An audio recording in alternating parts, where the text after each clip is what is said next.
Family. The Pope of the Spirit Hall, Xunji, was just about to skewer Tang Hao with a sword when suddenly a golden egg fell from the sky and smashed the holy sword, saving Tang Hao. It turns out that inside this golden egg was the time-traveling Tang Ling, who arrived in Douluo after dying in the ice and fire double heaven and became an egg. As soon as he landed, he disrupted the chase and grew at lightning speed, defeating Xunji in seconds. Let me tell you, this situation is simply outrageous. Just a second ago, that old man called Xunji from the Spirit Hall was about to turn Tang Hao into a candied hawthorn with his angel holy sword. And the next second, with a loud bang, a golden egg fell from the sky, hitting the blade directly and shattering that sword on the spot. Who understands? A cooked duck? No. Tang Hao, who was about to be skewered, was saved by an egg like this. Sigh, this story needs to start from the beginning. The one inside the golden egg, which is me, Tang Ling, has a long story. Before my time travel, my life was all about boss literature coming to reality.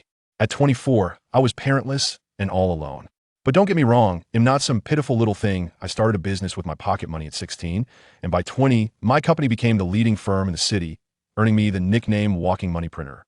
I had money, looks, and was so handsome that I could cause traffic jams just by walking down the street, but I was born unable to smile, always wearing a mask of aloofness, exuding a cold vibe that kept strangers at bay. You ask why I was so impressive yet so gloomy?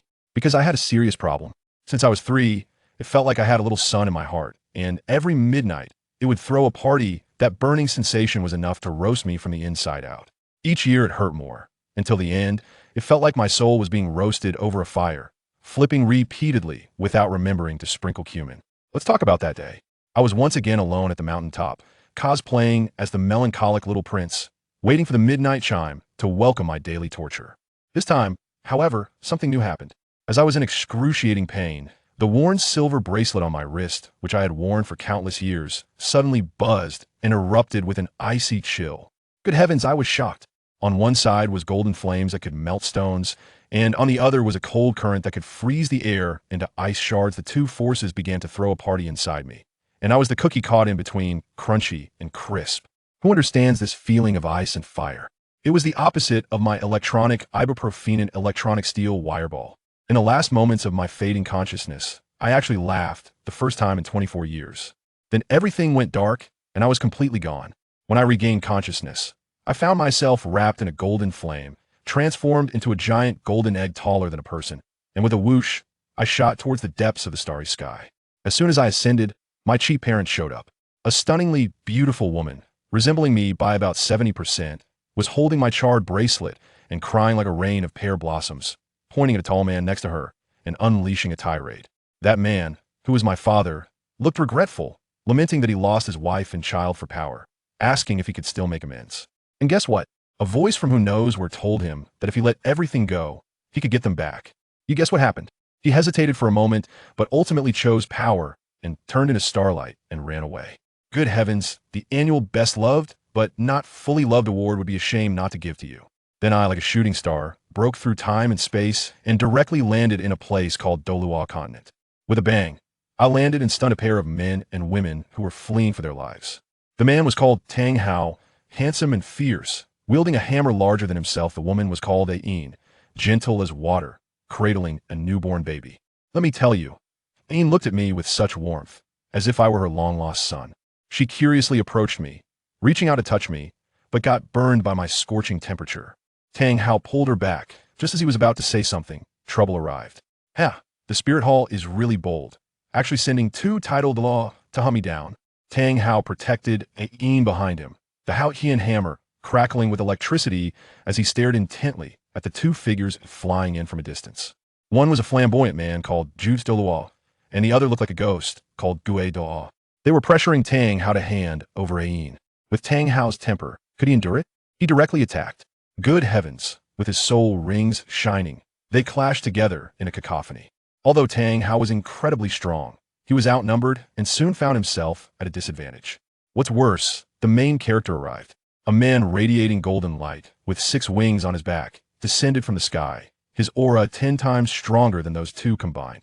Jukdaw and Faithaw, upon seeing him, knelt down on one knee and called out, "Your Holiness the Pope." This guy was Xunji, the leader of the Spirit Hall. He didn't waste words, looking at Tang Hao as if he were dead, and immediately demanded, "Hand over the woman beside you." and it'll spare your life. Tang Hao ignored him and directly countered. The result was predictable. He was sent flying with a single move, Angel's light blade, crashing to the ground beside me like a broken sack, spitting out a mouthful of old blood, which coincidentally splattered on my eggshell. Hey, you wouldn't believe it. That blood was quite nutritious. I felt the power within me activate instantly. Seeing Tang Hao fall, Xunji sneered and launched another attack with Angel's holy sword, aiming to cleave Tang Hao's head. At that critical moment, the egg that had absorbed the Haotian bloodline, awakened. With a hum, I burst forth with golden light, 100 times brighter than Xunji's broken bulb, directly shattering his Angel's holy sword into pieces. Everyone was stunned by this sudden turn of events. Seeing the opportunity, Ain quickly cut her finger and let a drop of blood fall onto me. As soon as that blood touched me, it was like a drop of water hitting hot oil, instantly absorbed. Cracks began to appear on my golden eggshell. Seeing this, Xunji's face turned green with anger as he roared, "You're just playing tricks." He unleashed a powerful move, and a rain of golden light swords rained down upon us. Tang Hao, already severely injured, was about to be turned into a sieve and could only helplessly close his eyes, using his last bit of strength to try to push Qian away. But at that moment, there was a loud bang, and the eggshell completely shattered. I, Tang Ling, floated in midair, completely naked, wrapped in raging golden flames, making a dazzling entrance. Although I was in the form of a baby, I had to exude the right momentum. As the rain of light, swords approached within 3 feet of me. They were all turned to nothing by the golden flames enveloping me. Xunji was completely dumbfounded. He had probably never seen such an outrageous scene in his long life, as his full-powered strike was blocked by a newly hatched baby. Tang Hao and Ain were also stunned, especially Tang Hao. He could sense a mysterious bloodline connection between me and him, and even with the baby in his arms named Tang San. He subconsciously murmured, "Child?" Xunji regained his senses, his face filled with rage, and he swung his arm, causing more golden long swords to gather and aim directly at the 3 of us. Tang Hao struggled to stand up, gripping the Haotian hammer tightly as his soul power began to circulate again. Just as he was about to engage again, the next second, let me tell you, everyone was dumbfounded. My dad Tang Hao's 6th soul skill, Haotian protection, just activated, and that big hammer was spinning around us like a satellite, trying to protect us tightly. What happened? Goodness, in front of Xunji's move, Angel's judgment, that thing was as fragile as a wafer cookie, shattering at the slightest touch. I was watching as the sky, full of golden holy swords, was about to turn my dad into a hedgehog. But just at that critical moment, let me tell you, something strange happened. All the dazzling golden swords, Duong, they all stopped. It was like a network lag, shaking violently less than a foot away from my dad, but it couldn't pierce through. Then, the focus of the entire arena instantly shifted. The baby wrapped in golden flames had opened its eyes at some point. Those eyes, let me tell you, were not human eyes at all. It was like 2 suns burning inside. All golden. Does anyone understand? That naked baby actually stood up by itself. 1 step, 2 steps, it was like it was growing at double speed, transforming from an infant into a 15 or 16-year-old youth in the blink of an eye. The flames around it turned into a fitted white garment. At that moment, I had only one thought. This entrance was simply too cool. The youth looked up, his eyes full of indifference, staring at Xunji in the sky, and said word by word, "Get lost, or die." Let me tell you, Xunji was dumbfounded. He could definitely sense the death threat emanating from the youth, but he couldn't let go of his Pope's pride and stubbornly retorted, saying something like, "A little brat thinks he can come back with me to the spirit hall," completely filled with sarcasm. He didn't believe that the fire was unleashed by this youth at all. As a result, that guy didn't waste any words. A small tuft of golden flame appeared at his fingertip, pointed at Xunji, and calmly said, "Then you go die." As soon as he finished speaking, whoosh, that flame shot out like a laser cannon. The flame grew in the wind, instantly turning into a sea of fire, directly engulfing Xunji and his group. Even that ghost Douluo, hundreds of meters away, couldn't escape. In 1 second, let me tell you, just 1 second, they were incinerated on the spot, and their ashes were scattered. Clean. After the fire went out, all that was left was a patch of scorched earth. The young man turned his head and glanced into a dark corner. Just that glance almost scared the hidden chrysanthemum Guan and the old ghost out of their wits. That's right, these 2 old fellows actually survived. Then he looked at my parents and, surprisingly, there was a hint of softness in his eyes as he said that his strength was almost depleted and told us not to be nervous. My dad, Tang Hao, didn't dare to be anything but tense, gripping the Haotian hammer tightly in his hand. But my mom, Qian felt that sense of kinship in her bloodline, handed me over to my dad, and slowly walked over step by step. My mom is also very bold. She directly walked up to the young man and reached out to touch his face. In that moment, I saw the boy's eyes momentarily dazed, the golden color slowly fading away, turning into a pair of eyes as deep as black holes. It seemed like he also wanted to reach out to my mom, but as soon as he raised his hand, it shrank back again. Just then, his eyes suddenly turned back to gold. It was as if something had regained control of his body. He took a step back, avoiding my mom's hand, and said in a hurried and indifferent tone, "Time is running out. I will give you an opportunity." Then this guy said he would grant us a chance that could give this world a glimmer of hope. With a flick of his finger, a blue light shot into my dad Tang Hao's body. He flicked again, and a green light shot into my mom Yin's body. After doing all this, his body began to rapidly shrink, turning back into a baby. My mom quickly asked him his name. With his last bit of strength, he said, "My name is Tang Ling." And then he completely passed out. My mom quickly picked up this new little brother, Tang Ling. And on my dad's side, wow, he instantly leveled up right there. Can you believe it? His soul power level jumped from over 80 directly to 97. 97. It's faster than a direct ascension. Bruce, he got a cool blue lightning 9th soul ring for free. My dad just opened his eyes, and my mom's transformation also began. Countless blue-silver emperor vines emerged from the ground, wrapping my mom into a giant green cocoon. The green light radiated outwards, instantly transforming the battle-damaged ground into a scene filled with birds singing and flowers blooming, as if a fairyland filter had been applied. When the vines receded, my mom leveled up, going straight from a 75th level soul sage to an 87th level soul Douluo. After this ordeal, my parents realized that they needed to find a place to hide, taking me and Tang Ling with them. As we were leaving, my dad deliberately turned back and, with a mocking smile that seemed to say you'll regret this, directed it at the place where Juhua Pass and Old Ghost were hiding. What a heartless move. Later, I learned that keeping them alive was to return and warn the Spirit Hall not to mess with us or involve the Haotian sect. We had been traveling for more than half a month and finally found a small village called Saint Soul Village. The village chief, Old Jack, was very enthusiastic and introduced us to everything. My dad directly took out 1,000 gold soul coins and bought a nice house halfway up the mountain, telling him not to bother us. Just like that, our family of 4 settled down in Saint Soul Village. That night, I saw my new little brother, Tang Ling, lying alone in bed, his eyes turning golden again, staring blankly at the moonlight while I quietly watched him. In the blink of an eye, for years passed just like that.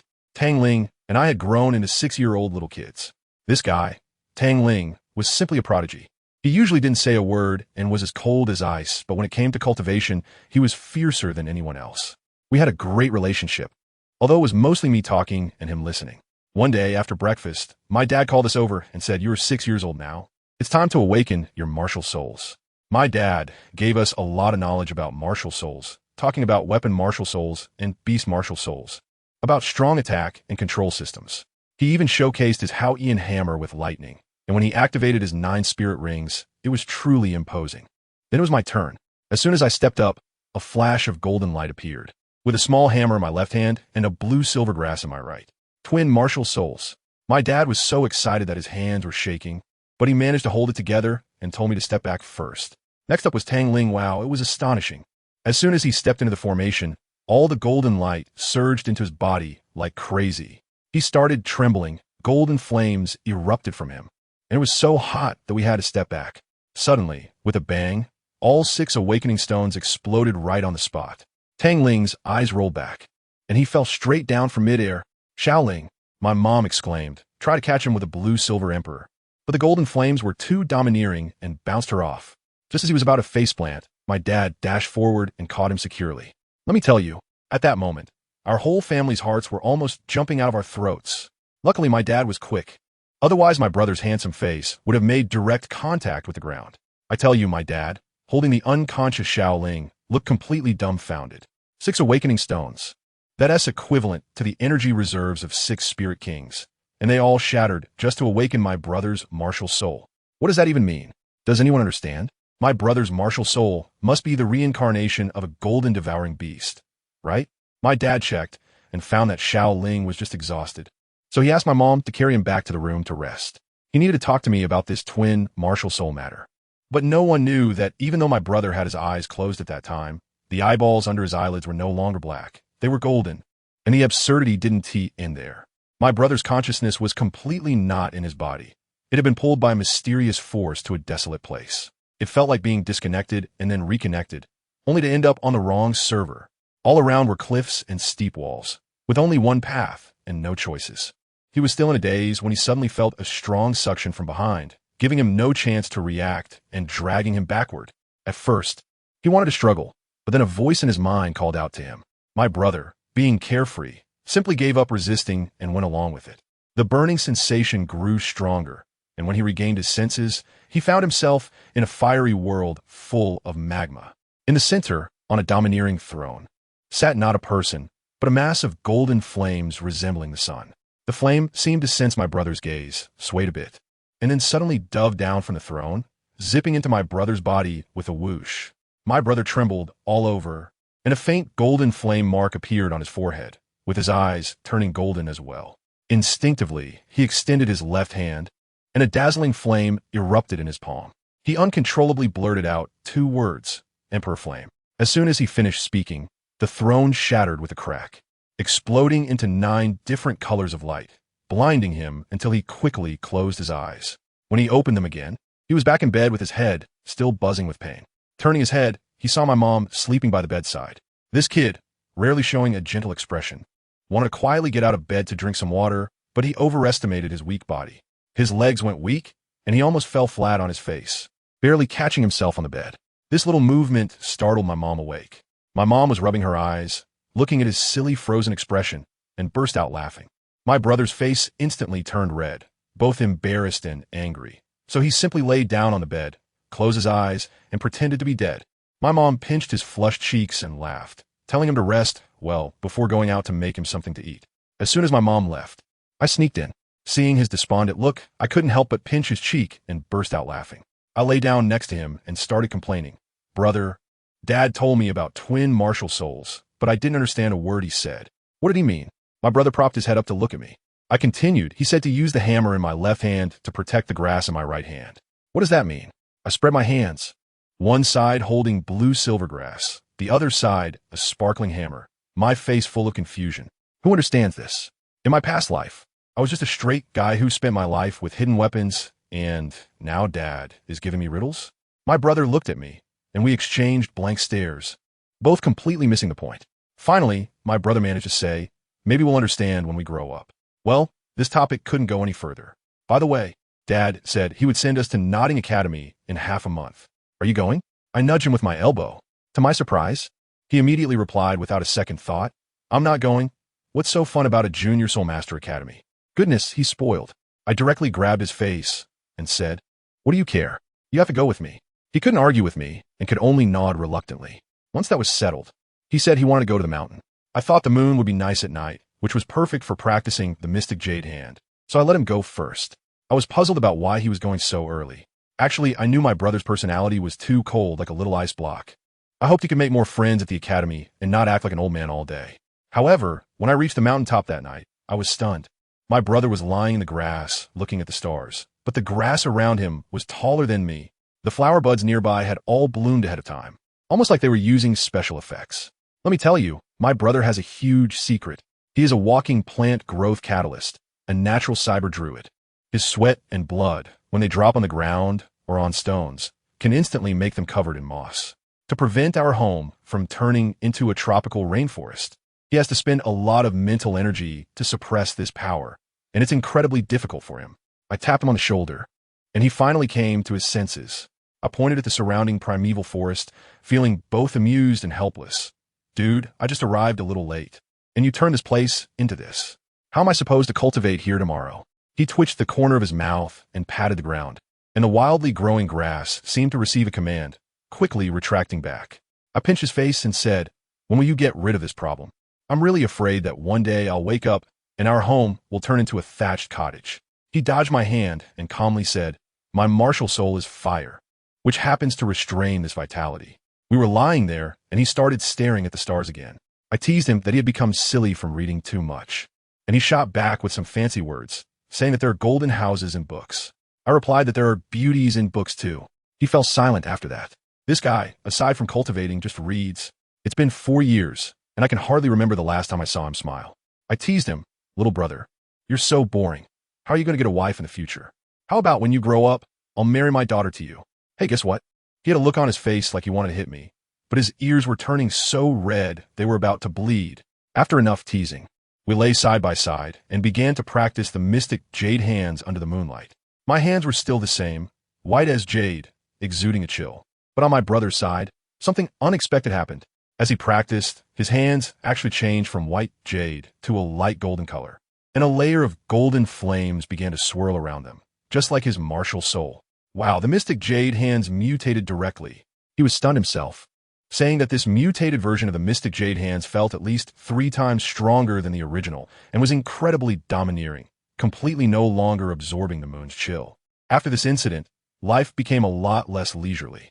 My dad set us up with a hellish training regimen for 2 years. The first lesson was to withstand pressure. My dad stood there, his 9 soul rings terrifying. Then he reduced it to just 2 yellow ones, saying he would use the pressure of a 2-ring Great Soul Master to pressure us for an hour. Don't underestimate this 2-ring. That's the 2-ring of a title Douluo. The pressure came down like a mountain, and at that moment, my brother and I weren't even soul masters. We instantly felt like our bones were going to break. The 2 of us gritted our teeth and endured, pushing our mystic heaven technique to the limit. After a while, I saw Tang, since sweating like it was raining, his face pale, and he was almost bending over. Without saying a word, my brother took a step forward, placing himself in front of me and shouldering most of the pressure alone. At that moment, I felt a lightness in my body, looking at his suddenly pale face. How could I, as his brother, endure it? I shouted, "I'm your brother, and I don't have the habit of letting my younger brother bear the burden for me." Then I rushed up and stood side by side with him. Qian hand, purple extreme demon eye.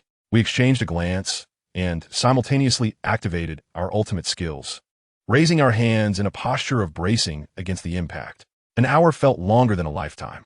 When the time was up, my brother directly fainted, and my younger brother also swayed a couple of times before collapsing beside me. My dad just showed a satisfied look, and my mom rushed over, punched him in the chest, and then looked at us with concern, treating us both. This was just the beginning. Over the course of a year and a half, we went from enduring the pressure of the 2nd ring to being able to spar with each other under the pressure of the 3rd ring. In the second half of the year, the training intensified. We would run with weights every day until we surpassed our limits, running until we fainted, and then continuing the next day. On the day the 2 years of special training ended, my dad finally put away the soul rings and said, "All right, for the next 6 months, you 2 should relax and spend more time with your mom." As soon as my brother heard this, he immediately looked at my mom. My mom's eyes were red. She always looked like this after training, feeling so heartbroken. She ran over, picked up my brother in one swift motion, gave him a big kiss on his sweaty face, and then took my hand, leaving without even glancing at my dad. I tell you, my dad's face was as dark as the bottom of a pot. He was just about to explode, but he deserved it. Who told him to treat me and my brother like livestock? It's a wonder my mom could give him a good face. Just like that, we welcomed our precious 6-month holiday. You might think it was a time to unleash ourselves. Not at all. My mom's so-called compensatory pampering involved her making all kinds of delicious food every day, almost wanting to raise us into balls. Honestly, sometimes I think it would have been better to go back and let my dad train us. 6 months passed in the blink of an eye, and my brother and I turned 6, finally reaching the age to go to school. On the day we left, my mom was tearful, nagging endlessly. If it weren't for Grandpa Old Jack from the village urging us, I guess she could have talked until dark. Following Grandpa Old Jack for most of the day, we finally saw the city walls of Nottingham. After entering the city, we had to ask around before we found the entrance to Nottingham Academy. The big gate was really impressive, a 20-meter wide stone archway with a big black iron door. If you didn't know better, you'd think it was the residence of some noble. However, just as we reached the gate, a doorman stopped us. That guy looked us up and down with a disdainful expression, and the first thing he said was, "What do you want? Country bumpkins get lost. My family doesn't understand. I have severe cleanliness issues and felt disgusting being covered in dirt. And this guy is out here spouting nonsense like that. Wasn't he just asking for it?" My brother was still in a daze, and my anger surged up in an instant. Without thinking, I threw a punch. With a bang, that guy flew like a broken sack, crashing through both him and the door. My brother next to me was almost unable to hold back his laughter. He knows me best and understands that when I get angry, I can be quite fierce. Whoever provokes me at this moment is in for trouble. The guy from the door got up, his face turning green with anger, shouting that I was looking for death and was about to charge at me. I had my fist clenched, ready to give him another hit, but suddenly a slightly hoarse voice came from beside me. I turned my head and saw a scruffy-looking man in his 40s or 50s standing there, though I didn't know when he had arrived. As soon as the doorman saw him, his expression changed faster than AI-generated art. He immediately bowed and called him master. The man ignored him and instead looked at me and my brother, asking us to show him our martial spirits. My brother nodded, and a blue-silver grass sprouted from his hand. The man stared at the blue-silver grass, muttering something that sounded like he thought the soul power was off. Then it was my turn. With a thought, a circle of golden flames erupted around me. The man's eyes instantly lit up, and he turned to the doorman, coldly saying, "Don't underestimate anyone." He then apologized on behalf of the academy to my brother and told us to follow him inside. Old Grandpa Jack, seeing this situation, happily handed us over to him and left. Once inside the academy, my brother politely addressed the man as teacher. But the man shook his head and said he wasn't a teacher, just someone who hung around the academy for food and drinks. My brother looked confused, and the man explained that his name was Master, and everyone called him that. As he spoke, he suddenly paused and looked intently at my brother. "Unless you really wanted to be your teacher." I felt something was off at that moment. This uncle definitely had something up his sleeve. Sure enough, his next sentence completely stunned my brother. He said, "Aren't you curious how I know you have twin martial souls?" My brother was shocked at the time, and he exclaimed, "Wow, is this guy seeing things or what?" The master then began his reasoning show, saying that the blue-silver grass couldn't possibly have such strong innate soul power. So he definitely had another, even more powerful martial soul. After hearing this, my brother didn't say a word and directly became his apprentice. Once he secured my brother, the master looked at me with that gaze as if he were looking at an extraordinary treasure and asked if I was willing to be his disciple as well. I shook my head and said, "No, it's fine, just teach my brother. My future path may not even be here." The master didn't insist and took us to complete the enrollment procedures, collected our uniforms, and then headed straight to the dormitory. Our dormitory for working students was in Building 7, the worst conditions, and it was a mixed-gender dorm. As soon as we opened the door, it was noisy inside, with 7 or 8 half-grown kids playing around. My brother had just stepped through the door and hadn't even reacted when a fist came flying at his face. At that moment, I thought, "Bro, step back, I've got this." I quickly darted in front of my brother and threw a punch at the guy who had ambushed him. That kid flew out like a shot and crashed onto the bed at the far end, going out cold. This move left everyone in silence. My brother shook his head and told me to hurry and wash up, knowing I was about to reach my limit, while he made the bed. I tossed my luggage aside and rushed to the bathroom without looking back. When I came out all cleaned up and feeling refreshed, I noticed a girl had joined our dorm. She was particularly cute, with braids and big eyes, holding a set of school uniforms. As soon as she walked in, the guys in the dorm were all mesmerized. Then I witnessed a dramatic scene. One guy with acne pushed my brother aside and insisted that according to the rules of the 7th dorm, the strongest should be the leader, and since I wasn't there, my brother, as the older one, had to take the lead. My brother was so awkward, stammering as he challenged that little girl. Her name is Xiao Wu, as in dancing. She wasn't intimidated at all, smiling and saying, "Sure, bring it on." As soon as she finished speaking, she kicked over. My brother's Tangmen skills were no match for her, and in just a few moves, he was caught up by a technique called soft skills. In the end, with a bang, he was kicked away and flew right towards me. I stepped on my foot, activated Ghostly Shadow, and instantly caught him. My brother stood firm and admitted defeat in a very straightforward manner. Xiao then asked, "So am I the boss now?" My brother touched his nose and pointed at me, saying, "No, he is." Suddenly, everyone's gaze was focused on me. Xiao also looked at me with wide eyes. As for me, leaning against the edge of the bed, I calmly uttered 3 words: "I admit defeat." My brother was stunned at that moment, gritting his teeth and saying, "Xiaoling, at least give it a shot." I shot him a glance and replied, "I won't be kicked away by a girl." My brother instantly lost his composure.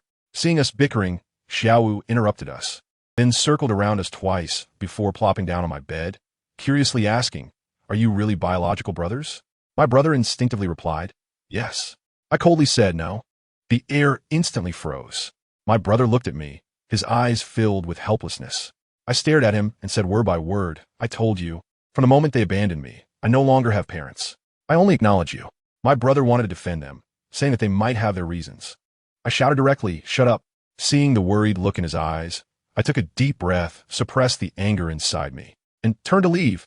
"I'm going out for a walk." I went straight to the rooftop of the dormitory, staring at the sunset by myself. It wasn't long before Xiao Wu came looking for me.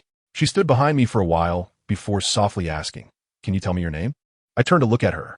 For some reason, when I met her slightly reddened eyes, the irritation in my heart eased considerably. I said, Tang Ling, Xuan Shui Ling. She pressed her lips together, then, as if she had made up her mind, stared at me intently and said word by word, I want to sleep with you. I raised an eyebrow at the time, thinking to myself what kind of wolfish words these were. However, seeing her serious expression and recalling that we were only 6 years old and that we could easily sleep on the floor in the same dorm, I nodded, do as you please. She seemed quite dissatisfied with my indifferent response, leaning forward and suddenly sticking out 2 fingers to pull up the corners of my mouth, insisting that I smile. Goodness, I was completely caught off guard. Looking at her face, so close to mine, I surprisingly had no thoughts of anger, just frozen there. She seemed to realize that her action was too intimate, quickly withdrawing her hand and standing there a bit embarrassed. Seeing her like that, I couldn't help but let the corners of my mouth curve up, reaching out to pat her little head. Let me tell you, that one action left this little bunny dumbfounded. Her little face flushed bright red, and I don't know what she was imagining. But she actually leaned over to sit beside me to look at the stars, asking me why I was so quiet, if I was some kind of oddity among boys. What could I say? I simply replied, I don't know, which left her in silence. The atmosphere became awkward, and Xiao Wu immediately couldn't sit still, suddenly grabbing my hand and dashing down the dormitory stairs. I tell you, in that moment, I didn't even react, just let her drag me along. And looking at her lively back, the corners of my mouth, hey, curved up again on their own. She was shouting ahead. The most important thing in life is to be happy. Don't keep a straight face all day, it's not a good look. Who understands, right? Hearing that made my heart skip a beat, and my hand unconsciously tightened a bit. Even more astonishing was my brother, Tang San.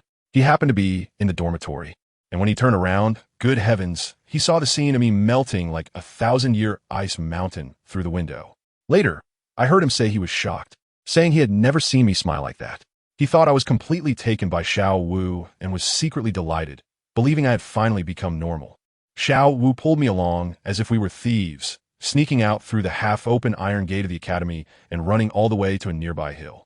By the time we reached the top of the hill, my smile vanished in an instant, and I asked her what she was planning to do. Guess what she said?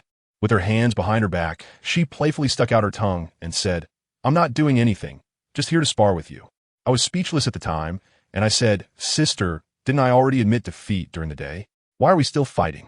She refused to accept it, saying it didn't count because she hadn't made a move, and she felt I was much stronger than my brother. Today, we had to settle the score. Fine. It's indeed rare to see a girl so combative, but just right, I was also curious about her close combat techniques. In the dormitory, we couldn't fully unleash ourselves, so this was a good opportunity to try. I coolly replied with one word, okay. Then, in a flash, I used my ghostly shadow step to create a 5-meter distance. She smiled in a strange way, stepping closer to me, getting closer and closer until she was within my attack range. Just as I was puzzled, she suddenly whipped her head, and that braid of hers shot at my neck like a whip. Wow, there is such a move? Of course, I couldn't let her succeed. I opened my Xuan Yu hand and went to grab her braid. But at that moment, her hand came up too. She tilted her head back, and her braid dodged my hand, while her soft little hand stuck to me instead. In the next second, I was dumbfounded. Her arm twisted in a strange way, wrapping around my Xuan Yu hand. My Xuan Yu hand was hot, yet she wasn't afraid of the heat. Immediately after, her other hand and the braid, like 3 venomous snakes, simultaneously coiled around my other hand and neck. I exerted all my strength, but couldn't break free. She was sticking to me like chewing gum, making my ghostly shadow step useless. With no choice left, I had to use an iron bridge position to dodge her braid, instantly channeling my internal energy of Qian Gong to 30%. Who would have thought that as soon as I exerted force, her hands suddenly loosened? Then a huge force came from my waist, and I lost my balance, falling backward. Goodness, this little rabbit plays tactics. I frowned, directly boosting my Qian Gong to 50%. My momentum exploded, and with one hand on the ground, I flipped over, locking onto her landing point with my purple extreme demon eyes. Leaving a shadow in place, I had already flashed behind her, my hot Xuan Yu hand firmly pressed against her fair neck. You lost, Xiao Wu. I withdrew my hand, only to accidentally notice a slight burn mark on her neck. And looking at her hand, good grief, it was also burned by the heat of my Xuan Yu hand. She seemed to notice too, quickly hiding her hand behind her back, and stubbornly asked me, You're so strong. Why did you admit defeat in the dormitory? What could I say? I couldn't just say I was afraid of hurting you. Seeing her forced smile, I sighed, directly grabbing her wrist, looking into her eyes and saying, "I'll help you." Her little face turned red again, and she turned her head away, softly asking, "How? How will you help?" I didn't explain, directly running my Qian, pure internal energy flowing through my arms and her body, focusing on precise healing. She was dumbfounded at the time, muttering, "So warm." When I finished healing her and raised my head, I saw her eyes were red. I was startled and asked her what was wrong, but she shook her head and said it was nothing, just curious if my martial spirit had healing effects. I neither nodded nor shook my head. Explaining this was too troublesome. In fact, besides Qian, my blood is the real universal medicine, capable of reviving the dead and mending bones. But this secret cannot be revealed. I was so exhausted at that time. The Qian consumed too much energy, so I just lay down on the grass and fell asleep with my eyes closed. I forgot that once I fell into a deep sleep, the life source within me couldn't be suppressed. I started to glow, and all the flower buds around me bloomed suddenly, filling the air with a fragrant aroma. Xiaowu must have been mesmerized as well, as she didn't leave and sighed, lying down beside me, turning her face to look at me, and then she fell asleep too. The next day, the first ray of sunlight hit my face, and I woke up on time. As soon as I opened my eyes, I felt something heavy on me. I looked down and saw that Xiaowu was sound asleep on my chest, drooling a little, mumbling, "Carrot, don't run away." I couldn't help but twitch the corner of my mouth. What a bizarre dream. Seeing that it was still early, I didn't wake her up, letting her hold me while I closed my eyes to continue practicing the Xunji. Then my brother came. He got up early to practice the purple extreme demon eye and noticed the dazzling golden light on the mountaintop, which piqued his curiosity and brought him over. Then he witnessed a scene he would never forget in his life. His usually aloof and expressionless brother was tenderly holding a girl while soundly asleep. My brother's expression at that moment. Who among the family understands? His CPU must have overheated. He was probably thinking, after raising his biological brother for 6 years, he was just outdone by a rabbit he had known for less than a day. He couldn't hold it in and coughed heavily a couple of times. My heart skipped a beat, and I was so scared that I sat up straight, my eyes wide with panic. As for Xiaowu, she fell straight onto the grass from my lap because of my sudden movement. Rubbing her head and pouting, she asked what I was doing. I quickly coughed a couple of times and pointed with my chin in my brother's direction. When Xiaowu turned around, she saw my brother's face grinning like a fox. She was stunned. "Tang-san, what are you doing here?" That guy Tang-san had a smile that was just asking for a beating. "What am I doing here?" I was going to ask why you two didn't return to the dormitory all night.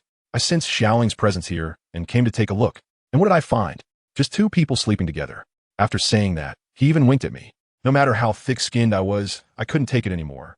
So I buried my head and walked down the mountain. In situations like this, explaining is just covering up. Xiao blushed a little, but surprisingly only stuck her tongue out and chased after my brother. We were strolling down Nottingham Street, and Xiao was looking around like a curious baby. Suddenly, I said to my brother, "Bro, I want to go home and take a look tomorrow." My brother was taken aback for a moment and agreed. Then he started gossiping, nudging me with his elbow. "Xiaoling, I feel like you've changed into a different person since you met Xiaowu. Are you?" I slowed down my pace and looked down at my hands.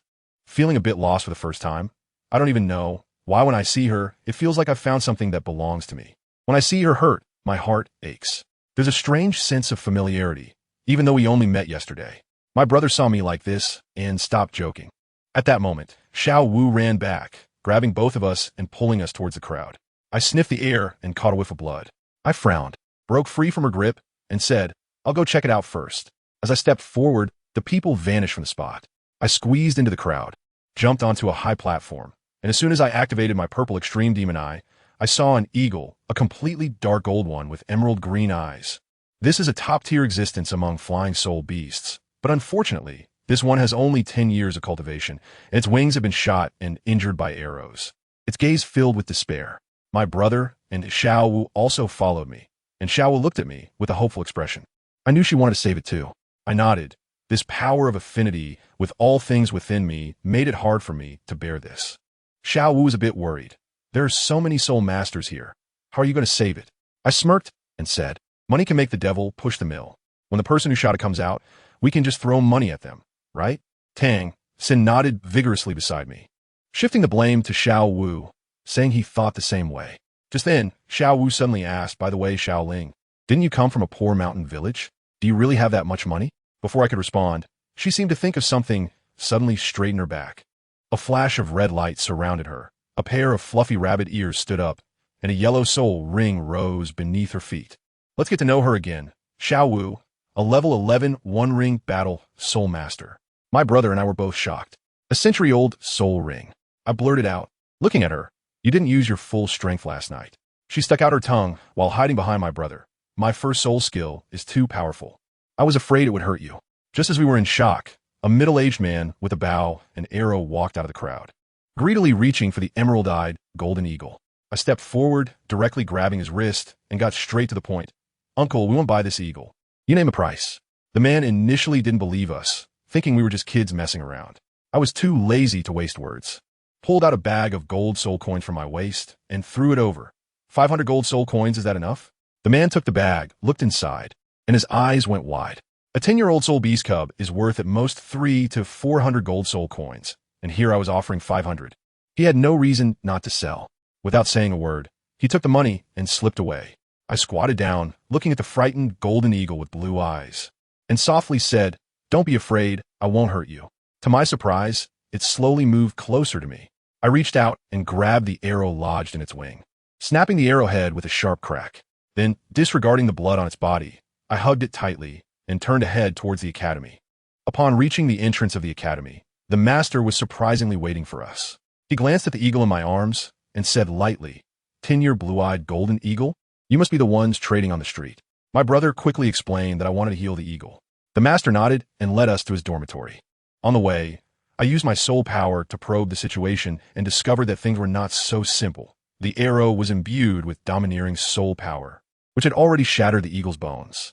I gasped at the severity of the injury, which was much worse than I had imagined. Upon entering the master's dormitory, I found it sparsely furnished. Aside from books, there were only books, a veritable ocean of knowledge, a palace of poverty. The master handed me a medical kit, and upon opening it, I found it quite professional. I placed the eagle on the table and said to it, "Hang in there, buddy, it will be over soon." Goodness. The eagle's gaze was sharp, its bright green eyes glaring at me, filled with a sense of if you can do it, then go ahead. I was amused by its personality. In the next moment, I swiftly pulled out the arrow with a flick of my wrist. Just like that, I immediately activated the mysterious power within me. I tell you, a burst of white light exploded in my palm, and the life force was so strong that it felt like the air in the entire room became fresh. Countless light spots, like fireflies, directly dove into the eagle's wound. Family, who understands? This power was so hard for me to control, like a newly learned skill, with a huge mana cost and constantly leaking. Many light spots were like wild dogs off their leashes, running around everywhere. On the windowsill, a nearly dead flower was brushed by one of the light spots, and I watched in disbelief as it perked up instantly, glowing green as if played in fast forward. Even more outrageous was that Xiao Wu and the master were also affected. Xiao Wu squinted her eyes in comfort. Her rabbit ears perked up straight, and she mumbled, "Wow. So warm, just like soaking in a hot spring." But something was off with the master. I looked at his unchanging iceberg face, and his brows furrowed into a knot. His eyes filled with shock and disbelief. His expression was so complicated it felt like his CPU was about to overheat. He seemed to sense something extraordinary. Sure enough, the next second, the master suddenly called my brother out, his expression grave, and I thought the sky was about to fall. Xiao Wu, still foolishly curious, asked, "Hey, where are they going?" I knew full well that this had to do with the holy light technique I had just used. As soon as they left, I felt my mana drain completely, my body felt hollow, and I nearly fainted. This power is such a trap. After use, not only does it deplete my soul power to zero, but it also throws a tantrum, providing no recovery effects at all, a purely one-time use item. Xiao Wu quickly helped me sit down by the bed, her rabbit ears drooping with worry. I waved my hand, saying it was fine, just an old problem that would pass soon. Seeing me like this, she turned and shook her fist at the now lively golden eagle. "Hey, little guy, look how tired you've made our Shaoling. If you dare to run, Sister Xiao Wu will smash your eagle head with a punch." I was at a loss for words, wondering what was going on. Then, in the next moment, something even more explosive happened. Xiao Wu saw that I had no strength left and said directly, "I didn't sleep well last night either. Let's take a rest." With that, she lay down on the bed, making some space for me. I was stunned at that moment. "We?" She replied, "Yes, us." Goodness, this little rabbit wrapped around me like an octopus, spreading her arms and pulling me into her embrace. Let me tell you, my brain completely malfunctioned at that moment, and since I was out of energy, I was just held by her. As for the position, how should I put it? It was simply the best unexpected maneuver of the year. Here I was, a 6-year-old kid being held to sleep by a girl. If my brother saw this scene, my lifelong innocence would be gone. While I was lost in thought, the master had already taken my brother to the rooftop for questioning. He got straight to the point and asked about the power I had, whether it was innate or a second martial soul. My brother, being clever, countered by asking how he knew the term source of life. The master honestly replied that he had seen it in an ancient book, his tone filled with shock and no hint of greed. Only then did my brother feel relieved and tell him that this power was innate to me. Afterward, my brother said that the master was so overwhelmed that he was trembling and finally told my brother one thing. Xiao-san, remember, you must protect your younger brother with all your might. The next day was even more exciting. As soon as I opened my eyes, Xiao Wu's face was less than 3 centimeters away from mine, and she was completely lying on me, almost sending me away. My brother was nearby, teasing us with a smirk. TSK, TSK, TSK. Xiaoling, you have quite the fortune with women. My face turned dark, and I quickly moved Xiao Wu away, straightened my clothes, and walked out. In the end, the 3 of us followed the master to a beautiful place, a vast grassland that seemed endless, like a private estate. The master said it was a gift from the city lord, and that we would practice here in the future. As I inhaled the fragrance of the flowers, I was inspired and directly assumed a horse stance on the ground, practicing a set of southern fist. I tell you, this set of boxing techniques emphasizes one word: fast. So fast that I can't even see it myself. Xiao Wu, watching from the side, was completely mesmerized. My brother, not convinced, insisted on sparring with me. And what happened? With a smooth little combo, I transformed my fists into palms, using his force against him, and sent him flying. He lost and was completely convinced, asking me how I got even faster. I can only say, practice makes perfect. Seeing how powerful the boxing technique was, Xiao Wu immediately clung to me, calling me Xiao Ling in that sickly sweet voice, insisting that I teach her. I really couldn't resist. So I agreed, and we arranged to meet here early the next morning. After finishing up, the 3 of us decided to head home. The master gave us a leave note and specially approved that my brother and I wouldn't have to attend classes anymore. He would personally teach us. On the way home, Xiao didn't let go of my arm like a little ornament. As we approached Shenghun village, my brother excitedly pointed at our house halfway up the hill. To be honest, I was pretty excited too, my steps quickening significantly. But who knew that when we opened the door, we were greeted not by our parents, but by an empty house and 2 letters on the table. My heart sank at that moment. The excitement I felt was instantly doused like a bucket of ice water poured over me, leaving me thoroughly chilled. I picked up one of the letters and handed it to my brother, and neither of us spoke. The letter was written in my father's messy handwriting. He said that the little bird under the protection of the eagle would never learn to fly. They didn't want to be our restraint, so they left. I was stunned at that moment, holding the letter, which was filled with motivational phrases about using one's strength to protect what one wants to protect. I tell you, I couldn't read a single word. My mind was full of thoughts like, is this it? Are we just left here like this? My brother had also finished reading the letter, and we exchanged a glance. Neither of us spoke, but the disappointment in our eyes could drown a person. In the end, my brother was the first to break the silence, sighing and saying, let's clean up. We forced a smile and tidied up the house until it was spotless, as if that would help us pretend they had never left. Xiao Wu quietly watched us the whole time. She was very clever and surely knew that our smiles looked worse than crying. That night, the 3 of us went up to the top of the back mountain to lie down and look at the stars, and no one said a word. That atmosphere, who understands it among family? The silence was so thick you could hear a heart breaking. After holding it in for a long time, I finally couldn't help but say softly to the starry sky, brother, I miss Mom. I had never said that to anyone before. I used to think it was sentimental, but after really being apart, I realized that feeling was truly unbearable. My brother replied softly, I miss her too, but what good does it do? I suddenly sat up and looked at Xiao Wu, who was curled up against the tree, hugging her legs. A thought popped into my mind. I said to my brother, hey, do you think it would be nice if we had more younger sisters or older sisters? My brother was taken aback for a moment, then laughed. He understood what I meant and looked at Xiao Wu, saying, that depends on whether Xiao Wu is willing. I was thinking that if I could defeat Xiao Wu, I would take on the role of her older brother. But then I remembered her terrifying soul skills, so I thought, never mind. I might as well be the younger brother. It's not embarrassing. Just as I finished speaking, Xiao Wu's eyes suddenly lit up. She stood up, walked in front of us, looked at the village below, and said seriously, I can be your sister. However, Xiaoling, you have to promise me 3 things. With that expression, she didn't look like a 6-year-old at all. She seemed more like a little adult. As soon as I heard there was a chance, I nodded immediately. As long as I can do it, I can handle not just 3 things, but 30. Great. Xiao Wu instantly transformed back into her lively and playful self, flicking her scorpion braid and sweetly calling out, "Third brother, Xiaoling." My brother laughed at that moment, directly took off his precious hidden dart from his wrist, handed it to Xiao Wu, and said, "Xiao Wu, from now on we are family. This is for your self-defense. Consider it a meeting gift from me as your older brother." Xiao Wu curiously fiddled with the hidden dart, and my brother explained to her how to use it. I felt awkward at that time, as I had nothing to give. I could only scratch my head and say, my gift. You'll have to wait a year to receive it. But Xiao Wu shook her head, took out a wooden box from her small bag, and stuffed it into my hands, her voice trembling a little. "This is for you, but you can't open it now. Can you promise me that?" I watched her take the wooden box so seriously and solemnly. "I promise you."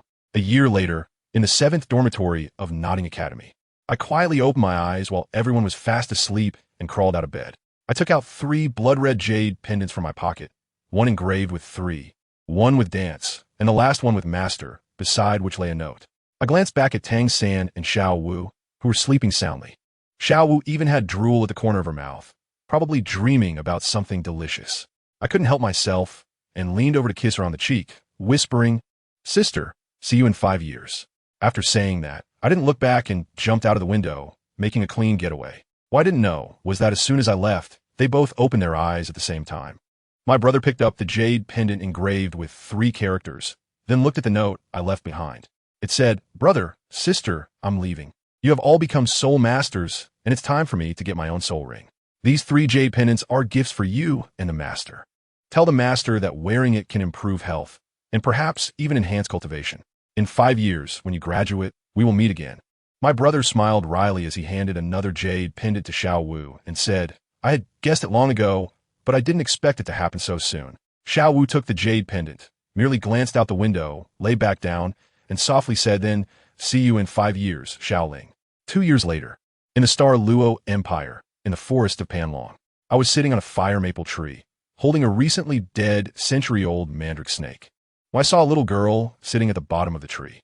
She looked about 7 years old, with long black hair dragging on the ground.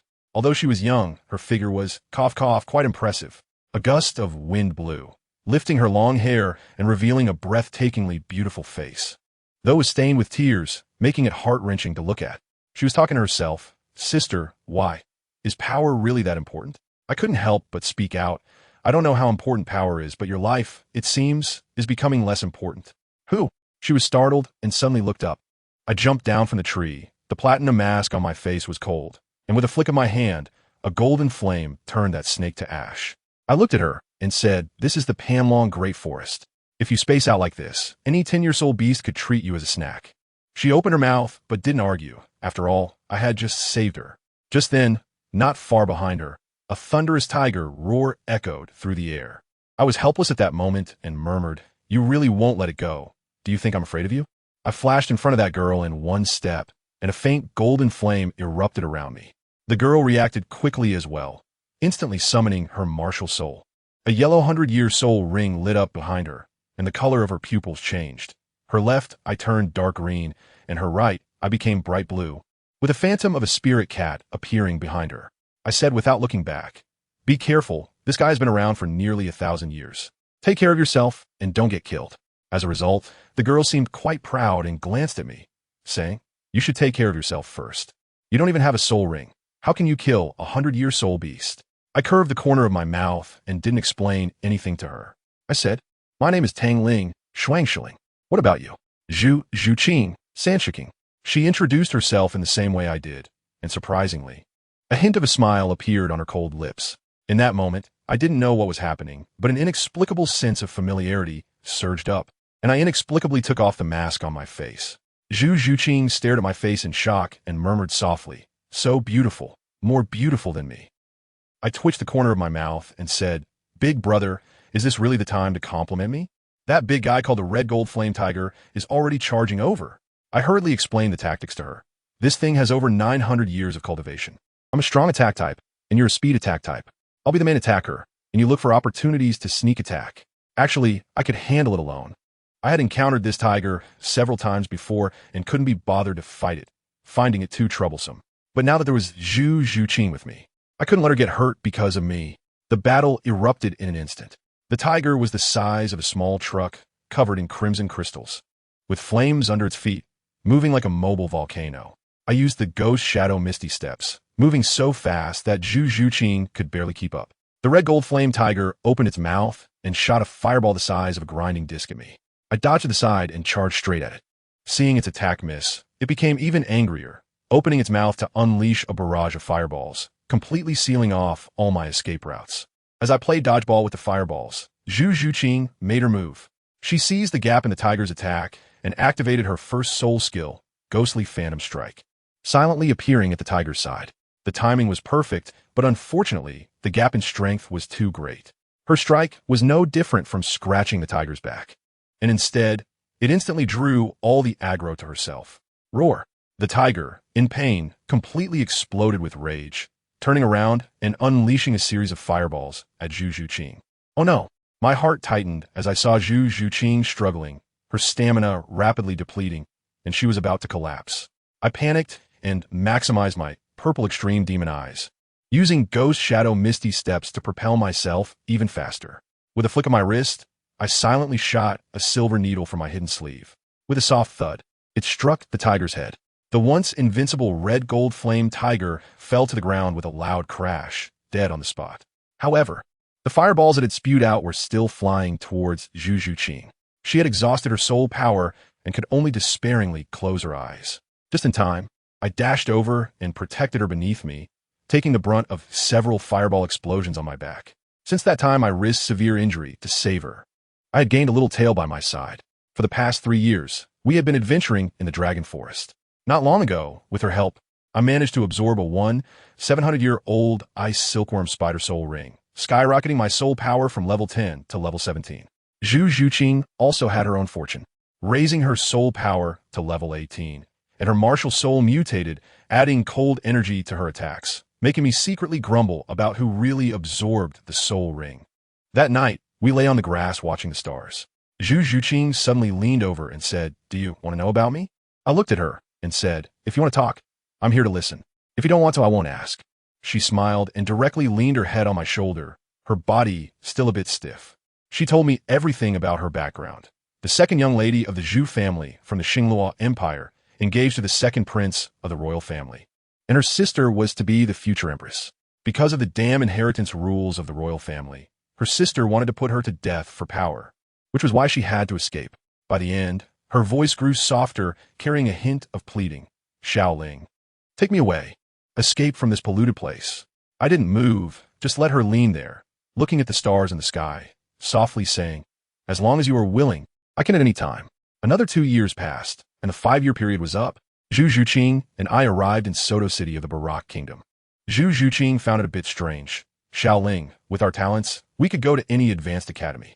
Why do we have to come to this small place?" I smiled, because my brother and Xiao were right here. I could sense the aura of the jade pendant. Besides, do you dare to study on the territory of the Star Luo Empire? Aren't you afraid of being caught and taken back by your sister?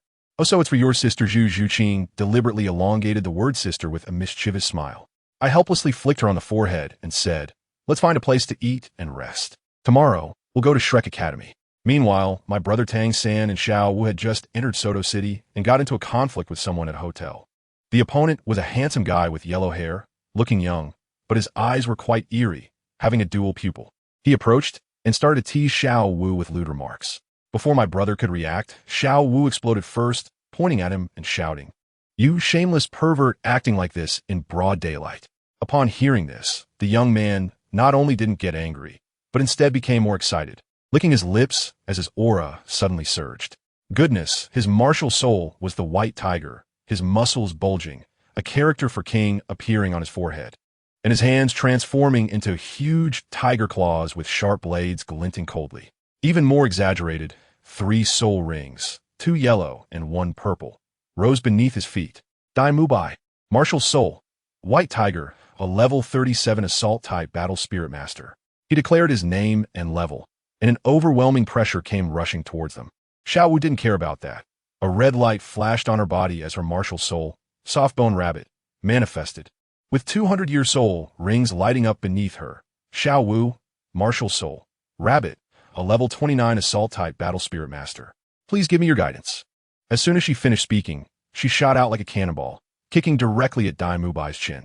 Dai Mubai wore a disdainful expression, using one tiger claw to block while trying to grab Xiao Wu with the other.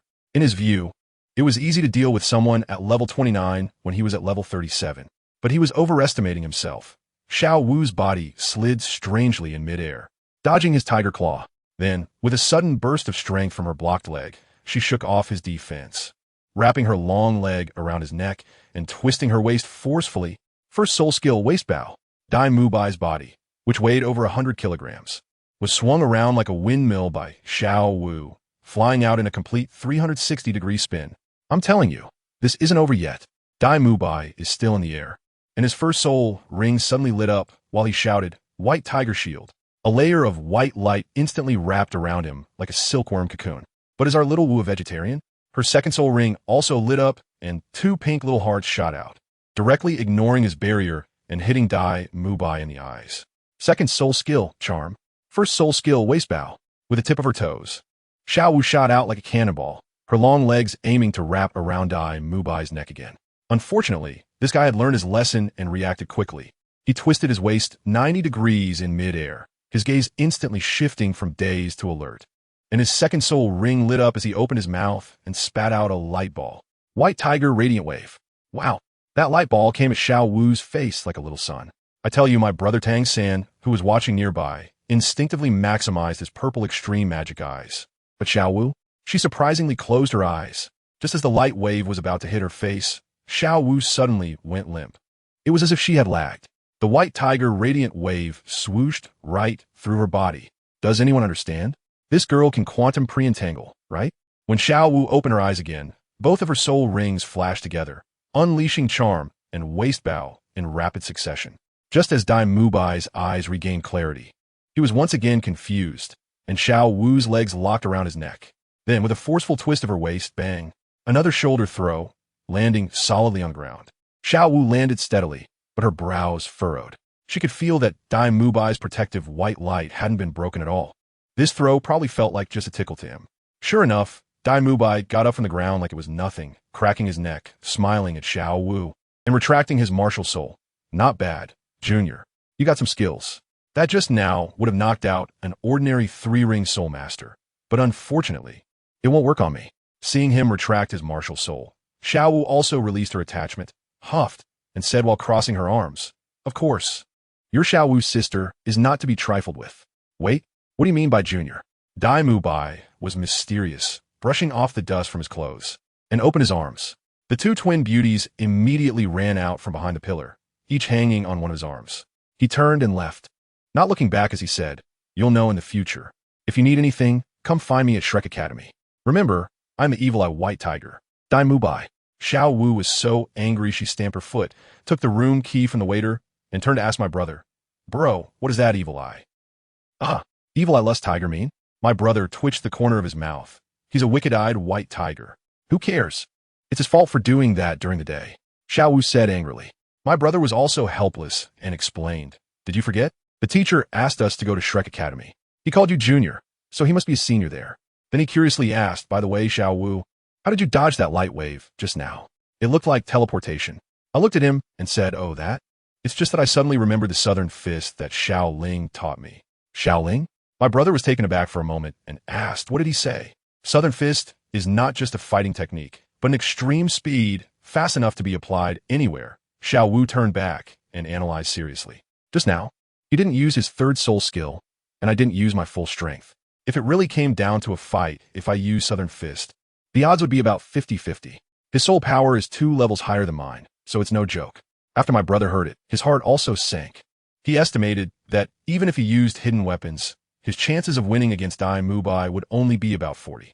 Xiao Wu pushed open the door, and then both of us were stunned. I stood dumbfounded at the door. This was not a hotel, but which CEO romance novel had come to life?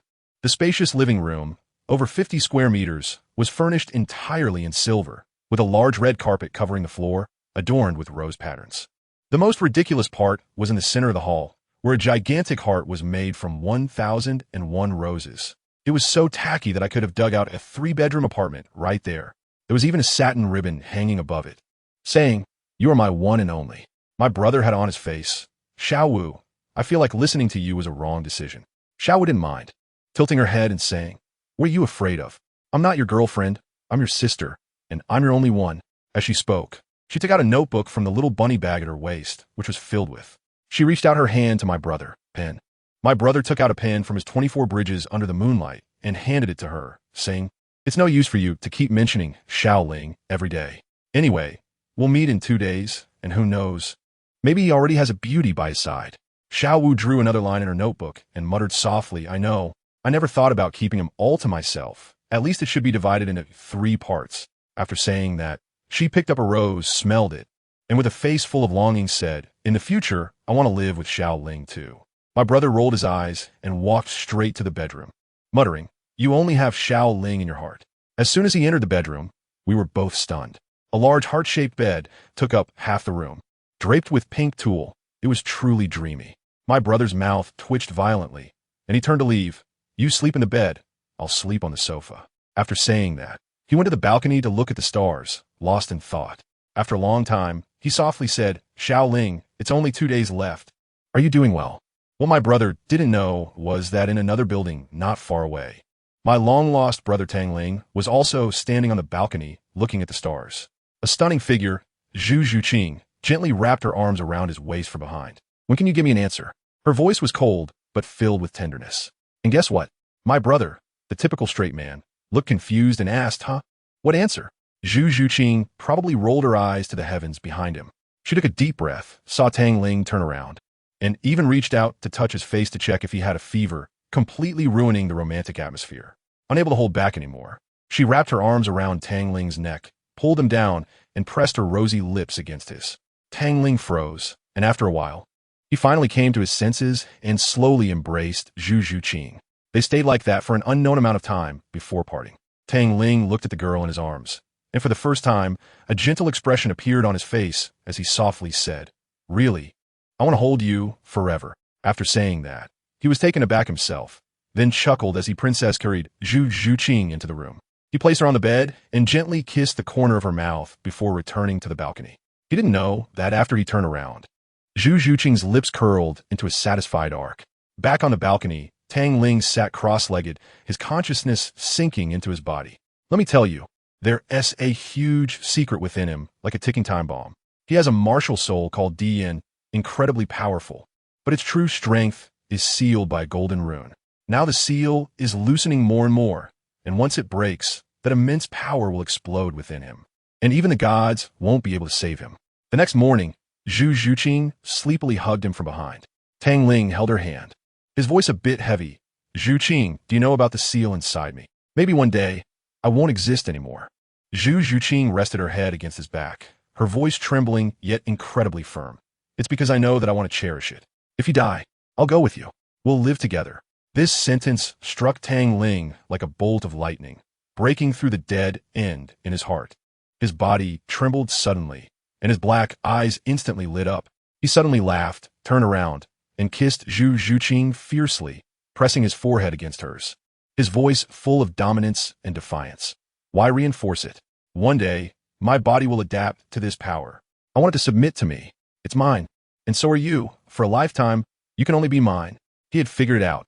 It's better to open up than to block. Why be afraid of that power? I'll just get stronger, strong enough to use that power like a power bank. Then I'll accompany you. Zhu Zhuqing whispered softly in his embrace. 2 days later, at the entrance of Shrek Academy. This place, called an academy, looked more like a broken village, with a wooden door hanging a sign that clumsily wrote Shrek Academy, ugly yet full of character. Tangling and Zhu Zhuqing stood at the end of the line and immediately spotted my brother and Xiao Wu in front of them. Just as they steadied themselves, they heard a parent at the registration desk roar, "My son's first spirit ring is 100 years old. Why isn't he qualified?"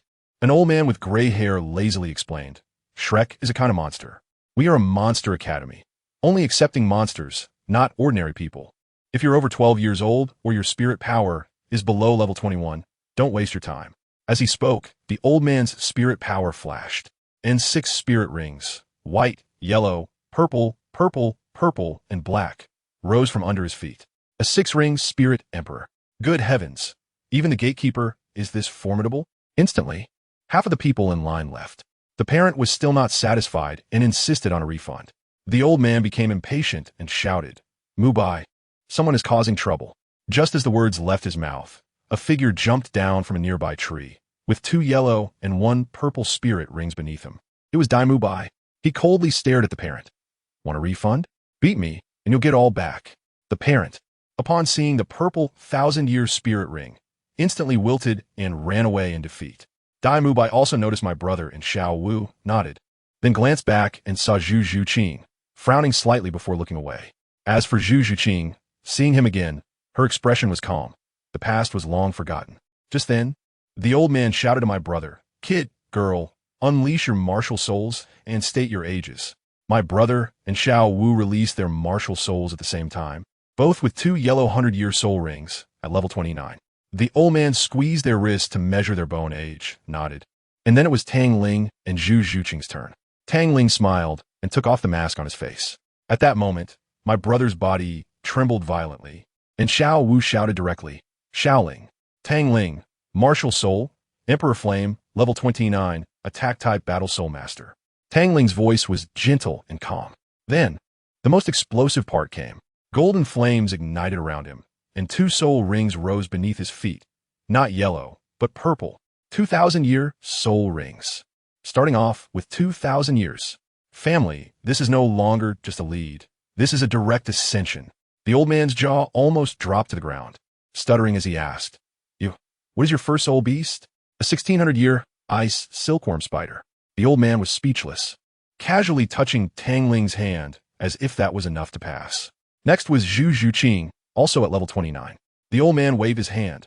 "All right, Mubai, take these 5 in, directly to the 4th round of the assessment."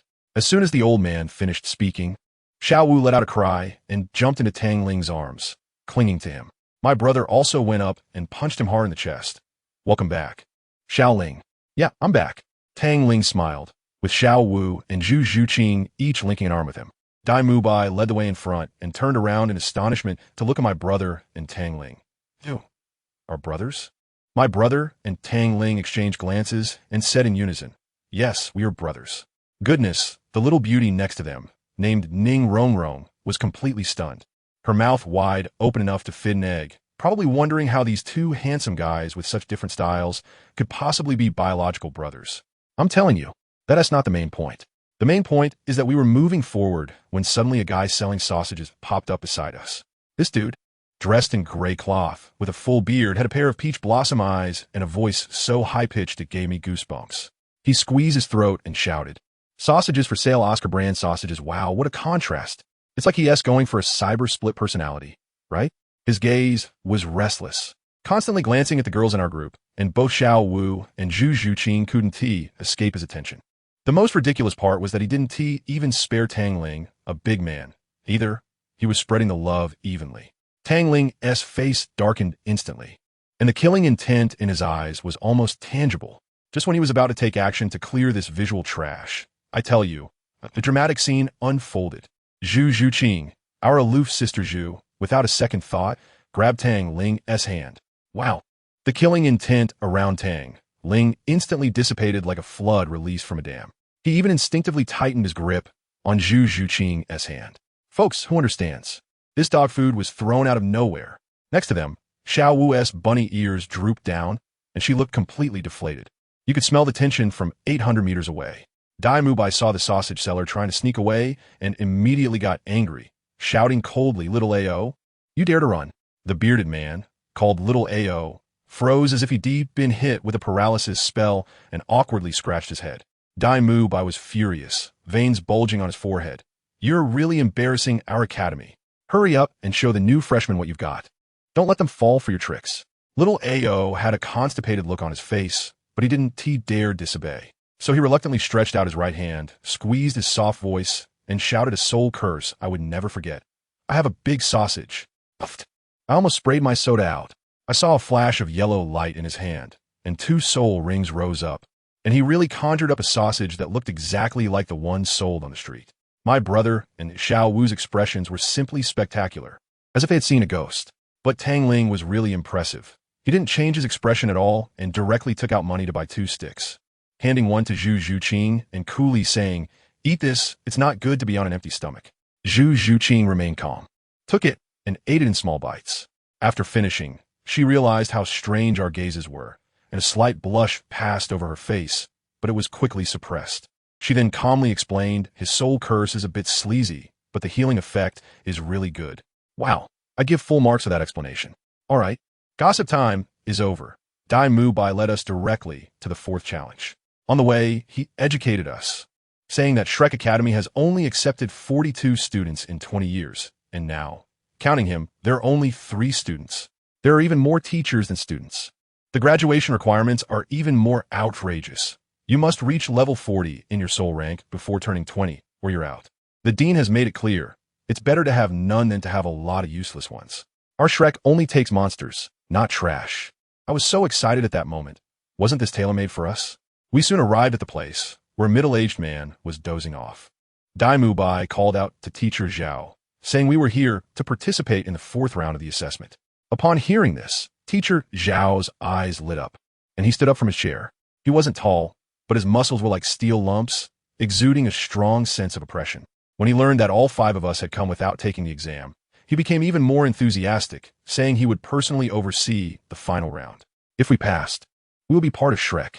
Dai Mu Bai turned pale and quickly briefed us, saying this was the vice president, Zhao Wujia, a level 76 battle spirit saint. His nickname was the Unmoved King. His martial spirit was the Great Strength Diamond Bear. Today's exam content was for the 5 of us to withstand his attacks for the duration of an incense stick. At that moment, I had only one thought. This is not an exam. This is purely bullying the weak. Teacher Zhao didn't waste any time. Casually lit a stick of incense and stuck it into the ground, and the timer started. The 5 of us quickly huddled together and introduced ourselves. My brother Tang San, 29th level control system. Xiao Wu, 29th level assault system. Zhu Zhuqing, 29th level agility system. Tang Ling, also 29th level assault system. And that little rich girl, Ning Rongrong, 26th level support system. Ning Rongrong reacted the fastest. Before Zhao Wujia could make a move, her 7-treasure glaze tile instantly lit up and colorful light flashed, casting buffs on all of us, instantly boosting our strength and speed. That old man Zhao Wujia is quite cunning.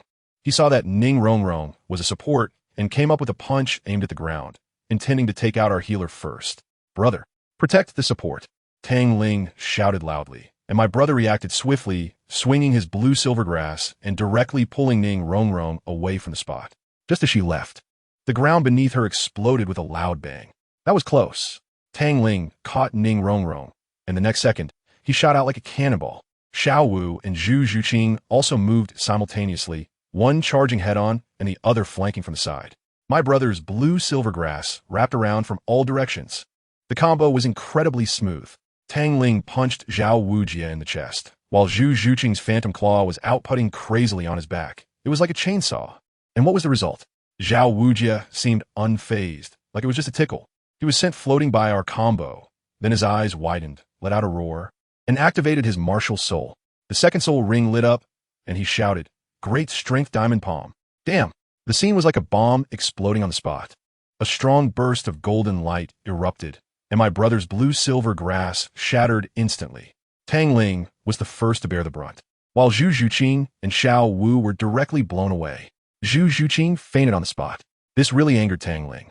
He gritted his teeth through the pain, caught Zhu Zhuqing, and looked at her pale face. His gaze instantly transformed from an iceberg into a live volcano. He handed Zhu Zhuqing to my brother, slowly stood up, and 2 purple 1,000-year soul rings rose around him, with a golden flame mark appearing on his forehead, his eyes turning golden. His aura was 8 meters tall. Zhao Wuji saw this and laughed, thinking he was getting fired up again, and slapped again. Tang Ling's footwork was ghost-like, dodging the attack, and the flames on him instantly changed from golden to white. First soul skill, Eternal Sin Ice Prison. The temperature of the entire area dropped sharply, and countless ice spikes instantly formed on the ground. My brother immediately followed up, and the blue-silver grass once again bound Zhao Wujia. Tang Ling's ice spike pierced through the blue-silver grass and stabbed into Zhao Wujia's body, but it was useless. Zhao Wujia shook his body, and the ice spike vines shattered completely. Still not satisfied, his third spirit ring lit up, enhancing gravity. We all felt as if a mountain was pressing down on us, and our speed drastically decreased. Just as he was about to catch up, my brother sneered and activated his backup plan. It turned out that when he first bound Zhao Wujia, he had planted a parasitic seed on him. Second soul skill, Ghost Vine Parasitism. Black and blue vines grew directly from Zhao Wujia, binding him tightly again. Tang Ling seized this rare opportunity and unleashed his ultimate move. The mark on his forehead transformed into a blue flame lotus, and the flames on his body turned blue, with countless burning thorns covering the vines. Directly burning Zhao Wujia's main body, he flung Tang San out of the battle circle, his left eye emitting white cold air, and his right eye burning with blue flames. He roared with a hoarse voice, soul skill fusion, ice and fire explosion. Boom! A loud explosion shook the entire arena. When the smoke cleared, although Zhao Wujia still hadn't broken through, he was in a sorry state, his clothes torn. The key point was that the incense stick had burned out. Zhao Wujia looked at Tang Ling, who had collapsed on the ground, unconscious, and sighed helplessly. I didn't expect to fall at the hands of this kid in the end. He glanced at Dai Mubai, who was trying to stifle his laughter, and said grumpily, Xiao Bai, what are you laughing at? Come find me for combat class tomorrow. It was hilarious, pure workplace bullying. Zhao Wujia announced that we all passed, and then slipped away. My brother directly picked up Tang Ling in a princess carry, and on the way, he couldn't help but pinch his face like when they were kids. That night, when we arrived at the girls' dormitory, it was truly exciting. Xiao Wu lay on the bed, teasing Zhu Zhuqing. Zhu Qing, seeing Tang Ling hurt, do you feel sorry for him? Zhu Zhuqing turned on her side and coldly replied, are you saying you don't have feelings for him? Ning Rongrong, pretending to read a book nearby, had her ears perked up like antennas, and her family. She was holding the book upside down. Guess what I heard? Zhu Zhuqing directly went all out. She turned around, her eyes fixed on Xiao Wu, and said, Sis, stop pretending. Your little thoughts might trick that blockhead Tang Ling, but you think you can fool me? Let me tell you, that aura, 2 meters 8. She even added a finishing blow, saying if you don't break this layer of glass, he might treat you as a sister for life. In the end, she delivered a killer line. Anyway, I don't mind being the one to fill his heart. After saying that, she closed her eyes and fell asleep immediately, leaving Xiao Wu and Ning Rongrong pondering life. With Xiao Wu mumbling something about how Tang Ling's heart would be divided into 3 parts and would turn cold, but I didn't really understand. When I woke up, it was the next day. My big brother Tang Ling woke up, and in the room, there was just a cup of water and a sausage, quite simple. He quickly finished them, changed into black clothes, and went out. Passing by the place where the assessment took place yesterday, he saw Zhu Zhuqing standing on a tree, looking like a heroine. Without a word, he went up and hugged her from behind. Let me tell you, the atmosphere was instantly filled. Tang Ling was still apologizing, saying he was sorry for making her hurt again. Zhu Zhuqing immediately turned the tables and asked, what is our relationship? Tang Ling honestly answered, boyfriend and girlfriend. Then what should you not say? Sorry. All right. Then you need to compensate me. I want you to cook for me for a lifetime. Sure. No. There's one more thing. Who? Zhu Zhuqing smiled mysteriously and pulled him to find the kitchen, shouting that she wanted to eat fish today. As a result, both of them, being directionally challenged and unfamiliar with Shrek Academy, couldn't find the kitchen, but instead bumped into a young couple in the village who were arguing. One was a village girl looking about 14 or 15, named Suehua, and the other was a chubby red-haired boy, about the same age as my brother Tang Ling. Suehua said with a fearful expression, Ma Hongjun, don't look for me anymore. I want to be with you. The chubby boy replied in a strange tone, So, Haven T, I treated you well? Why do I want to break up? I tell you, his next sentence nearly fried my CPU. He said, breaking up is fine, but if you come back to me again, I'll break up with you. At that moment, I was like an old man on the subway, looking at his phone. JPG, what kind of average guy is this? He said that and was about to grab a girl. Just then, Tang San and Xiao Wu also came over to find food, and the 4 of us gathered together to watch the drama unfold. Tang Ling, with his bad temper, couldn't hold back. He moved his finger, and an ice spike shot out, nearly freezing the chubby guy's hand. The chubby guy was pretty bold, directly using his martial spirit. Wow, a fat phoenix. Xiao Wu was laughing her head off, saying, where did this walking chicken come from? The chubby guy got angry and spat fire. And what happened? Tang Ling was even fiercer. His forehead mark changed, and he was covered in white flames. Not hot, but cold. He quickly created an ice wall to block it. And with another move, Bone Spirit, he froze the chubby guy's fire into ice shards, then tied him up tightly with ice vines. The whole thing took less than a minute, pure crushing. The chubby guy lost, looking all unconvinced. That Suehua even came out to plead for him, saying that Hong Jun was actually a good person, just that we weren't a good match. This left us all confused. After the fight, everyone was relieved, and Tang Ling found out that the chubby guy's name was Ma Hong Jun, and he was level 29. We introduced ourselves. Tang San, Xiao Wu, Zhu Zhuqing, wow, all level 29. Just then, Dai Mubai arrived and clarified the situation. It turned out that the chubby guy's martial spirit was called Evil Fire Phoenix, which had side effects. In short, it meant there was a surge of evil fire in his body that would act up unpredictably, and he needed to find a girl. You know what I mean? To suppress it. Otherwise, the evil fire would affect his cultivation. Suehua couldn't stand this, which was why she wanted to break up. And then, the most explosive part came. The chubby guy's eyes rolled, and he fixated on Tang Ling. He said, "Hey, your eyes can suppress my fire. I've discovered an important piece of information." He licked his lips and leered, saying, "I have a bold idea." "No way." 3 loud shouts erupted simultaneously. Xiao Wu, Zhu Zhuqing, and Tang San shouted in unison, a thunderous rejection. Xiao Wu directly threatened, "If you dare to sneak into Xiao Ling's dorm, I'll let you taste the 8th section fall." Zhu Zhuqing's gaze was like a knife. "Do you want to become an ice sculpture?" Tang San was even more ruthless. "I don't have any attacking methods, but I can control you and release some poison." It was hilarious. Tang Ling's personal guard team was activated. Ma Hongjun was dumbfounded, pouting, saying, "I just wanted to live with Xiao Ling, not doing anything messy." The 3 shouted back, "That's exactly why we said it." In the end, this matter was temporarily set aside. Tang Ling said maybe he could separate a wisp of fire seed from his bone spirit's cold fire into the chubby guy's body. But it was risky, so he let the chubby guy think about it. Then a large group of us headed to the cafeteria for a meal. Ning Rongrong was already there. The chubby guy saw the beauty, and his eyes lit up again. Dai Mubai quickly pulled him aside, warning him, "That's the little princess of the 7 Treasure Glazed Tile School. If you want to be exterminated, go ahead and try to mess with her." The chubby guy immediately wilted. Dai Mubai started giving everyone nicknames, saying for now on call him Boss Dai, call Tang San Little San. And since Tang Ling was the youngest, call him Little Ling Ning Rongrong was also very straightforward, saying, "You could just call me Rongrong. My family and friends all call me that." Zhu Zhuqing was even cooler, chewing on bread, and Tang Ling naturally handed her a cup of water. She took a couple of sips and simply said, "Zhuqing." Seeing that we were all familiar with each other, Dai Mubai cleared his throat and began to explain the rules here. "I tell you, these rules are simply abstract." He said that in the academy, anything goes. Fighting? Encouraged. Gambling? Encouraged. Just one rule, no messing around with relationships. Then he revealed the focus of today's lesson. Guess what was? It was about collecting money. 100 gold coins per person. Who understands? It starts with a cut. Xiao Wu couldn't hold back and directly asked, "Wait, Boss Dai, didn't you say yesterday that the academy is poor as can be? But I see the teachers are all big shots, level 60 or 70. Just the subsidies from a spirit hall must be astronomical, right? Taking care of us is like watering a plant." Let me tell you, Xiao Wu calculates the accounts very clearly. According to her idea, a soul respect gets 100 gold coins a month, a soul sect gets 1,000, and a soul king gets 10,000. At the level of Master Zhao Wujia, a soul sage, wouldn't that be at least 1 million gold coins a month?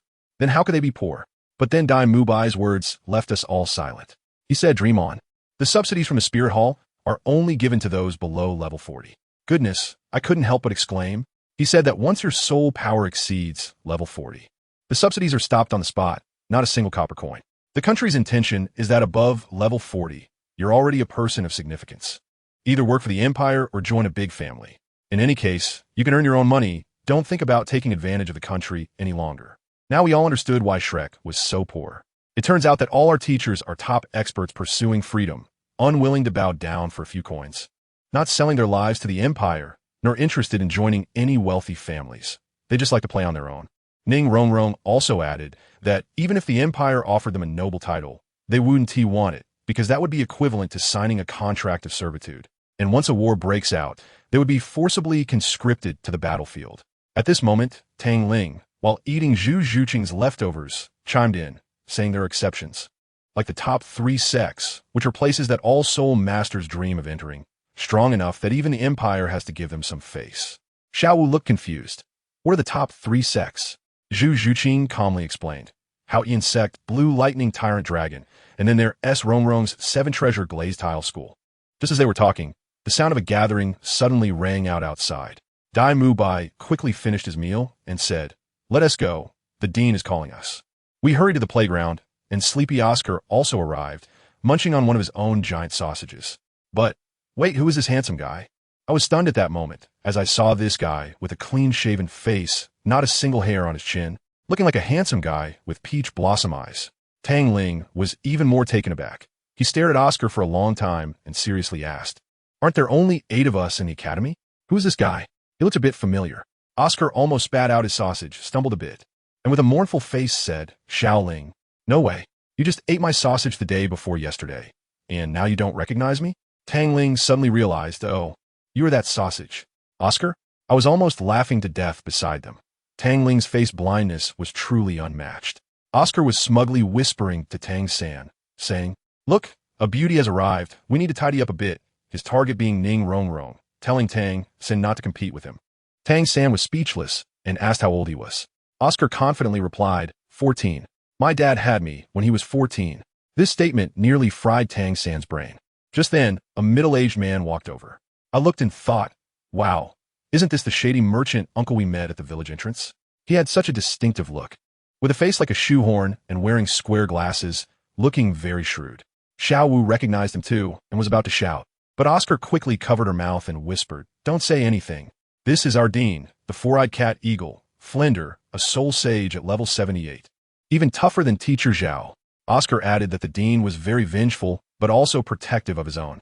No sooner had he finished speaking than Flender's gaze drifted over, and Oscar's face turned pale, saying, "It's over, he definitely heard that." Flender approached us, his voice hoarse yet magnetic. "This year is good. We have 5 little monsters. I am Dean Flender. Welcome. Now, each of you needs to pay 100 gold coins." Then he shifted the topic. "Oscar, Ning Rongrong, you two are exceptions. If you don't come back for lunch today, don't expect to eat." Oscar's face immediately fell, and he unwillingly went off with Ning Rongrong. Flender then told us to rest well and get in the best shape because the lessons tonight would be very dangerous. Before we knew it, it was evening, and we all gathered on the playground. Flender's gaze was as sharp as a knife, staring at Oscar and Ning Rongrong. "Have you run 20 laps?" Oscar's eyes darted, but he steeled himself to say, "Report to the dean, we have finished running." Flender smiled, and that smile sent chills down my spine. He suddenly turned to Tang Ling. "Tang Ling, who did you see in Soto City today?" Tang Ling expressionlessly replied, "I saw Ning Rongrong." "What was she doing?" "Eating." Those 3 words directly sentenced Ning Rongrong and Oscar to death. Flender's face instantly turned cold. He told us that because Ning Rongrong sneaked out, all the teachers had gone out to look for her and protect her, wasting a whole day. He pointed at Ning Rongrong and said word by word, "Leaving school without permission, breaking the rules, and making senior students lie for you. Any one of these is a death sentence on the battlefield." The gentle smile on Ning Rongrong's face vanished instantly, replaced by disdain. "What a pity this isn't a battlefield." Wow, her princess syndrome flared up right there. Flender was so angry he laughed. "Correct, this isn't a battlefield, but this is my Shrek. I make the rules. Now I give you 2 options. 1, get lost. 2, prove to me that you deserve to stay here." Ning Rongrong completely dropped the act, coldly laughing. "Who do you think you are? Just a soul sage. Dare to control me? Do you believe our 7-treasure, glazed tile school can make you regret it?" I was shocked at the speed of her change. It was simply at the level of a master of Sichuan opera. Flender couldn't be bothered to deal with her and directly told Dai Mubai, "Go, help Miss Ning pack her things and send her off. If she resists, just use force." This made Ning Rongrong anxious, and she shouted, "Flender, you dare?" Flender's gaze was filled with disdain. "Your father doesn't care about you. I certainly won't. In my eyes, everyone here is better than you." He pointed at each of us. Dai Mubai, 15 years old, level 37. Tang Ling, Tang San, Xiao Wu, Zhu Zhuqing, all level 29. And the youngest, Tang Ling, is only 11. What do you have to be proud of? In my Shrek, you, Ning Rongrong, are the weakest one. Ning Rongrong's face turned pale from the criticism, yet she was still unconvinced and pointed at Oscar, saying, "What about him? A food system soul master. Can he be stronger than me?" Flender laughed proudly. "Have you ever seen a food system soul master with innate, full soul power? Innate, full soul power." Ning Rongrong was completely stunned. Her last shred of pride was shattered by that one sentence. Tang Ling added another blow, analyzing in his emotionless tone. "According to the records and his support abilities, his future achievements will definitely not be lower than those of the 7 treasure, glazed tile school. At this point, Ning Rongrong's last bit of confidence was gone, and she turned around in despair and left. Daimu Bai still foolishly asked, "Principal, should we still help her pack her things?" Flender hit him on the head with annoyance. "Are you stupid? She's just a spoiled child. Oscar, don't run away. Go comfort her."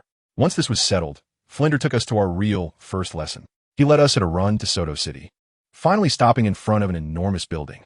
The place was brightly lit, resembling a giant beast, with 3 large characters written on it: the Great Spirit Arena. Daimu Bai told us that our first lesson, which was also our graduation exam, took place here, to fight for spirit souls. We would keep fighting until we obtained the Silver Spirit Soul Badge to graduate. Tang Ling then started his encyclopedia time, explaining the point rules and consecutive when rewards clearly. In simple terms, it was a ranking match in the world of Soul Masters. We registered inside, and each person contributed 10 gold coins. Tang Ling and Zhu Zhuqing formed a Qingling duo, but Xiao Wu was not having it. She insisted on teaming up with Tang Ling to create a Wu Ling duo, just because Tang Ling was the youngest and had to have his name at the end. Soon, Xiao Wu was the first to compete. Her opponent was a muscular giant 2 meters tall, who came in roaring and pounding his chest like a gorilla. Ma Hongjun was a bit worried and asked Tang Ling, "Can Xiao Wu handle it?" "That SA power type Soul Master." Tang Ling exchanged a smile with Tang San and said, "Do you believe that Xiao Wu can take him out in one move, without using any soul skills?" Of course. The fatty didn't believe it. What happened next? On the battle arena, Xiao Wu moved like a flash of lightning, and before the big guy could react, she delivered a light, flying kick, her toes gently tapping his chin. With the help of the purple extreme demon eye, we could see that in that moment, her leg had stacked at least 16 attacks. Then, that 2-meter-tall giant was kicked off the stage like a cannonball, knocked out cold. The whole place fell silent. I heard Tang Ling beside me gasp, muttering, "My God, 16 layer 8 section throw. Xiao Wu really underestimated him. That guy won't be getting out of bed for at least 10 days to half a month." Xiao Wu on stage playfully stuck her tongue out at us, and then turned to the stunned host, saying, "Uncle, can you announce the result now?" The host's glasses were askew, and after coughing for a while, he stammered, "Xiao Wu wins." Let me tell you, Xiao Wu didn't even use her soul skill in this match. It was a pure dimensional crush, and the audience went wild, instantly heating up the atmosphere. And guess what? In the next match, it was Tang Ling against Zhu Zhuqing. I was dumbfounded. Was this a couple's internal battle? We were all eagerly watching the show, wanting to see how Tang Ling, the henpecked husband, would handle it. Tang Ling's face instantly fell, looking as if he wanted to forfeit on the spot. Who understands the pain of being under a strict wife? But just as he opened his mouth, Zhu Zhuqing's cool voice floated over. "Xiao Ling, let's have a match. You don't even have to go all out." She crossed her arms and looked at him, her eyes filled with tenderness. But her words were powerful. "I like being protected by you, but I don't want to be a princess. I have my own pride. Let me see just how far apart we really are." Wow. Once those words came out, Tang Ling transformed entirely. He looked at Zhu Zhuqing, smiled, and simply said, "All right." Then he turned and stepped onto the stage. Once they were on stage, their aura fully opened, and their martial spirits manifested. Zhu Zhuqing's cat ears perked up, and her cat claws emerged, 2 bright yellow soul rings shining dazzlingly. Tang Ling was even more exaggerated, with golden flames erupting from his body, a flame mark on his forehead, and his eyes turning light golden. He had 2 soul rings, both purple. They both knew that on the stage they were opponents. But off the stage they were a couple, and this wouldn't affect their relationship. Tang Ling's gaze hardened as he said, "Zhuqing, be careful." Just as his words fell, his first soul ring lit up. The flames on him instantly changed from gold to white, and the temperature of the entire battle arena plummeted, frost forming on the ground. First soul skill, Ice Spike Assault. He clenched his hand, and without warning, ice spikes with white flames shot up from the ground, crazily stabbing toward Zhu Zhuqing. Zhu Zhuqing was fierce too. Her first soul ring lit up, and she became like a black lightning bolt, weaving through the dense ice spikes. I tell you, each time was a near miss, making my heart race. She suddenly leaped, using a newly emerged ice spike to propel herself forward like a cannonball, her claws leaving after images. Just then, Tang Ling raised his hand, and his first soul ring lit up again. First soul skill, Eternal Sin Ice Prison. I was stunned by the scene. The entire stage was suddenly filled with ice spikes. It was like cell division. 1 spike became 2, 2 became 4, and in less than 3 seconds, the entire battle arena turned into a hell of ice spikes. The only empty space was where the two of them stood. This wasn't a fight. It was practically performance art, an entire ice sculpture exhibition. The audience below was dumbfounded, and Dalu probably couldn't even find his jaw on the ground. The host was so scared that his voice trembled as he held the microphone and asked, is the battle still going on? How could it continue? Xunji was trapped in a thicket of ice spikes. Any movement would turn her into a hedgehog. And Tang Ling also didn't make a move. The two just stared at each other across the ice spikes. Xunji was stubborn and shouted, "Continue." Fine. She summoned white flame armor that perfectly outlined her explosive figure. Tang Ling curiously asked, "When could you use bone spirit fire to condense armor?"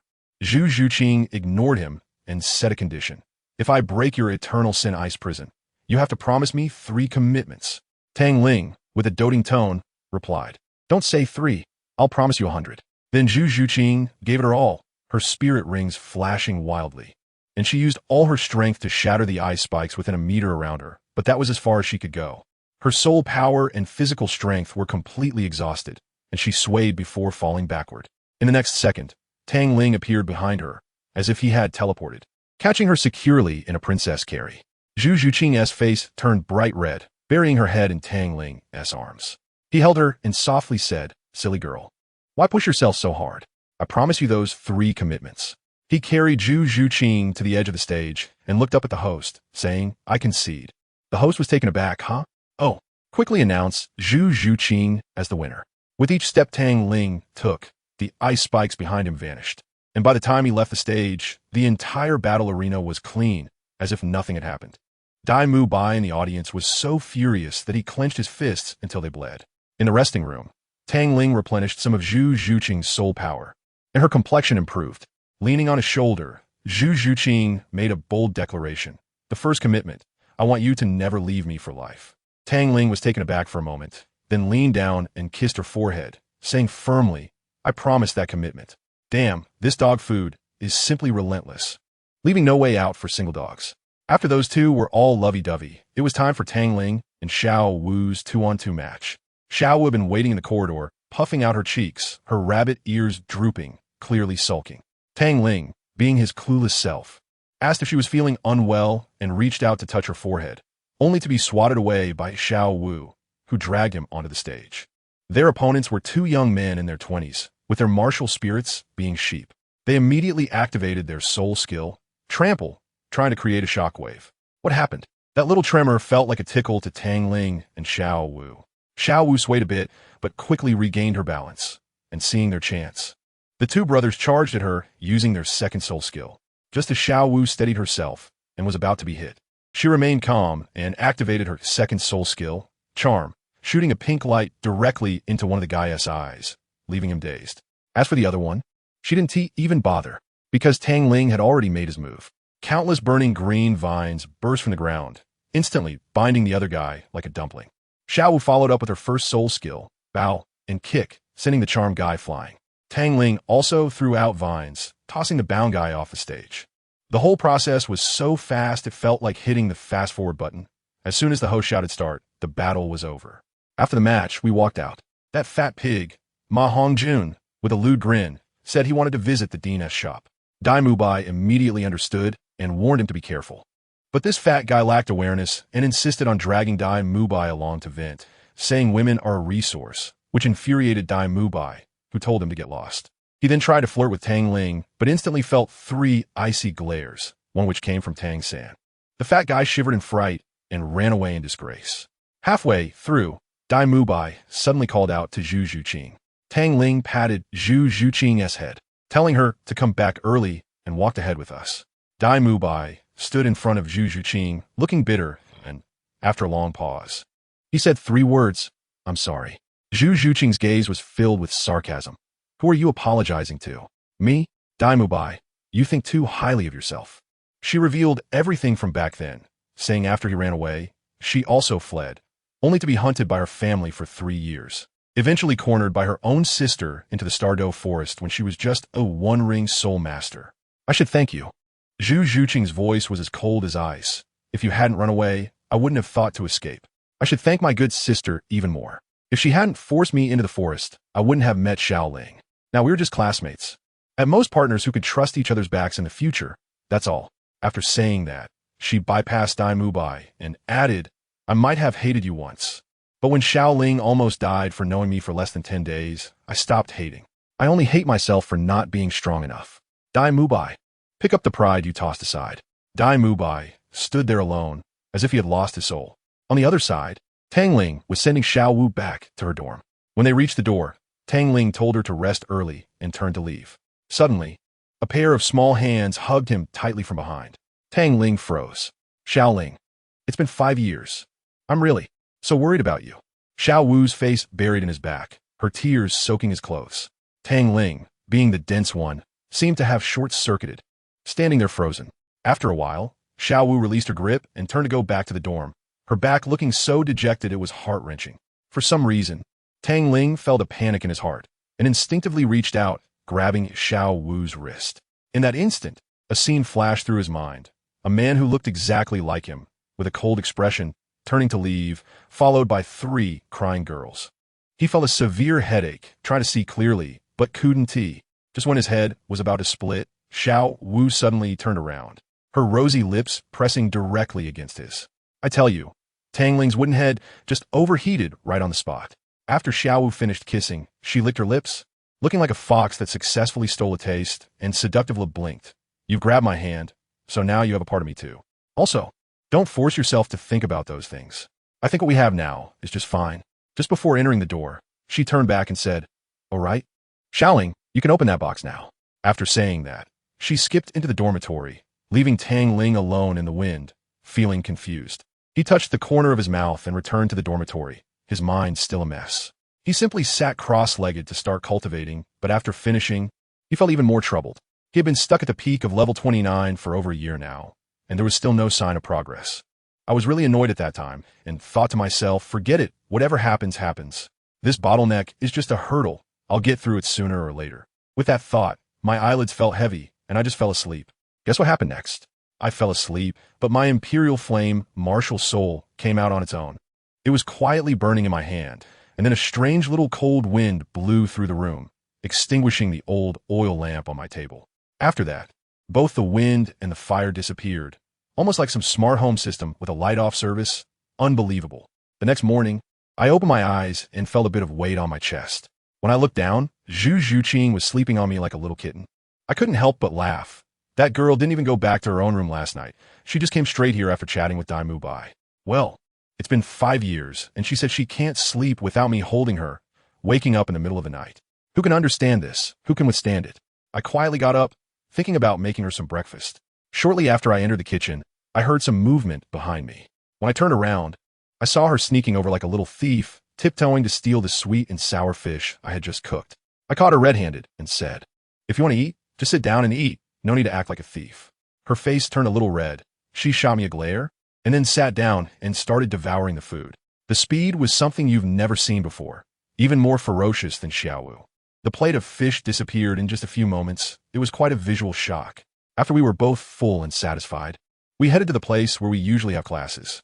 I stretched a bit and raised an eyebrow at Zhu Zhuqing. Haven't practiced for 2 days. Want to practice a bit? Her eyes lit up, and without saying a word, she immediately got into position, just as we had just struck a pose. Tang San and the others strolled over after finishing their breakfast. Oscar poked my brother's arm and, looking confused, asked, San, what are those two doing? Dancing? My brother Tang San leaned against the tree with his arms crossed, explaining in a particularly cool manner. They are sparring a martial art called Southern Fist. Well, as soon as he said that, Dai Mubai and the others all frowned, wondering what it was.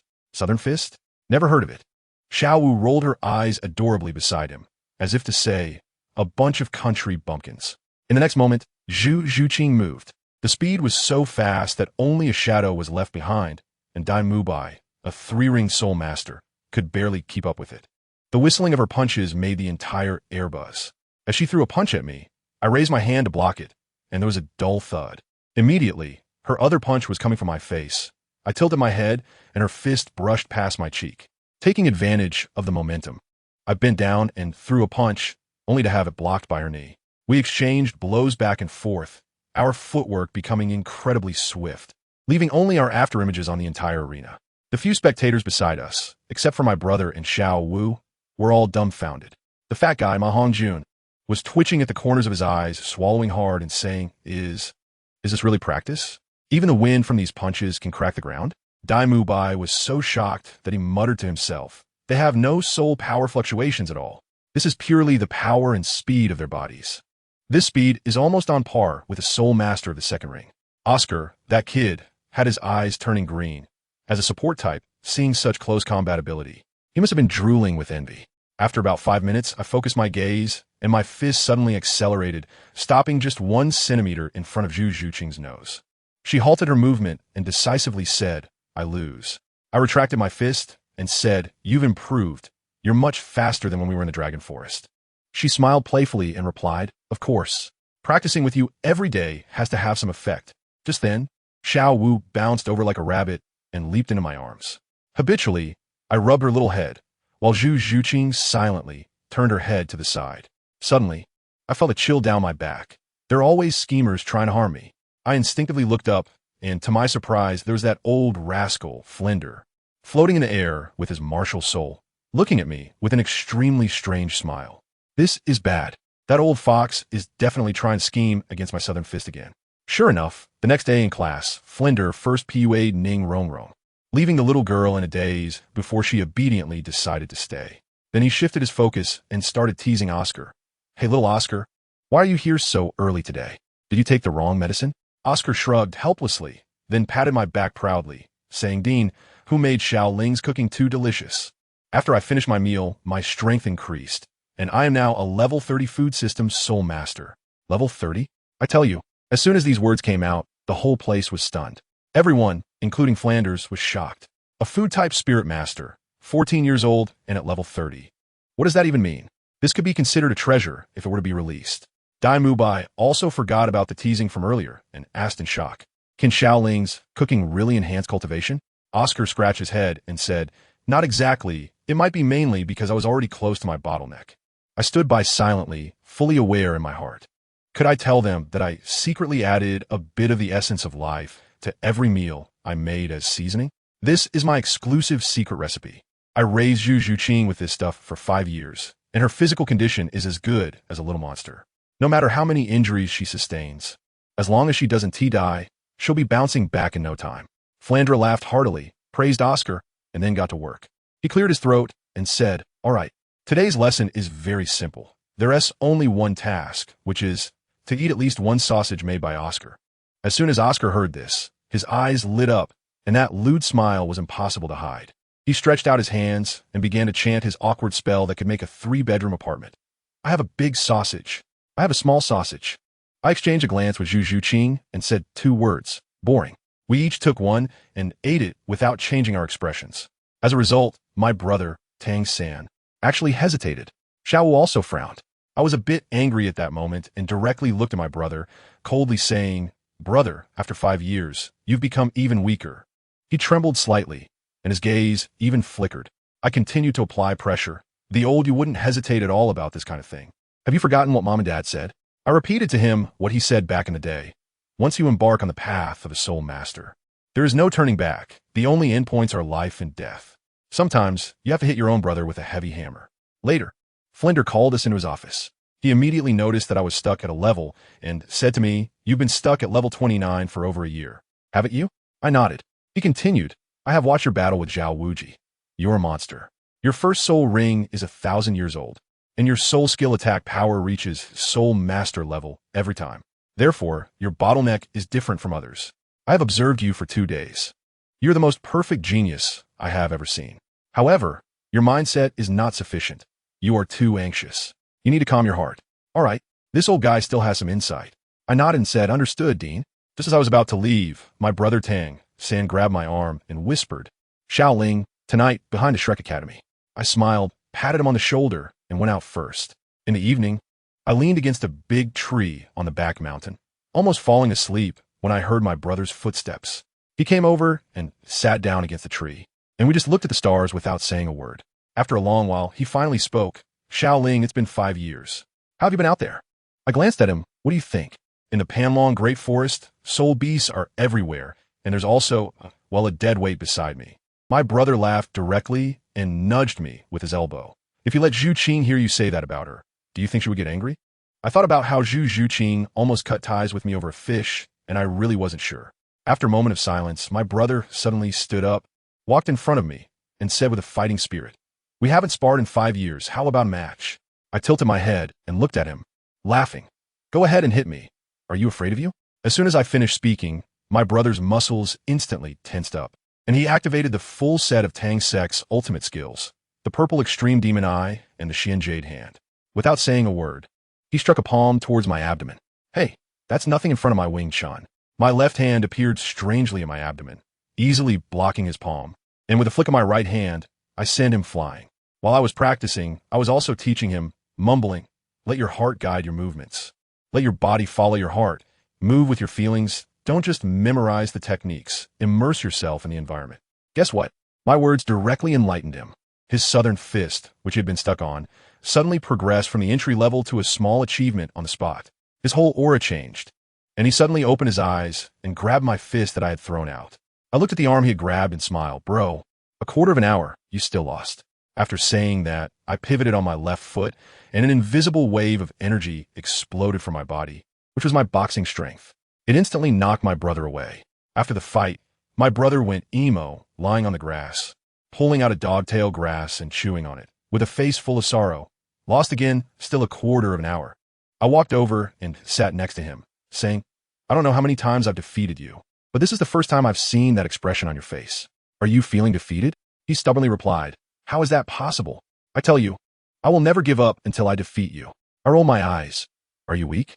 If you pull out your hidden weapons, even Xiao would kneel." After chatting like this, the atmosphere lightened up. It's been 5 years, and there are some things brothers don't need to say, but we all understand. He has always been worried about me, and seeing me become stronger now makes him happier than anyone else. In the end, we bumped fists as brothers, and that feeling was just right. I said, "Bro, you have to promise me that if I need help in the future, I can count on you." He agreed. After chatting, I returned to the dormitory, and when I pushed the door open, I was stunned. Lying on the bed were 2 girls, Xiaowu and Zhu Qing, already in a pose of embracing me, just waiting for me. What else can I say? I took off my outer clothes and sat on the edge of the bed, ready to cultivate. Just as I sat down, little Dance hugged me from behind like an octopus, blowing in my ear. "Why are you still cultivating? Aren't you going to sleep?" I sighed helplessly and casually touched her pair of pink rabbit ears, which felt really nice. Her face flushed instantly, and she pretended to be angry, puffing out her cheeks and saying, "Don't touch my head, or I won't grow tall in the future." But the next second, she became anxious and grabbed my hand to place it on her head, saying, "Ah, no, you should keep touching it." Zhu Qing, who was watching the scene, couldn't help but laugh out loud. I shot her a glare and pinched her nose, saying, "What are you laughing at? You two little girls, why aren't you going back to sleep? Aren't you afraid the dean will punish you?" However, Xiaowu silenced me with one sentence. She boldly patted her chest and said, "Oh, what are we afraid of? Don't forget that the dean is a soul sage. How could he possibly miss us coming to your dorm?" Zhu Qing nodded in agreement, confidently stating, "Yeah, the dean didn't say anything, so that means he tacitly agreed." I was completely baffled at that moment, wondering if this logic could really come from a carbon-based life form. I said, "How could?" Before I could finish, Xiaowu interrupted me with her hands on her hips. "How could what? Hurry up and go to sleep. No training today, got it?" Zhu Qing was smiling, lying down on my other side, and even patted the spot next to her, making her intentions very clear. What could I say? I couldn't say anything. I could only accept my fate. Goodness, far away in his office, Dean Flanders sneezed for no reason. Looking at the document he had just written that now had a line drawn through it, probably cursing under his breath, mumbling, "Who is it who's talking about me?" The next morning, as soon as I opened my eyes, good grief, there was Xiao Wu on my left and Zhu Qing on my right. Their sleeping positions were quite bold. I felt like a hostage, struggling with all my might to break free from their octopus-like embrace. I covered them with blankets and went to make breakfast. Let me tell you, Shrek Academy is quite something. It doesn't focus on those theoretical courses, but all on practical training. No wonder we are all making rapid progress, as if we were sitting on rockets. Oscar has already reached level 30, and Zhu Qing is also on the brink of level 30, just one step away. By the time we finished breakfast and gathered on the playground, teacher Zhao Waoji was already waiting. I tell you, when Tang San and I saw his bruised face, we fell silent instantly. That familiar fluctuation of soul power. It was my dad, Tang Hao had come. I clenched my fists. An indescribable feeling surged up, and Zhu Zhuqing quickly pulled my hand to help me calm down. Zhao Waoji probably noticed that something was off with our emotions, cleared his throat awkwardly, and shouted, "Listen up, you little rascals. Next, I'm going to tell you the rules." Xiao Wu behind me and whispered, "Why not call him Little Bear Blind?" Zhao Waoji's ears were as sharp as a radar, and he glared.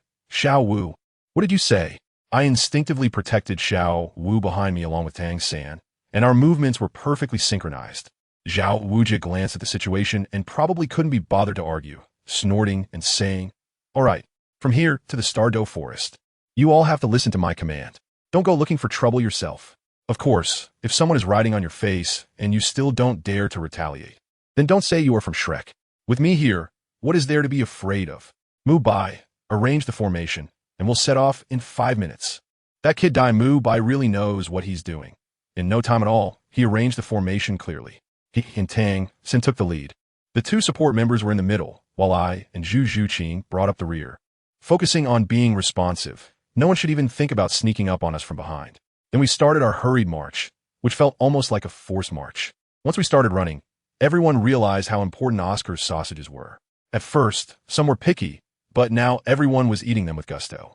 As we kept running, Oscar's auxiliary soul power was consumed too quickly, and he ended up lying on my back. This time, Princess Ning Rongrong was quite calm. She didn't refuse Zhu Zhuqing's help and didn't throw a tantrum. With Oscar on my back, his nose was quite sensitive. He sniffed and said, "Shaoling, did you spray perfume? Why you smell so good?" I stumbled and almost threw him off balance, while Zhu Zhuqing beside me blushed instantly and even smirked a little. Of course, after sleeping in the same bed with you two last night, it must have been nice. As it was getting dark, Zhao Wujia led us into a small town to rest. He pointed to a hotel and said, "We'll stay here tonight. The expenses are on your own. The academy won't reimburse." Well, what a stingy move, very Shrek-like. Zhao Wujia booked a single room for himself and went upstairs, while Dai Mu Bai and the others also prepared to have their own rooms. Xiao Wu looked like she was in pain. I found it amusing and directly took out 80 gold soul coins, telling the waiter, "Please book 8 rooms." The waiter was stunned. Probably the first time he heard a soul master say thank you to him. When we went downstairs for dinner, that fat guy Ma Hongjun casually put his arm around my neck and said, "Why thank them? It's so degrading." I glanced at him and said lightly, "We are all human beings. There is no high or low in professions. Respect is mutual." With that one sentence, I left them all speechless. The 8 of us found a table to sit down, and Ma Hongjun, that fat guy, saw that I was treating and immediately threw the menu aside, shouting at the waiter, "Bring me all the dishes you have here." I chuckled and said to the already confused waiter, "Do as he says." When the dishes were served, the table was filled, and the atmosphere was fantastic. Just then, a group of people entered through the door, also 8 in number. The leader was a middle-aged man, dressed in an eye-catching light blue robe, with a face that seemed to scream, "I am a soul master." His arrogance was off the charts. They all had the words Sanghui embroidered on their chests. Dai Mu Bai glanced at them and sneered, "Tisich, just at Sanghui Academy. What are they so arrogant about?" His voice was neither too loud nor too soft, just enough for the people opposite to hear. Oscar, ever the troublemaker, chuckled and whispered. The dean said, "Those who don't dare to cause trouble are mediocre." I was propping my head up, watching the show, when I felt a kid sneaking over, probably trying to trip me up. Without lifting my eyelids, I said coldly, like ice shards if you don't want your legs anymore. "I don't mind helping you chop them off." The kid froze instantly, looking down to see a pile of tiny ice spikes that had appeared by his feet. One more step forward, and the soles of his feet would be turned into a sieve. The middle-aged man leading them slammed his hand on the table, which shattered immediately, and shouted, "Get them. Teach them a good lesson. Fighting? I like it." Xiao Wu's eyes lit up, and she was the first to rush out. I squinted my eyes and said softly, "Be careful." Tang San, completely focused, didn't even lift his head, continued eating his dish, and quietly said, "It's over." Let me tell you, Xiao Wu wasn't fighting at all. It was purely a dimensionality reduction strike. She didn't even activate her martial soul, just relied on her soft skills and southern fist, weaving through the crowd. With a flick of her scorpion braid, she ensnared one person and kicked another into the air. Turning around, she threw out her fists, and 2 more fell to the ground. It was incredibly clean and swift. Oscar's jaw almost dropped in shock as he mournfully said to Dai Mu Bai, "Why didn't you warn me that Xiao Wu is this fierce?" Dai Mu Bai smirked and replied, "I offered to let you ride on my back, but you insisted on choosing Xiao Ling." The teacher on the opposite side shouted in exasperation, "Fool! Can't you use your martial soul? As soon as I heard this, I couldn't help but laugh. I stood up slowly, a wicked smile curling at the corners of my mouth, and looked at Tang San, saying, "Bro, do you think their martial souls can compare to us monsters?" The guys from Sanghui Academy were pushed to their limits, and one by one, they finally revealed their martial souls. Wow, they all had white and yellow rings, and some even had 10-year soul rings. Dai Mubai laughed at that moment, showing complete disdain. Brothers, let them open their eyes and see what a real monster looks like. White Tiger, possession. With a hum, 2 yellow and 1 purple soul rings suddenly rose from Dai Mubai's body. And that overwhelming aura of dominance made the 3 beast martial souls on the opposite side retreat in fear. The smile at the corner of my mouth grew more intense as I slowly closed my eyes. When I opened them again, my pupils had transformed into a brilliant golden color. A golden flame mark appeared on my forehead, and 2 deep, dark Millennium Soul rings rose from beneath my feet, instantly unleashing a powerful and domineering aura. I tell you, when Dai Mubai revealed those 2 yellow, 1 purple, and 1 bright soul rings, the expressions on the faces of the opponents turned green. Then I opened my 2 dark purple soul rings and wow, isn't this just a pure baby bust scenario? The opposing soul masters' legs went weak, their weapons were almost slipping from their hands, and their eyes were filled with fear. Stop it. The teacher from Sanghui Academy, named Yi Zhiqiu, finally couldn't sit still, stepping up to shield his students, glaring fiercely at us, then struggling to withstand our soul power pressure. He asked in a deep voice, "Which academy are you from?" Ma Hongjun sneered, "Shrek Academy. Have you heard of it?" Yi Zhiqiu looked confused and shook his head. Dai Mubai scoffed, "That's because you're ignorant." This really annoyed Yi Zhiqiu, and he couldn't save face anymore. He snorted coldly and directly activated his martial soul. Qian, possession. 1 white, 2 yellow, 2 purple, 5 soul rings. Wow, 5-ring Soul King.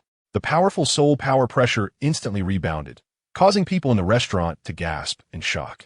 Dai Mubai's expression changed instantly, his body slightly lowering as he assumed an offensive stance. Tang San also took a step back, his hand quietly moving towards the 24 bridge Bright Moon Knight at his waist, clearly ready to get serious. I'll tell you, just when the atmosphere was tense and it felt like blood would spill any second, our Tang Ling stepped up. His golden eyes scanned the room, and he calmly said, "Hey guys, this hotel is innocent. If you want to fight, let us take it outside." Well, as soon as he said that, the old man on the opposite side, Yi Zhiqiu, turned dark. He had originally intended to act tough and scare us into backing down, but now he was directly put on the spot. What could he do? He was just as helpless. In front of so many people, he couldn't tee back down, right? Without saying a word, he glared and led his little gang out. Dai Mubai quickly came over to give us a pre-battle pep talk, lowering his voice to say that old guy is over level 50. His martial soul is the Qian Gui, a pure meat shield, so be smart later. At this point, we had to rely on my third brother. The tactical master jumped right in with a flurry of analysis.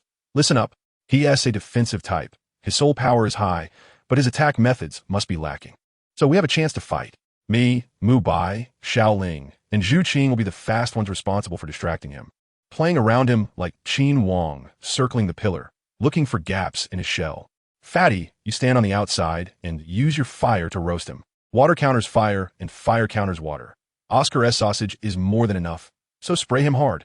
Xiaowu, protect Rong Rong and Rong Rong. You know what to do. Buff us up with your 7 treasure glaze tile. We have the numbers. With healing and support, we'll wear him down. I tell you, those few words from the third brother instantly filled us with confidence. What is there to be afraid of? Just do it. A group of us marched grandly to the hotel entrance, and the onlookers followed suit. After all, who would want to watch a big shot with 5 soul rings beating up a kid in the street? When Yi Zhiqiu came out of the hotel, his anger had subsided a bit, and he still wanted to save face. With a serious expression, he said, "I'll give you a chance. Call your teacher out and apologize to me, and we can let this go." Dai Mubai laughed at that moment, looking quite charming. Apologize? Why should we? Did we say anything wrong about your Sanghui Academy being trash? Ma Hongjun, even more heavyweight, chuckled. You want to see our teacher? Old Turtle, you better beat us first. The term Old Turtle hit the nail on the head. Yi Zhiqiu's forehead was throbbing with veins, and in his fury, he laughed. Good. Very good. Today, I will teach you little brats a lesson on behalf of your teacher. Ma Hongjun smirked. Teach us? Sorry, we're not humans. We're monsters. As soon as he finished speaking, Dai Mubai shot out a pale, yellow light sphere from his mouth, and the white tiger's fierce light wave slapped right in their faces. The battle had begun. Let me tell you about that scene. It was unbelievable. Zhu Zhuqing suddenly cut in from the side, and a white flame erupted from Tang Ling's body as he threw a punch. Ma Hongjuan's purple-red fire line also arrived. Ning Rongrong's 7 treasure glazed tile shone brightly, and a few beams of light fell on us, increasing everyone's speed by 30%. The 6 of us almost attacked simultaneously, and our coordination was seamless. Yi Zhiqiu saw this situation and didn't dare to be arrogant. His first and second spirit rings lit up at the same time, and he turned around, using the turtle shell on his back to endure the damage, while a wave of black cold air exploded, freezing everything. Dai Mubai's light wave hit the turtle shell, feeling like a tickle, ineffective. But Tang Ling had already closed in, and his fist wrapped in bone spirit cold fire smashed against the turtle shell with a bang, leaving a ball of white flame that started to burn before he immediately retreated. The old turtle snorted, sensing that the flame was off, retracted the cold air, and directly extinguished Tang Ling's fire. Third brother's blue silvergrass was about to wrap around, but was also slowed down by the cold air. But at that moment, Ma Hongjuan's phoenix fire line arrived. This fire was impressive, unextinguishable, sticking to the turtle shell like a dogskin plaster and burning. Third brother's eyes lit up, seizing the opportunity, and the blue silvergrass swiftly tied up Yi Zhiqiu tightly. Zhu Zhuqing's figure appeared like a ghost, her claws burning with white flames, launching a ghostly stab aimed at the opponent's neck. But what did the family understand? The old turtle's head swiftly shrank directly into its chest. I was dumbfounded at that moment. It was a true turtle retreat. It dodged the attack, and with a flash of its third spirit ring, it spat out a cloud of white mist, extinguishing Ma Hongjuan's fire. Third brother saw that it was bad, and quickly retracted the blue silvergrass. If he delayed any longer, he would be frozen into a popsicle. Zhu Zhuqing missed her strike, used her claws to push off the turtle shell, and leaped up. Fortunately, she had bone spirit cold fire protecting her, or that hit would have incapacitated her. Just as the words were said, Dai Mubai activated his third spirit skill, White Tiger Diamond Transformation. He grew a size larger, his eyes blood red, and with his tiger paws carrying immense power, he slapped up. Ning Rongrong's second spirit skill also supported him, amplifying his strength. Bang! Bang! 2 loud sounds, and Yi Zhiqiu was staggered back by those 2 slaps.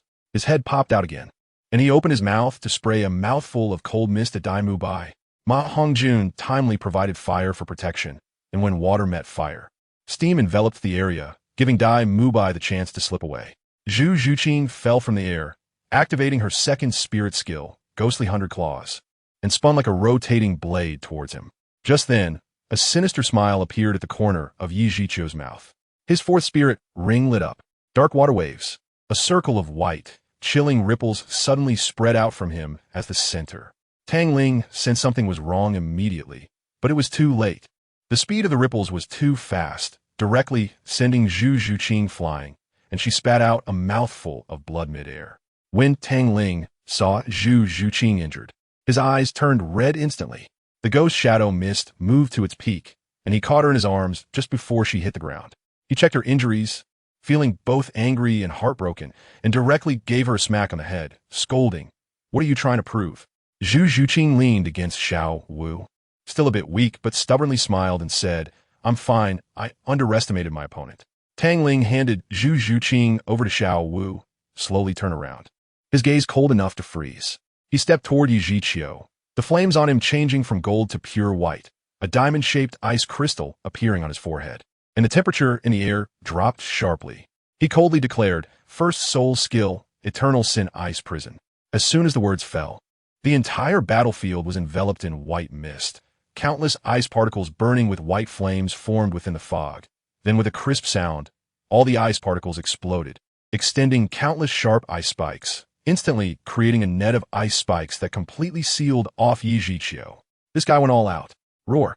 An angry roar echoed from within the ice prison, followed by an even stronger force erupting from inside. Fifth soul skill, Mysterious Water Howl. With a loud bang, the entire ice spike cage was shattered. Yi Zhiqiu's figure reappeared. Although he had broken free, his clothes were tattered and he looked disheveled. Meanwhile, Tang Ling had his soul skill broken and suffered backlash. His face turned pale, and blood leaked from the corner of his mouth. This completely infuriated Yi Zhiqiu. A Soul King being toyed with by a kid over level 20, he was utterly humiliated. He no longer cared about the consequences. His third soul ring lit up, and another cold wave shot towards Tang Ling. Just then, a strong hand pressed down on Tang San, who was about to rush in to help. Zhao Wujia had arrived without anyone noticing. He looked at the battlefield and said to Tang San in a deep voice, "Don't go. Let him fight."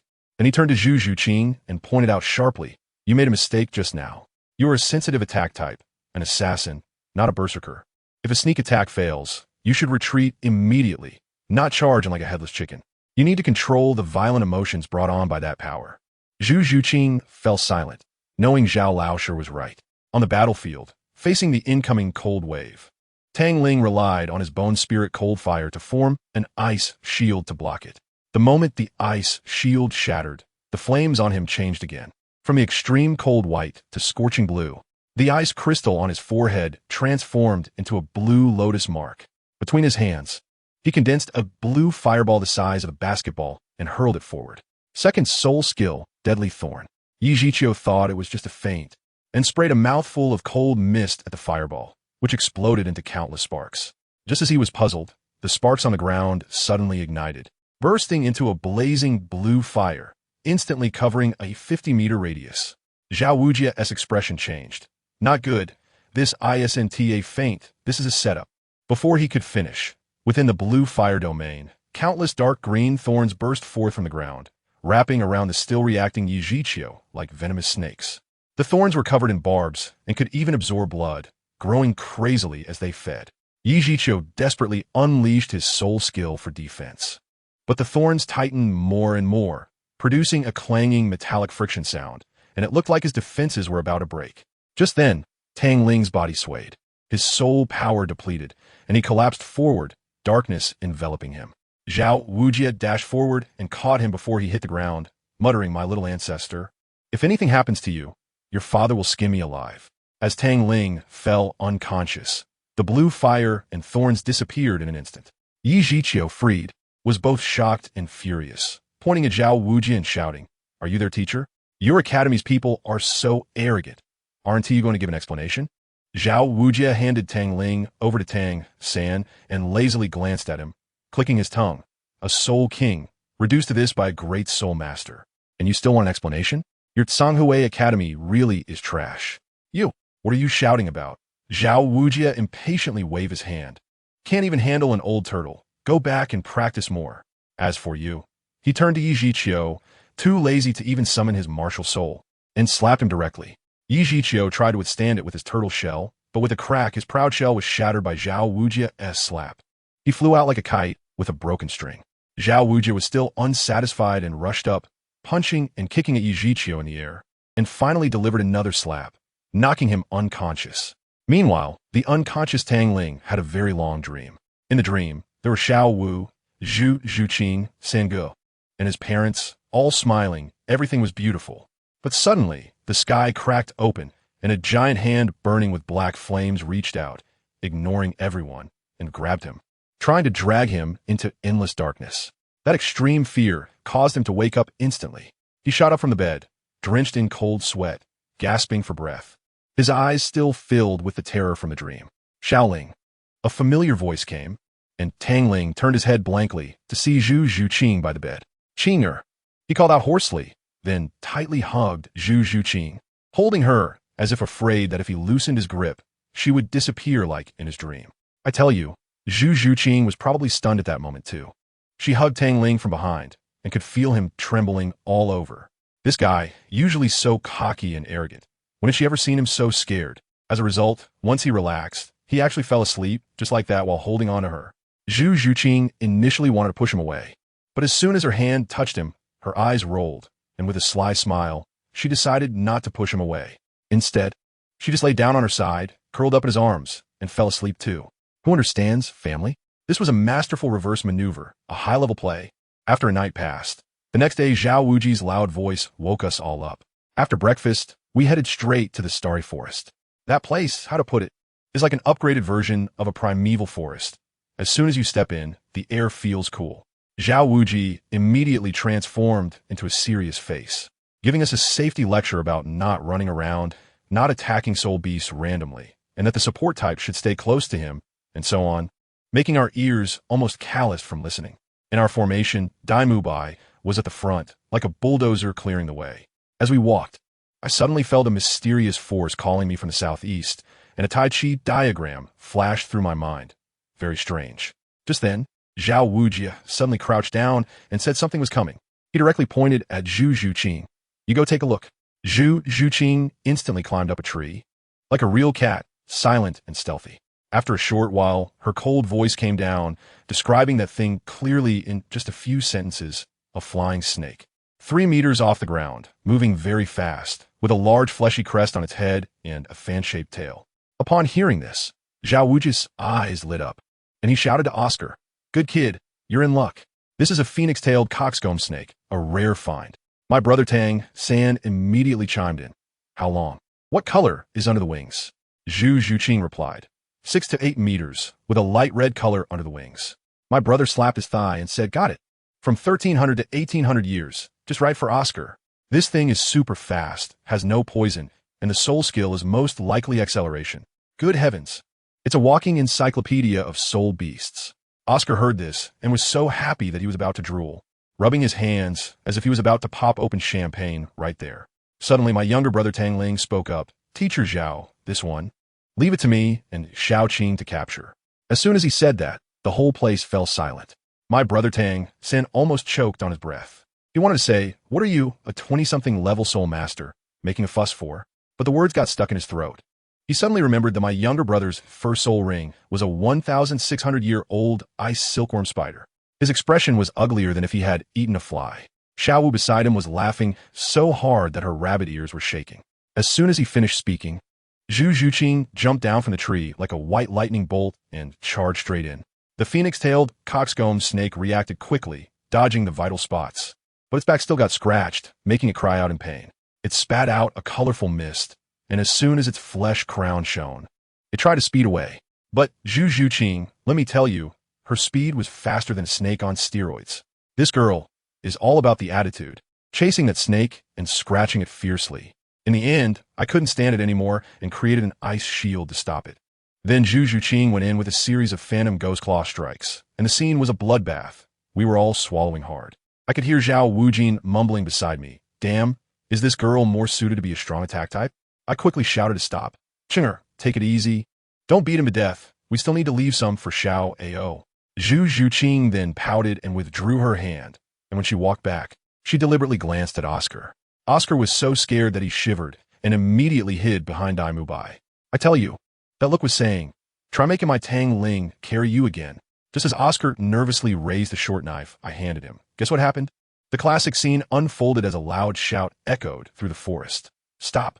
Immediately, 2 women, one old and one young, rushed out. The old lady had 6 soul rings. She was a soul emperor. The girl beside her was only about 16 or 17, with 2 soul rings. The old lady introduced herself as Chao Tianxiang, nicknamed Snake Granny. She immediately claimed that they had injured the snake first and had evidence, with 2 wounds on its belly. We looked and indeed saw them. Oscar panicked and asked on what basis. When Zhao Wujia heard the nickname Snake Granny and connected it to her husband long gone, he knew they were tough opponents and couldn't confront them head-on. Snake Granny proposed to follow the rules of the Soul Master world. The younger ones would fight, and whoever wins gets the snake. Just as Zhao Wujia was about to say that the one who needed to absorb the soul ring was a food-type soul master and couldn't fight, my brother Tang stepped forward, his expression completely different, clearly holding back his strength. I'll fight for Xiao Ao. I'm level 29. That's not taking advantage, right? The girl, named Meng Iran, was level 30 with a soul weapon called the Snake Staff. As soon as the 2 faced off, Meng Iran swung her snake staff without saying a word, fierce and aggressive. But who was my brother? With a swift movement, he dodged the attack using his Ghost Shadow perplexing track, and his first soul ring lit up. Suddenly, the blue-silver grass erupted from the ground, binding Meng Iran tightly and adding paralyzing poison. My brother calmly said, I think the competition should be over. Just as they were about to start fighting, my younger brother Tang Ling inexplicably squatted on the ground, staring blankly at a small white flower. I tell you, his gaze was fixated, and he looked completely disconnected. Later, I found out that he was imagining a sci-fi blockbuster. Something about the golden armored war, God Emperor Yin, and an angelic little girl presenting flowers. Talking about happiness and love, just a fragment of a bizarre memory. When he finally came to his senses, Xiao Wu explained to him that the flower was called Lily of the Valley, symbolizing the arrival of happiness. He then cherished the flower along with its soil. Just as we approached, Oscar had also finished and was quietly reciting his new soul chant. When I heard it, I almost knelt down on the spot. He was chanting, "I have a mushroom sausage." We all laughed so hard that Zhao Wuji was in tears. Oscar still looked aggrieved, showing us the effect. And there really was a mushroom head on top of the sausage. He said proudly, "Third soul skill, flying." We fell silent in an instant, flying. Awesome. Then he leisurely added, 1 minute. Damn. Zhao Wuji couldn't help but curse, looking disgusted. That guy Dai Mubai rolled his eyes and said, "Xiao Ao, can you not speak like you're out of breath? 1 minute? Isn't that just useless? I tell you, with that time, you probably can't even fly across a wider river." Hey, but who is our Tangling? He understands. He immediately raised the hand holding Zhu Zhuqing's hand and raised an eyebrow, asking, what about the speed? Goodness. When Oscar heard this, his peach blossom eyes lit up. It was truly hard to find a confidant. He hugged Tangling's neck, pushing aside Xiao Wu, and I could see clearly that Xiao Wu's face was as dark as the bottom of a pot. Oscar laughed wildly. That's my brother. My flight duration is short, but the speed, that's the speed of a phoenix-tail rooster snake, even faster. Tangling nodded, analyzing it thoroughly. This soul skill is amazing, ignoring terrain, 1 minute. At that snake's speed, at least 2,000 meters can be covered, a life-saving skill. Teacher Zhao Wujia also laughed, walked over to pat Oscar on the shoulder, and asked how many he could make at once. Oscar said this thing consumes blue energy, and with 10 at a time, he would be out of blue energy. Teacher Zhao expressed satisfaction, saying, "That's enough. All right, when Tangsen wakes up, we can wrap up and head back to the academy." Just as he finished speaking, Xiao Wu smiled and called Oscar away, her gaze, TSK, filled with killing intent. Not long after, Oscar's screams echoed from the woods. Dai Mubai was initially going to stop it. His hand was outstretched, but in the end, he withdrew it, looking up to the sky and sighed, alas. Joy leads to sorrow. We were in the middle of a commotion when Tang San finished his training, opened his eyes, stood up and said, "Teacher Zhao, I'm afraid we can't leave yet." Teacher Zhao was immediately displeased. Did you not hear me talking? Tang San's words silenced the entire room. He said, "But I've reached level 32. The air instantly became quiet. I tell you, even the wind seemed to have stopped. Just a second ago, Teacher Zhao was fierce, and the next second he awkwardly smiled, rubbing his hands and saying, "Oh, well, of course you can. You must. Not only that, we need to find you the best one." It seemed we would have to stay here for a few more days. This was great. Oscar leveled up, and Tang San also broke through, truly a double blessing. Tang Ling smiled at Tang San, his smile full of provocation. "Brother, congratulations. But I'll catch up to you soon." For safety, Teacher Zhao led us deeper into the forest for several dozen miles, completely shaking off that so-called Dragon King and Snake Lady. Over the next few days, we searched for soul beasts for Tang San while traveling. To be honest, everyone was exhausted, and our spirits were on high alert every day. At night, Teacher Zhao kept watch while the others crawled into their tents to sleep. Only Tang Ling and Zhu Zhuqing were wide awake, seemingly unaffected by sleepiness. Zhu Zhuqing leaned against a tree, and Tang Ling naturally rested his head on her lap, inhaling the fragrance from the girl, his eyes nearly closing. However, this warm atmosphere didn't last long, as Zhu Zhuqing suddenly said, "Xiao Ling, I heard from Xiao Wu that you gave her a jade pendant. Oh my, family members? Who understands?" The air was instantly filled with jealousy. Tang Ling, being mischievous, teased her on purpose. "Yeah, what's wrong? Are you jealous?" Zhu Zhuqing's little face turned red, and she quickly turned her head away. I am not." Seeing her contradictory expression, Tang Ling couldn't help but chuckle. And with a flash of white light in his hand, he produced another jade pendant, which had the character Qing engraved on it. He handed it over and said, "Here." Zhu Zhuqing, still acting proud, didn't turn back, but stole glances from the corner of her eye. Tang Ling saw this and thought, "All right, you want to play this game with me?" "Uh-huh." He retracted his hand, pretending to be disappointed. "Oh, so you don't like it, huh? I prepared it for several days." He was just about to make a throwing gesture when Zhu Zhuqing suddenly grabbed his hand, snatching the jade pendant from him, and said angrily, "Who said I don't like it? This is the first gift you've ever given me, and it's also the first gift I've received in 11 years. Tang Ling looked at her with gentle eyes, reached out to tuck her hair behind her ear, and softly said, "This is the first gift." but it definitely won't be the last. Let me tell you, the atmosphere was simply intense, just when these two were crazily showing off their affection. Teacher Zhao let out a loud shout that startled everyone. Tang Ling and Zhu Zhuqing reacted the quickest, without saying a word. They summoned their martial spirits, and in a flash were behind Teacher Zhao. We all crawled out of the tent. Teacher Zhao was completely tense, with 7 soul rings swirling around him, his expression more serious than ever. He didn't look at us, but fixed his gaze on one direction, telling Tang Ling and Zhu Zhuqing, "If anything happens later, you two are the fastest. Immediately lead everyone to retreat. Mubai, you are responsible for protection." We were all stunned. What was going on? What could scare Teacher Zhao like this? The next moment, the answer was revealed. Following his gaze, we saw 2 large trees slowly parting, and something that resembled a mountain quietly walked out. Good heavens! What was that? Covered in black fur, with its limbs on the ground, its shoulders taller than a 3-story building. Its eyes were like 2 big golden lanterns, and the muscle lumps all over its body were harder than rocks. The most terrifying part was that such a massive creature walked without making a sound. Tang Ling and Tang San's faces turned pale, and Tang San's voice trembled. "King of the forest, the Titan giant ape. It's over, we're done for. This creature is the pinnacle existence of the soul beast pyramid, the nightmare of all soul masters. Shouldn't it be in the core area of the Stardo forest? How did it end up here?" Teacher Zhao forced himself to shout, "Respected king of the forest, we mean no harm. We will leave." But the Titan giant ape completely ignored him and continued to walk toward us step by step. Cold sweat dripped from Teacher Zhao's forehead. He gritted his teeth and suddenly roared, "I'll hold it back. You guys eat Oscar's mushroom sausages and run." After saying this, 4 soul rings lit up simultaneously on him, and he charged up like a cannonball. Unmoving king, gravity compression, great strength diamond palm. Teacher Zhao used all his tricks just to buy us a little time to escape. Tang Ling's eyes turned red, and he shouted to Zhu Zhuqing and Xiao Wu behind him to take the brothers away. Then his 2nd soul ring lit up, and he charged up as well. Dai Mubai roared like a tiger, activating the white tiger barrier. That fat guy Ma Hongjun was also ruthless, unleashing his phoenix fire line straight for the Titan giant ape's vital parts. Ning Rongrong's 7 treasures glazed tile shone brightly, boosting our strength and speed. Oscar was frantically chanting spells behind, desperately making sausages. Tang Ling formed a green fireball in his hand and threw it at the giant ape's leg, causing countless thorns to erupt from the ground. But all of this was useless. Let me tell you, in front of the Titan giant ape, our attacks were like tickling. It swatted Teacher Zhao away with one slap, then let out a roar, and a wave of black energy exploded, instantly shattering everything. Blue silvergrass, thorns all broken. Tang Ling and Dai Mubai, who were close by, were immediately sent flying, spitting blood in midair. The giant ape seemed to be enraged by Ma Hongjun's attack.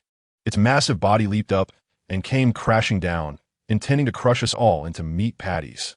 Teacher Zhao was still in the air and couldn't save us in time.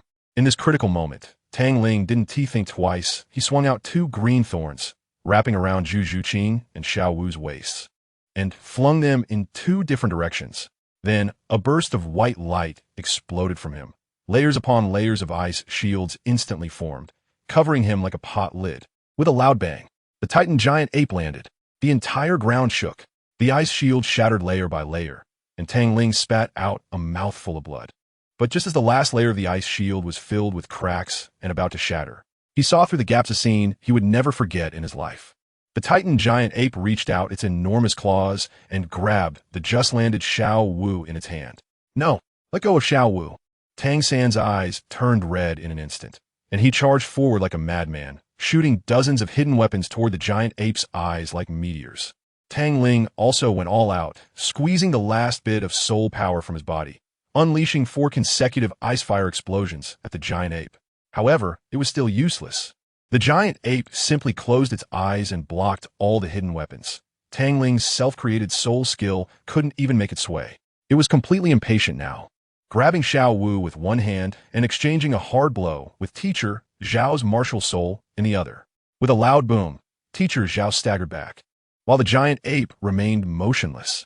Another roar sent Tang San flying, crashing into a big tree. Tang Ling also reached his limit, his whole body like a kite with a broken string, blown away, and about to crash onto a pile of sharp stones. "No!" Xiao Wu screamed in the giant ape's hand. In that instant, a shadow flashed by, and Zhu Zhuqing appeared like a ghost at the place where Tang Ling was falling, crushing a giant rock with one foot, propelling herself to catch the unconscious Tang Ling in midair. The Titan giant ape looked down at Xiao Wu in its hand, let out another low growl, and with a few jumps, disappeared into the depths of the jungle with Xiao Wu. Everything was over. Teacher Zhao wanted to chase but couldn't catch up at all. Zhu Zhuqing held Tang Ling, her legs trembling. She had also been injured while saving him. After a while, Tang Ling woke up, looking at Zhu Zhuqing, his eyes full of bloodshot veins. Zhu Zhuqing could no longer hold back. She rushed into his arms, biting her lip without making a sound, but tears soaked Tang Ling's clothes. She choked out, "Linger, I know I can't stop you. Promise me, you must come back safe and sound. If you live, I live. If you die, I die." Hearing this, Tang Ling's heart shattered. He lowered his head and fiercely kissed her, transferring his life force to her. Then, he stood up, turning his back to Zhu Zhuqing, not saying a word. He didn't dare to look back, afraid that if he did, he wouldn't be able to leave anymore. The next moment, the ground beneath his feet exploded, and he shot off like a rocket, chasing after the direction the Titan giant ape had left. Teacher Zhao walked over to Zhu Zhuqing. "Sighed, why didn't you stop him?" Zhu Zhuqing looked at the direction Tang Ling disappeared, tears streaming down her smiling face. "If he doesn't go, then he not Tang Ling." As soon as she finished speaking, Tang Sin moved too. After eating Oscar's mushroom sausage, with Ning Rongrong support, he also chased after. Teacher Zhao looked at the two stubborn donkeys, shook his head helplessly, then suddenly slapped Oscar on the back of the head, shouting, "What are you waiting for? Hurry up and make sausages. If we're going, we might as well go together. We might as well die together." I tell you, at that moment, the eyes of all of us became incredibly resolute. On the other side, Tang Ling's speed was so fast that he left behind afterimages, quickly leaving Tang San behind. He wasn't thinking about anything else. His mind was focused on one thought: find Xiao Wu. But his stamina was also rapidly depleting, and his speed gradually slowed down. Just then, the Tai Chi diagram in his mind suddenly burst into golden light and exploded with a roar. An indescribable force erupted from him, and a golden flame wave instantly swept across a radius of 500 meters. Following that, a dazzling golden beam descended from the sky, directly striking Tang Ling. We had just found Tang San when we saw that soaring golden light. Oscar stared at the sky in disbelief. Am I seeing this wrong? The stars are moving? Goodness, all the stars in the night sky are shifting. Finally, the 7 brightest stars connected together. Tang San murmured, "This shape looks like a dragon." Zhu Zhuqing crossed her arms, staring intently in the direction of the golden light, her eyes filled with worry. "Moreover, there's Linger's aura there. I can feel it. He is not in danger right now." That said, just as she finished speaking, chaos erupted over there. An old lady, leaning on a snake-headed cane, slammed it down on the ground with a bang. The aura she exuded was exactly like a woman fighting for discounted eggs in a market. She pointed at us and yelled, "Want to absorb the human-faced demon spider? No way. Are you addicted to stealing our granddaughter's soul beast? Do you really think I have no temper?" Goodness, this snake lady, with her fragrant demeanor, stood next to her husband, Long Gong, who was standing tall and firm, not even afraid of Teacher Zhao Wujia's presence. Teacher Zhao also felt a headache. He was originally gazing at the stars at a 45-degree angle, pretending to be profound, but now he couldn't maintain that pose. He stepped forward, shielding Zhu Zhuqing behind him, sighed and took out something from his pocket, tossing it over to Long Gong. "Senior, don't speak too confidently. First take a look at what this is." That object flew incredibly fast. We didn't even see it clearly, just a flash of silver light. As a result, when Long Gong caught it, his eyes instantly widened like copper bells. The snake lady leaned over to take a look, also wearing a face of shock. I tell you, that Long Gong's face was alternating between green and white, and finally he managed to squeeze out a sentence. "Fine. I'll let it go this time for that person's sake. If there's a next time, even if the King of Heaven comes, it won't help. Let's go." After saying that, he grabbed his wife and granddaughter and was about to leave. As a result, his granddaughter Mangaran was still unconvinced, shook off her grandfather's hand, and shouted at Tang San, "Tang San, if you're a man, let's compete one more time." On one side, the argument was intense, while on the other side, there was finally some movement from Xiao Wu. The Titan giant ape was quietly lying there, watching Xiao Wu being enveloped by a red light. Slowly, the red light transformed into purple light, and finally, with a pop, it condensed into a purple 1,000-year soul ring, which directly wrapped around Xiao Wu. Let me tell you, after absorbing the soul ring, Xiao Wu was completely different. It felt like she instantly grew 2 years older. Her body curves were starting to show, and the childishness on her face had diminished significantly. As soon as she opened her eyes, the first thing she did was look up at the golden light in the sky that was about to disappear, filled with worry. Then she stood up and said to the Titan giant ape, "Erming, I have to go. Say hi to Ming for me." Meanwhile, at the center of the golden light, where Tang Ling was, it was like a world of ice and fire. The countless golden light dots were crazily drilling into his body, as if they were free. Let me tell you, that feeling was quite comfortable at first, warm and cozy, like being hugged by mom when he was a child. But as soon as these light dots entered his dantian, they headed straight for something called the Emperor Flame Soul Core. That soul core was like a bottomless pit, devouring everything that came its way, and eventually formed an energy vortex. When the last light that was absorbed, an unexpected change occurred. That soul core exploded with a loud bang. An indescribably hot energy instantly erupted from his dantian, spreading throughout his entire body. Tang Ling was stunned. This script was not right. That wave of heat, let me tell you, felt like magma was flowing through all his blood vessels instead of blood. Pain so intense that it made his soul twitch. He wanted to faint but couldn't. His consciousness was painfully clear. Every second of suffering was amplified infinitely.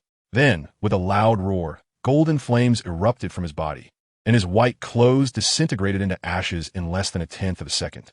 This guy was tough, his teeth almost ground to dust. Yet he forced himself to sit cross-legged and started to operate the Xiantian Kung Fu. But it was useless. The pain just kept getting stronger. Just when he was about to reach his limit, suddenly, from the golden flames behind him, 2 more flames, white and blue, erupted. Then, amidst these 3 flames, a bright red spark appeared out of nowhere. That red spark grew larger and larger until it turned into a ball of crimson flame. In the next second, the Emperor Flame Gold Fire suddenly trembled, instantly sucking back the white and blue flames, and then it itself transformed into light dots and drilled into Tang Ling's heart. Only the ball of crimson flame remained, gently landing in the palm of Tang Ling's hand. A miracle happened. As soon as he held that flame, the unbearable heat that could burn everything gradually receded. Tang Ling felt a sense of relief and fainted directly. Who understands, family? Just as he had escaped life-threatening danger, a new threat emerged. Not long after he fainted, a sneaky shadow emerged from the grass. It was a leopard, dark red all over. Not big in size, but with smooth lines, clearly a top-notch assassin. The Phantom Crimson Fire Leopard, a millennium-level creature. This thing was a natural-born assassin. Its speed was as fast as teleportation, and once it targeted someone, it was basically a one-hit kill. It approached silently, then suddenly leaped, transforming into a red light, claws aiming straight for Tang Ling's heart. At this critical moment, the ball of crimson flame in Tang Ling's palm seemed provoked, instantly swelling up, wrapping Tang Ling into a fiery figure, and a phantom of a phoenix could vaguely be seen. Whoosh! A small burst of flame shot out like a bullet, instantly piercing through the leopard's head. The excitement in the leopard's eyes hadn't even faded before it fell straight down, not a single drop of blood from the wound. All burned dry. I tell you, this is not over yet. That fiery red flame transformed directly into a palm-sized red bird, flying around the leopard's corpse with a look of disdain. Then it opened its small beak, and a suction force pulled the soul ring out from the leopard's body. A shiny black 10,000-year soul ring. The little bird spat a flame at the soul ring, burning away all the malice inside, and then with a snap, pressed the 10,000-year soul ring into Tang Ling's body. Tang Ling's level instantly broke through 30, and he began to unconsciously absorb this soul ring. Just then, our large group finally arrived. Zhu Zhuqing and Xiao Wu rushed to the front, their eyes red with anxiety. When they saw the deep black soul ring around Tang Ling, everyone breathed a sigh of relief. Teacher Zhao had said that when the soul ring began to feed back to the soul master, it meant there was no danger. But Oscar, with his sharp eyes, turned around and saw the leopard's corpse behind Tang Ling, his finger trembling as he pointed. What is that thing? Tang San was shocked at once. 10,000-year phantom fire leopard. Did Xiaoling kill it? How is that possible? This thing has at least 35,000 years of cultivation, equivalent to a 6-ring soul emperor. Tang Ling, who is not even 30 levels, how could he defeat it? This is like being in a beginner village and soloing a world boss. Teacher Zhao Wujia leaned over to take a look, his expression grave. One hit to kill. The wound is burned by flames. This power, even I can't do it. Dai Mubai watched from the side, his expression complex, and finally could only smile self-deprecatingly. Ma Hongjun, the fat guy, had his eyes shining with envy. Is this his flame? So strong. Ouch. Xiao Wu, why did you hit me? Xiao Wu retracted her hand and snorted coldly. Keep your eyes to yourself, or I might not be able to help but beat you.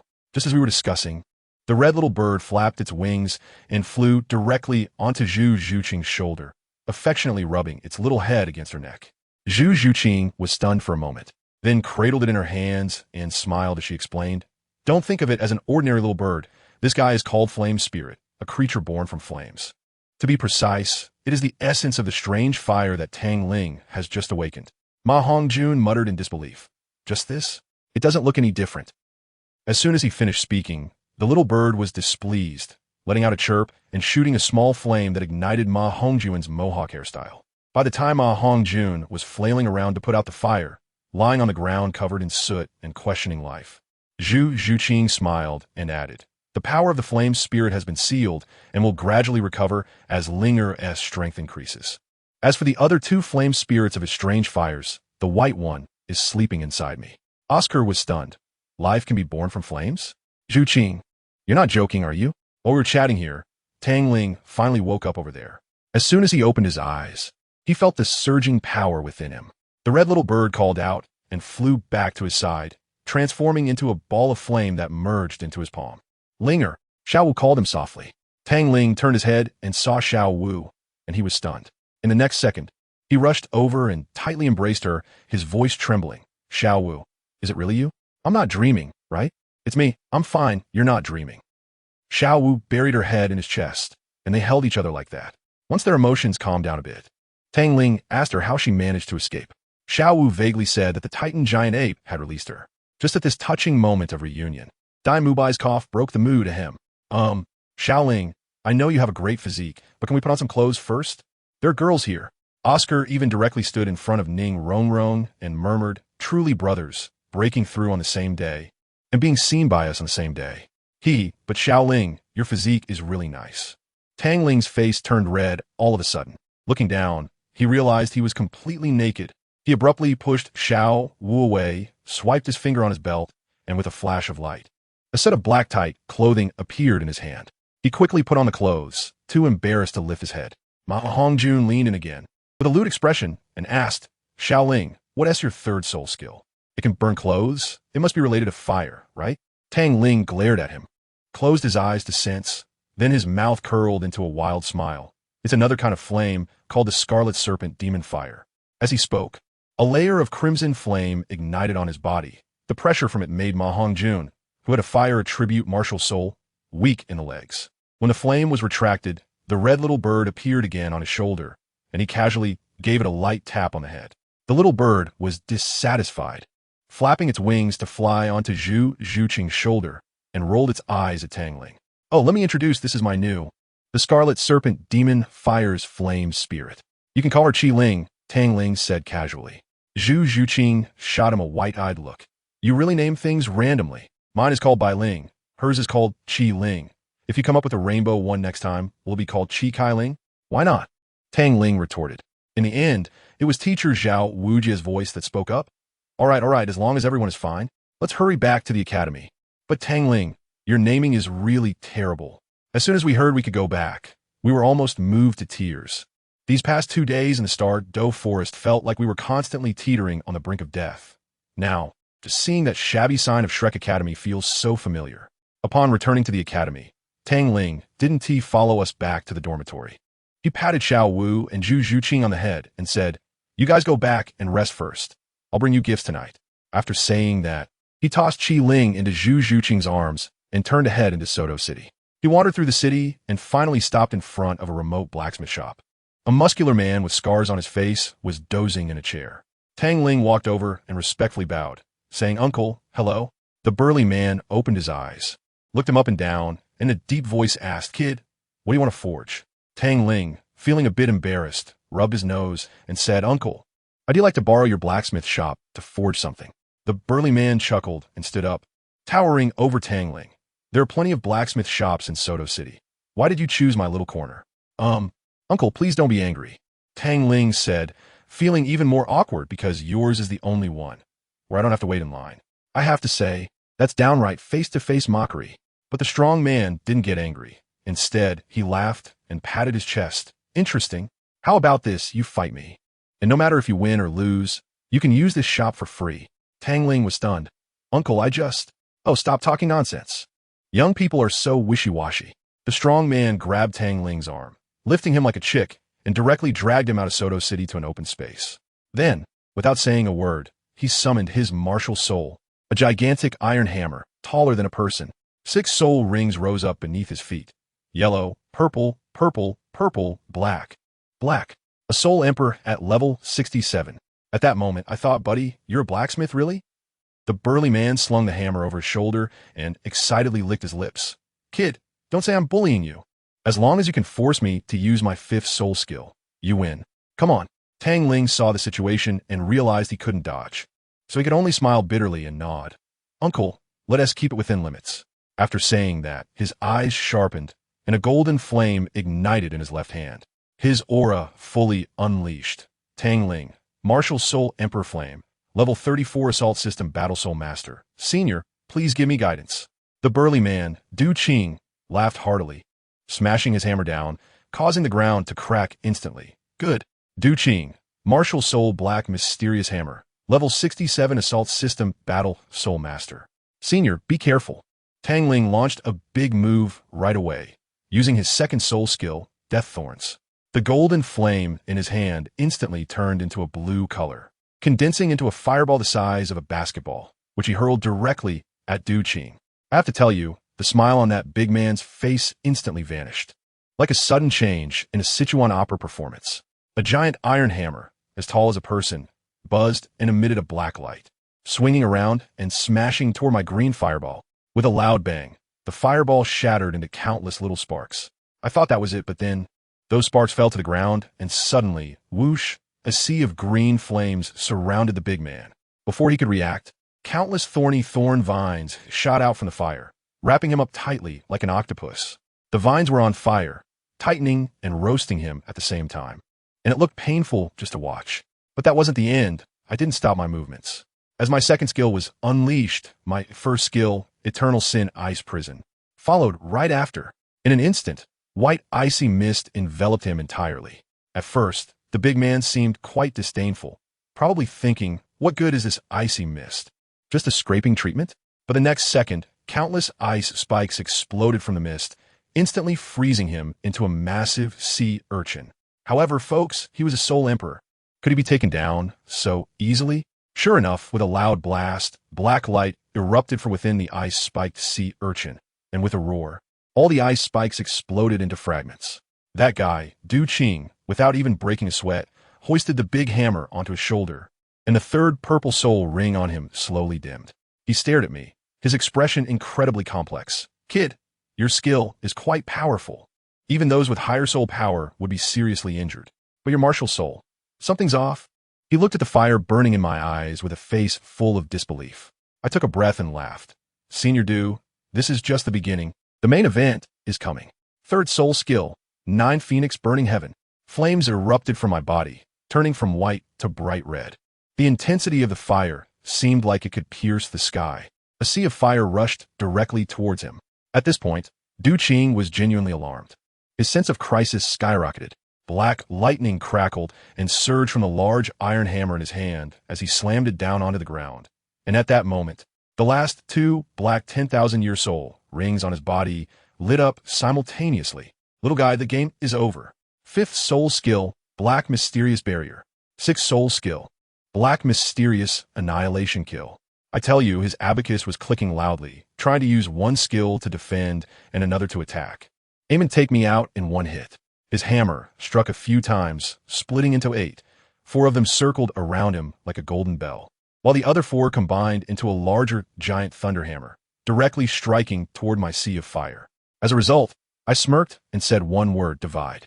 That raging sea of fire instantly transformed, let out a scream, and split into 9 identical fire phoenixes.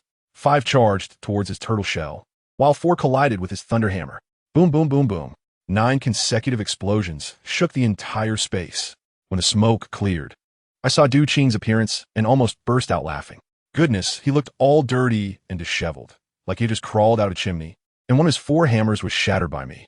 He darkened his face and retracted his martial soul, and I quickly extinguished the fire as well.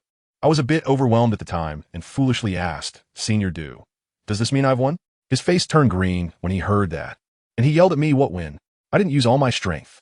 We agreed to spar, and you came at me like it was a life-and-death fight." I rubbed my nose and mumbled quietly, "But didn't you tell me to use my full strength?" He seemed speechless because of me, snorted, and told me to follow him, saying I could use the blacksmith shop as I pleased.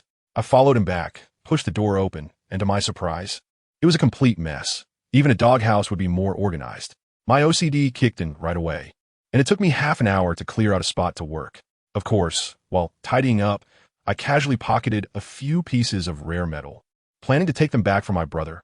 Surely that's not too much to ask? Then I started to get down to business.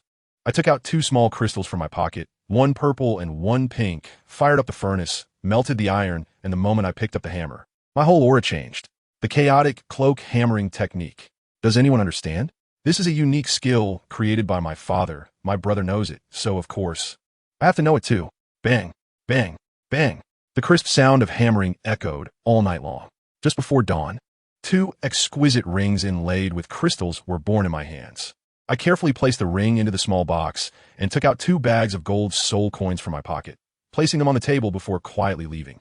Just as I stepped out, Du Qing opened his eyes and muttered to himself, "Shrek Academy? Interesting." I ran back to the academy and pushed open the door to my room, only to see Zhu Qing and Xiao Wu staring at me with wide eyes. Great. These 2 girls must have been waiting all night. I didn't waste any time and directly took out 2 small boxes. When they saw the purple and pink rings, their eyes lit up. I picked up the purple ring, took Zhu Qing's hand, and directly put it on her ring finger. "You're now mine," I said, staring into her eyes. "As long as I'm alive, you are not allowed to take off this ring." Xiao Wu beside us looked so envious that her expression darkened. I smiled inwardly, turned around, and took her hand again, putting the pink ring on her finger as well. I leaned close to her ear and said in my heart, "Both of you are the same. In this lifetime, no one is allowed to run away." Well, the 2 girls were so moved that they immediately clung to me. That night, I held them both and lay in bed, feeling an unprecedented sense of security in my heart. Meanwhile, in the dean's office, Zhao Wujia was reporting to Dean Flander about our situation in the Stardow Forest. When he mentioned that Xiao Wu was captured by the Titan giant ape and then scared back by a cow's roar, a stiff voice suddenly came from the doorway. That cow's roar must be from the sky blue bull python. As the door opened, a middle-aged man dressed simply, with an expression as stiff as stone, walked in. It was my brother's teacher, and also my half-teacher, Master Yu Xiaojing. He was here. After Master sat down, the first thing he asked was not about my brother, but directly inquired about Zhao Wujia. "Teacher Zhao, I heard that Tang Ling is also level 30 now. What is his 3rd spirit ring?" Zhao Wujia's expression looked like he had eaten bitter melon. "Master, don't mention it. That kid is a pure freak. He absorbed the 10,000-year spirit ring of the phantom crimson fire leopard. 10,000 years. The 3rd one is also 10,000 years. What?" Master jumped up, his face filled with disbelief. Had he gone mad? Zhao Wujia slumped over the table, looking hopeless. The scariest part is that he succeeded in absorbing it effortlessly. The next morning, someone knocked loudly on my room door. I jumped up from bed in surprise, causing Xiao Wu and Zhu Qing, who were sleeping on either side, to fall to the ground. I panicked. This was a disaster. I hurriedly shoved both of them out the window before going to open the door. Standing at the door was my brother Tang San. Seeing my flustered appearance, he revealed a meaningful smile. "Oh, is it Xiao Wu or Zhu Qing in there?" My face turned red, and I could only admit, both are here. He didn't say much. Once inside, I quickly dumped out all the rare metals I had brought from Du Qing. My brother's eyes lit up at the sight, and he excitedly hugged a piece of purple crystal gold, materials for the storm pear blossom needle. "I've been searching for this for a long time. Where did you get it, little brother?" Looking at his greedy expression, I knew that last night's matter was settled. However, he took so long to sort out the materials that the class bell rang. We both sprinted to the playground and ended up being late. Dean Flander scolded us, then introduced us to Master, saying that Master would train us from now on. Master arranged us by age, and I was the youngest, placed 8th. After the dismissal, he called me aside. We walked under a big tree, and he finally spoke, asking me how the past 5 years had been. After chatting casually for a bit, his expression darkened, and he got straight to the point. Tang Ling, release your martial soul and let me see just how strong you are now. I nodded. My left hand ignited with golden flames, and 3 soul rings, 2 purple and 1 black, floated beneath my feet. The master's gaze was fixed intently on my first purple 1,000-year soul ring, and his voice grew serious. Tell me honestly, when you absorbed the first soul ring, was it your own intention? I was taken aback for a moment, then retracted my martial soul, and could only smile wryly. I told him that when I killed that soul beast, I originally just wanted to find a place to hide, but then that soul ring just attached itself to me. Strictly speaking, it was forced absorption. The master's brows furrowed even tighter. Did you encounter any danger during the absorption? I shivered. That memory was too frightening. It was not just dangerous. If it weren't for Qian sharing part of the backlash from the soul ring with me, I fear my body would have already sunk to the bottom of that cold pool. After hearing what I said, the master turned pale, gripping my shoulders and asking, "What did you say?"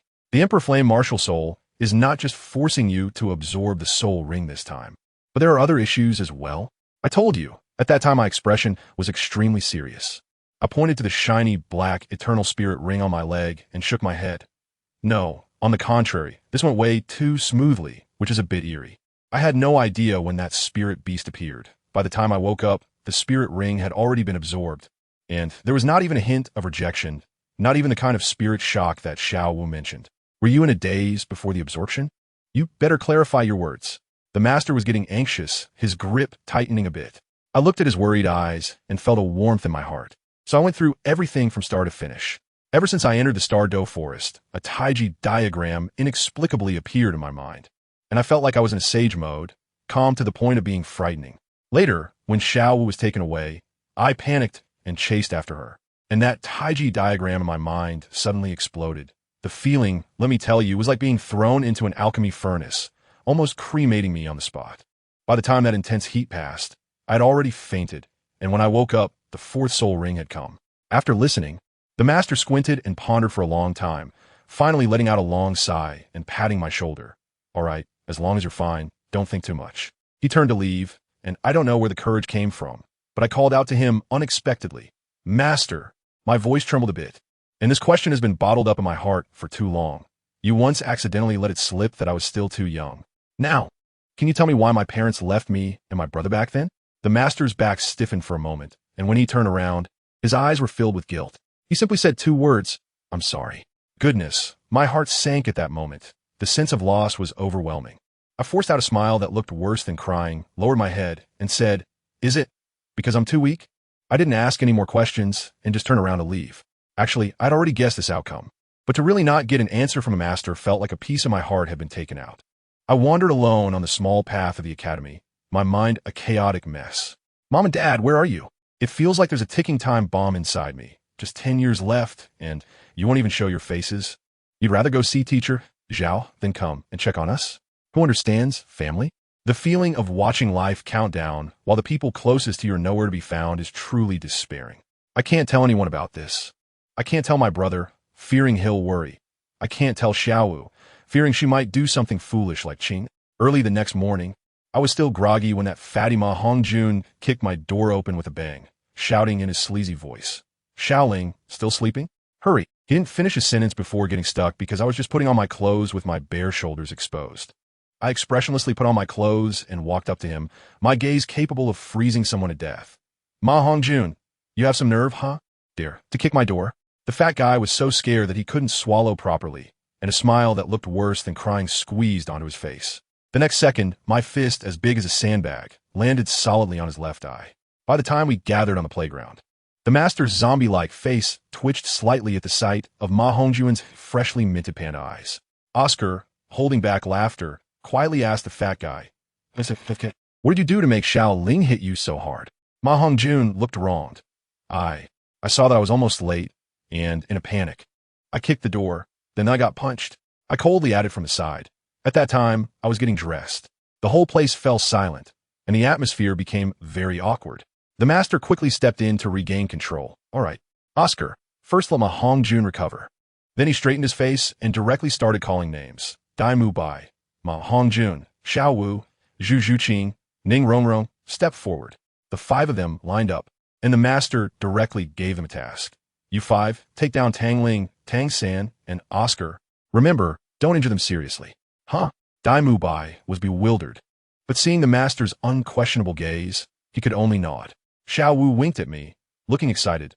Lure bro, be careful, we won't hold back. I exchanged a glance with my brother and smiled. The next second, the battle erupted. Dai Mubai called upon the White Tiger. Ma Hongjun summoned the Phoenix.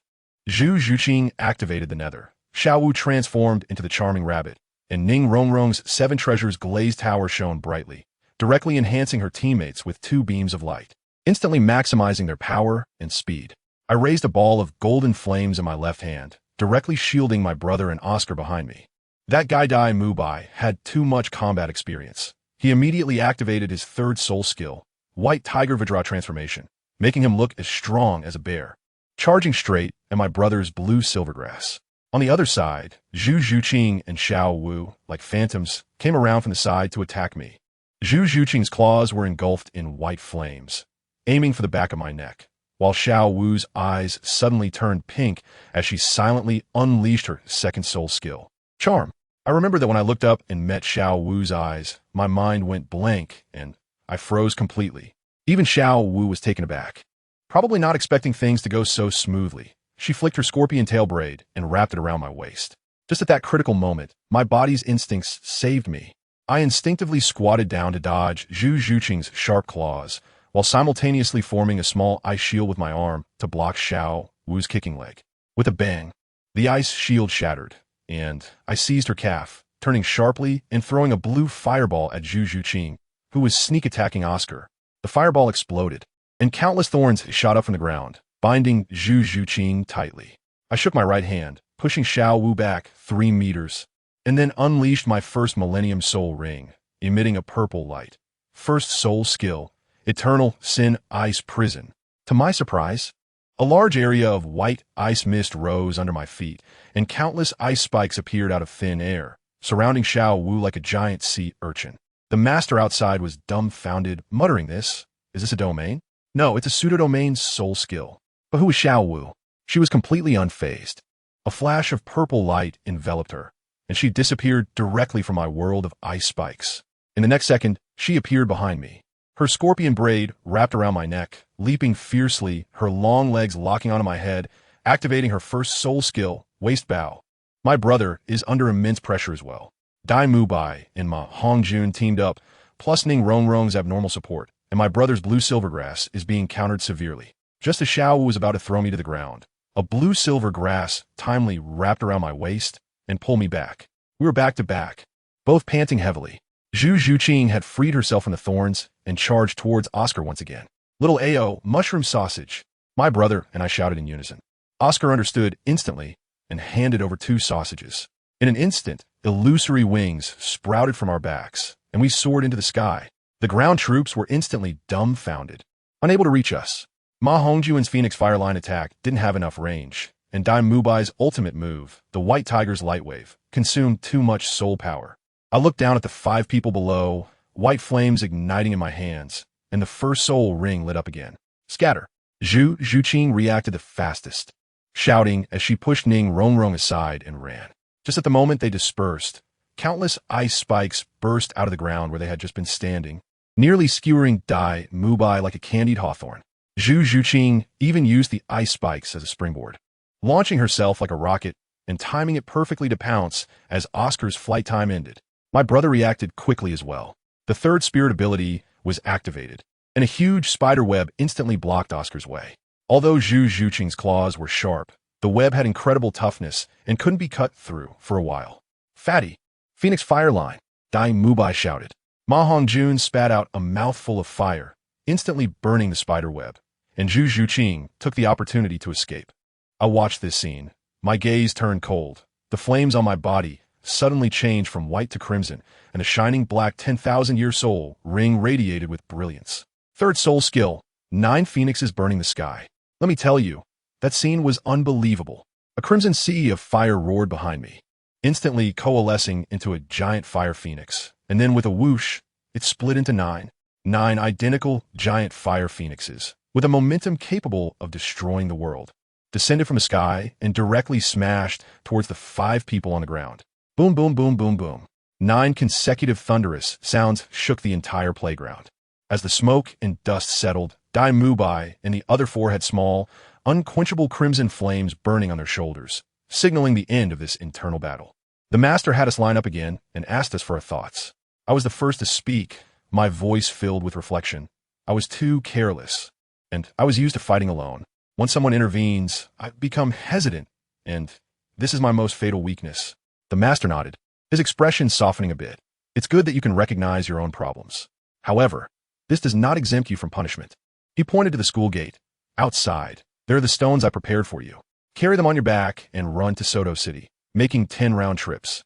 You're not allowed to use soul power, and you can't eat until you finish. Without saying a word, I turned and walked away. But just a few steps later, Zhu Zhuqing followed me and coldly said, I'm going too. Immediately after, Xiao Wu, my brother, Oscar, Dai Mubai, Ma Hongjun, and even Ning Rongrong, the young lady from a wealthy family, followed one after another. No one complained, because we are partners and we believe in sharing difficulties together. It was only when I reached the door that I realized the master had truly invested a lot. There were 8 bamboo baskets, each filled with stones of different weights, with names labeled on them. Mine was the most outrageous, completely filled with stones, and there was a pitch-black iron ring placed beside it. I put the iron ring around my waist, and wow, it weighed at least 50 kilograms. Then I loaded the 40-kilogram bamboo basket on my back, and my whole body suddenly sank down, leaving an imprint in the ground beneath my feet. 90 kilograms relying purely on physical strength. This is simply killing me. I gritted my teeth and moved forward step by step. In less than 2 laps, my clothes were soaked as if I had just come out of the water, sweat dripping down my face. By the 7th lap, I stumbled and fell to the ground with a thud, my palms scraped by the gravel, blood flowing freely. Zhu Zhuqing hurried to help me up. I forced a smile at her, pushed her hand away, and continued moving forward. By the 9th lap, I was nearly at my limit, my vision starting to blur. In a moment of madness, I took the heaviest stone from Zhu Zhuqing's basket and placed it on myself. At that moment, with a weight of 105 kilograms, I felt like my legs were no longer my own. I'm not trying to be a hero. I know that if the weight in my basket is distributed, they will also collapse with it. After the last lap, I returned to the academy entrance and drank a few cups of salt water. I felt slightly revived and set off again, swaying a bit. Dean Flander couldn't bear to watch beside the master. Are you trying to kill him? Training like this will ruin his body. But the master remained calm. Didn't you also not stop him? Have you forgotten what Tang Hao said back then? As long as you don't die from training, just train to the limit. These 2 kids have been doing it this way since they were small. The journey continued, my vision becoming increasingly blurry, and my lungs felt like they were on fire. Dai Mubai supported me and gasped, asking, Xiaoling, are you okay? My voice is hoarse. It's nothing. My brother quietly walked up behind me, without saying a word, took the stone that belonged to Zhu Zhuqing and put it into his own basket. Dai Mubai gasped and said, Xiaoling, don't forget we are partners. He was carrying the stones of Oscar and Ma Hongjun, and he was close to his limit too. Supporting each other like this, when we were 7 kilometers away from the academy, Ning Rongrong was the first to collapse from exhaustion and fainted. Xiao Wu carried her, and Dai Mubai took over her stone.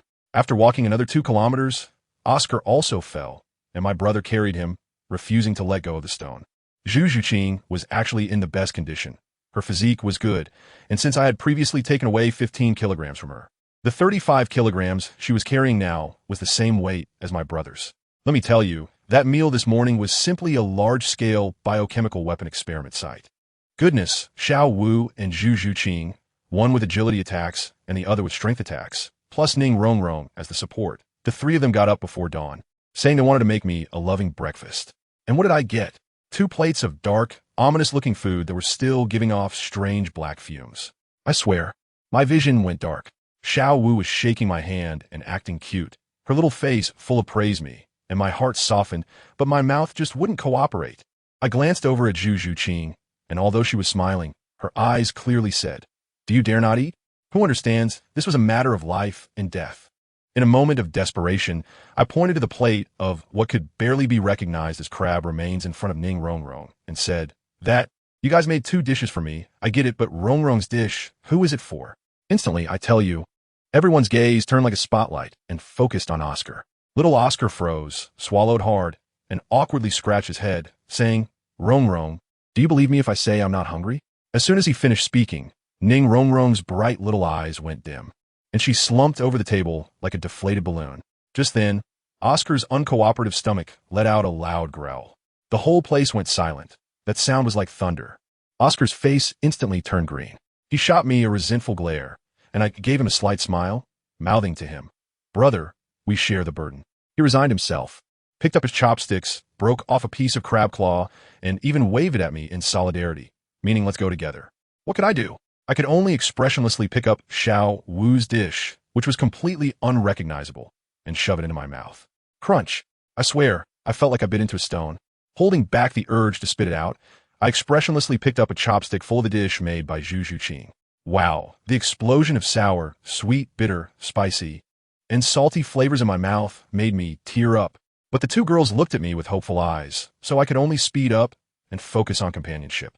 Swallowing it down with tears, Oscar saw me enjoying the food and probably thought it tasted fine, so he stuffed a crab claw into his mouth as well. The next second, he rolled his eyes and collapsed straight onto the table, dying on the spot. Ning Rongrong was almost in tears, pitifully saying, "Is it really that bad?" The chefs in my sect said I could graduate. Just then, the chubby Ma Hongjun burst forth with astonishing speed, picked up Oscar, and rushed outside, shouting, "Rongrong, don't misunderstand. Little AO just didn't sleep well. It's definitely not your dish that's bad." His back looked like he was fleeing from disaster. Damu Bai and Tang San, who had just stepped out, silently pulled their feet back and exchanged glances, probably cursing Ma Hongjun 1,000 times in their hearts. Later, I found out that Oscar was just pretending to be faint. Ma Hongjun carried him back to the dormitory, and he was still complaining about me to Ma Hongjun. In the restaurant, Xiao Wu and Zhu Zhuqing, seeing that I finished, happily picked up their chopsticks to taste their creation. In that moment, their expressions were so wonderful that I could laugh for a year. Damu Bai and Tang San, noticing something was off, quietly took the similarly questioning Ning Rongrong and slipped away, even kindly closing the door behind them. Just as I was about to pick up another bite, Zhu Zhuqing suddenly knocked my chopsticks away with a snap, her eyes turning red. "If it's not tasty, why are you still eating?" What else can I say? I can only smile and pull the two of them closer, because it's your intention, no matter how bad it tastes, I have to finish it. The two girls were so moved at that moment. Xiao Wu rubbed her head against my neck, and Zhu Zhuqing directly ordered, "I want to eat the braised fish you make." Well, that has settled then. I went into the kitchen, and before long, the aroma drew the two little gluttons over. Peeking at the door with drool almost dripping out. Time flew by, and soon it was evening. The atmosphere suddenly changed, becoming serious. The master, Flander, and Zhao Wujin called us all together, and Dean Flander looked worried. Xiao Ao, as a support type, insists on going to the front line. Isn't that risking his life? The master immediately countered, and let me tell you, his words were truly heart-wrenching. He said, "You can protect Xiao Ao for a moment, but can you protect him for a lifetime?" A support type with no attack power, even if he becomes a title Dalu, could still be threatened by a great soul master. Who understands that kind of helplessness? As soon as these words were spoken, everyone fell silent. Oscar stepped forward, his eyes particularly determined, and said, "I don't want to hide behind you anymore." Just then, I brought Xiao Wu and Zhu Zhuqing over and got straight to the point. If you want to not be protected, then you need to have the qualifications. Only by taming my can you have the confidence to say that. I brought him to the edge of a chilling pool and explained to everyone that what I was going to give Oscar was not the bone spirit cold fire they had seen before, but something else. I raised my left hand, and a burst of blue flames erupted, causing the surrounding air temperature to rise instantly. It was the blue lotus core fire, born from the Earth's lava, taking 1,000 years to form a lotus. It can trigger volcanic eruptions and has immense destructive power. I held a blue fire lotus in my palm, looked at Oscar, and asked one last time, "Are you having regrets now? Once we start, if you fail, you have a 70% chance of being turned to ash." Without saying a word, Oscar directly walked into the pool and sat cross-legged, smiling at me. What a joke. I've finally made up my mind, so don't try to dissuade me. All right, that's manly enough. I stopped talking and closed my eyes. The blue flames on my body surged, forming a massive fire lotus with 3 soul rings, 2 purple and 1 black, rising. When I opened my eyes again, blue flames burned in my pupils. "Are you ready?" I asked him. He took a deep breath and nodded. I brought my hands together at my abdomen, and in an instant, the flames from my entire body converged into my palms, forming a fist-sized blue lotus. Then, I extended 2 fingers and forcibly tore a small spark out from that fire lotus. Let me tell you, At that moment, my face went pale. It felt like tearing a piece of flesh from my own soul, a pain that pierced to the core. But I had my back to them, so no one saw it. I handed the spark to Oscar. Forgetting the pain of the body, there was only one thought in my mind: it must belong to you. Oscar took the spark, and as soon as his fingers touched it, the intense heat almost made him cry out. So hot. Hurry. Swallow it. I panicked. Instantly switching my hand to the bone spirit cold fire, extreme cold began to freeze the water pool. He gritted his teeth and swallowed the spark whole. Strangely, as the flame went down his throat, the burning sensation actually vanished. Just when everyone found it odd, Xunji softly said, "It's coming." Before words fell, Oscar let out a heart-wrenching scream. A terrifying wave of heat exploded from within him. Even the ice crystals frozen by my bone spirit cold fire began to melt. His whole body was smoking, and what flowed in the blood vessels beneath his skin seemed not to be blood, but blue magma. But he gritted his teeth and roared at the flames inside him. "I want to see how you can torment me." That little fire seemed to be enraged, destroying him even more frantically, his meridians breaking inch by inch. Teacher Zhao Wujin had to unleash his martial soul's true form to shield us in front, just to withstand that wave of heat. We could no longer see Oscar clearly. Only a burning blue silhouette struggling in the white mist created by the collision of high temperature and low temperature. After an unknown amount of time, the screams stopped. As the mist dissipated, Oscar's appearance shocked Xiao Wu and the others, making them cover their mouths. He looked like a piece of charcoal, his right arm completely charred, his face covered in cracks, and sparks occasionally spitting from his mouth, looking like he was on the verge of collapse. But on that charred face, we saw a smile at the corner of his mouth. Another half hour passed, and he suddenly let out a thunderous roar. A wave of blue energy exploded. I quickly raised an ice shield to block it. After the ice shield shattered, I saw Oscar's body visibly recovering at an incredible speed. The burnt skin fell away, revealing new, fair skin, and his near-death body was rejuvenated. Seeing that he succeeded, the tense nerves I had been holding finally relaxed. My head sank, my vision darkened, and I collapsed directly into Xiao Wu's arms. After separating them, I had to use the bone spirit cold fire to resist the blue lotus earth core fire in his body for more than an hour, and my mental strength was already exhausted. Xiao Wu and Zhu Zhuqing helped me to sit aside, and Zhu Zhuqing came up, pinching the soft flesh at my waist, angrily saying, "Are you showing off again? With such a huge consumption of mental strength, if you're not careful, Xiao Ao will be gone." I could only. At this time, Oscar also recovered and quickly recited his lewd spell. I got a big sausage and made a recovery sausage for me. The sausage had some green patterns on it, but as for the specific changes, this kid kept it a secret and wouldn't say. Flander and the others saw that everything was fine and left first. Daimu Bai and the others were also very perceptive, finding excuses to take Ning Rongrong and Xiao Ao away, leaving us alone. As soon as the surroundings quieted down, Zhu Zhuqing suddenly stared into my eyes and said, "Are you still hiding something from me?" I was taken aback, instinctively wanting to avoid her gaze, and I didn't dare to bring my right hand out from behind my back. "What are you talking about?" "Tang Ling." "Enough." For the first time, she called me by my full name, her voice trembling. "How long are you going to keep this from me? Is it that you plan to hide it forever unless I point it out?" She closed her eyes, took a deep breath, and when she opened them again, her eyes were filled with heartache. "No one understands you better than I do, not even your brother. Even though I am weak, I am the one who knows you best." I was completely at a loss for words and could only smile bitterly in helplessness. She walked over, hugged me from behind, and buried her face in my back. My body trembled, and I turned around to pull her into my arms. At that moment, the hand I had been hiding was exposed to her sight. That hand, let me tell you, was still trembling slightly, covered in blood-red cracks like porcelain about to shatter, slowly healing. If it had been a few minutes later, I might have really managed to hide it from her. With my trembling hand, I gently touched her face and softly asked, "When did you find out?" She took my cracked hand, and tears finally fell. "I discovered it after you separated the sub-fire from the heart fire of the blue lotus." I was stunned at the time, thinking to myself, "Hey, I performed quite well, right? Even that Oscar guy didn't notice. How did she manage to see through me from behind?" In the end, Zhu Zhuqing directly silenced me with a single sentence. She said, "Did you forget what you said when you explained to me how this fire came about?" As I pondered, it seemed to me that it was mentioned that this was a special product created by my martial soul and my body. She said that when I forcibly tore a piece of fire from that, she felt a pain in her heart as if it had been torn open as well. Who understands what family members feel? It's practically a matter of telepathy. When I lost blood, she directly synchronized and lost sanity points.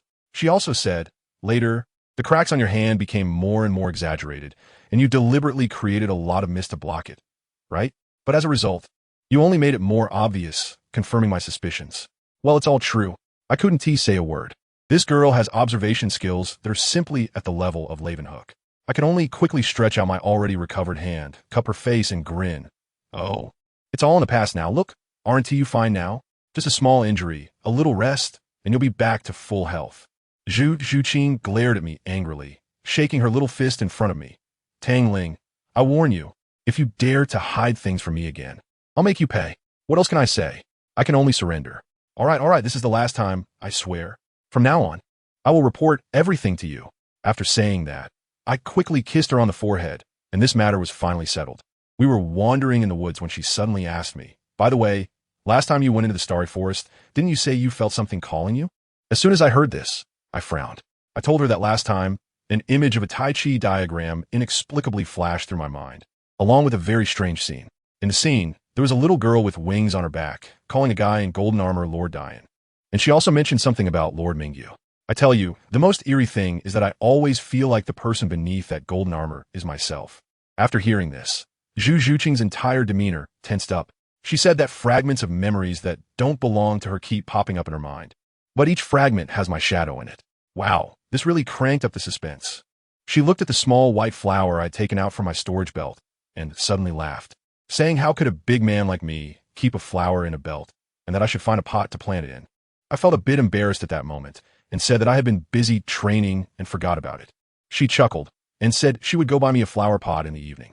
But I noticed that when she brushed my hair aside, there was a hint of seriousness in her eyes, and she seemed to be murmuring the name Mingyu. What we didn't know was that while we were enjoying our sweet moments in a corner of Soto City, a lewd man named Douluo was cackling weirdly in the direction of our academy. He was emanating black mist, muttering, "Dian, my gift is almost complete." As soon as he finished speaking, two men walked over. One was a burly man, and the other was short. Neither looked like good company. They were mumbling. What did Douluo call us to this godforsaken place for? What else could it be? He must have something good to share with us brothers. But when they arrived, the two of them were dumbfounded. At the end of the alley stood Douluo, still wearing the same face. But he looked like a different person, shrouded in black mist, his eyes red as if about to bleed, emanating an eerie aura that made their hair stand on end. Douluo cracked a stiff smile. Tianya, Lao, you guys finally made it. Now that you're here, my gift for Yin is halfway done. The burly man Tianya's legs started to tremble. Douluo, what the hell are you talking about?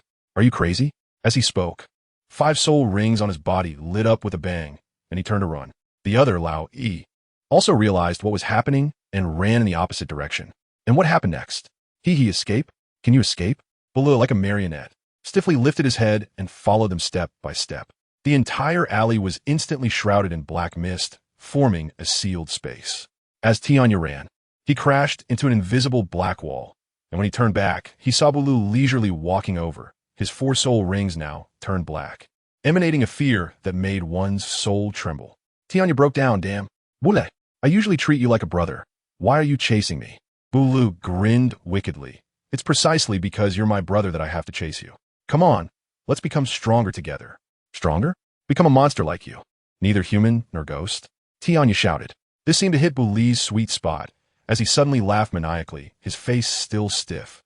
But his oppressive aura surged several times. Yes, I'm a monster. You're my brother, and I want to turn you into a monster that is neither human nor ghost. Don't come over.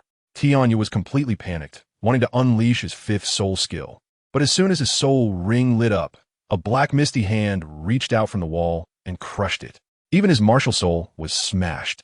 Immediately after, Douluo's hand, wrapped in black mist, directly penetrated the black misty hand, and with a squelch, it pierced into Tianya's chest. Strangely, not a single drop of blood flowed. Endless black mist rushed into Tianya's body through the wound. Tianya's gaze instantly became hollow, and his body fell straight down. The next second, he stiffly stood up again, with a face that bore the same eerie and stiff smile as Douluo. They turned in unison and walked toward the direction where Lao had fled, like 2 puppets. In the alley, only Lao's desperate screams remained, and then everything returned to silence. The black mist dissipated, and the three figures of Doulu disappeared. Almost at the same time, I, who was cultivating in the academy, suddenly opened my eyes, feeling a strange discomfort in my heart. The yin in my hand suddenly erupted, and the golden flames carried a hint of killing intent. Before I could react, two beams of light, one green and one red, shot out from my heart, flying straight toward Soto City. In the next room, Xunji was also startled. The white fire snake coiled around her shoulder suddenly came to life and transformed into a white light, chasing after it. Those three beams of light, green, red, and white, were actually the flame spirits of my three. They met in that eerie alley, sensing an unsettling aura that made them extremely uneasy, but they couldn't find the source. They exchanged a few words in a language we couldn't understand, concluding that this power was strange, unlike anyone they knew, but also very dangerous, and then they returned. However, just as they left, Beli's three corpses reappeared in the same spot. Douluo looked in the direction they vanished, letting out a more sinister laugh. So what if you sensed it? It's too late now. 3 bodies with eternal sin traits down, just 4 more to go. 7 days later, Xunji successfully returned with the 3rd soul ring. The 8 of us gathered on the playground, and Master, with his usual poker face, announced that the 2nd phase of special training had begun. The content was simple. Go to the Soto Great Soul Arena to compete. And when the 8 of us had earned the Silver Soul badge in one-on-one and team matches, it would be over. During this period, we had to take care of our own food and lodging, not reveal our identities, and were prohibited from using Tang San's hidden weapons. Finally, Master fixed his gaze on me and added a rule just for me. Tang Ling, you are not allowed to use your 3rd soul skill or your fusion soul skill ice, fire explosion in any competition. Good heavens, I thought to myself, this operation is terrifying. Dean Flinder, beside him, became anxious, saying this was equivalent to cutting my combat power by more than half. I nodded directly. I agree. The Master explained that my 2 skills were too powerful, and once I used them, there would be no room for others, which wouldn't help in training the team. Fine. This was a forced debuff on me, pushing me to play a more technical style. After the mobilization, meeting ended. We immediately returned to the dormitory to pack our things, and found a hotel near the Soul Fighting Arena to stay. In the evening, everyone gathered in Tang San's room to discuss how to form a team for the 2v2 match. Oscar was the first to cling to Dai Mubai's leg. Boss Dai, take me with you. Dai Mubai thought for a moment and agreed. Ma Hongjun, that chubby guy, slyly leaned over to Tang San and weakly asked, 3rd brother, how about? We team up? I tell you. Tang San's face turned green at that moment. His eyes rolled back. The meaning was too obvious. Get lost. You're a soul master. I'm a soul sovereign. Are we a pair? Are you going to be a living target for others? Good grief. Ma Hongjun looked so wronged. But you know what a coincidence? At this moment, Ning Rongrong stepped forward, cleared her throat, and said with great flair, 3rd brother, I'll team up with you. Once Tang San heard this, he thought, hey, this is good. Having the continent's #1 support, isn't the win rate going to soar? This deal can be made. Thus, the team was formed like this. Dai Mubai and Oscar, one can fight and the other can heal. Zhu Zhuqing and Xiao Wu. Pure violent sister flower duo. Tang San with Ning Rongrong, strong control paired with strong support. And then there was Ma Hongjun, who understood, right? Because once his evil fire flared up, he couldn't hold back, and the girls all avoided him, leaving him to face the singles match alone, that little back. How tragic it was. After the teams were divided, the Master, like a magician, pulled out 8 iron masks, all different colors, each engraved with the Shrek emblem. He said, put them on. Don't make a scene at the Great Soul Arena. Keep your outrageous ages well hidden. I tell you, this operation was spot on. With these 11 or 12-year-old soul sovereigns, if word got out, the whole continent would tremble. Wouldn't the Spirit Hall send people overnight to snatch them up? Tang Ling took the golden mask Zhu Zhuqing handed over and put on his face. That aura was incredible. He instantly transformed from a sunny boy into a mysterious big shot, making it hard for people to look away. The Master cleared his throat and began the naming ceremony. He said during team battles, we'll be called the Shrek 8 Monsters, and for singles and doubles, we'll use our respective nicknames. I tell you, the Master is really skilled at naming. Evil Eye White Tiger, Dai Mubai, Supreme Sausage, Oscar. I almost laughed out loud when I heard this.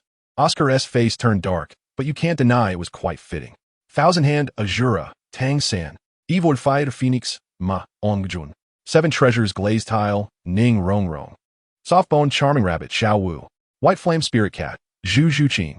Finally, the Master looked at Tang Ling and solemnly said 2 words, Emperor Sovereign. Wow, Just those two words, and Tang Ling froze on the spot. I watched as his eyes instantly became as deep as a black hole, unfathomable. He said his head buzzed, flashing countless indistinct murmurs and unclear images, then vanished in an instant. He subconsciously murmured, Emperor Sovereign, such a familiar name. Good grief, this atmosphere. This vibe, it was overwhelming. That night, the Great Soul Arena was packed with people. After the master finished explaining the precautions, he went to the stands with Flandra, Zhao Wujia, and a few old men. Flandra, this old miser, murmured to the master as he walked. I say, Xiaojing, is it too confident to let Xiaoling just go up and fight like this? What if he bumps into someone even more abnormal and gets hurt? The master was completely unconcerned, glancing at him. Abnormal? If you add up all the abnormalities on the continent, they wouldn't compare to Xiaoling. Of course, except for that person. That person? Flandra immediately perked up, his eagle eyes wide open. The master remained silent for several minutes before slowly uttering two words. Mingyu. I tell you, just these two words, Flandra, his soul sage, turned pale, saying that just hearing this name makes him feel chills all over. What level of existence could this be? It's simply unbelievable. At this moment, Tang Ling's first individual match has already begun. He wore the black and gold battle suit prepared by the master, with a mask on, standing there exuding an overwhelming sense of mystery. His opponent, a guy in his 20s with an average face, revealed his soul rings. One white, one yellow, one purple, a standard configuration. Then it was Tang Ling's turn. As his soul power stirred, two purple thousand-year soul rings slowly rose, causing the audience to gasp in shock. Next, when the third soul ring appeared, a deep black like the night sky, the entire soul arena fell into instant silence. Black, 10,000. The host stammered. Folks, this intensity is a bit ahead of its time. The opponent was dumbfounded, but still charged in with determination. His martial soul was a spirit cat, moving at lightning speed, claws aimed directly at Tang Ling. Just as he was about to grab him, a smug smile appeared on his face. The next second, a hand engulfed in white flames seized his wrist. The chilling sensation instantly numbed half of his arm. Terrified, he quickly used his third soul skill, teleporting behind Tang Ling, attempting a sneak attack on his neck. But what about Tang Ling? With a ghostly shadow, he left a residual image in place while his real body had already floated behind that guy, similarly grasping his neck with a hand engulfed in white flames. The entire process took less than 20 seconds. Tang Ling let go, and that guy collapsed directly. Tang Ling looked up at the host, saying nothing, but the meaning was clear. You can announce the result now. The host finally reacted, shouting at the top of his lungs, Emperor Zun wins. After the singles match, the Shrek 8 monsters gathered in the lounge to prepare for the team battle. Tang San, now the tactical brain, quickly began to arrange. Xiao Ling, Mu Bai, Xiao Wu, Zhu Qing, you four will be the main attackers, with Xiao Ling at the front. I'll control from the center. Fatty will provide long-range fire support while protecting Rongrong and Xiao Ao. Is that okay? Everyone responded in unison. No problem. Just then, with a loud bang, the lounge door was kicked open. A muscular man, bare-chested and covered in muscle lumps, barged in, his greedy eyes scanning Zhu Qing, and he lewdly said, Oh, there's such a hot girl here. With such a figure, why wear a mask? Come on, let me take a look. Saying this, his filthy hand reached towards Zhu Qing's shoulder. Zhu Qing hadn't moved yet, but Tang Ling acted first. Just one word, roll. The muscular man didn't take it seriously, sneering, Kid, I'm going to do it today. What can you do about it? Before he could finish, Tang Ling had already grasped his wrist, followed by a clean and swift kick that landed heavily on his chest. The muscular man flew back like a sandbag, crashing against the wall with a loud bang. Tang Ling's eyes were icy, white flames igniting in his hand as he stepped closer, an aura of killing intent instantly enveloping the entire room. Why pick on anyone else? But provoke Tang Ling's reverse scale? This guy was practically seeking his own death. Just as a fight seemed imminent, a middle-aged man rushed in, shouting for them to stop. Claiming to be the supervisor here, he helped the muscular man up and then said to us, You must be the Shrek 8 monsters, right? Perfect. You are the opponents for today's team battle. Any grievances will be settled on the Soul Arena. Before leaving, the muscular man threatened, Kid, just wait. That was a sneak attack. Later, I'll beat you into a pig's head. Once they left, Oscar stroked his chin and analyzed. This guy is not simple. He was hit by a kick from Xiao Ling and is still fine. Moreover, this is definitely suspicious. Someone must have deliberately led him to cause trouble. Most likely a higher-up from the Soul Arena has taken a liking to Zhu Qing and the others. Tang Ling tightened his grip on Zhu Qing and Xiao Wu's hands. his gaze terrifyingly deep, a cold smile curving his lips. Since they look down on us so much, then let's show them just how useless their so-called ace team is to us. Soon, the team battle began. The opposing team, called the Frenzy Team, lined up with 7 members. And the leader was that muscular man, Crazy Rhino. The host was indeed biased, praising the Frenzy Team wildly, while introducing us as a group of newcomers participating for the first time. With his command, both sides unleashed their martial souls. The Frenzy Team soul ring configuration was just average. Their leader Crazy Rhino had 1 white, 1 yellow, and 1 purple. But when our soul rings lit up, the whole arena went crazy. Dalu, Tang San, and the others all had the best configuration of 2 yellow and 1 purple. A massive 7 treasures glazed tower rose behind Ning Rongrong, and 2 beams of light instantly empowered everyone. The 7 treasures are famous, 1 for strength and 2 for speed. The most explosive was Tang Ling, 2 purple and 1 black. The black light of that 10,000-year soul ring almost turned the entire arena into night. The expressions of the 7 members of the Frenzy Team shifted from arrogance to fear, cold sweat breaking out on their foreheads. Tang San shouted, "Attack!" Everyone charged out in an instant. The flashy female soul master from the opposing team tried to cast a large net, but Fatty's Phoenix Fire line burned it to ashes in 1 bite. Tang San countered with a spiderweb binding, directly tying up 2 of their agility-type attackers. The poison from the blue silvergrass making them scream in pain. Meanwhile, Crazy Rhino, the muscular man, charged at Tang Ling with determination. His martial soul was a rhinoceros, covered in a thick layer of horn, resembling a tank. Tang Ling's flames instantly shifted from gold to white, standing firm and charging straight at him. The ghost shadow Misty steps unfolded, his figure flickering unpredictably, landing 2 punches in quick succession. The first shattered Crazy Rhino's soul skill light sphere, and the second solidly struck his chest. With a bang, Crazy Rhino was sent flying again. Immediately after, Tang Ling's first soul ring shone with purple light, and light blue ice crystals rapidly spread from beneath his feet, quickly covering the entire arena. 6 incredibly sharp ice spikes shot up from ground, precisely targeting Crazy Rhino's limbs, heart, and the most vulnerable part of a man. Let me tell you, that guy's also tough. At a critical moment, a burst of purple light exploded from him, and his muscles just swelled up. Well, his crotch and heart were saved. But those 4 arms and legs were directly pierced by my ice spikes, creating 4 transparent holes. The white bones were clearly visible. It was unbelievable. I wasn't done yet. With a flick of my finger, a ghostly shadow flashed behind him, and I kicked out. However, the flamboyant woman opposite reacted incredibly quickly, whipping out her spider silk to pull that rhinoceros back, while screaming in panic, "Oh no, we forgot someone. Family who understands." In a team fight, everyone was focused on our most handsome guy, completely forgetting our top assassin, Zhu Zhuqing. Isn't that a classic newbie mistake? Just that moment of negligence changed the tide of battle. Zhu Zhuqing's cold gaze swept across, and with the activation of the first soul skill, Phantom Strike, she transformed into a shadow and instantly appeared behind the support soul master on the opposite side, bringing down a hand strike. That support was also clever. Just a second before being knocked out, he managed to activate his 3rd soul skill, and 6 silver lights shot into his teammates' bodies. I tell you, the situation changed in an instant. The 6 people on the other side had their eyes turned completely red, their bodies swelling up like they were on drugs. And even the 2 sheep that had just been beaten to the ground were standing up as if nothing had happened. Dalu was originally pressing the attack, but his opponent went crazy and forced him back. Tang San saw that the situation was not right and immediately activated the control crane, catch dragon technique, wrapping us all together with 7 strands of blue silvergrass. The flamboyant woman on the other side saw us huddled together and was quite arrogant, saying something about advising us to surrender, otherwise we would be responsible for any injuries we might sustain later. At that moment, I didn't even look at her.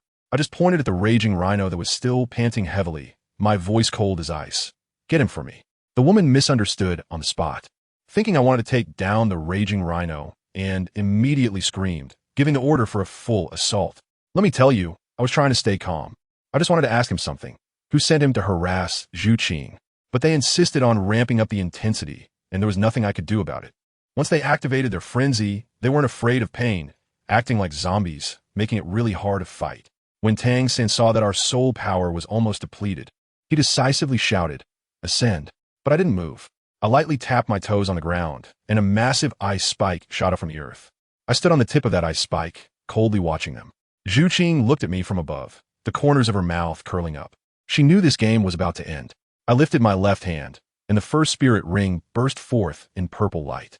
The entire battle arena was instantly shrouded in a bone-chilling mist, followed by countless white particles emerging from a mist. Then those particles began to split wildly. One ice spike became two became four. In less than 3 seconds, the entire arena transformed into a hell of a meat grinder made up of countless ice spikes. Aside from the area we were flying above and the spot beneath my feet, there wasn't a single inch of safe ground left. Ma Hongjun, watching from above, trembled and said, "I hope you're not going to slaughter them all." I gently snapped my fingers, and the ice spikes instantly retracted. My figure flickered, and I appeared in front of the raging rhinoceros, grabbing him by the throat. At that moment, the 3 minutes of frenzy had just passed, and everyone on the opposite side had weak legs, their faces paler than paper. "Answer me one question, and I'll let you go." My voice had softened considerably. The guy was scared and nodded frantically. "Tell me, how did you know about that girl?" I released my grip and patted his shoulder, but he still stubbornly claimed he was only interested in the opponent. I laughed at that, applying more pressure, and with a loud thud, he collapsed to his knees, cracking the ground beneath him. In the end, it was that flamboyant woman who couldn't stand it anymore and revealed the mastermind behind it all. A high-ranking official from the Great Soul Arena named by Bo. Did you think that was the end? The more exciting part was yet to come. Just as we left, our dean, Flender, kicked open the office door of that by Bo. The fat guy was quite arrogant, relying on his own territory, and dared to propose conditions to our dean, saying something about sending over the curvy girl from our team to serve him. "I told you," Flander laughed at that moment, laughing so brightly. The next second, a big punch landed squarely on that fat guy's chubby face. Then came a beating, breaking arms, pressing him down and rubbing him on the ground. It was so satisfying. Before leaving, Flander pulled out a token from his pocket and threw it on the ground. The fat guy picked it up and saw just 2 characters on it. Qian. Good heavens, the color drained from his face in an instant, and he was trembling all over. He then realized that the person named Tang in our team was from the Qian sect, the top of the 3 sects. This time, he really kicked a diamond. Later, the fat guy was so scared that he peed his pants and voluntarily destroyed all our real information, fearing retaliation. After this incident, we spent a month just doing team battles every day, crazily ranking up, and our popularity kept increasing. We were about to earn the Silver Soul badge. Just as we finished our last promotion match, the master was called away by his supervisor. When he came back, Flander was still calculating nearby, saying why not ask for more of this immense wealth. The master shot him a glare and directly slammed a document on the table. "Stop thinking about money. Take a look at your opponents this time." We all leaned in to take a look, and the data read 3 large characters: Imperial Battle Team. Captain, Yu Qianheng. Martial Soul, Blue Electric Tyrannosaurus Rex. Vice Captain, Duvian, Martial Soul, Emerald Phosphor Snake. There are also 2 Xuanwu Turtle Brothers, Shimo, Pure Meat Shields. One called Yu Feng, a birdman, agile attacker. One called Oslo, a leopard, also an agile attacker. Finally, the team's treasure gem, a support named Yi Lingling, whose martial soul is 9-heart begonia. I told you, when these people revealed their soul rings, they were all 2 yellow and 1 purple, perfectly matched, looking very neat. As a result, someone on our side, not knowing when to hold their tongue, casually said, "Why is there no 10,000-year soul ring?"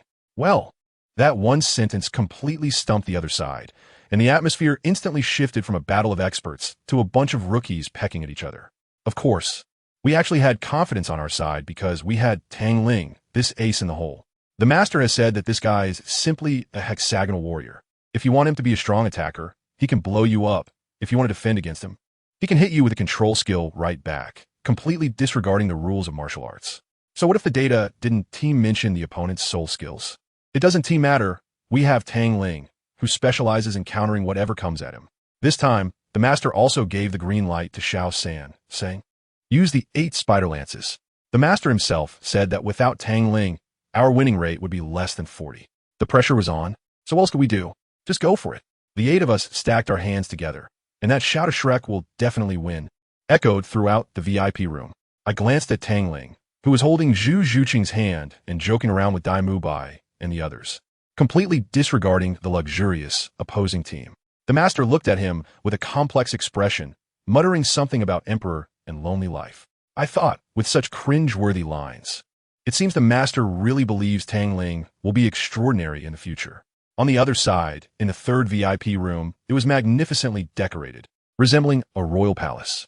The 7 members of the royal fighting team, along with their teacher named Qin, were also looking at our information. I tell you, the scene was a classic replica. A purple-haired girl named Douluo Yin was reading our details, and when she got to Dalu and the others, the expressions on the faces of the people across were like, "Is that it? A guy in black, a leopard man," even directly mocked. "The iron fighting soul is even worthy to fight us?" Their captain, a guy named Qian, although he said to let them finish listening, I could feel his disdain from across the wall. Then, the key moment came. Douluo Yin read the last one.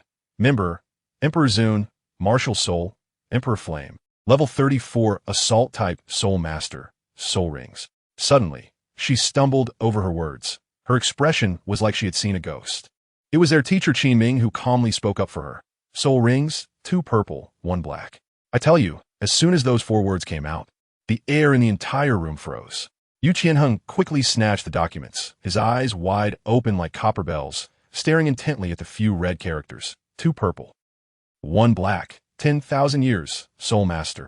Goodness, just a second ago he was still acting all high and mighty, and the next second his CPU was overheating. He immediately didn't believe it, and asked his teacher if there was a mistake in the data. How could someone have a first soul ring that was over 1,000 years old, and even have a 10,000-year soul ring? Is he trying to throw his life away? Teacher Qin was also fierce, directly retorting. Is this a blow? You can't even handle this little setback. How are you going to become strong? Hurry back home and be a young master. Qian's handsome face instantly turned the color of pig liver. How could this proud little prince handle it? He was immediately enraged and shouted that he was just shocked, absolutely not affected. With that flustered look, there was no trace of a master demeanor left. Soon, we were on stage. This central fighting arena was different from the flashy ones outside. The audience was all in private boxes, quiet, but those gazes were like watching a monkey show, looking down from above, which was really unpleasant. Tang Ling frowned and said it felt too disgusting. Dalu said it right. Who cares about them? We just need to finish our fight, get the silver fighting spirit badge, and leave. Who cares about these so-called VIPs? The 2 team captains, Qian and Dalu, exchanged names and pleasantries, and the smell of gunpowder immediately filled the air. The referee, a young lady, flew in the air and announced, 1 minute for soul ring summoning. Dalu exploded first, letting out a tiger roar, his muscles crackling, and he grew a size larger. Golden flames erupted from Tang Ling, and as the 3 soul rings of 2 purple and 1 black appeared, everyone on the opposite sides' pupils contracted. Xiao San's blue-silver grass quietly spread out, wrapping around each of our waists. The opponents were not to be outdone. The 2 brothers from the Shi family revealed 2 massive turtle shells on their backs, looking like they were carrying pot lids. Qian's right arm transformed into a dragon claw covered in scales, with lightning crackling around him. Behind him, Douluo Yin's lower body turned into a thick snake tail, clinging to him like a beautiful snake. The birdman, named Yufeng, was the most arrogant, directly spreading his wings and flying up into the sky, looking down at us from a godlike perspective. Tang San's purple extreme magic eyes had already seen through the opponents completely. He lowered his voice. Their support is hiding in the back. Tang Ling, those 2 turtle shells are yours. Hold them off. The team battle began. Just as the referee finished speaking, Dalu yelled and charged out with a white tiger transformation. Ning Rongrong's 7 treasures glazed pagoda flashed with light, granting us 2 boosts, 1 for strength and 1 for speed, instantly increasing everyone's speed and power by 30%. Tang Ling was also fierce, delivering a series of southern fist strikes against the turtle shell. He kicked toward Shimo's head, but the latter raised the shell with a clang, retracting his head. Goodness, a true turtle. Tang Ling used the shell for leverage, kicking again towards the other one, but the result was the same. He didn't linger in battle. Using Ghost Shadow Misty Steps, he directly flashed behind the 2 turtles. At that moment, the birdman in the sky launched a wind blade at Xiao Wu. Without looking back, Tang Ling activated his first soul ring, and an ice shield appeared, perfectly blocking it. This move was simply divine. Tang San seized the opportunity, activating Control Crane, seizing Dragon, and the blue-silver grass wrapped around Xiao Wu's waist, launching her into the sky. Family, who understands?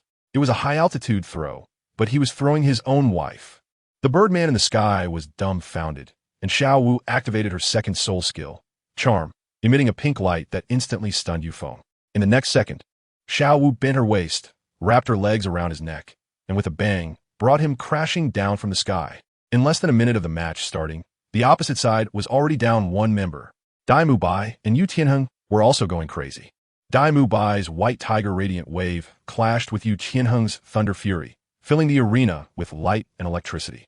Ma Hongjun spat out a line of Phoenix Fire, directly pushing back Yu Tianheng's area attack. Seeing he couldn't win in a head-on clash, Yu Tianheng panicked and retreated using the force of the exchange. Yelling at his teammates, at all costs, take down their support. The tactics changed. The two turtle brothers finally activated their third soul rings, turning their turtle shell shields into boomerangs, and whoosh, they flew out. These things were absurdly sharp. Our resilient blue silvergrass snapped at the slightest touch. Tang Ling tried to support with an ice shield, but one turtle shell came flying right at his face. He evaded with ghost, shadow, misty steps. But because he forced the interruption of his soul skill, his movement was slightly delayed, and his shoulder was still slashed open, a drop of blood falling down. I tell you, in that moment, I felt that the whole world was strange. It was as if, in some distant place, I didn't know, a terrifying existence awakened because of this drop of blood and let out a roar that shook the heavens and the earth. Of course, this might just be my illusion, because the battle on the field didn't give us any time to think. The blue silvergrass was all cut off, and our formation instantly collapsed. Those two turtle shell shields split into four in the air, each targeting Dai Mubai, Xiao Wu, Tang San, and Tang Ling. Tang San used the mystic Jade Hand and Control Crane Catch Dragon, using force against force to swat away the turtle shell flying towards him, sending it crashing towards Dai Mubai. On Zhu Zhuqing's side, the third spirit ring also lit up, and with a white flame, nether slash. A blade burning with white flames cleaved through the turtle shell shield. Tang Ling also slapped away the attack directed at him. Just when we thought we had deflected this wave of attacks, the Stone Brothers laughed. Their third spirit skill was just about to truly activate. Third spirit skill, Shield Break. The four turtle shell shields that we had knocked away suddenly shrank in the air, and then with a bang, they exploded, turning into 64 diamond-shaped fragments, instantly forming four circular shields that tightly enclosed Dai Mubai, Xiao Wu, Zhu Zhuqing, Tang Ling, and Tang San. I tell you, at that moment, we were all dumbfounded. The only thought in our minds was, it's over, we're done for. This wave is going to get us dumplings. These guys weren't even trying to confront us head-on. Their goal was clear from start, to completely separate our frontline damage dealers from the backline healers and supports. They trapped us with this broken turtle shell, then focused fire to take out Oscar and Ning Rongrong in an instant. Does anyone understand this? This tactic was just dirty. I was anxious at that moment, and instinctively unleashed a technique called Eternal Sin Ice Prison. Guess what happened? The icy mist couldn't spread out at all, and was completely suffocated inside that small shield. The ice spikes poking at the surface felt like just a scratch. They didn't do any real damage. Dai Mubai was in the same situation. The time for the White Tiger transformation had already passed, and when he unleashed a White Tiger light wave, its power was significantly reduced. Xiao Wu and Zhu Qing were even more helpless, as they couldn't even penetrate this thing with their teleportation. Third brother was so anxious that he pulled out the 8 spider lances and frantically attacked that green shield, but it just wouldn't break. Just when we were trapped tight, the captain of the Imperial battle team, Yu Tianheng, seemed to be pumped up, shouting, "Hurry! Now's the time. Eliminate those 2 support characters." As soon as he finished speaking, a sky full of lightning arrows, mixed with 2 black leopard shadows, surged towards Oscar and Ning Rongrong. They didn't even regard the fat guy, and most of the attacks bypassed him. But even the residual energy was enough to give the fat guy a hard time. As soon as the Phoenix Fire line was unleashed, a lightning arrow pierced through his shoulder, leaving half of his body numb. After all, the level gap was too significant. They weren't even in the same league. Just when those 2 black leopards were about to bite Ning Rongrong, her face turned pale with fear. At this critical moment, I tell you, the most explosive scene of the entire battle unfolded. Oscar, who had always been responsible for logistics and was jokingly referred to as the sausage vendor, stepped forward and directly shielded Ning Rongrong behind him. His peach blossom eyes suddenly ignited with a blue flame. "Rongrong, hide behind me." His voice was deep and terrifying, completely different from his usual playful tone. Immediately after, the blue flames erupted from his body, forming a gigantic blue lotus in front of him. The moment those lightning arrows and black leopard shadows collided with the blue lotus, guess what? Time seemed to freeze. In the next second, those attacks were silently ignited by the blue flames, turning to ash in the blink of an eye. Not even a trace was left. What? Yu Qianheng was stunned, his face as pale as paper, having exhausted his soul power. My brother Oscar is like a deity descending at this moment, his eyes covered in blue flames, his voice carrying an undeniable authority. Blue lotus flame, blue lotus shattering the world.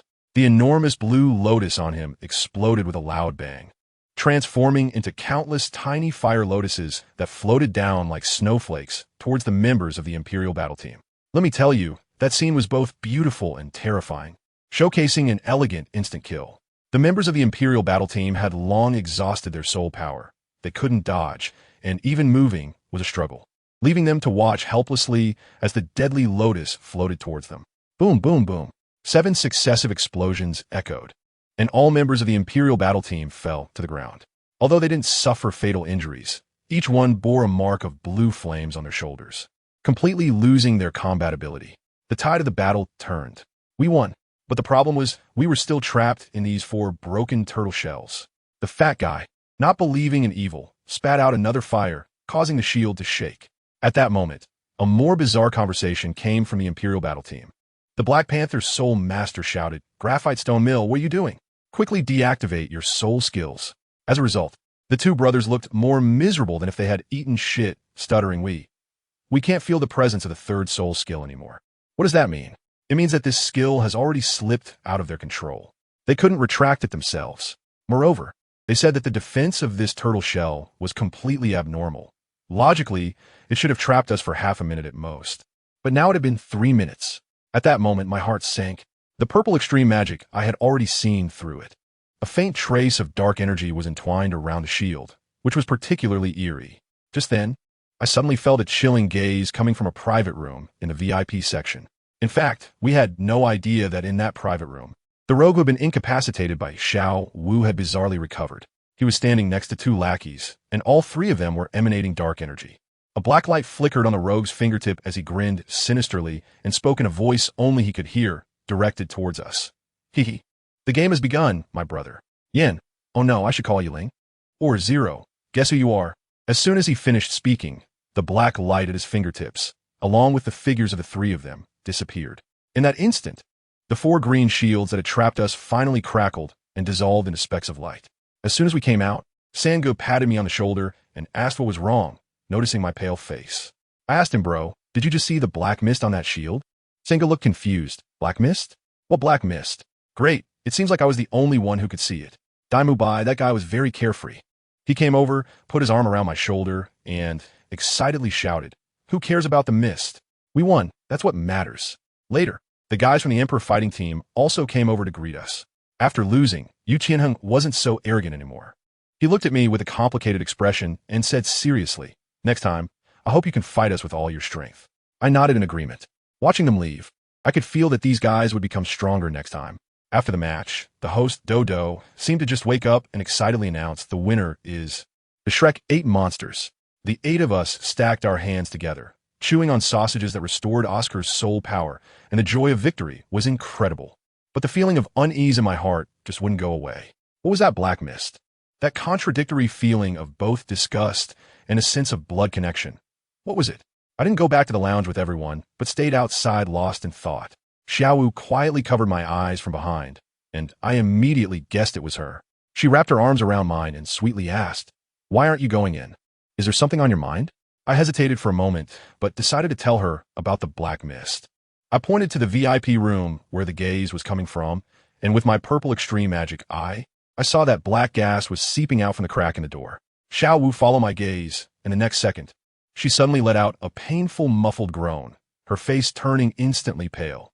I quickly supported her, but she shook her head and said she was fine. But I knew she must have seen something. In that moment, an image rushed into her mind without warning. It was a world made up of gold, black, and blood, where a man dressed in platinum armor, who looked exactly like me, was confronting a female black mist with an indistinct face. Beneath their feet were mountains of corpses. Xiao Wu was terrified by this image, but she didn't tell me.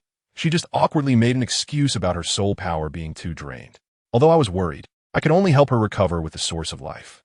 Later, we strolled out of the Great Soul Arena and went to explore the night market in Soto City. Xiao Wu spotted a pink rabbit hairpin at a stall run by an elderly man and woman. She put on the hairpin, twirled around in front of me, and with sparkling eyes asked, "Xiaoling, does it look good?" I smiled and tucked her hair behind her ear. "You look good. You look good in whatever you wear." When I was paying, the old man said he didn't want anything and that he was giving it to us out of fate. I had no choice but to secretly use my skill to flick a gold soul coin into his pocket. The old lady next to him then softly said that the hairpin was the only keepsake left by her daughter. Her daughter was also a soul master and very beautiful, but unfortunately passed away in an accident. She said that rather than keeping it to remind her of someone, it would be better to let it find a more suitable owner. After hearing this, Xiao Wu tightly held the hairpin against her chest and sincerely thanked her. Seeing her carefully protecting the new hairpin, I couldn't help but reach out and mess up her neatly arranged hair. Just as I was about to tease her and ask if she planned to sleep with that broken hairpin for the rest of her life, I tell you, the next second, the situation changed dramatically. The smile on my face instantly vanished, and a chilling, bone-piercing killing intent erupted from me. 3 soul rings, 2 purple and 1 black, buzzed into existence. The bustling street around me suddenly felt like it had been paused. The ground beneath my feet cracked loudly. And then with a bang, the entire world shattered. My pupils shrank to pinpoints as I firmly protected Xiaowu behind me. A burst of purple golden light flashed in my eyes, and white flames erupted from my body. Xiaowu shivered from the chill I emitted, and when she finally saw the surroundings clearly, the smile on her face faded. A flash of pink light appeared as she summoned her martial soul, revealing her soul rings. Who understands what family means? One second we were strolling in the center of Soto City, and the next second, we fell into a dark place where we couldn't see our hands in front of our faces. It was pitch black, shrouded in thick fog, and a cold wind howled. I was completely stunned. What was going on? Did we just switch maps? There were rustling footsteps around us, but you couldn't tell from which direction they were coming. They grew closer and closer, and then suddenly stopped. I have to tell you, that feeling was incredible. Right in front of me, 3 silhouettes slowly emerged from the black fog. A damned sense of familiarity, mixed with an unprecedented sense of crisis, surged straight to the top of my head. Xiaoling. I can't see. Xiao Wu's voice trembled a bit as she tightly grasped my arm. In her eyes, everything around was pure darkness, and she couldn't see anything. I directly activated the purple extreme demon eye to the maximum. Wow, finally I can see things clearly. If I'm not mistaken, this place should be the abandoned forest outside Soto City that no one dares to enter. In just a few minutes, we went straight from the city center to the suburbs. What kind of divine technique is this? My mind was racing. This was definitely aimed at me. I immediately lowered my voice and said to Xiao Wu, listen, these people are up to no good. I'll find an opportunity, and you need to run back to the Great Soul Arena to find my brother and the others. I'm not leaving. Xiao Wu was incredibly stubborn. I was anxious at that moment, grabbing her shoulders and staring intensely into her eyes. Trust me, this opponent is at least a 6-ring soul emperor. I can't possibly defeat them. If you stay, you're just holding me back. Go find the dean and the others. That's my only chance of survival, do you understand? Seeing her still hesitating, I made up my mind, stopped wasting words, and directly cupped her face and kissed her fiercely. Then I shouted into the air, take her away.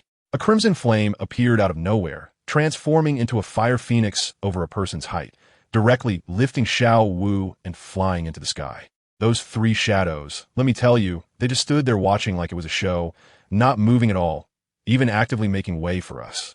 Their target was clear. It was me. Who are you? I felt the white flames raging on my body, and a long sword of ice blue formed in my hand, staring fiercely at them. The 3 of them actually spoke at the same time, their 3 different voices merging together, creating an indescribably eerie and sinister sound. It's nothing. We just wanted to see how far you've recovered. Come on, show me your strength. As soon as the words fell, the person in the middle rolled black mist in their hand, condensing it into something that was indistinguishable as a knife or a sword. Who are you? I felt like my head was about to explode, that sense of familiarity growing stronger. Who am I? Hee. Can't you remember yet? Let me give you a hint. Ming. You. Damn. These 2 words were like a key, suddenly unlocking a certain shackles deep in my memory. A flood of chaotic memories rushed out, and the white flame on my body began to waver. At a critical moment, the Taiji diagram in my mind suddenly spun, forcibly pushing that wave of memories back down. But even so, I still caught a more deadly name, 9 Nether Purgatory. The guy named Purgatory waved his hand, and the 2 figures beside him turned into black mist and disappeared. The weapon in his hand pointed at me, and with a voice that mixed 3 different tones, he said, That old man placed quite a powerful restriction in your mind. But it's okay. Come on. Let me see how well your strength has recovered. Don't disappoint me. After saying that, he stomped his foot, and his whole body shot toward me like a cannonball. Clang! A huge sound. My ice sword collided with his dark weapon. And let me tell you, my ice sword shattered on the spot. That broken sword didn't T-stop at all and came straight for my neck. I reacted quickly and instantly formed a small ice shield with my left hand to block it. But the ice shield was as fragile as paper and was cut in half. I rolled on the ground to barely dodge it. Family, who understands? This isn't a fight at all. It's just being blown up like a fish by a big shot. I frowned and formed a sword in my hand again. But this time it was different. It was interwoven with ice blue, green, and red colors, both cold and hot, much stronger than the previous one. As a result, that guy became even more arrogant. Not bad. This sword can at least withstand a few of my attacks now. After saying that, a pitch-black sword energy slashed towards me. That thing was incredibly fast and carried a tremendous sense of pressure, causing the soul power within me to slow down.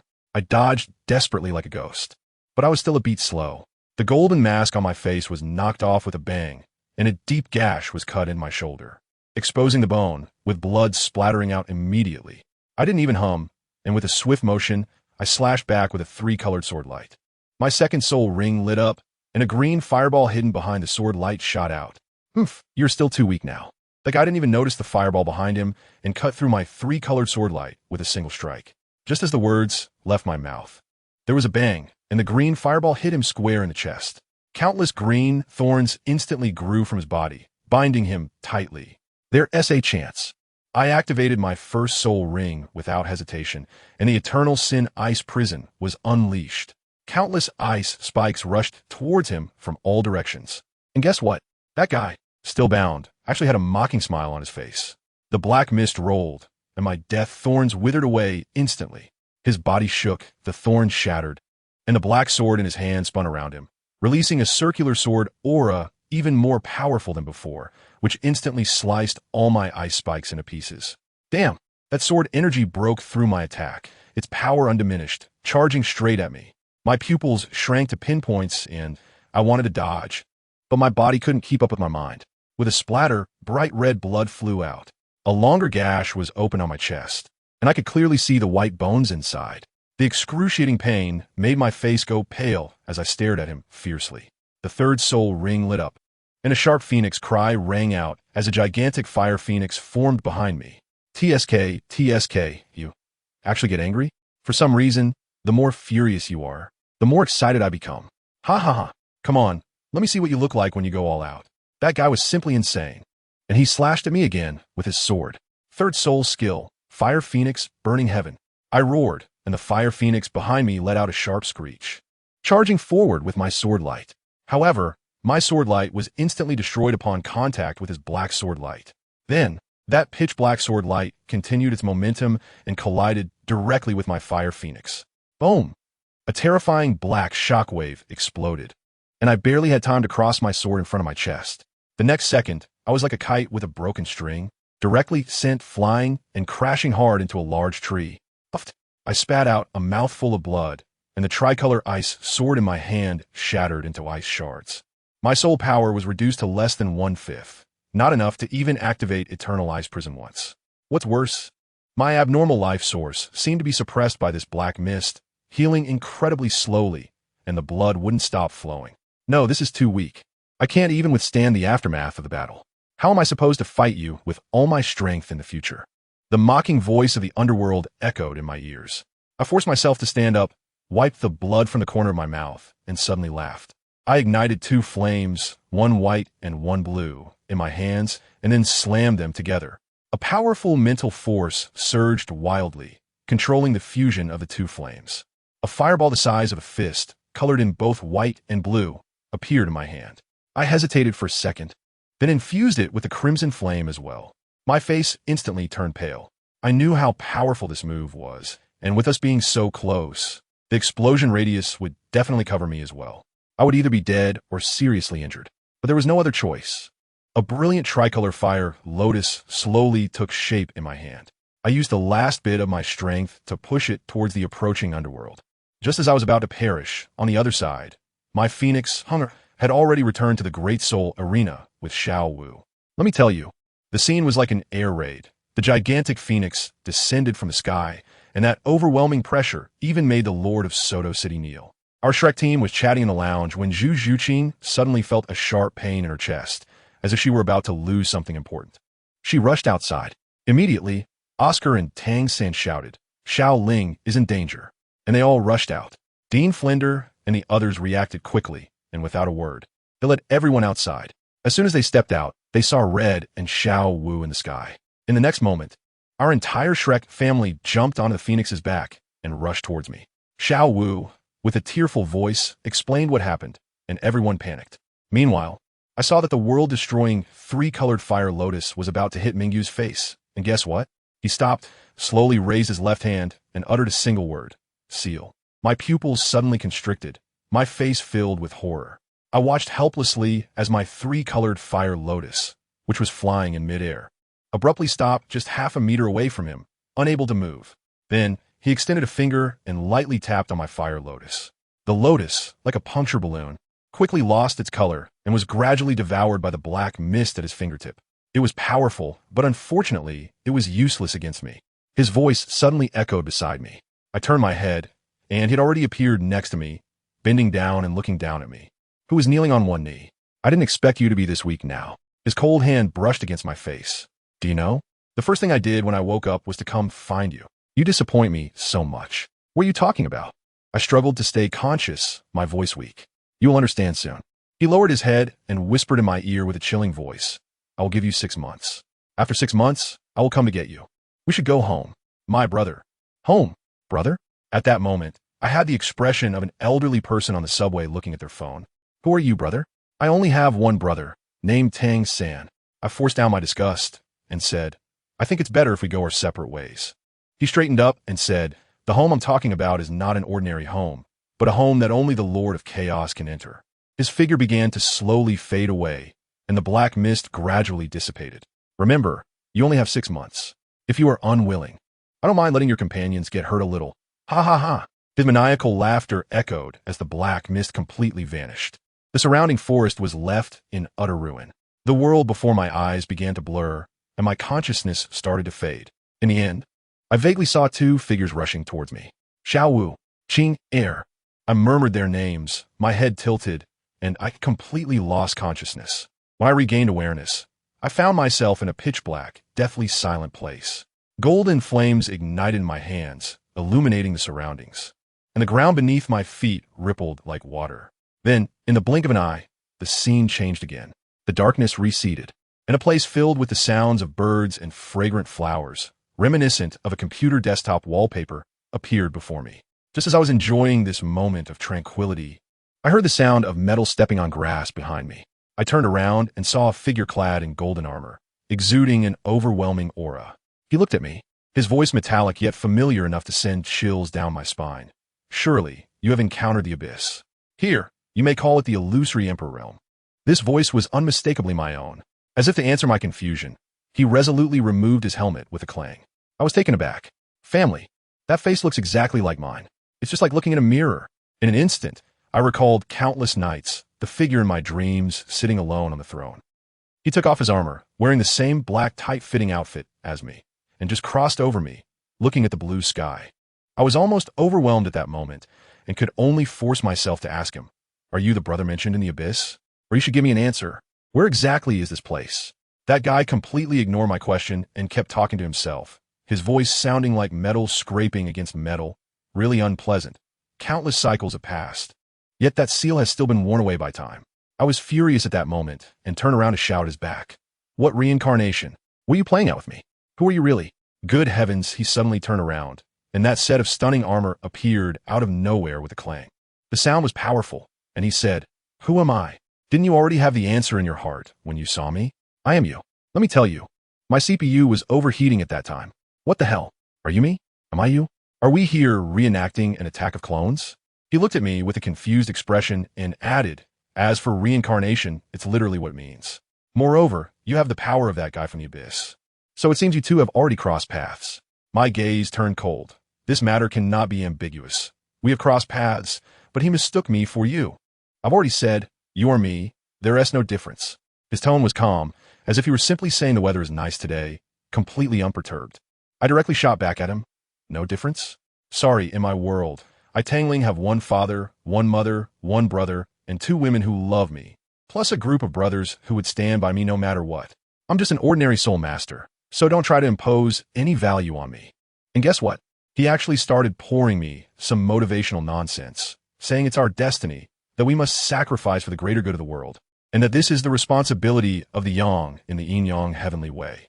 At that moment, I had only one thought: to hell with the billions of lives. All I want is to protect the smiles on the faces of the few people beside me. The lives and deaths of the world have nothing to do with me. I stared at him intently, but I noticed his back, and damn, it was so lonely, it was lonely to the ends of the universe. It seemed like he saw through my thoughts and suddenly asked me a heart-wrenching question. If your existence is a disaster for them, the longer you stay by their side, the more dangerous they become. Will you leave or continue to indulge in this warmth? He didn't even wait for my answer. He stomped his left foot on the ground, and with a rumble, the entire space began to shatter. Just as I was about to curse, a blinding white light exploded, and I instinctively closed my eyes. When I opened them again, the person was gone, but that sentence was like a steel stamp directly burned into my heart. When I regained consciousness, I was already lying in bed. My brother Tang, San, had just come out of my room, looking exhausted as he said to Xiao Wu and Zhu Qing, "Don't worry, Xiao Ling is fine, just needs to rest well. You two should take a break too. You haven't slept for 2 days." Xiao Wu shook her head, her little face so haggard it was heart-wrenching. "He hasn't woken up. How can we sleep?" Zhu Qing also looked apologetic. "Third brother, sorry for troubling you these past 2 days." My brother waved his hand, as if it were only natural. He is also my younger brother, so it's expected. "All right, you all go rest. I'll head back first." After seeing my brother off, Xiao Wu closed the door and sat by my bedside, tightly gripping my hand. She must have been exhausted, yawning and directly pressing her face against my hand, falling asleep. Who understands family? Perhaps this is the only way she feels secure. Zhu Qing was sitting on a chair not far away, reading a book, but she was also extremely tired, her head bobbing. Eventually, she couldn't hold on any longer and fell asleep directly on the table. After both of them fell into a deep sleep, my eyelids moved slightly, and I slowly opened my eyes. Turning my head, I saw Xiao Wu's tired yet still charming face pressed tightly against my hand. My heart felt so soft. The wounds on my body had already scabbed over, so I quietly moved my body, making the lightest of movements, afraid to wake her. I carefully lifted her and laid her down on the bed. Then I went over to Zhu Qing, who was also not sleeping soundly, her brows furrowed. I bent down, picked her up in a princess carry, and held her against my chest. Hey, guess what? The moment she caught the familiar scent on me, her brows immediately relaxed, and her little head nuzzled into my embrace like a kitten, instantly falling into a deep sleep. I gently placed her next to Xiao Wu and sat on the edge of the bed, looking at these two beautiful sleeping faces, and my lips curled into a smile. It seemed Xiao Wu couldn't sense my presence anymore. Her little nose twitched, and instinctively, she moved closer to me, reaching out to grasp my hand. And then she settled back into a peaceful sleep. The feeling of companionship was simply wonderful. But just as I was enjoying this warm moment, the scab wound on my chest suddenly throbbed with pain. It hurt more and more, as if hundreds of bugs were having a party inside. This level of pain wasn't too much for me. But the problem was this injury was left by that son of a BTCH from the abyss. I immediately activated my purple extreme magic eye. Wow, I was shocked. Beneath the scabbed wound, black mist was actually seeping out in wisps. This black mist was desperately trying to burrow into my flesh, and that was the source of the pain. I had to get rid of it. A flash of inspiration struck me, and golden imperial flames ignited in my hand. Without thinking, I slapped my own wound. Let me tell you, my own fire shouldn't harm me. But upon contact, the burning pain made my face turn pale. Where my palm touched the wound, black mist was continuously forced out, accompanied by the sounds of wailing ghosts. Two forces were clashing wildly in my body, one domineering and masculine, the other eerie and sinister. I gritted my teeth and held on. As long as my soul power persisted, my imperial flames would prevail. After a while, the pain finally began to subside. I removed my hand and looked. Using my purple extreme magic eye, I scanned again, and that black mist was completely gone. The life source within me immediately began to work, and the wound healed rapidly. I took a black robe from the storage soul guide, glanced deeply at the two treasures on the bed, and turned to leave the room. I needed to walk around the back mountain, to be alone and quiet, as my mind was too chaotic. Shrek's back mountain was a small forest, and deep within it was a lake. I stood by the lake, looking at my reflection in the water, and my mind was like a movie playing, a flurry of keywords flashing by. Flames, 9 nether purgatory, a little girl with wings, lily of the valley, Taiji diagram, reincarnation. Just as I was brainstorming, something big happened in the Master's dormitory. The master was writing something when suddenly, a cloud of black mist appeared out of thin air in front of him. The strange voice of purgatory echoed. Hee. Mortal, I admit, you have successfully piqued my curiosity. The master looked at him expressionlessly, his palms drenched in cold sweat. The black mist condensed into a humanoid shape, sitting across from the master, its voice frenzied. You actually dare to think you can change my brother's fate? Not even you can do it. Even I cannot alter his tragic destiny. You think that just because you became his nominal master, you can dictate terms in front of me? God, it's not as simple as you think.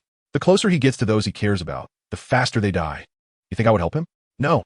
I wish I could push him further into the abyss. The black mist rolled wildly, roaring, and then suddenly froze, disappearing in an instant. In the room, only a shattered teacup remained. The master felt as if all his strength had been drained, slumped in his chair, gasping for breath. His eyes filled with fear, just one glance. My time felt like it had stopped. This is the true ancient war god. After a long time, he finally regained his composure, took out a tattered ancient book from the cabinet, and began to copy it word by word. The characters on it were incredibly complex, exuding a sense of loneliness that could suck people in. The master took 5 minutes to write each character, and after a full hour, he hadn't even filled half a page. The mental energy consumed was immense, and if he continued, he would be exhausted. He packed away his things, pulled back the curtains, and looked at the dusk outside. At that moment, 8 unexpected guests arrived at the entrance of Shrek Academy, members of the royal fighting team, along with their teacher, Qian. Teacher, why did you bring us to this remote wilderness?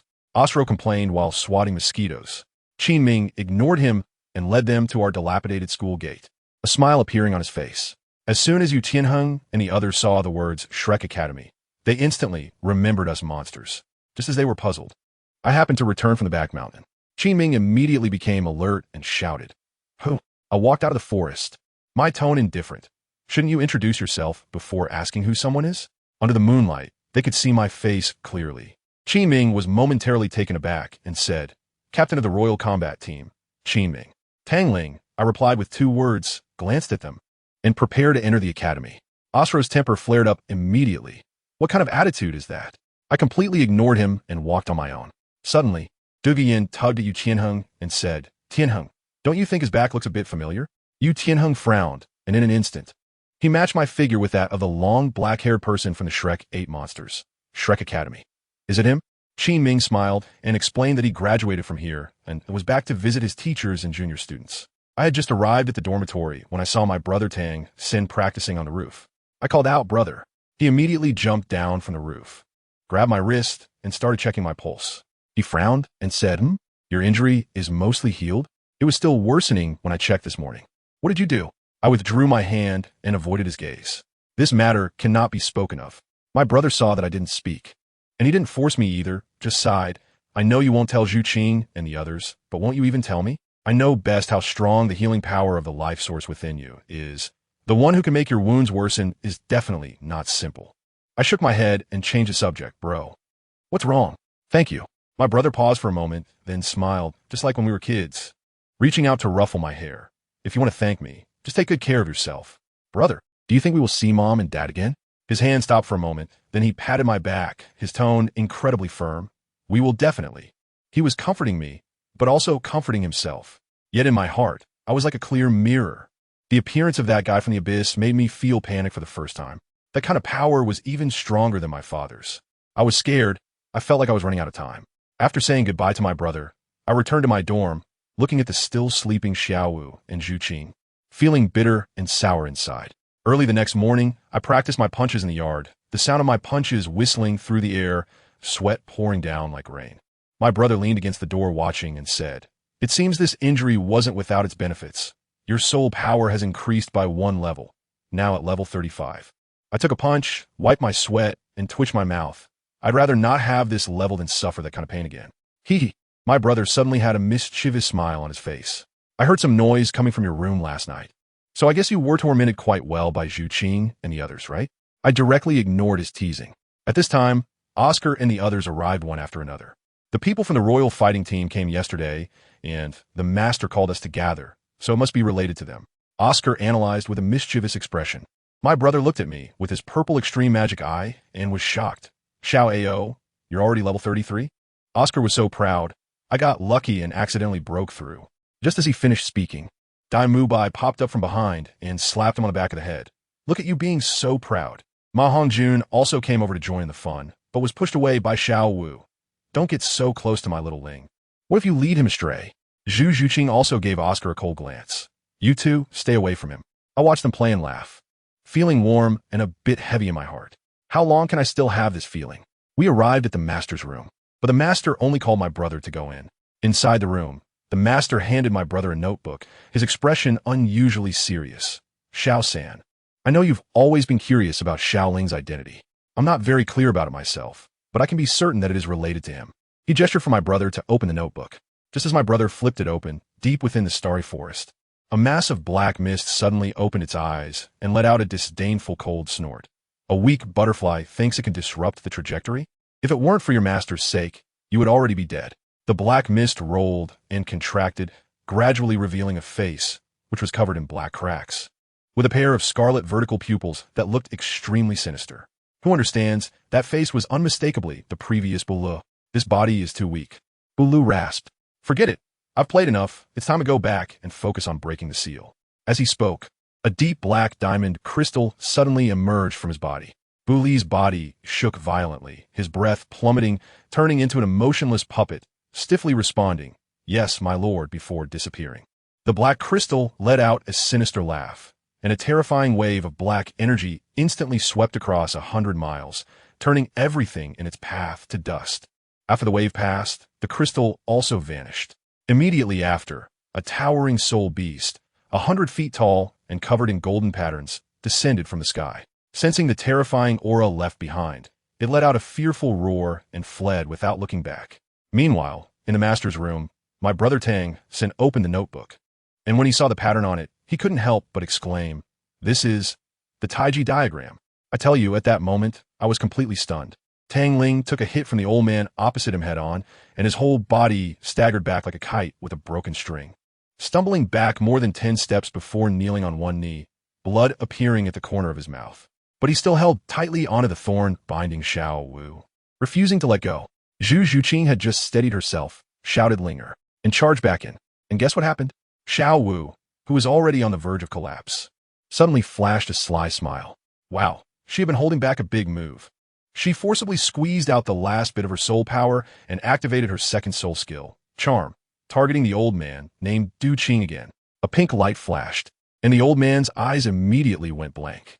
Taking advantage of this moment, Xiao Wu was pulled back by Tang Ling's strength. At the same time, the earlier green light ball exploded, turning into a sea of green thorns that instantly bound Du Qing, who had just recovered from the charm, tightly. At this point, Xiao Wu was truly done for, collapsing weakly in Tang Ling's arms, drenched in fragrant sweat. I tell you, she was support type, and she had just gone toe-to-toe in close combat with a level 67 Soul Emperor. Her stamina had long been exhausted, and that last charm had drained her soul power completely. If it weren't for Tang Ling's quick reaction, using his strength to pull her away, Du Qing's instinctive punch would have knocked her out for good. Tang Ling handed the unconscious Xiao Wu over to Zhu Juqing beside him, wiped the blood from the corner of his mouth, turned around, and his gaze had completely changed. He had been calm earlier, but beneath that calmness was a volcano. Especially when Zhu Juqing had just tried to tank the attack with her body, the thread of reason in him snapped. His dark, shiny 10,000-year soul ring suddenly buzzed to life. A wave of scorching air surged upwards, accompanied by a resounding phoenix cry, as a giant flaming phoenix formed behind him. Looking incredibly lifelike, Du Qing looked at the fire phoenix. His face turned green, and he cursed loudly.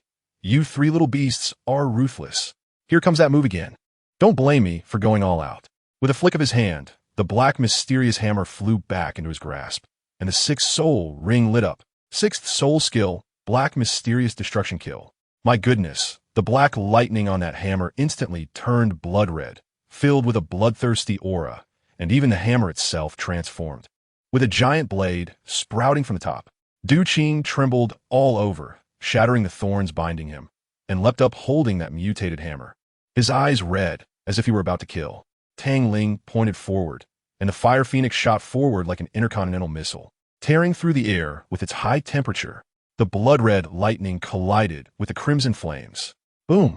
A massive explosion sounded, and a mushroom cloud rose directly in the forest. The shockwave stinging faces. Tang Ling quickly raised his hand, creating an ice shield to protect Zhu Zhuqing and Xiao Wu behind him. He knew that just defending was useless. The opponent was too strong compared to him, and defending was just waiting to die. The best defense was offense. Xiao Wu and Zhu Qing were out of soul power. He absolutely couldn't let them attack again. All he could do now was one thing: stand in front of them and block all damage. He stomped his legs hard and shot into the air like a cannonball, a three-colored glow flashing in his hand as a 7-inch-long short sword appeared. Golden flames wrapped around his body instantly, and I tell you, that scene, family, who understands? His shirt ripped apart, revealing perfect muscle lines that would be a shame not to use on a construction site for putty.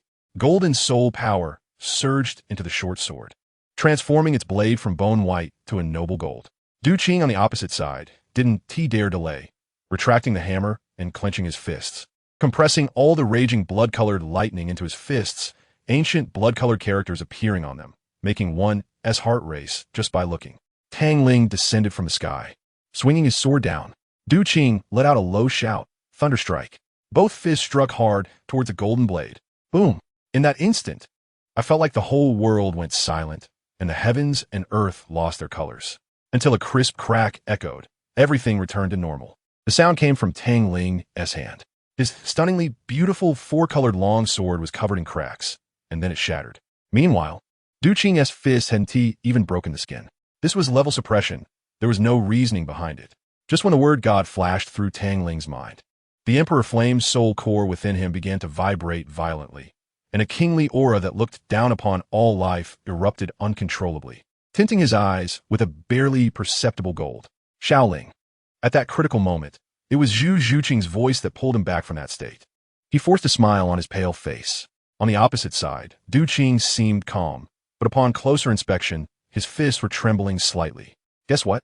His brother Tang San had been squatting in the bushes the whole time, watching the show. Seeing his brother able to fight back against the Soul Emperor while he was still struggling with his 3 rings, the feeling of defeat was overwhelming. He clenched his fists and then weakly let go, feeling bitter inside. Back in the day, his brother was just a little guy following behind him, and now he had his own beloved and could even protect this older brother. He looked at Tang Ling's back and murmured softly, "I won't fall too far behind you, brother."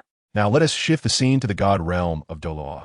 A group of powerful figures from the god realm, including the god of death, the sea god, and the Shura god, were gathered around a soaring milky white light pillar for a meeting.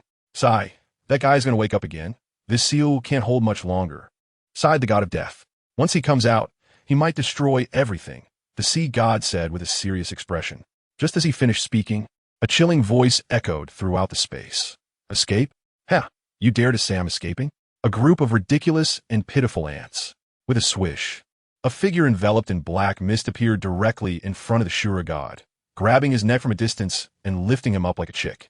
You dare to call yourselves gods when you haven't even touched the edge of the heavenly laws? After saying this, he casually tossed the Shura god away like trash, burying him in the ground where he couldn't even dig himself out. The group of divine beings turned pale, not daring to move. This villain named Ming Yu leisurely conjured a chair to sit down, crossing his legs and saying with disdain, "To be honest, if it weren't for my powers not being fully restored right now, I would really want to taste the blood of you false gods. You think you can reinforce the seal set by the Emperor Flame with your lives? It's because you fools messed things up that the seal became chaotic, allowing me to come out early. So I should thank you." He stood up and slowly walked towards the light pillar, turning back to warn them. "Oh right, I forgot to tell you, whether you act or not, I can come out in half a year. If you do anything useless again, I won't mind sending you on your way right now." After saying this, he disappeared into the light pillar. The sea god and the others finally breathed a sigh of relief, looking like they had just been fished out of water, cold sweat pouring down. The scene shifted back to our Shrek Academy. On a dark and windy night, 3 sneaky heads peeked through Tang Ling's window. They were Ma Hongjun, Oscar, and Dai moved by. Shoo, boss Dai, keep your voice down. If Zhu Qing finds out we came to mess around in the middle of the night, we'll be in big trouble. Oscar whispered. Dai Mubai replied softly. So why did you guys drag me here? I'm not interested in guys. Ma Hongjun smirked. Just look at Xiaoling's face. It's better looking than Zhu Qing and the others. Are you telling me he's a guy? Dai Mubai and Oscar instantly felt like their hearts had been stabbed multiple times. Get to the point. Dai Mubai gritted his teeth and said. Ma Hongjun took a deep breath, his expression unusually serious. I want evil fire. The three of them fell silent. Oscar was the first to speak. Fatty, you'll die. Didn't you see what happened to me last time? I barely made it through. All thanks to luck. Dai Mubai patted him on the shoulder. Xiao Ling might not give it to you. Think it over carefully. Xiao! Xiao! Oscar suddenly stuttered. What Xiao? Dai Mubai slapped him on the back of the head, but when he looked up, he was met with a fist the size of a sandbag. Bang! Bang! Bang! Tang Ling yawned, shook his hand, and leaned by the window, watching the three with dark circles under their eyes. Hiss, Xiaoling, you've learned to sneak attack, Oscar said with a pitiful expression. Tang Ling glanced at them indifferently. Didn't my brother tell you I wake up grumpy? Come in. Once inside, Tang Ling got straight to the point. Why are you looking for me at this hour? Ma Hongjun hesitated for a long time, but finally gathered his courage. Yes, I want. Tang Ling was silent for a long time before speaking. Sorry, I can't give you. Why? Is it because I'm not worthy? Ma Hongjun's face turned pale, and his emotions became agitated. Fatty, calm down. Oscar quickly grabbed him. Tang Ling shook his head and explained, your situation is different from Xiao Ao's. You already have a sentient flame inside you, which is a potential stock. Once I give you, it will devour your own flame, which means it will set a ceiling on your future. Hongjun, your flame has a high chance of evolving into something that rivals any. I don't want to limit you. I want you to continue being a phoenix, not a canary trapped in a cage. A spirit flame that can evolve into.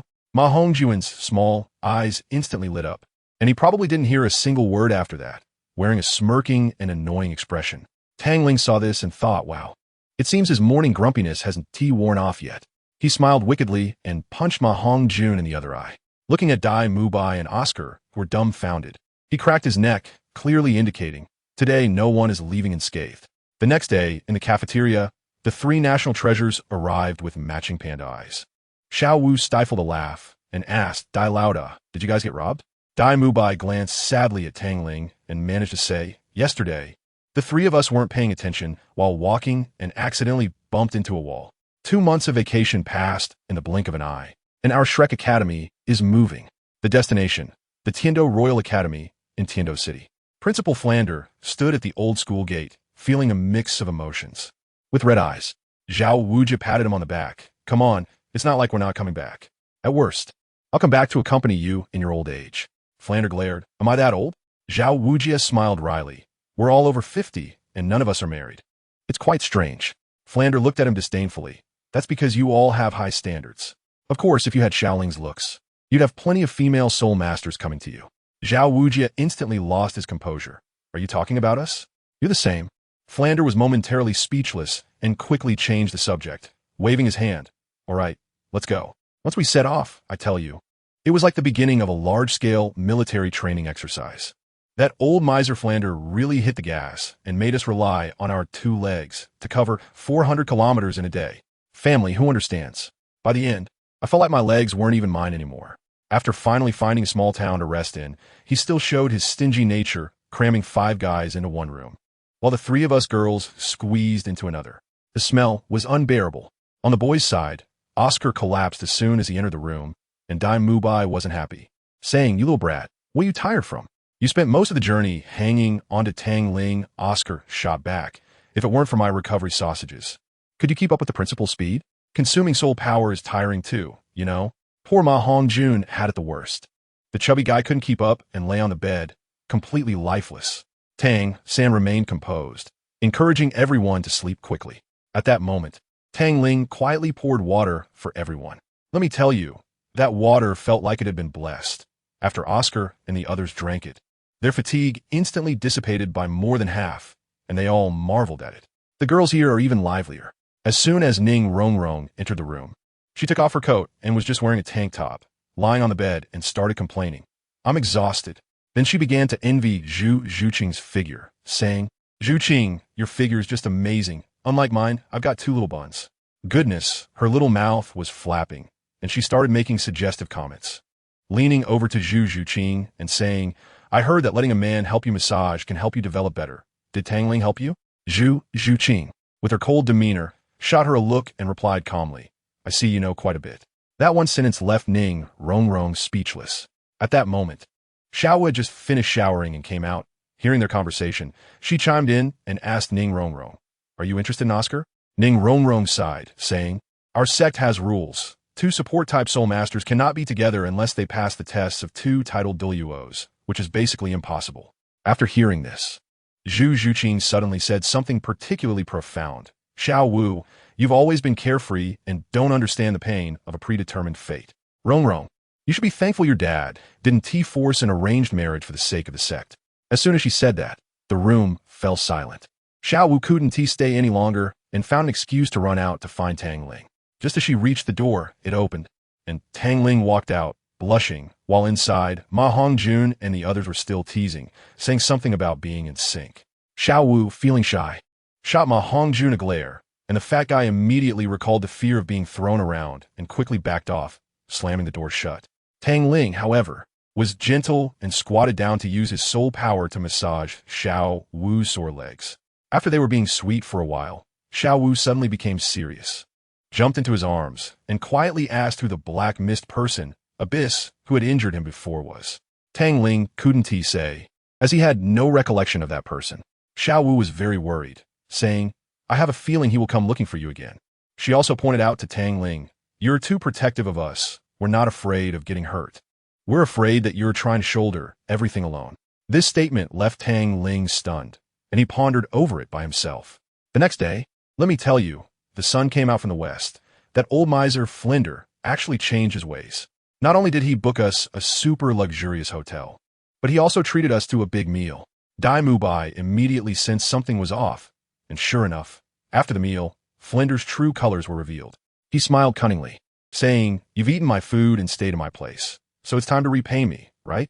Tonight, go to the Grand Soul Arena for a team battle, and the winnings are yours. The master shook his head nearby, wearing an expression that said, I knew it. This old man was trying to use us to gamble. When we arrived at the Silvis Grand Soul Arena, wow, it was much more impressive than Soto City. But when we went to register, the staff said, Sorry, with your level, there's no suitable level 30 team for you to fight. Flinder was reluctant, asking if there were any other options. The staff hesitated and said, Well, there is one. You can challenge a level 40 Gold Soul team. Upon hearing level 40, Flinder immediately wanted to back down. But just then, the master's stiff voice rang out. No, I think it's feasible. Flinder got anxious and shouted at the master. Are you crazy? There's a difference of 1 soul ring. Do you want them to go and die? The master ignored him, directly grabbed the list, glanced at it, and coldly asked the staff, Do you have any teams that play particularly ruthlessly, where every strike is either a kill or an injury? The higher the casualty rate, the better. I tell you, at that moment, we were all dumbfounded. What kind of operation is this? It's all about extreme pressure, right? The staff were confused, checking for a long time, and they actually found one called the Fierce God Team, a level 40 Silver Soul team. In 43 battles, they killed 63 people and severely injured 98, nicknamed the Silver Soul Weapon. When the master heard this, his eyes lit up, and he nodded in satisfaction. That's them. Arrange it. Oscar's legs went weak, and his voice trembled as he said, Master, this is sending us to our deaths. But Dai Mubai was bold, shouting that being level 40 doesn't matter. We might still win. However, Ma Hongjun was almost in tears, saying, Dai boss, you're almost level 40. So of course you're not afraid. But what about us 2 great soul masters? Only Tang San remained calm, saying to trust the teacher. As soon as they took the stage, the 7 members of the Fierce God team charged like beasts, unleashing their martial souls and revealing 4 soul rings simultaneously. A bloody killing intent hit them head-on, and Xiao Wu turned pale. As soon as the host shouted start, the opponents charged over like mad dogs. In that instant, Tang Sen shouted, Release. The 7 of us simultaneously raised the black boxes in our hands. The next second, over 100 crossbow bolts shot through the air with a piercing sound, and a mass of black shadows flashed by. The entire world seemed to be muted. When we could see clearly again, there was not a single person standing on the soul fighting platform. The ground was covered in boiling hot blood. The 7 soul masters who had just been so imposing had instantly turned into 7 corpses, still oozing blood. The whole place fell silent. Ugh! Zhu Zhuqing was the first to react, covering her mouth and rushing off the stage to start vomiting. Following her were Ning Rongrong, Oscar, Xiaowu. One after another, they all ran off to throw up. Tang Ling froze, staring at the blood pooling at his feet. The Zhuge divine crossbow in his hand clattered to the ground and fell into the blood. Then he stumbled away. The master's cold voice sounded behind us. A powerful soul master must be nurtured through the watering of blood. Throw up. You'll feel better afterward. Back at the hotel, everyone was silent. No one spoke. Tang Ling's face was pale as he said a word to Tang San and then left alone. He needed some quiet. He ran to the rooftop, looking at the city's lights. But his mind was filled with the murderous gaze of the captain of the fierce god squad, just before his death, and the image of blood gushing out the next second. While he was lost in thought, suddenly, in a corner not far away, a wisp of black mist appeared silently, with a pair of crimson vertical pupils fixated on him. "Who's there? Come out!" Tang Ling shouted, activating his purple extreme demon eye. The black mist suddenly recoiled, and a shadow darted away like lightning. Without thinking, Tang Ling exploded into speed, chasing closely after it. He chased all the way to a desolate ruin, where the shadow finally stopped. The black mist spread again, and a voice that sounded more like a raspy whisper than human echoed. I have been looking for you, for a long time." Using the purple extreme demon eye, Tang Ling saw the face beneath the black mist. It was the soul master who had been crippled by Xiaowu, Douluo. But now, Douluo was no longer human. 6 soul rings, 1 yellow, 2 purple, and 3 black, slowly emerged around him, and he had actually become a soul emperor. Behind him, a martial soul holding a black scythe flickered in and out of existence, repeating a bloodthirsty murmur. The next second, he merged into the shadows and vanished. Tang Ling's body tensed, his 4-colored flames burning fiercely. Suddenly, a cold black light flashed behind him, and a massive scythe swung down towards his neck. He instantly defended with an ice shield, but the shield shattered, and he narrowly avoided the attack by using Ghost Shadow. They exchanged blows, skills flying as if they were free. Tang Ling launched an ice spike assault, but Baloo transformed into a black line and dodged effortlessly. The guy was absurdly fast, completely devoid of rationality, muttering about killing the emperor. Kill him. Tang Ling seized an opportunity, binding him with death thorns, followed by an eternal sin ice prison, as countless ice spikes enveloped him instantly. But something strange happened. Those ice spikes melted completely upon touching the black mist surrounding him. Then, the big move came. Bully's 5th soul ring lit up, and the black mist surged wildly, instantly shrouding everything. Tang Ling's vision, hearing, and all senses were stripped away, leaving only endless darkness. This domain was overwhelming, and he had no idea what to do. In the darkness, Douluo moved like a ghost, black lights constantly flashing, leaving deep wounds visible to the bone on Tang Ling's body, but not delivering a fatal blow, purely tormenting him. As he bled more and more, Tang Ling's face grew paler. Just when I thought he was about to be ground to death, his tightly shut eyes suddenly opened, and a red light burst forth. "Found you!" A gigantic fire phoenix screeched as it charged toward a corner of the darkness, exploding with a mighty boom. The darkness retreated instantly, and Baloo was thrown into disarray, the black mist around him thinning significantly. But he still hadn't fallen. He continued to mutter about killing you. And the 6 soul ring, that 10,000-year black ring, slowly lit up. He merged into the martial soul behind him, and the blurred shadow solidified into a towering figure holding a crimson giant scythe, a death god, swinging the scythe down toward Tang Ling. That scythe looked like it was about to chop chop Tang Ling into sashimi. Let me tell you, this kid is tough too. He couldn't stand steadily, his face pale, and his body like a blood gourd, still holding on. Suddenly, 3 balls of fire floated in front of him, white, blue, and red, looking like a traffic light. Then, under the intense manipulation of his mental power, these 3 balls of fire merged into a massive 3-colored fireball. This thing was clearly unstable, feeling like it would explode at any moment.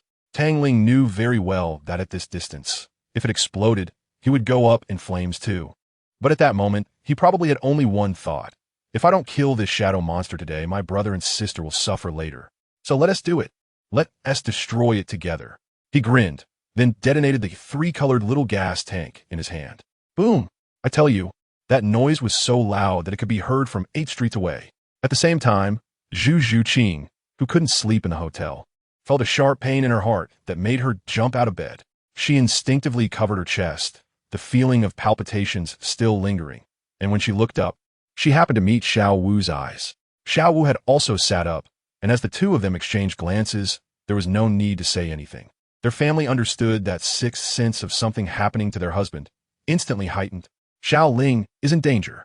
The two girls sprang out of the room like they had springs in their legs, desperately knocking on Tang San and the other's door. Ning Rongrong looked bewildered as she watched them rush past like a gust of wind and quickly followed. Tang San was already feeling uneasy, and when he opened the door to see the two girls looking like they were about to cry, his heart sank. What's wrong? Xiao Wu gasped for breath. Brother, where is Xiao Ling? Xiao Ling? He said he was going out for some fresh air, and he just left a little while ago. Before Tang San could finish his sentence, that ominous premonition was already drowning him. He might be in trouble. Brother, where did he go? Xiao was already in tears. How would Tang San know? He was so anxious that sweat was forming on his forehead. Without saying a word, he rushed past Xiao Wu and out into the street, activating his purple extreme demon eye, searching for any trace left by his brother. Just then, a thunderous explosion echoed from afar, and they were familiar with that wave of soul power. Ice and fire explosion. The faces of the group turned pale, and they crazily rushed towards the direction of the explosion. Back to Tang Ling, he felt like he had been hit head-on by a truck, directly lifted by the shockwave and slammed against a large tree, spitting out a mouthful of blood on the spot. I tell you, it hurt so much that it felt like all the bones in his body were shattered, and he couldn't muster any strength. He struggled to lift his bloodied face towards the center of the explosion. Good heavens, that shadow creature hadn't died yet. At the very center of the explosion, the black mist reformed, and that kid No Lu appeared again. Although his left hand was completely blown off and the black mist on him was almost invisible, his red eyes were filled with madness. As if he couldn't feel pain, step by step, he walked towards Tang Ling. With only a dozen meters left, Tang Ling truly had no way out and could only watch helplessly. Suddenly, the shadow creature stopped, looked up sharply towards the distance, and then its whole body transformed into a puff of black mist and fled. At that moment, I thought to myself, it must be Tang San and the others who scared him away. Once the enemy vanished, Tang Ling's breath completely deflated, and he fell face down onto the ground, completely unconscious. Before he fainted, it seemed he could still hear Zhu Qing and Xiao Wu's heart-wrenching cries. And then he just lay there flat. Tang San and the others brought Tang Ling back to the hotel, and a group of them surrounded him, each face darker than the last. Tang San felt his pulse for a long time, his brows furrowed tightly enough to crush a fly. The high fever wouldn't go down, and there were no signs of the wound healing at all. Zhu Qing and Xiao Wu said decisively that this power came from the same source as that black-clothed person last time, but it wasn't the same person. The fat guy Ma Hongjun, with his quick mouth, directly said, "What's the use of discussing this? If little Ling can't handle it, we're just sending ourselves to the slaughter by joining in." Before he could finish his sentence, Dai Mubai covered his mouth. Tang San smiled bitterly and asked Dai Mubai to let him go. The fat guy is speaking the truth. He looked at his unconscious brother on the bed, feeling exhausted, and told everyone to go back and rest first while he stayed to watch over him. Let me tell you, at that time, Tang San was really worn out, not physically but emotionally. This brother of his hadn't given him a moment's peace since he returned, constantly flirting with danger. Once everyone left, Tang San quietly watched Tang Ling, sighed, and thought, what on earth is it that won't let my brother go? The key point, everyone, although Tang Ling was unconscious, his consciousness had gone to a strange place. When he opened his eyes, he found himself standing in a starry sky, as if he was walking on the surface of water with ripples spreading out. In front of him was an enormous fiery red sphere, radiating blinding light. Suddenly, a sound of metal scraping against the ground came, and a phantom figure walked past him, stopping not far away. The figure was dressed in glittering armor, exuding an imposing aura. Tang Ling looked at him, and he looked at the huge fireball, both remaining silent. Tang Ling spoke first, his voice surprisingly calm. "Who are you?" The armored figure ignored him completely. Tang Ling's nameless anger surged up, and all calmness vanished. He shouted out, "Who are you?" The armored figure still didn't speak. Standing like a statue, Tang Ling got furious and rushed up in a single step, raising his leg to deliver a powerful kick aimed directly at the armored figure's head. And guess what happened? Just as he was about to kick, the armored figure simply raised his left hand and blocked his full force strike. With a slight exertion of his arm, a counterforce directly sent Tang Ling flying away. Then, the armored figure slowly turned around, and the helmet on his head transformed into starlight and disappeared, revealing a face. I tell you, Tang Ling was stunned on spot, flipping several times in midair before steadying himself, because that face looked exactly like his. Except for being expressionless, it was as if it was carved from the same mold. Just as Tang Ling wanted to say something, the armored figure, also known as Tang Ling 2.0, moved. The speed was so fast that it left only an afterimage in place, and the real person had already appeared in front of Tang Ling, punching him away with one blow. Before Tang Ling even landed, he flashed to the landing spot and kicked Tang Ling in the waist. This time he didn't pursue but used a cold, emotionless robotic voice to utter a few words. You made them cry. Hee hee. Tang Ling laughed self-deprecatingly, standing up from the starry sky, his eyes filled with complexity and pain. At that moment, he understood everything. I wondered why there was always a strange sense of familiarity. It turned out, it was all because of you. Tang Ling's smile was more unsightly than tears. The ones they loved were never me, but you. All my emotions, all my existence, were because of you. I tell you, Tang Ling's CPU just burned out on the spot. After all that time, he realizes he is just a substitute male lead in a novel. Who understands this pain of discovering that you are someone else's backup? That armored man too. Zero even had a mocking smile on his face. If you think that way, it doesn't matter. After all, what you said are unchangeable facts. After saying that, he put his helmet back on and walked past Tang Ling step by step, his voice cold and complex. Every life we live is an unchangeable sorrow. You are in your last life. I hope you don't make a decision that you will regret for a lifetime. Don't hurt them. They are innocent. What does the last life mean? Tang Ling suppressed the turmoil in his heart and asked coldly. You're the last one. There is no future anymore. Let us put an end to this for us. The armored man's figure turned into dots of starlight and disappeared into the depths of the stars. Tang Ling stood there alone, his heart completely shattered. When he opened his eyes again, half a month had passed. During this half month, the group from Shrek had left their original location and arrived at Heavendo City. They first went to Heavendo Royal Academy, but were sent back because there was a titled Douluo there, which scared Xiao Wu quite a bit. Later, Dean Flinders saw a notice about an academy called Lamba Academy, which had some strange rules, only accepting commoners and not nobles. With nowhere else to go, they decided to come here. When Tang Ling woke up, he found himself lying in a strange room. As soon as he opened the door, he heard footsteps coming from around the corner. And then Zhu Zhuqing and Xiao Wu appeared. Zhu Zhuqing was still holding a tray. Crash! The tray fell to the ground and shattered. When the two girls saw him, their eyes instantly turned red, and without thinking, they crazily threw themselves into his arms. The familiar scent, the soft body. Tang Ling's pupils constricted sharply, trembling as he raised his hand, wanting to hold them tighter, but halfway up, his hand stopped in midair. He remembered that dream, remembered the words that they didn't love him. The sobbing sounds in his arms made his heart ache unbearably, filled with mixed emotions. Finally, he steeled his heart and thought, forget it. No matter who they love, no matter if he is a substitute, he is now the one they love. With that thought, his hand finally fell, tightly embracing the two girls. That heart, which had turned cold, seemed to become hot again. Don't cry. His voice was filled with a tenderness he didn't even realize. The two girls had tear stains on their faces and faint dark circles under their eyes, clearly having not slept well for the past half month. Tang Ling looked at them, his heart feeling like it was being pricked by needles. And he hugged them even tighter. Forget it, no matter who they love, he is also willing to be that person in their hearts. The two girls cried in his arms for a long time, and when they were exhausted, Zhu Zhuqing actually fell asleep standing up. Tang Ling shook his head helplessly, signaling Xiao Wu, who was giggling beside him, to let go, then bent down to pick Zhu Zhuqing up horizontally and carried her back to her bed, gently covering her with a quilt. Xiao Wu pouted and watched, her little eyes almost overflowing with jealousy. After settling Zhu Zhuqing, Tang Ling turned around to look at the charming girl in front of him, couldn't he help but smile, and pulled her into his arms, gently kissing her forehead. Switching scenes, let us see his brother Tang-san. He's been taken by that old monster Dugabo to the ice and fire yin-yang for more than half a month now. At this moment, he was worried about a celestial herb. This celestial herb had an outrageous fragrance, and Tang-san suspected it had surpassed celestial grade and was a legendary spiritual medicine. He tried to pick it with his blue silver grass, but the spiritual medicine flashed with golden light, and a thumb-sized, naked little boy jumped out. The little boy stuck his tongue out at him, waving his little hand, causing Tang San's blue-silver grass to freeze in mid-air as if under a freezing spell. Tang San was completely dumbfounded. The little boy put his hands on his hips and shouted in a childish voice, "Hey, why are you bothering me while I'm sleeping?" It can talk? Tang San scratched his head. This little thing wasn't afraid at all, jumping onto Tang San's shoulder and poking his neck with his little finger.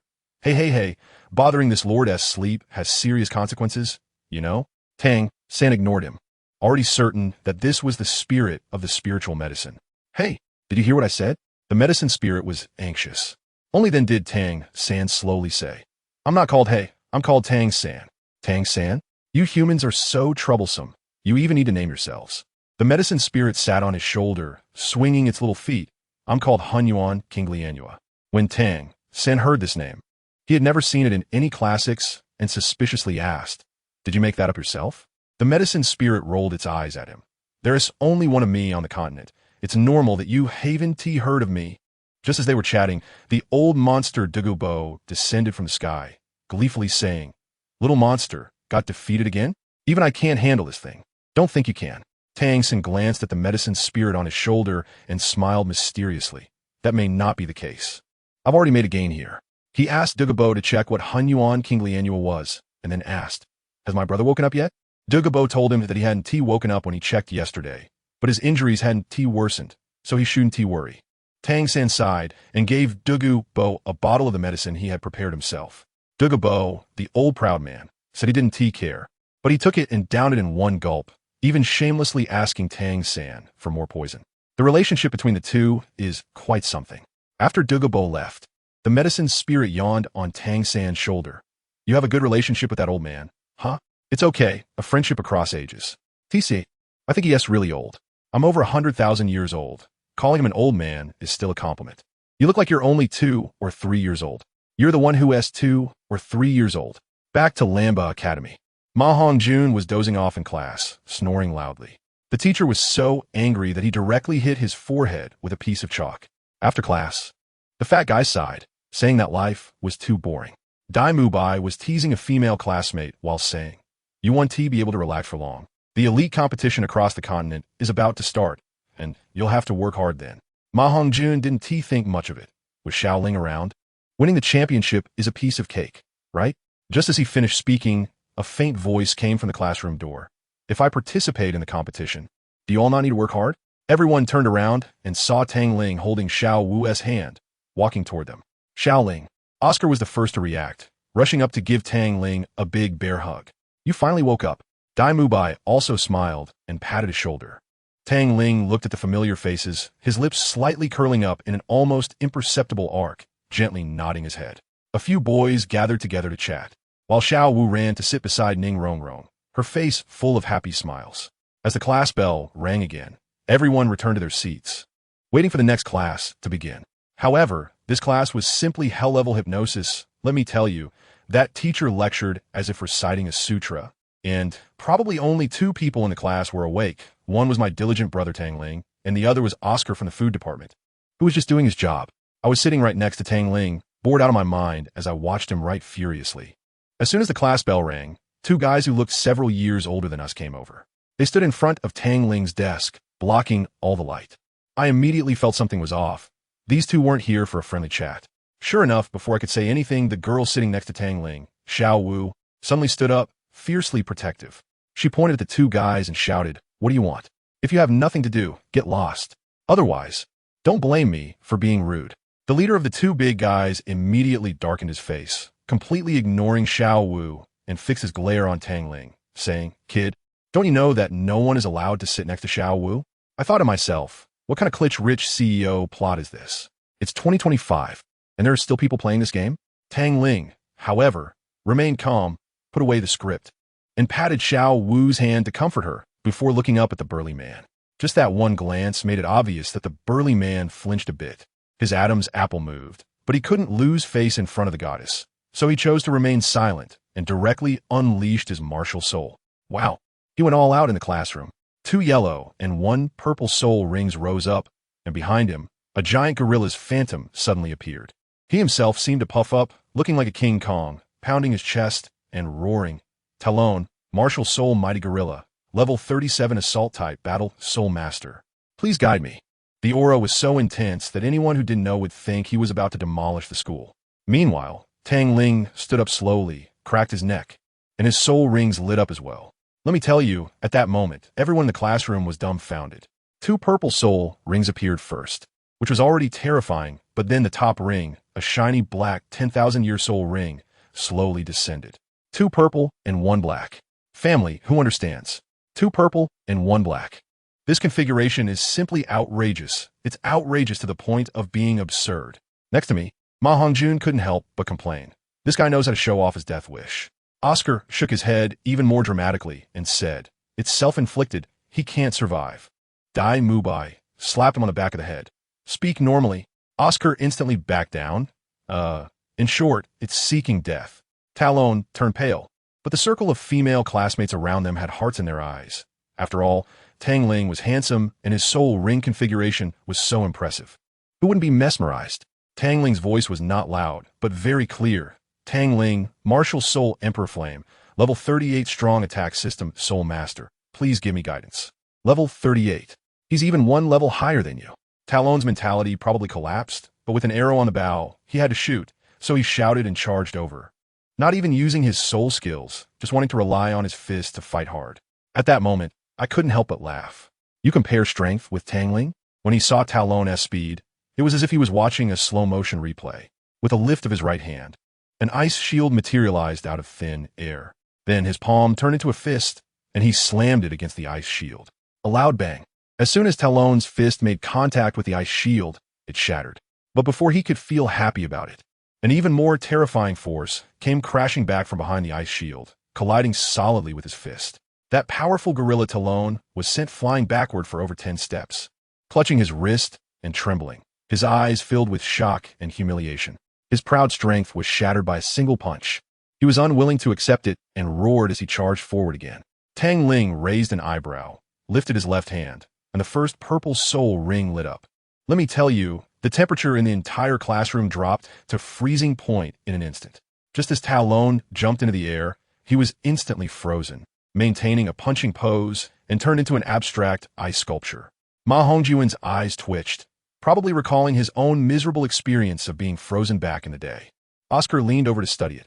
"Hey, Xiaoling, don't freeze this big guy to death, okay?" Tang Ling shook his head, retracted his martial soul, and the ice block remained intact, standing there.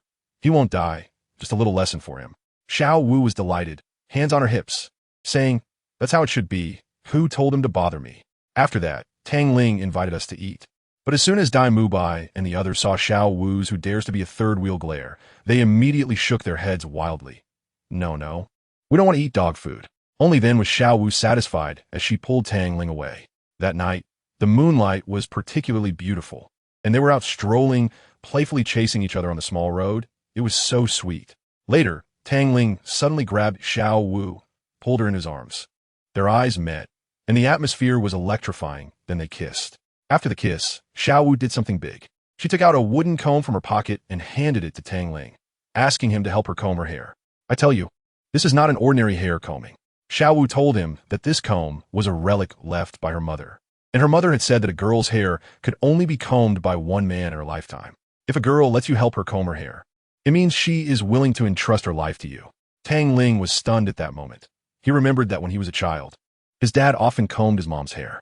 Holding the comb, he clumsily, yet seriously combed Xiao Wu's long scorpion braid. Under the moonlight, their silhouettes were reflected on the lake.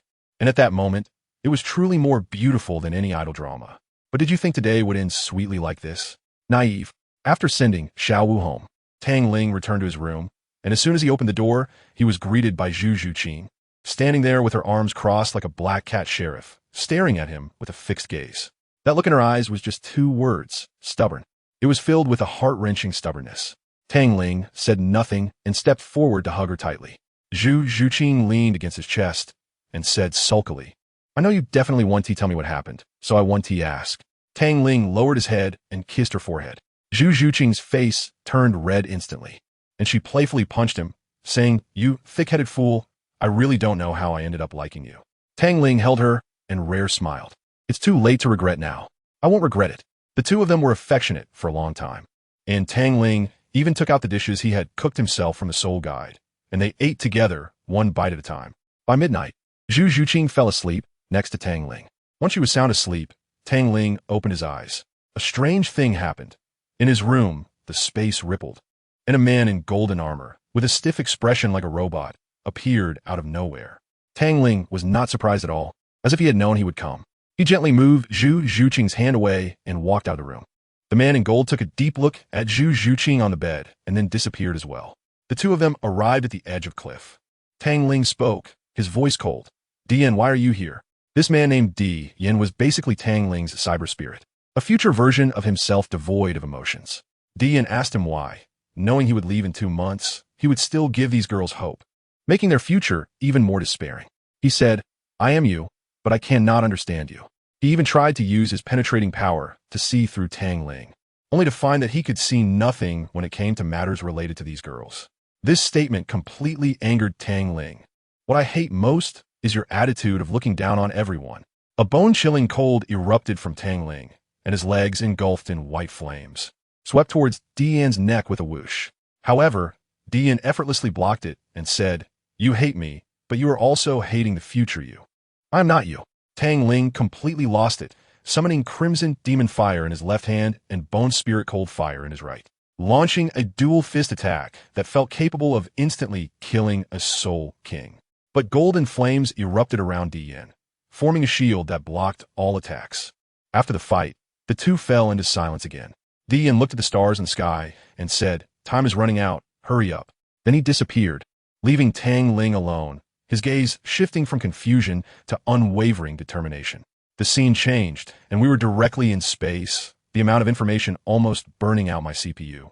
On a desolate planet, a stunning woman named Yi Xinran was found by a man named Tang Qian.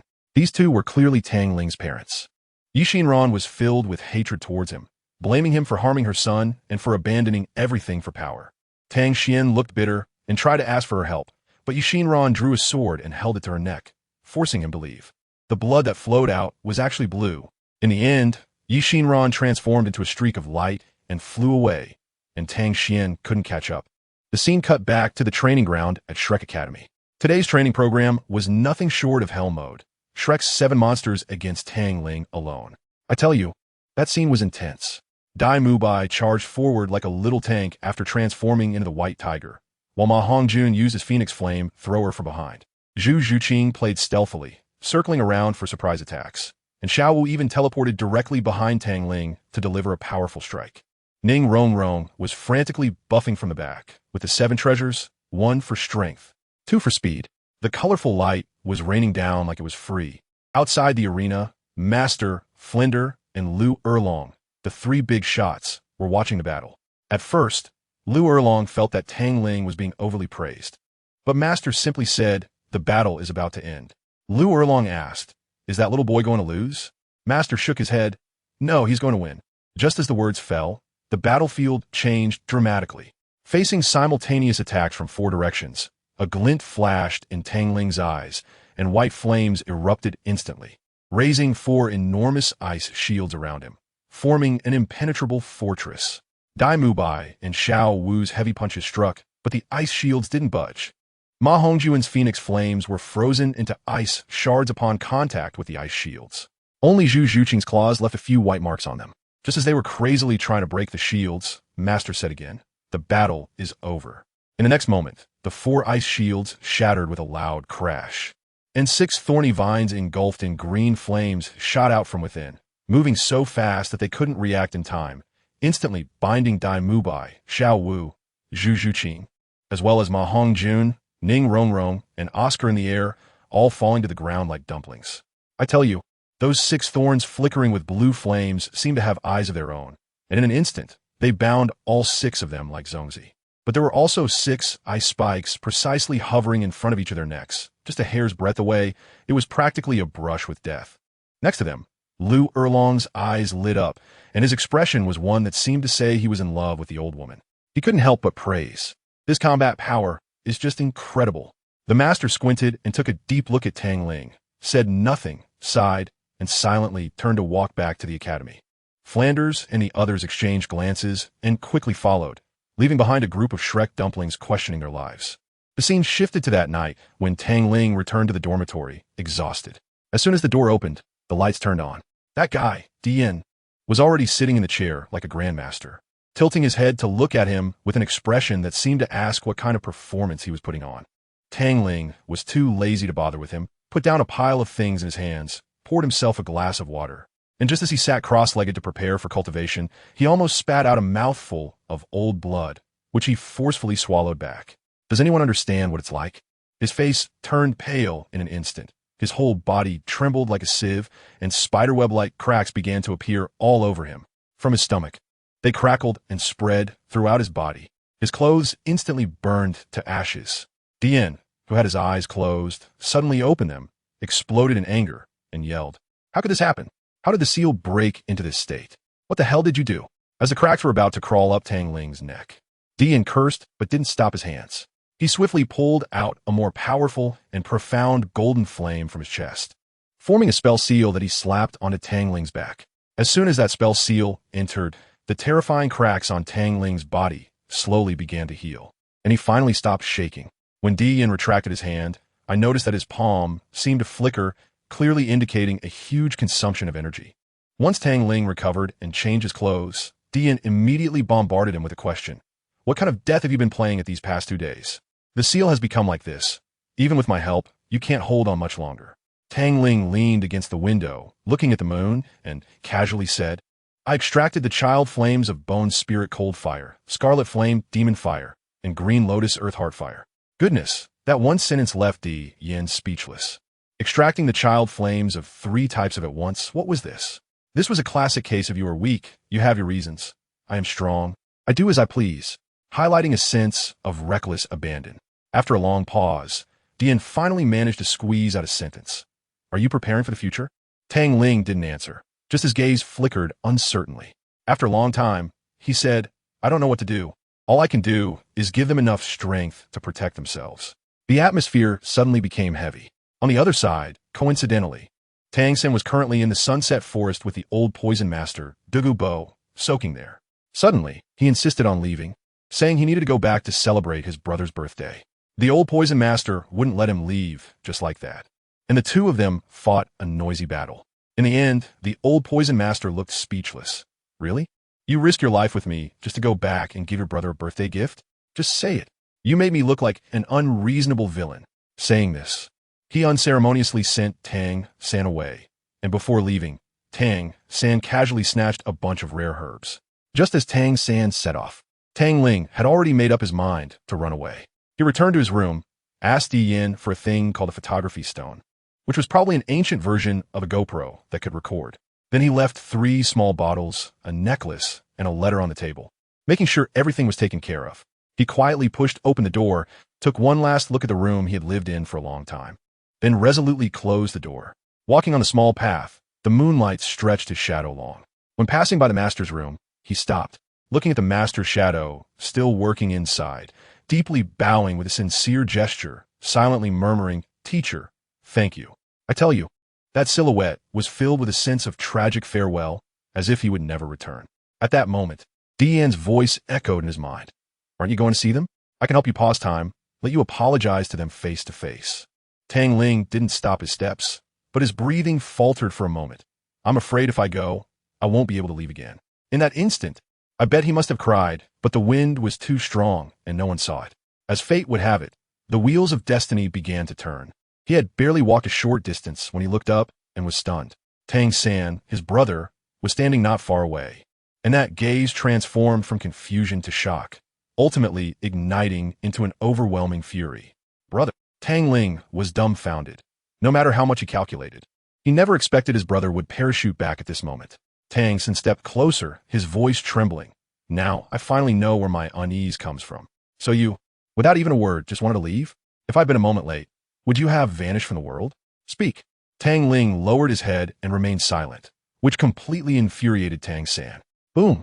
With a loud crash, the Haotian hammer was directly swung out, and behind him, 8 large spider legs suddenly lit up, while the blue-silver emperor crazily burrowed up from the ground to wrap around Tang Ling.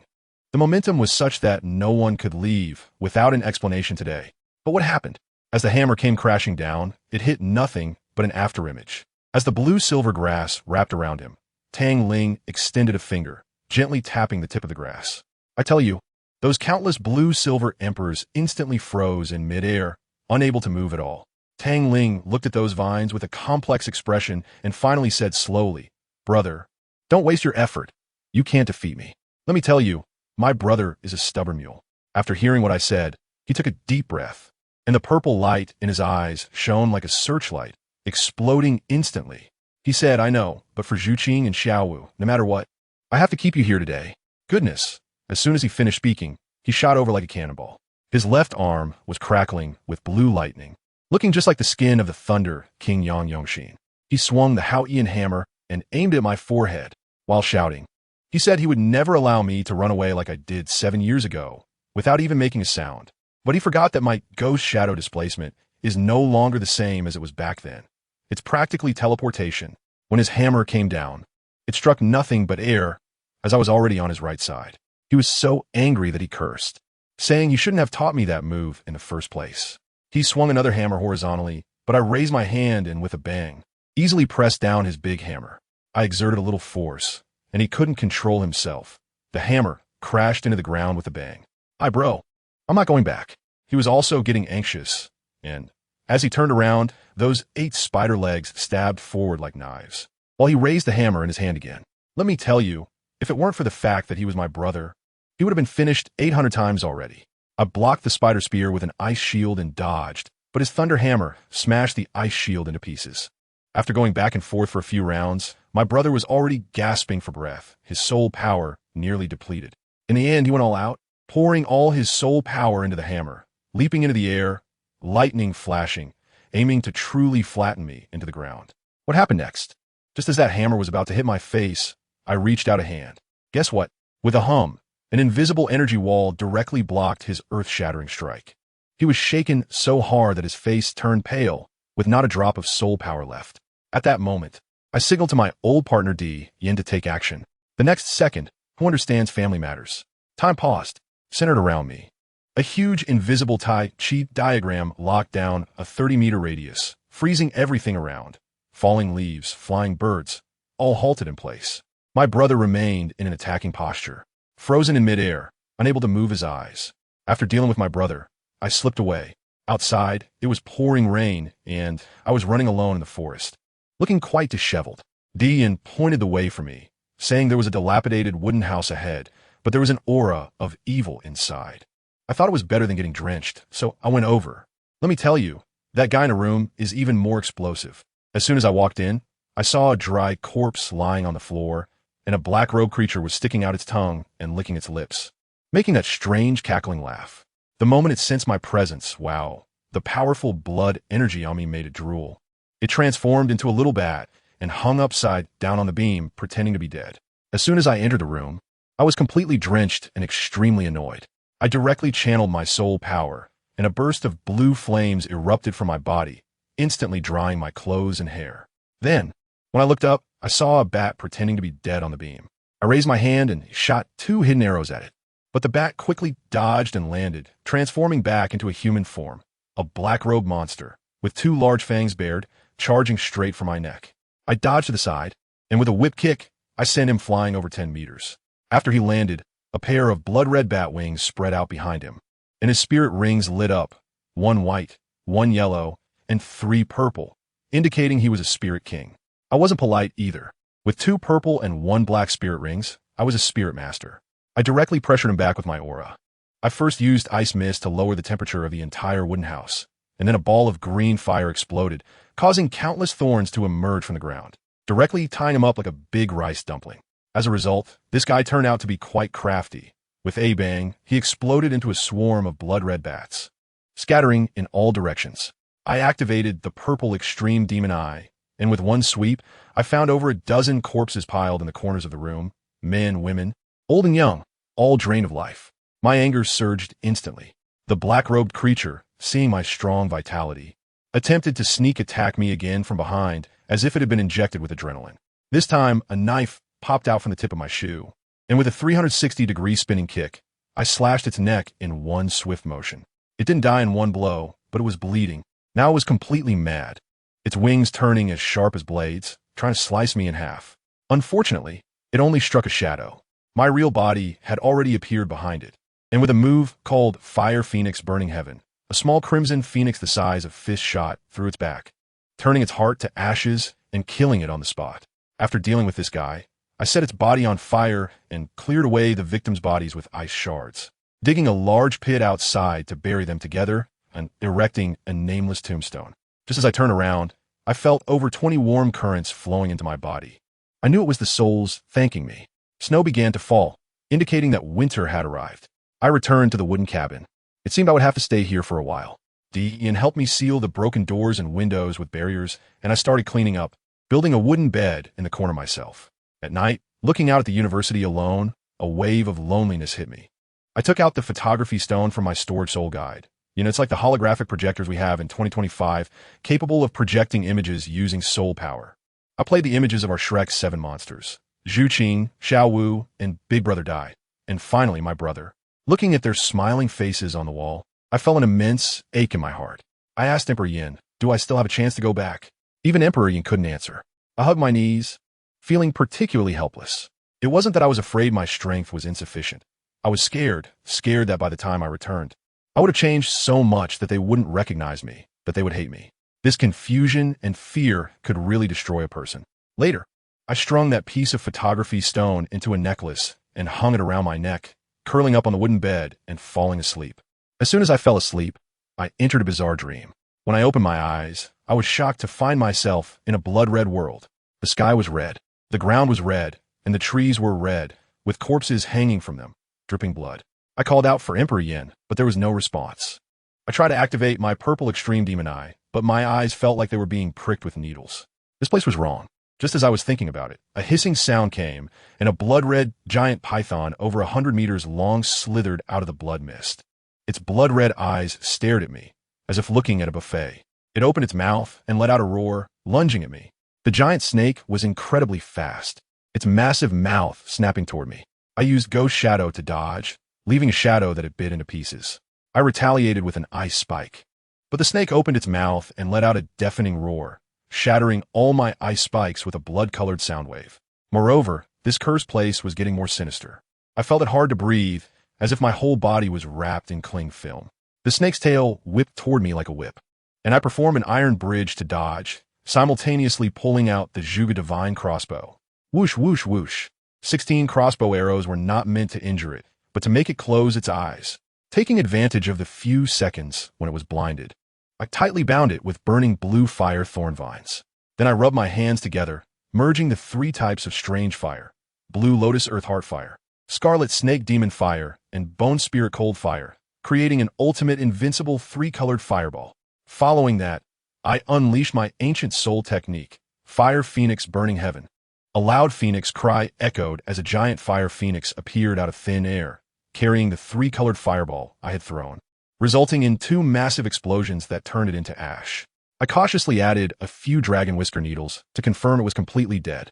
At that moment, my soul power and mental strength were completely drained, and I was exhausted like a dog. Just as I finally caught my breath, I suddenly found it hard to breathe again. A creepy laughter echoed throughout the entire world, and the blood-red scenery before me began to fade, instantly transforming into an endless darkness. In that darkness, a sneering voice rang out, and I recognized the tone all too well. Mingyu. I shouted his name directly. Hee hee. That voice laughed like a typical villain. Oh, isn't this Qian? Oh no, it's Tangling, look at you. You look like a dead dog. All this just to take down a piece of trash that has been thrown here for who knows how long. I could crush you and your soul with just one finger. I stood up, and in this ghostly place, the only thing besides the darkness was my white outfit, making me a walking target. I coldly asked him, so what? You went through all this trouble to drag me in here, just to give me a live demonstration of how useless I am? Ha ha ha. He laughed even more crazily, saying, no way. I just brought you here to inform you of something. I was supposed to be out in a few days, but unfortunately, plans have changed, and it looks like we won't be seeing each other for a while. This is really great news for you. I felt a sinking feeling in my heart, but my face remained as steady as an old dog. What does that mean? Hee hee, I have to do something big, something that concerns both our lives. I heard his footsteps, and wow, he was really close to me. As soon as he finished speaking, my mind buzzed, and a name slipped out. Nine Nether Sword. Correct. That's my sword. He stopped in his tracks, and the madness in his voice was almost overflowing. It seems you've remembered quite a bit. That's even better. This way, we can fight without any reservations. Without reservations? My fists tightened, and my anger surged. My family, my loved ones, my brothers are outside, and you're talking about fighting without reservations? You know very well what those 4 words represent. Of course I know. He laughed, even more vigorously, his voice filled with jealousy. But those are your family, your loved ones, not mine. Tang Ling, oh Tang Ling, you've changed, become timid, become extremely hypocritical. Abyss. I couldn't suppress my voice any longer. I could hear the killing intent in his words. If you dare to touch them, I will never let you off. Ha ha ha. Never let me off? You say it as if I would let you go if I didn't touch them. The madness and jealousy hit my face like a tsunami. You destroyed my body, sealed my soul, locked me in endless darkness. You ruined everything for me, so I will ruin everything for you. A heavy pressure instantly bore down on me, but I straightened my spine. Oomph. He snorted coldly, and the pressure disappeared instantly. Tang Ling, you're not in a position to negotiate with me right now. You should understand very well why I haven't killed you. We are both of the heavenly path. We created this world together, and only you are worthy to be my opponent. Otherwise, you would have turned to ash long ago. My fists crackled as I clenched them, my nails digging into my flesh, blood dripping down between my fingers, becoming the 3rd color in this black and white world. Don't look at me like that. His voice was cold enough to freeze a person. You were even more extreme back then.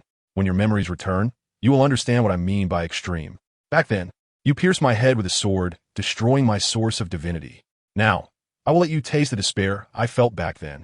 Before his words fell, whoosh, an arrow darker than this darkness shot straight towards me. My pupils constricted suddenly, and I had no time to react. With a thud, my head was pierced. I didn't feel pain. My body instantly lost control, falling straight back.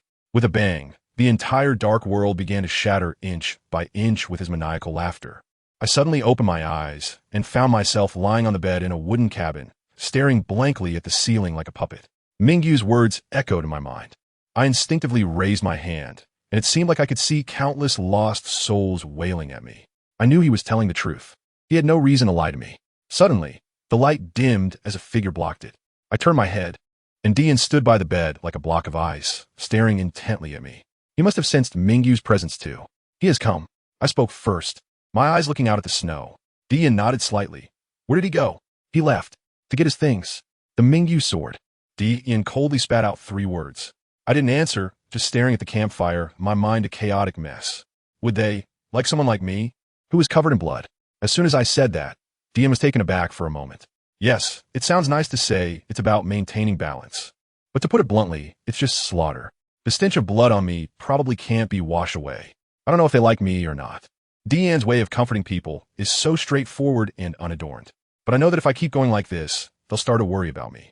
After saying that, he disappeared. Truly, not comforting at all. I shook my head, and the confusion in my heart was surprisingly dispelled by his words. Yes, for Zhu Qing and Xiao Wu, I cannot fall. I got up and walked out of the wooden cabin, stepping onto the snow. Suddenly I paused, my muscles tensing up instantly. Who? I sensed a powerful aura, definitely not weaker than mine. As soon as I thought that, a woman stepped out from behind a tree. Let me tell you, she had golden hair and golden eyes, dressed in white, looking like a fairy in the snow. Who are you? I asked coldly. Her voice was like a nightingale, quite pleasant. You ask who I am. Shouldn't you introduce yourself first? When you're following someone, shouldn't you ask if they agree? I replied irritably. This path isn't yours. What right do you have to say I'm following you? A hint of embarrassment flashed in her eyes as she pretended to toss her hair. You know whether you're following me or not. Just stop trailing me. I didn't want to waste time with her, so I turned to leave. Wait. She called out to me again. What is it? I didn't turn back, as I didn't sense any killing intent. The wind and snow are getting heavier. I wanted to ask if there's a place nearby to take shelter from the snow. I glanced at her and thought, well, a soul king whose soul power is almost at the level of a soul emperor. I wasn't bold enough to directly refuse. I sighed and said, follow me. I walked ahead, and she followed behind, quite surprised. I thought you would refuse. I wasn't bold enough to refuse a soul king who was close to becoming a soul emperor. Without looking back, I threw out a sentence. Her voice instantly turned cold, filled with vigilance. How did you find out? You concealed your aura well, but not perfectly. As long as there's a hint of it, I can sense it. So you discovered me just from that hint of aura? What if it was just your illusion? I slightly curled the corner of my mouth. If you don't come out and keep suppressing your aura, I might really think it's just an illusion. She paused for a moment and then laughed. So you were trying to trick me? Aren't you afraid that I might get angry and kill you for saying that? You don't have any killing intent. I pointed to the small wooden cabin not far away, and besides, if it really comes to a fight, the one who dies might not be me. Once inside the cabin, I took out 2 freshly prepared wild chickens from my belt and asked her, "Want to eat something?" She looked at the still dripping wild chickens I handed over, her mouth twitching. "I can't roast." Goodness, another pampered young lady. Zhu Zhuqing said exactly the same thing back in the day. Just thinking about Zhuqing made me feel like I was pricked by a needle, and the relaxed expression on my face vanished. Really? She tilted her head and looked at me, smiling with a kind of sacred feeling, as if sensing that I had a story to tell. I paused while flipping the roasted chicken, unable to hide the disappointment in my eyes. She also felt awkward and quickly changed the subject. "After all this time, you still haven't told me your name?"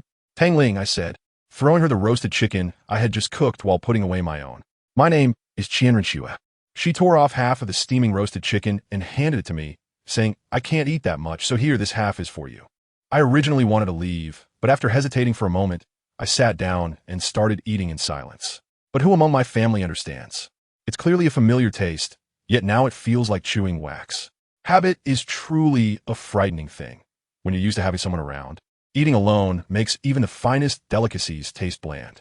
I took a few bites and threw the bones into the fire, then got up and walked inside. "If you want to leave, feel free." "Hey, are you angry?" She shouted from behind. "No, you're lying. Don't underestimate a woman's sixth sense." I stopped in my tracks, turning my back to her. "It's not about you. I just miss them." At night, I leaned against the wall, gazing out the window. The positions of the 8 stars in the sky had changed. One of the golden stars was drifting away, about to break its connection.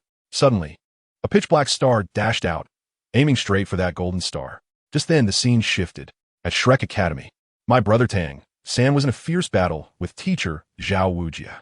He was holding a blue lotus flower between his hands, and the temperature in the arena soared, filled with blue fire sparks. Teacher Zhao Wujia, a soul saint of over 70 levels, was sweating profusely, forced to activate his immovable king body 3 times, and even used his true martial spirit. Master and the others were watching from a distance, and Dean Flander was extremely anxious, but Master stopped him. "Let him vent it out, or his path will end here." Tang, Sin suddenly pressed his hands together, then abruptly pulled them apart, shouting, "Explode." Boom, boom, boom. Countless blue lotus fire sparks exploded in a chain reaction. The scene was like a massive ultimate move, devastating everything. Teacher Zhao Wujia had no choice but to use his 6th soul skill, the mighty Vajra roar, creating a circle of black sound waves that shattered the blue lotus, causing Tang, San to spit out blood from the shock. Meanwhile, in another unimaginably distant place, the Divine Realm. In the heart of the Divine Realm, black mist was spreading wildly, leaving no life in its wake. The goddess of life watched in pain. A large group of deities arrived, but a chilling voice echoed, instantly forcing all the gods to kneel under a tremendous pressure. Even the sea god trembled in fear. Footsteps sounded, and a cold voice whispered in his ear, "Are you afraid of me?" The sea god stammered, "And no, I dare not." Boom! He was sent flying hundreds of meters as if struck by a mountain. "I prefer to hear the truth," the voice said coldly. The black mist slowly receded, revealing a figure clad in black thorn armor. I tell you, that armor was explosively cool, exuding a sinister aura. Then came the most shocking part. The voice beneath the helmet turned out to be a woman, crisp and pleasant. It was Mingyu, surprisingly a woman.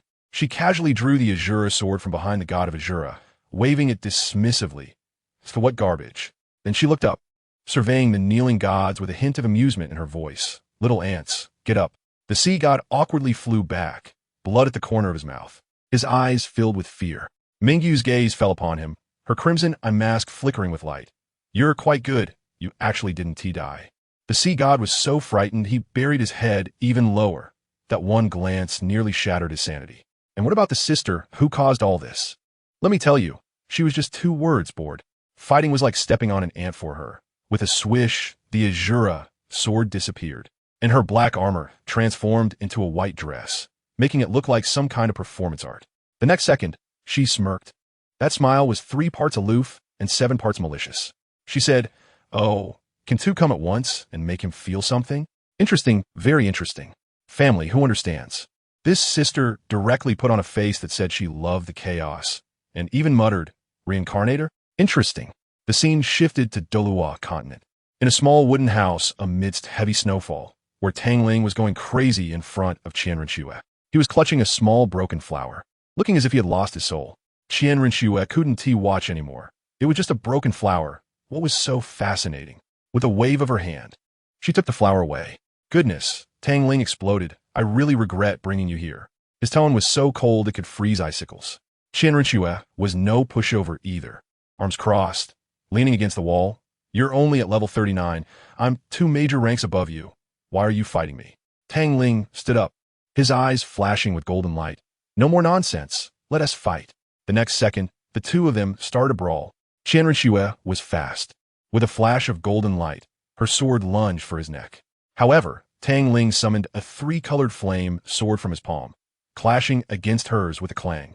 Qian Renshue added force, but Tang Ling was fiercer. With a burst of power from his southern fist, he cracked her angel sword.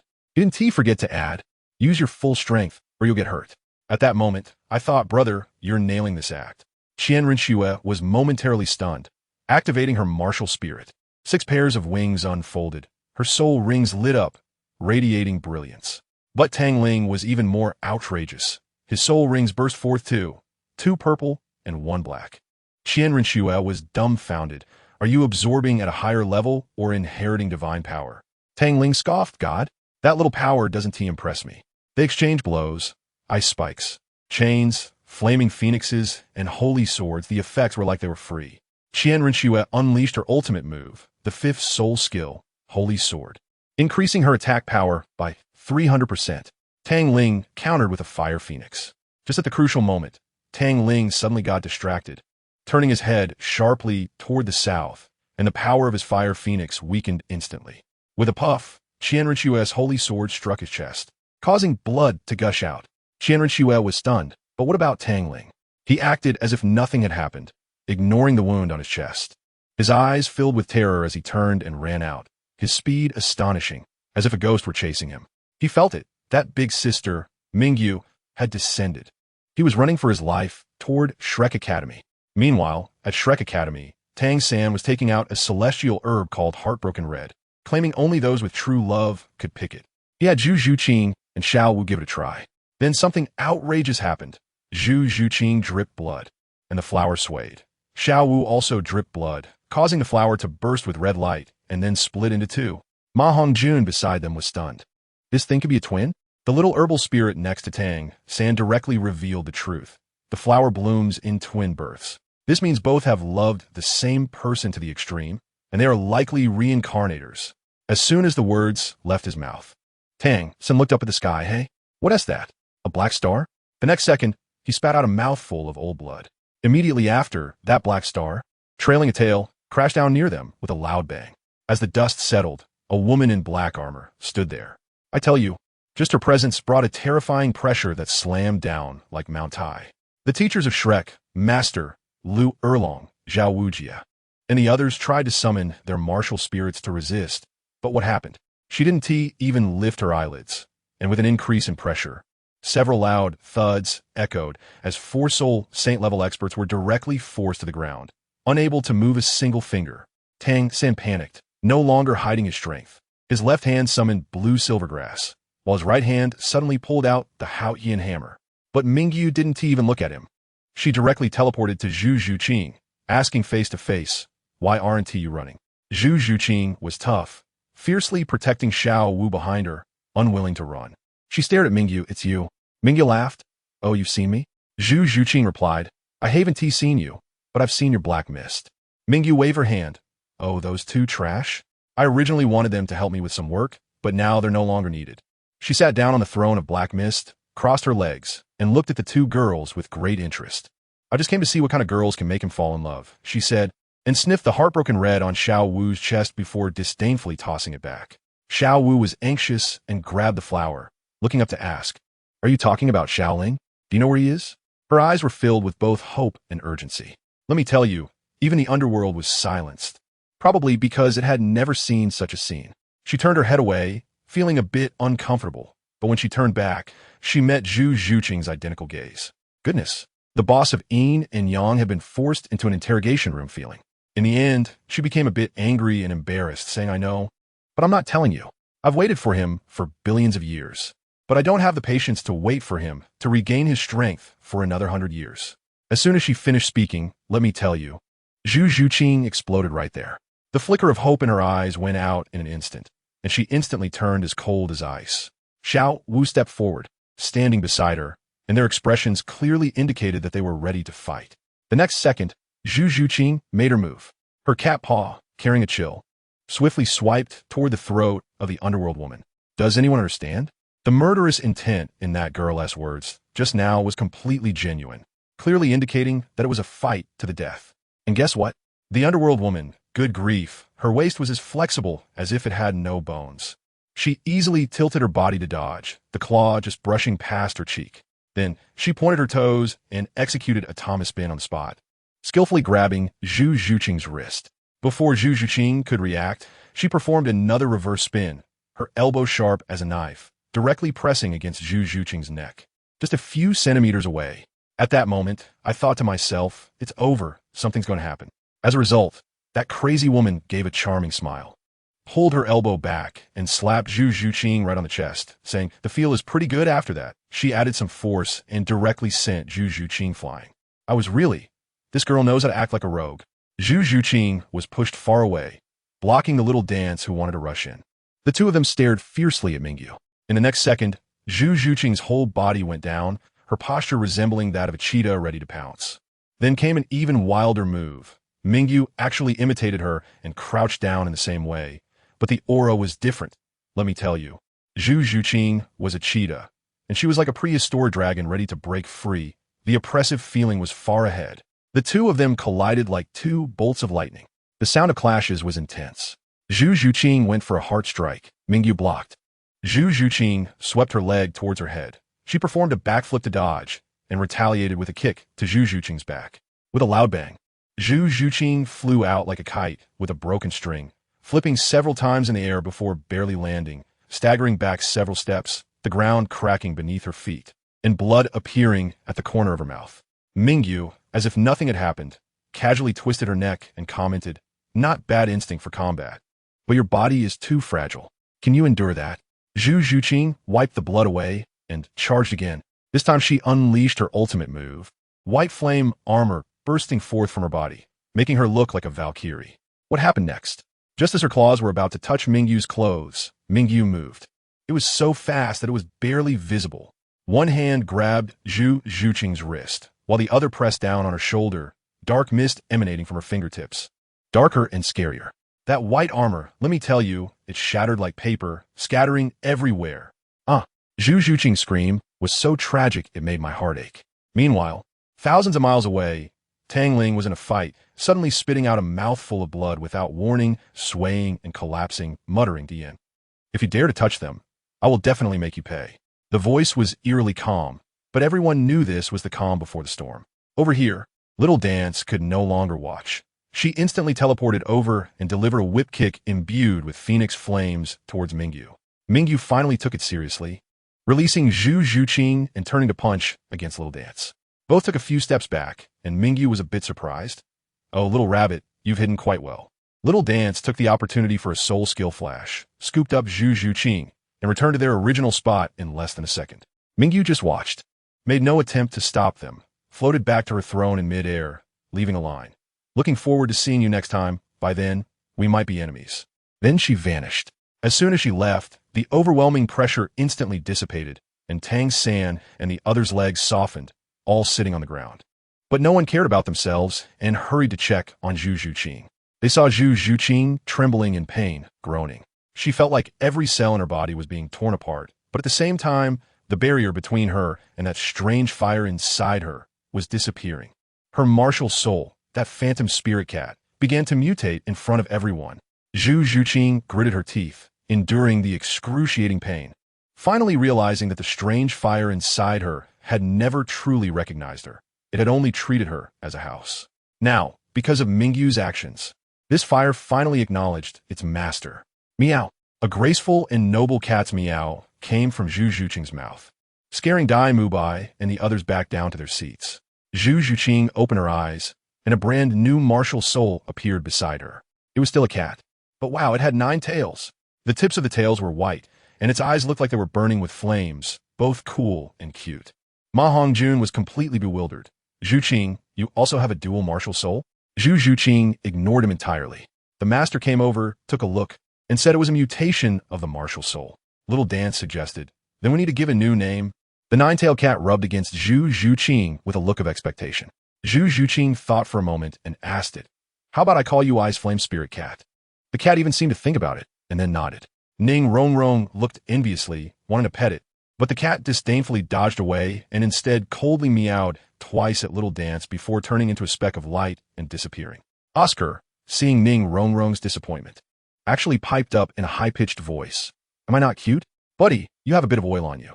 We all froze on the spot, and Little Dance shot him a disdainful glare, pulling Zhu Zhuqing off to the cafeteria to eat.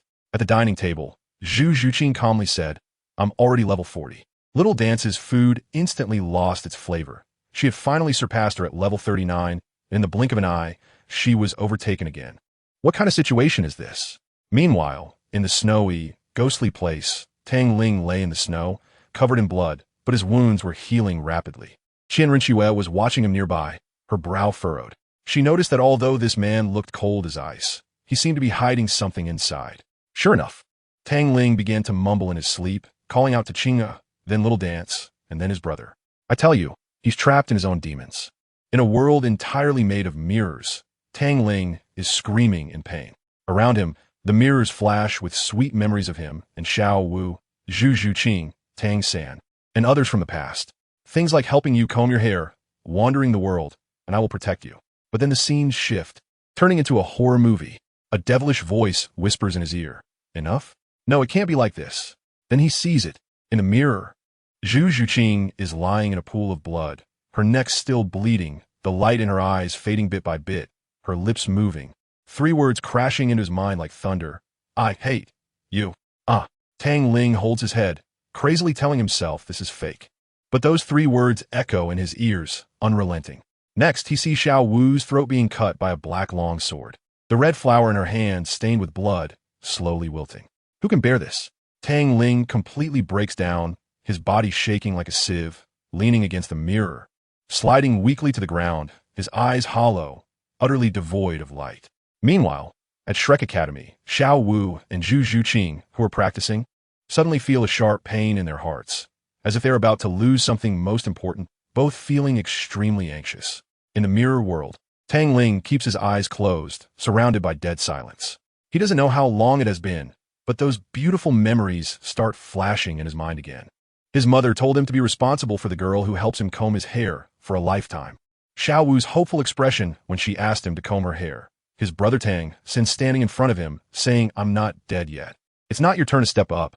In Zhu Zhuqing's words, I want to fight alongside you. You are never a burden. He remembers what he said to Zhu Zhuqing. You are my lifelong goal to protect. Suddenly, Tang Ling's tightly closed eyes snap open. The stars in his eyes not only return, but shine brighter, colder, and more resolute than before. He slowly stands up, expressionless, looking at the scene in the mirror of Xiao Wu lying down, his golden flames erupting. 100 times stronger than before. He steps forward, and all the mirrors within 10 meters shatter instantly. He casually pulls a shard towards him, looking at himself in the mirror, coldly saying, I admit, every scene you showed me could drive me to despair. But you should never, ever let me see their deaths. Bang! The mirror in his hand is crushed to powder. I'm not dead yet. They can't die. The surrounding mirrors reflect countless versions of him, all wearing mocking cold smiles, and that voice rings out again. How much can you destroy? For every mirror in this world, there is a version of me. Tang Ling's gaze turns cold. I don't have time to waste with you. Either come out, or I will destroy this place. As soon as he finishes speaking, crimson flames ignite on his body, and the temperature of the entire world begins to rise wildly. Cracks start to appear on the mirrors, unable to withstand the terrifying heat.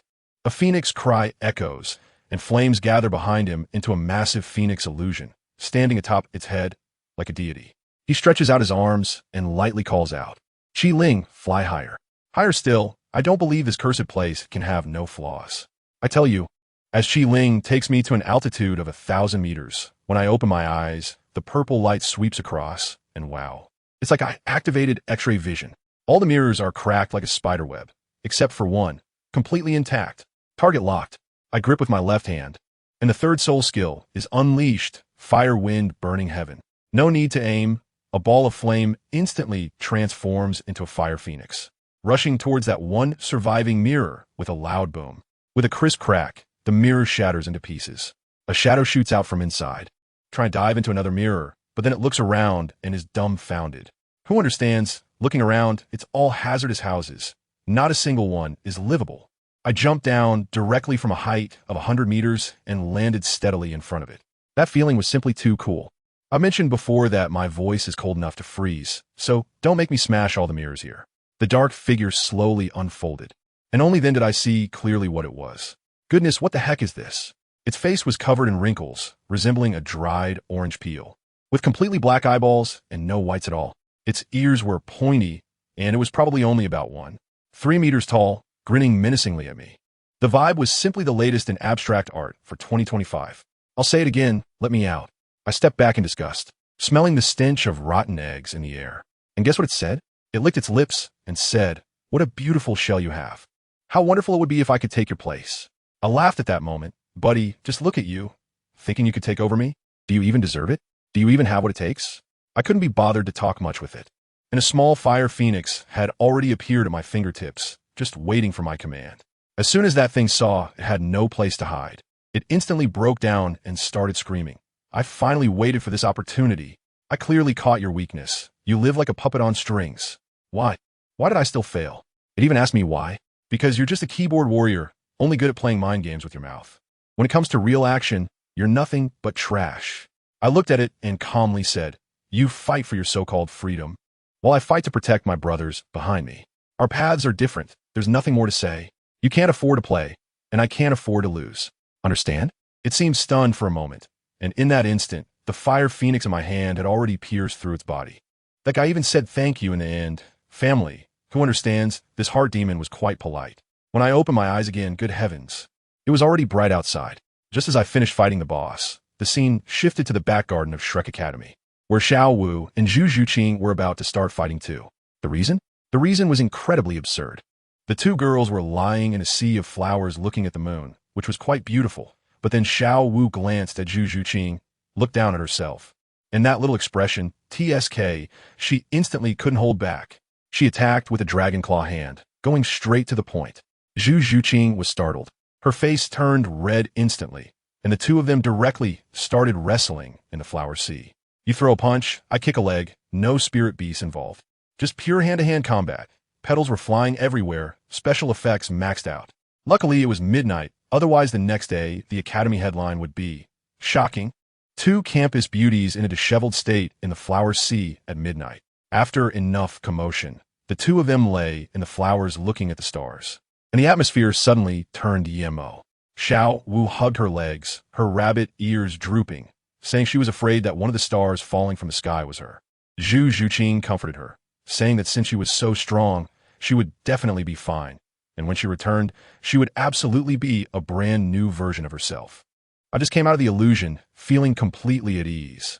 After checking, I found a new pink scar over 20 centimeters long on my chest. Not bad, just a man's medal. I changed into a clean outfit, and while folding the blankets, a silver medal fell out with a clink. I picked it up and saw 3 large characters on the back, Wuhu and Temple. The front had 3 patterns, a sword, a lotus, and a shadow. I frowned and pondered for a moment, but ultimately put it away expressionlessly. After tidying up, I headed straight into the Stardow Forest to get down to business. However, not long after entering, I stumbled upon a dramatic scene.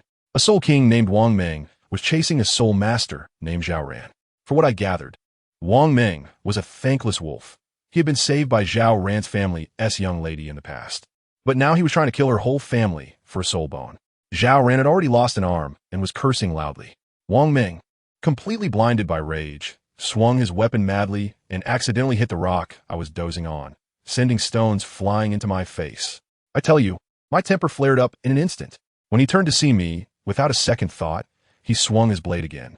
I barely lifted my eyelids, summoned a ball of ghostly white fire in my hand, and and with a backhand chop, split his attack in half.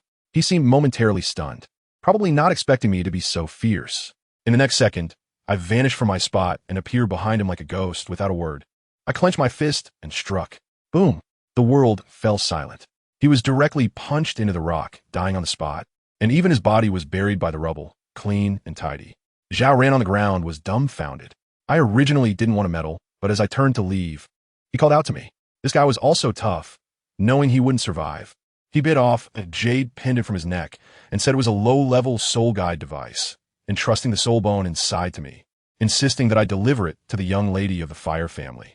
After saying this, he knocked his head to the ground with a thud, and before I could react, he shattered his own heart vein with his soul power.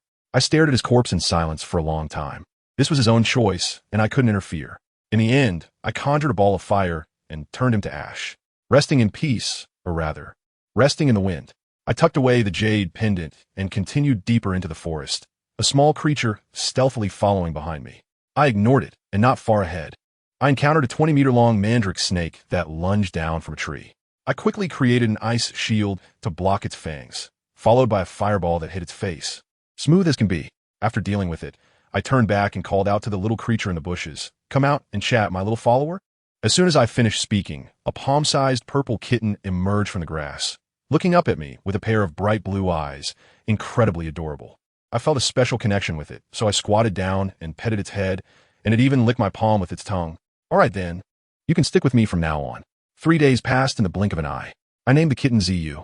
One day, I finally managed to roast some meat, only to have it interrupted by a 50,000-year-old male lion.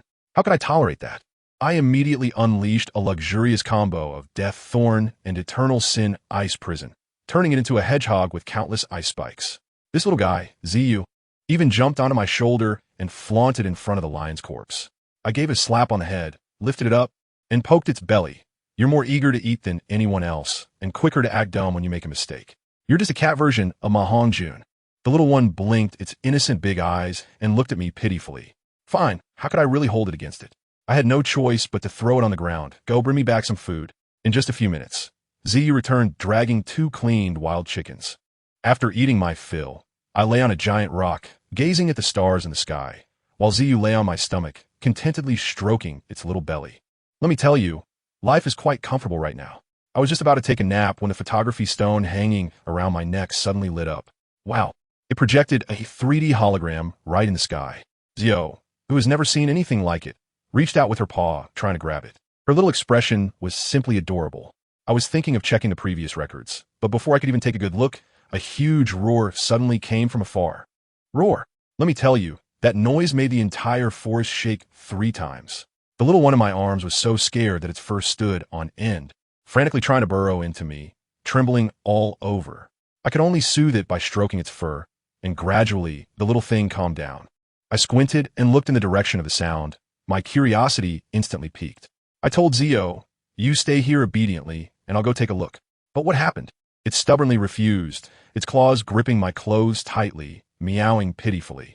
I said there was danger over there, but it wouldn't listen. In the end, with no other choice, this little ancestor directly burrowed into my collar, poking out just its little head, and its paws patted my chest as if to say, "Don't worry, I've got your back." All right then, I'll just consider it an extra accessory. I stepped on my toes and suddenly dashed out. When I arrived at the scene, wow, the sight was like a monster blockbuster. 2 giant beasts were facing off. Their presence was incredibly overwhelming, clearly at a level of 70,000 years. On one side was a massive tiger engulfed in flames, made of molten rock. I'll call it the lava tiger.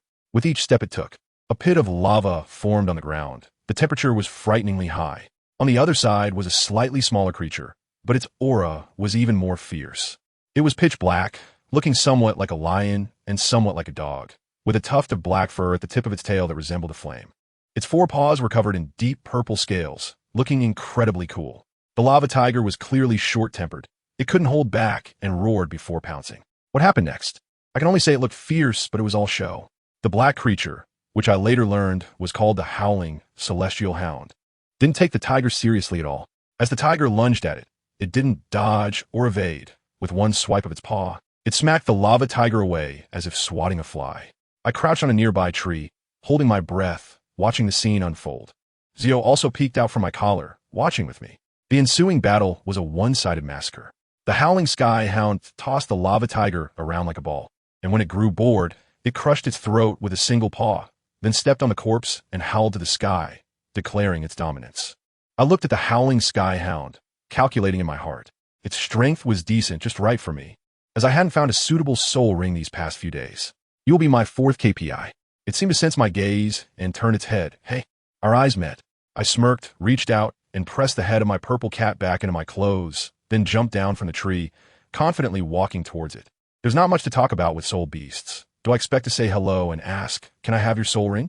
The purple, and black soul rings lit up directly, in 3 strange flames, snow white, ink blue, and crimson, floated beside me, instantly filling the atmosphere. The howling sky hound growled threateningly in its throat, feeling provoked by me, a human. But then my purple cat poked its head out again, seemingly unhappy that I disturbed its sleep, its pair of blue eyes meeting the howling sky hound's murderous gaze. It blinked, and whoosh, it shrank back in. I was speechless. The howling sky hound felt disdain by me and my timid cat, burning with rage, and charged at me directly. A soul beast with 70,000 years of age indeed has some power, but it's just that. I raised my left hand, and the temperature around me plummeted. The first soul ring shone with purple light, and I unleashed my first soul skill, Eternal Sin Ice Prison. Since I regained most of my memories, my strength has been improving rapidly, almost as if I were cheating. The technique Eternal Sin Ice Prison is now executed at more than double the speed. Its range and power are absurd. With a series of hissing sounds, countless ice spikes shot up from the ground, instantly turning the once mighty howling sky hound into a porcupine, freezing it into an ice sculpture, completely dead. As soon as Zio peeked out, she shivered from the cold and quickly shrank back. I looked at the freshly formed black soul ring on the ground, feeling quite, wondering what kind of attribute flame it would grant me this time. I had 3 different fires protect me, sat cross-legged, and began to absorb it. As soon as I made contact, the enormous soul power and resentment contained in the soul ring surged toward me like a flood, and I felt like I was about to burst, my body swelling up. But I wasn't worried at all. As I operated the Qian skill, I began to refine this power methodically. Everything was going smoothly until, unexpectedly, the concentration of resentment in the soul ring was severely over the limit. In the next moment, I went numb. I felt myself being pulled into a gigantic force, directly dragged into a world of only black, white, and gray, like a scene from an art film. The sky was gray, the ground was gray, and even I had turned gray. Just as I was in a daze, 2 shadowy figures passed through my body and dashed off into the distance. A voice in my mind told me to follow them. I thought, wow, are they going to show me a movie? Maybe it would help me understand the inexplicable sense of familiarity I felt when I saw Xiao Wu and Zhu Zhuqing. I followed them and found it was a man and a woman. The man suddenly stopped, turned around, and unleashed a sword chi. I didn't dodge, because the sword chi passed straight through my body. In that instant, I clearly saw his face. Family, who understands? That face looked exactly like mine. I just figured it out. Is this my past life experience card? I listened to their conversation. The man was named Su Ling, and the woman was named Xiao Yuaning, looking just like Zhu Zhuqing, as if they were cut from the same mold. They were a pair of desperate lovers, being hunted by an organization called the 7-Kill Pavilion. The plot developed at a breakneck pace. It was like a live broadcast of B aesthetics. They were cornered by the pavilion master and a large group of people, leading to a chaotic battle. I watched helplessly as Xiao Yuaning protected Su Ling and took a sword for him, dying in his arms. Then, my past life went mad, like a one-man rampage, killing everyone present, and finally stabbing the pavilion master in the heart. He knelt on the ground, holding Xiao Yuaning's corpse, his eyes hollow, mumbling that he had been a killer since childhood. The world had always been gray. Until he met her, he finally saw color. That knife was stabbing straight into my heart. In the end, this guy kissed Xiao Yuaning, then pulled out the sword, saying he never believed in reincarnation. But this time he wanted to take a gamble, hoping to meet again in the next life. After saying that, he pierced his heart and committed suicide. Just before dying, his eyes seemed to penetrate time and space, staring straight at me. The entire gray world began to collapse. A glowing fragment floated towards me. I knew it was his memory. I grabbed it and crushed it. I said to the air, "Buddy, thanks, but I won't accept your script. My life is self-directed and self-acted, and I will take care of my lover myself. She is Zhu Zhuqing, not Xiao Yuaning." As soon as I finished speaking, A hearty laugh echoed in the space, and then I was pulled back by a force. When I returned to my body, the lingering resentment of the Xiaotian hound transformed into its true form and lunged at my spiritual world, trying to drive me insane. Unfortunately, my mental power is now like the ocean, and its little waves were instantly wiped away. By the time I completely dealt with it and opened my eyes, I saw Zio playing with its tail beside me, looking quite bored. Just when I hadn't even caught my breath, suddenly, a bucket of water fell from the sky, soaking me to the bone. I looked up and saw my eagle pet, Xiaojin, circling in the sky with a wooden barrel, while the culprit, Zio, was hiding behind a tree, peeking at me, and when it realized I was awake, it turned to run. Oof. Trying to escape after causing trouble, I sneered, shot out 2 green vines, and tied up these 2 little rascals tightly, dragging them to the lake. Zio still wanted to act cute and beg for mercy. But no way.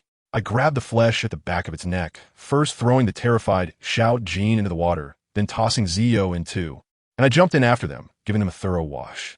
After taking care of these 2 little ones, 5 days later, I finally walked out of the starry forest and returned to the Bala Kingdom. Zio was perched on my shoulder. This little thing was extremely curious about the human world, looking around everywhere. With my looks and such a beautiful little cat, I was turning heads on the street at a rate of 200%. Ignoring the gazes of the women around, I walked directly into a hotel that looked quite nice. The receptionist was stunned when she saw me, her eyes wide and her speech faltering, only recovering when her male colleague nudged her, turning red as she checked me in. This damn charisma with nowhere to place it. Once in the room, I communicated with Diane, who told me that the gray world I had experienced before was not a time travel, but a special magnetic field activated by the resentment of the soul ring, showing me a historical documentary. This time absorbing the soul ring not only raised my level to 47, but I also got the thick earth flame, which was quite a harvest. While I was leveling up and watching movies, on the other side, Xiao Wu and Zhu Zhuqing were also busy. They went to the Sunset Forest, and let me tell you, these 2 girls are now incredibly strong. With a smooth combo, they took down a 1,000-year-old giant python without even blinking, leaving Dai Mubai and the other men dumbfounded, with Ma Hongjun nervously asking Oscar if he had ever offended them. Their situation was also quite dangerous, being cornered by a large group of soul beasts in a poisoned circle, with no way to advance or retreat. But Zhu Zhuqing was bold, pointing outside at a 25,000-year-old swift shadow leopard, calmly saying, "I want that one." Master turned pale and immediately refused. "No way," he said. "Are you crazy? Absorbing a soul ring of that level, it carries a soul shock. If you're not careful, your spiritual world could be destroyed and you'd end up as an idiot." Xiao Wu quickly tried to persuade her, but no one could change her mind. She was determined to be hardcore. She even sold Tang San out, looking at him and saying, "Third brother, haven't your eyes been on that 1,000-year-old cave spider? Instead of advising me, you should advise yourself." Goodness, that was a limit 1-for-1 exchange. Tang San was hit and could only smile bitterly, saying he was 90% sure. Zhu Zhuqing was even tougher, coldly saying, "I'm 100% sure." Xiao Wu was so anxious she was almost in tears, clinging to them. But Zhu Zhuqing's temper was unyielding. In the end, Tang San couldn't hold back either, looking firmly at Master and saying, "Teacher, please let me choose the cave spider." When Master heard this, his face turned green, and he smiled wryly, saying, all right, it's up to you. But remember, this time our teacher won't help anyone.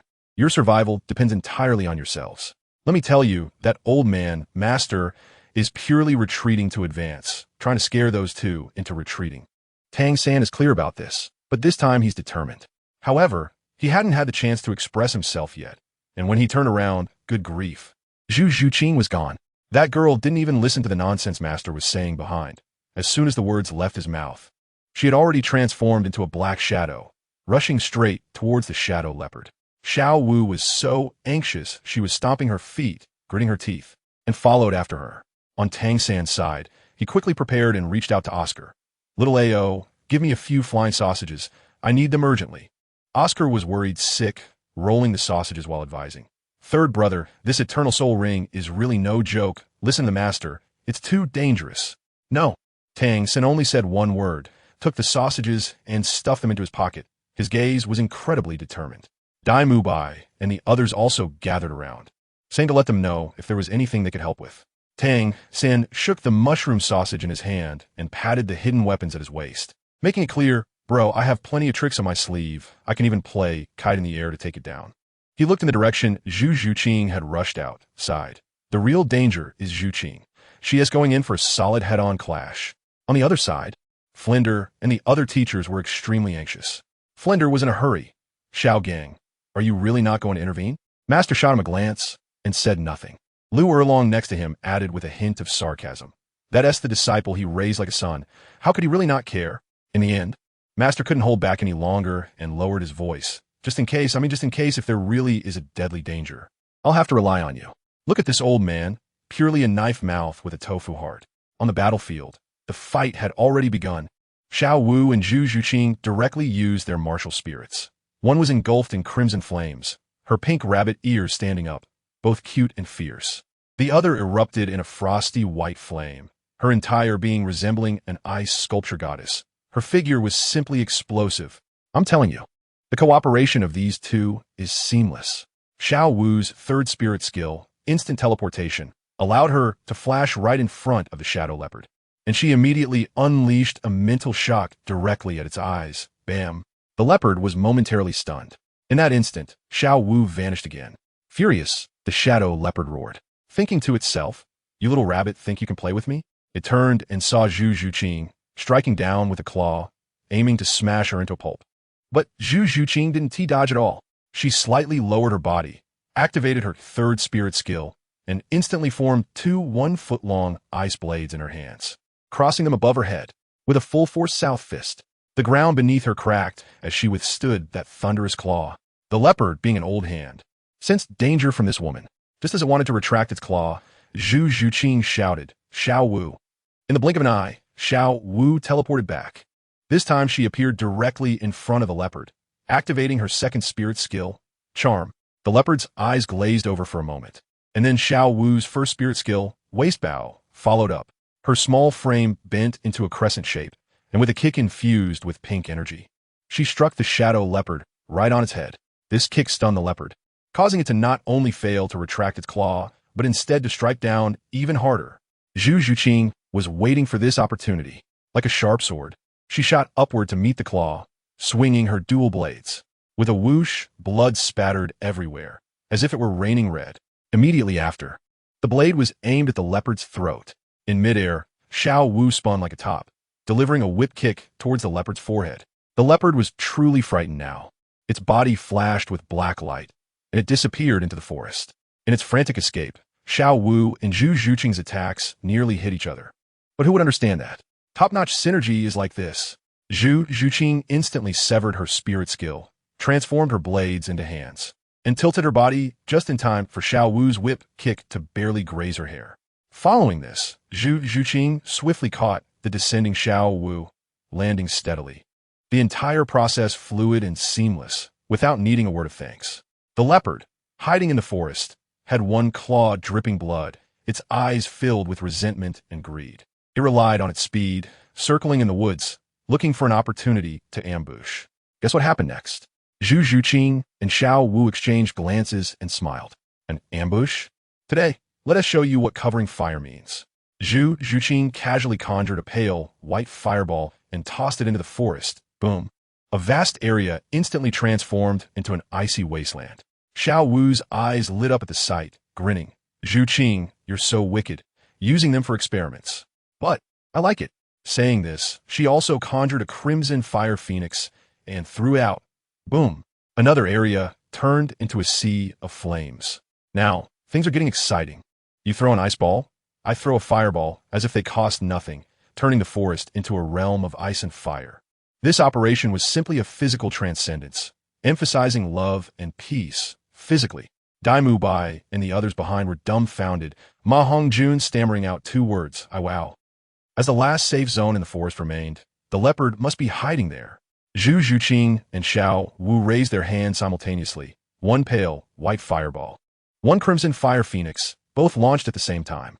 Miraculously, the ice and fire energies in midair did not explode, but instead fused together, transforming into an enormous, breathtaking azure phoenix. Boom! The azure flames erupted instantly, feeling as if half of the body was in lava and the other half was on eternal ice. A shadow was violently thrown out, engulfed in unquenchable blue flames, rolling on the ground and wailing, soon left on the brink of death. The battle was over. Zhu Zhuqing used her flying heavenly claw to drag the leopard back, and in Xiao Wu's worried yet determined gaze, she dealt the final blow. A deep black spirit ring slowly rose. Zhu Zhuqing sat cross-legged, starting to absorb it. I tell you, that process looked painful. The energy of the 10,000-year spirit ring was too violent, rampaging through her body. She trembled all over, blood seeping from her skin, her bones cracking. Just as she was about to reach her limit, her consciousness was pulled into a spiritual world. The soul of the shadow leopard transformed into the figure of the person she missed most, Tang Ling, gently urging her. Zhuqing, give up. It's too dangerous. I can protect you. Most people might have fallen for it, but who is Zhu Zhuqing? She suddenly smiled, a smile that could topple kingdoms. Her eyes cold as ice. You dare to explore my memories? Instantly, Tang Ling's face froze. Zhu Zhuqing spoke each word clearly. You disguise yourself well. But you should never have made me give up. He would never let me give up on anything. Only stand behind me to support me forever. As soon as she finished speaking, Tang Ling's disguise shattered, revealing the shadow leopard's ferocious soul. So this is the soul shock. Zhu Zhuqing sneered.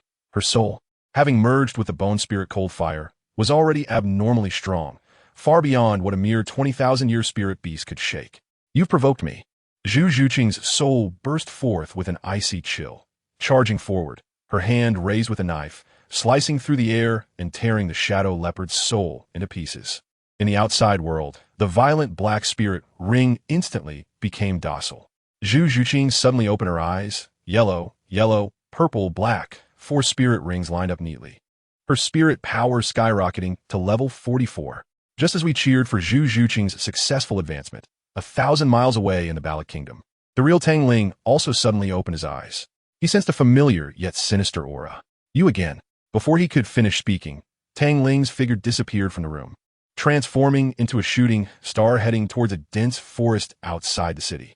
In the dense forest, a figure covered in cracks, shrouded in black mist, stood in a giant pit, emitting a creepy cackle. It was none other than Douluo, but he had now completely turned into a monster, with 6 soul rings all chillingly black. D. Yen. Killed. You. Douluo roared with a stuttering voice. Tang Ling's eyes turned cold. Without a word, he raised his hand and shot a pale, white fireball. Douluo vanished oddly from his spot, only to appear behind Tang Ling with a massive scythe, swinging down. Tang Ling sidestepped, instantly condensing a 3-color flame long sword to meet the attack. Bang! A huge sound erupted, sparks flying. Tang Ling stepped back 2 paces, but Douluo was sent flying like a rag doll, feeling no pain, like a corpse. Tang Ling frowned, slamming his hands on the ground, activating his second spirit skill. Azure flames spread like lava, instantly turning everything within 100 meters into a sea of fire. Third spirit skill, Death Thorns. Bind. Countless fiery thorns burst from the ground, tightly binding Douluo. But Douluo continued to cackle, seemingly feeling no pain. Tang Ling's lips curled into a cold smile. Laugh. His first spirit ring lit up, frost instantly covering the ground, countless ice beads coalescing in the air. Attack! With a low shout, the dense swarm of ice beads, shrieking through the air, surged towards the bound Douluo. Prompt feedback. Block reason. Prohibited content. Usage metadata. Prompt token count. 8920. Total token count. 8920. Prompt tokens details. Modality. Text. Token count. 8,920. AI Studio filtered your request content and cannot generate response. Please change the content and try again. I tell you, after helping that old grandpa, I hadn't walked far when this little ancestor on my shoulder started meowing. Zio, that's my cat, patted its little belly, meowing clearly. It's mealtime, let's eat. I was expressionless at that moment. I took out a grilled fish from my storage soul guide, pulled it by the skin on its neck, and tossed it aside. Then I sat down on a rock and took a big bite of the grilled fish. Wow, it was so delicious. After that, I leisurely took out another fish, which was no bigger than my palm, and stuck it into the ground. Ziyu was instantly petrified, and the little look in its eyes was so aggrieved that it seemed ready to shed tears. Who understands family? A dignified 1,000-year soul beast, and I only give it a tiny dried fish? My mouth was full, and I mumbled to it, "You're still small. If you get fat, I won't want you anymore." And what happened next? This little thing said it didn't want it, but its body was very honest. As soon as it got the fish, It forgot all about the threats and its cleanliness obsession. It hugged the grilled fish and started to munch on it wildly, getting oil all over itself. My mouth twitched, and after it finished eating, without saying a word, I picked it up and walked towards the sound of the water by the creek. Next came a force bath, cleaning it up thoroughly before we set off again. Destination: Qihua City. Upon entering the city, I was dumbfounded. Qihua City was simply the place where soul masters held their annual meetings. The streets were filled with people, each radiating soul power. Even the elderly vendors by the roadside were at least level 10 soul masters. Ordinary people? Yes, but there were fewer than the money in my wallet. I was walking and browsing when my eyes were drawn to a small shop. Compelled by some unknown force, I walked in. Inside, an old man was lounging in a rocking chair, half asleep, and asked me what I wanted. I glanced around and saw various trinkets for girls. My gaze quickly fixed on a purple hairpin, which had a small purple cat on top that looked quite a bit like my cat. Zio. Boss, how much is this? Yuling hairpin, 100 gold soul coins, the old man replied, barely lifting his eyelids. I saw another pink bunny accessory, holding a carrot, super cute. Xiao would definitely like that. I'll take that one too. The bunny costs 100. All right, 200 gold soul coins. I'll take it. After paying, I pocketed the gifts I prepared for Zhu Zhuqing and Xiao Wu and stepped out the door. As soon as I stepped out, I felt something was off. Goodness. At least a dozen malicious gazes were glued to me and Ziyu. Do they think I'm an easy target? I frowned, and an aura instantly erupted, pressing down like a mountain. Those who had ill intentions towards me immediately felt their legs go weak, wanting to kneel. As for the innocent passers-by, it was like a gentle breeze blew by. Nothing happened at all. With this move, most of the flies were scared away. But guess what? There were actually 7 fearless ones, quite stubborn, following me all the way into the small forest outside the city. Well, it seems they really want to deliver some results for me. As soon as I entered the forest, I stopped and turned around to look at the 5 men and 2 women surrounding me. The leader was a woman in her 30s, dressed rather revealingly, who winked at me and said, "Little brother, want to play with your big sister?" I rolled my eyes and coldly spat out 2 words. When? It meant when would they take action, because I was in a hurry. As a result, another woman beside her also started to act coy, and the 2 of them were flirting with each other. The few men nearby looked impatient, cursing under their breath. I figured it out. All 7 of them had a badge on their chest with the number 7 on it, probably a low-profile assassin group. I have completely run out of patience. Just one word: get lost. The leading woman's expression darkened immediately. Go for it. I tell you, this is simply a scene from Baby Bus. 6 soul emperors and 1 soul master rushed up together, looking quite intimidating. I couldn't be bothered to move at all. My body slightly trembled, and the 4-soul ring lit up, wasting my time. I unleashed my self-created soul skill, Thick Earth Pitfall. Boom! The entire ground shook. A terrifying gravitational force descended from above, and the weakest soul master was immediately pressed to the ground. Following that, a soil spike burst out from the ground, giving him a chilling experience. The others fared no better. They were all forced to kneel on the ground, unable to move, their faces filled with terror as they stared at the 4 oddly colored soul rings on me. The female leader murmured in disbelief before she died. How is this possible? Then 6 soil spikes, like venomous snakes, instantly pierced through the bodies of all 6 of them. Done. A burst of fire erupted from my palm, transforming into a small phoenix that flew out. With a loud bang, 7 corpses instantly turned to ashes, and with a gust of wind, everything was left clean. The commotion here had already attracted the attention of the nearby Blaze Academy. Soon, 3 teachers accompanied by 7 or 8 students rushed over. The leader was a vice president named Hua Haoji, an 8-ring soul Douluo, quite strong. As soon as they arrived, everyone activated their martial souls, bracing for a confrontation. What they saw was a young boy, holding a cat, casually walking out of the forest. Upon seeing my overly youthful face, the vice president immediately began to speculate and asked, "Did your elders send you to our Blaze Academy to call for reinforcements?" I was stunned and shook my head, pulling out a jade pendant from the moonlit night. "Your surname is Hua. Have you seen this?" Before he could respond, a red-haired girl with a high ponytail behind him eagerly asked, "How did you get this jade pendant?" I need to confirm the owner's name. Zhao Ran, a soul master of the 4 rings. The girl, who was Hua Wu, stared at me intently. We made eye contact. I casually threw the jade pendant to her. "He asked me to give you this relic. There's a soul bone inside." Hua Wu took the pendant, and upon hearing the word relic, her pupils dilated sharply. Her brother, Hua Wu Shuang, was quite excited, saying that with this soul bone, they would have a better chance in the competition. The vice president, Hua Haoji, looked at me differently politely asking about the battle I had just fought. 6 soul emperors and 1 soul master were already dead. After I finished speaking, I turned to leave. However, he called me back, insisting on inviting me to stay at their Qihua Academy for a few days. At that time, I was quite naive, thinking it was just a visit, so I agreed. Once I entered the territory of Qihua Academy, the temperature felt like stepping into a sauna. It turned out that the academy was built on a fire spiritual vein. Huahaoji was quite proud along the way, bragging about how impressive their academy was. Then, the main point came, and he revealed his true intentions. Little brother, how about joining our Qihua Academy? I can directly let you into the inner court. I have my own academy. I flatly rejected him. Just Shrek Academy. Before he could finish speaking, Huowu jumped out, a slight blush on her face, insisting on betting with me. If you lose, you have to join our academy. I raised my eyebrow and directly interrupted her. I don't gamble.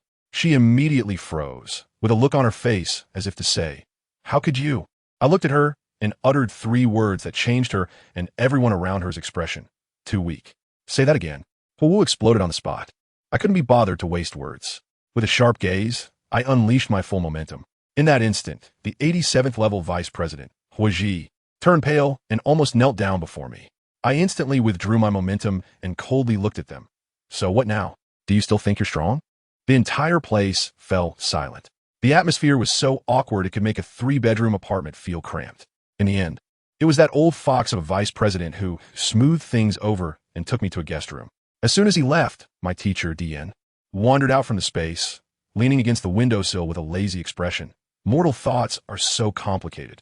Did you peek into someone else's heart again? I placed Zio on the bed and sat opposite him. Why did you look into his eyes? Dian passed the blame to me and then glanced around. It was truly reckless to build the academy on the fire spirit vein, especially since it happened to be directly on top of someone else's life point. This spirit vein wouldn't last much longer. We were chatting when Dian suddenly said he wanted to teach me how to brew tea, claiming that my method of just throwing tea leaves into cold water was a complete insult to tea. He conjured up a set of tea utensils I had never seen before and began to demonstrate what true heart-nurturing skill was. After a few minutes, the room was filled with a refreshing aroma of tea that instantly calmed the mind. He handed me a cup and said, try this. It should be better than what you brewed before. You really do see me as a test subject, don't you? I joked, but my body was honest. I picked up the Celadon teacup and took a gentle sip. The temperature was just right. I have to tell you, this tea was a complex blend of flavors. First, there was an overwhelming bitterness that furrowed my brow. But wait, don't rush it. A few seconds later, a sudden burst of sweetness came rushing in, instantly washing away the bitterness. This old guy Dian was still holding his cup, looking profound and mysterious as he lectured me. First bitter, then sweet. That is the true principle of life. At that moment, I wanted to roll my eyes and thought, sure, you must have lived for countless years. Everything you say is right. I ignored him and stared blankly at the teacup. To be honest, the taste really reminded me of some things. It brought back memories of the time I spent with Zhu Zhuqing in the Panlong Great Forest, where every day was either fighting or fleeing, with the Zhu family's pursuers behind us. It was like an extreme survival challenge. Those days were tough, but with her by my side, looking back now, they're all sweet memories. I thought of Xiao Wu again, that girl's playful appearance, insisting that I comb her hair that night with her mischievous look.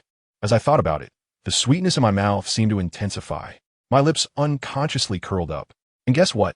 That old guy Dian was watching me from across, looking extremely displeased. Let me tell you, family members, who understands the jealousy of a single dog for thousands of years? You can smell it from 800 miles away. He probably saw me reminiscing about the sweetness of love while he had been lonely for countless epochs, and his mentality completely collapsed. He shot me a cold glare, too lazy to say another word, and vanished in a flash, out of sight, out of mind. How ridiculous. I pouted and casually put away that expensive set of blue porcelain tea utensils into my storage space. That night, I began meditating and cultivating, checking the status of my internal account. Goodness, in my dantian, one of those 2 diamond-shaped crystals had completely darkened. I had absorbed all the energy inside.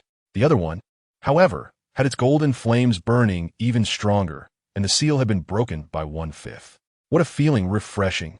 It turns out, it's better to let things flow than to block them. Adapting to this power head-on is the way to go. Then, I focused my mind and entered my spiritual sea.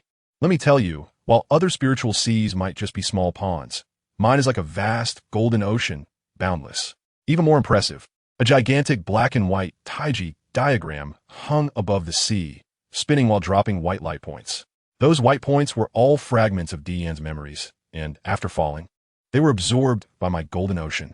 In simple terms, that old guy Dian was gradually sharing his lifelong knowledge with me, like a cloud storage service. Just by lying there passively, my mental power was almost catching up to the title of Douluo. It was absurd. After finishing my cultivation, I opened my eyes and felt something wet on the back of my hand. Looking down, it was my little purple cat, Ziyu, licking me. I casually picked it up and placed it on my shoulder, then pulled back the curtains. When I looked down, hey, a fiery-haired girl was loitering under my dorm building in the middle of the night. Isn't that the fiery dance girl from the Fire Academy? She seemed to sense that I was watching her and looked up, and our eyes met. I opened the door directly and tilted my head at her. Come in. She was still a bit shy, her little hands clenched tightly, and she stepped in with stiff movements. I turned on the light, let her sit on the sofa, and leaned by the window to look at the stars. The atmosphere was so awkward that you could scrape out a 3-bedroom apartment with your toes. After a while, I turned back to look at her and asked, I said, "Little sister, this is your place at the Fire Academy. Why do you act like you're here for an interview?" Looking so uncomfortable. Guess what? The corners of her mouth twitched, and her gaze didn't even meet mine. Instead, she was staring intently at the 2 clusters of white flames on top of my cat's head. After all that, she wasn't scared of me. She was afraid of my cat. More precisely, she was terrified of the flames on the cat's head. My Bone Spear Cold Fire is a unique type of, with an ice attribute that naturally suppresses her ordinary fire. I was overjoyed and gently patted Zio's head, and the 2 clusters of flames instantly retracted. Only then did Huo Wu breathe a sigh of relief, and her gaze toward me changed, filled with shock and confusion. I poured her a glass of water and got straight to the point. Just say what you need to say, no need to beat around the bush. Only then did she make up her mind and said, "I want to know who killed Uncle Zhao Ran, a soul king who had just arrived at the 5th ring, a strong man with a big knife." I took a sip of water and told her. After Huo Wu left, I stood by the window and spoke to the air. "Dian, come out and give me an explanation. Why did you make me agree to her boring challenge?" As soon as I finished speaking, the space beside me trembled, and Dian popped out like a ghost. The purple shadow on my shoulder immediately fluffed up and bared its teeth at him. Dian seemed quite pleased. Oh, this little guy is quite protective of its master. "Don't change the subject," I said irritably. "Tell me why?" He shook his head and instead reached out his hand toward me. "Give it to me. I'm completely confused. What the heck? The holy armor right wrist. Hey, if you keep talking like that, you'll die." I joked, but still pulled out that stone wristband from my storage space and tossed it to him. "Didn't you say you wouldn't need it for now? What's this for? Don't you want to know why I wanted you to agree to her?" Dian's eyes lit up as he held the wristband. "That little girl has another part of the holy armor. I need to confirm this." After saying that, he grabbed my shoulder with one hand and tightened his grip on the wristband with the other, muttering, "I'll borrow your power for a moment. I'm just a good guy." Is he treating me like a power bank?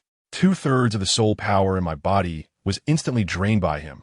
The wrist guard flickered a few times with a faint light and then went out. Dian smirked. "Sure enough, it's on her. Tomorrow, remember to take back the holy armor on her." After speaking, he vanished in an instant. I feel a huge emptiness inside me, and my face has darkened. That old scoundrel. If you dare to mention borrowing power next time, I won't lend it even if I die. Looking up at the stars in the sky, I suddenly feel a bit uncomfortable. It's been almost half a year since I left Xiao Wu and Zhu Qing, and I don't know how they are doing. I softly say to the night sky, "Xiao Wu, Zhu Qing, I miss you. Wait for me for another year. The elite competition of the whole continent will be the day we reunite." On the other side, Huo Wu is bouncing happily on her way back to the dormitory, feeling great. She came to find me today for 2 reasons: to figure out who her enemy is and to issue a challenge. She is now convinced that my previous victory over her was purely due to the suppression of martial soul attributes, and as long as she overcomes this, she can defeat me. This girl is really both fierce and adorable. The next day, in the practical training area, the group from the Blaze Academy, led by Huo Wu, is standing there neatly waiting for me. I'm telling you, it wasn't intentional. I really just overslept. By the time I lazily stroll over, Huo Wu's pretty face is already flushed with anger, her chest rising and falling, and the flames in her eyes are about to burst out. "Hey, why did you come now?" I answered honestly, "I overslept." This sentence directly ignited her anger. "I will make you regret saying this." She clenched her fists and gritted her teeth as she spoke. I curled my lips into a smirk and lightly beckoned with my index finger at the 7 of them. Was this provocation enough? Oomph. Just wait and see. Huo Wu turned around and jumped onto the largest battlefield platform for team battles. Her 6 teammates followed her up. However, just as I was about to start the fight, a dramatic scene unfolded. The 6 members of the Flame Academy all took a big step back in unison, leaving Huowu standing alone at the front. At that moment, I saw an old man on the subway looking at his phone with a puzzled expression. Huowu let out a snort, disregarding her teammates, and directly summoned her 4 soul rings, 2 yellow and 2 purple. A fiery shadow that resembled her appeared behind her. This was her martial soul, Fire Shadow. As for me, I couldn't even be bothered to activate my martial soul. She kicked off with her long legs and charged at me like a fireball, throwing a punch engulfed in orange flame straight at my face. The punch came at me fiercely, with waves of heat. Yet, I simply extended a hand nonchalantly and caught her blazing fist. Then, I leaned my body to the side, delivering a light elbow strike to her chest. My movements flow like water, utilizing the principles of Tai Chi, overcoming hardness with softness. Fire Dance was completely bewildered. She felt as if her punch had landed on cotton, exerting no force at all. Then, a gentle yet irresistible power surged from my chest, directly pushing her back 5 meters.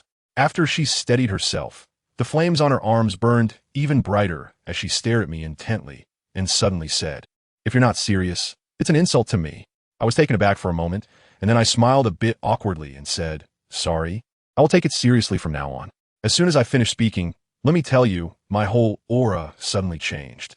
I slightly closed my eyes, and when I opened them again, golden flames burst directly from my pupils.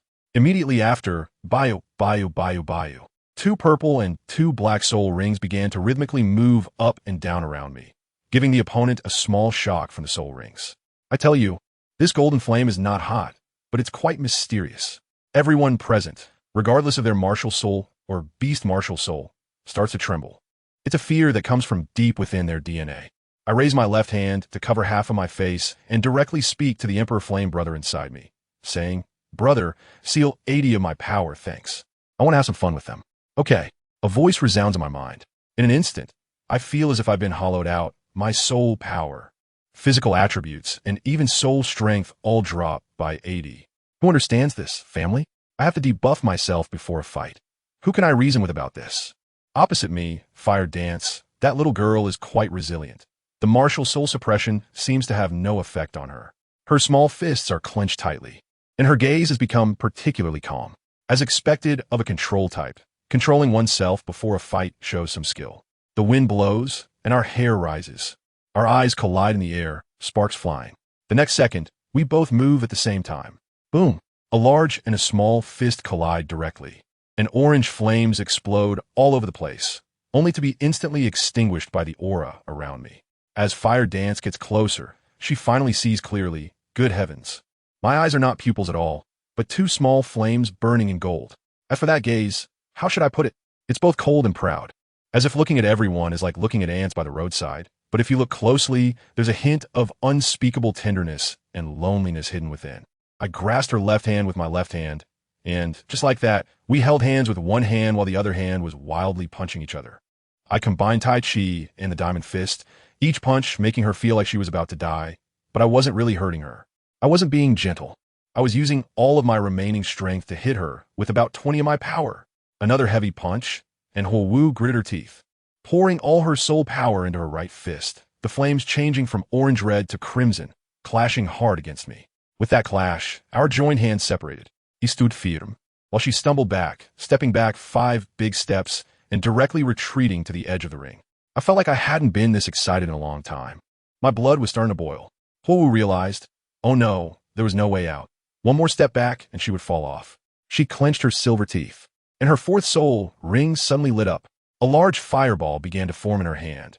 She was about to unleash her ultimate move. Although she claimed to be a control type, all her skills were focused on strong attacks. This girl was all about violent output. 4th soul skill, Huowu Yao Yang. I wasn't idle either. With a flash of gold in my hand, a beam of light shot out. I didn't even need to gather energy. I was just waiting for her to unleash her strongest skill. Huh, she exclaimed, throwing the fireball in her hand towards my beam. Boom! The explosive shockwave blew the hair of the 6 onlookers at the edge of the stage into a mess. Her brother, Hu Shuang, twitched his mouth. I can't. In the midst of the exploding smoke, I flickered and, as if teleporting, appeared directly in front of Huowu, grabbing her just as she was about to fall off the stage. So fast, Someone in the audience exclaimed. I didn't even see how I got there. I grabbed her wrist, gently pulled, and brought her back onto the stage. Then the golden flames and soul rings on my body instantly disappeared, and my eyes returned to their normal black color. I released her hand and glanced at the arena filled with fire pits. With a wave of my left hand, all the golden flames flew back into my body. You lost, I said. The little girl still refused to accept it. Struggling to get into position again, I haven't lost yet. I turned around, and we were so close that we could smell each other's scent. If I hadn't pulled you, you would have fallen and gotten hurt. She still stubbornly glared at me, and the intensity in her eyes honestly reminded me a lot of Zhu Qing. Her cheeks turned slightly red as she said, even if you think I'm shameless, I won't give up so easily. I ignored her words and turned to leave, saying as I walked, recover your soul power. Then I added, you all go together. My tone sounded like a command, but it wasn't off-putting. An hour later, Huo Wu and her 6 teammates formed a triangular formation on the stage. Her brother, Huo Wushuang, stood at the front, flanked by 2 flying fire crane soul masters, with 2 fire star support behind them and a fire leopard soul master protecting the backline. The wave of heat hit me, igniting my fighting spirit after a long time. I walked towards them step by step, and with each step, a soul ring emerged from my body. Purple, purple, black, black. As the 4 soul rings appeared, the faces of the 7 opponents turned pale. Golden flames ignited on my body again. My eyes turned golden, and a flame mark appeared on my forehead. My aura alone suppressed all 7 of them. Go! With a command from Huo Wu, the stalemate was broken. Her brother, Huo Wushuang, let out a roar and charged forward, his body covered in fiery red scales, his hands transformed into dragon claws, resembling a little dragon person. He activated his 2nd soul skill to enhance himself, focusing on a direct confrontation. As he charged, the twin fire cranes also flanked from both sides, sprouting wings and flying close to the ground. Many sparks fell from the sky, merging into their 7 bodies, igniting the flames on them even stronger. Thanks to the skills of the 2 supporters, I was walking leisurely when suddenly I accelerated. The 3rd spirit ring flickered. The flames on my body changed from golden to crimson, and the mark on my forehead transformed into a fire phoenix. Boom! I collided directly with Fire Wushuang's fist. He gritted his teeth and held firm. His 1st spirit ring lit up, and the power in his fist surged, actually matching my strength. Just then, I heard a sound of breaking air behind me, and 4 light blades shot over. My body shook, my arm retracted, and a gentle force pushed him away. Then, I suddenly turned around, and the 1st spirit ring lit up. The flames on my body instantly changed from scorching hot to icy cold, and an ice shield quickly enveloped me. That move again. Fire Dance's pupils constricted. 4 light blades struck the ice shield, creating 4 cracks. The next second, the ice shield exploded, and I sprang out from inside, using my toes to lightly tap on the scattering ice shards, propelling myself towards the 2 fire crane brothers in midair. I shot out 2 icy crystals, hitting them, and their wings instantly stiffened. I quickly closed in, throwing a left punch at Fire Cloud while swinging my right fist, sending an ice chain binding towards Fire Rain. Just then, Fire Dance's 3rd soul ability activated. Resistance Fire Ring. An orange-red fire ring erupted instantly, perfectly timed. As soon as my fists and the chains made contact with those 2 brothers, they were repelled by a tremendous force, shattering the chains, and I was also knocked downwards. Whoosh! Fire Wushuang charged up again, the 4th soul ring lighting up, and a massive flame dragon claw descended from the sky, reaching out to grab me. I am suspended in midair, a slight smile curling at the corners of my mouth, as chunks of ice encase my body, forming a large ice blue egg. A dragon claw grabs the ice egg and slams it down hard. Bang! The ice egg shatters, and the dragon claw disappears. But Huo Wushuang's pupils suddenly constrict, because inside the egg, it's empty. It's just an afterimage, my friend. A protective support type. Huo Wushuang reacts quickly, turning around to save the backline. Unfortunately, he is mistaken. Everyone thinks I'm going to cut to the backline. Come on, it's 2025. Who still plays such outdated tactics? In the instant he turns around, 2 ice crystals fly past his body, targeting those 2 agile attackers in the sky. I will directly launch a surprise attack on Poland, first taking out their 2 most troublesome and fastest members. Crack, crack! The ice crystals exploded on the Fire Cloud and Fire Rain. Thick layers of ice instantly covered their entire bodies, and the 2 were directly frozen into ice sculptures. Thud, thud, falling from the sky. I flashed into view in front of Huo Wushuang, my body engulfed in a forest white flame. Without saying a word, I bent down and threw a punch, moving so fast that he couldn't react in time and could only instinctively block with his arms. With a dull thud, he let out a scream and was sent flying backward. I sprinted again, arriving at the landing point before he touched the ground, ready to finish him off. Just then, Huo Wu's resistance fire ring came again. Once again, it knocked me back, saving her brother's life. The fire leopard soul master, who had been waiting for an opportunity, finally seized it. The third soul ring lit up, and 7 azure fireballs formed a formation, blocking all my escape routes. At the same time, Huo Wuxuang, who had just landed, got up, and his first and fourth soul rings lit up, sending another fiery dragon claw my way. One in front, one behind, a net of heaven and earth. But I stood there, a slight wicked smile even on my lips. In their eyes, my body suddenly became illusory, and I passed directly through that perfect formation of fireballs, unharmed. The fire leopard's soul master was stunned, quickly controlling the fireballs to turn back and strike my back. Now, I had the dragon claw in front and 7 fireballs behind. It seemed like a dead end.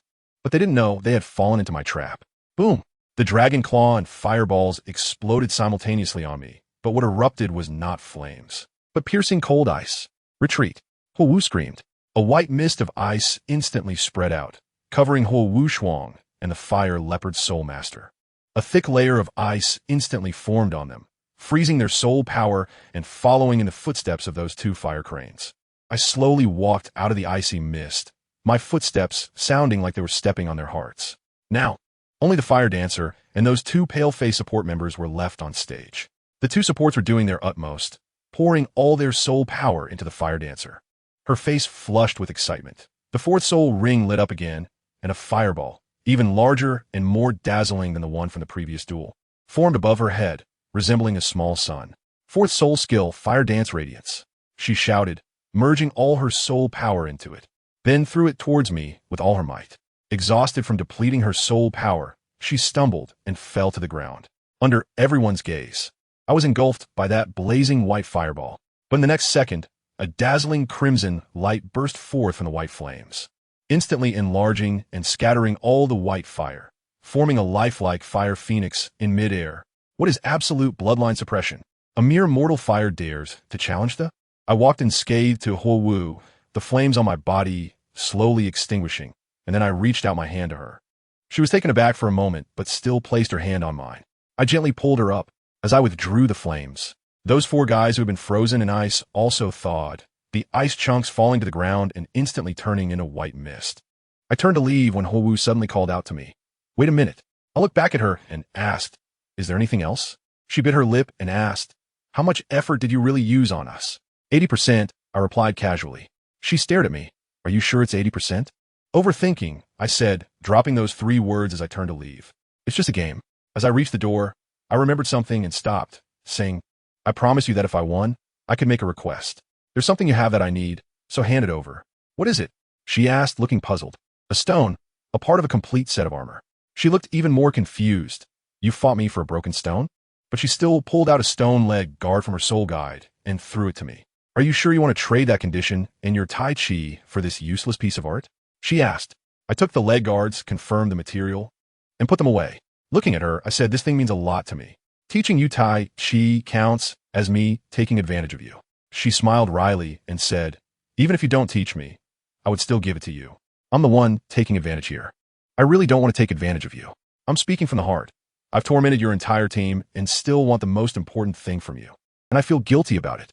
Huo Wu stared blankly at my departing figure, while her brother watched nearby. Let me tell you, that expression was just like my carefully raised cabbage being attacked by a pig. It was so heartbreaking, it almost overflowed the screen. Just as I finished dealing with that, the scene shifted back to our Shrek family. Goodness, Sangu and Zhu Qing started fighting too. Sangu unleashed a 10,000-year soul skill, a black-blue silver grass cage. But Zhu Qing tore it apart with 2 swipes of her claws. Sanji's 10,000-year soul skill isn't that impressive. The commented from the side. Dai Mu shook his head. If Zhu Qing is going to lose, then Xiao San can use hidden weapons this time. Let me tell you, the 2 most untouchable people in the academy right now are Zhu Qing and Xiao Wu. Ever since they started practicing the Southern Fist, I taught them. Their sparring sessions are absolutely earth-shattering. If you offend them, they'll come to your dorm for a friendly match, and by the end, your place will be gone. If you complain, they'll just say, oh, I couldn't control my strength. Or who told your house to be so flimsy? Can you believe it? They're basically the Academy's 2 demolition teams. So now, the Academy leaders avoid them like the plague. You can't even complain about it. They just say it's sparring. No rules were broken. And who told your house to be of poor quality and break so easily? What a ridiculous excuse. They really play it off boldly. Dalu Bai now has to call Zhu Qing's sister when he sees her. He used to be able to exchange a few moves, but now? He has just a punching bag, being pressed into the ground. I tell you, Zhu Qing's soul power has skyrocketed to level 45, making her the true #1 powerhouse of Shrek. It's that exaggerated. Xiaowu is also at level 42, ranking 3rd. So right now, the top of the Shrek food chain is these 2 sisters. Just the other day, Tang San, that kid, didn't believe in evil and insisted on sparring with Zhu Qing. He started with a purple extreme demon eye, using a soul impact, trying to play a mental attack. What happened? Zhu Qing's eyes suddenly burst forth with 2 balls of ice and fire, directly glaring him back with no effect. Seeing that close combat wasn't working, Tang San used Ghost Shadow Misty Steps, filling the arena with his shadows, shooting hidden weapons everywhere. I tell you, Zhu Qing's reaction was simply inhuman. She didn't even open her eyes. It was as if she had a map hack on. Just by hearing, she deflected all the hidden weapons with a few clangs.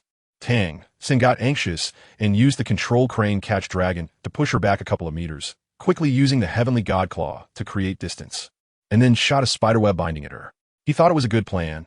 As long as he created distance, a sensitive attack type would be a target. But Zhu Qing was even fiercer, directly unleashing her ultimate move. 4th soul skill, Ice Flame Hidden Shadow Kill. I was watching from the side and wow. The temperature of the entire arena dropped suddenly, like stepping into an ice cellar. Then, another Zhu Qing walked out from her, exactly the same. Every breath, speed, and strength was identical.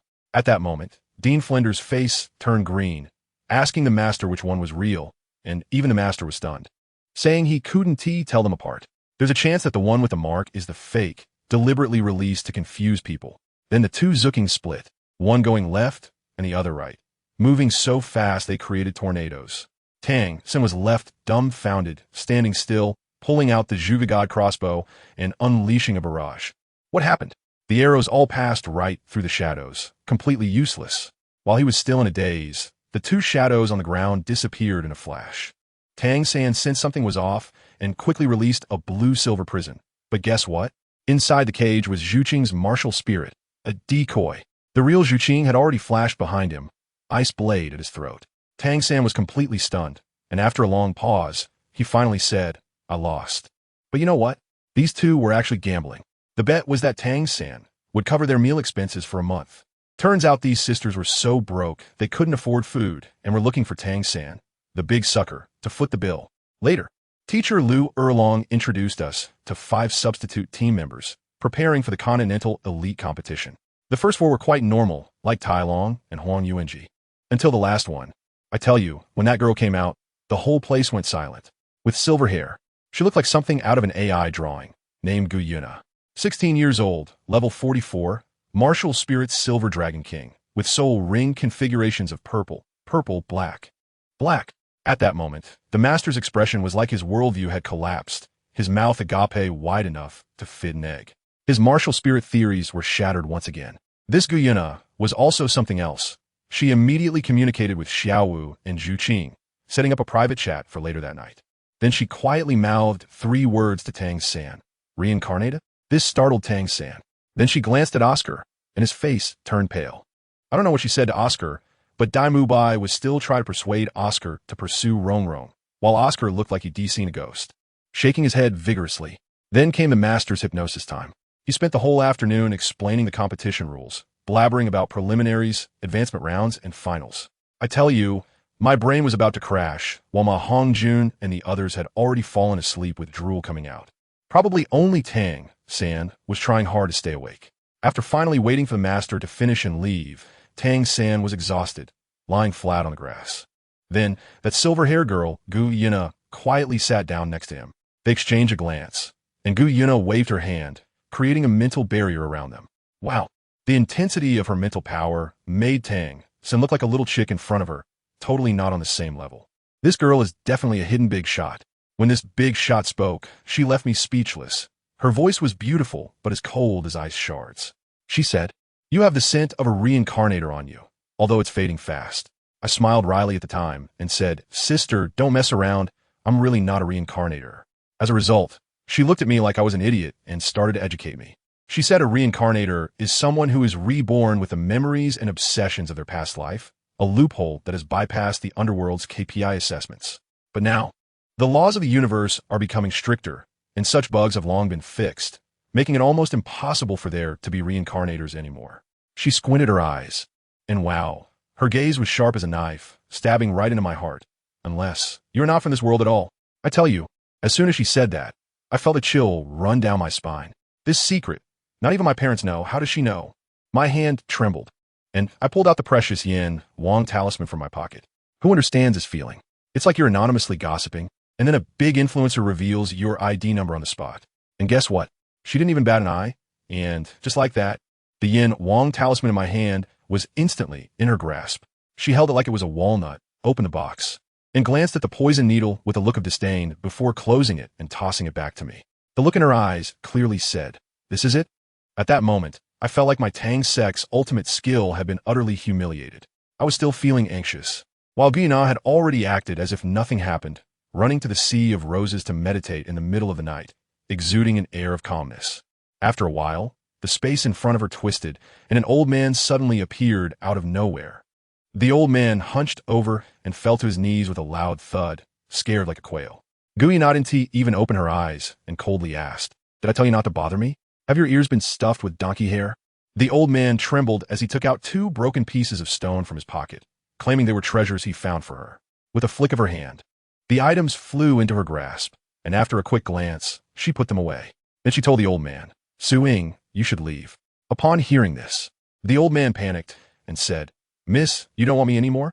If it weren't for you waking me up from my crazed state back then, I would have slaughtered an entire village. Let me tell you, this old man is actually a titled Douluo of the 9th ring. Now he just wants to be your loyal follower. Guiana replied with 2 words, Suit yourself. However, if you dare to call yourself my servant again, you will bear the consequences. Wow, this girl is exuding a domineering CEO vibe. Just as the old man vanished like he was invisible, Zhu Zhuqing and Xiao Wu arrived. Goodness, the 3 stunning beauties gathered together under the moonlight created a visual feast. The next second, Guiana unleashed her ultimate move. She floated into the air, a dragon-shaped mark glowing on her forehead, and her eyes instantly turned into icy blue vertical pupils.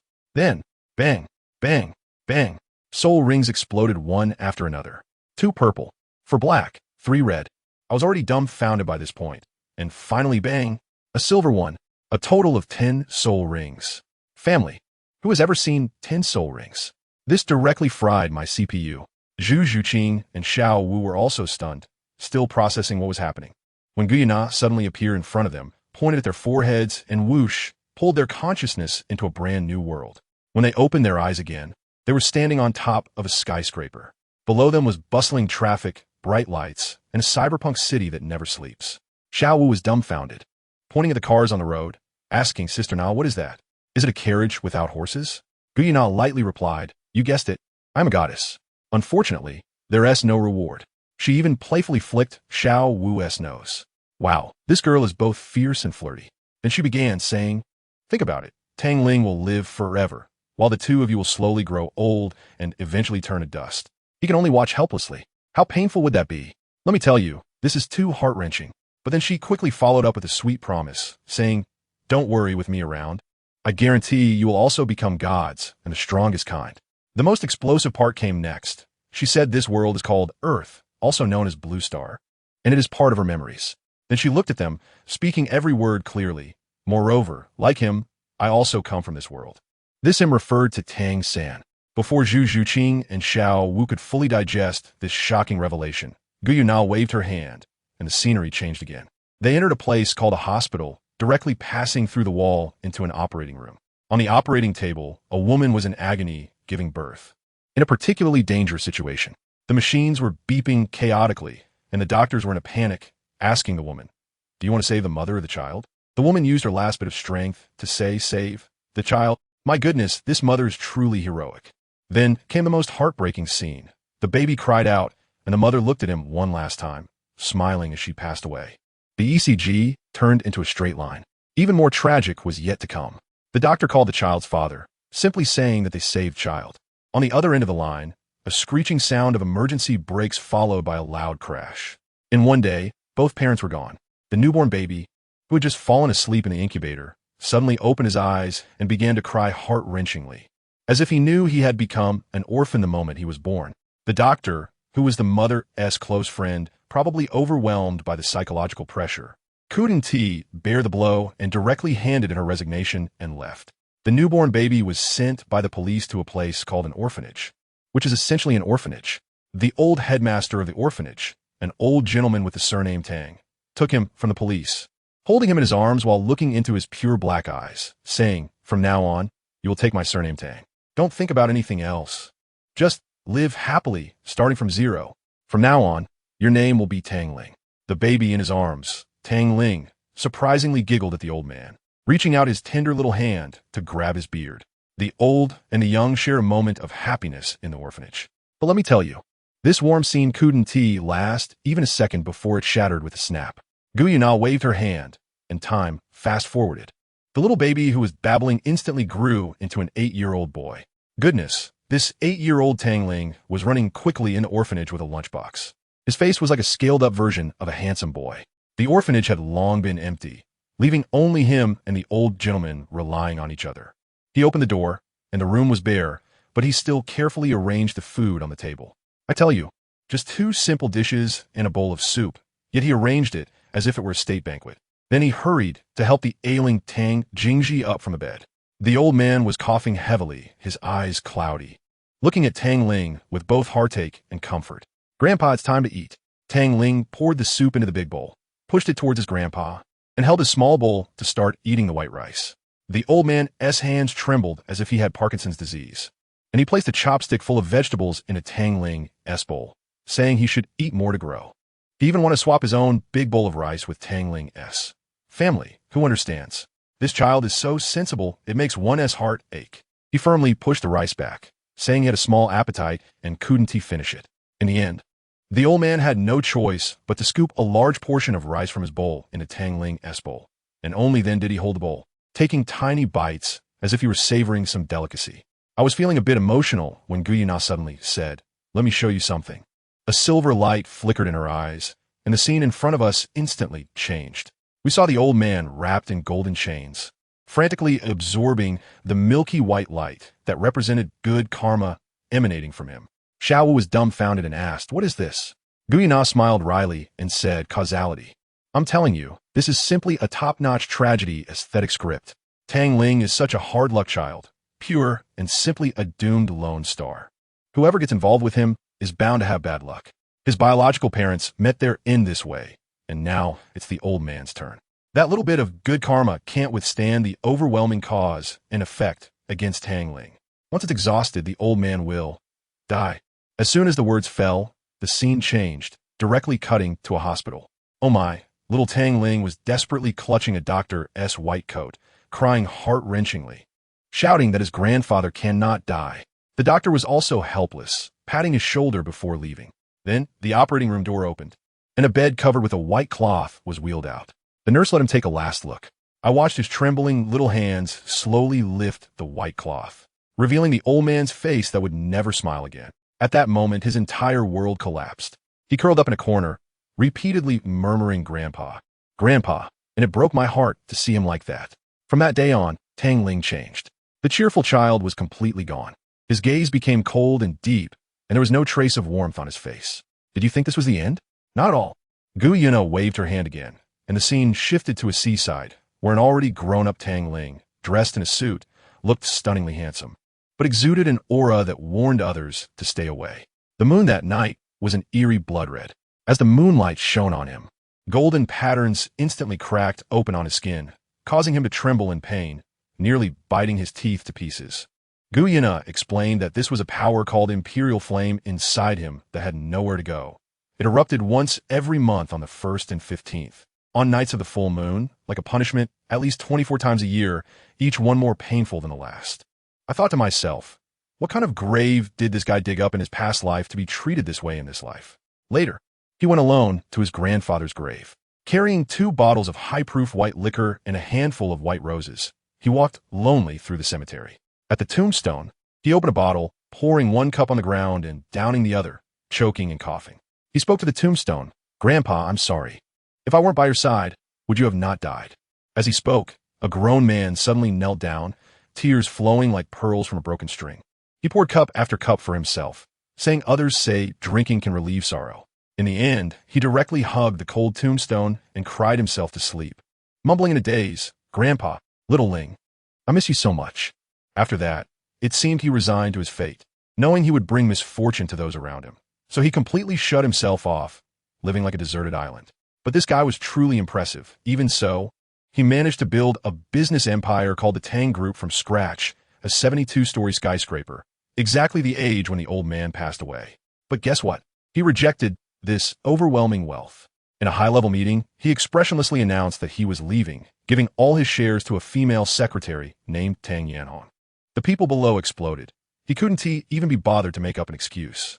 Tang Yanhong chased him to his office, asking why. He leaned back in his chair and said, "I have my reasons." Before leaving, Tang Yanhong begged him to smile, saying she had never seen him smile in 5 years. He walked to the door, turned around, forced out a smile that looked worse than crying, and said, "I have a stiff face." Then, without looking back, he drove away in his sports car. He drove directly to a desolate mountain. Halfway up, he took out a knife from his pocket, preparing to cut his wrist. But before he could act, a small pure white snake crawled out from the grass, its silver vertical pupils staring at him intently. Dan Lang, Un Fa. Not only didn't he feel scared, but found the little snake particularly endearing, reaching out to scratch its chin. The little snake hissed with pleasure, then wrapped around his wrist. Nodding at him, Tang Ling surprisingly understood immediately and asked it, "Do you want my blood?" The little snake nodded vigorously. Without hesitation, he made a cut on his finger, letting a drop of blood feed it. After drinking the blood, the little snake disappeared in a flash. At this moment, Guyana spoke, saying, "That was me." Wow. It turned out she had been sealed within Tang Ling's body all along, watching him grow up and endure all his suffering. The little snake just now was a manifestation of her, taking Tang Ling's blood, seemingly to form some kind of contract. Just as she was explaining, the scene before us suddenly began to shake violently. Then with a loud bang, it completely changed. We seemed to be pulled into another world. 100-foot-long white dragon coiled atop a mountain, roaring madly at the swirling purple thunderclouds above. The pressure brewing in those thunderclouds made my legs weak even through the memory. Crack! A purple bolt of lightning, as thick as a barrel, descended with a destructive force straight towards the white dragon's forehead. The white dragon let out a painful hiss, a charred mark appearing on its body. But that wasn't the end. The thunderclouds rolled even more violently, unleashing a second, third, and ever more powerful bolt of lightning. The scene was simply like a divine being undergoing tribulation. Roar! A beam of light shot out from the white dragon's mouth, colliding with the purple lightning in midair.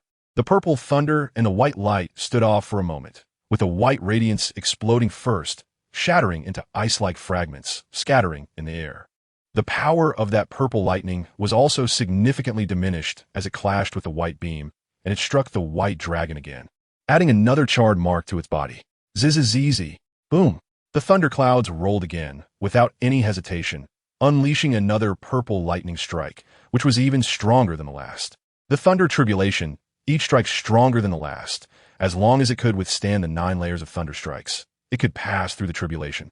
If it were an ordinary dragon, it would likely fail the tribulation under just that last bolt of lightning. The white dragon's silver eyes burst with a chilling light. A beam of light shot out from its mouth, followed by an invisible barrier protecting its 100-foot-long body. The white beam was completely shattered by the purple lightning without any obstruction, falling into that invisible barrier in the blink of an eye. The barrier shattered, and the lightning struck the white dragon, turning its body into an ice sculpture, which was then blown to pieces. After the lightning shattered the ice sculpture, it struck the ground, creating a charred mark 100 meters long, instantly turning the surrounding flowers and grass into charred remains. A point of white light flickered in the night, and a figure in white clothes with silver hair down to the waist appeared in midair, with charred marks on its left shoulder and right hand, purple lightning swirling around the marks. The snow-white hair floated behind, the white dress danced in the breeze, and with a slight lift of its face, it looked up at the thunderclouds high above, its silver pupils flashing with extreme coldness. an aura of chill bursting forth from its body. As a dragon that was about to evolve, the white dragon had already possessed a human form. Compared to other thousand-year-old great demons transforming, the beast form might be the strongest, able to exert about 80% of its power in human form. But for Gu Yuna, the human form was her strongest power.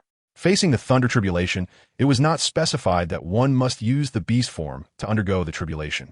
Boom! Zzzz! Boom! The thunderclouds were rolling wildly, seemingly completely enraged, the purple lightning flashing becoming denser, and faintly, blood-red lightning could be seen. Crack! Crack! Crack! Crack! For consecutive purple bolts with red lightning suddenly struck down, a force that was 100 times stronger than before. Zhu Zhuqing and Xiao Wu, who had been watching the tribulation, felt a slight tingling on their skin. Their eyes were fixed on the 4 purple-red bolts of lightning. How powerful! This was what the 2 girls wanted to say the most at that moment. Gu Yuna's pupils reflected the 4 bolts of lightning striking towards her. Her gaze, even colder. With a delicate shout, her snow-white hair danced, and a chill suddenly spread out, forming an ice-blue spear. The spear landed in Gu Yuna's hand. Gravity reduced, and with her hand raised, she leaned back. The tip of the spear flickered with a cold light, and as Gu Yuna threw the spear, it transformed into a point of cold light, shooting out directly and destroying the 4 bolts of lightning. Roar! As the 4 purple lightning bolts were destroyed by Gu Yuna's spear, a sound extremely close to a dragon's roar escaped from her small mouth. Her delicate body charged towards the thundercloud, enveloped in white light, transforming into a 1,000-foot-long dragon with the initial shape of horns on her head. The white scales on her body seemed unchanged, but it appeared she had gained something that should not have been there. Roar! The white dragon let out another furious roar and plunged directly into the thundercloud. With the emergence of purple light, the thundercloud rolled, and the roar increasingly resembled a dragon's. Suddenly, the thundercloud erupted with a burst of purple light, and with a painful dragon's roar, the thundercloud disappeared, revealing the starry sky behind it. Chapter 215, Blood Romantic, 10. Apart from withstanding 9 bolts of tribulation lightning, there was a more violent method during the tribulation, which was to disperse the lightning. However, most people would not do this, not only because they lacked the strength, but also because the tribulation lightning was connected to the heavenly path of the thunder system that controlled it in the dark. After the thundercloud dissipated, a white meteor crashed to the ground, dust settling. Gu Yuna's delicate body knelt on one knee, a trace of blood at the corner of her mouth. She coughed lightly a few times, staring blankly at her left hand, which bore a blood-red mark. The mark could no longer be felt in this world, but it still existed. You are still alive, but not in this world anymore. Cough, cough. Gu Yuna stood up from the ground, looking toward a certain corner. Just now, I felt a very powerful force. That kind of power seems to transcend the thunder path of this world. Is it a more powerful heavenly path? Why do they take Xiao Ling away? Once my injuries heal, I can break through the heavenly path of this world and go to the universe to find you. As Gu Yuna murmured, her body began to faintly dissipate, and by the time the last word fell, her body had completely disappeared from there. Gu Yuna's body appeared to have only 3 or 4 external injuries, but only she knew that the deepest injury was actually her internal meridians. Without any warning, waves surged, and everything before her changed again. The night transformed, and the scene intuitively turned into a snow-capped mountain amidst a blizzard. The howling wind blew, and snowflakes passed through their bodies, drifting far away. Snow Mountain? What are we doing here? Xiao Wu murmured, hugging her arms and shivering. Although she couldn't feel the cold, the swirling white snow and howling cold wind gave a sense of being there. Gu Yuna raised her hand, her delicate finger pointing to the towering ice mountain. Zhu Zhuqing and Xiao Wu's gazes simultaneously turned to that peak, and only then did they notice a giant dragon circling at the summit of the mountain. The dragon's body, though covered in white snow, revealed its silver dragon eyes that were already open. Roar! The dragon's roar reverberated through this desolate area, and as the roar sounded, the giant dragon coiled on the mountain peak slowly moved its body, revealing its true form. The 1,000-foot-long dragon body, with its white scales shimmering with colors, and its limbs adorned with 5 claws, while its ice-blue tail seemed to possess an incredibly alluring charm. As the giant dragon soared into the air, the snowstorm erupted at that moment, but facing the overwhelming snowflakes, Gu Yuna merely extended a finger, lightly beckoning, and they disappeared from their original spot, appearing on the summit where the giant dragon emerged. Zhu Zhuqing and Xiao Wu looked up at the enormous dragon's shadow in the sky. while also noticing the gathering black thunderclouds above. Get out of my way, or I will make you feel the sensation of being torn apart again. A melodious female voice came from the giant dragon's mouth. While pleasant, it carried a very strong chill. Crack, crack, boom, boom. The thunderclouds condensed. The purple lightning transformed into blood red with a hint of light gold, which was the limit of power that this world could bear. I will say it again, get lost. The dragon's eyes glared at the thundercloud, letting out a roar. Crack! A bolt of lightning struck down without hesitation. Seeking death, the dragon's mouth opened and a white beam shot out, directly dispersing the lightning. Get out of the way. ZZZ. Boom, boom, boom, boom, boom, boom. 8 bolts of lightning shot out in succession, targeting not Guyuna, but the snow mountain, as the blood-red lightning connected with the thundercloud, encasing Guyuna like a cage. With a swing of its dragon claw, it released a massive dragon claw energy, crushing all 8 bolts of lightning. The 1,000-foot-long dragon body shot out. It sensed that as long as it broke through the thundercloud and left this world, it could find Tang Ling's aura in the universe. And with Tang Ling's aura, it could find the world where Tang Ling was. The heavenly path of this world obstructed Guyuna, completely unleashing the suppressed anger from 11 years. When she was injured during the tribulation, Guyuna did not seek revenge, knowing it was the duty of the heavenly path of this world. But now, being obstructed again at a critical moment, how could Guyuna not be furious? The 1,000-foot-long dragon body slightly swayed, transforming into a woman about 7 meters tall, with long snow-white hair. The silver pupils of the woman erupted with anger, her left hand raised in a claw shape, pushing towards the thundercloud. A white beam shot out from her hand, directly piercing through the thundercloud. In an instant, the thundercloud rolled out, sealing the gap that had been blasted open, and the blood-red lightning with golden light shot out again, directly targeting Guyuna. Guyuna frowned, her eyes bursting with cold light, her mental power instantly spreading out, forming a sword. The sword struck out, directly splitting that bolt of lightning in half. The power contained within Guyuna's small body was definitely not to be underestimated. She was the only one on Earth to have withstood the tribulation lightning and become a dragon, her bloodline pure enough to make the heavenly path tremble with fear. If it weren't for this, the first time she used the tribulation lightning would probably have been the red tribulation lightning. Tribulation lightning also has a hierarchy of strength, from weak to strong: white, yellow, blue, purple, red, gold. Guyuna did not hesitate at all. She raised her index finger, the ice light blooming at her fingertip, powerful energy condensing at the tip, causing small cracks to appear in the space around her. Guyuna pointed her fingertip at the thundercloud in the sky, and as the ice light drifted out, the moment it fell into the thundercloud, the power erupted instantly, a strong chill spreading out from the center of the light point, directly freezing the thundercloud in the sky. The weight of the body pressed down, and the snow-white long hair emitted an icy light that formed an ice-blue spear, which, at the moment of being thrown, exploded with power that shattered the storm clouds in the sky. Guyuna showed no hesitation, transforming into a 1,000-foot giant dragon as she soared into the cosmos, chasing after Tang Ling's aura. The snow continued to fall, and the cold wind howled. P.S. Is anyone still watching? Let me explain the reason. The urban setting here has come to an end. Tang Yanhong is just an ordinary person, not some hidden big boss, merely a friend of Tang Ling. The obstruction of the heavenly Tao is actually quite simple. As the only dragon existing in Blue Star, it naturally wants this powerful being to stay on Earth as a guardian. The heavenly Tao is not foolish. What miraculous effect does Tang Ling's blood have? You should remember the source of life, right? The source of life is one with Tang Ling. So it's not surprising that the life force within his blood would attract Guyuna. Guyuna's bloodline clearly indicates this is not a foreshadowing. The purity of a bloodline entirely depends on the individual. So to put it simply, Guyuna is the material for becoming a dragon. Why is Guyuna sealed within Tang Ling's body? This was certainly done by Tang Ling's biological mother. How could she not leave some means of protecting her son when he was away from her side? High energy ahead. I took a 2-day leave and forgot to tell you all that there will be no updates yesterday and today. After all, I've been updating continuously for a month, which is a bit taxing on the brain. But that's not the real reason. You understand.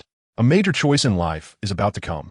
Chapter 216. Betrothal. The silent waves gradually spread to the entire world, twisting the pure, white landscape as a faint sound of shattering echoed. A black hole opened before them, spinning as if entering would lead one into an endless abyss of darkness. Let's go, Guyuna said lightly, taking the lead into the black hole. Zhu Zhuqing, stunned by the overwhelming combat power, came to her senses and followed Gu Yuna into the black hole with her long legs. Xiao Wu, with eyes like pink gemstones, deeply gazed at the snow-white world before sprinting into the black hole. As Xiao Wu entered, the black hole devoured everything like a voracious beast, plunging the entire world into darkness. This world completely collapsed with the departure of the three. A faint light emitted from Gu Yuna's fingertips flickered and extinguished like a candle flame. Gu Yuna slowly opened her silver eyes, feeling slightly dizzy from a scene shift. Although she was a deity, her mental power had limits. Though less than half an hour had passed outside, each scene switch inside consumed a significant amount of mental energy. Zhu Zhuqing and Xiao Wu, once lost in focus, regained their sparkle. Noticing Gu Yuna's strangeness, Zhu Zhuqing instinctively reached out to support her, surprised by her own action. However, she did not let go, instead helping Gu Yuna sit on a large ice block with Xiao Wu on either side. "Thank you," Gu Yuna said softly. "Hee, we're friends." "No need to say thank you," Xiao Wu replied, sticking out her tongue playfully. Perhaps it was the first time being so close to others that Gu Yuna's small face looked a bit unnatural and her body felt somewhat stiff. Her mental power was rapidly recovering at an alarming rate, and her slightly pale face was no longer as white. The frost covering the entire flower sea was gradually turning into water vapor, and the mental power covering the flower sea disappeared under Gu Yuna's control. The flowers remained brilliantly red, showing no signs of frost. "Don't you hate me?" Gu Yuna suddenly spoke, her voice still cold as ice but with a hint of trembling. "Hate? Why would we hate?" Zhu Zhuqing, sitting to Gu Yuna's left, placed her small hands on her thighs, her gaze icy yet resolute. "Don't you hate that I forced a betrothal without his knowledge?" Gu Yuna raised her hand, revealing a dark red mark on the back, which flickered with faint light. A thin piece of paper appeared in her hand. Both Zhu Zhuqing and Xiao Wu recognized it as the paper on which Gu Yuna had placed Tang Ling's blood. The complex characters on it resembled those in the Master's book, but were different. The Master's writing seemed more ancient and profound, while the characters on this thin paper were less profound, yet more complex, appearing heavy yet light. Neither Zhu Zhuqing nor Xiao Wu cared much for the thin paper, and even upon hearing it was a betrothal, their expressions didn't change much. The existence of this betrothal would not change Xiao Ling's choice. Liking is liking, and not liking is not liking. Even with this betrothal, one cannot change his choice. Zhu Zhuqing stood up and turned to the dazed Gu Yuna. "I believe he will make his own choice. Rest well, Gu Yuna. You've seen the vastness of the universe. Even as a deity, you will encounter stronger enemies in the future," Zhu Zhuqing said, stepping away from the flower sea and heading towards her dormitory. Xiao Wu smiled playfully, appearing much more mature than before. She gently patted Gu Yuna's shoulder. "Perhaps the one who accompanies him the longest is you, but the one who understands him best is definitely not you or me." "But Zhuqing." Xiao Wu flicked her scorpion braid that had grown to her calves, winked at Gu Yuna, waved goodbye, and followed Zhu Zhuqing. Each of the Shrek 8 monsters had their own independent rooms, and the two of them were very close to each other in the same area. They did not dislike Gu Yuna. It was just that her sudden appearance made them both feel a bit uncomfortable. Morning is a hope, a dream. No matter how low you felt yesterday, you will always see the sun rise. No matter how troubled you were yesterday, you will always have hope today. As long as you take a small step each day, life will take a big leap forward. Wu got up early in the morning, her delicate face still bearing a hint of confusion, but she quickly became alert. After washing up, she hurried to Tang Ling's room. Of course, Tang Ling was still not out of bed yet. He might have gotten up early to practice Southern Fist before, but now it was not very useful for him. What Tang Ling needed to practice now was punch strength, which could only be improved through combat. This was also why Zhu Zhuqing and Xiao Wu often sparred. But that does not mean Southern Fist is useless. Whenever he has time, Tang Ling still uses Southern Fist for close combat. The power stack through Southern Fist also slightly enhances punch strength, though it is minimal. After being able to use punch strength, ordinary Southern Fist training can no longer significantly increase power. Only combat can rapidly enhance Southern Fist and the advanced power of punch strength within it. Another way is to raise his soul power level. Just like Zhu Zhuqing, whose fourth soul ring reached 10,000 years.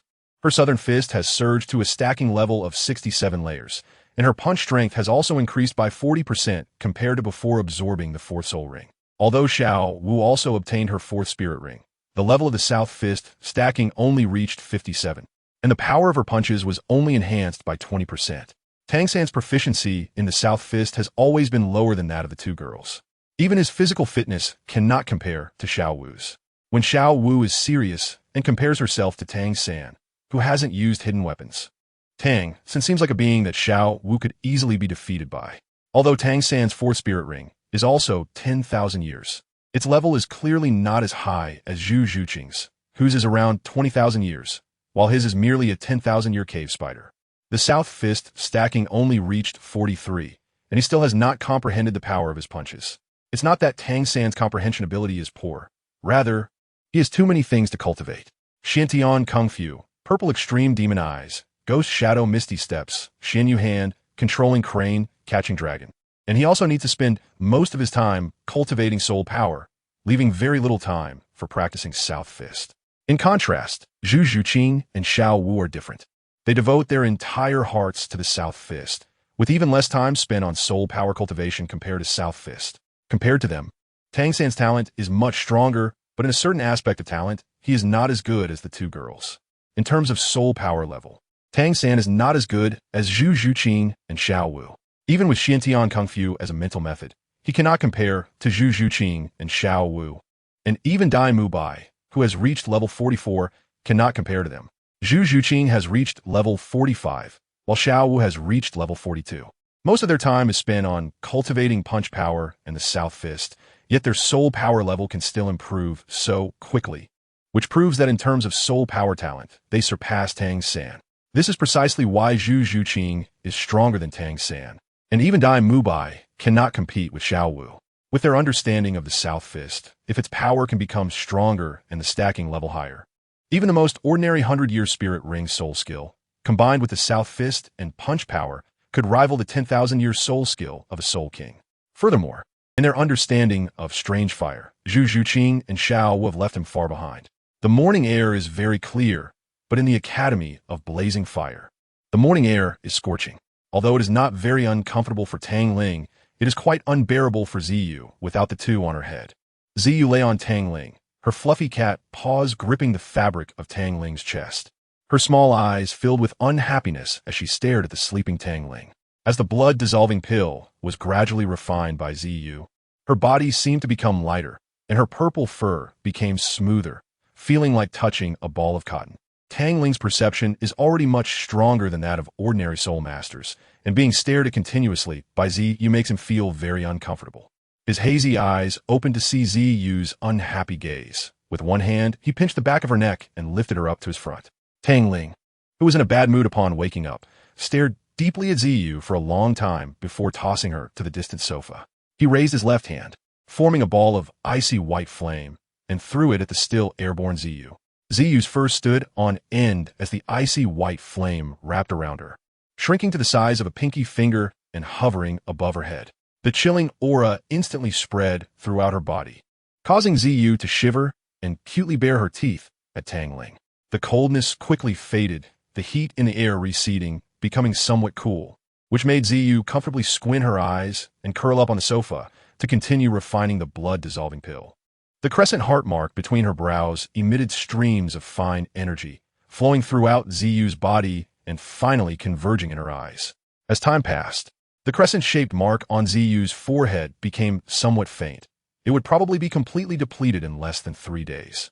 Tang Ling opened his eyes, his brows slightly furrowed, his black hair scattered on the bed. The strange dream from last night left him somewhat at a loss. In the dream, he experienced some very unpleasant memories. His parents had passed away, and he was adopted by an old man named Tang Jingji. In the dream, he was very special. Anyone connected to him would be influenced by the karma on his body, and because of this, Tang Jingji lived to be 74 years old.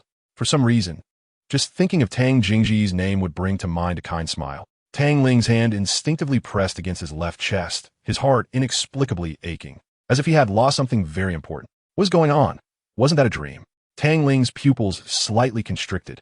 Why did that dream feel so real? So real that it felt as if it had happened to him, and every time he recalled Tang Jingji's lifeless face, it felt like his heart was being sliced by sharp blades, just like seeing Zhu Zhuqing and Xiao Wu being killed in the mirror of his heart demon. The hand covering his chest instinctively tightened, tearing his white shirt, 5 fingers sinking into flesh, the slight pain causing Tang Ling's somewhat painful eyes to suddenly awaken. Sitting straight up from the bed, and he released the hand covering his chest, staring in astonishment at his hand.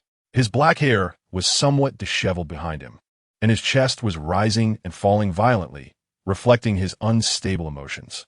With a whoosh, Tang Ling pulled open the curtains, and a non-glaring orange sunlight streamed into the dim room, causing Tang Ling to squint his eyes uncomfortably. A gust of hot wind blew into the room from outside, and Tang Ling instinctively turned his gaze toward the window, where a fiery red silhouette caught his eye. The short red hair looked like flames, and the short skirt swayed in the breeze. Wu. Tang Ling gazed at that silhouette for a moment before turning to the washroom. After spending a few minutes freshening up and changing into comfortable black attire, he finally opened the door and stepped outside. To practice Tai Chi, one must understand its uniqueness. First, watch me demonstrate it, and then discuss what you observe as special. The room where Tang Ling lived had a large open space, just right for teaching Wu Tai Chi. Tang Ling closed his eyes, and when he opened them again, his aura became very calm. He spread his legs shoulder-width apart and positioned his hands outward, striking a standard Tai Chi posture. Tang Ling deliberately slowed his Tai Chi movements to allow Wu to see clearly. Wu watched very seriously, but she looked a bit confused. Wu only felt that each movement executed by Tang Ling's palms had a strange power pulling it together, flowing very smoothly, and beneath her, there seemed to be a black and white circular pattern spinning. As he finished, slowly exhaling a breath, he turned to see Wu's somewhat dazed eyes and asked, "What did you see?" Wu blinked, hesitating to speak, but in the end, she shook her head. "If you see something, just say it," Tang Ling said, looking directly into Wu's eyes. "I can't see anything, but I feel like every move you make is very connected. Once I attack you, the force that strikes you will be unloaded, and it might hurt yourself." Wu hesitated and expressed everything she felt and saw. "But I feel these moves are too weak, like some useless postures, if applied in actual combat. Especially against soul masters who use soul skills. Are they really effective?" Tang Ling's expression remained unchanged, his legs parted shoulder-width apart, and his hands once again assumed the posture of performing Tai Chi, but this time it was very different from the last. The Tai Chi he practiced was not the health Tai Chi performed by those old men on the streets, but a technique of using softness to overcome hardness and unloading force. It doesn't require a long training time. It only needs the muscles to remember every essence of Tai Chi, allowing them to produce accurate responses instead of relying on the brain. It is quite similar to the routines of Southern boxing, because Tai Chi is also a type of Southern boxing, although it is not one of the top martial arts. It is the only martial art in Southern boxing that involves unloading force and using softness to overcome hardness. Regardless of the martial art, as long as it is cultivated to a certain level, it will possess a certain degree of lethality, and naturally, this includes Tai Chi. Wu initially thought Tai Chi had no lethality, but after Tang Ling lightly struck out two palms, her perception completely changed. A force that felt completely non-lethal erupted from Tang Ling's palms, directly breaking a tree that was embracing two people, located 10 meters away. Wu was stunned. She felt no fluctuation of soul power, not even a trace. This indicated that a tree 10 meters away was easily broken by Tang Ling's gentle palms. Wu's talent was much higher than Tang Ling had imagined. By the time Tang Ling finished his third set of Tai Chi, Wu had almost memorized the moves, and under Tang Ling's guidance, she corrected some of her rigidness and deficiencies. "Don't be so stiff. Raise your left hand a bit. Lower your right hand, and bend your body a little more." Tang Ling pointed out 4 mistakes on Wu's body with a glance. Wu followed Tang Ling's instructions and made corrections, but the moves still looked awkward. The biggest flaw was the excessive stiffness. Everything else was fine. Over the course of 2 days, Tang Ling dedicated himself to teaching Wu Tai Chi, only practicing soul power at night. Time passed quickly, and during these 2 days, Tang Ling's soul power increased to level 49. Meanwhile, Wu, who spent most of her time practicing Tai Chi, inadvertently leveled up as well. Originally, Wu estimated it would take 2 months to increase her soul power level, but unexpectedly, she leveled up during Tai Chi practice, reaching level 42. The same level as her brother, Wu Xuan. On this day, Tang Ling's room was knocked on early as usual. However, Tang Ling was not lying in bed as he normally would. Instead, he was sitting in a chair, writing something. Without waiting for Tang Ling to respond, the door was opened, and a familiar figure in fiery red entered. Wu. Tang Ling did not lift his head and continued writing on the paper. After finishing the last stroke, he picked up the paper, glanced at it, and pushed it toward Wu, who had just sat down in front of him. Here, take this. What is this? Huowu picked up the paper from the table and saw the 3 characters written on it, reading them aloud without thinking. 8 Extremes Fist? Consider it a gift. Let's say it's for your accommodation these past few days, Tang Ling said as he poured himself a glass of water and took a sip. You. Huowu was about to speak when she noticed Tang Ling's deeply furrowed brows. Following his gaze, she saw 2 black meteors rapidly approaching from a distance. The powerful oppressive aura could be felt even from 1,000 miles away. The entire Blazing Fire Academy fell into a brief chaos. Many students fainted due to the sudden oppressive feeling causing their soul power to go berserk. The Academy's dean, Hui Yuanming, sat at his desk. His brows locked in deep concern, his pupils contracted with fear. Even he, a soul Dalu at level 89, trembled under this oppressive sensation. Tang Ling stared intently at the 2 meteors, raised his left hand, and snapped his fingers lightly. An overwhelming aura instantly spread out, enveloping the entire Blazing Fire Academy, causing the oppressive feeling to vanish. The 2 black meteors, carrying a familiar power, passed through, darkening the blue sky with dense clouds. The plants on the ground seemed to lose their color. The heavenly path of Douluo continent was afraid, not of the 2 meteors themselves, but of the extreme power contained within them. In every star domain, there exists a heavenly path, which naturally varies in strength. Among all heavenly paths, the highest point is occupied by the Yin-Yang heavenly path. Yin and Yang give rise to the 5 elements, and the 5 elements give rise to all things.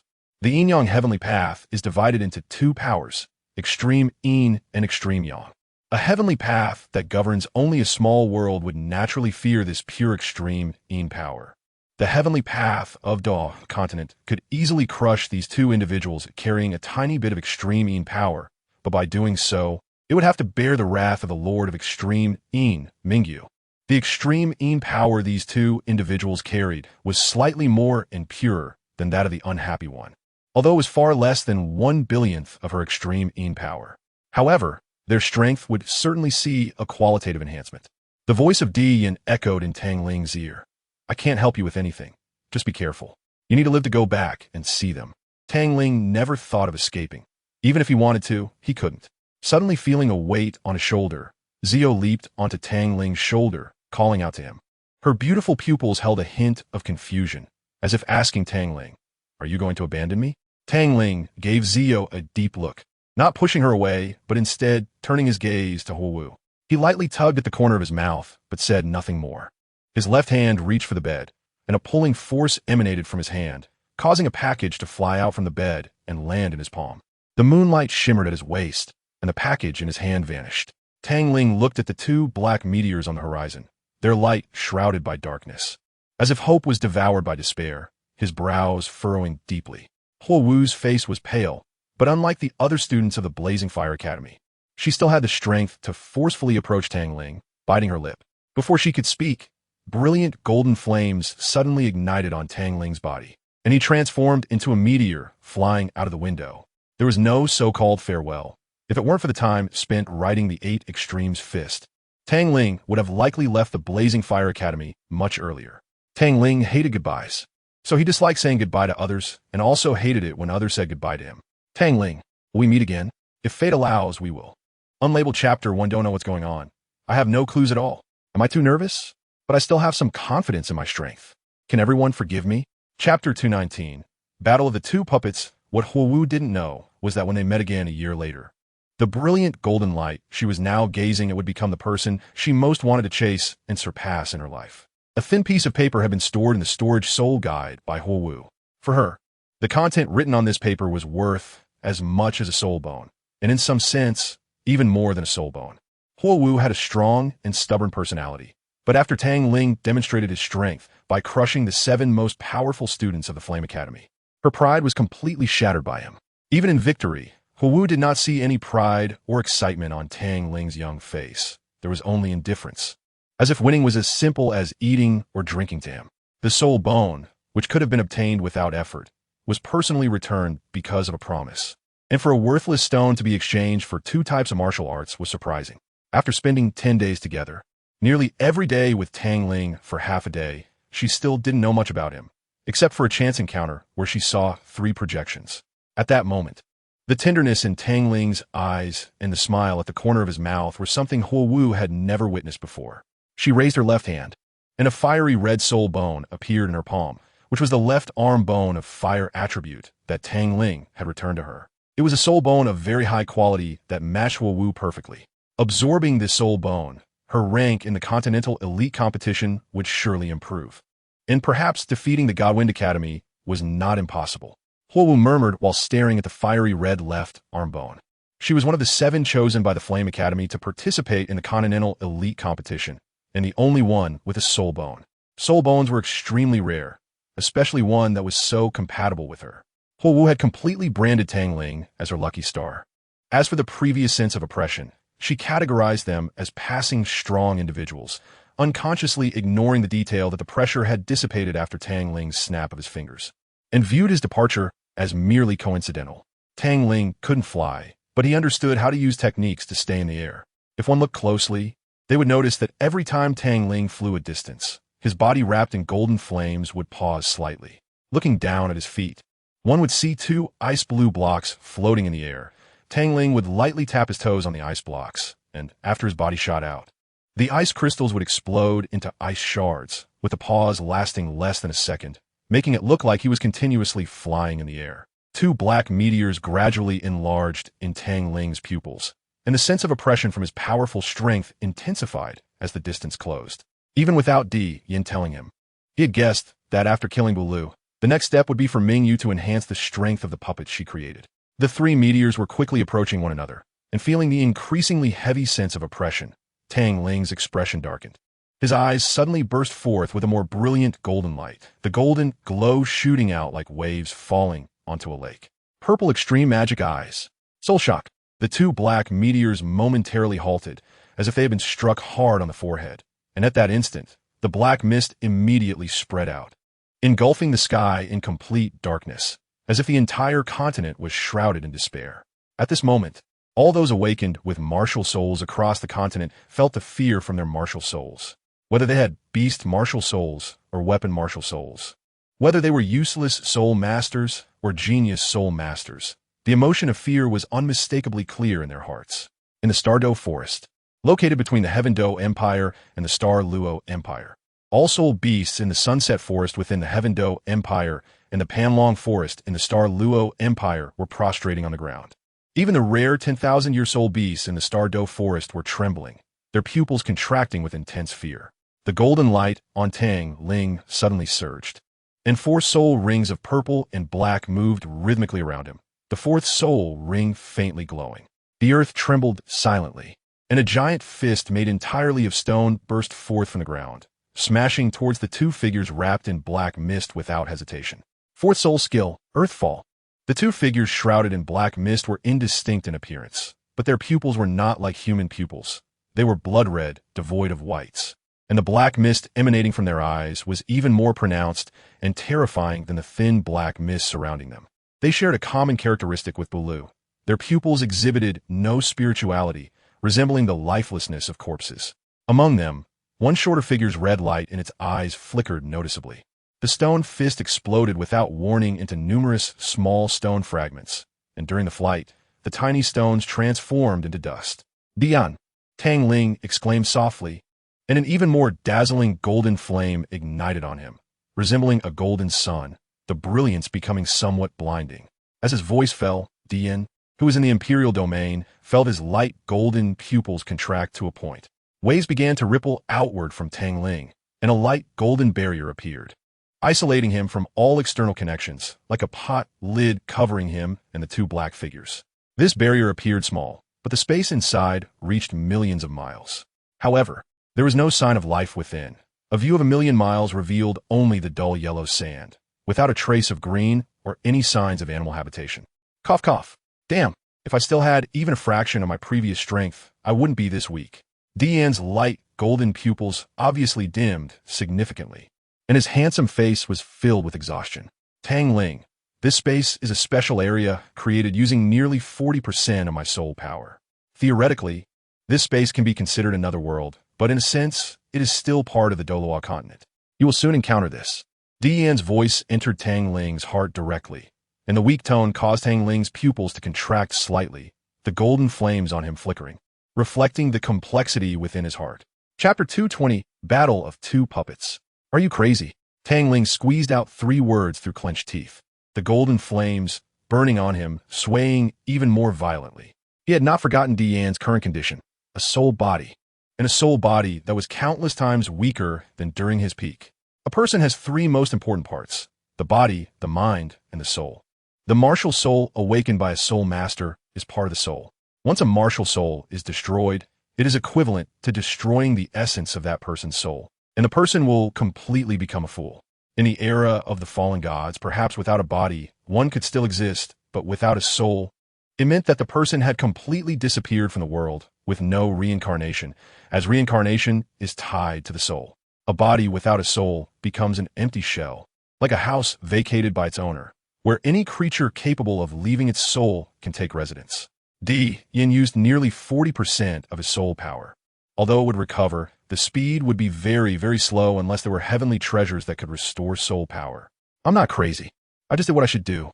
Dian's voice remained extremely weak, but the words he spoke deeply shook Tang Ling's soul. This sentence, Tang Ling had heard countless times, and even he himself had said it many times. Those 2 puppets did not possess the inferior extreme Yin power like Dalu, but rather pure extreme Yin power. If you really engaged them in battle outside, the aftermath of your fight would affect the surrounding lives. Dian paused for a moment, continuing with a hint of inexplicable emotion. Just like you said, every life in this world deserves respect. They should not be affected by us. Tang Ling's eyes slightly widened, and the corners of his mouth lifted slightly, sketching a faint arc. You're starting to sound more and more like a person. Thanks to you. Tang Ling twisted his neck, his gaze fixed on the 2 figures shrouded in black mist.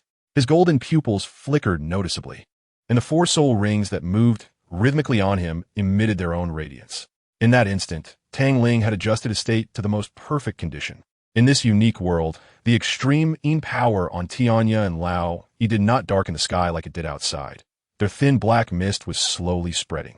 In this world created by Yin, their extreme Yin power was also slightly suppressed. They seemed to dislike sunlight, so they wrapped themselves in a layer of black mist. The harsh and unpleasant sound was like something sharp scraping against glass, making Tang Ling's ears uncomfortable. His brows furrowed slightly, and he raised his right hand, crimson flames erupting in his palm. The 3rd soul ring, which moved rhythmically on him, lit up directly, and a crimson fire phoenix quickly took shape in his hand. He gently pushed towards Tianya and Lao Yi, and the crimson fire phoenix, with a wave of heat, flapped its wings and charged towards them. 3rd soul skill, Fire Phoenix, Burning Heaven.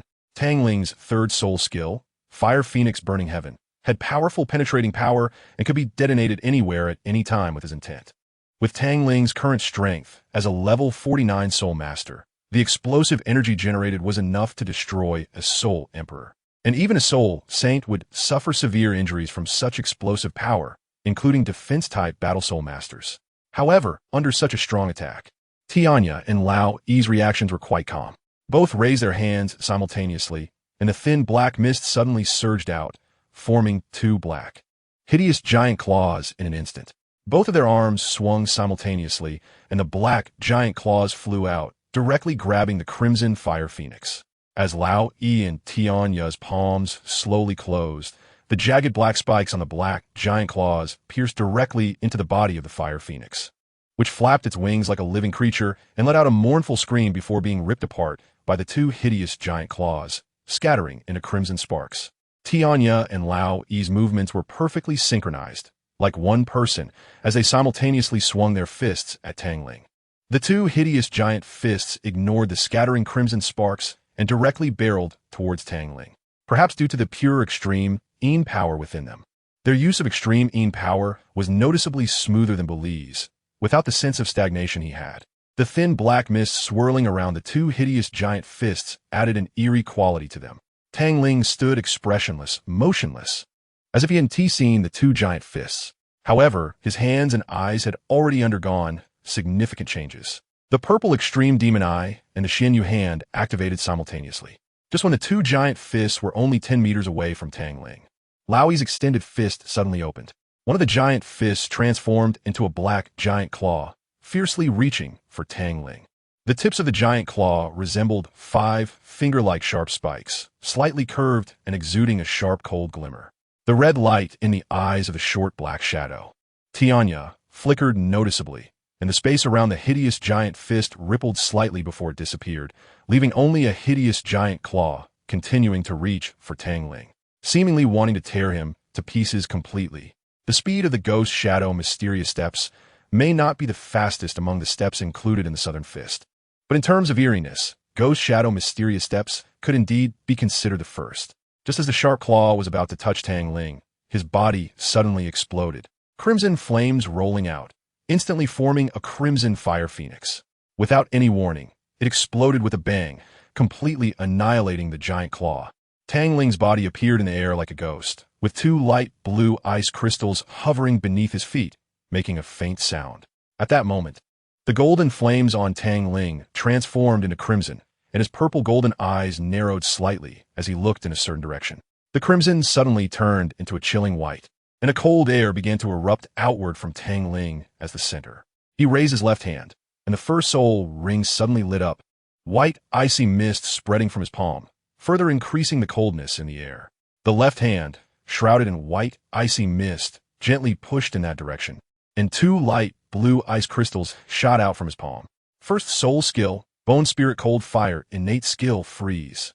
Just as Tang Ling activated the innate skill of Bone Spirit Cold Fire, the air in the direction he was looking rippled slightly, and the previously disappeared hideous giant fist reappeared in Tang Ling's sight.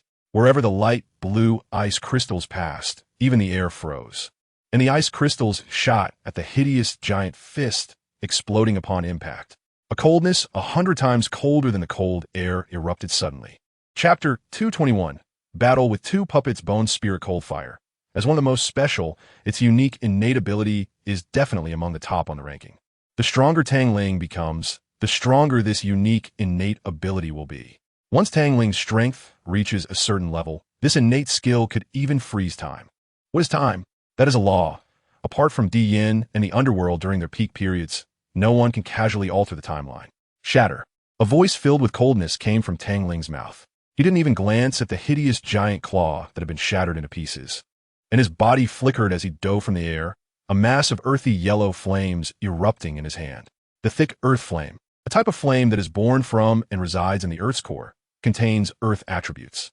It carries an unparalleled heaviness of the earth and the heat of fire, surpassing the eternal sin, ice prison, and fire phoenix burning heaven in power. Every type of flame has its own characteristics. Bone Spirit Cold Fire contains the power of ice.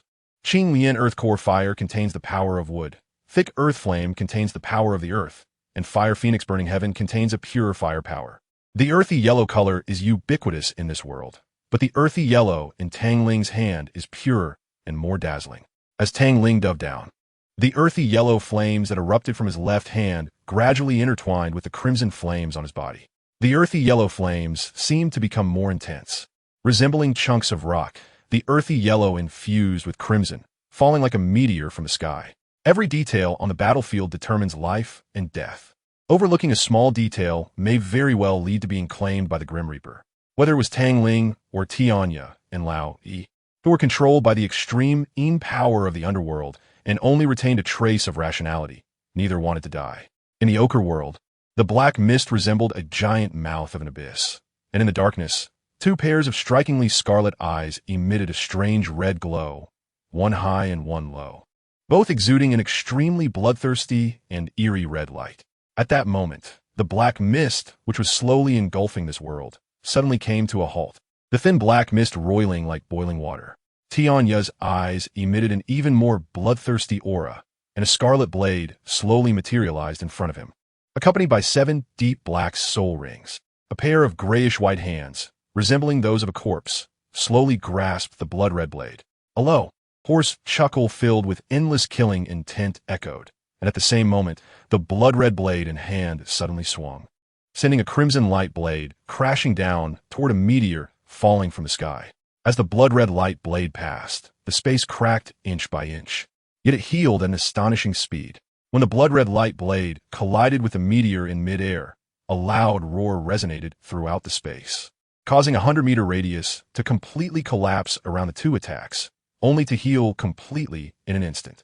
Fragments of rock fell from the sky, quickly merging with the sand below, and Tang Ling's figure had vanished. When he reappeared, it was behind Tianya and Lao Yi, where he quickly fused Bone Spirit Cold Fire, Qinglian Earth Heart Fire, Scarlet Serpent Demon Fire, and Thick Earth Flame into a four-colored ice flame sword. A sharp gleam flashed in his purple-gold pupils, and with a twist of his wrist, phantoms rapidly merged, causing the sword blade to burst forth with a blue-green light. The ice flame sword drew an arc and suddenly swung down. South Fist, 75 layers stacked. Just as the sword blade was about to slice across Tianya's neck to end his life, 2 points of red light suddenly lit up on Tang Ling's left side. Those were a pair of eerie scarlet eyes, and being gazed at by those eyes felt as if one was sinking into a quagmire of slaughter, growing increasingly powerless. Tang Ling's movement stalled. Before his brain could issue a command, his body had already acted on its own, twisting his wrist to block with the ice flame sword on his left side.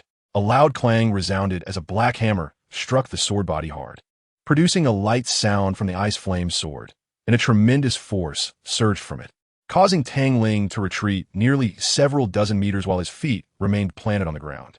Cough. Tang Ling couldn't help but let out a light cough, the ice flame sword embedding itself in the ground as he looked up at Lao Yi, his brows lightly furrowed. He shifted his gaze toward Tianya, but instead of seeing Tianya, all he saw was a thin layer of black mist. Unbeknownst to him, the area covered by the black mist had already reached a radius of 100 meters. His current position was also enveloped in the black mist. The black mist brushed against Tang Ling's skin like a gentle breeze, but instead of the comfort typically brought by a breeze, it was a faint chill, as if his skin was covered by a thin layer of ice. Suddenly, ripples appeared in the space less than 3 meters in front of Tang Ling, and a strange red light shot out from the ripples, revealing a blood-red blade. As the ripples emerged, Tang Ling had already drawn the ice flame sword from the ground. 3 meters was merely a moment's reaction time, but in that instant, Tang Ling's first soul ring had already lit up, and an ice shield instantly formed to firmly block in front of him. The air temperature suddenly dropped, frost spread, and icy mist rose. First soul skill, Ice Shield. First soul skill, Eternal Sin, Ice Prison. Just as the ice beads were forming, the blood-red blade collided with the ice-blue ice shield, and to Tang Ling's surprise, the blood-red blade left no trace on the ice shield. Instead, it passed through the ice shield like a shadow, penetrating into Tang Ling's head. Buzz! A loud explosion echoed in Tang Ling's mind, causing his pupils to flicker slightly, and the Eternal Sin ice prison that was condensing into ice beads also began to disintegrate slightly. The spiritual sea became chaotic due to the intrusion of the blood-red blade, and the once calm sea of consciousness was suddenly stirred up, disrupting the star-like light points floating above it. Whoosh! A small figure stepped out from the ripples created by the blood-red blade, its sixth black soul ring emanating a strange black light. Its scarlet eyes filled with a hint of bloodthirsty excitement. With a flick of its left hand, a blood-red blade instantly formed, and the small body exploded with terrifying speed, swinging the blade and shattering the ice shield. The blood-red blade, glowing with a scarlet light, sliced toward Tang Ling's neck. Once it locked onto its target, Tang Ling's head would be severed, and their mission would be accomplished. At that moment, however, the corner of Tang Ling's mouth slightly curled up, and his somewhat hazy purple-gold pupils suddenly burst forth with brilliant golden light, sending 2 ripples directly into Tianya's eyes. Purple Extreme Demon Eyes, Soul Shock. Chapter 222. Destroy 2 puppets. Tianya's body suddenly froze, and the blood-red blade, which was about to make contact with Tang Ling, halted just a few centimeters from his neck. At the same time, the 6th soul skill that had been causing chaos in Tang Ling's spiritual sea lost contact. And within Tang Ling's spiritual sea, a hand formed entirely of spiritual power directly crushed the blood-red blade into fragments.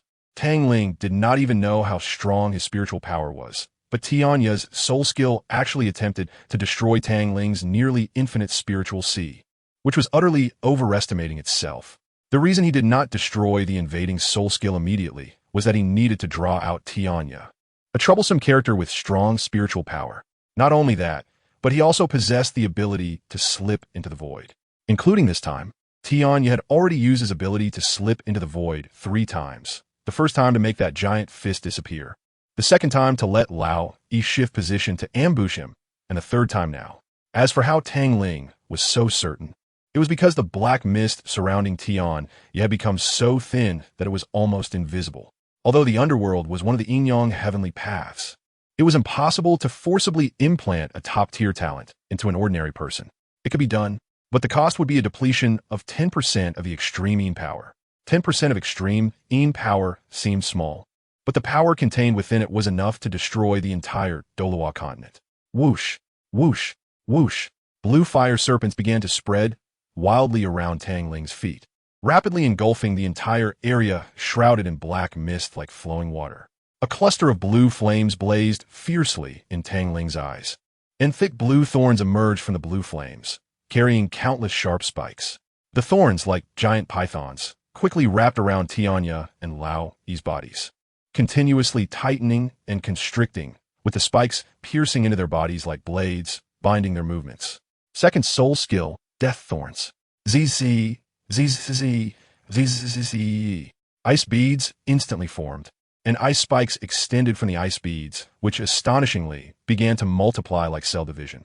1 became 2, 2 became 4, 4 became 8. And more ice spikes would grow from each ice spike, each emitting an even colder chill from the white flames.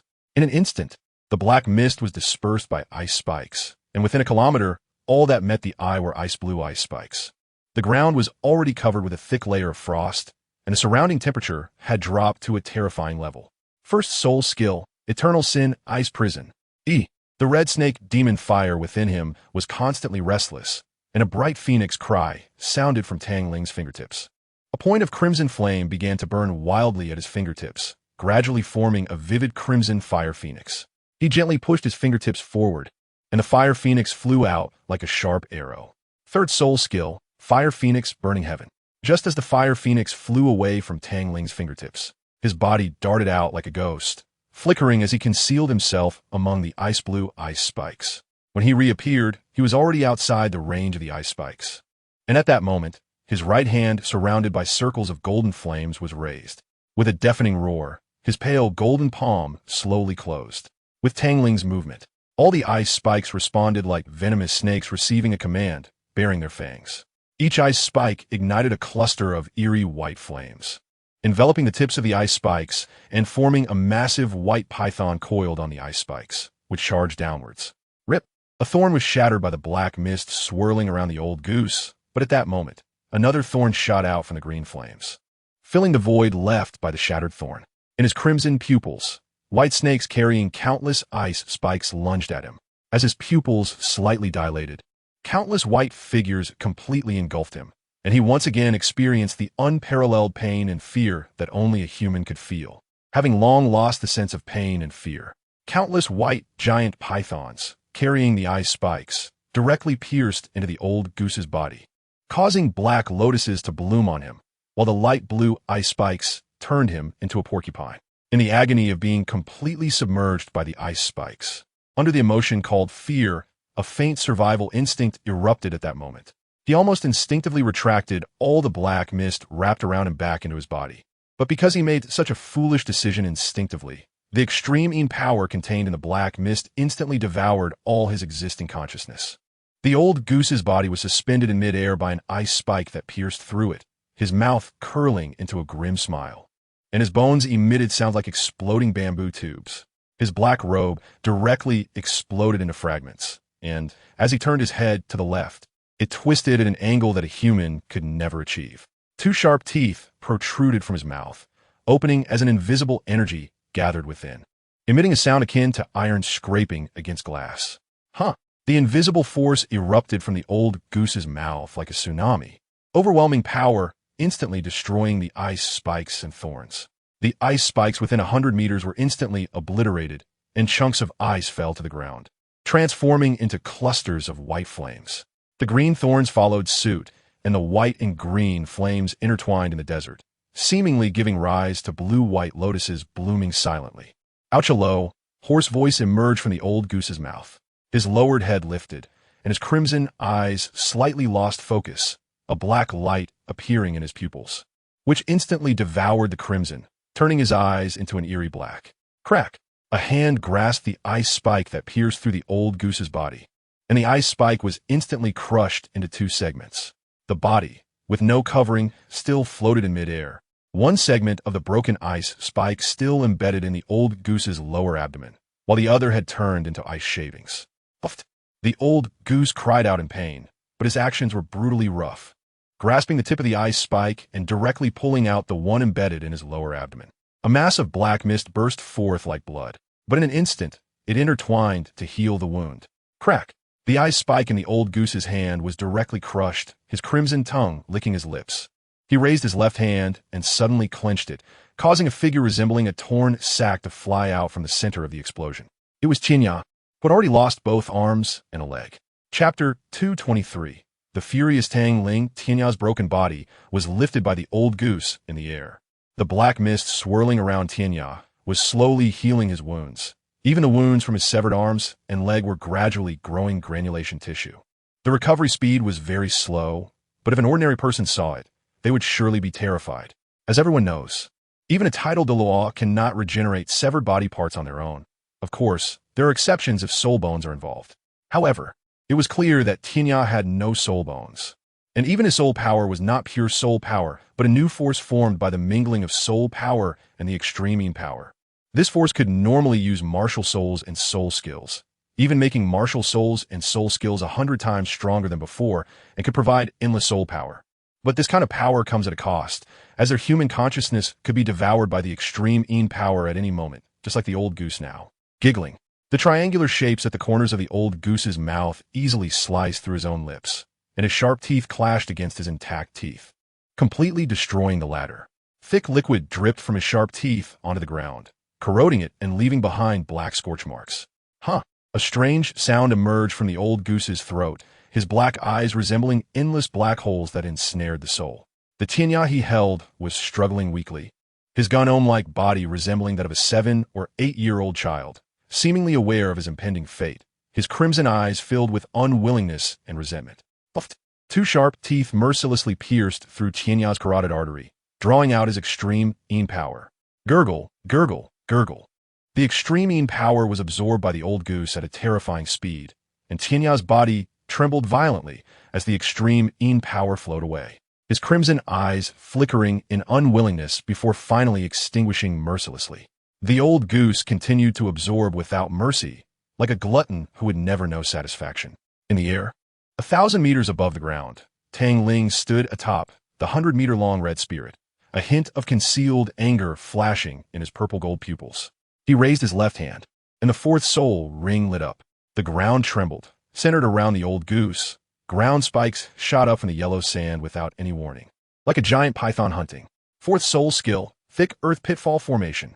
Huh! A strange sound once again emerged from the old goose's mouth. 7 black soul rings appearing around him. Black mist surged from his eyes, and the 4th and 7th soul rings lit up simultaneously, forming a giant hammer behind the old goose. At the same time, the black mist spilling from his eyes formed a thin layer of black light film around him, and the giant hammer hovering behind him slammed down onto the ground. Boom!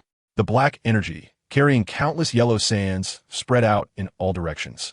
Wherever the black energy passed, the space could not withstand the impact of this strange force, resulting in cracks resembling spider webs. But these spatial rifts quickly began to heal, almost completely restoring in the blink of an eye. The black energy passed through, leaving behind cracks in space, destroying all the soil spikes. And the stones that fell to the ground transformed into earthy yellow flames. The earthy yellow flames fused with the bluish-white flames, and the addition of the earthy yellow flames made the faintly visible bluish-white lotus completely manifest.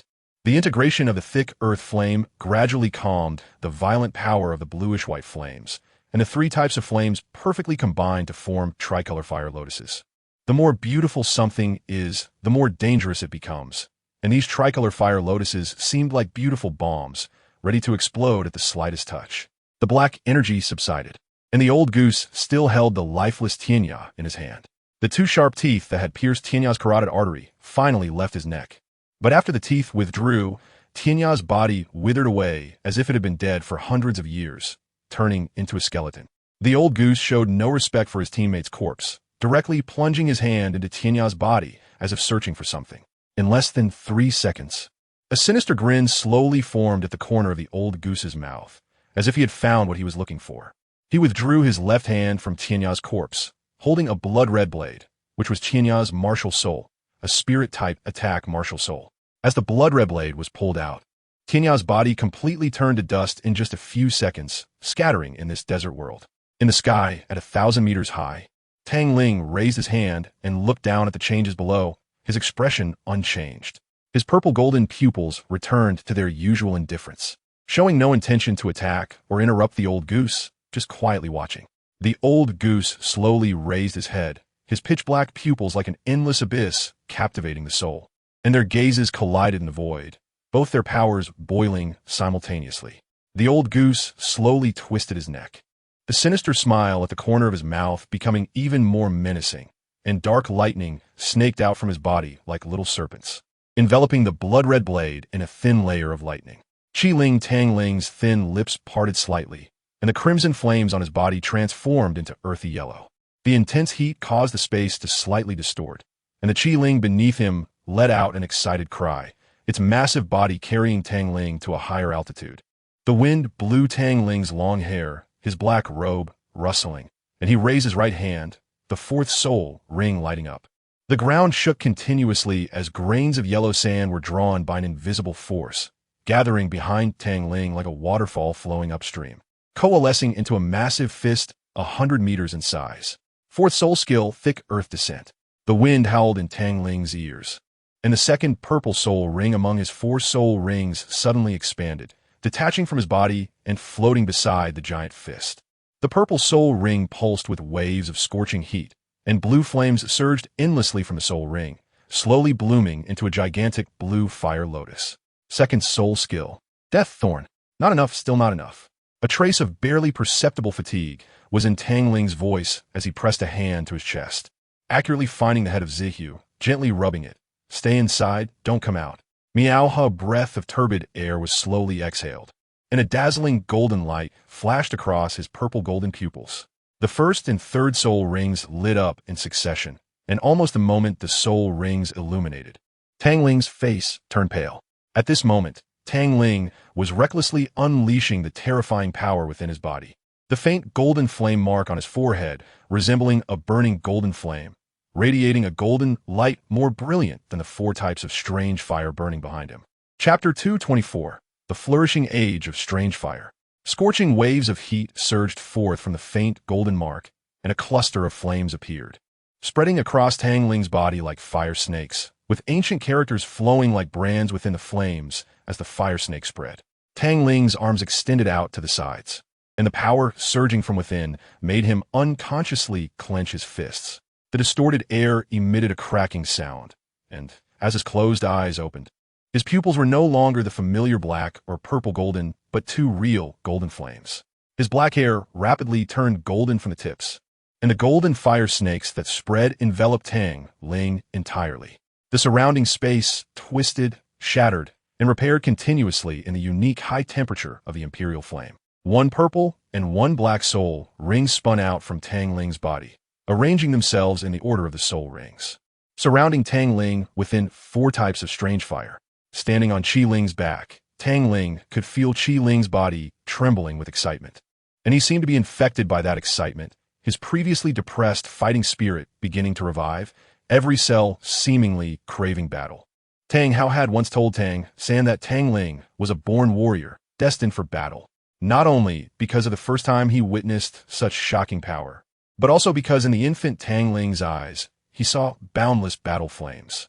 At that time, Tang Hao thought it was an illusion, but after Tang Ling awakened his martial soul, he confirmed that it was definitely not an illusion. Ha, ha, ha. Strange sounds emanated from the old goose's mouth, and drops of black-red liquid flowed from his mouth, leaving scorched marks in the yellow sand, mixed with some white particles.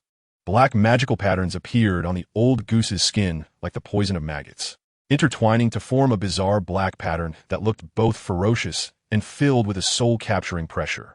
The pattern formed by the black magical patterns resembled a skeleton locked by black chains, howling helplessly to the sky. Layers of small black lightning covered the blood-red blade, mercilessly erasing the faint soul power belonging to Tianya within the spiritual blade, forcibly establishing his own soul power within the spiritual blade.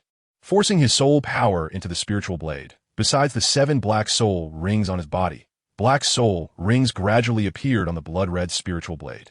The appearance of 14 black soul rings, 7 from a spiritual blade and 7 from the old goose, caused his momentum to surge to an unprecedented height. And cracks in space spread like shattered mirrors within 100 meters, only to recover in the blink of an eye. In his left hand, he held a black giant hammer, and in his right hand, he gripped the spiritual blade.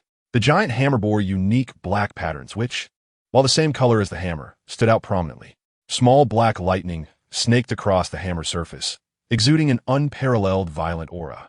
The spiritual blade in his right hand slammed hard against the hammer, and the 7 soul rings on the spiritual blade and the 7 on the black giant hammer shattered simultaneously.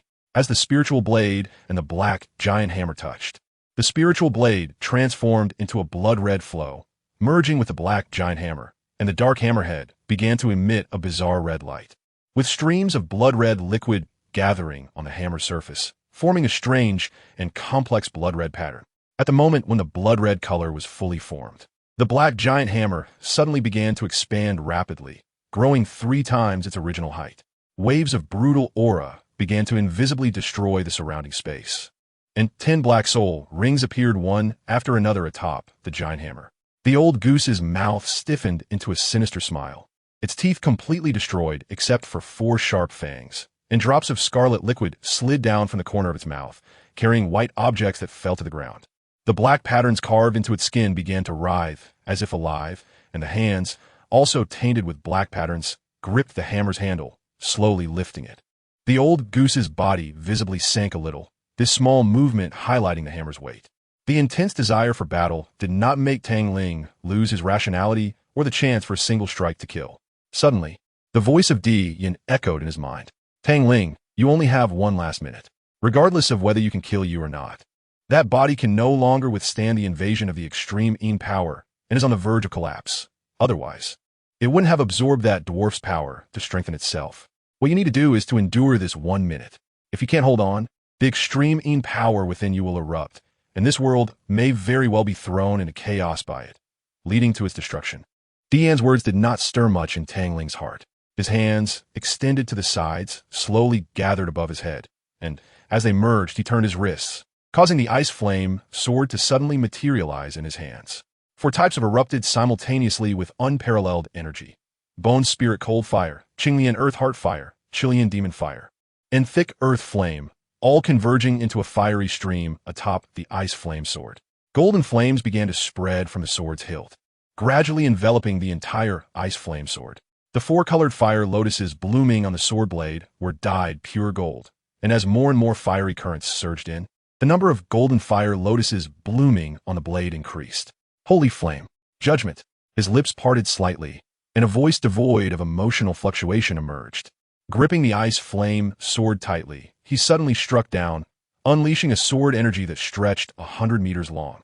Wherever the sword energy passed, the space was shattered by the overwhelming power. In the pitch-black eyes, a blood-red gleam flashed clearly. With each step, the old goose's body seemed to ascend as if stepping on stairs, the giant hammer raised as if it were nothing to him. Red light flashing, thunderous serpents surged, and black mist billowed from the old goose's body. Annihilate! The old goose stomped down hard, its body shooting out like an arrow, swinging the giant hammer upwards towards the golden sword energy in the air. Bang! The 2 attacks collided instantly and centered around the 2 sword energies. The space within 100 miles was instantly shattered by the residual force. Tang Ling, expressionless, raised the ice flame sword again and swiftly slashed out, unleashing another 100-meter-long golden sword energy. The moment the 2 sword energies made contact, a cross-shaped sword energy was formed. Chapter 225, Starfall. In Tang Ling's eyes, which seemed to see through everything in the world, it was clear that the 2 sword energies were about to dissipate, while the old goose's power was increasing at a geometric rate. Not enough. Dian's voice coincided with Tang Ling's thoughts. The dazzling golden flames on his body suddenly surged, and the temperature around him began to rise exponentially, a heat that could not even be compared to that in lava. The 4 soul rings from the 4 returned to Tang Ling's body at some point, and the 3rd soul ring suddenly lit up. As the black glow flickered, it disappeared from Tang Ling's body and reappeared above him. The originally 1-meter diameter soul ring now expanded to 7 or 8 meters. Waves of scarlet flames flowed endlessly from the soul ring, forming another fire phoenix. As more and more Chilean demon fire surged in, the body of the fire phoenix became increasingly solid. But this was not the end. As the brilliant golden flames on Tang Ling intensified, golden flames began to intertwine with the scarlet ones, and in an instant, the scarlet was dyed gold. As the fire phoenix flapped its wings, a terrifying power erupted. And this time, the fire phoenix burning heaven was more powerful than any previous attempt. Holy flame. Qian. Fire phoenix burning heaven.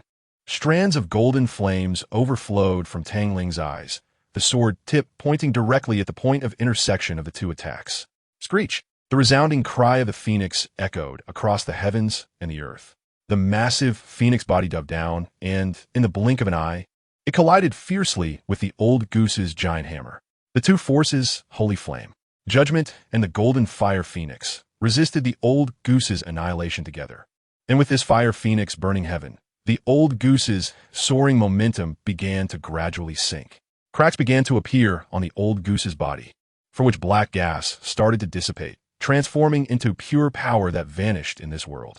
Note, although the extreme power is also pure power, it is the source power unique to the abyss and cannot be absorbed or assimilated. The old goose's body was gradually collapsing, yet the black thunder serpents did not weaken due to the old goose's crumbling form. On the contrary, they became even more frenzied and rampant. The sounds that came from the old goose's mouth were not those of a human, but rather a roar filled with pain, despair of being trapped in darkness with no escape, and a trace of pleading, emotions that Tang Ling could discern from that roar. It was the faint consciousness lingering from the old goose's soul. His soul had already ceased to exist, leaving only a weak consciousness. After emitting this complex sound, the old goose as a person no longer existed. Only the extreme power controlling his body remained. The old goose's aura continued to weaken, and under the rampant destruction of countless thunder serpents, the black giant hammer expanded once more. The red patterns on the hammer's surface began to emit a blood-red glow like flames, and the previously weak aura of the old goose began to rise wildly again, with all 10 of its soul rings suddenly radiating an unprecedented dazzling black light. However, all of this was in vain. From a moment, the old goose's body began to collapse. It signified his inevitable defeat. Holy Flame. Starfall. The ice flame sword in Tang Ling's hand transformed into a spear, and the powerful surged and gathered at the spear's tip. Countless spaces collapsed violently under this frenzied power. The spear was thrown by Tang Ling, and the four-colored flames at the tip pierced through the old goose's attack, annihilating the black thunder serpents, and directly penetrated the old goose's chest. The spear tip emerged from the old goose's back, and a four-colored fire dragon erupted from the spear tip, tightly wrapping around the old goose's body. Suddenly, the four-colored fire dragon let out a heavenly roar and condensed a golden dragon pearl in its mouth, diving down fiercely to collide with the old goose's body. A thunderous crash resounded, and the old goose's body flew out like a rag, plummeting from thousands of meters in the air. Yet even so, during the fall, the old goose's hand frantically condensed a black lightning bolt, which shot out from his hand, brushing past the cross judgment and the diving golden phoenix. Tang Ling's body had reached its limit. Every cell was filled with exhaustion, and he could muster no strength at all. The black lightning bolt aimed at his heart. But unfortunately, even with all his strength, Tang Ling could only move a little. The black lightning pierced through Tang Ling's shoulder, blood splattering from the wound, and the impact carried the defenseless Tang Ling a short distance, causing him to lose his footing and fall from the heights. The old goose's body crashed down from a height of 10,000 meters, kicking up a cloud of yellow sand. The golden fire phoenix struck the old goose's body, resulting in a thunderous roar, and the old goose was sent flying once again, landing among countless fire lotuses. While falling from the sky, Tang Ling struggled to raise his hand, and a faint light flickered from his fingertips. Countless fire lotuses began to bloom with dazzling brilliance, and as the first explosion sounded, the remaining fire lotuses detonated one after another like ignited fuses. In the brilliant flames, the old goose's body was completely engulfed by the fire, turning to ashes. The scene before him began to blur. The faint light at his fingertips faded, the last bit of strength in his body vanished, and his eyelids felt as heavy as 1,000 pounds, uncontrollably slipping into sleep. The howling wind in his ears became indistinct, and just as his consciousness faded completely, he heard the indifferent voice of Di Yin once again. "Thank you." The massive form of the red spirit phoenix appeared beneath Tang Ling, catching him steadily and slowly flapping its wings to fly into the suddenly opened black hole in the sky, leaving the world filled with yellow sand behind. On the Douluo continent, the sky had darkened, and the high-hanging full moon proved that it was already late. The sudden distortion in the high sky startled many soul masters, and next, a gigantic crimson phoenix flew out from it, emanating a tremendous pressure that made the restless soul masters hesitate to make any foolish moves. The pressure radiating from the red spirit indicated that it was a soul beast that not just anyone could provoke. Yet there were still some self-important soul masters who harbored malicious intent towards the red spirit in the sky. As a large phoenix flew over a small city, two figures suddenly darted out, following closely behind it. Both were elderly men, one fat and the other thin, each adorned with 8 soul rings, with a configuration of 3 yellow, 3 purple, and 2 black. The thin old man had soul power fluctuations that had already reached the level of a tidal Dalu. The red spirit could sense the 2 old mice trailing behind it, a cold glint passing through its phoenix eyes. A single crimson fire feather detached from the red spirit and floated down, landing in front of the 2 old men. Chapter 226, I Miss Him. The 2 old men's steps did not slow down at all, their eyes greedily fixed on the red spirit. Just as their bodies crossed the fire feather, an incredibly scorching wave of heat suddenly erupted, sending both old men flying. A small cluster of crimson flames ignited on the 2 old men, and in the blink of an eye, they were reduced to ashes, not even able to utter a single word before their demise. Humble as ants, harboring unwarranted malicious intent would cost them dearly, and the price was their lives. The massive form of the red spirit phoenix vanished in the blink of an eye, and suddenly a point of ice-blue light appeared in the star-filled night sky. The ice-blue star fell from the heavens into Douluo star, transforming into a woman upon landing. The woman lifted her ice-blue eyes to glance in the direction the red spirit had departed, her chest heaving violently, indicating her inner turmoil filled with strong longing and unease. Her toes lightly tapped the ground as she pursued the direction the red spirit had taken, her slow pace reflecting the hesitation in Yixinran's heart. A shooting star streaked across the starry sky and disappeared into the horizon. At the same time, Yixinran's hesitation vanished, her slow pace suddenly accelerating as she chased after the departing red spirit, vanishing in an instant into the sky. Far away in the Shrek Academy of the Tiando Empire, Zhu Zhuqing slightly raised her head to gaze at the full moon in the starry sky. Her long black hair fluttered gently in the breeze behind her, and a hint of youth remained on her delicate face, while her black leather outfit perfectly showcased her curvaceous figure. Her shadow stretched long on the ground. Her eyelids slowly drooped, and her taller-than-average body sat directly on the ground, with 4 soul rings, 2 yellow, 1 purple, and 1 black, rhythmically moving behind her. An ice flame spirit cat emerged from the soul rings and sat beside Zhu Zhuqing, keeping her company. With the ice flame spirit cat's companionship, Zhu Zhuqing seemed less lonely. Her left hand resting on the cat's head, gently stroking its soft fur, while her other hand grasped a diamond-shaped crystal, which if Tang Ling saw, he would recognize as the life source that had disappeared from his dantian. When Tang Ling left Shrek Academy, he not only left behind the subfires of 3 different kinds of exotic fire, but also kept the life source within him, just in case.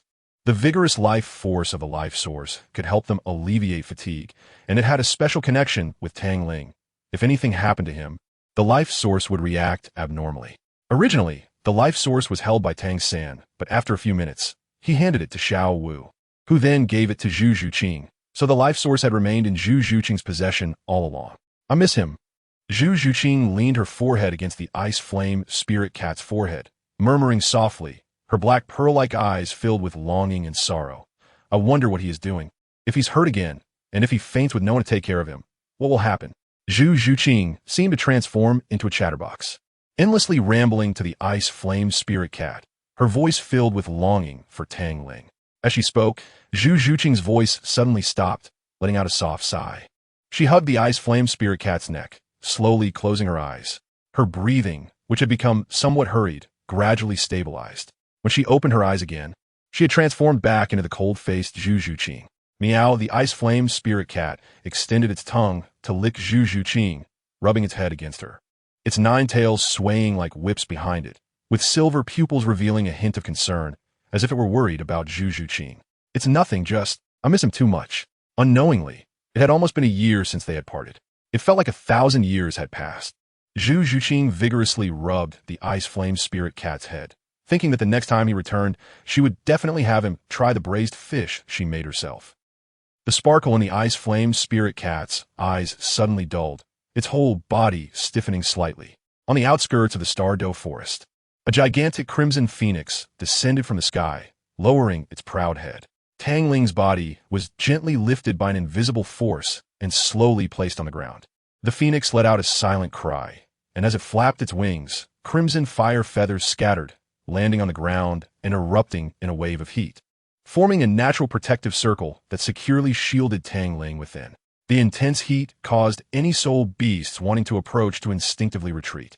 Their instincts warned them that this was dangerous. Neither the red spirit nor the other 4 types of flame spirits could remain out for too long, or else they risked attracting the attention of the world's laws, which could cause trouble for their master, Tang Ling. Thus, most of them stayed in the unique world of flame spirits to recover their sealed origin. Each flame spirit's origin world was different. Some were volcanoes, some were sandy lands. Others were icy mountains, and some were even beings entirely made of fire, all residing in the unique world stored within soul rings. Miao Ziyu's little head cautiously peeked out from Tang Ling's chest, with 2 fluffy cat paws resting on his chest, seemingly checking if he still had a heartbeat. After feeling the familiar warmth, Ziyu crawled out from Tang Ling's chest, and a strong smell of blood filled her nose. She rubbed her little head against Tang Ling's neck, meowing as if urging him to get up and make her something delicious like before. The final strike from the old goose had pierced through Tang Ling's shoulder, with faint strands of black lightning wrapping around the wound, preventing it from healing. Without the life source in his body and lacking strong recovery ability, the wound continued to bleed, though not as much as before, staining a large area of his white clothing red. Yep, a massive bird soul beast in the sky let out a cry. The bird soul beast was dark golden, its emerald eyes sparkling with a lively light. The black ring around the green eyes was a characteristic of the 10,000-year level green-eyed golden eagle, which was the very one Tang Ling had saved when he was a child. Miao Zi stuck out her tongue and licked Tang Ling's face. Seeing that he still had no reaction, she humanizedly meowed at the little golden one in the sky.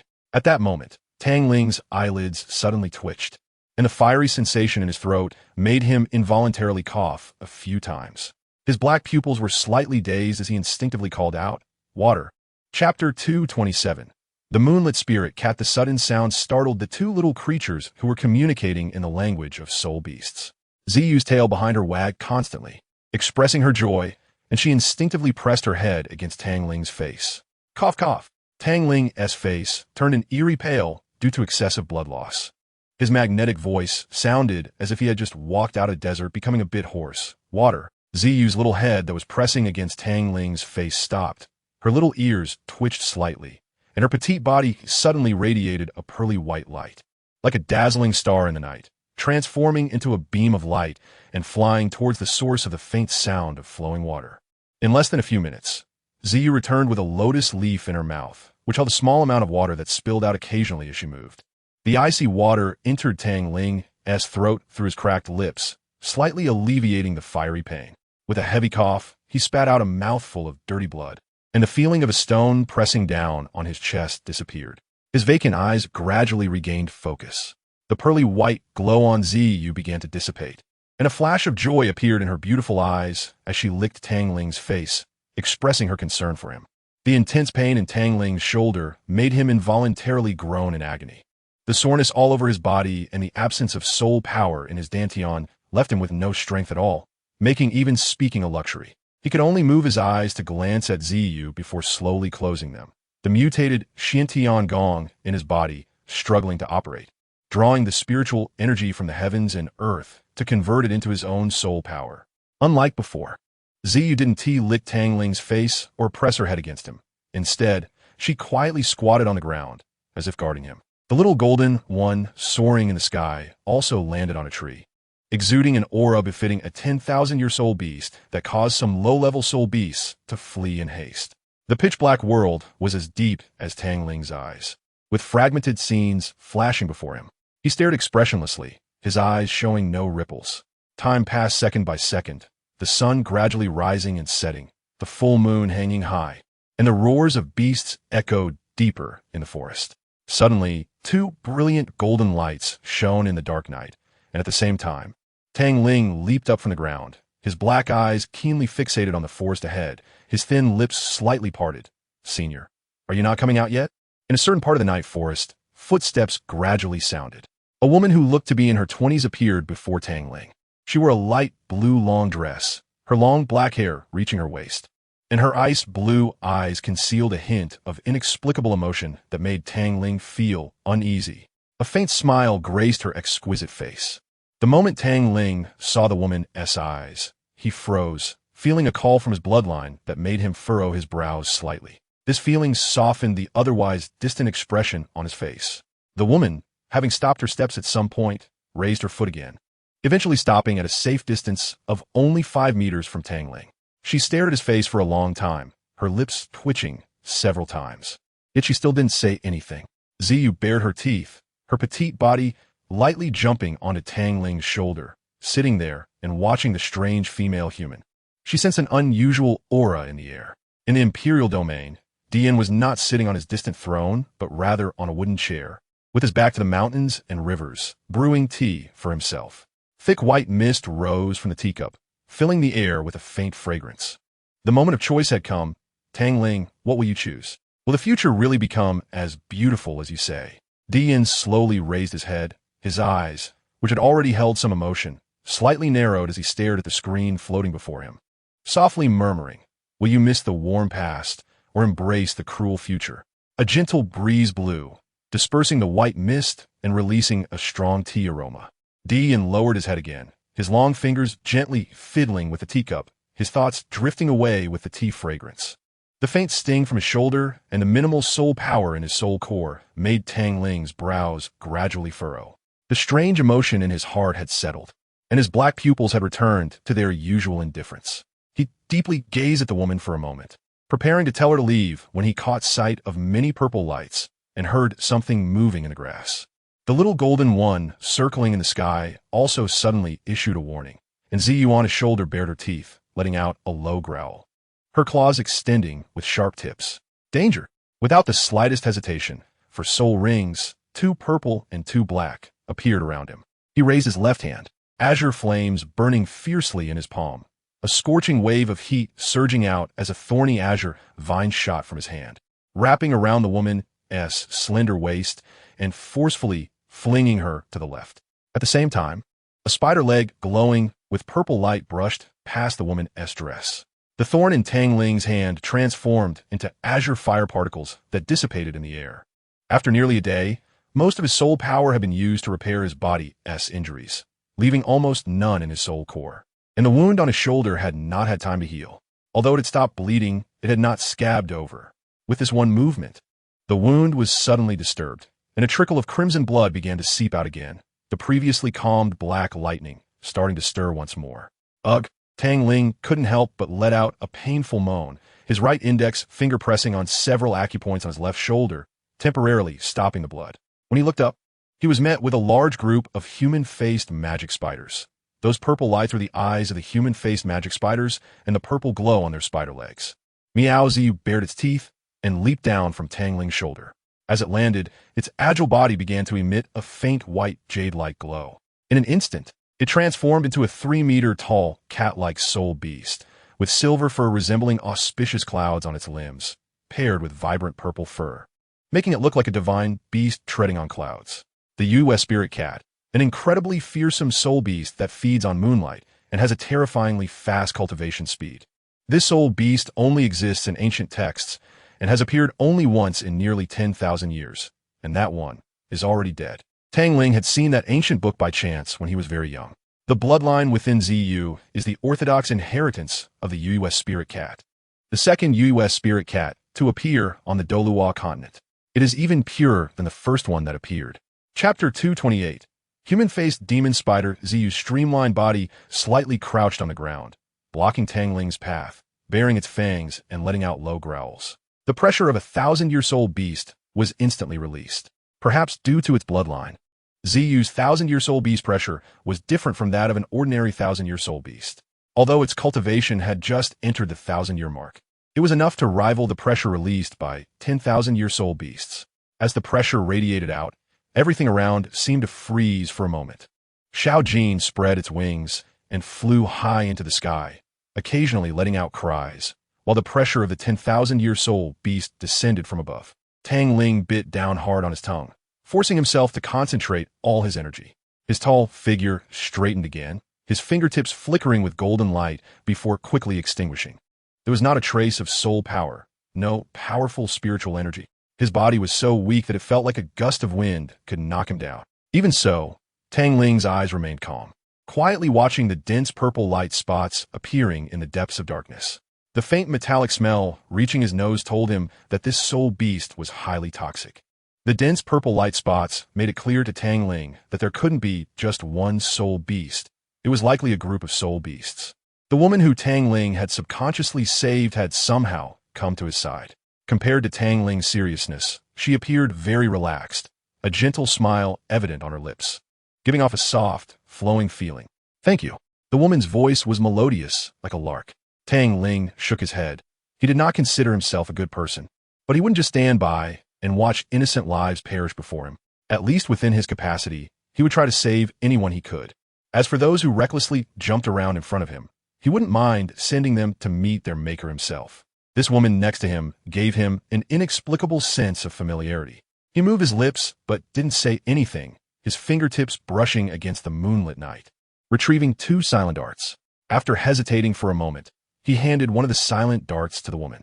He didn't know why he did this, nor did he consider whether the woman was a soul master. He just did it because he felt it was the right thing to do. "What is this?" The woman reached out to take the silent dart from Tang Ling's hand, her fingertips brushing against his delicate skin, evoking a sense of familiarity that arose from their bloodline deep within Tang Ling's heart. "Silent dart." Tang Ling silently retracted his hand, blinking as he continued. "It's a hidden weapon my brother gave me. It's quite powerful." After saying that, he raised his left hand and attached the silent dart to his wrist. The length of the silent dart occupied about a third of his forearm, with a tiny silver arrowhead protruding, adorned with several barbs that emitted a cold gleam, showcasing its extraordinary power. "Brother." The woman's pupils slightly constricted, her entire body stiffening for a moment. She tightened her grip on the silent dart and slightly raised her head to gaze at the stars in the night sky, the icy blue of her eyes flashing with a rich purple light. In the woman's eyes, all the stars seemed to retreat automatically. Beneath the thick fog, 4 stars shone incredibly brightly, azure, dark gold, blood red, and a golden star intertwined together. The purple light in the woman's eyes grew denser, gradually forming a complex pattern as the fog receded, revealing the remaining 6 stars hidden beneath it. The 10 stars intertwined, appearing to have no discernible pattern. But upon closer inspection, one would notice that the most dazzling golden star, though seemingly distant, was still fiercely protecting the other stars beneath its rich golden glow. In an instant, the fog gathered again, the stars in the sky reigniting, and the purple light in the woman's eyes faded, revealing her icy blue eyes that rippled slightly. "They're coming." Tang Ling's voice remained cold. Just as his words fell, a sudden rustling sound echoed through the suddenly quiet forest. The sound resembled someone changing clothes, or the rustling of leaves against each other. As the clouds above were blown away, moonlight once again enveloped the earth, and Tang Ling soon saw the source of the sounds. Upon seeing this creature, Tang Ling's gaze suddenly sharpened. It was a spider. On the spider's abdomen were some white patterns that contrasted sharply with its black body, and these white patterns formed a sinister human face. 8 small eyes flickering with a ghostly purple light were tightly pressed against its abdomen. Human-faced demon spider, a nightmare for small soul beasts, a life-devouring existence. The object of hatred for all soul beasts, a terrifyingly evil killer.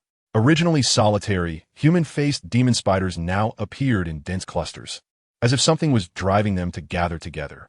27 human-faced demon spiders, each with a cultivation level no lower than 100 years, with the strongest one even reaching over 3,000 years. As evil killers, human-faced demon spiders feared no war. In an instant, the 3 closest human-faced demon spiders to Tang Ling and the others launched an attack, their bodies not much shorter than a human's leaping into the air. Their 8 spider legs, sharp as steel spears, thrusting down fiercely. Meow! Ziyu's furious roar suddenly rang out, cats already possessed incredible jumping ability and speed. Not to mention that it was a 1,000-year cat soul beast with an extremely pure bloodline. The moonlight shimmered on its claws as it struck down hard, directly sending the 3 attacking human-faced demon spiders flying back. A silver arrow shot out from Tang Ling's arm, piercing through one of the human-faced demon spiders that tried to ambush Ziyu. Purple and blue blood splattered on the ground, and the spider didn't even struggle before a yellow soul ring condensed, floating above its corpse. If it were a 1,000-year human-faced demon spider, the silent dart would at most leave it with some scars. It would be impossible to kill it outright. The defenses of 100-year and 1,000-year exoskeletons are not on the same level. Hiss!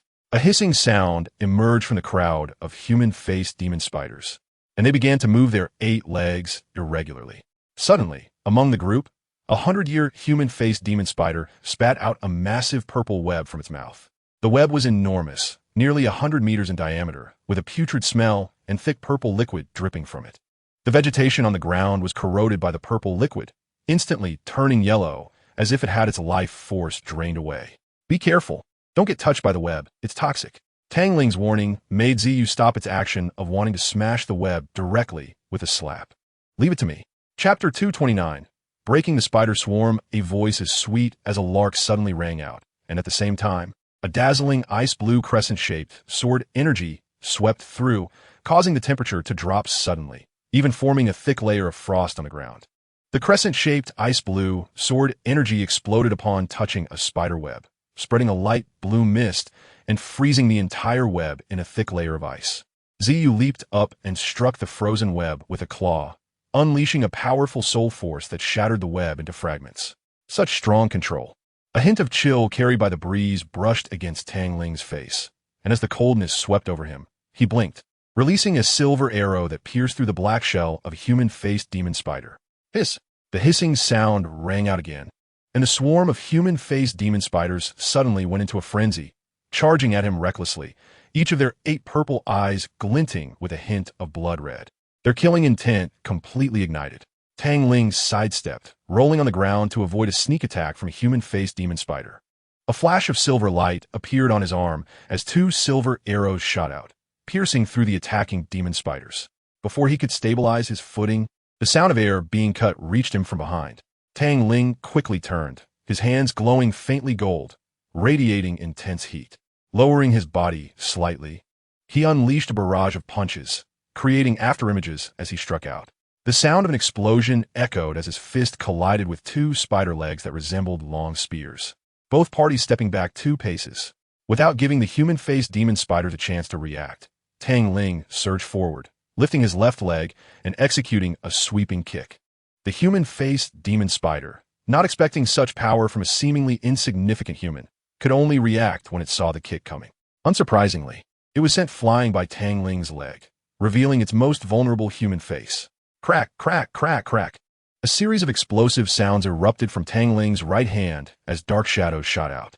16 shadows pierced through the most vulnerable part of the human-faced demon spider's face. Zhuge Divine Crossbow. Hiss! A piercing scream filled the air, sounding exceptionally clear in the night. The massive body of the human-faced demon spider rolled on the ground, purple and blue blood spilling out, damaging the surrounding plants and even some of its companions. In no time, the human-faced demon spider lay dead, a circle of yellow soul rings, extremely close to purple. Manifesting, it was a human-faced demon spider on the verge of reaching a millennium. This also explained why Tang Ling opted for the Zhuge Divine Crossbow instead of using silent arrows to end its life. Meow! Ziyu roared to the sky, the moonlight from the round moon casting its glow upon her, a series of white jade-like luminescence blossoming around her, as if she were donning a suit of white jade armor. Meanwhile, her aura surged wildly. 1,100 years, 1,200 years, 1,900 years. Specks of starlight frantically gathered in Ziyu's mouth, and in less than 10 seconds, a round pearl resembling a star had formed, which she spat out, obliterating all human-faced demon spiders in its path. Nearly 1/3 of the 27 human-faced demon spiders were annihilated by a single pearl from Ziyu. Yet, even so, the remaining human-faced demon spiders continued their reckless attacks, as if they had a mortal enmity. Tang Ling's body floated down like a leaf, landing lightly on Ziyu's back. His brows furrowed slightly as a faint, unique scent wafted through the air, entering his nostrils. For a moment, Tang Ling's eyes glazed over, and two peculiar herb names suddenly popped into his mind. He looked up at the moon in the starry sky and suddenly shouted to the hovering Xiao Jin. Xiao Jin, take me up. These 5 short words made Xiao Jin dive down like an arrow. Xiao Jin's attack was a group attack, and its massive body was unable to maneuver in the forest, which would hinder Tang Ling and the others, so it had been circling in the air. Tang Ling's command wiped away the look of frustration on Xiao Jin's face. Ziyu, send me up. As soon as Tang Ling's words fell, the white jade light surrounding Ziyu intensified, launching Tang Ling into the sky while simultaneously slapping a sneaking human-faced demon spider dead. Xiao Jin came to a sudden halt, spreading its wings as it dove down. The gust of wind generated blew away many low-level human-faced demon spiders. Tang Ling's body soared over Xiao Jin, performing a backflip to shed excess force, landing steadily on Xiao Jin's back at just the right moment. Xiao Jin, ascend. As soon as Tang Ling's words were spoken, Xiao Jin flew up into the sky, its emerald green eyes filled with joy. If it remembered correctly, this was the first time its master had flown with it. The woman's demeanor remained relaxed.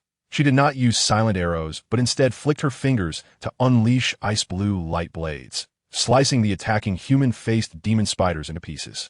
Effortless and simple, as if dismantling toys, she dismembered them with ease, causing Ziyu's hair to stand on end.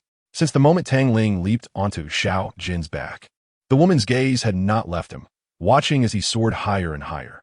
Tang Ling's fingertips lightly brushed the moonlit night, and amidst the flickering light, a green plant appeared in his hand. A leaf was quickly plucked and placed in his mouth. The leaf transformed into juice upon entry, a faint bitterness rapidly spreading across his taste buds, while a trace of soul power infiltrated his meridians, quickly flowing into his soul core. A hint of purple gold covered his black pupils, and as his eyes shifted, they locked onto a small lake just over 700 meters away, where a mound of sand rose in the center, occupying nearly 20 meters of the lake. On that mound of sand were 2 very peculiar plants. Xiao Jin, go there. Tang Ling crouched down and gently patted Xiao Jin's head, pointing toward the lake. Upon hearing this, Xiao Jin flapped its wings powerfully and flew toward the direction Tang Ling indicated. Chapter 230. Supreme Immortal Herb. Although Xiao Jin's body was enormous, its speed was astonishingly fast. Truly remarkable for a 10,000-year-old beast, especially one adept at aerial combat. In less than 5 seconds, Xiao Jin had brought Tang Ling to the lake. From above, it was clear that the lake was vast, with a diameter of at least 400 meters, yet there were no soul beasts living in the water. Tang Ling leaped off Xiao Jin's back, landing steadily on the mound of sand in the lake. His nostrils flared slightly, as the unique scent in this area was most intense. His gaze fixed on the mound of sand in the large lake, and in the darkness. The 2 plants emitted soft glows, clearly revealing that they were 2 flowers. 2 flowers are completely different. One is purple with a total of 9 petals, resembling a blooming snow lotus, while the other has only 3 petals, crimson as blood, like flames. Indeed, they are violet and red snake flower. All the mysteries in Tang Ling's mind vanished. The sudden gathering and attack of the human-faced demon spider, a creature that is not originally a social being, along with the frenzied attacks of the demon spiders disregarding their lives, and the unique scent emanating from the air. All doubts were resolved upon seeing these 2 flowers, violet and red snake flower. Both are peculiar herbs. Though not celestial treasures, they are not much different from them. However, the combined scent emitted when they bloom can drive soul beasts with poison elements, even humans, into madness, without harming the same species of soul beasts. Both herbs are extremely rare and possess very strange, yet completely opposing abilities. It is precisely this stark contrast in abilities that makes it impossible for them to coexist in the same area, and they only bloom on specific nights of the full moon. 2 blades gleaming with cold light appeared in Tang Ling's hands, spinning as they flew out, slicing through the roots of the 2 herbs. The herbs fell to the ground, losing all their luster in an instant, as if they had lost all vitality. And the scent in the air dissipated completely. The 2 blades embedded in the ground suddenly exploded, scattering the blade fragments, which shot into ancient trees, leaving behind holes. Tang Ling walked over and picked up the 2 herbs, unable to control the upward curve of his lips. With a flicker of light at his fingertips, The two herbs transformed into two streams of light and were drawn into the moonlit night. The violet was very suitable for Zhu Qing, while the red snake flower was perfect for Xiao Wu. The moment Tang Ling saw these two herbs, he had already found their destined owners. Just as he was about to leave, his peripheral vision caught a glimpse of a seedling with a bit of white jade-colored tender shoots emerging from the sand. Tang Ling paused his steps, his hands instantly turning a light gold color. As he dug out the sand little by little, the white jade-colored shoots revealed their full form. Overall, it looked like a seed, just slightly larger than an ordinary seed, and the white jade color was not tainted by any dust, instead emitting a faint luster that made it appear full of spiritual energy. What is this? Tang Ling raised an eyebrow, information flashing through his mind. But he found no relevant information about this seed. Perhaps this is why the violet and red snake flower can grow in the same area. After putting away the seed, Tang Ling glanced in the direction he came from, then sat cross-legged on the ground, operating the Qian gong to absorb the pure spiritual energy from heaven and earth, transforming it into soul power within his body. The full moon slowly descended, the sun rose, and the sky was dyed orange-red. A beam of orange sunlight illuminated the earth, and a few soul beasts that only moved during the day began to emerge from their caves to forage. At that moment, centered around Tang Ling, all the spiritual energy within a radius of 1,000 meters was suddenly drained, rushing into Tang Ling's body at a terrifying speed. With the sound of an eggshell breaking, Tang Ling's body jolted violently, the dew on him evaporating instantly in the scorching wave of heat. 2 purple and 2 black soul rings began to pulse around him. Having just broken through to level 50 from level 49, Tang Ling slowly opened his eyes.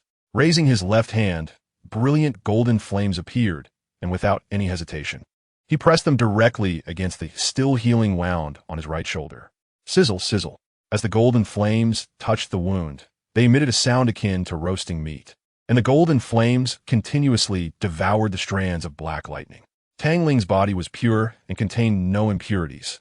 One force was destroying while the other was restoring. Such pain was unbearable for an ordinary person. After the last strand of black lightning was pulled from the wound, Tang Ling's forehead was already covered in cold sweat, and his white clothes were soaked. The black lightning in his hand was still struggling in the flames. And as the voice of the imperial flame echoed in Tang Ling's mind, the black lightning in his hand suddenly vanished. Meow, the voice of Zio awakened Tang Ling. When he looked up, he saw Zio being held in the arms of a woman, who looked at Tang Ling with a gentle expression. For a moment, confusion filled Tang Ling's eyes, but after that moment of bewilderment, he forced a stiff smile, nodded at the woman, and then his smile faded again. The air suddenly became quiet, and after a long while, the woman broke the silence. My name is Yi Xinran. For some reason, Yi Xinran's voice carried a slight tremor.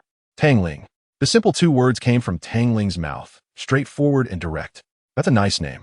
Yi Xinran gently stroked Zio's fur, not immediately revealing her relationship with Tang Ling, but trying to find a way to connect with him.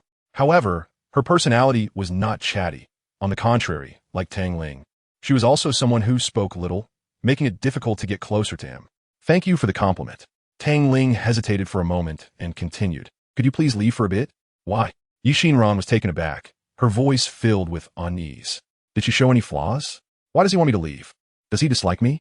In almost an instant, hundreds of emotions flashed through Yi Xinran's mind, and her sense of unease grew stronger, but unfortunately, she was overthinking it. Tang Ling's gaze shifted slightly, his earlobe seeming to turn a bit red. He cleared his throat and pretended to be calm as he uttered 2 words, bath. Meow. Chapter 231. Disarray. The white clothing fell away, revealing a body beneath that could be described as flawless, every muscle hiding immense, explosive power. Each muscle connected smoothly, giving a sense of being meticulously carved by the heavens. Yet this perfect feeling was marred by a long scar stretching from the chest to the lower abdomen. Drip, drip, drip. Droplets of water fell from Tang Ling's hair tips, creating ripples as the icy water slid down his collarbone into the lake. Splash. Tang Ling submerged his entire body in the cold lake water, quickly washing away the sweat, and when he emerged from the water, 5 minutes had already passed. After putting on a black, tight-fitting outfit, the damp black hair dried in the warmth of his body, and he casually tied it into a ponytail. Looking at his reflection on the lake's surface, the uncomfortable feeling had completely faded. With a slight cleanliness obsession, Tang Ling felt that this was the most comfortable state. After breaking through level 50, Tang Ling's physical qualities reached an unprecedented strength, at least 10 times stronger than when he was at level 49. Who? Brilliant golden flames appeared in Tang Ling's palm, accompanied by 2 purple and 2 black soul rings. As he looked at the golden flames in his hand, he noticed they had also undergone some changes, becoming more brilliant, and the pressure they emitted was even stronger.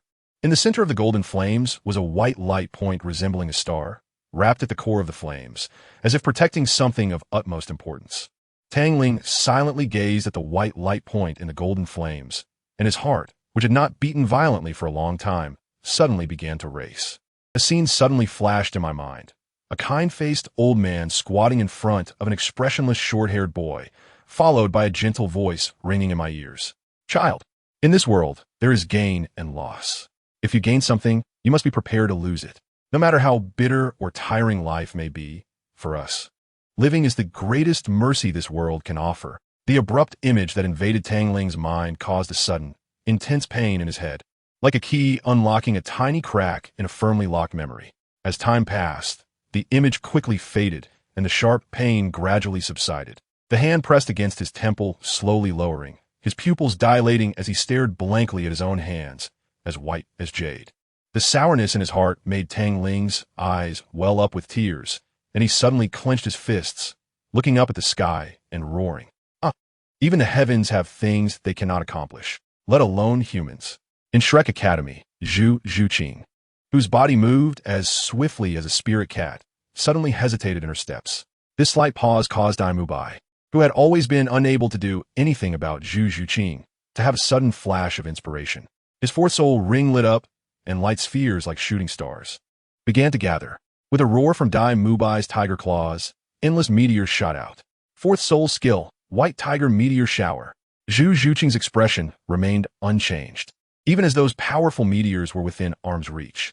The yellow, purple, and black soul rings on Zhu Zhuqing's body pulsed rhythmically, and her silver-white vertical pupils emitted wisps of white flame. The black soul ring lit up, merging Zhu Zhuqing's proud figure with the shadow reflected on the ground. The shadow flickered slightly, directly splitting into 2, ignoring the meteors crashing down, and rapidly approached Dai Mubai from both sides. Fourth soul skill, Ice Flame Shadow Kill. Dai Mubai's expression changed. He activated his first soul skill, White Tiger Shield, with almost no hesitation, and immediately followed with his third soul skill, White Tiger Diamond Transformation. Dai Mubai felt he could still struggle a bit, but unfortunately, all defenses were mere decorations against Zhu Zhuqing's sharp claws. 2 Zhu Zhuqings burst forth from the shadows, both perfectly in sync, simultaneously activating their second soul rings. Second soul skill, Hellish Hunter Claws. Dai Mubai. Ultimately, Zhu Zhuqing did not hold back too much, her claws hovering over Dai Mubai's neck and back. The Zhu Zhuqing in front of Dai Mubai looked up at the bewildered Dai Mubai and said, "You lost." Dai Mubai, with a bitter face, took out a bag of gold soul coins from his storage soul guide and handed it to Zhu Zhuqing, saying, "This is the last 500 gold soul coins I have this month." Zhu Zhuqing's eyes brightened, and her figure transformed into her martial soul. The Ice Flame Spirit Cat, which took the gold soul coins from Dai Mubai's hand like a shadow and leaped directly onto Zhu Zhuqing, depositing the coins into the storage soul guide. Zhu Zhuqing furrowed her delicate brows, and in a flash, she disappeared from the battle arena, reappearing in the audience area. Holding the diamond crystal on her chest, she said to Xiao Wu, "Come with me." Zhu Zhuqing grabbed Xiao Wu's hand and plunged into the shadows, transforming into a black flash that sped towards Zhu Zhuqing's dormitory. Gu Yuna remained silent, her figure gradually becoming ethereal until she disappeared completely, as if she never existed at all. "Zhuqing, what happened?" Xiao Wu, looking confused, only realized what was happening when Zhu Zhuqing stopped at her dormitory door. Zhu Zhuqing directly removed the diamond crystal from her neck and laid it flat in her palm. The crystal trembled slightly, and the gentle life force it contained felt disordered and somewhat angry. Xiao Wu, with her slightly reddened eyes, looked at the trembling diamond crystal in Zhu Zhuqing's palm, then turned her gaze to Zhu Zhuqing, nervously gripping her hand and biting her lip, saying urgently, "Did something happen?" Zhu Zhuqing raised the diamond crystal high, pointing it at the sun, and the sunlight refracted through the crystal, casting colorful rays. The source of life and Xiao Ling are one. If the emotions fluctuate too much, The source of life will reflect Xiao Ling's feelings. Unease, guilt, anger, self-blame. This is what I feel. Unprecedented. The greatest emotional fluctuation this time. You felt it too, didn't you, Xiao Wu? Zhu Zhuqing bit her thin lip, her chest rising and falling erratically, and the suppressed impulse surged from her heart once more. Yet, she could not leave, at least not before the elite continental tournament ended. Zhu Zhuqing left, driven by an unprecedented strong impulse. She needed some peace, and Tang Ling's room was the best place for her to calm down. Before that, Zhu Zhuqing personally placed the source of life around Xiao Wu's neck. Chapter 232. A glimpse of 3,000 years. Xiao Wu curled up in a way that felt utterly insecure, her long, beautiful legs drawn together, slightly curled, her soft white hands tightly clutching the diamond crystal hanging on her chest. In her pink eyes, tinged with a hint of red, there was confusion and unease. Xiao Wu's love was pure, with no other emotions mixed in. She did not care how many women were around Tang Ling. She simply wanted a place in his heart. However, as a woman, the possessiveness for her beloved never faded. The deeper the love, the stronger the possessiveness. She wanted Tang Ling to belong only to her. She wanted Tang Ling's embrace to belong only to her. Guyana watched Xiao Wu's delicate body curled up on the bed from outside the window. After observing for a long time, her body flickered and disappeared from the spot, reappearing in Tang Ling's room. Zhu Zhuqing, however, already seemed to know Guyana would come. She sat casually with her legs crossed, and 2 cups of steaming water were already poured on the table. Why? Guyana was unceremonious, directly sitting across from Zhu Zhuqing. Zhu Zhuqing took a sip of the steaming water, her beautiful black eyes narrowing slightly. Sooner or later, we all have to go through this trial, whether it's Xiao Wu or me. I merely pushed Xiao Wu a little, allowing her to see things more clearly. The air suddenly fell silent, leaving only the sound of Zhu Zhuqing drinking water. After she set the cup down, Guyana spoke again. And you? Me? Zhu Zhuqing's hand suddenly paused, and she bit her lips slightly.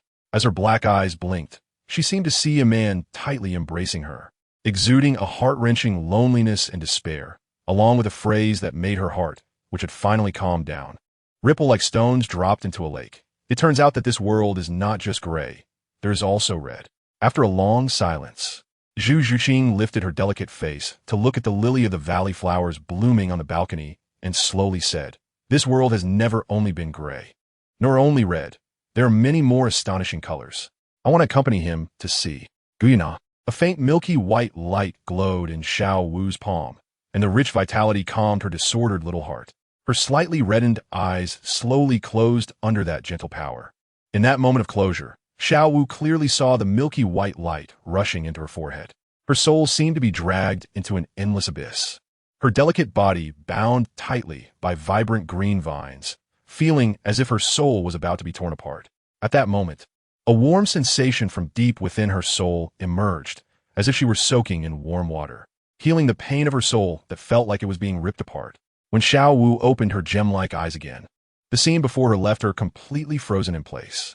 This was no longer her room, but a tranquil forest with a small wooden cabin nestled within it.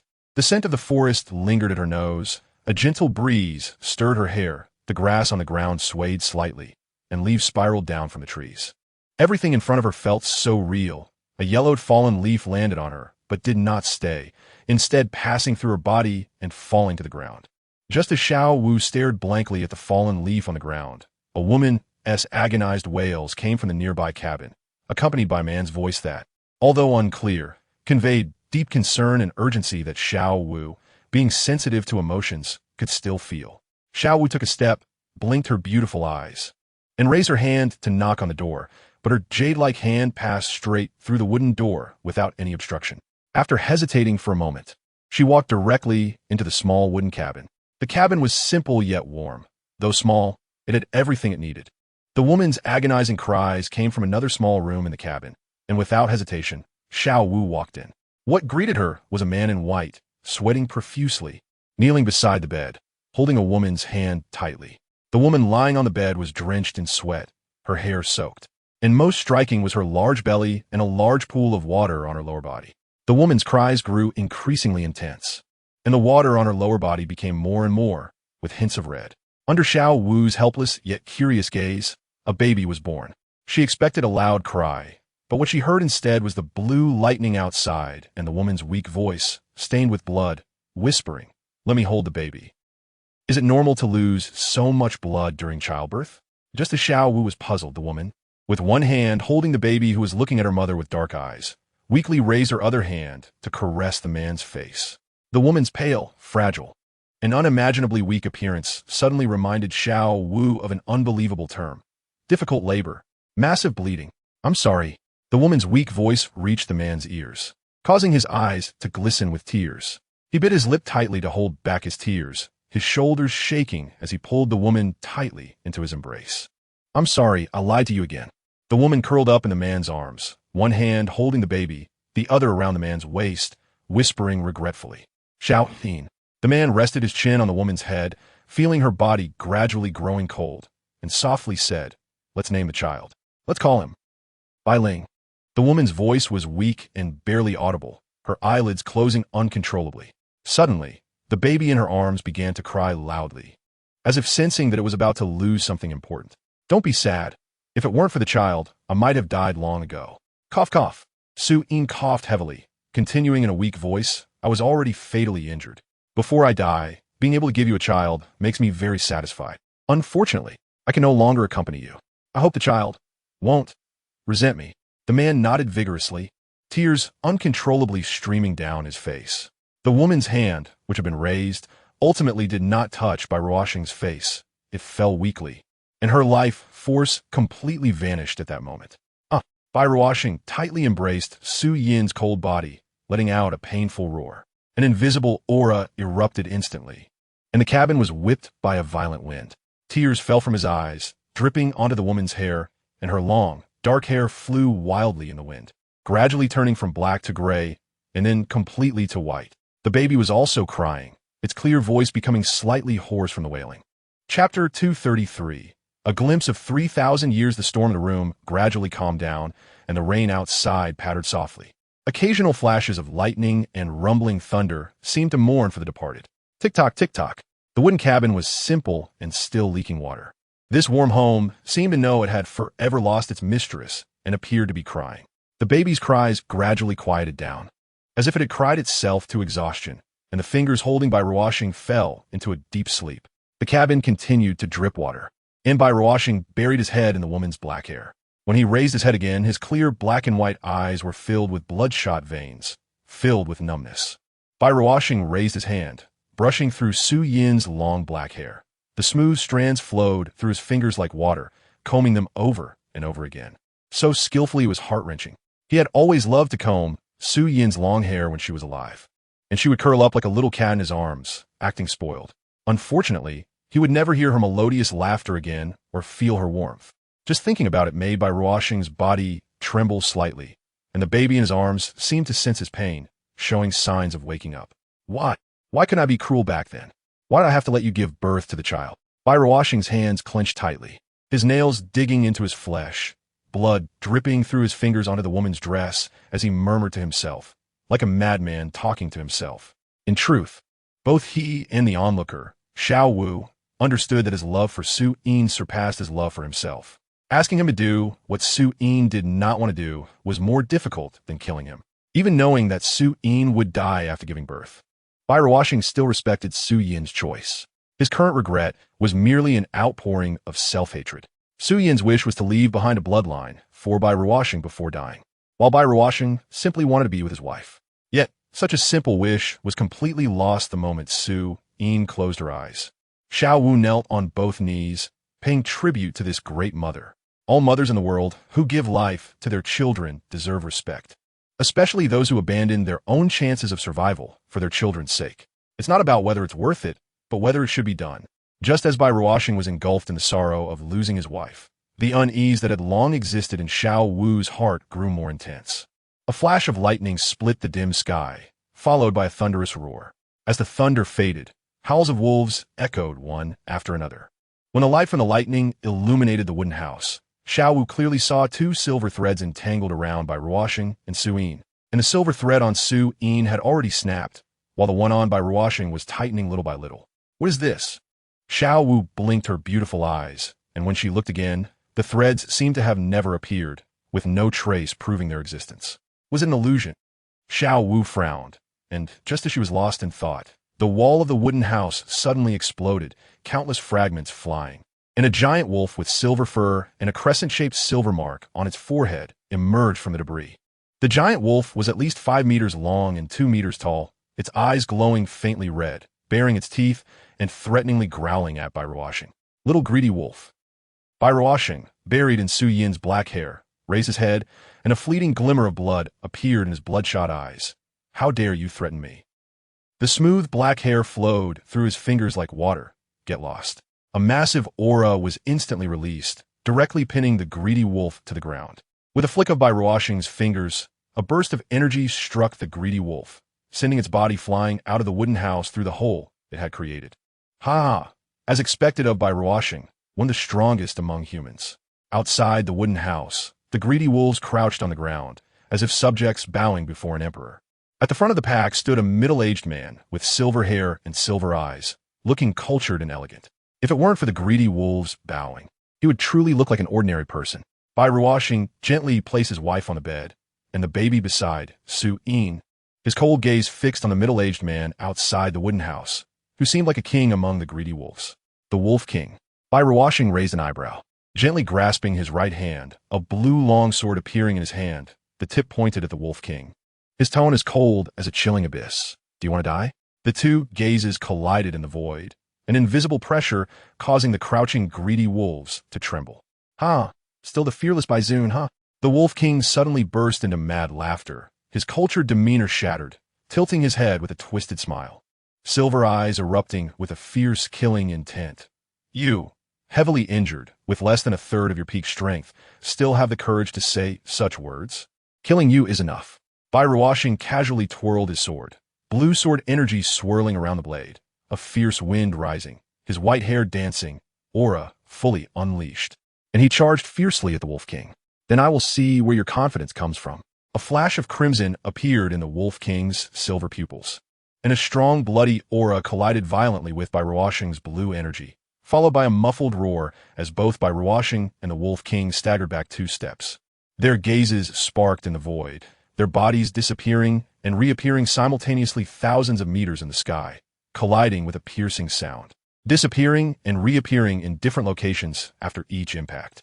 After a series of deafening collisions, a gust of wind carrying a strong scent of blood rushed down from the sky, pressing the trembling greedy wolves even lower to the ground. As the wind calmed, the two figures returned to their original positions as if they had appeared out of thin air. Their gazes collided once more in the void, warping the space, one gaze as cold as a chilling pool, the other filled with a frenzied desire for slaughter. Chapter 234. A glimpse of 3,000 years. The Wolf King's silver pupils were gradually stained with blood, layers of bloody energy waves spreading outward from him. The scent of blood growing stronger, the gray sky seemingly tinted with crimson. The Wolf King licked his lips with a scarlet tongue, his smile becoming more savage. Raising his right hand, a denser ball of blood-red energy condensing in his palm, his gaze toward Bai Ruoxing turning more violent. The bloodlust within the Wolf clan ignited.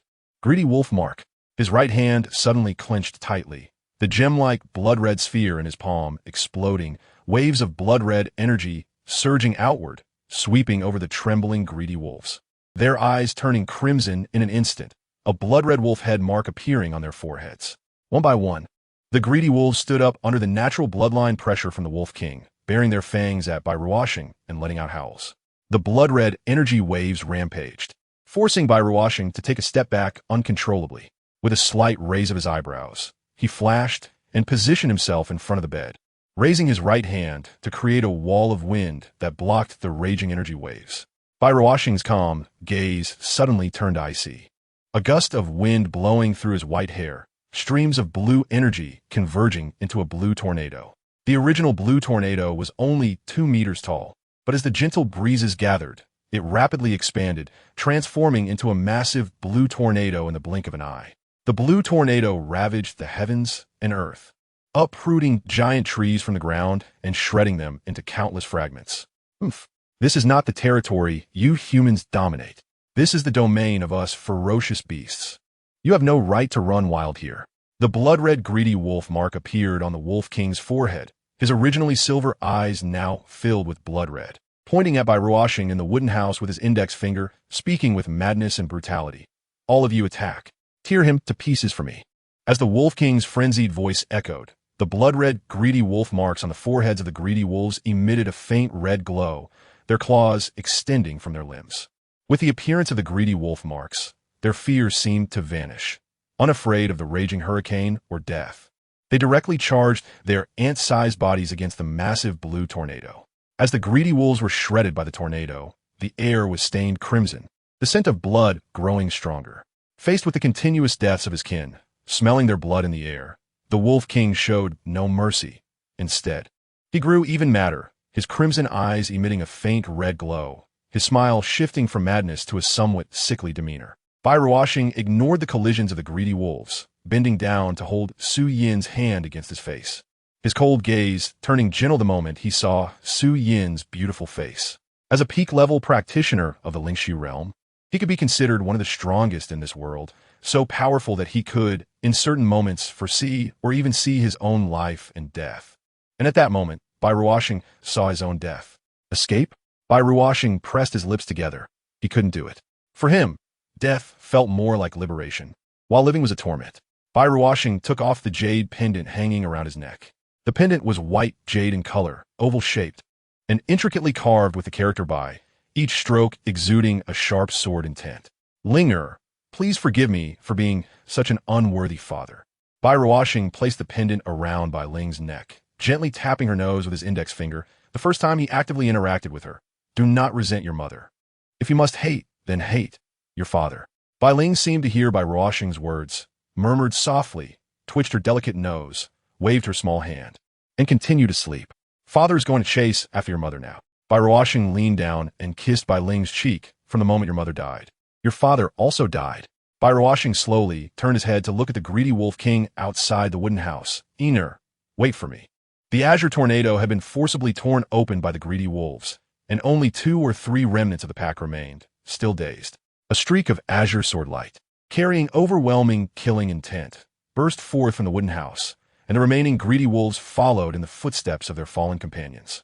Bai Ruoxing stepped out of the wooden house, and with each step he took, the sharp sword intent around him grew stronger. By the time he stopped, the sword intent emanating from him had already distorted the surrounding space. Bai Ruoxing, the account for the injuries you caused me 5 years ago will be settled today, roared the greedy Wolf King, letting out a primal roar that twisted the space around him. Blood gathered around him like a flow of air, intertwining with the distorted space, making it look like a mass of blood-red flames. The Qingwan sword in Bai Ruoxing's hand slowly unsheathed, the sound of the blade and sheath rubbing against each other producing a metallic clink. The sword blade was silver, but the body was azure, adorned with faint golden patterns that added not only beauty but also a sense of sharpness and indifference to the Qingwan sword. A leaf spiraled down from tree, and the moment it touched the ground, both figures moved simultaneously. The greedy Wolf King transformed directly into a blood-colored Wolf King, while Bai Ruoxing was enveloped in azure sword light, as if a fierce wind were his guardian. The greedy Wolf King's claws collided violently with Bai Ruoxing's Qingwan sword, producing a thunderous roar that shattered the space within 100 meters. In the slowly repairing space, the two figures collided at a terrifying speed again and again. And instead of repairing, the space expanded outward bit by bit. Boom, boom, boom. You have weakened. Bai Ruoxing. Although the greedy Wolf King's body was massive, his speed was not inferior to Bai Ruoxing's at all. The wolf claw struck out, colliding fiercely with Bai Ruoxing's Qingwan sword, their gazes clashing in the void. Why isn't your sword sharp anymore? Just because one woman died? She was my wife. The powerful sword energy erupted, instantly pushing the unprepared greedy Wolf King back. I am different from you. My sword fights to protect. But she died under the protection of your sword. A blood-red wave of energy formed a blood-red wolf claw, reaching for Bai Ruoxing. A streak of azure sword energy flashed by, tearing the blood-red wolf claw apart.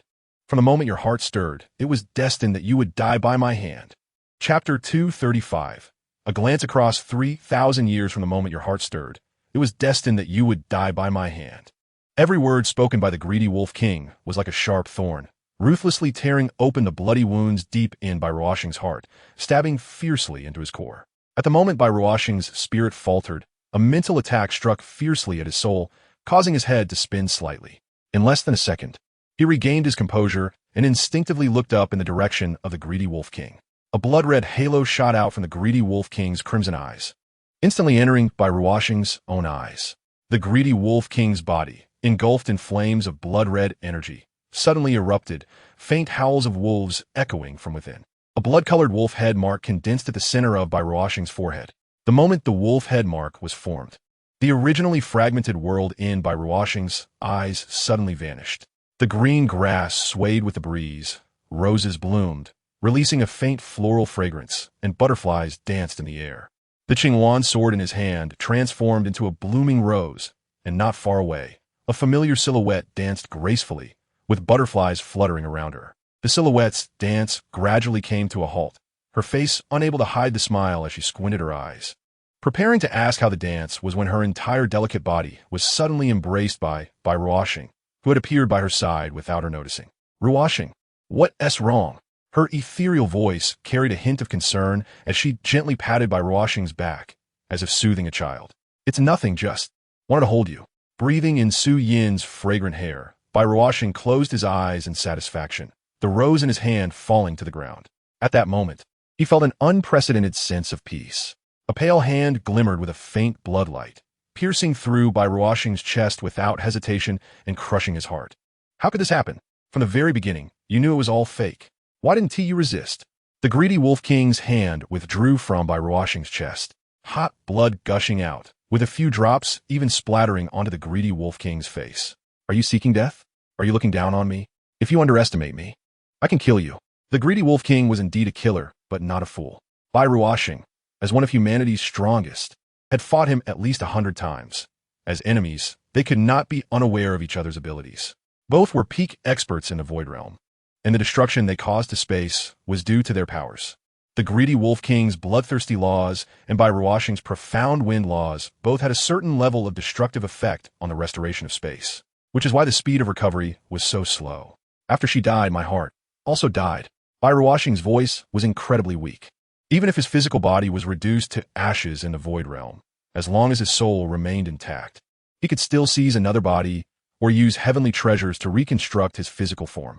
However, Bai Ruoxing was different. He was a unique case in the Void Realm because his physique was the most unique sword body, possessing innate sword intent since the moment of his birth.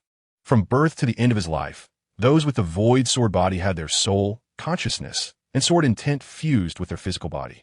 Once the physical body sustained a fatal injury, death was inevitable. Practitioners with the Void sword body, even if they did not deliberately cultivate their physical form, would still have a physical strength surpassing that of those who specialized in physical cultivation, making it simple yet difficult to kill them. I can't find any meaning to continue living. Bai Ruoxing's voice was filled with helplessness and longing, as he slightly raised the corners of his mouth while looking toward the wooden house. What about your child with her? Is this how you act as a father? The blood color in the greedy Wolf King's eyes gradually faded, revealing silver pupils hidden beneath the blood.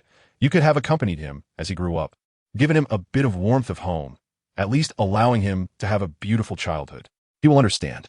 The divine light in Bai Ruoxing's eyes gradually faded.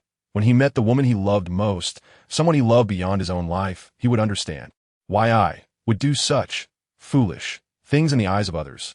The king of the greedy wolf remained silent until all sounds from Bai Ruoxing disappeared. In his view, giving up one's life for a woman was an extremely foolish thing. Yet it was precisely this foolish act that Bai Ruoxing, whom he regarded as a lifelong nemesis, had committed. The king of the greedy wolf wore a cold expression, and the intense smell of blood in the air gradually dissipated. With a wave of his right hand, he pulled Bai Ruoxing's corpse out of the shattered spatial black hole. With his other hand, he struck the ground, creating a massive pit, directly throwing Bai Ruoxing's body into it. As his body flickered and disappeared, when he returned to the edge of the pit, a female corpse had appeared in the pit. We have fought against each other for over 1,000 years, as enemies, yet also as friends. I hope that in the next life, we are not enemies. The king of the greedy wolf paused, remaining silent for a long time before continuing. I hope you will meet her again. If possible, never become a cultivator, just live a normal life. The world of cultivators is filled with peril, and to reach this height, one has gone through far too much. With hands stained in blood and countless wrong souls affected in battles, the king of the greedy wolf is different. He is a ferocious beast who revels in killing. Bai Ruoxing, on the other hand, lived his life like a sword, from forging to becoming a weapon of slaughter, ultimately reaching the pinnacle of human strength. He remembers every drop of blood clearly, and every wronged soul torments him repeatedly in his dreams. Until he met Suyin, he experienced a brief moment of peace and happiness. But the person he protected not only suffered an incurable injury, but also died in his arms after leaving him a child. That feeling of helplessness, that pain, can never be understood by someone who hasn't experienced it. If the king of the greedy wolf were human, he should have been friends with Bai Ruoxing, close friends who shared everything. Unfortunately, due to their opposing stances, they could only face each other with swords drawn, becoming enemies who wished to kill each other at every moment. While the king of the greedy wolf was lost in thought, Bai Ruoxing's companion sword, the Qingluan's sword, silently vanished. Xiao Wu, who witnessed everything, could only watch helplessly as the white silk thread on Bai Ruoxing's body disappeared, and a similar white silk thread, representing the mark of death, appeared on the king of the greedy wolf. Chapter 236. A glimpse of 3,000 years. The term causal thread suddenly popped into Xiao Wu's mind when she saw those silk threads. She didn't know what the so-called causal thread was, but she had a vague intuition that this illusion, which felt more real than reality itself, might unravel the doubts she had hidden deep in her heart for many years. She would never forget the moment she first saw Tang Ling, when a wave of bitterness and pain surged within her. Even now, recalling that feeling brought a faint sting to her heart. Suddenly, a gust of north wind blew in, and a dark cloud rushed in from the northern horizon, accompanied by flashes of lightning and rumbling thunder. In an instant, a fierce wind arose, dark clouds filled the sky, and then torrential rain began to fall like a heavy curtain from the heavens. Another thunderclap echoed, deafening. In a moment, raindrops connected, and with a loud crash, the rain poured down from the sky as if the heavens had collapsed. The bloodstains on the king of the greedy wolf's robe were quickly washed away by the rain, and his silver hair dripped water onto the ground. It was unclear how long had passed when the king of the greedy wolf's body quietly vanished. A faint sigh echoing from the void, soon drowned out by the sound of rain. The space shattered by the aftermath of the battle had healed, with fallen trees littering the ground and innocent beasts emitting powerless cries. Xiao Wu's eyes, tinged with a hint of crimson among the pink, looked bewildered as she extended her white, jade-like hand, each raindrop passing through her palm and falling to the ground. Suddenly, the wind picked up, lifting the long scorpion tail whip behind her, creating ripples that spread outward like pebbles dropped into a calm lake, centered around Xiao Wu. A raindrop hovered at her fingertips, and before she could react, the surroundings began to change, transforming the forest into a courtyard. In the courtyard, a young boy wielded a 3-foot wooden sword. Although only his back was visible, Xiao Wu recognized him at a glance. This was her Xiao Ling. Bai Ling's stature was not tall. In fact, he appeared somewhat frail.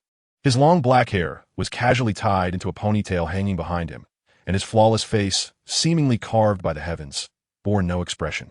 His black eyes resembled those of a deep abyssal beast, and anyone who locked eyes with him for too long would be drawn into the abyss and devoured. The moment Xiao Wu saw Tang Ling, her eyes were filled only with him, and the gloom in her heart dissipated as she stretched her long legs and sat on a stone bench not far away, her eyes shining as she watched Tang Ling practice his swordsmanship. Insignificant dividing line. The scorching sun shone on Bai Ling, and sweat trickled down his forehead along his cheeks. He swung the wooden sword in various ways, creating a special beauty when connected, culminating in a sweeping finish at 180 degrees. The wooden sword was planted into the ground, and there was a hint of fatigue on his icy face. Light footsteps rang out from the courtyard entrance, and soon after, a girl of about 13 or 14 bounced into the courtyard. Xiao Ling, brother. The girl had her hands behind her back, slightly leaning forward with a sweet smile on her face. Her big, black and white eyes were beautiful, filled with affection for Bai Ling. Xiao Wu, what are you? Bai Ling's cold expression softened significantly upon seeing the girl, but before he could finish speaking, he was interrupted by her next action. The girl lowered her hands from behind her back, and with a handkerchief in hand, she took a step forward, slightly tiptoeing to wipe the sweat from Bai Ling's face. This intimate gesture was very natural and practiced, as if she had done it 1,000 times before. Bai Ling could have avoided it, but showed no intention of doing so, merely tilting his head slightly to avoid direct eye contact with the girl. However, this small movement revealed his slightly flushed earlobes. A glint of mischief flashed in the girl's eyes as she squinted and took another small step forward, their faces nearly touching. The breath she exhaled brushed against Bai Ling's face, causing his ears to redden even more. Xiaoling, are you shy? The girl's faint fragrance wafted into Bai Ling's nose, and her sweet voice carried a hint of playfulness. Stop messing around. Bai Ling took a step back, creating some distance between them, and looked at the girl's delicate face. His tone filled with affection. The girl's name was Jiang Shiwu, the daughter of a merchant who had taken him in, but this merchant died in an accident, leaving behind only his 6-year-old daughter and 7-year-old Bai Ling.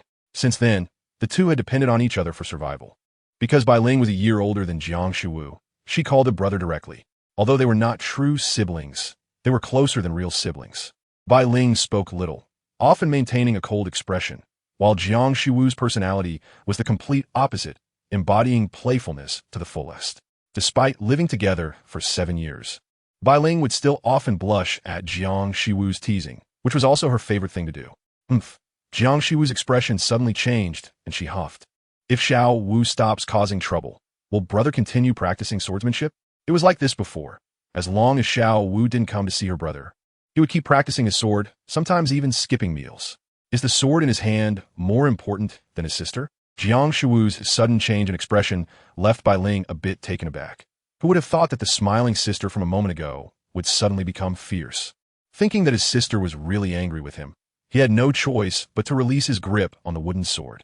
Bai Ling's slightly awkward and uneasy appearance made the stern face that Jiang Shiwu had finally put on completely collapse, and a bright smile reappeared on her face. She pulled out the wooden sword stuck in the ground and held it behind her back, her big eyes flashing with mischief. Brother Ling seems to have not accompanied Xiao Wu for a long time. You've been practicing sword for more than 2 hours today, and today is the Lantern Festival. How about accompanying Xiao Wu to stroll through the flower street tonight? So this is your real purpose today? Bai Ling rubbed Jiang Shiwu's little head, tousling her hair, and the smile on his face quickly faded as he turned to walk towards the courtyard door. Brother, where are you going? To change clothes. Xiao Wu silently watched the girl in front of her who looked exactly like herself. A familiar feeling came from deep within her soul, and a fragment of memory was forcibly stuffed into Xiao Wu's mind, piecing together a small segment that became a perfect memory. Xiao Wu gently covered her head, her delicate body trembling slightly, her pupils contracting slightly, and her rosy lips pursed. After a few seconds, Xiao Wu lifted her head, looking at the two who were gradually moving away, and did not take another step but softly said, "That's enough. I don't need to keep watching. Jiang Shiwu, thank you for your kindness." Chapter 237, A Glimpse into 3,000 Years. Xiao Wu's words were vague, but it was precisely this unclear statement that made the entire illusion stop moving as if a pause button had been pressed. Falling leaves froze in midair, and the branches, swaying slightly in the breeze, also ceased to move. Haven't you always been in search of that answer? Now the answer is right in front of you. As long as you keep watching, all these mysteries will be unraveled. A pleasant female voice rang out from behind Xiao Wu, and a woman who looked almost identical to her stepped out of the rippling void, dressed in a white dress, with long black hair reaching her waist. Her delicate little face bore a hint of playful smile, yet her eyes were filled with numbness and despair. Xiao Wu slowly turned around, looking at the girl behind her who looked almost exactly like herself. It felt as if there was a mirror in front of her, with herself standing before it, except that the girl's clothing and adornments were different from her own. I don't want to know that answer anymore. Xiao Wu smiled and continued. Even if that answer is within reach, I don't want to know. I'm curious, why? Jiang Shiwu maintained a smile on her face, but it felt bitter to Xiao Wu. I simply don't want my love for Xiao Ling to be mixed with other things. Xiao Wu looked into Jiang Shiwu's numb and desperate eyes, including her love for him. For Xiao Wu, the past life was the past, and this life is this life. They are two individuals, not one. Perhaps. Jiang Shiwu blinked, shifting her gaze to the cherry blossom tree blooming in the courtyard. And regardless of whether Xiao Wu wanted to listen, she spoke to herself. I met my brother here. It was during the most flourishing days of the cherry blossoms, with pink petals falling to the ground, and my brother was lying beneath the tree, his eyes filled with curiosity about the world. Jiang Shiwu extended her small hand, pale and delicate, slightly raised to catch a cherry blossom petal floating in midair, a hint of nostalgia glimmering in her eyes. From that day on, my father took my brother in, and I gained a brother who indulged me like a princess. Unfortunately, the good times didn't last long. After nearly 3 years of taking in my brother, my father left us forever due to an accident, and we became each other's only family. Jiang Shuwu closed her eyes, her delicate face always maintaining a faint smile. Due to my father's death, the family business fell apart, quickly being divided among various families. And we were able to live together peacefully for nearly 10 years with the little money my father left behind. Jiang Shuwu slowly opened her eyes, her voice soft and light, as if recounting a very ordinary matter. Just when we thought we could continue living in peace, all tranquility was completely shattered that day. Jiang Shuwu suddenly turned around, her dark eyes resembling two burning black flames. I will never forget the moon of that day, red, blood red, as brilliant as drops of blood. Tears streamed down her cheeks like they were free, sliding down from the slight curve of her lips. From that day on, all beauty turned into sorrow. Why? Xiaowu didn't want her love for him to be mixed with other emotions. But that didn't mean she was unwilling to listen to Jiang Shuwu's story. The things spoken by one person and those that become one's own memories are different. What is narrated by one person may be slowly forgotten over time, while memories, on the other hand, can be preserved forever. P.S. Do not integrate the fantasy world into the real world. Why? Jiang Shuwu suddenly let out a bitter laugh, and a hint of pink appeared in her black eyes that seemed to be burning with flames. Her small ears gradually elongated. Her round and long legs seemed to become even longer, and her originally black eyes had turned pink at that moment. If there had been some differences between her and Xiaowu before, at this moment, their appearances were 99 similar. Because I am like you, a demon. Jiang Shuwu's small hand clenched tightly, her nails digging into her flesh. No, it's different. In your world, this is called transforming into a human after 100,000 years. Formed from beast transformation. Once reaching maturity, that is a true human, while Jiang Shuwu paused. The smile on her face had vanished. Her small face eerily calm, yet her eyes, which seemed to burn with flames, revealed that her inner self was not as calm as she appeared. With the blood of a beast flowing within her, yet possessing a human body. You! Xiaowu's pupils contracted sharply. Jiang Shuwu's words struck her heart like a bolt from the blue, and under the gaze of those eyes, Xiaowu felt as if everything about her had been seen through. No need to be so surprised. Jiang Shuwu shifted her gaze, slightly raising her head to look at the unique sun in the sky, pausing for a few seconds before returning her gaze to Xiaowu. The source of life possesses the strongest and purest vitality, while also being close to all forms of life in the world. Even if you reach what your world calls maturity, the source of life can easily discern that you were once a soul beast. Xiaowu was slightly taken aback, and then a thought sprang up. Then Xiaoling. Does he also know? From the first moment your brother saw you, he already knew you were a soul beast. Jiang Shuwu suddenly smiled bitterly, her body seemingly losing all strength as she crouched down to the ground. The tears she had struggled to control fell once again like a collapsed dam. The biggest difference between demons and your soul beast transforming is that on the Red Moon Day, which only occurs once every 100 years, demons will lose most of their rationality that night, and uncontrollable demonic energy will erupt from their bodies.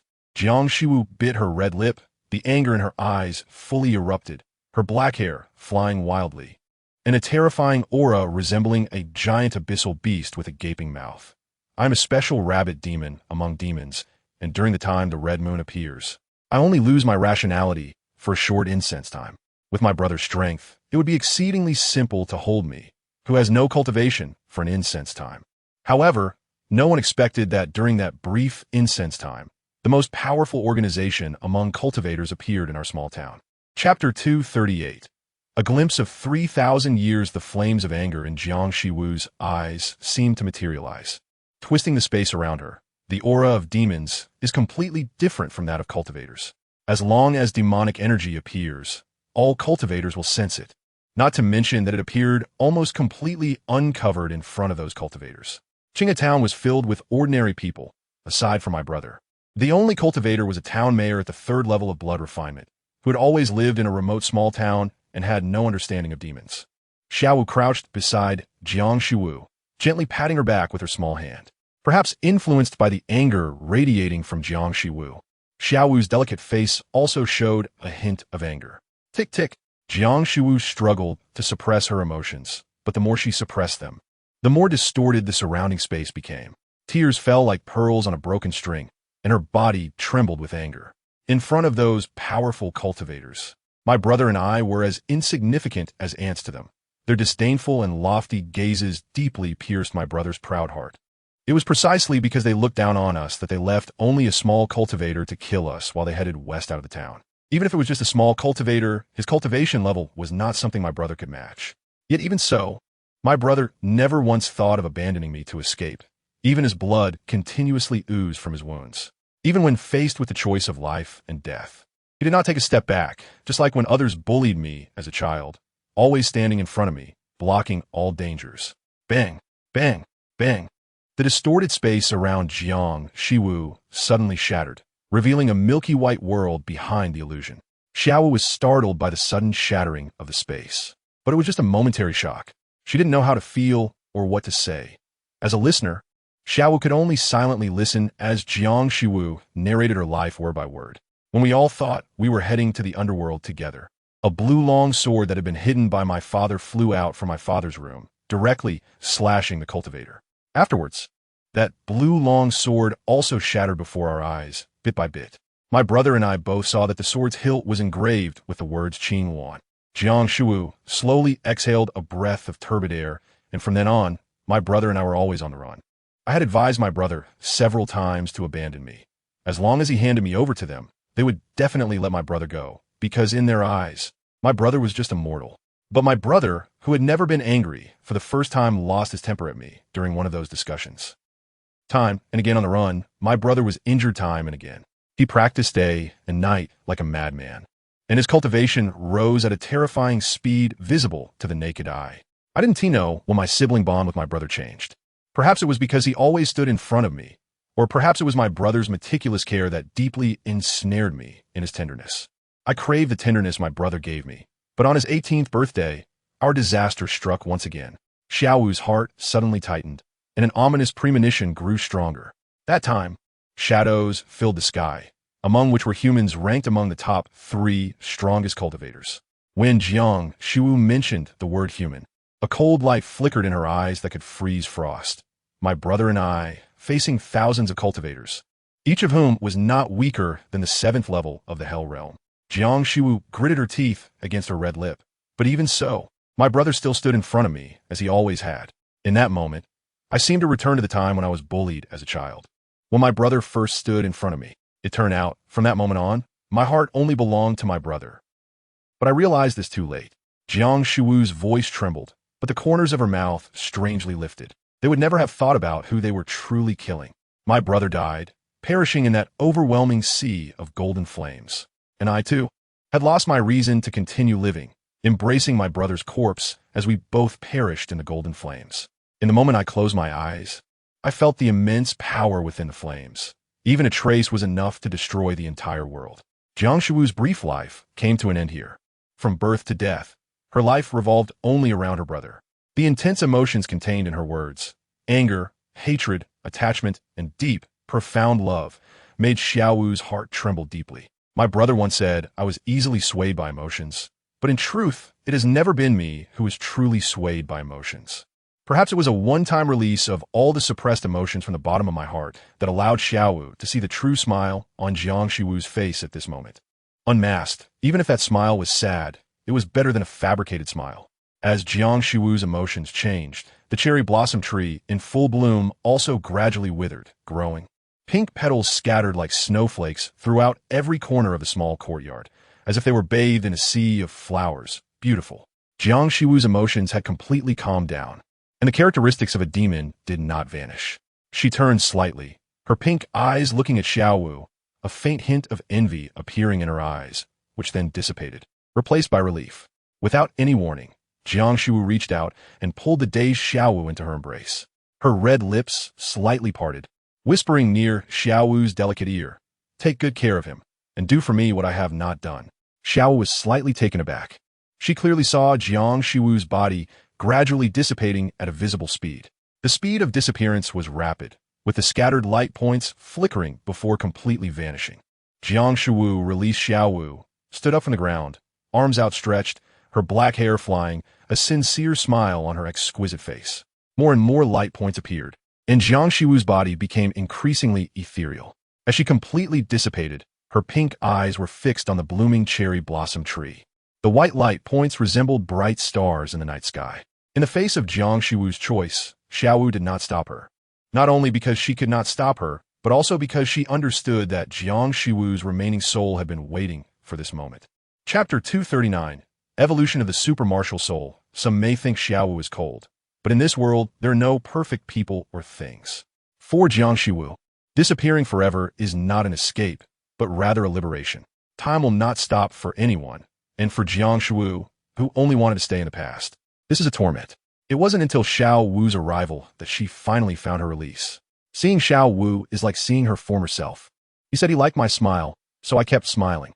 A voice, like a self-talk, suddenly echoed, and the last star lost its brilliance, completely announcing the end of Jiang Shiwu's life. The cherry blossom tree swayed, as if a girl was crying, petals falling like tears sliding down a girl's cheeks, continuously drifting down and covering the ground with a layer of pink. Xiao Wu raised her small hand, quickly catching a few pink petals in her palm. What he liked was simply your heartfelt smile, being your most authentic self, loving to cry, to make a fuss, to act spoiled, to throw little tantrums. Not this version of you who replaces unhappiness, sadness, and pain with a smile. Xiao Wu murmured, sensing from the very beginning that Jiang Shiwu's smile was filled with a bitter taste. With her eyes slightly closed, the scent of flowers lingered at the tip of her nose as a gentle breeze blew, carrying away the pink petals from her palm, some landing on her braided hair.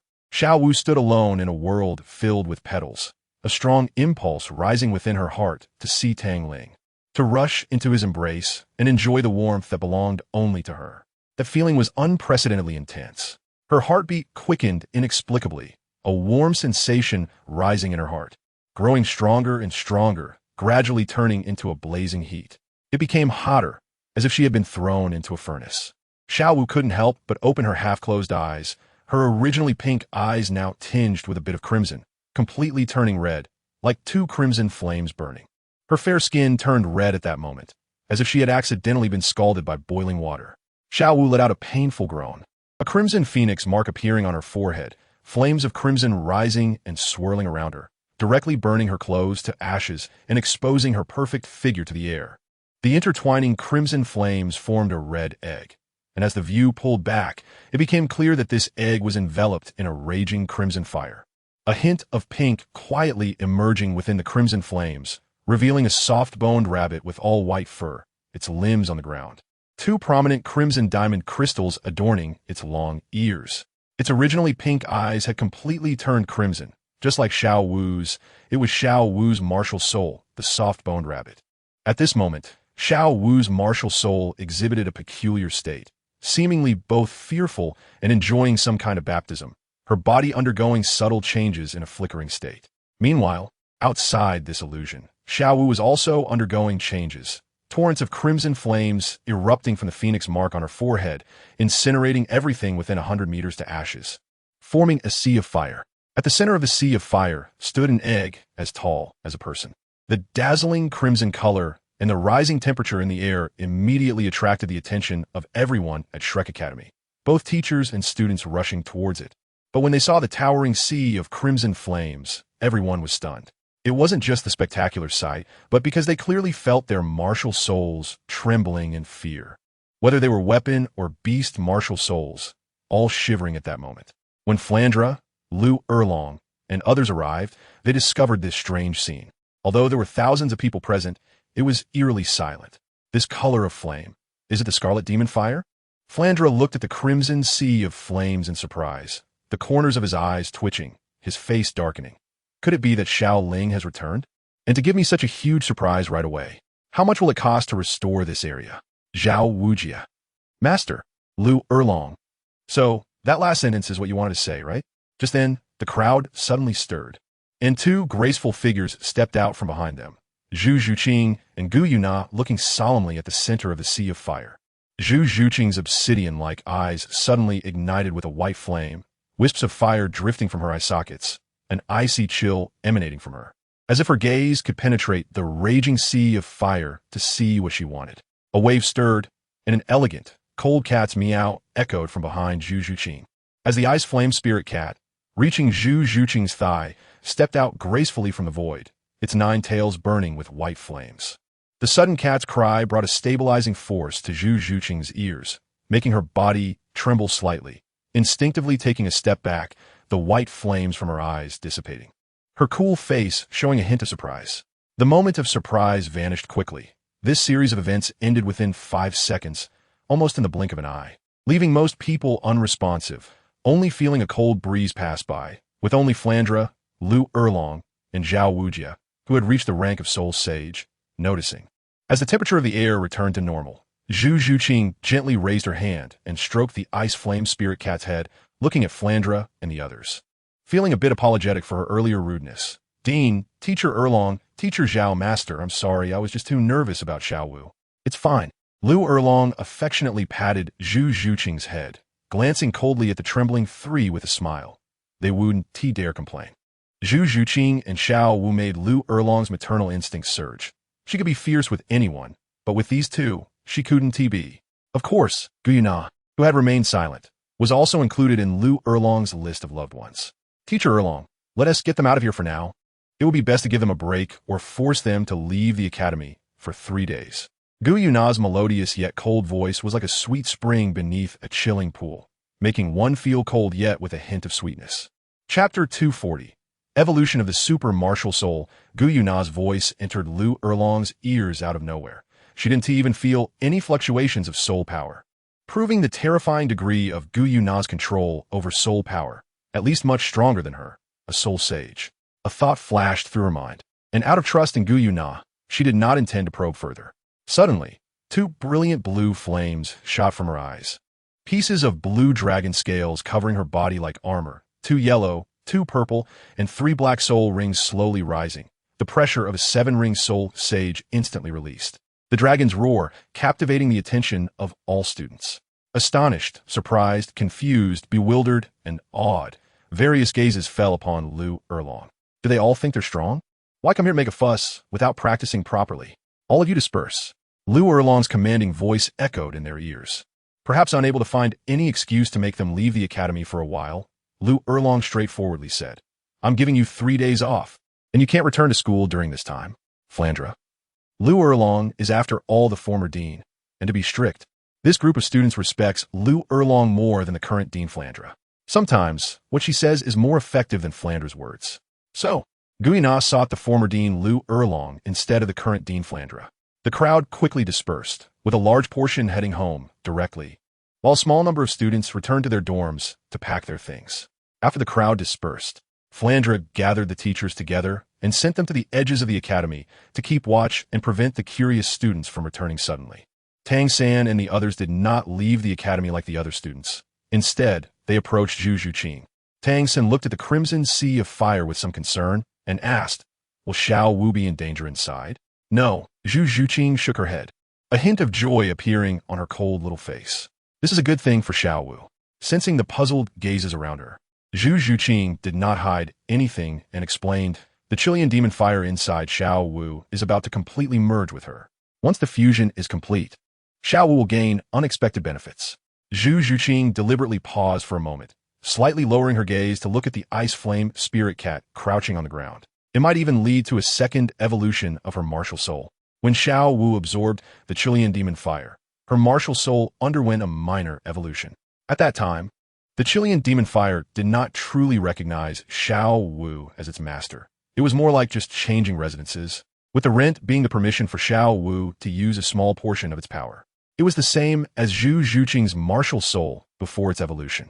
Zhu Zhuqing's martial soul completely fused with the bone spirit cold fire's exotic flame with the help of the underworld, leading to a second evolution and becoming the ice flame spirit cat with intelligence. This time, Xiao Wu also, like Zhu Zhuqing, inexplicably received the complete recognition of the exotic fire, merging completely with her, and the help she receives will definitely lead to a second evolution of her martial soul. However, Zhu Zhuqing was unsure of the extent of that evolution. As Zhu Zhuqing deepened her understanding of exotic fires, she found them increasingly mysterious. Every time she thought she had reached the limit, it turned out to be just the tip of the iceberg. The temperature in the air seemed to slowly rise, and the crimson sea of fire suddenly surged, as if something within the sea of fire had flipped over, with the crimson gradually undergoing subtle changes, appearing to become deeper and more profound. Another evolution? The master felt a slight twitch at the corner of his mouth, sensing a headache coming on. Zhu Zhuqing glanced at the master and nodded. Yes, but I just don't know the extent of the evolution. It shouldn't be lower than the Ice Flame Spirit Cat's level. Not lower than the Ice Flame Spirit Cat's? The master looked at the leisurely Ice Flame Spirit Cat, his eyelids twitching slightly. He helplessly pinched the bridge of his nose, realizing that yet another incomprehensible martial soul was about to emerge. Unlike the master's helplessness, the other 5 members of Shrek were very excited. Among the 7 of them, except for Ning Rongrong and Ma Hongjun, everyone had absorbed exotic fires. Xiao Wu's martial soul might evolve due to the complete fusion of the exotic fire, which meant that one day, their martial souls might also evolve. Ning Rongrong actively gave up on the exotic fire because Tang Ling once said that the Bone Spirit Cold Fire, the Green Lotus Earth Core Fire, and the Chilean Demon Fire were not suitable for her, so she chose to forego the exotic fire. Although Ma Hongjun desired such powerful exotic fire, he gave up upon realizing that the evil fire within him was also a growing exotic fire. Tang Ling had once said that exotic fires have spirits, and a growing exotic fire is a growing life, a life that has always been nurtured within oneself. Zhu Zhuqing's martial soul evolved into the Ice Flame Spirit Cat, making her the fastest in terms of strength enhancement among the 7, something everyone had experienced firsthand. Even Tang San, who used hidden weapons and the 8 spider lances, was no match for Zhu Zhuqing, making her the true first among the 7. Does that mean our martial souls also have the potential to evolve? Dai Mubai said excitedly. Theoretically, yes, is possible. Zhu Zhuqing did not deny it since it indeed was possible, but the likelihood was pitifully low. Gaining recognition from exotic fire was not that easy. The evolution of the martial souls of Dai Mubai, Oscar, and Tang San after absorbing the exotic fire was frighteningly minimal. Oscar and Tang San's weapon martial souls had little change, which was understandable. But Dai Mubai's martial soul didn't even have the flame patterns belonging to the Bone Spirit Cold Fire, clearly expressing his disdain for its current residence. As for why, one would have to ask Dai Mubai what he had done to the Bone Spirit Cold Fire. Zhu Zhuqing saw through it, but chose not to reveal anything. After all, she wasn't lying. She ignored the group of guys who finally had time to relax and started chatting idly. Zhu Zhuqing quietly watched the crimson sea of fire, or rather, she could vaguely see an egg within that sea of fire. Guyana had been silent, leaning against a tree with her eyes closed, a mysterious force circulating throughout her body as if she were cultivating. The wild wind howled, blowing Tang Ling's black hair and making his white outfit rustle. The gentle and kind face of the old man in his mind became clearer, causing sharp pain and irritation in his heart. His usually calm black eyes were now filled with bloodshot veins, and his right hand pressed against his constantly rising chest, his body slightly bending down as if that could ease the pain in his heart. Xiaoling. Chapter 241. Who are you really? Xiaoling.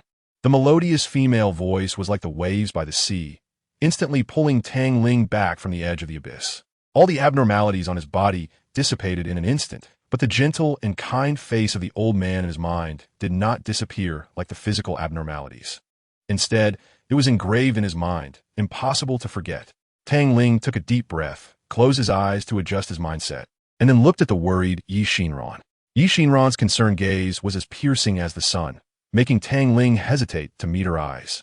He could only avoid her gaze and focus on the space between her eyebrows, softly saying, "Thank you." Seeing Tang Ling return to his normal complexion, Yi Xinran smiled, her voice carrying an inexplicable emotion. "You don't need to thank me. This is what I should do. You helped me." Tang Ling's meaning was simple. You helped me, so I should thank you. Although it was just a simple acknowledgement, it helped Tang Ling break free from his pain. "By the way, I'll return this to you." Yi Xinran took out the Silent Sleeves arrows and handed them to Tang Ling, all the arrows intact, as she had not used any of them. "It's a gift for you." Tang Ling shifted his gaze, disliking having others focus on him for too long, and hugged the purple shadow that had jumped onto his shoulder. He still had plenty of Silent Sleeves arrows and was not worried about others replicating the method of making them. "Thank you." Yi Xinran's voice was very gentle, like a hot spring beneath a glacier, making one feel comfortable and causing them to unconsciously lower their guard. "You helped me, and I gave you Silent Sleeves arrows. It just cancels out, so there's no need to say thank you." Tang Ling's vigilance did not lessen. Rather, it intensified. This was not the attitude one should have towards a stranger. Even if they had jointly overcome a difficult situation, They were merely strangers who knew each other's names. Yi Xinran's gaze was fervent, almost without any concealment.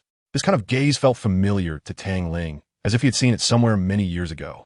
Tang Ling quietly watched the rippling surface of the lake, where the changing expression of Yi Xinran was reflected. Her black pupils were slightly unfocused, and Ziyu skillfully burrowed into Tang Ling's clothes, curling up his arms, yawning, and rubbing against his chest with her eyes closed. At that moment, Yi Xinran showed none of the decisiveness and resolution typical of a strong person. Instead, she felt conflicted. She desperately wanted to step forward, embrace the boy before her, and tell him that she was his biological mother. However, every time she lifted her foot, the courage she had just mustered would deflate like a punctured balloon. She did not know what consequences would arise if she uttered those words. Thus, both of them fell silent. Tang Ling's soul power had reached level 50, and his strength had improved significantly. The power of each type had increased considerably. Level 50 was not just a qualitative leap for ordinary soul masters. It allowed one to obtain their first 10,000-year soul ring and 10,000-year soul skill. But for Tang Ling, this was also a significant upgrade in crossing realms. If the previous Tang Ling had killed the old goose and Tianya while severely injured, now he could defeat them with light injuries or even without any injuries. Seven-ringed Soul Sage, the true form of his martial soul. Tang Ling tightened his fists slightly, looking up at the sun hanging in the sky. The warm sunlight fell upon him, and the comforting feeling made him squint his black pupils slightly. Having spent nearly half a year training from a 39th level Soul Zun to a 50 level Soul Wong without obtaining a soul ring, such training speed might seem astonishingly fast to others. However, for Tang Ling, whose goal was to reach 70 level Soul Sage, this speed was still too slow, mainly due to the time wasted in breaking through the 50 level threshold. A year later, regardless of whether he reached 70 levels or not, he had to return to Shrek Academy. He had a premonition that the grudges between him and the underworld would soon be completely understood. A faint sound of footsteps came from behind Tang Ling. Just as Xinran planned to move closer, a sudden burst of cold air erupted from Tang Ling, causing a thin layer of frost to form on the ground. The pure white flames burned fiercely in the depths of Tang Ling's black pupils. His indifferent gaze had turned extremely cold, like a thick layer of ice forming over a calm lake, chilling to the bone. Yi Xinran halted her steps, staring in astonishment at the cold-eyed Tang Ling. She lowered her head slightly, and in her ice-blue pupils reflected an ice-blue longsword, the tip of which was only a few centimeters from her throat. If she took another half-step forward, the sword tip would pierce her throat, even facing a deadly danger. A faint smile remained on Yi Xinran's face, though a fleeting look of surprise in her eyes proved that she did not understand why Tang Ling suddenly changed his demeanor. The pure white flames erupted from Tang Ling, and the temperature around them dropped again. His black hair danced in the flames without wind. Tang Ling could clearly see the changes in Yi Xinran's eyes, from initial confusion to the current entanglement and regret. Even a blind person could sense it. How could anyone believe that such a complex gaze had no ulterior motive?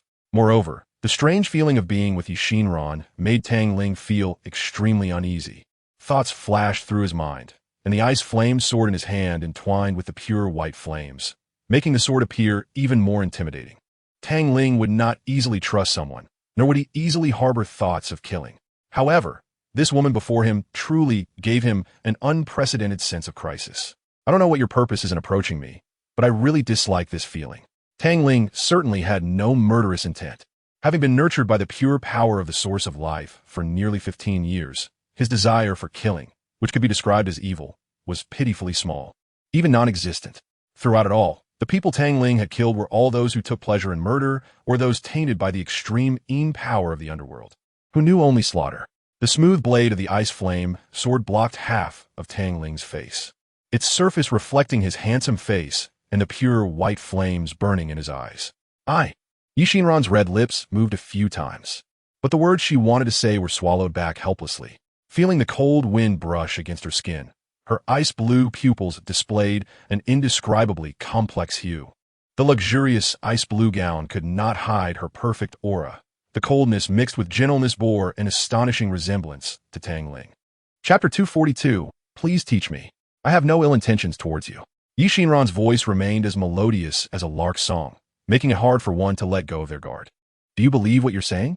The pure white flames surged wildly, and the white flames in his eyes burned even more fiercely. It was evident that this was not the answer he wanted. The ice flame sword emitted a cold glimmer as it fell, performing a flourish. With the sword tip only a few centimeters from the ground, which caused the thickness of the frost on the ground to increase slightly. A powerful fighting intent burst forth from Tang Ling, raging and wreaking havoc, while the leaves rustled against each other. The disbelief in Tang Ling's eyes was almost exposed without any concealment. Such a gaze would not evoke disgust or aversion. Instead, it conveyed a strange sincerity. What method should I use to stay by his side? Xunji could only think about the idea of directly acknowledging their relationship. If she dared to say it out loud, Tang Ling's first reaction would probably not be to rush in her arms and call her mom, but rather to draw his sword and fight her. Only by establishing a good relationship with Tang Ling would the chances of successfully acknowledging their connection increase. A flash of inspiration crossed her mind, and the softness in her eyes gradually mixed with a hint of fighting spirit. Similarly, an even colder and purer chill emanated from her. The emergence of this chill was like a fully inflated balloon being pricked by a needle. The coldness collided with coldness. Frost scattered everywhere, and white ice mist instantly filled the air. Swish! Tang Ling's body shot out like a ghost, continuously shifting between reality and illusion, dragging the ice flame sword on the ground, creating a series of sparks. His black hair danced in the cold wind, and his ice blue eyes were brighter than ever. His right hand raised and then suddenly swung down. A surge of coldness erupted, and the ice attribute seemed to come to life in her hands. Almost instantly, a nearly transparent, 7-foot-long sword was conjured. In contrast to Tang Ling's ghostly movements, Xunji's movements were domineering and ethereal, and the combination of these two attributes created a unique beauty. When the two swords touched and then separated. Unlike the transparent ice sword in Xunji's hand that showed no damage, Tang Ling's ice flame sword, formed only from Bone's spirit cold fire, directly burst open a hole. How hard? Tang Ling's brows furrowed slightly, but then relaxed. The pure white flames surged from his hands, instantly repairing the hole, and his body charged forward again. What Tang Ling did not notice was the fleeting smile on Xunji's lips. Unlike the pervasive chill emanating from Tang Ling, Xunji's chill was pure and refined. Clearly, Tang Ling's understanding of ice was not as profound as hers. The swords of the two clashed quickly, and after a thunderous sound of metal striking metal, Tang Ling's ice flame sword broke into two pieces, even more absurdly than before, with a perfectly clean cut, as if it had been sliced through a watermelon. Tang Ling crouched down, and the broken sword in his hand was immediately thrown away by him. Xunji did not expect Tang Ling's adaptability to be so fast. Her sword strikes could only reluctantly change targets as the broken sword was deflected by Xunji, allowing Tang Ling to quickly distance himself in that moment. The white flames surged out once again, and the ice flame sword reformed. The surprise in his eyes could not be hidden. Although he only used the power of Bone Spirit Cold Fire, the ice flame sword he shaped was even harder than ordinary fine iron. However, this level of hardness was still easily severed by Xunji's almost transparent sword, as if cutting through vegetables. Tang Ling tightened his grip on the ice flame sword. Without any flashy movements or time-wasting dialogue, a slight upward curve at the corners of his mouth expressing his inner excitement. He lightly stomped his left foot on the ground, and his body shot out like an arrow, causing a large area of the frost-covered ground to collapse. Even though Doulu, Lao Yi, and Tianya, the puppets eroded by the power of the underworld, did not provide Tang Ling with anything worth learning. All the techniques and attributes had to be explored slowly by Tang Ling himself, reaching a bottleneck in the use of any attribute. To progress further, he needed to find someone stronger than himself in attribute application to fight. During this brief exchange, Tang Ling clearly felt that his understanding of the ice attribute was strengthening, and the bottleneck belonging to ice was gradually thinning. Having always dominated others in attribute application, this time he was surprisingly overwhelmed by someone else. Facing Tang Ling's increasingly rapid attacks, Xunji slightly quickened the speed of her sword strikes. The nearly transparent ice sword moved like an extension of her arm, and the blade of her sword collided with Tang Ling's ice flame sword, producing a shower of icy blue sparks. Their gazes met through the gaps created by their sword strikes. Unlike Tang Ling's eyes that were purely filled with fighting spirit, Xunji's eyes held a familiar yet unplaceable emotion mixed with fighting spirit. It felt very familiar, as if he had seen it in someone's eyes many years ago. Tang Ling's body suddenly vanished from the spot like an illusory ghost. Illusory like a shadow, following like a shadow, ghostly shadow. However, Yixinran's response was beyond Tang Ling's expectations. Instead of instinctively searching for the person who had disappeared like most people would, she acted like a prophetic seer. The ice sword flipped and blocked behind her, and the two ice swords clashed again. Crack! Failing to land a hit, Tang Ling quickly retreated, finding himself 10 meters away in an instant, looking at the ice flame sword in his hand. The ice flame sword, which had already reached its limit, burst open again, with a tiny crack appearing on its ice blue blade. Yixinran turned to look at Tang Ling, their gazes meeting in the void. The white flames once again repaired the damaged ice flame sword. Purple, purple, black, black. Soul rings appeared one by one from Tang Ling, floating behind him, each radiating its own light. Please instruct me.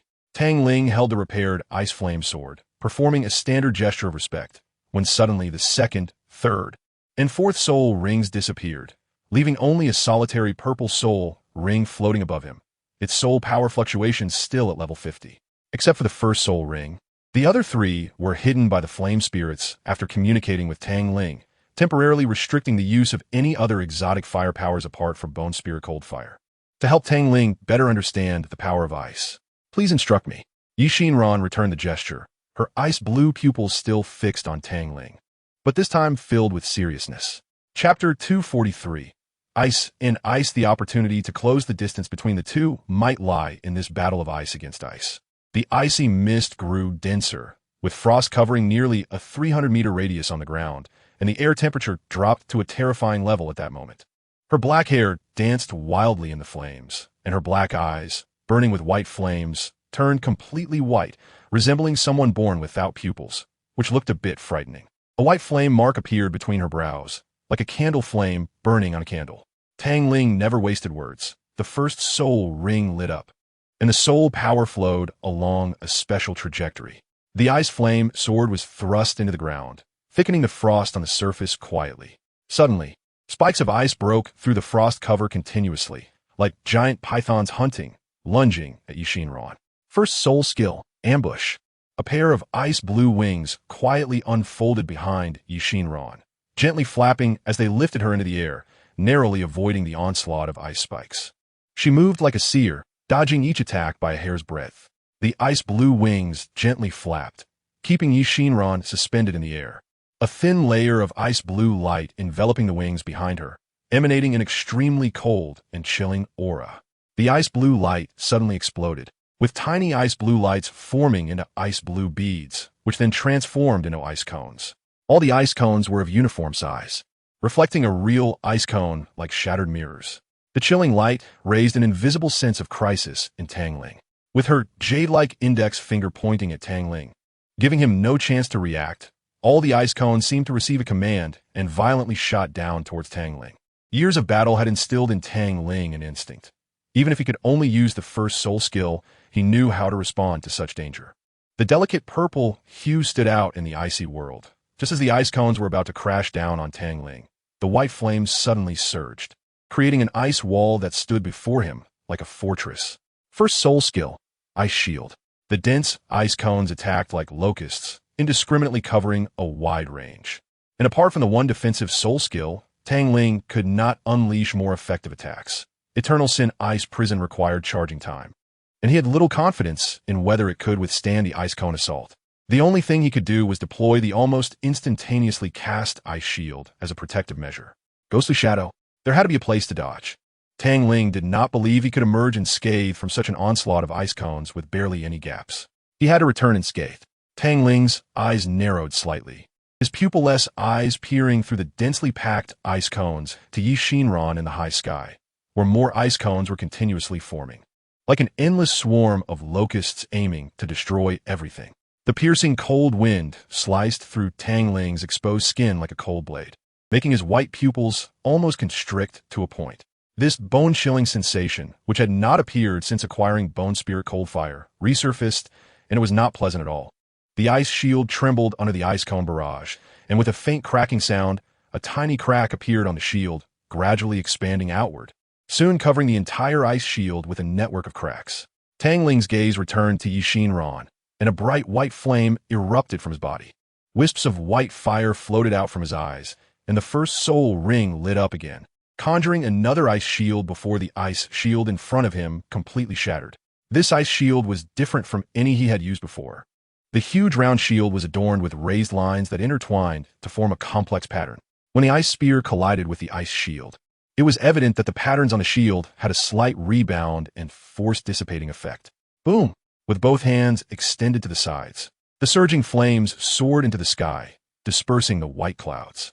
The attacking ice spear disintegrated into the most primal ice elements upon contact with the flames. The flames intertwined to form various weapons, including swords, spears, halberds, and many others, which instantly filled the sky, each weapon glimmering with a faint chill. The first soul skill. Original Sin.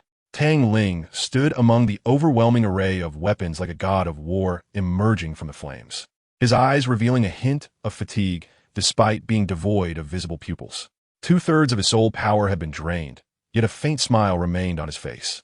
The powerful soul skill, Original Sin, had always existed in Tang Ling's mind. He had attempted to use this skill many times, but it always collapsed at the critical moment.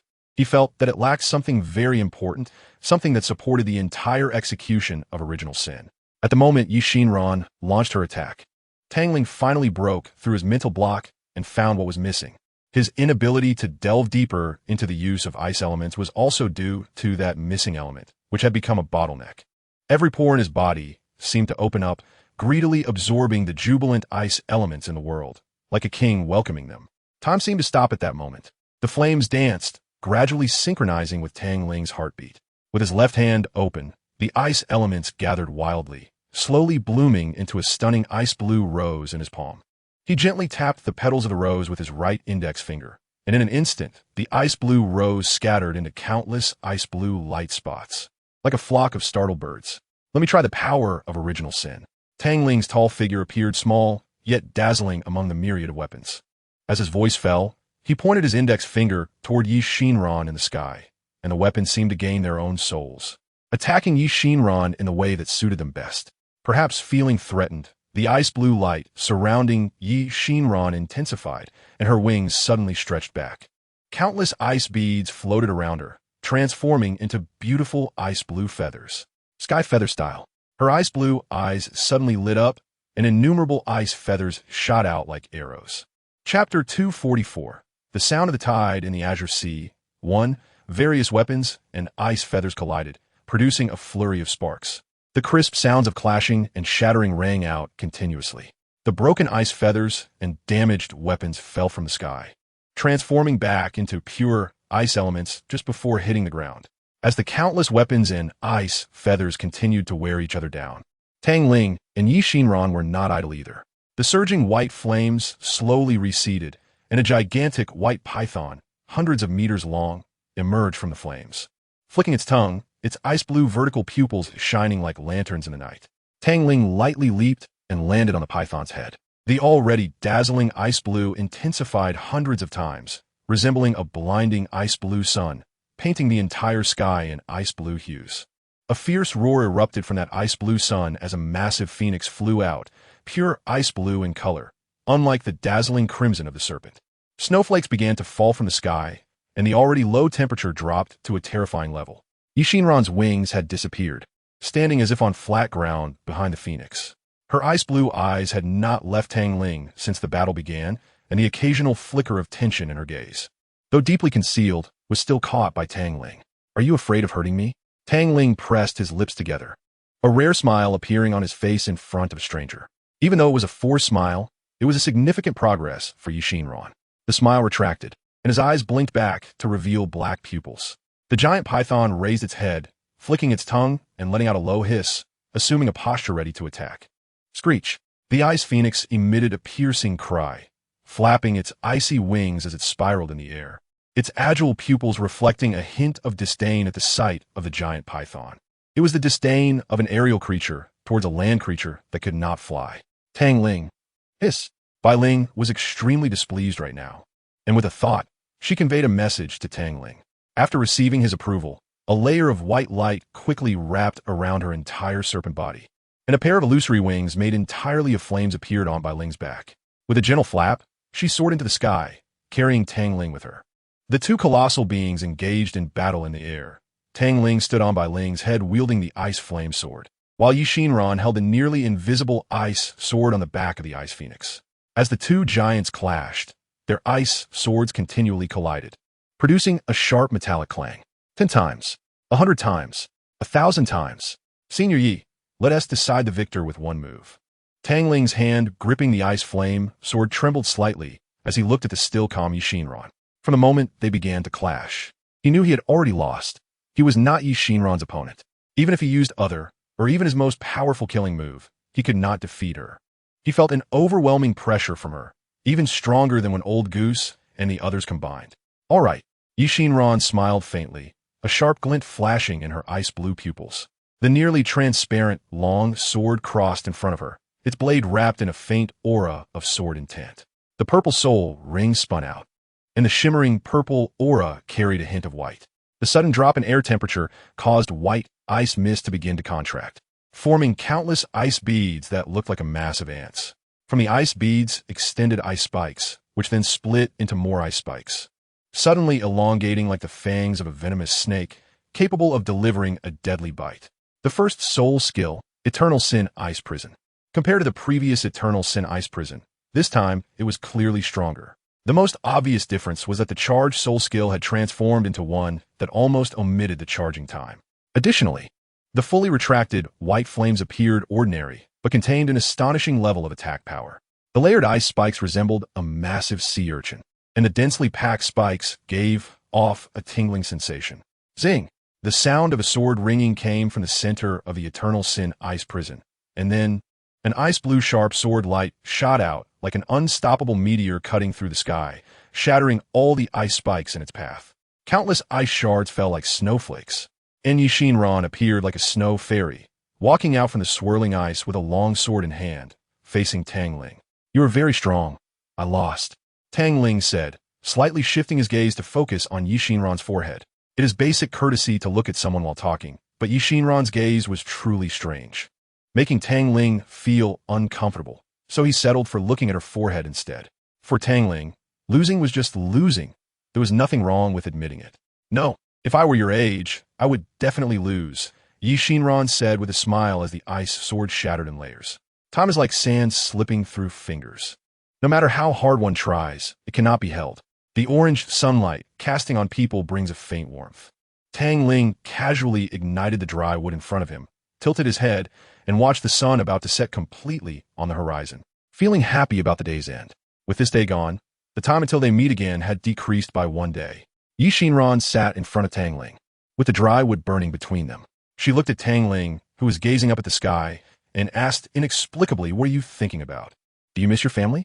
Tang Ling was slightly taken aback, thought for a moment, and nodded seriously after confirming he had just thought of Tang-san. He didn't know if it was his illusion, but Yixinran's gentle expression seemed to become a bit sad. In such a family, it must be happy, right? Yixinran hugged her knees, resting her chin on them, with a slight smile at the corner of her mouth, her flawless cheeks giving off a heartwarming feeling. Thinking of his father, Tang Hao's dominance and occasional childishness, and how gentle and kind he always was to tease his mother, Qian. These were the softest parts hidden deep in Tang Ling's heart. Now that they were brought up, a warm smile involuntarily appeared on Tang Ling's face. His father Tang Hao, mother Qian, and brother Tang San were all gentle places in Tang Ling's heart that he could not let go of. Zhu Zhuqing and Xiao would already become family in Tang Ling's heart. Strictly speaking, he had regarded them as wives. This love could cross the Yellow Springs, go through life and death for love, and face any enemy for them. This was the intensity of Tang Ling's love for them, strong and pure without any distractions. Chapter 245. The sound of the blue sea tides, too. Very happy, Tang Ling said, resting his chin on his knees, his black eyes reflecting the flames. A faint smile naturally appearing at the corner of his mouth. At that moment, Tang Ling seemed to have opened up, talking more. I once thought this life could continue forever, but one day I overheard a conversation between my father and brother, and I realized I wasn't their biological child. Tang Ling smiled bitterly, as if talking to himself. At that time, I thought the sky had fallen. How I wish the news I heard was false. But my mind clearly told me it was all true. I originally thought that after knowing this news, my parents wouldn't love me anymore, and my brother would resent me for taking away the love that belonged to him. But I didn't expect that they still treated me like a biological son. Still regarded me as a real younger brother. Nothing had changed. His voice was calm and steady, as if he were recounting a trivial matter. Feeling he had said a bit too much, Tang Ling stopped and skillfully flipped the food in his hand, ensuring it was evenly roasted by the flames. Have you thought about finding your biological family? The orange light of the fire illuminated Yi Xinran's face, and her ice-blue pupils reflected the flickering flames, like a restless heart. Tang Ling's movements paused for a moment. His black eyes slowly blinked, and his voice became a bit cold. Never. Even without them, I'm still living happily now. Tang Ling seemed to know what Yi Xinran wanted to ask, his voice returning to its previous calm. However, I also want to thank them for giving me life, allowing me the chance to meet them. Yi Xinran stared blankly at Tang Ling, feeling as if her heart had been stabbed by a knife. She lowered her eyes, leaning against the large tree behind her, her ice-blue long hair cascading to the ground. Tang Ling moved his thin lips, but did not ask further. Instead, he cut half of the already roasted chicken with his soul power and handed it to Yi Xinran, who seemed to be suffering a fatal wound with her eyes downcast. Tang Ling's culinary skills had reached a remarkable level. Although he couldn't compare to top chefs, he wasn't far off. Even without putting much effort into roasting, the chicken still emitted an enticing aroma. The alluring scent lingered around, thoroughly awakening the appetite of someone who hadn't eaten anything in nearly 3,000 years. As he ate, a drop of crystal-clear tear slid down from the corner of Yi Xinran's eye. If it's really hard for you, you could tell me. Perhaps I can help you in some way, Tang Ling said unconsciously as he saw that drop of crystal fall to the ground, shattering like a fragile glass ball. The air fell silent for a moment. Perhaps it was unexpected for Tang Ling to say such caring yet vague words. After a slight daze, her gaze seemed to soften even more. Let me tell you a story. Yi Xinran wiped the tear stain from the corner of her eye, tossed the bone in her hand into the fire, her voice just right for Tang Ling to hear. Ziyu crawled out from Tang Ling's clothes, curled up in his arms, and licked Tang Ling's hand with its soft little tongue, its azure eyes curiously looking at Yi Xinran, wondering what story this powerful woman, who could defeat her master, had. No matter how powerful a person is, they cannot escape power. As long as it involves power, it will affect their family.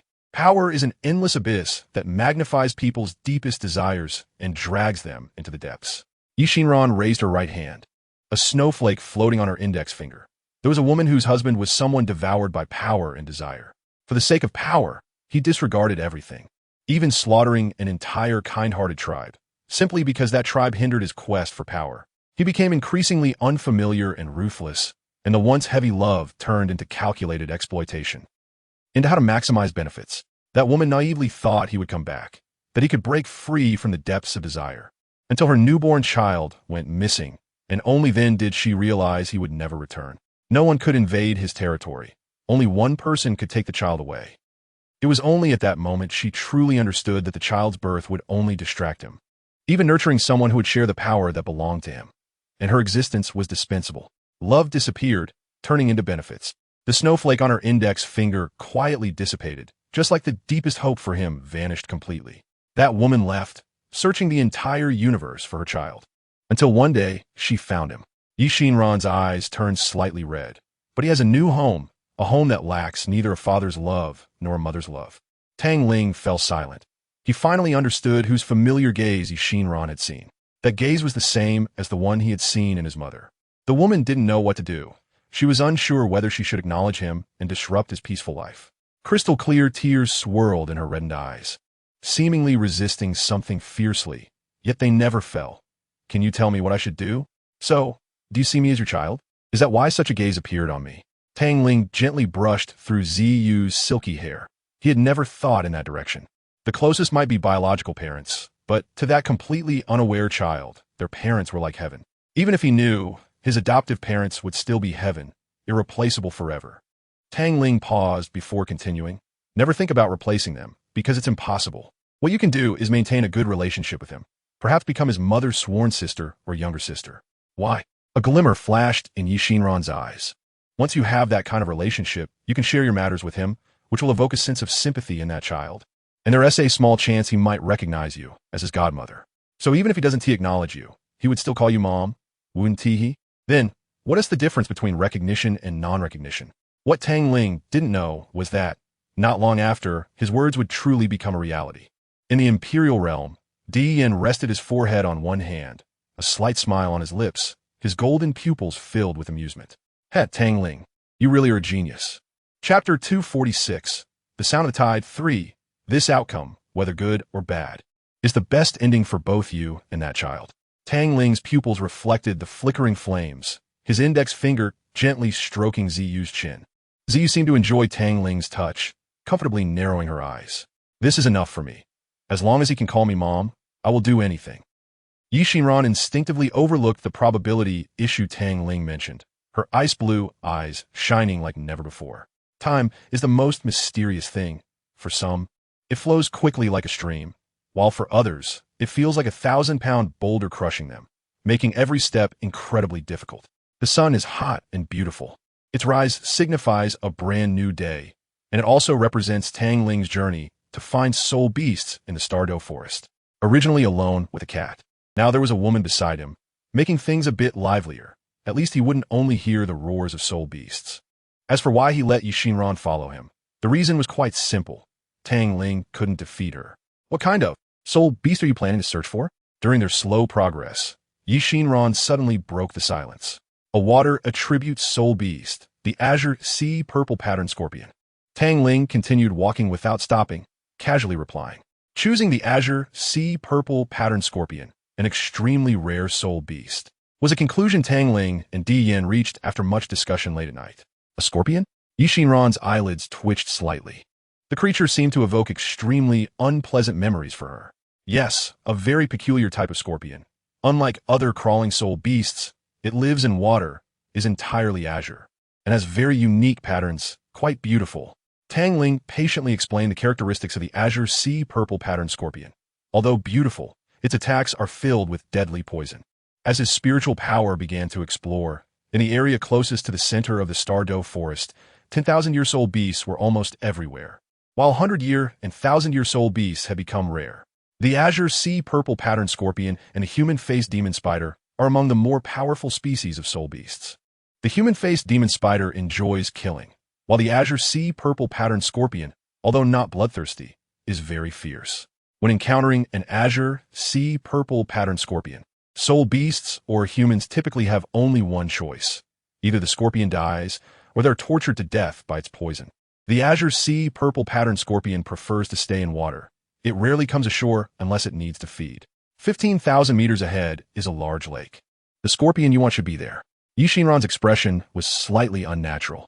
15,000 meters? Tang Ling's footsteps paused slightly as he glanced at Yi Xinran. His spiritual power detection range was only a little over 8,000 meters, while Yi Xinran's could detect over 15,000 meters, seemingly not even her limit. Tang Ling didn't hesitate, adjusted his angle, and moved forward again, this time at a much faster speed. 15,000 meters wasn't far, compared to the last time. This was relatively close. The lake's surface rippled gently. Compared to other lakes, this one was noticeably lacking in vitality, with many soul beast skeletons along the shore. Some even having remnants of flesh and blood, the air exuding a foul odor. Numerous bird-like soul beasts circled in the air, eager to land and feed, but filled with fear. The sound of shoes colliding with the ground startled the circling bird-like soul beasts, causing them to scatter like ignited firecrackers. The foul smell in the air made Tang Ling's brow furrow uncomfortably. For some reason, the once calm Ziyu on Tang Ling's shoulder suddenly revealed her fangs, her claws extending from her pads. Tang Ling stopped, looking at the fierce Ziyu, sensing her sadness and anger. Following Ziyu's gaze, a pile of bones came into view. It was clear that the owner of these bones was a feline soul beast, though Tang Ling didn't know which one. Ziyu's reaction made Tang Ling realize that these bones were likely related to her. Ziyu. Tang Ling softly called her name, gently rubbing her small head, and gazed at the lake's surface. There will be a chance for you to take revenge. Meow, she nuzzled Tang Ling's hand, jumped off his shoulder, and her small body suddenly grew larger. Tang Ling stepped forward a few paces to stand side by side with Ziyu, looking at the ripples on the lake. A glimmer of gold flashed in his pupils as a surge of scorching, domineering flames rose, soul rings appearing one after another, suspended around Tang Ling's splash. A gigantic scorpion crawled out of the lake, its 8 legs equipped with 3 barbs each, two massive pincers blocking its front, and its tail's stinger gleaming coldly. It was entirely ice blue with beautiful white patterns, but the most striking feature was the deep blue color of its tail's stinger. Deep blue. 100,000 years. Tang Ling's pupils constricted slightly. There are not just two 100,000-year-old beasts in the Stardow forest. Meow. The moment Ziyu saw the azure sea-purple patterned scorpion, she erupted with extreme anger, forming a white, jade-colored light orb infused with her fury, launching it straight at the scorpion. This attack, filled with anger, was almost all of Ziyu's strength, but facing it, the azure sea-purple patterned scorpion appeared quite relaxed. With a slight flick of its tail, the white jade light orb was easily dispersed. After all, Ziyu was only a 1,000-year-old beast, and her attack power was insufficient. If she were at 10,000 years, perhaps the azure sea-purple patterned scorpion wouldn't handle that attack so easily. The scorpion's legs moved rhythmically on the ground. Despite its massive body, its speed was not slow at all, almost appearing before Tang Ling and Ziyu in the blink of an eye. Perhaps underestimating Tang Ling and Ziyu, it directly swung its scorpion tail and charged at them. Roll! A cold light flashed in Tang Ling's eyes, and cold air surged out as the four-color ice flame sword coalesced in his hand. This ice flame sword was different from the sharpness of previous ones. This time, although it had a blade, it was heavier. A heavy sword. Tang Ling changed the sword he was using, transforming the sharp sword into a heavy sword. The veins on his fair arms bulged as he gripped the ice flame heavy sword tightly and swung it fiercely. Clang! The ice flame heavy sword collided with the stinger, producing a sharp sound of metal clashing. Afterward, Tang Ling took half a step back, while the Bai Ziyu scorpion was forced back nearly 3 meters. Ziyu's body moved like an ethereal shadow, her streamlined figure descending from the sky, and her crescent-like claws struck down hard. Bang! The claws collided violently with the Bai Ziyu scorpion's body, and a powerful recoil sent Ziyu flying. The Bai Ziyu scorpion was not only known for its toxic attacks. Its beautiful carapace was not just for show, as its defense was also impressive. Ziyu adjusted her position in mid-air and landed without kicking up any dust, her claws carving deep grooves into the ground. The continuous attacks thoroughly enraged the soul beast that had just advanced to 100,000 years. The scorpion tail swung, the white patterns on its beautiful carapace glowing slightly, and its pincers raised high before crashing down to the ground. The ground cracked under the impact, and a terrifying force erupted like pebbles falling into a lake. Ripples spreading out. Wherever the ripples passed, corpses and vegetation were all corroded. Ziyu, Tang Ling called out, and the first soul ring lit up, unleashing a power even more terrifying than that of the Bai Ziyu scorpion. Cold air surged, and the ice flame heavy sword fell heavily to the ground. A pure white flame vortex resembling a beast that devours everything appeared, freezing the ripples and covering them with layers of thick frost, forming an icy world. First soul skill, freeze. Meow. The sharp cat's cry seemed capable of piercing eardrums as a white jade-like light orb was spat out by Ziyu, heading straight for the scorpion's tail behind the Bai Ziyu scorpion. The second soul ring lit up, and a green flame orb was thrown from Tang Ling's hand, exploding in midair.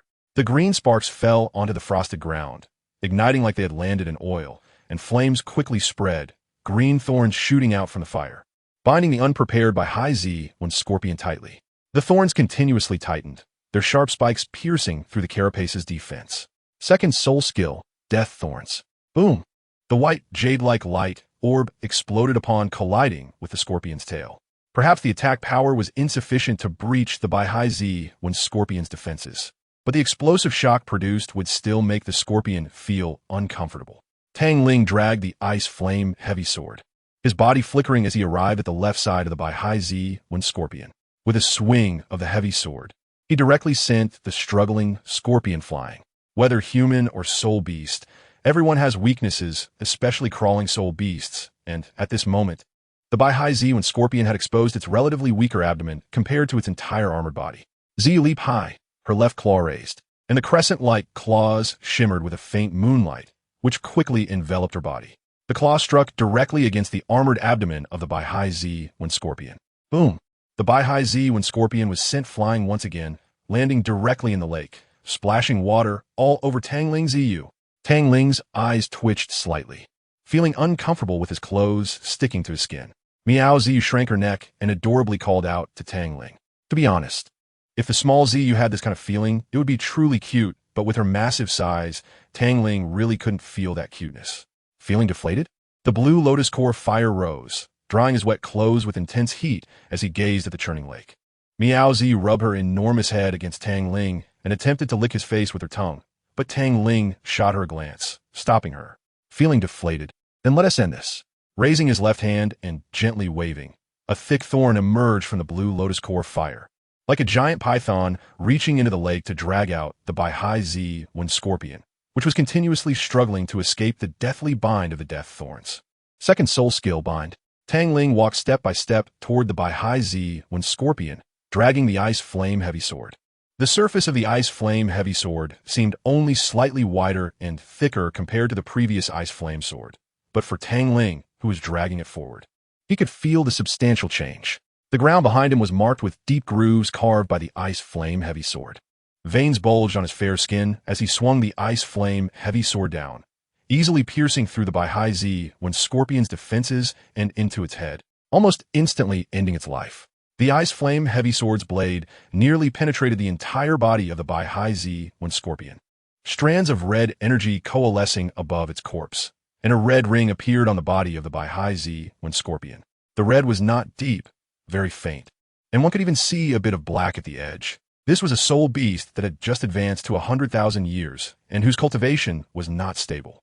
This was the first time Tang Ling saw a 100,000-year soul ring. Yes, the first time. Although his father Tang Hao and mother Qian were both titled Douluos, and even limit titled Douluos, none of their soul rings were red. His father Tang Hao had the first 8 soul rings of normal yellow, purple, black, black, black, black. But the 9th soul ring was azure, flashing with lightning. His mother, Qian, had the 8th and 9th soul rings in blue, surrounded by a rich life aura. Tang Ling had never heard of azure or blue soul rings before. In the books he had read about soul rings and soul beasts. Soul rings were classified into 10-year white, 100-year yellow, 1,000-year purple, 10,000-year black, and 100,000-year red, which was common knowledge. However, there were no records of what soul rings over 100,000 years would look like. Senior Yi, please help me guard. Tang Ling clasped his hands together and spoke to Yi Xinhui, who had appeared beside him at some point. Okay. Yi Xinhui's smile remained gentle, but her eyes would flicker away whenever she caught sight of the Baihai Zi Wind Scorpion's corpse. Ziyu's body flickered with a faint moonlight, shrinking visibly in size. And in the blink of an eye, she returned to her previous size. Tang Ling sat cross-legged in front of the Baihai Zi Wind Scorpion, a golden light flashing in his eyes as 4 soul rings, 2 purple and 2 black, appeared. He mentally guided the faint red soul ring onto himself, closed his eyes, and began absorbing the soul ring. This was also the first time Tang Ling attempted to absorb a 100,000-year soul ring. Unlike a 10,000-year soul ring, the power contained within a 100,000-year soul ring was exponentially stronger. Terrifying waves of soul power continuously impacted Tang Ling's body, while at the same time, the Baihai Zi Wind Scorpion soul was relentlessly attacking his spiritual sea, trying to destroy Tang Ling's soul and turn him into a fool. Unfortunately, the Baihai Zi Wind Scorpion soul attacks were like drops of water falling into the ocean, causing not even a ripple. Chapter 248. The sound of the tide in the blue sea. 5. Perhaps Tang Ling's soul power is limited, but the vastness of his soul sea is definitely not something a newly ascended 100,000-year soul beast can shake. A 100,000-year beast is indeed powerful, but trying to manipulate Tang Ling's spiritual sea is simply a dream. If the spiritual seas of tidal Douluos in this world are the size of lakes, then Tang Ling's spiritual sea is like a starry ocean. Soul power continuously surged through Tang Ling's body, sweat beading on his skin, his body gradually becoming stronger, and his soul power becoming more refined, as if a qualitative change was slowly occurring. Outside, Yi Xinran casually unleashed a beam of ice blue power that struck the corpse of the blue sea purple patterned scorpion, turning it to ash as if it were mere trash tossed aside without a care. Perhaps not sensing Yi Xinran's hostility, or even if she did, there was no reaction. Zio remained lazily sprawled on a high branch, basking in the warm sunlight. The little creature was quite interesting. Yi Xinran smiled and ignored Zio, watching Tang Ling's unchanged expression. She raised her right hand, and a point of ice blue light floated at her fingertips like a bright star in the night sky. The light entered the faint red soul ring, visibly fading as it was quickly stained by a deep blue, revealing a brand new soul ring. Little Ling, Mommy is leaving first. This is a gift for you from Mommy. I hope you like it. The voice grew more and more ethereal, as if fading away step by step. We will see each other again soon. At the moment her voice completely vanished, Yi Xinran's body left behind also quietly disappeared. Deep within the soul, among countless floating light points, a unique shade of blue suddenly ignited and a surging power erupted, directly dispersing the blue sea purple pattern scorpion that was attacking the spiritual sea. That blue light burst forth like a joyful little girl, rushing out of the spiritual sea and flowing into the deep blue soul ring. At the same time, Tang Ling's eyes suddenly opened, his black hair flying. Two flames of deep blue burning fiercely in his pupils. He raised his right hand, the blue flames burning in his palm, strangely emitting a sound not like other strange flames, but rather like waves crashing against the shore. Blue sea tide flame, from now on, please take care of me. The blue flame seemed to respond to Tang Ling's voice, gently swaying. The corners of Tang Ling's lips curled slightly as he stored away the blue sea tide flame. But his peripheral vision caught sight of the fifth soul ring pulsating around his calf. His black and white eyes blinked slowly, and it took him a moment to react. This color seems off. His tone was filled with confusion and astonishment, and he instinctively scanned his surroundings. Aside from the corpse of the blue sea purple patterned scorpion, another figure had also vanished. His brows furrowed slightly. Senior Yi? After a long time without receiving a response from Yi Xinran, Tang Ling realized something. The change in the color of the soul ring was likely related to Senior Yi. As for why she left, Tang Ling did not know, but he had at least come to understand a little. Thank you, Tang Ling said softly. He could feel that the age of the soul ring had changed. If it was so high before he successfully absorbed and converted the soul power within the soul ring into his own, he would likely have been overwhelmed. Suddenly, a weight settled on his shoulder as Zio jumped down from the tree, her tail brushing against Tang Ling's face, producing a cute sound that involuntarily stirred a sense of affection in him. Now restored to their one-person, one-cat formation, Tang Ling felt a bit of disappointment in his heart. But he did not dwell on it. He raised his left hand, and a crystal-clear soul bone was drawn into his palm by an invisible force. This soul bone was a left arm bone, entirely translucent with a bluish hue, carved with beautiful white patterns. Beneath its stunning surface lay immense power. Tang Ling glanced at the beautiful soul bone, not intending to absorb it, and instead stored it in the moonlight. The setting sun stretched Tang Ling's shadow behind him as he and Zio moved towards the direction of the sunset. Tang Ling was never truly alone. Even if he appeared solitary in an unfamiliar place, beneath that lonely facade was the protection of a group of people he wished to guard. Time is the most uncontrollable thing. All one can do is make the most of the limited time to do what they want. Life is finite, and cherishing every moment is a form of happiness. After absorbing the soul ring of the blue sea purple pattern scorpion, Tang Ling's cultivation level surged directly from level 50 to 55, and he also obtained a 100,000-year soul bone. Although this was of no use to Tang Ling, it would be beneficial for Zhu Zhuqing, Xiao Wu, or Tang San. Tang Ling was unwilling to mix anything else into his body. The flames crackled as they burned the wood, the orange glow carrying a hint of warmth, while waves of soul power rippled through the air. Zio curled up in Tang Ling's clothing, her small ears occasionally twitching, and her body shimmered with a faint moonlight. Suddenly, waves rose behind them, and Di Yin emerged, his handsome face rarely showing signs of fatigue, still clad in his usual light golden robes. Tang Ling's eyes opened when the waves rose, and the fluctuations of soul power in the air ceased. Zio, nestled in his arms, opened her eyes a crack, peeked at Di Yin, called out to him, then burrowed back into the clothing, flipping over to continue her cultivation.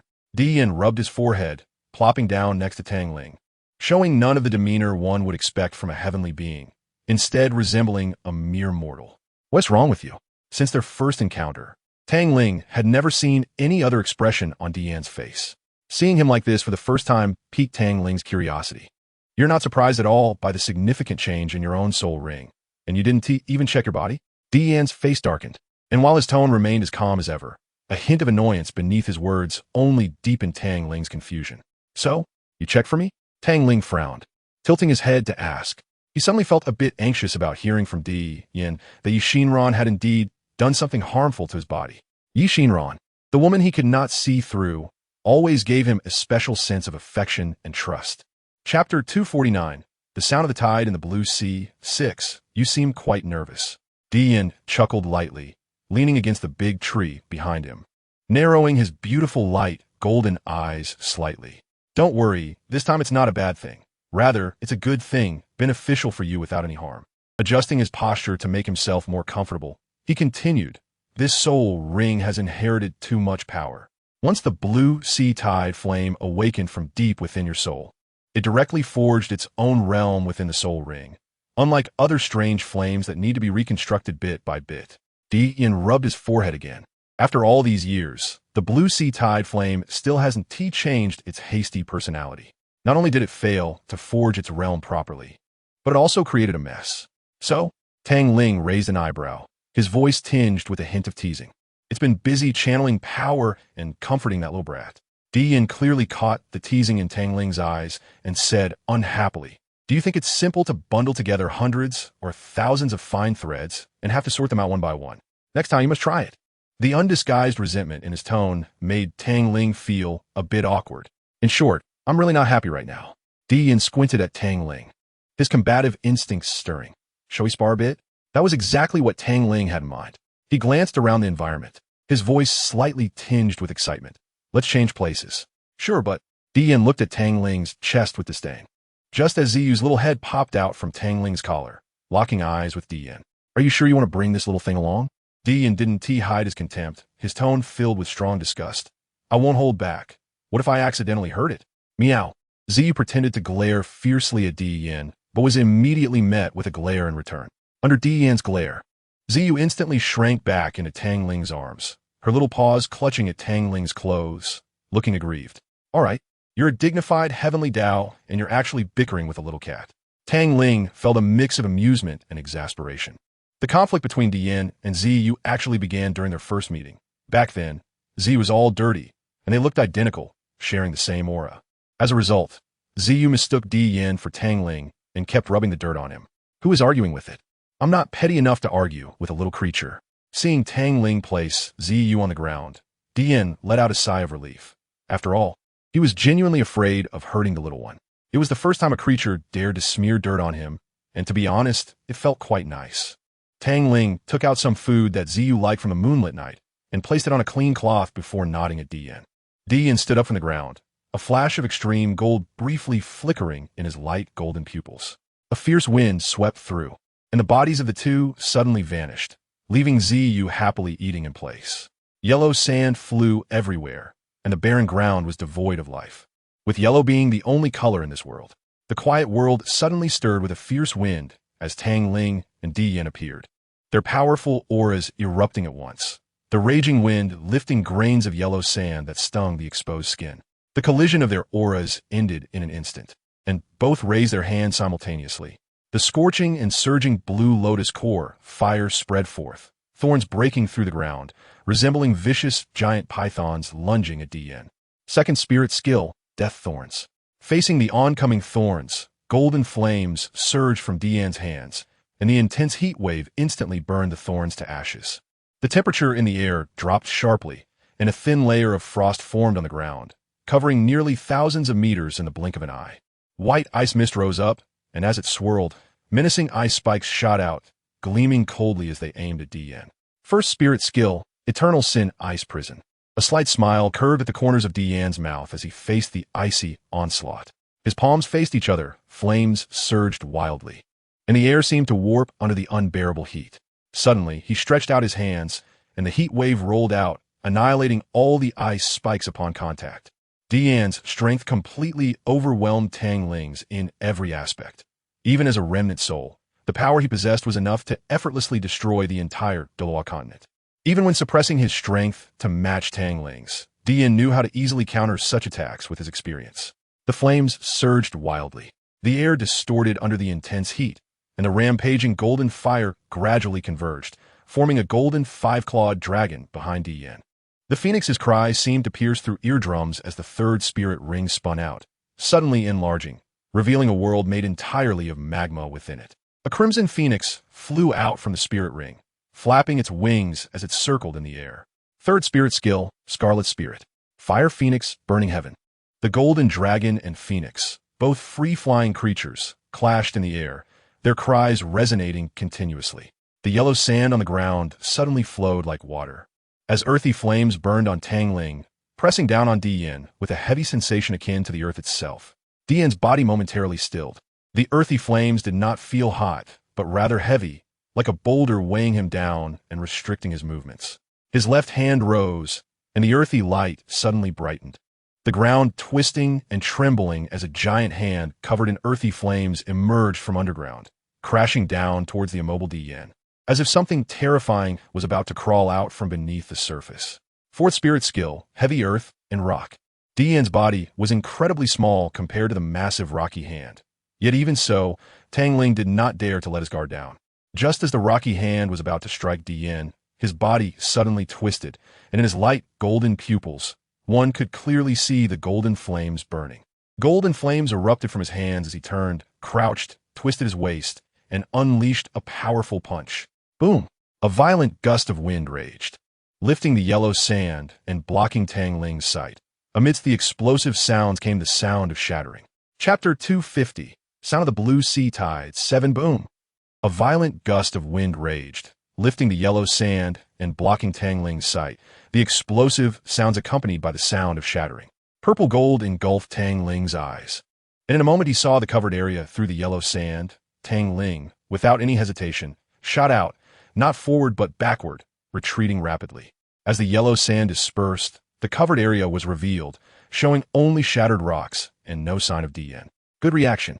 Dian rarely complimented, suddenly appearing where Tang Ling had originally stood, the golden flames in his pupils flickering slightly as an overwhelming aura bore down on the swiftly retreating Tang Ling. The space within 5 meters around Tang Ling distorted slightly, and an invisible aura felt like layers of shackles, tightly binding him and restricting his movements. Without any hesitation, the fifth spirit ring suddenly lit up, and the azure blue sound of the blue sea tide flames quietly ignited, rippling outwards like waves centered on Tang Ling. The sound of the sea was so jarring in the dead silence of the yellow sand world, and the feeling of being bound vanished instantly, restoring his lost soul power to its peak. Fifth spirit skill, Sound of the Blue Sea Tides. In his black pupils, a deeper azure hue emerged, and the sound of the waves grew clearer. Faintly, beneath the rippling waves, there seemed to be fish swimming. Suddenly, beneath the layers of ripples, a tuna leaped out of the water, creating huge waves as it charged towards Dian. The tuna's attack seemed to trigger some mechanism, and one after another, various species of fish launched their own assaults. The sudden attack surprised Dian slightly, and the surrounding space distorted slightly, with a pale golden membrane protecting him. Any fish that touched the membrane would instantly evaporate due to the intense heat. Just as Dian was about to take action, the ripples suddenly intensified, and the attacking fish calmed down. Just when it seemed that this soul skill would end, an unexpected change occurred. A vivid blue water dragon burst forth from the ripples, charging towards Dian, while tunas and other fish leaped from all directions to attack him. The fifth soul skill, Fish and Dragon Dance. The successive waves of attacks indeed surprised Dian, who formed a seal with his hands, and golden flames rolled forth, shining brilliantly in this world filled with yellow sand. Like a dazzling golden sun. Break. Golden light erupted from his eyes, and his pale golden robe fluttered. The seal he formed with his hands suddenly unleashed a powerful blast. With the golden flames rolling out like a volcano about to erupt, the temperature hundreds of times higher than lava. Time seemed to freeze, with only the golden flames swirling. Wherever the flames passed, the ripples, water dragon, and various fish were vaporized like steam. In battle, words would only reveal more flaws. The two locked eyes, sparking with intensity. Every powerful soul skill from Tang Ling was easily shattered by Dian, but this also proved Tang Ling's progress over the past 6 months. He could at least avoid being completely blocked by Dian's gaze like before. 5 colors of flames, forest white, azure, crimson, earth yellow, and deep blue, twisted and intertwined, forming a 5-colored ice flame heavy sword held tightly in Tang Ling's hands. Even with his fair skin bulging with veins, he could barely lift the heavy sword. His body slightly lowered and leaned forward, yellow sand flying, Tang Ling shot out. With the super heavy weapon, his speed decreased. Switching from a lightweight sword designed for sharp kills to a heavy sword for damage was something he was still getting used to since that day he fought with Yixinran. Tang Ling realized that the heavy sword suited him better. In contrast to the flashy soul skills, Dian clearly preferred the sound of weapons clashing. His weapon, like Tang Ling's, was also a heavy sword, but his was a single color, gold.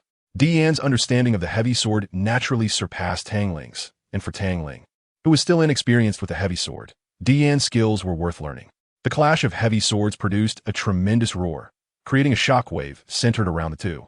Tang Ling's body uncontrollably retreated several dozen steps, his hands trembling from the immense recoil.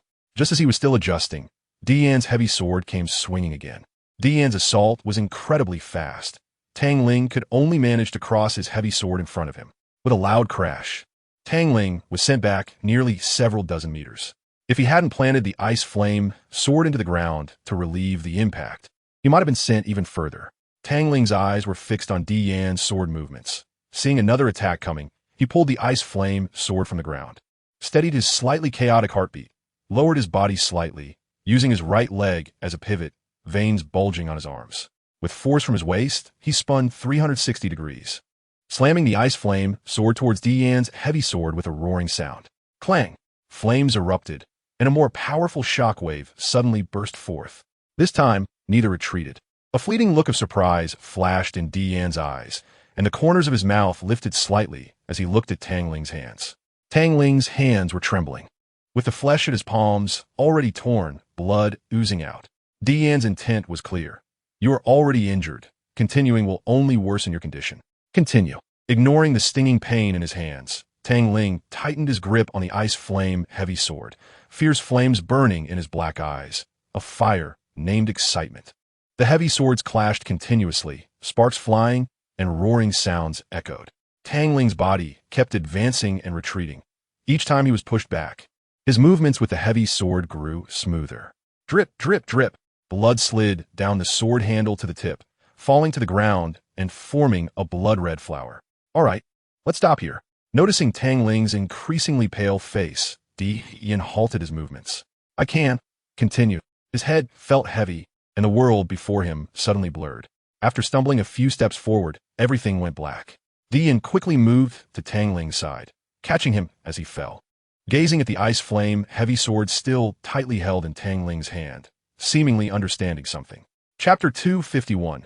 Sacrifice. 1. Just like their former selves. Why did your choice also lean towards the heavy sword?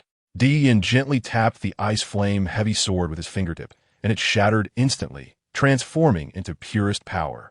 Dian's hands were cold, as if they had been resting on ice for a long time. His fair hand pressed against Tang Ling's chest, feeling the steady, yet slightly quickening heartbeat. No, it's different. Gazing at Tang Ling's face, identical to his own, Dian stood alone in the sandy world. Speaking to himself, from the very beginning, you knew what you wanted. I thought my appearance would leave you confused like them. Only recently did I realize that the one who was changed was me. I'm truly envious of you, Tang Ling. I hope you never turn the most important thing in your life into despair, just like I once did. Dian's voice echoed in this world, not deliberately lowered, as if he were accustomed to speaking his mind. The surrounding space rippled, and Dian picked Tang Ling up in a princess carry, taking a step and instantly disappearing. The golden dragon and crimson phoenix in the sky also dissipated as the two vanished. A gentle breeze blew, and a crimson fire feather slowly fell from the sky. As the perspective widened, if someone were to look down from the highest point at this vast sandy world, they would find an oasis amidst the seemingly desolate expanse. Though unremarkable, it was extraordinarily radiant, like a new star shining amidst the dark despair, a star named Hope. Little one, don't keep staring at me. Dian felt a bit annoyed, poking the campfire with a twig. This is what he asked for. Meow Purple, you protested discontentedly. If you weren't sitting on Tang Ling's chest, I think you might feel more comfortable. Dian tossed the twig into the fire. Reluctantly, Purple You left Tang Ling's embrace, glancing at him and then at Dian, using its limbs to leap onto Dian's shoulder. Quite bold, aren't you? Dian chuckled lightly, not intending to make Purple You get down, leaning against a tree, watching the fire while pondering something. That pair of pale golden eyes was very beautiful. The longer one gazed into them, the more one seemed to be drawn into an endless sea of fire.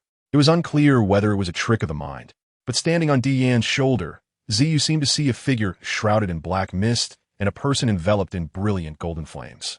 They stood at the pinnacle of the world, and beneath them lay countless corpses. Ziyu was stunned, for it had witnessed something incredible. The person completely covered in black mist swung a sword in their hand, stabbing towards the one surrounded by golden flames. Dian's eyes closed, as if he had fallen asleep. Ziyu nudged Dian's neck with its fluffy little head, and its petite body squeezed into Dian's robe. Its soft paws pressed against his heart, seemingly trying to offer comfort. The night easily stirred up the most unwelcome memories, which was why Dian despised the dark so much. It reminded him of the sword that Mingyu had unhesitatingly plunged into him, of his own actions. He felt a sense of self-mockery, as if reflecting on his fate.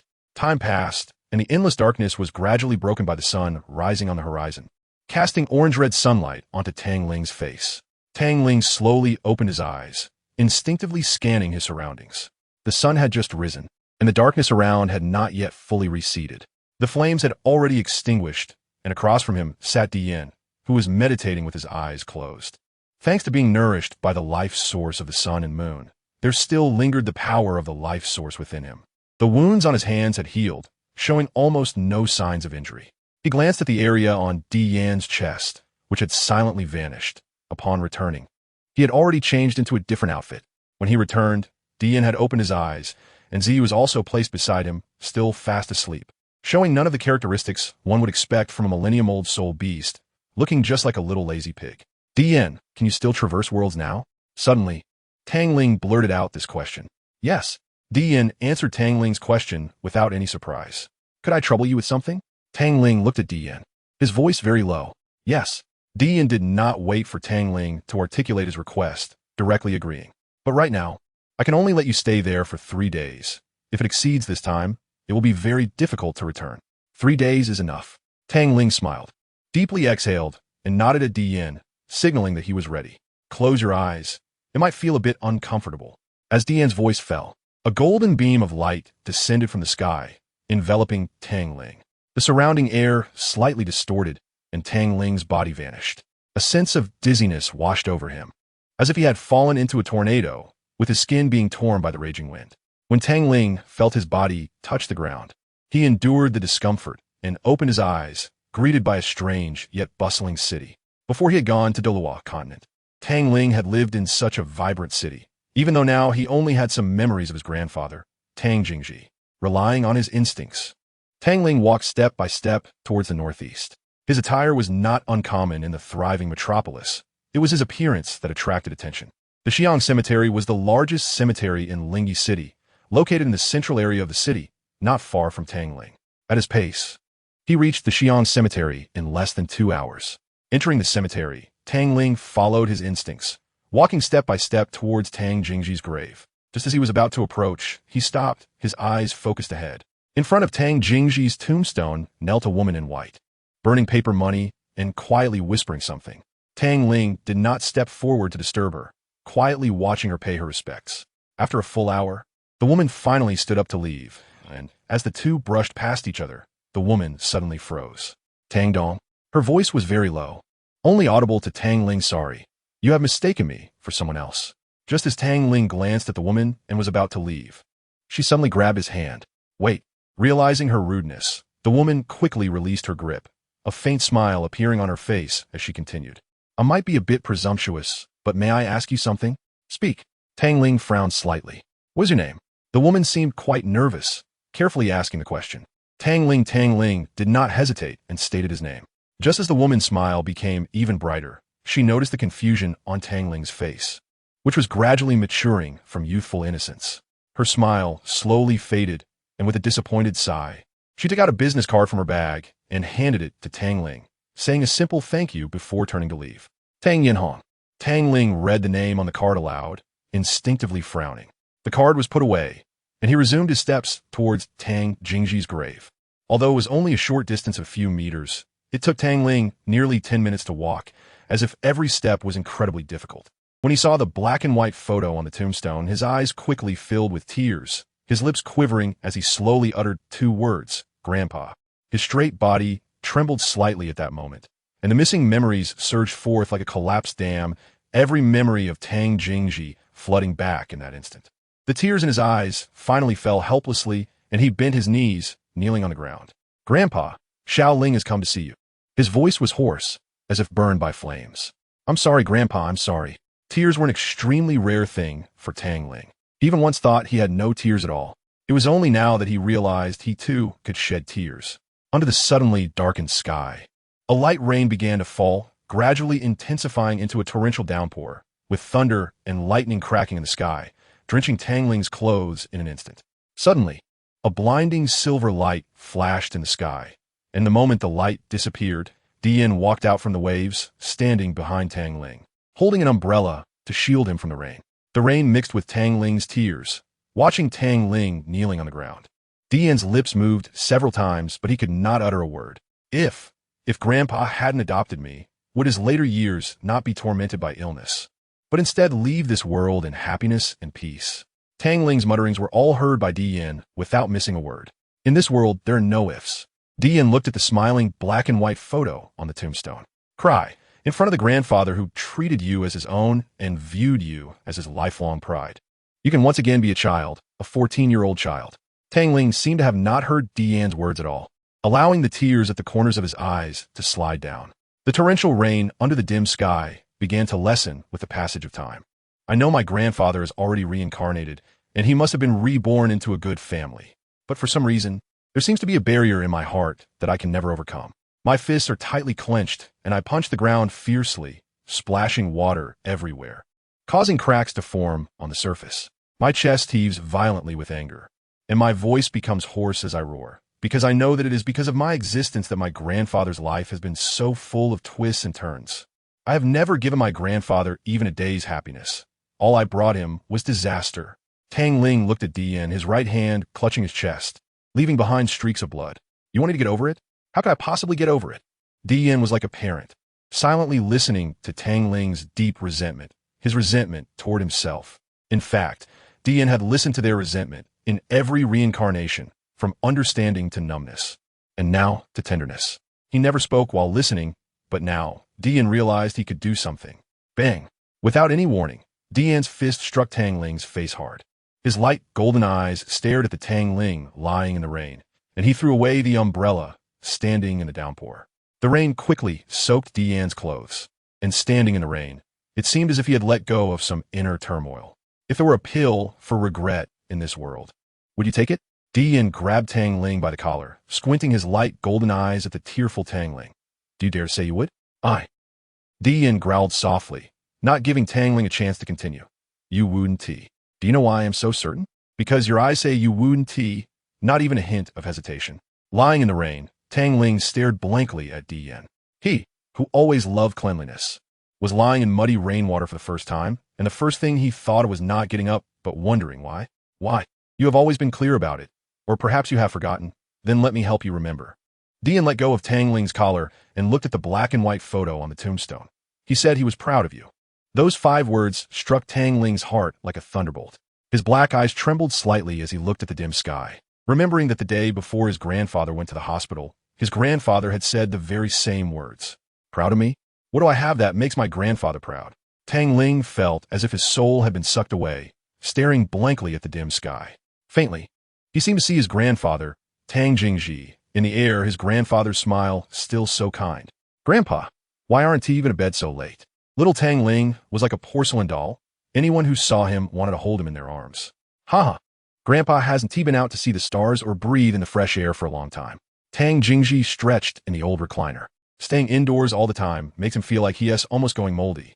Tang Ling ran out of the house with a small stool, sitting next to Tang Xunji. Moving Tang Xunji's legs onto his own, extending his delicate little hands to gently knead Tang Xunji's calves, the pressure just right for the elderly. Grandpa hasn't told Xiao Ling a story in a long time, and Xiao Ling is also tired today, so don't serve Grandpa anymore. Just sit quietly and listen to Grandpa tell you a story.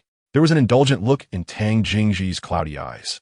It was natural for a grandson to serve his grandfather, so Grandpa could enjoy it in peace.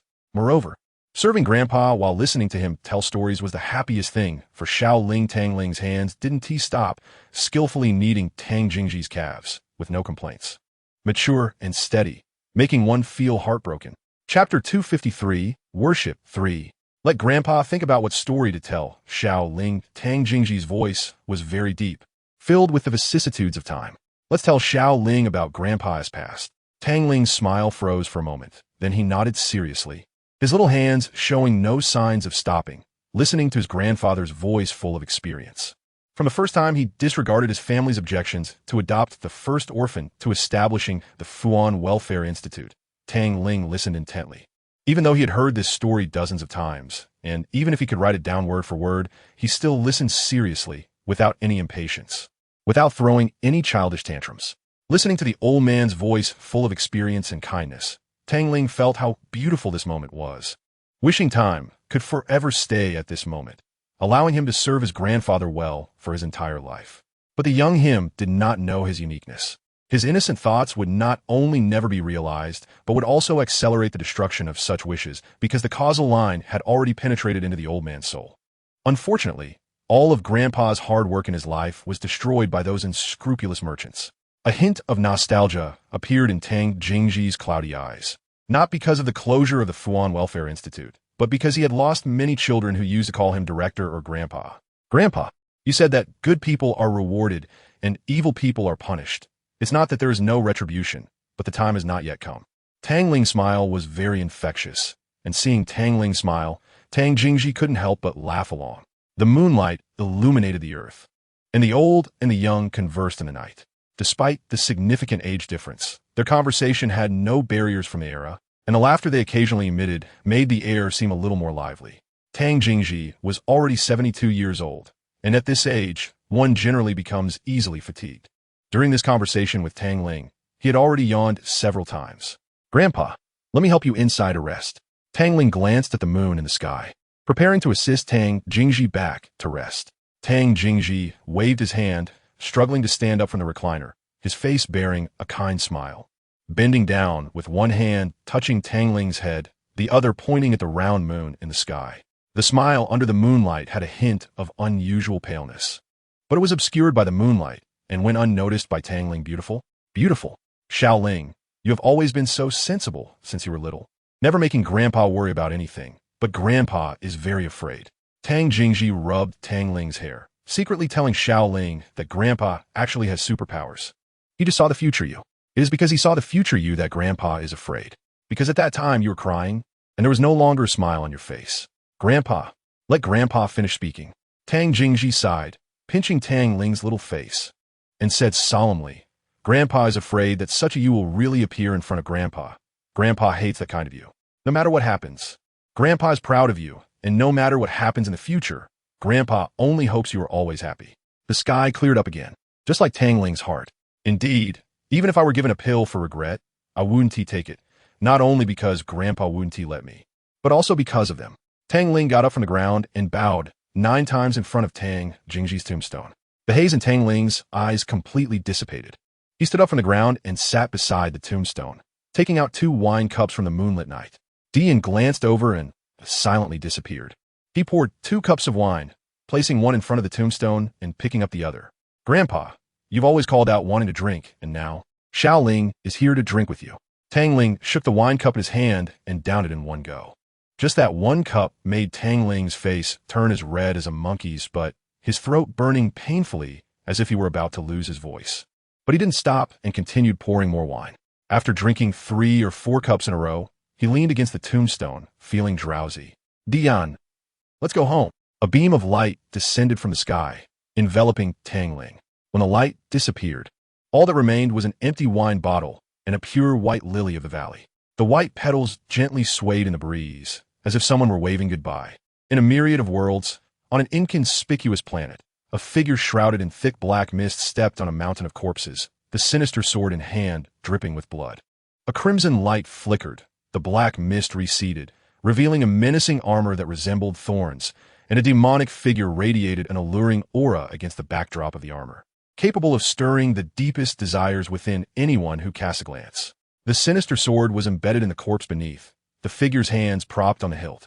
As the armor around the head vanished in a surge of black light, cascading dark hair flowing down to the waist, a flawless face bore a captivating smile, and the pair of black eyes seemed to penetrate the dim sky, seeking a golden figure.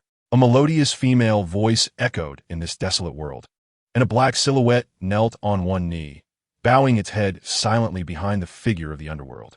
Give him some trouble, help him loosen up, the woman said coldly without even looking at the kneeling youth. Yes, master. The youth's voice was dry, as if he hadn't had water in a long time. Just as the youth was about to leave, the underworld spoke again. His life is mine. Understand? Understood, master. A surge of black light enveloped the youth, and he vanished. You are mine, only mine. The red light flickered, and the melodious voice took on a manic tone. Qian stood amidst a sea of fire that obscured the horizon, gazing silently at the sky, his eyes revealing a complex and bitter emotion that he couldn't hide. He withdrew his gaze from the sky, looking at Tang Ling, who lay on the ground with a frown, shaking his head slightly. He gently pointed to Tang Ling's forehead. A cool sensation instantly dispelled the heaviness in his head and the discomfort in his throat. Tang Ling's eyelids fluttered and slowly opened. His black pupils vanished, replaced by golden ones identical to Qian's, filled with an oppressive aura. It was as if a stagnant pool of water, devoid of any emotional fluctuation. Chapter 254. The sword of burning silence. With his eyes turned golden, Tang Ling's every move was filled with indifference towards life, as if he only sought balance. Tang Ling, Qian called out in a low voice, his deep tone containing a special kind of magic that pulled Tang Ling out of this strange state. Tang Ling's body trembled, the heat in his eyes making him instinctively close them. Once the heat dissipated, he opened his eyes again, and his golden pupils reverted to their original black, which seemed even deeper than before. Without giving Tang Ling a chance to speak, those penetrating eyes watched him, and the voice spoke lightly. Don't ask me. I don't know. I had no intention of asking. Tang Ling raised his brows slightly and glanced at the horizon obscured by flames. The fire licked at him, but didn't possess the expected heat. Instead, it felt somewhat warm, like soaking in a hot spring during winter. Every pore on his body seemingly opened. Where's this? The Emperor's realm. Qian felt a bit confused, but maintained a blank expression as he discerned the direction, nodding at Tang Ling to follow before walking at a steady pace towards the southeast. As Tang Ling walked alongside Qian, he often felt the urge to say something, but held back. Thank you. He bit his lip, hesitated for a moment, and finally uttered these two seldom spoken words. Qian paused slightly, glanced at Tang Ling with a light chuckle, and shook his head, saying, Helping you is also helping myself. No need to thank me. With his emotional burdens lifted, Qian seemed like a friendly neighbor, saying not to mention thanks, yet his smile clearly expressed his happiness. You are the first person to say thank you to me. Qian's voice carried complex emotions. Before all this began, I helped many, many people, gods, demons, even devils, but no one has ever said thank you to me. Do you know why? Qian didn't give Tang Ling a chance to respond, revealing the reason. Because they think my help is a matter of course. Tang Ling was slightly taken aback, completely unprepared for Qian's words. Do you know why that is? Qian's eyes fixed straight ahead, his steps unwavering. Because I am the sky. Because I am the law. Because in their eyes, I am merely a machine for maintaining balance. Or perhaps because they fear me. The emotionless voice reached Tang Ling's ears, causing him to furrow his brows involuntarily. Qian's steps came to a halt, and before him lay the endless sea of fire. Yet he seemed to have reached his destination, raising his hands as if pressing against an invisible door. I don't know how many I've killed, but I know that this balance is built on a mountain of corpses. Every time there's an imbalance, a new mountain of corpses and a sea of blood emerges. He pushed hard, as if opening a closed door. The ground trembled, and the sea of fire began to surge. A surge of bloody rage shot up to the sky, staining the flames crimson. The glaring blood red made Tang Ling involuntarily shut his eyes, a faint surge of rage rising within him, wishing to eradicate all life before him. Qian stood in front of Tang Ling, a faint golden barrier protecting them both. A warm current dispersed the rising rage in Tang Ling's heart, and his eyes, slightly tinged with red, returned to normal. Looking towards the center of the blood-red explosion of rage, a sword, more dazzling than blood itself, was embedded in the ground, and all the rage erupted from this sword. Stop it, Qian said helplessly in a low voice. The blood-red rage instantly receded, and the sword seemed to sulk like a child throwing a tantrum, emanating a vibe that expressed its displeasure, as if seeking comfort. There were no flames around the blood-red sword. The ground within 10 meters of it had turned blood-red, cracked like land that had been parched for hundreds of years, revealing glimpses of flowing blood-red magma beneath the fissures. Qian stepped forward, treading on the cracked ground that seemed on the verge of collapsing, showing no concern that he might fall. Tang Ling followed behind Qian, his gaze fixed on the blood-red heavy sword. The longer he looked, the more uncontrollable resentment rose in his heart. Qian's slender fingers gently caressed the sword hilt, as if comforting a small child, softly saying, "Don't be angry. I'll come to accompany you often in the future." The blood-red heavy sword trembled slightly, as if communicating with Dian, expressing its happiness. This is Xunji, the only weapon I forged during my peak period, crafted with my own source power. Dian's fingers glided over the broad blade of the heavy sword, feeling the strong resentment that, even when suppressed, still emanated power. Originally, it was a powerful weapon containing my source power. But after taking too many lives and being stained with too much blood, the resentment fused with my source, becoming this demonic sword that terrifies humans, gods, demons, and monsters alike. Even though the source used to forge this sword was not much, it was still from my peak period. And even a trace of resentment can merge into my source, which makes you guess just how many lives I have taken. I could easily destroy this so-called resentment merging with the source, but I didn't. It is its own choice. Dian's tone was very calm during the reincarnation process. The weak intelligence within the sword began to strengthen, recognizing only the current me and those who reincarnated after me. Tang Ling remained silent. As he did not know what to say, all he could do was listen. I call it Xunji out of habit, while those so-called humans, gods, demons, and monsters prefer to call it the burning annihilation demonic sword behind its back. Dian smiled. It seemed to prefer the name burning annihilation demonic sword even more. What do you want to do? Tang Ling frowned, completely unable to think of why Dian brought him here. I hope that when the time comes, you can use this sword to kill the underworld. Dian's smile turned bitter. There would be no next life. Everything must be resolved in this life. Tang Ling's pupils shrank, and he muttered, somewhat at a loss. Why? I don't know how many times I've reincarnated, maybe thousands.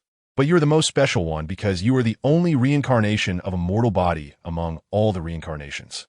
Dian spoke with a tone that was almost pleading for the first time. Please, Tang Ling, let this all end completely. Chapter 255, Martial Soul Evolution. Tang Ling's pupils shrank to a point, then he suddenly turned around and deeply exhaled. Send me out. Dian fell silent, seemingly already guessing that this would be the outcome. The space rippled, and just as Tang Ling was about to step into the ripples, it stopped. Dian, when you said that, didn't your heart hurt? Tang Ling's hands clenched tightly, and he suddenly threw a punch. The explosive sound in the air echoed, just like Tang Ling's mood, unable to calm down for a long time. Watching Tang Ling disappear into the ripples, Dian remained silent for a long time, his hands still gripping the burning annihilation heavy sword without letting go, while Tang Ling did not see the pain in Dian's eyes that had never appeared before. The ice flame heavy sword swung wildly in Tang Ling's hands. Each swing produced a muffled sound, and as the speed of the swings increased, the heavy sword became even more manageable. Boom! The ice flame heavy sword was plunged into the ground, causing the ground to tremble slightly, showcasing the terrifying weight of the sword. Tang Ling's brows had not relaxed since coming out of the Imperial realm, remaining tightly furrowed. Wiping the sweat from his forehead, he waved to the back, and Zio, looking dirty as if it had just rolled in a mud pit, ran out from the grass, leaped onto Tang Ling, and attempted to burrow into his arms. Tang Ling's mouth twitched, and he directly grabbed the soft flesh at the back of Zio's neck, his eyes glinting coldly as he narrowed them at Zio. Meow Zio placed its front paws in front, looking at Tang Ling with innocent and pitiful eyes, its soft and cute appearance immediately hitting Tang Ling's soft spot. Forget it, I need to take a bath anyway. Let us go together. Tang Ling led Zio to the nearby water pool with great disdain. On the way to the pool, a sudden phoenix cry echoed in Tang Ling's mind, and he instinctively looked in a certain direction, which was where Shrek was located. Xiao Wu. The fiery red sea of flames deepened in color as time passed, now completely transformed into red, evolving from an eerie crimson to a blood red as enchanting as fresh blood. Zhu Zhuqing crossed her arms, staring at the clearly visible egg in the fire sea, a hint of worry on her exquisite face. This flame gives me a feeling of deadly danger. It seems that getting close would turn one to ashes. Lu Erlong looked incredulous, his chest heaving slightly. Is this an illusion? Rather than believing it's an illusion, it's better to believe it's real. Flander adjusted his square glasses, his sharp eyes narrowing like an eagle's. I don't believe that Kid Xiao Ling would place such a dangerous thing on his lover. Old Zhao, be ready to take the kids away at any time. I feel it's about to end soon. The master squatted nearby, scribbling in a notebook, muttering strange technical terms. Gu Yuna, leaning against a tree, opened her eyes, and her words made everyone perk up. It's coming. The scorching heat hit them as Gu Yuna's words fell, and without activating their martial souls, they felt like they were facing unbearable heat. Activate martial souls, Dai Mubai shouted in a low voice. his heterochromatic eyes bursting with two dazzling icy glows. A tiger roar erupted from his mouth, and 4 soul rings of 2 yellow and 2 purple appeared. His body swelling to 2 meters, sharp claws blazing with pale, white flames sprang from his tiger paws. The phoenix's cry seemed to penetrate the eardrum as purple-red flames erupted from Ma Hongjun, with 4 soul rings of 2 yellow and 2 purple swirling around him. Besides Dai Mubai and Ma Hongjun, who had beast martial souls, Tang San and Ning Rongrong silently summoned their martial souls, with Ning Rongrong efficiently boosting everyone's speed and power with 2 enhancement soul skills. Oscar hid directly behind Ma Hongjun, his peach blossom eyes slightly squinting, a strange glimmer flickering in his eyes. Dean, you take them away first. Zhu Zhuqing's voice remained cold as always, but this time it carried a clear tension. You. Don't worry about me. The Scarlet Flame Demon Fire won't harm me. Zhu Zhuqing narrowed her beautiful eyes, looking at everyone, heavily nodding, and reassuring once again, I won't joke with my life. Roar. Go. Zhu Zhuqing suddenly pushed Tang San beside her, instantly activating her martial soul. Pale white flames swirling around her body, her 4th soul skill activated, and like a cheetah, her perfect body instantly merged into the shadows, directly charging into the blood-red sea of flames. Zhuqing, Tang San was startled, wanting to rush in after her, but his hand was held back by Flander, who flapped his wings and forcibly took Tang San away. Zhuqing won't do anything without confidence. Don't worry about her. Guyuna walked through the air, her voice cold as she said. Flander looked at Guyuna, who was a step slower than him, with a strange expression, and a sudden desire to compete arose in his heart. Go! With a flap of his wings, he grabbed Tang San with his left hand and Dai Mubai with his right, their speed suddenly increasing. Behind them, Guyuna continued to stroll leisurely, while Ma Hongjun, who was flying with Oscar, and Zhao Wujia, who was running on the ground, along with Lu Erlong, who seemed to be carrying the master like a small shrimp. The blood-red sea of flames suddenly erupted, forming a gigantic blood-red phoenix. The phoenix flapped its wings, and a scorching wave of heat instantly swept out. In front of the phoenix was an egg. The way the phoenix carefully folded its wings seemed to indicate a fear of hurting the egg. A shadow flashed by, and Zhu Zhuqing's delicate body emerged from the shadow, enveloped in icy white flames, raising her head to meet the phoenix's gaze. Caw! The phoenix suddenly cried out, transforming back into flames and retreating into the egg, and the scorching temperature began to normalize. Crack! Crack! Crack! Cracks appeared on the surface of the egg, as if it could not withstand such powerful and intense heat. As more and more cracks formed, a fair and slender hand broke through the eggshell and reached out. Martial soul possession. A flash of red light erupted, and a powerful force instantly shattered the egg covered in cracks, revealing Xiao Wu, who stepped out. Xiao Wu had undergone a significant transformation. Her originally delicate face seemed to have been sculpted anew by the heavens. Her black hair flowed behind her, and her height, which was previously slightly shorter than Zhu Zhuqing's, now matched hers. Her figure became more perfect. Losing one part would make her too thin. Gaining one part would make her too plump. A blood-red phoenix mark between her eyebrows stood out, but even more noticeable were the wings extending from her back. Zhuqing, I'm back. Her crimson eyes blinked slightly, and instinctively, she flapped her wings behind her and pounced towards Zhu Zhuqing. Chapter 256. The Crimson Lizard Phoenix. Zhu Zhuqing looked speechless, extending a hand to press against Xiao Wu's face as she curiously gazed at the wings behind her. These wings, so beautiful. Hee, Zhuqing. Are you envious? Xiao Wu playfully shook her wings, clearly noticing the envy in Zhu Zhuqing's eyes, and appeared quite pleased. Look at you, so capable. Here, Zhu Zhuqing glanced at Xiao Wu's more perfect figure, the corners of her mouth slightly curving up, as she took out a piece of clothing from her storage soul tool and tossed it to Xiao Wu. Xiao Wu blinked, looking confused. Your clothes burned away. Zhu Zhuqing commented seriously, your figure's quite nice. Xiao Wu's previous pride instantly stiffened, and her pretty face flushed bright red. The blood-red phoenix mark vanished, and the wings behind her transformed into light spots and dissipated. She hurriedly caught the clothing Zhu Zhuqing had thrown and quickly put it on, the pink hue on her face lessening. As best friends, the two sometimes bathed together. So it was not strange for Zhu Zhuqing's storage soul tool to contain Xiao Wu's clothes, just as Xiao Wu's storage soul tool also held Zhu Zhuqing's clothes. Once Xiao Wu was dressed, Zhu Zhuqing's eyes lit up, not for any particular reason, but because Xiao Wu looked incredibly beautiful at that moment. Devoid of the awkwardness typical of a 15 or 16-year-old girl, instead radiating a mature and alluring aura. Her exquisite face bore a pitiful expression that even stirred Zhu Zhuqing's protective instincts. If Zhu Zhuqing was the icy beauty type, then Xiao Wu had transformed from the little lowly type into a more mature version of Zhu Zhuqing's type, combining allure and purity in a way that was even more captivating than Zhu Zhuqing's cold demeanor. With her crimson eyes slowly blinking, a playful smile appeared on her lips as she excitedly hugged Zhu Zhuqing's arm. Zhuqing, my level has reached 47, just like yours. Shouldn't your biggest gain be something other than level? Zhu Zhuqing genuinely felt happy for Xiao Wu, a gentle smile on her ice-like features. Your biggest gain should be the evolution of your martial soul, right? Martial soul evolution?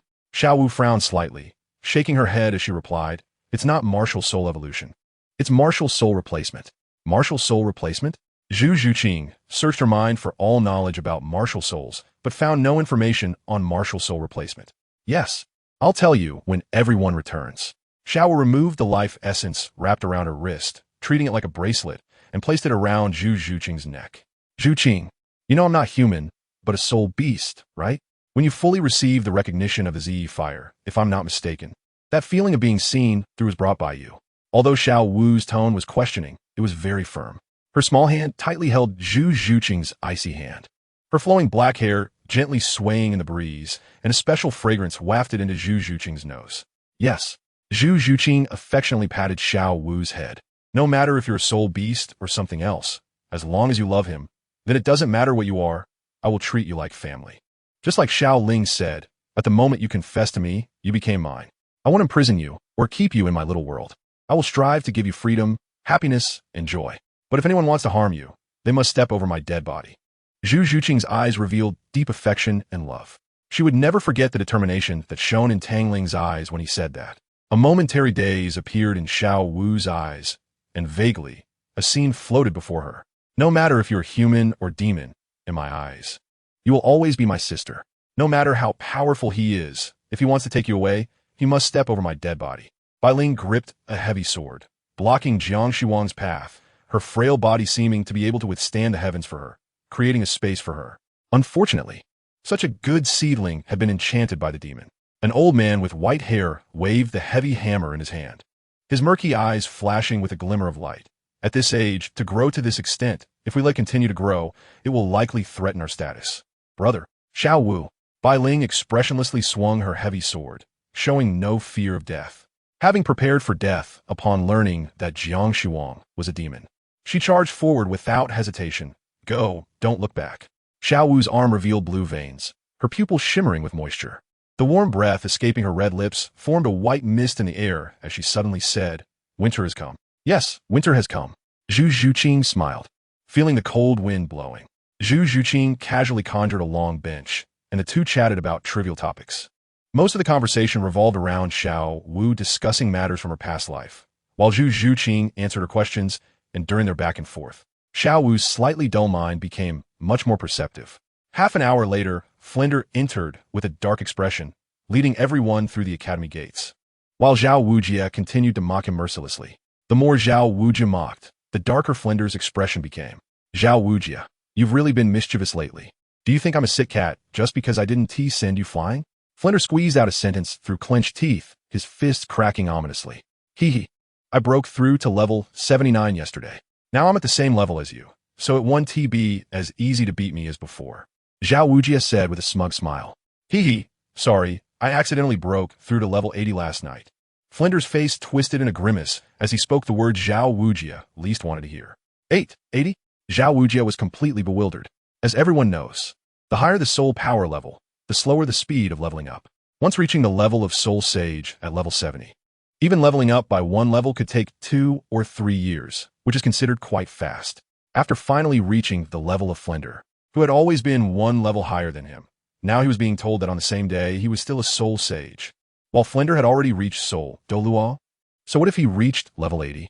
Zhao Wujia clenched his neck, feeling empty inside, but still desperately trying to act tough. Didn't he still lose to his own student? He was even surpassed in his most proud area of flying speed. Zhao Wujia. Flinder's face was as dark as the bottom of a pot.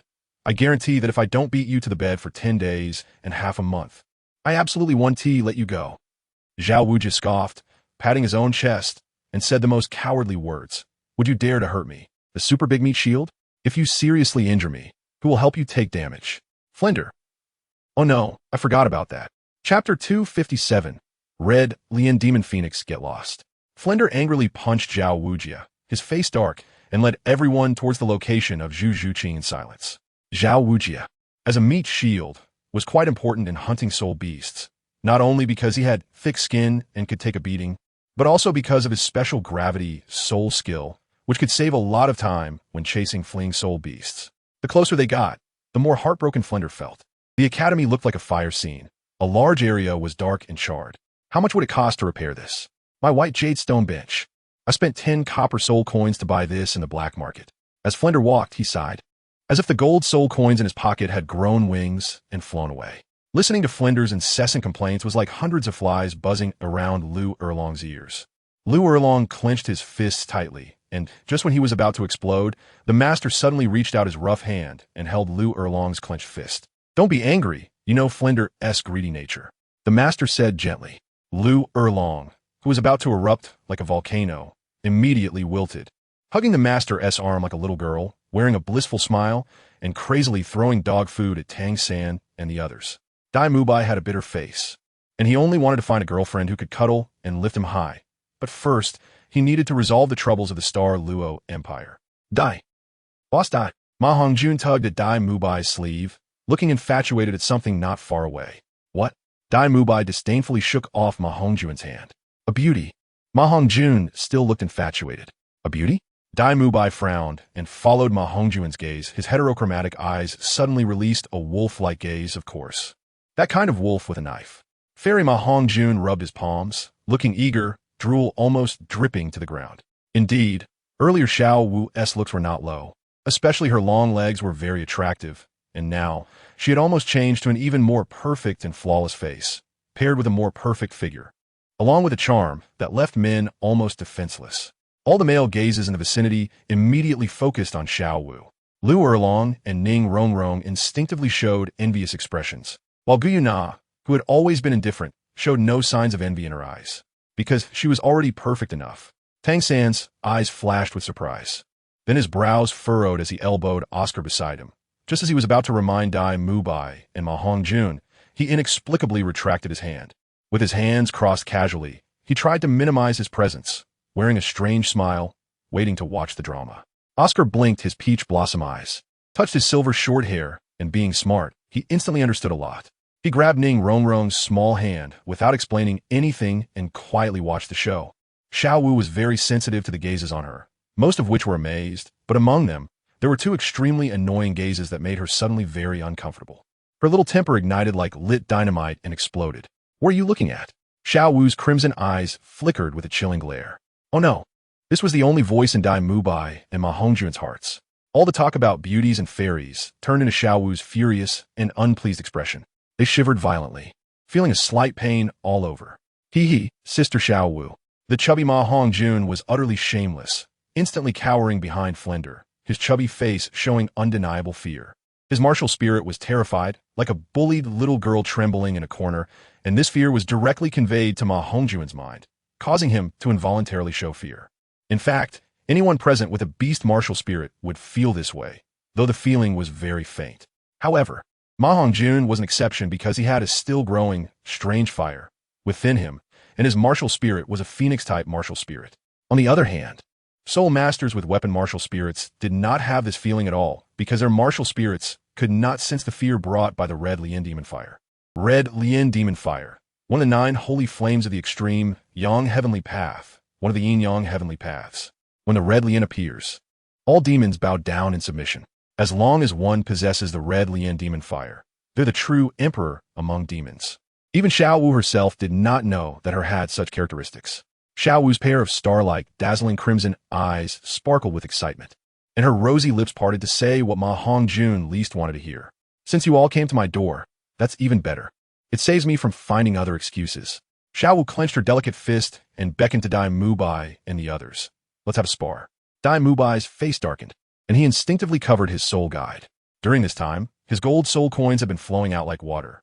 Even Tang San instinctively took a step back. The 5 million gold soul coins he had traded from Xunji were now down to about 3 million. Having lost over 2 million gold soul coins in spars with Xiao Wu and Zhu Juqing, seeing Tang, San, and Dai Mubai instinctively protect their wealth, Ning Rongrong covered her mouth and chuckled. As an auxiliary system and a close friend of Xiao Wu and Zhu Juqing, she not only didn't lose gold soul coins, but instead earned quite a bit. Flinder's already unattractive face turned even darker, and he kicked Ma Hongjun in the butt, saying angrily, "Aren't you going to accept a challenge from a girl? Are you ashamed?" Ma Hongjun stumbled from Flinder's kick, rolling his eyes and saying irritably, "Teacher, it's easy for you to say that. When have we ever won?" Facing Xiao Wu is like sending a carrot to a rabbit's mouth. This time, neither Xiao Wu nor Zhu Qing can use Southern Fist. The master suddenly spoke, his previously dull eyes now shining. "Xiao Wu, Zhu Qing, you both need to give it your all this time. Don't hide anymore." Xiao Wu and Zhu Juqing exchanged glances and nodded in agreement. They had no objections. After all, even if they faced a 7-ring soul sage, it would still be challenging for them. The master and others quickly evacuated, and Flander took the master to the sky, his lazy eyes instantly becoming sharp like a falcon. Chapter 258. Crimson Serpent Phoenix. Xiao Wu faced Tang San and the other 5 alone, yet she had no intention of retreating. To be honest, aside from Tang San's hidden weapons and the 8 spider lances, only Zhu Juqing could make her go all out. The others were insignificant to her. This was not only due to her newfound confidence in her strength, but also because she knew them well. The crimson fire feathers spread behind Xiao Wu, forming a beautiful pair of crimson wings.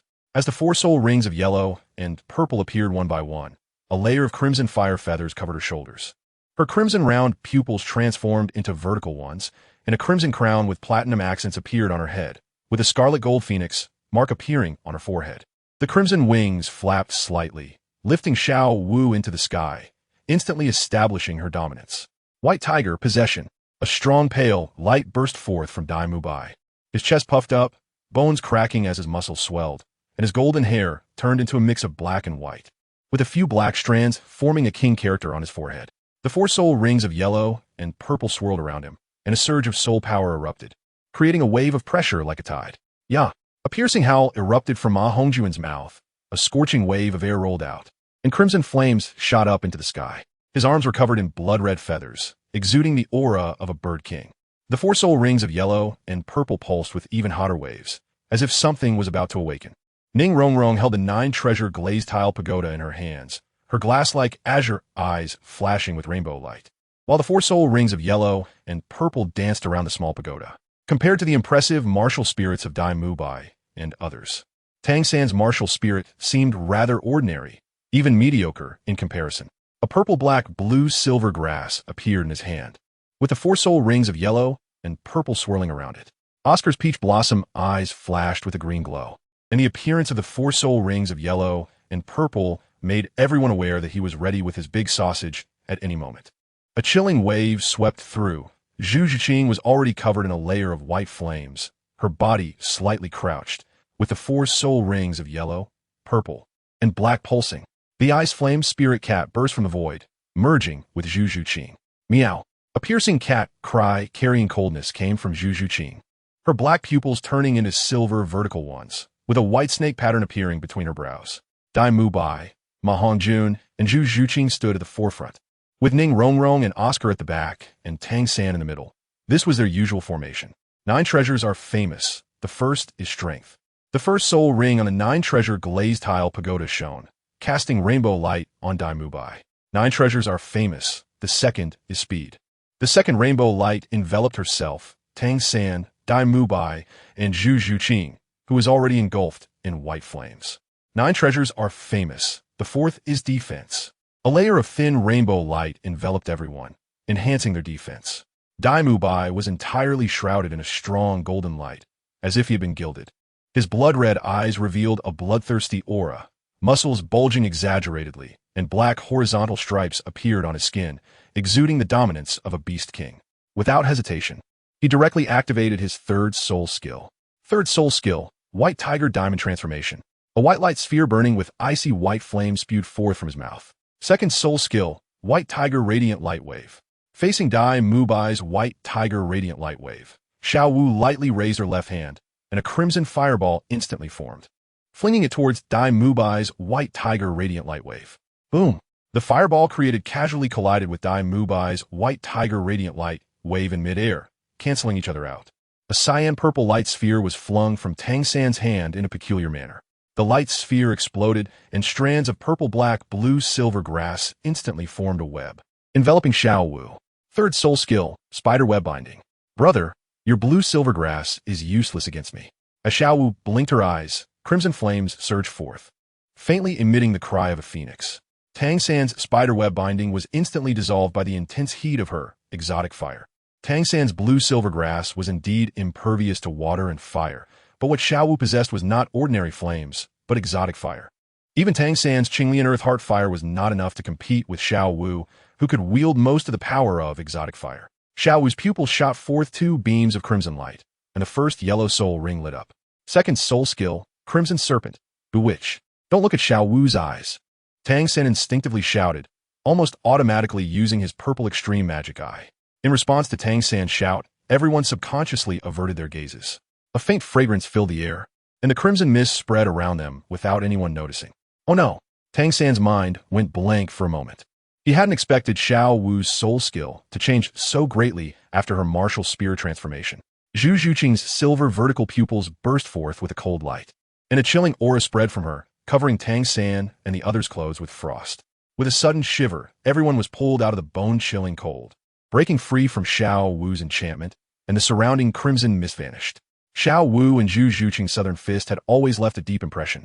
One punch could take down a little brother. It was no joke. They initially thought that without the southern fist, Xiao Wu's standing power would drop significantly, but unexpectedly. Even without it, Xiao Wu's strength remained terrifying. Purple-red flames instantly engulfed Ma Hongjun, the light of his third soul ring shining brightly, and with a phoenix cry. A pair of purple-red wings sprouted from his back. Third soul skill, Phoenix Wings Sky Soar. The fear in Ma Hongjun's eyes disappeared, and facing the innate aura that countered him, he finally developed a sense of resistance. Flying into the air to face Xiao Wu, Ma Hongjun dared not harbor any lewd thoughts against her changed appearance. The first and second soul rings among his 4 soul rings lit up simultaneously, and he spewed forth a scorching purple-red flame. Second soul skill, Bathing Fire Phoenix. First soul skill, Phoenix Fire Line. Ma Hongjun's fire was a type of not yet fully formed exotic fire. After consuming the coxcomb phoenix flower and reaching level 40 of soul power, the flame underwent another significant transformation, the most notable improvement being its temperature, and finally, the viscosity carried within the flame. Chapter 259, Crimson Serpent Phoenix. Ma Hongjun's fire was a type of not yet fully formed exotic fire. After consuming the coxcomb phoenix flower and reaching level 40 of soul power, the flame underwent another significant transformation, the most notable improvement being its temperature, and finally, the viscosity carried within the flame. However, he was facing Xiao Wu, who had already mastered most of the Crimson Serpent Demon Fire. The immature exotic fire and the fully formed exotic fire of the Crimson Serpent Demon Fire were ultimately not on the same level. Of course, even a fully matured exotic fire could not compare with the top-tier exotic fire, the Crimson Serpent Demon Fire. Faced with the Phoenix Fire Line, Xiao Wu simply waved her hand lightly, and the flames changed direction. Xiao Wu, you demon, you're simply not human. Ma Hongjun cursed as he spoke, without hesitation, the 4 soul ring glowing with a brilliant purple light. He flapped the wings behind him and dove towards the ground, crashing down with a loud bang. The fiery wings spread out into the air, and his claws struck the ground, causing the air to twist violently. The distorted light shield enveloped him and Xiao Wu in the air. Boom! The powerful phoenix flames erupted instantly, and the clear sound of the phoenix's cry pierced through the clouds and fog.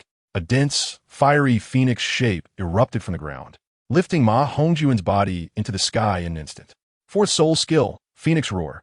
Xiao Wu flapped the wings behind her, facing Ma Hongjun's powerful phoenix roar without changing her expression, because whether before or now, she was absolutely confident she could block this soul skill. Xiao Wu made no defensive movements, even retracting the scarlet flame outside her body, allowing the purple-red flames to engulf her. Fatty, I told you, your flames are useless against me.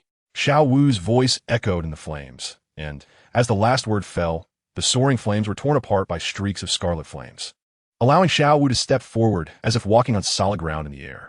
How would you know if you don't try? Ma Hongjun squinted his eyes, and the fire wings behind him flapped wildly, his claw-like hands reaching fiercely for Xiao Wu.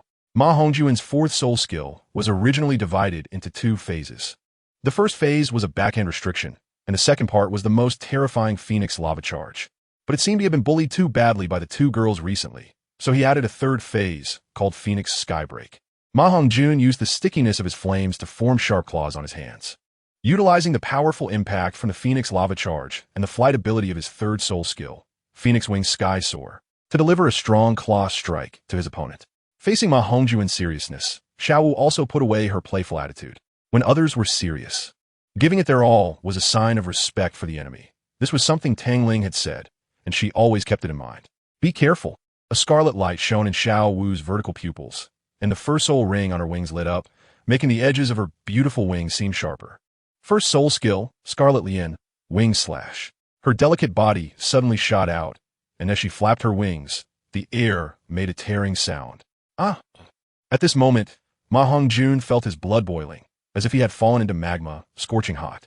He had a premonition that he needed to vent this heat, or he would be burned alive by it. Xiao Wu's wings behind her suddenly slashed down like two large red knives. The claws and wings collided, and Ma Hongjuan's body was sent crashing down to the ground as if struck by a speeding carriage. Bang! Ma Hongjuan's body hit the ground, kicking up a cloud of dust, his eyes turning a strange purple-red. As the dust flew, purple-red flames erupted from his mouth like waves. First soul skill, Phoenix Fireline. Xiao Wu performed a 360-degree flip in the air, her long legs forcefully stomping down as her body surged downward again. The scarlet wings, like the sharpest weapons in the world, cut through the purple-red flames as if slicing tofu, finally hovering at Ma Hongjuan's neck. Fourth soul skill, Blue Silver Cage. Tang San's hands revealed black soul rings, and a cage made of purple-black blue-silver grass trapped Xiao Wu and Ma Hongjun. Xiao Wu was slightly taken aback, and by the time she reacted, Ma Hongjun had already been dragged into the shadows by Zhu Zhuqing, leaving the blue-silver cage behind. Fourth soul skill, White Tiger Meteor Shower. Dai Mubai leaped high, his evil eyes emitting an astonishing chill as light spheres appeared around him, bombarding Xiao Wu like meteors. Collect. Tang San timely retracted the blue-silver cage, raising his left hand as a blue-purple light sphere appeared in his palm and was thrown toward Xiao Wu. A web quickly spread out, entangling Xiao Wu's body, but in an instant, it was burned to ashes by the erupting scarlet flame. However, Dai Mubai's powerful white tiger meteor shower was already upon her. Xiao Wu's wings suddenly spread open, the air slightly distorting as a hot wave surged out.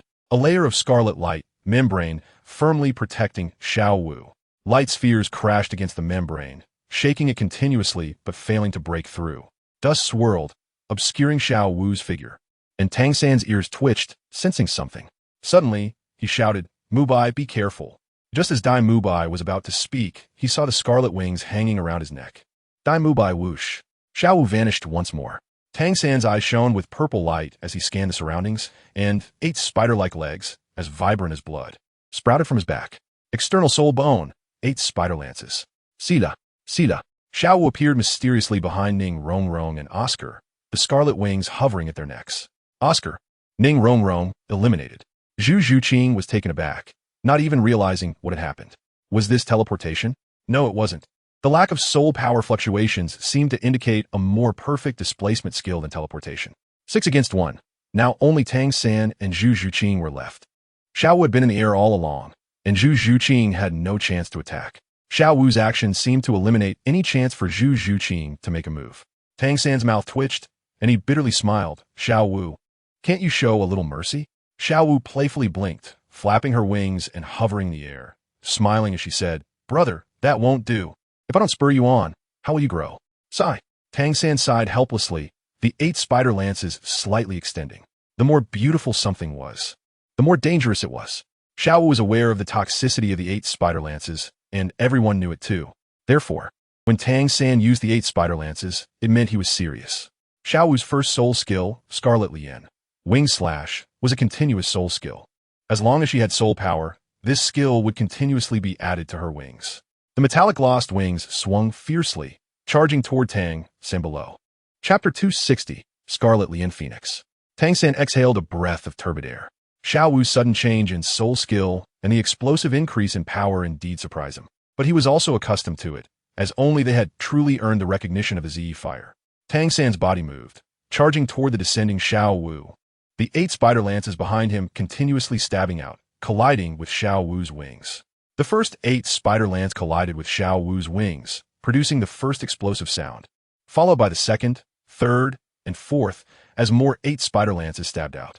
Even though Tang San's figure appeared behind Xiao Wu like a ghost, she could easily block his attacks. Xiao Wu's wings behind her suddenly shook, and the unexpected powerful force sent Tang San flying uncontrollably. Just as Tang San tried his best to control his flying body, it suddenly froze. A hand as white and tender as jade gently pressed on Tang San's back, relieving him of excess force, while the shining wings hovered at Tang San's neck. Tang San eliminated. For Xiao Wu, whose strength has grown significantly, their team battles are truly insignificant. Aside from Tang San, who poses a slight threat to her, the others are not worth fearing. Her real opponent is Zhu Zhuqing, who has been slacking off. Zhuqing, it's been a long time since we had a good match. Xiao Wu's sweet voice carried a hint of excitement. Her lively and active personality makes it impossible for her to stay still and cultivate. Almost all the students at Shrek Academy have been challenged by Xiao Wu. Even some of the Soul King teachers with lower cultivation levels have faced her. Xiao Wu has turned the academy upside down, causing Flanders quite a headache. He has no way to deal with her. If pushed too hard, what if she decides to leave in a huff? After all, he can't teach her anything. Those so-called devil training methods have become useless after she absorbed the Crimson Fire. Meanwhile, Xiao Wu has established her reputation as Sister Xiao Wu at Shrek Academy with her formidable strength. Zhu Zhuqing nodded slightly, her lazy silver vertical pupils becoming serious. The white flames surge around her, spreading like lava and forming a close-fitting white armor that outlined her explosive figure. A layer of frost spread over the ground, and the air temperature dropped sharply. In the air, Xiao Wu also retracted her playful smile. The serious look on her face gave her an unusual beauty. The scorching air waves rolled as the crimson flames flowed over her body like water, forming a red armor similar to Zhu Zhuqing's, outlining Xiao Wu's perfect figure. The biting cold air and the scorching waves clashed invisibly, creating two extremes, one cold, the other hot. The white flames erupted from Zhu Zhuqing's back, forming a pair of white wings. Compared to Xiao Wu's splendid wings, which resembled those of a phoenix, Zhu Zhuqing's wings were relatively simple, with the white flames flowing like water, connecting to her shoulder blades without burning her clothes. During the battle, both Xiao Wu and Zhu Zhuqing rarely spoke. Their tacit understanding had been gradually honed through mutual sparring. With just a glance, they knew what the other wanted to do. Suddenly, the air erupted with a loud bang as Xiao Wu and Zhu Zhuqing vanished simultaneously. Their fists, burning with different flames, collided in a seemingly ordinary manner, unleashing a powerful force that swept through the area. The master's instructions? Don't joke about it. For them, what is full strength? The restriction against using southern fist techniques had some effect on them, but it was impossible for them to hold back during a rare sparring session. Xiao Wu and Zhu Zhuqing moved as if teleporting, with explosions echoing from high above, the ground, and the air. The violent energy surged forth, creating deep ravines in the already scorched earth. Dai Mu Bai, Oscar, Tang San, and Ning Rongrong stared blankly at the afterimages that occasionally appeared, proving they still existed. While the exhausted Ma Hongjun had long been tossed aside, recently, it seemed that all the pretty girls had a hint of danger about them. Dai Mu Bai swallowed hard, his heterochromatic eyes dull and unfocused as he pondered whether he had offended any beautiful women lately. Oscar's peach blossom eyes sparkled with a hint of determination as he glanced at the envious Ning Rongrong. He quietly lowered his raised hand, his eyes filled with resolve, silently shouting in his heart, "Soon, very soon, I too can possess the kind of power. In the future, I can protect you." Tang San crossed his arms, his purple extreme magic eyes working at full capacity, frantically absorbing the experience of the two women using Southern Fist techniques. He could also use Southern Fist, but his proficiency was not strong, hardly even comparable to theirs. Bang! The two long legs collided in midair, and a stronger explosive sound resonated from another place as the two women's afterimages disappeared, reappearing high above, thousands of meters in the air. With fists that seemed to touch and leave, the two stood facing each other, their eyes burning with intense fighting spirit. The yellow, purple, and black soul rings swirled around Zhu Zhuqing, and a piercing cat's cry rang out as her surging soul power suddenly exploded. Her heart raced, and with a faint sound of shattering, her soul power instantly broke through from level 47 to level 48. For Zhu Zhuqing, raising her soul power level seemed as simple as drinking water. After absorbing her fourth soul ring, her soul power soared to level 44, and in less than half a year, she broke through to level 47, further advancing to level 48 within just 3 days. Xiao Wu felt Zhu Zhuqing's suddenly enhanced soul power and pouted her red lips, feeling a bit unhappy. But more so, she was happy for Zhu Zhuqing's newfound strength. The yellow and purple soul rings swirled around Xiao Wu's wings, and the overwhelming crimson flames surged over her body. A loud phoenix cry echoed from her, and it seemed as if a phoenix bathed in crimson fire was manifesting. With a crown on her head, Xiao Wu radiated an unmatched, powerful aura, as if she were an empress in armor, wielding the power of life and death over humanity. Zhu Zhuqing's eyes brightened slightly under Xiao Wu's aura. She no longer suppressed her own. The aura that had been held back for so long was instantly released, and the ancient spirit armor transformed. With the armor on her hands, shoulders, and feet becoming more agile, intricately carved with complex patterns. On her towering chest plate bloomed an ice blue rose, both beautiful and deadly. Her waist-length black hair gently lifted with the breeze, and the changed armor resembled not armor but a fairy dress, a gown worn by a fairy. Chapter 261. Crimson Fire Phoenix. The surging, blazing flames surged over Xiao Wu and Zhu Zhuqing, painting the sky in shades of crimson and snow white. The domineering empress faced the peerless fairy, and Dai Mubai and the others were almost transfixed, yet they dared not harbor a hint of disrespect in their eyes. Zhu Zhuqing's path was that of an assassin, striking unexpectedly for a lethal blow. In the open sky, without any cover, she was fully exposed to Xiao Wu's sight, making this battle environment not particularly suitable for Zhu Zhuqing. Standing in the air as if on solid ground, Zhu Zhuqing had no intention of changing to a more suitable fighting environment. The impact of the battle environment on her was minimal. With her powerful strength, the environment's influence on her became negligible. Two blazing, battle-filled gazes collided in the void, her dark hair dancing in the wind like a sprite. The first soul ring among the yellow, purple, and black rings lit up, and Zhu Zhuqing's silver vertical pupils suddenly brightened.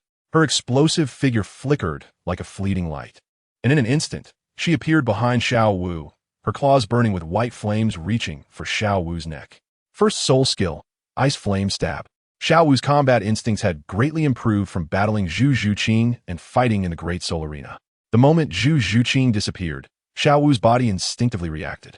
Her beautiful phoenix wings shimmered with a sharp, cold light as she swung them back violently, creating a subtle tearing sound in the air. Bang! The claws and wings collided, producing a shower of sparks. Two beams of scarlet light burst forth from Xiao Wu's vertical pupils, and a faint fragrance wafted through the air. A denser scarlet mist rose around her, enveloping both herself and Zhu Zhuqing. The second soul skill, Scarlet Serpent. Charm. Zhuqing's gaze remained as calm as ever. A calmness that felt terrifying, as if she would only lose control when facing him. A coldness surged from the depths of her soul, and a sharp cat's cry rang in her ears, instantly dispelling the drowsiness that was rising in her mind. Xiao Wu executed a backflip, creating distance between them, while her white wings flared out sharply, taking Zhu Zhuqing out of the effective range of the charmed soul skill. The silver patterns on her cat claws erupted with a chilling white flame, covering the sharp claws like spikes. Cat claws are so sharp that, to some extent, they can rival a blade. Xiao Wu had witnessed Zhuqing's ruthlessness in battle many times.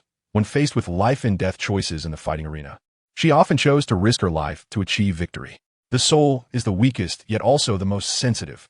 Directly stimulating the soul, in this way, to quickly escape negative effects was something only Zhu Zhuqing would dare to do. Her body crouched like a hunting cheetah, and among the four soul rings, the second one lit up. The silver vertical pupils brightened slightly, and an astonishing speed erupted from her graceful, tall figure. The glint of her claws flashed coldly, and her tall body was engulfed by the surging white flame, turning into a streak of light that rushed directly toward Xiao Wu. The second soul skill, Ice Flame Thousand Strikes. The surging Scarlet Serpent demon fire engulfed Xiao Wu's graceful figure, and her wings became even more vibrant, with a chilling light flickering at their edges. Her delicate body shuddered fiercely as she charged toward the oncoming Zhu Zhuqing. At the moment when the two streaks of light crossed in the air, a deafening clang of iron echoed, and both streaks of light retreated in succession, only to explode together again as if nothing had happened. After a series of more than 10 explosive sounds, neither Zhuqing nor Xiao Wu's expressions changed much. Their fighting spirit, however, became even more intense. The air around Xiao Wu twisted due to the rising temperature, and the Scarlet Serpent demon fire, like armor, emitted the sounds of phoenix cries. Her vertical pupils sparkled like crystals, captivating and deadly like two balls of blazing fire. In contrast, Zhu Qing was entirely different from Xiao Wu. If Xiao Wu could be described as a volcanic hell about to erupt, then Zhu Qing was like a frozen pool of hell. The hiss of a giant python emanated from Zhu Qing's body, and even the air seemed to trend toward freezing. Within their bodies also seemed to be clashing. The powerful energy conflicts seemed to originate from them, and they possessed emotions akin to human feelings, a kind of emotion called comparison. Xiao Wu blinked her gem-like beautiful eyes. The playful smile that used to adorn her delicate face was nowhere to be seen. Due to not fully mastering her martial soul transformation, the leaked soul power was significant, leading to substantial consumption, and she was left with only a third of her soul power. Throughout the entire battle, there had been no verbal exchanges, nor any unnecessary movements. Xiao Wu pursed her red lips, exhaled a fragrant breath, and took the initiative to attack. The phoenix wings behind her spread wide, and a faint sound dispersed, with star-like scarlet fire sparks falling like snowflakes. A faint fragrance lingered around Zhu Qing's nostrils, and a sudden coldness surged from the depths of her soul. In that instant when she regained her senses and was about to move, Zhu Qing realized that her body was unable to move. The scarlet fire sparks scattered around Zhu Qing, and clusters of scarlet fire lotuses bloomed beside her. These fire lotuses seemed to possess some kind of magical power, irresistibly drawing Zhu Qing's gaze toward them. If one were to pull back their sight, they would discover that these seemingly snowflake-like falling lotuses actually formed a soaring phoenix, with the immobile Xiao Wu at the center. Not good. Just as Zhu Qing snapped out of this attraction, Xiao Wu's wings behind her shook fiercely, propelling her higher into the sky. After reaching a certain height, Xiao Wu clenched her right hand, and a layer of scarlet flame coiled around her delicate fist. The flame spiraling around her right fist enveloped her entire right arm. And with another shake of her phoenix wings, Xiao Wu shot down from the sky like a meteor, carrying an unstoppable momentum, brushing past Zhu Qing's hair and crashing down to the ground. The ground was shattered by this force, forming spiderweb-like cracks, and a red light emerged from beneath the surface. With a scorching wave of heat surging forth as the cracked ground collapsed, sending a scarlet fire pillar soaring into the sky. The third soul skill, Phoenix Song World Lotus. Zhu Qing's pupils constricted slightly. Sensing with her mental power, she clearly captured the immense attack power contained within the rising fire pillar. The only movable slender index finger twitched slightly, and a layer of white flame quietly wrapped around her fingertip. The soaring fire pillar instantly engulfed Zhu Qing's delicate body. Chapter 262. Scarlet Serpent Demon Phoenix. Just when everyone thought Zhu Qing had lost, an extraordinary scene unfolded. Frost began to spread from within the enormous fire pillar. The bone spirit cold fire within Zhu Qing erupted endlessly from her body, forming a white giant python that firmly protected her, preventing a single ember from touching Zhu Qing. As an extreme coldness rapidly spread outward, the frost quickly spread, freezing the entire fire pillar into an ice column in the blink of an eye. Bang! A delicate fist smashed a hole in the ice column, and immediately afterward, a powerful punch erupted, shattering the entire ice column into icy debris. The ice debris floated down like snowflakes, covering the scorched ground with a layer of white. Domain? Xiao Wu's red lips parted slightly, her tone shifting from surprise to confusion, a rare moment of casual conversation amidst battle. No. Zhu Qing's response was still very concise, but extremely certain. The giant python formed by the bone spirit cold fire transformed back into flames and returned to Zhu Qing's body. Blocking Xiao Wu's attack seemed to take a particularly heavy toll on Zhu Qing, as her previously rosy complexion turned a bit pale. Xiao Wu flapped her phoenix wings and returned to the sky. The phoenix wings were unstained by any ice particles, as the high temperature emanating from them evaporated those ice shards into water vapor. Both of their soul powers were running low, and their breathing had become somewhat hurried. The wind silently stirred their hair. Although their faces were somewhat pale, their gazes burned with intensity, their fighting spirit churning like magma. This was their first break.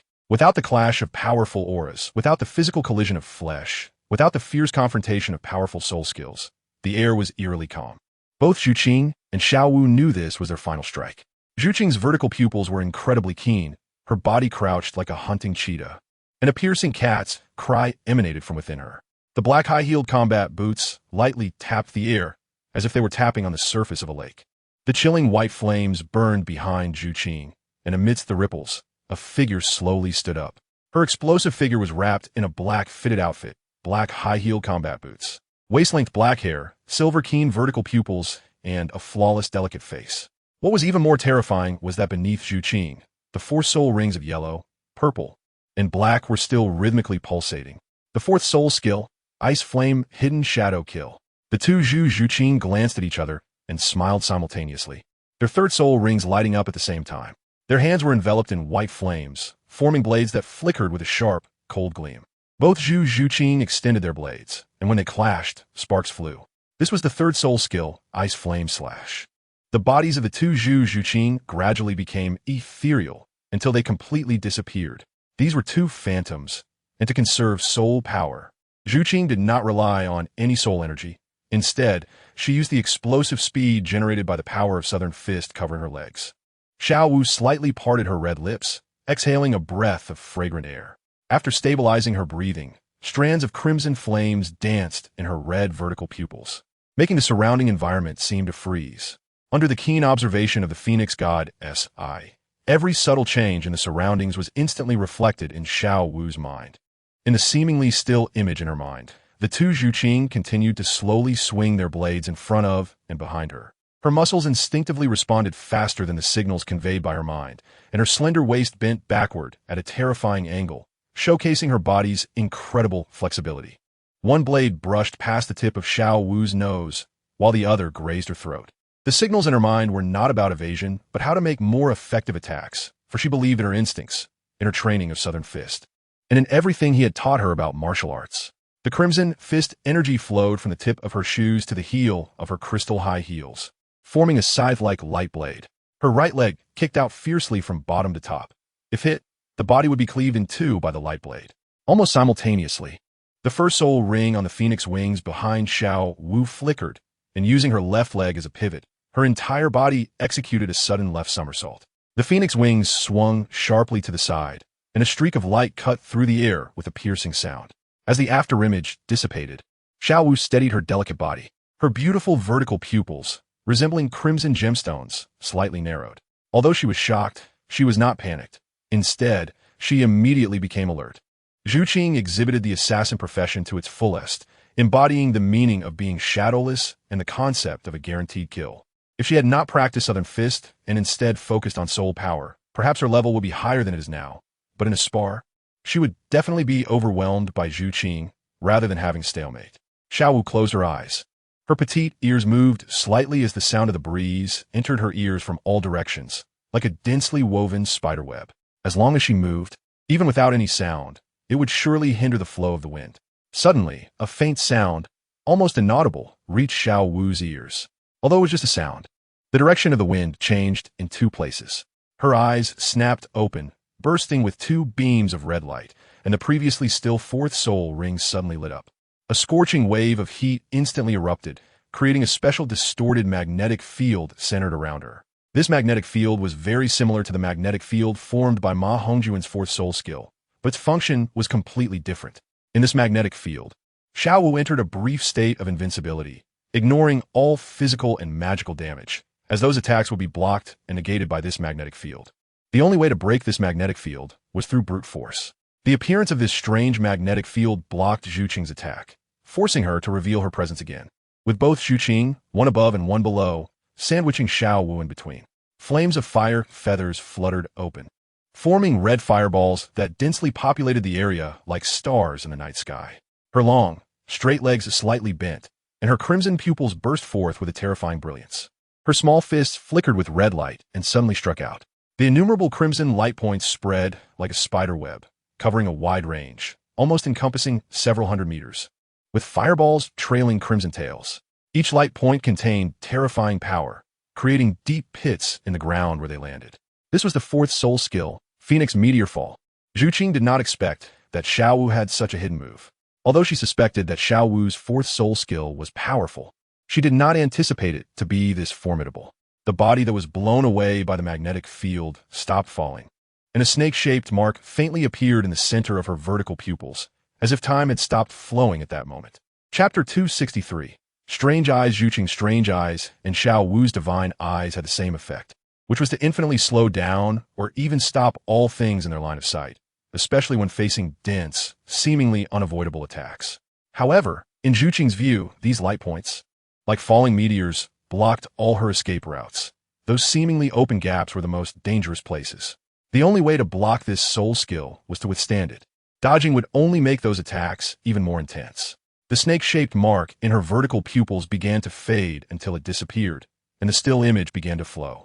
Bone spirit cold fire erupted from Zhu Qing's body, instantly forming a thin layer of flame light membrane. Zhu Qing bit her red lips lightly, knowing that this thin light membrane could not withstand this terrifying soul skill at all. Just as her brows furrowed and her mind raced, Xiao Wu's graceful figure above her suddenly vanished, re-emerging from Zhu Qing's body and blocking in front of her. Zhu Qing was slightly taken aback, her pupils dilating as she saw the soul skill that looked exactly like her smiling. Her red lips moved, uttering two words. Master Xiaobing? Zhu Qing called out the Ice Flame Spirit Cat's nickname in confusion. Master, can't you give me a nicer name? Although the Ice Flame Spirit Cat was complaining, it did not react too aggressively and firmly blocked in front of Zhu Qing. Zhu Qing's fourth soul skill created a shadow that looked exactly like herself, wherever there was a shadow. There would be an ambush from Zhu Qing, hence the name Shadow Ambush. However, her fourth soul skill had another effect. Her martial soul could also turn into herself. Rather than saying there were two, it was better to say there were three, but having all three appear simultaneously would be too exhausting for Zhu Qing. That was why the shadow disappeared, allowing the Ice Flame Spirit Cat to emerge from Zhu Qing's body. Assassins emphasize one-hit kills, resolving battles in the simplest and fastest manner. This is the essence of being an assassin, and Zhu Qing's fourth soul skill was tailor-made for that. You can talk? Zhu Qing's attention was completely diverted from the Ice Flame Spirit Cat's complaint about her naming skills to the fact that the Ice Flame Spirit Cat could actually speak, something even its owner was unaware of. This is just temporary. A raging flame erupted from the Ice Flame Spirit Cat's body, forming a protective light curtain around them. Boom! A meteor struck the light curtain, and almost instantly, the light curtain shattered, crashing directly onto the Ice Flame Spirit Cat. The Ice Flame Spirit Cat couldn't help but let out a muffled groan of pain. Originally, as a martial soul, it was ethereal. The fourth soul skill also had the effect of turning the ethereal into reality, making the attacks more effective, so this meteor truly hit its body. Following that, the first, second, and third meteors struck successively against the Ice Flame Spirit Cat, causing Zhu Qing's pupils to tremble slightly as they constricted. Under the relentless attacks of the meteors, the Ice Flame Spirit Cat's body gradually became more ethereal. Xiao Wu's fourth soul skill, Phoenix Falling Star, is a widespread attack that has some similarities to Dai Mubai's White Tiger Meteor Shower. However, the only difference is that Dai Mubai's White Tiger Meteor Shower has the advantage of soul skill locking, while Xiao Wu's fourth soul skill lacks this feature, making it a more scattered area attack. This is most useful on battlefields with many enemies, but has very little effect on single-target attacks. Although it seems like a dense barrage of attacks, only a few meteors actually hit the Ice Flame Spirit Cat. Despite the few meteors that struck the Ice Flame Spirit Cat, each meteor contains terrifying power, equivalent to a full force strike from a level 50 Soul King. Zhu Qing is indeed a genius, with strength comparable to a Soul Emperor or even a Soul Sage, but at this moment, she is in an unprecedentedly weak state, especially considering that she relies on her fourth soul skill to manifest the Ice Flame Spirit Cat. Just as the Ice Flame Spirit Cat is about to completely dissipate, it grabs Zhu Qing's cold hand and suddenly throws her towards Xiao Wu in the air. Zhu Qing and the Ice Flame Spirit Cat are of one mind. There is no need to articulate what the Ice Flame Spirit Cat wants to do. When the Ice Flame Spirit Cat grabs Zhu Qing's hand, she knows exactly what it intends. Casting aside her inner hesitation, as her body moves closer to Xiao Wu, her first soul ring lights up, and she disappears at an incredible speed. Xiao Wu is momentarily stunned. From the Ice Flame Spirit Cat standing in front of Zhu Qing to the Ice Flame Spirit Cat throwing Zhu Qing over, everything seems prearranged, and Xiao Wu is completely caught off guard. In that brief moment, the outcome of the sparring match becomes crucial. Zhu Qing's cat paw hovers less than 3 centimeters from Xiao Wu's throat. If she steps forward, that paw will slice her throat open. Xiao Wu, you lost. Zhu Qing's cold face carries a hint of a smile, her expression slightly weary, and her wings behind her flicker weakly under the meager support of her soul power. Yes, I lost. Xiao Wu shows no signs of anger over losing the spar, just a slight regret. A forced smile appears on Xiao Wu's fatigued face, and her phoenix wings suddenly vanish without warning, causing her to fall towards the ground. Xiao Wu. Zhu Qing is startled and reaches out to catch Xiao Wu, but is a beat too slow due to her weakness, not caring how much soul power she has left. Her wings flap vigorously and dive toward Xiao Wu's falling direction. Just a few hundred meters from the ground, Zhu Qing finally catches Xiao Wu, pulling her close as her wings, devoid of soul power, shatter like a broken mirror. The onlookers finally react. Flander, skilled in speed, throws the master to Lu Erlong and, with a powerful flap of his eagle wings, shoots forward. However, he crashes into an invisible wall. Gu Yuna's figure dissipates in the breeze. Roar! A thunderous dragon roar echoes, and white dragon scales cover Gu Yuna's graceful body, for purple-black soul rings pulsating around her, radiating an unmatched powerful aura. The silver vertical pupils cause the space to tremble. At the moment Zhu Qing holds Xiao Wu and is about to hit the ground, Gu Yuna raises her jade-like hand. The gentle breeze turns into a fierce wind, as if a hand catches the falling Zhu Qing and Xiao Wu. Chapter 264. Domain. Gu Yuna furrows her brows as she glances at the charred ground. With a gentle wave of her raised hand, a rich vitality emanates from her, causing green sprouts to emerge from the blackened earth, transforming it into a lush green meadow in the blink of an eye. She gently places Zhu Qing and Xiao Wu on the grass, releasing her martial soul state and returning to her usual expressionless demeanor. The 9 treasures name, 3 days soul. Multicolored light shines behind Gu Yuna, and 2 beams of 9-colored light envelop Zhu Qing and Xiao Wu, restoring a bit of their depleted soul power and bringing some color back to their pale faces. Cough, cough. Xiao Wu turns her head away from Zhu Qing's elevated form, taking a deep breath as if she had been holding it for a long time, the lingering fragrance making her roll her eyes at Zhu Qing. Zhu Qing pushes the still resting Xiao Wu off her, and once Xiao Wu gets off, she closes her eyes on the ground. Soul power begins to circulate through her meridians, restoring her soul power while also connecting with the ice flame spirit cat resting in her soul core. The ensuing events no longer concern her. Even if the master has questions for her, she won't answer, instead choosing to brush them off. It's better to refuse to answer than to give a perfunctory response. Everyone has their secrets, and Zhu Qing doesn't want to expose all her secrets and trump cards before them, as they are merely partners and not Xiao Wu. At this moment, Xiao Wu also recalls this troublesome existence in their conversations, her body stiffening slightly as she catches a glimpse of the master's fiery, eager gaze. Remembering how the master used to chatter incessantly in their ears, Xiao Wu's eyes involuntarily twitch. I was careless. I forgot their and even scarier existence. First, this is a martial soul exchange, not a martial soul evolution, called the Scarlet Serpent Phoenix, a martial soul that has never appeared in Douluo continent. Xiao Wu spills everything about the Scarlet Serpent Phoenix.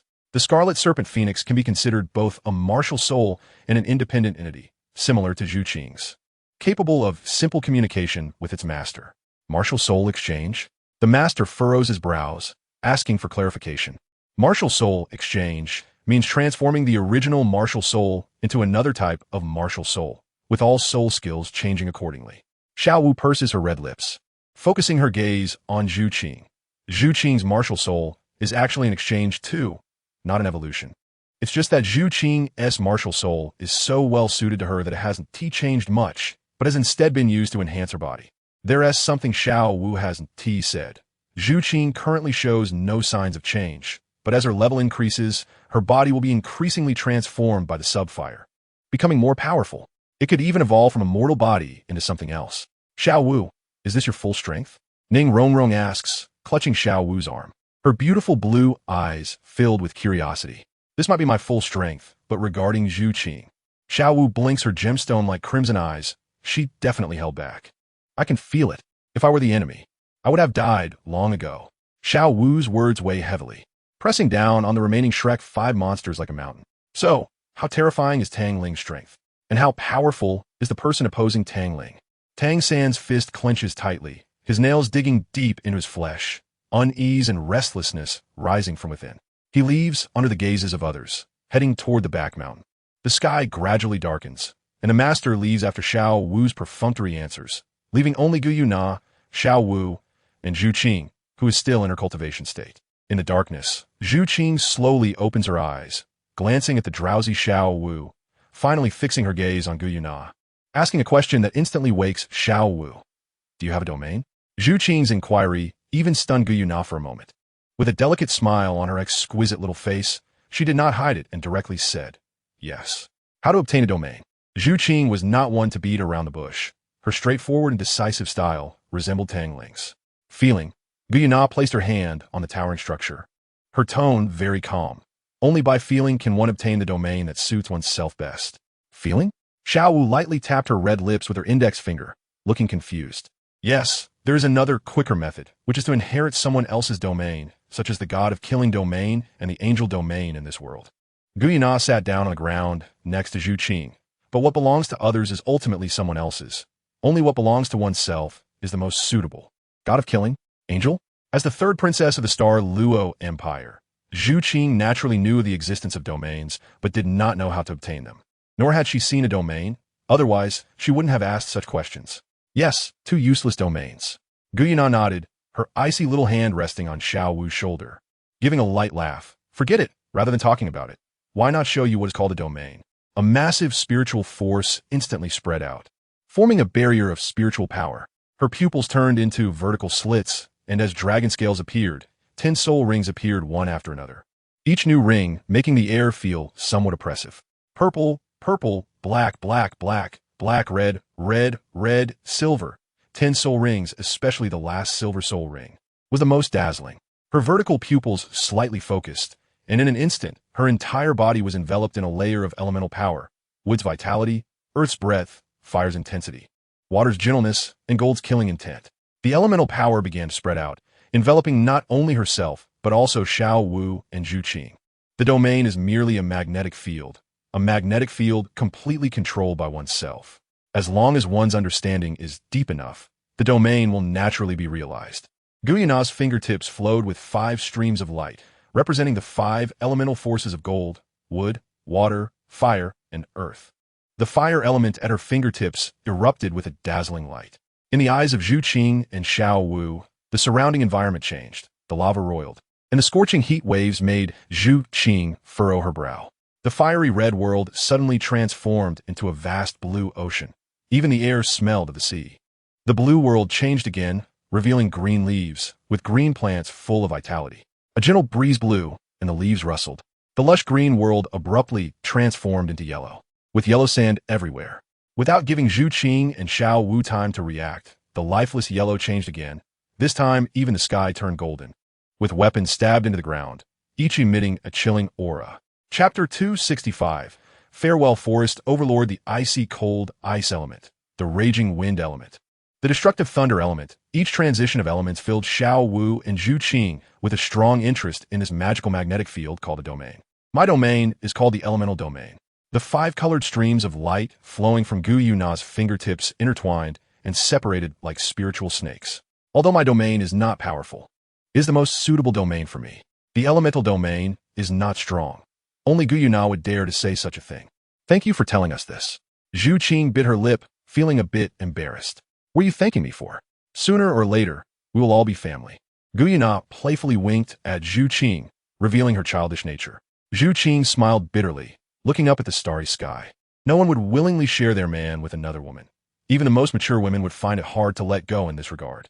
Gu Yuna understood this, and Xiao Wu understood even more what Zhu Qing was thinking, so neither of them spoke to break the silence.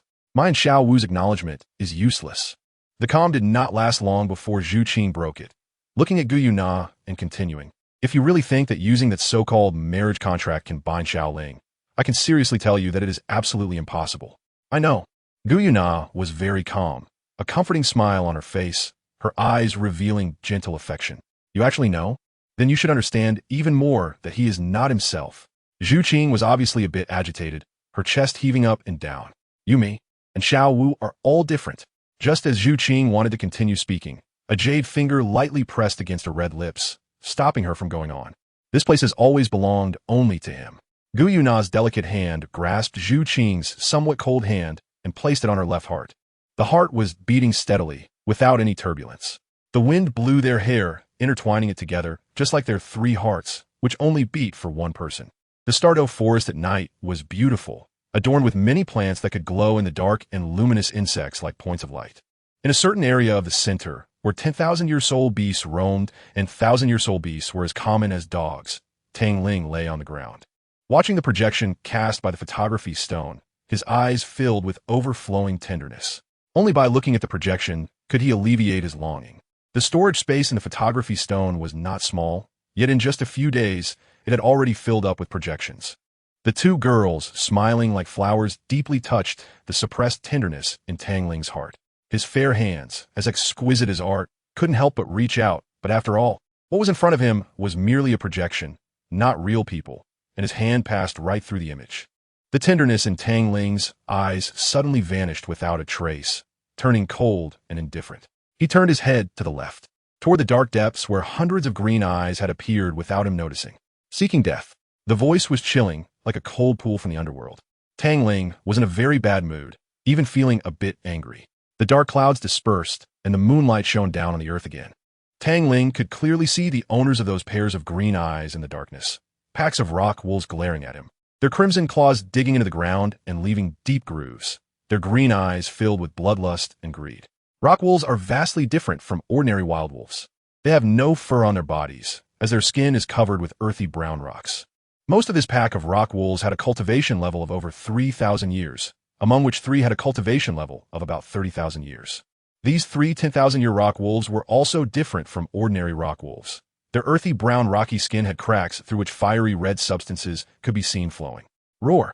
The azure heart fire surged forth, rapidly spreading across the ground, forming a blue fire domain in the blink of an eye. Thorny vines shot out from the flames, binding the greedy and bloodthirsty wolf pack. The spikes on the thorns pierced through their rocky skin, and the accompanying scorching effect caused the wolves, caught off guard, to howl in agony. Scram! A cold glint flickered in Tang Ling's eyes. Most of the thorns retracted back into the flames. And with the word scram filled with a sharp killing intent, the wolf pack instantly fled, leaving behind 3 rock wolf leaders, each with a cultivation level of 10,000 years but still firmly bound by the thorns. With a gentle flick of his fingertip, a crimson spark shot out, instantly forming a blazing fire phoenix.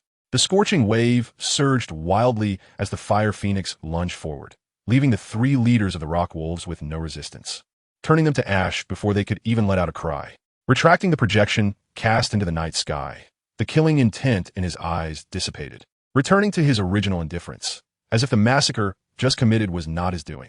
After glancing in a certain direction, he lifted his foot and left. Time passed, and 3 days went by in the blink of an eye. Tang Ling spent the entire 3 days on the road, needing to cross the Star-Do Great Forest to head directly to the Xinluo Empire, as he had to do something extremely important to him. While pondering, he walked forward and unknowingly arrived at a tranquil lake, with a serene atmosphere instinctively made him stop, with a hint of confusion in his gaze. He looked at the calm lake surface, his sword-like brows slightly furrowing, as if he had inadvertently walked into someone else's home. Just as he was about to turn around to leave, a loud sound echoed from the forest, accompanied by a strong male voice. "Daming, wake up. I found something fun." A gigantic figure, resembling a mountain, emerged from the forest. Tang Ling squinted slightly, recognizing this old beast. Every part of its body was covered in muscles more terrifying than granite, with bulging muscles resembling small hills, adorned with golden patterns. This was the soul beast he encountered while helping Tang San find his 3rd soul ring. The forest overlord, the 100,000-year soul beast, the Titan Great Ape. Both man and ape were momentarily stunned. Tang Ling did not expect to encounter the Titan Great Ape here, while the Titan Great Ape did not expect to see a human. Splash! Water splashed as a massive bull-headed creature emerged from the lake, with its twisting horns ablaze in a blue flame. Its eyes were completely covered in blue, emitting an incredibly terrifying aura. Tang Ling rummaged through the information in his mind and identified this soul beast. If the Titan Great Ape was the forest overlord, then this bull-headed python soul beast before him was the forest emperor, an even more terrifying existence than the Titan Great Ape, the Sky Blue Bull Python. Human? Chapter 266, Sky Blue Bull Python. The voice of the Sky Blue Bull Python was different from the deep voice of the Titan Great Ape, although both were male voices. The Sky Blue Bull Python's voice was quite pleasant to hear. The forest overlord, Titan Great Ape. The forest emperor, Sky Blue Bull Python. The surprise in Tang Ling's eyes flashed away as he suddenly recalled Xiao Wu's clumsy lie about how she had been thrown by the Titan Great Ape after hearing a bull's roar and had accidentally killed a stunned soul beast to obtain her 3rd soul ring. If he wasn't mistaken, the reason he encountered the Titan Great Ape back then was that it sensed Xiao Wu's aura, leading it to appear at the outskirts of the Star-Do Great Forest. Human, do you know us? The Sky Blue Bull Python gave the Titan Great Ape a glance, stopping its attack, and instead inquired, "I don't know you, but I have seen the Titan Great Ape." Tang Ling responded calmly, showing no fear of encountering a powerful being, instead remaining indifferent. For him, they were not strong enough to instill fear. In fact, it seemed he had not felt fear for many years. You have seen me? The Titan Great Ape's grin was no longer the imposing sight it once was, but rather appeared a bit silly. When you came to pick up Xiao Wu, we met. Tang Ling's words instantly set off alarm bells in the two soul beasts. The Titan Great Ape, disregarding everything, aimed to crush the human before him, who seemed as small as an ant. However, the sky blue bull python was clearly much calmer than the Titan Great Ape, coiling its tail around the Titan Great Ape. Pulling close. Human, you know Xiao Wu? The sky blue bull python gazed intently at Tang Ling, a terrifying aura pressing down on him. I am her boyfriend. Tang Ling smiled, facing the pressure exerted by the sky blue bull python without any panic, feeling not even a slight discomfort. Boyfriend? The sky blue bull python was momentarily taken aback, looking into Tang Ling's gentle eyes and realizing that this man was not lying. You should know Xiao Wu's identity. Do you not mind that she is a soul beast? Why should I mind? Tang Ling's counter-question left the sky blue bull python momentarily speechless. Yes, why would he mind? Xiao Wu was now a human, after all. Even if she was a soul beast disguised in human skin, she was still a Xiao Wu. The determination in Tang Ling's eyes caused the sky blue bull python to fall silent. Human, what you say is quite beautiful. The Titan Great Ape thumped its chest, producing a loud sound, its rough voice tinged with anger. What kind of character do you humans have? Do you have no self-awareness at all? Is it rare for you to abandon your loved ones at the first sign of danger? The ungratefulness of those who kill their saviors is countless. I don't care what others do, but I'm not like that. Tang Ling's gaze remained steady, watching the furious Titan Great Ape, his voice calm yet filled with determination. Even if what you say is true, so what? The sky blue bull python let out a roar, its overwhelming aura pressing down on Tang Ling without reserve. Its indifferent gaze fixed on him. Your strength cannot protect Xiao Wu. It will only plunge her into endless danger. The sky blue bull python's words left Tang Ling silent. Indeed, being beside Xiao Wu would only place her in greater danger. He had to keep his distance due to the cycle of cause and effect. Dian had once said that only by reaching the cultivation of a seven-ring soul sage could one effectively suppress the effects of karma. As for why it had to be at the seven-ring soul sage level, Dian did not explain much to Tang Ling. Tang Ling had absolute confidence that within the remaining 6 months, he could raise his cultivation to the level of a seven-ring soul sage, despite the current slow progress. The wind blew through his long hair behind him, and the gazes of the three beings clashed in the void. The lake's surface rippled, and the atmosphere grew inexplicably heavy. Whether I have the strength to protect Xiao Wu, you can come and try. This statement, no longer indifferent, was filled with dominance. With a slight narrowing of his eyes, an endless aura was unleashed, instantly overwhelming the pressure from the sky blue bull python. Both the irritable Titan Great Ape and the cold sky blue bull python were taken aback by this sudden, ocean-like pressure. Just posturing, the Titan Great Ape, with its fiery temper, could not tolerate provocation. It raised its arm, as massive as a mountain, and swung it down toward Tang Ling. Facing the descending fist of the Titan Great Ape, Tang Ling remained unperturbed, slightly lowering his body. The small fist began to shimmer, and in the end, the illusion fully merged with his fist, a dense white radiance blooming on it as he struck toward the Titan Great Ape's fist. Compared to the Titan Great Ape's fist, Tang Ling's punch appeared as small as an ant.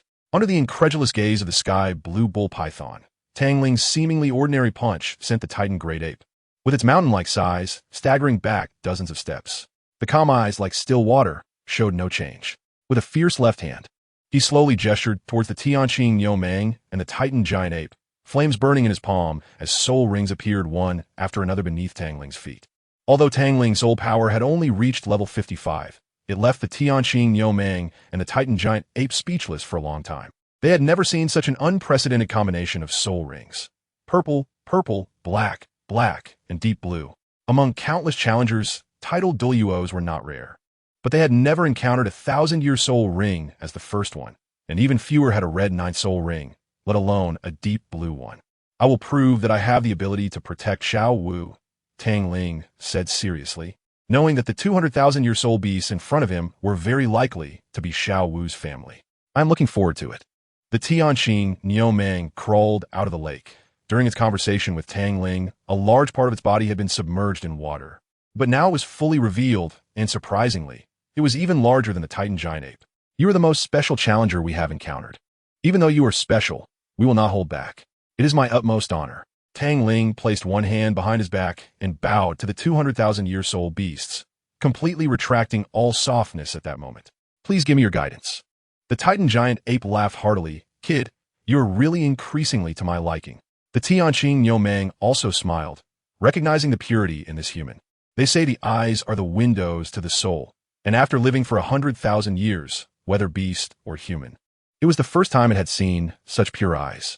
Chapter 267.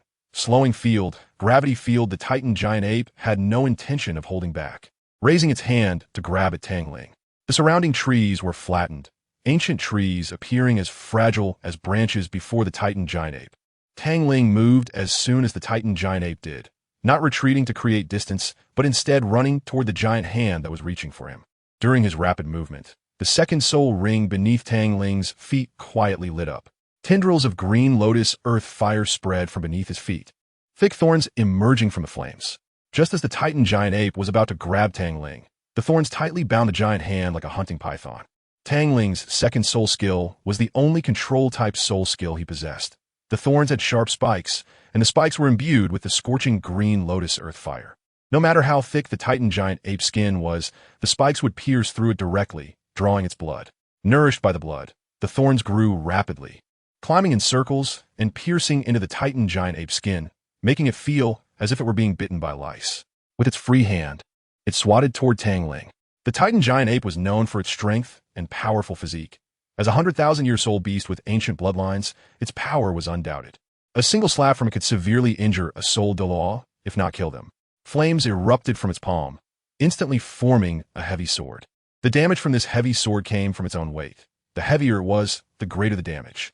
Without a blade, the heavy sword would not be damaged as quickly, so, generally, heavy swords do not have blades. However, the ice flame heavy sword in Tang Ling's hand was different.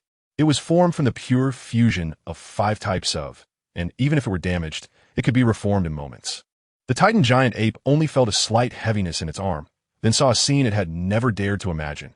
Its golden-like eyes widened slightly, for it saw Tang Ling leaping up with a heavy sword, charging directly toward it. The Titan giant ape's hand, swatting at Tang Ling, met the ice flame heavy sword, and then an irresistible force surged in an instant. Roar. Good kid. The Titan giant ape felt a slight numbness in its palm. There were no wounds because Tang Ling used the flat side of the sword instead of the blade. If he had used the blade, its hand would have likely been severely injured. Its fondness for Tang Ling increased due to this small detail. Tang Ling landed, spun around in place, and released the recoil from his body. The Titan giant ape glanced at the thorns that were still growing wildly. Its other hand reached out to tear them away. The numerous tiny wounds on its hand made the Titan giant ape's mouth twitch slightly. I can feel that you Haven T used your full strength. The Tianqing Niumang stared at Tang Ling, its tone no longer calm. That soul skill is definitely not that simple. Tang Ling remained silent, not answering the Tianqing Niumang's question. He simply held the ice flame heavy sword, pointing at the two beasts. Do not hold back. Perhaps feeling he had said too much, he added, just don't go overboard. What is your name? The Tianqing Niumang was not angry that Tang Ling did not answer its question. It had already found the answer in Tang Ling's eyes. Tang Ling. Tang Ling tilted his head, looking at the Tianqing Niumang in confusion. Your name is worth remembering, the Tianqing Niumang said. Its serpentine body was covered in densely packed, light blue scales, which were its most powerful defense, compared to the Titan giant ape's volatile and irritable nature. The Tianqing Niumang's character leaned towards gentleness. I will be careful not to let you get hurt. Tang Ling smiled slightly. The Titan giant ape leaped high, its fists smashing down towards the ground. As the ground cracked, a suppressed black wave of energy erupted from the Titan giant ape. The black wave engulfed Tang Ling, and he felt a heavy gravity pressing down on him, as if he were carrying a great mountain. The Titan giant ape's innate domain, gravity domain. Suddenly, a light blue glow emanated from the Tianqing Niumang's horns, and a terrifying soul power gathered at its horns, with strands of lightning flickering. As the light blue glow on its horns became increasingly intense, the soul pressure emanating from it also grew stronger. Crimson flames surged wildly, and with the flicker of the third soul ring, the raging crimson fire formed a phoenix soaring in the sky. Chi! A piercing phoenix cry echoed in the space, and, as Tang Ling pointed at the Tianqing Niumang, the phoenix behind him charged toward it. The light blue glow on the Tianqing Niumang's horns had become very intense, almost blinding. It raised its large head and hurled its horns at the diving phoenix. Tianqing Jimmy Thunder. The shining crimson phoenix and the light blue beam collided in midair, and in that instant, it seemed as if time had stopped. The calm sky suddenly erupted with a thunderous roar, and the raging wave of energy, carrying flecks of crimson fire feathers, swept out, dispersing the white clouds in the sky, as if it had blown a large hole in the heavens. The Tianqing Yomang was stunned, its eyes wide open, watching the scattered white clouds in the sky. The Titan giant ape was also dumbfounded. As a longtime brother, it knew how powerful the Tianqing Yomang's move was, and even it could not guarantee that it would take it unharmed. Yet, this strike was completely neutralized by this human's single soul skill. How could it remain calm? In the moment of the two beasts being dumbfounded, a flash of green light flickered in Tang Ling's eyes, and the crimson fire on his body instantly transformed into green lotus earth fire. The green lotus earth fire condensed into a fireball in front of him, and with both hands gripping the heavy sword, he spun around and struck the fireball with the sword. The fireball shot out like a swirling spiral. The azure bull python opened its mouth and exhaled a mist of water, creating ripples with a light blue fluctuation of soul power. Wherever the ripples passed, the speed was reduced to a terrifying degree at that moment. The azure bull python's innate domain, the slow domain, the Titan giant ape took a deep breath, and the terrifying earth-yellow soul power condensed in its mouth. Its golden eyes burst forth with dazzling golden light, shooting a beam of earth-yellow light towards the green fireball that had its speed significantly reduced by the slow domain. The Titan giant ape's innate skill, Titan Sky Cannon. The earth-yellow beam struck the fireball, directly scattering it and causing the surrounding green flames to spread rapidly. Tang Ling's second soul ring had unexpectedly emitted a dazzling glow. As Tang Ling's heavy sword was thrust into the ground, thick thorns suddenly sprang up from the flames. Before the two beasts could react, they were tightly bound by the thorns. Roar! The Titan giant ape's face showed a hint of grievance. Seeing these thorns made it feel quite unwell. Chapter 268 God. Human the Azure Bull Python also personally experienced the terrifying aspect of this soul skill. Its scales were so tough that even a tidal Douluo would have to expend a lot of effort to break through them. Yet these scales were easily pierced by the thorn-sharp spikes. The scorching air waves stirred, waking the dazed Azure Bull Python, which turned its gaze towards Tang Ling. The bull's face suddenly twitched as it suddenly remembered something and subconsciously said, Ming, why doesn't your gravity domain work? Are you holding back? Isn't your slow domain also ineffective? The Titan giant ape grinned, also looking at Tang Ling. Tang Ling tilted his head towards the two beasts, his eyes showing a hint of confusion, but the blazing scarlet flame on him became even more intense and vivid. A screech echoed from the flames, and the red sea of fire suddenly erupted.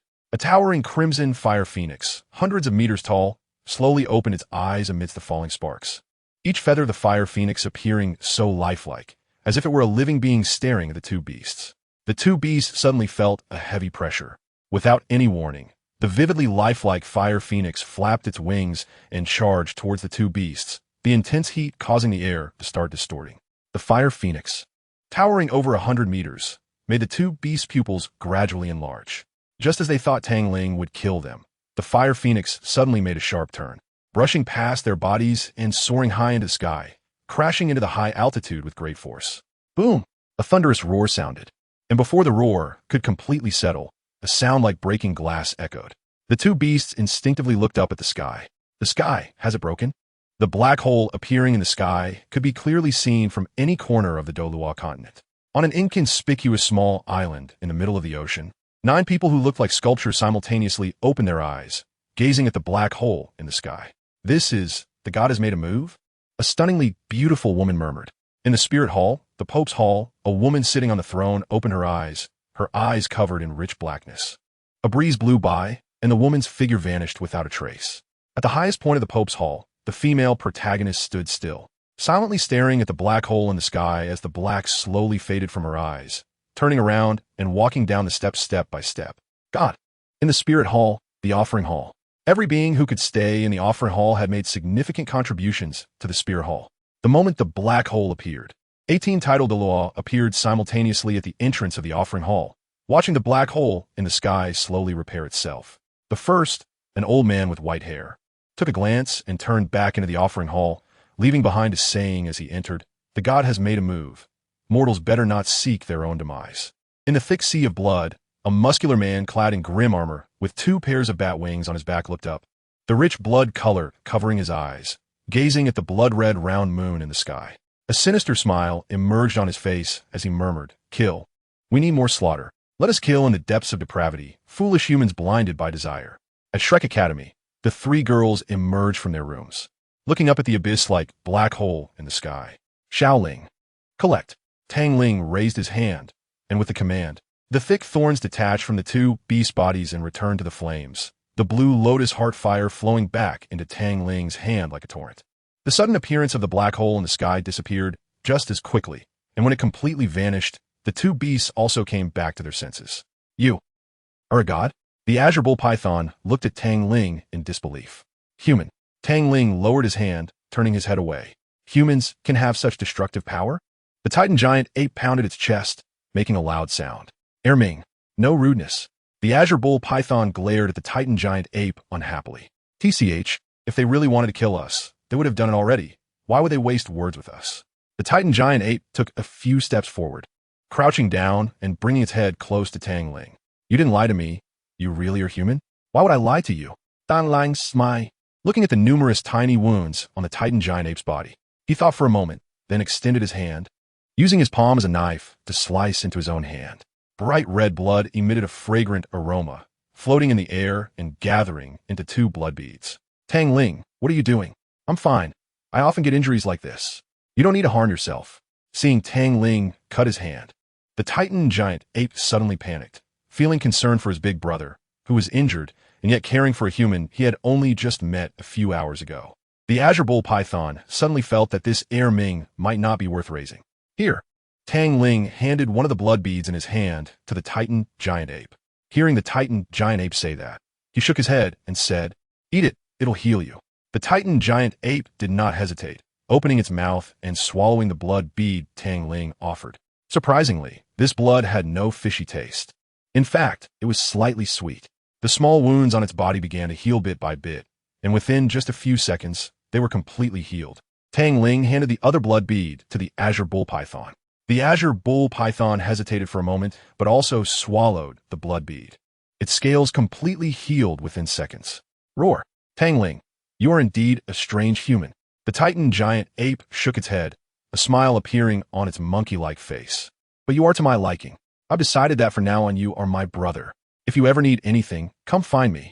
I will definitely help you." Soul beasts do not have as many tricks as humans. Recognition is recognition, and if not, they would rather die than lower their proud heads. "Okay." Tang Ling smiled, this time genuinely. "Deming, I'm taking Xiao Tang Ling to play. You stay here." The Titan giant ape lifted Tang Ling onto its shoulder and leaped into the forest. Deming shook his bull head and returned to the lake.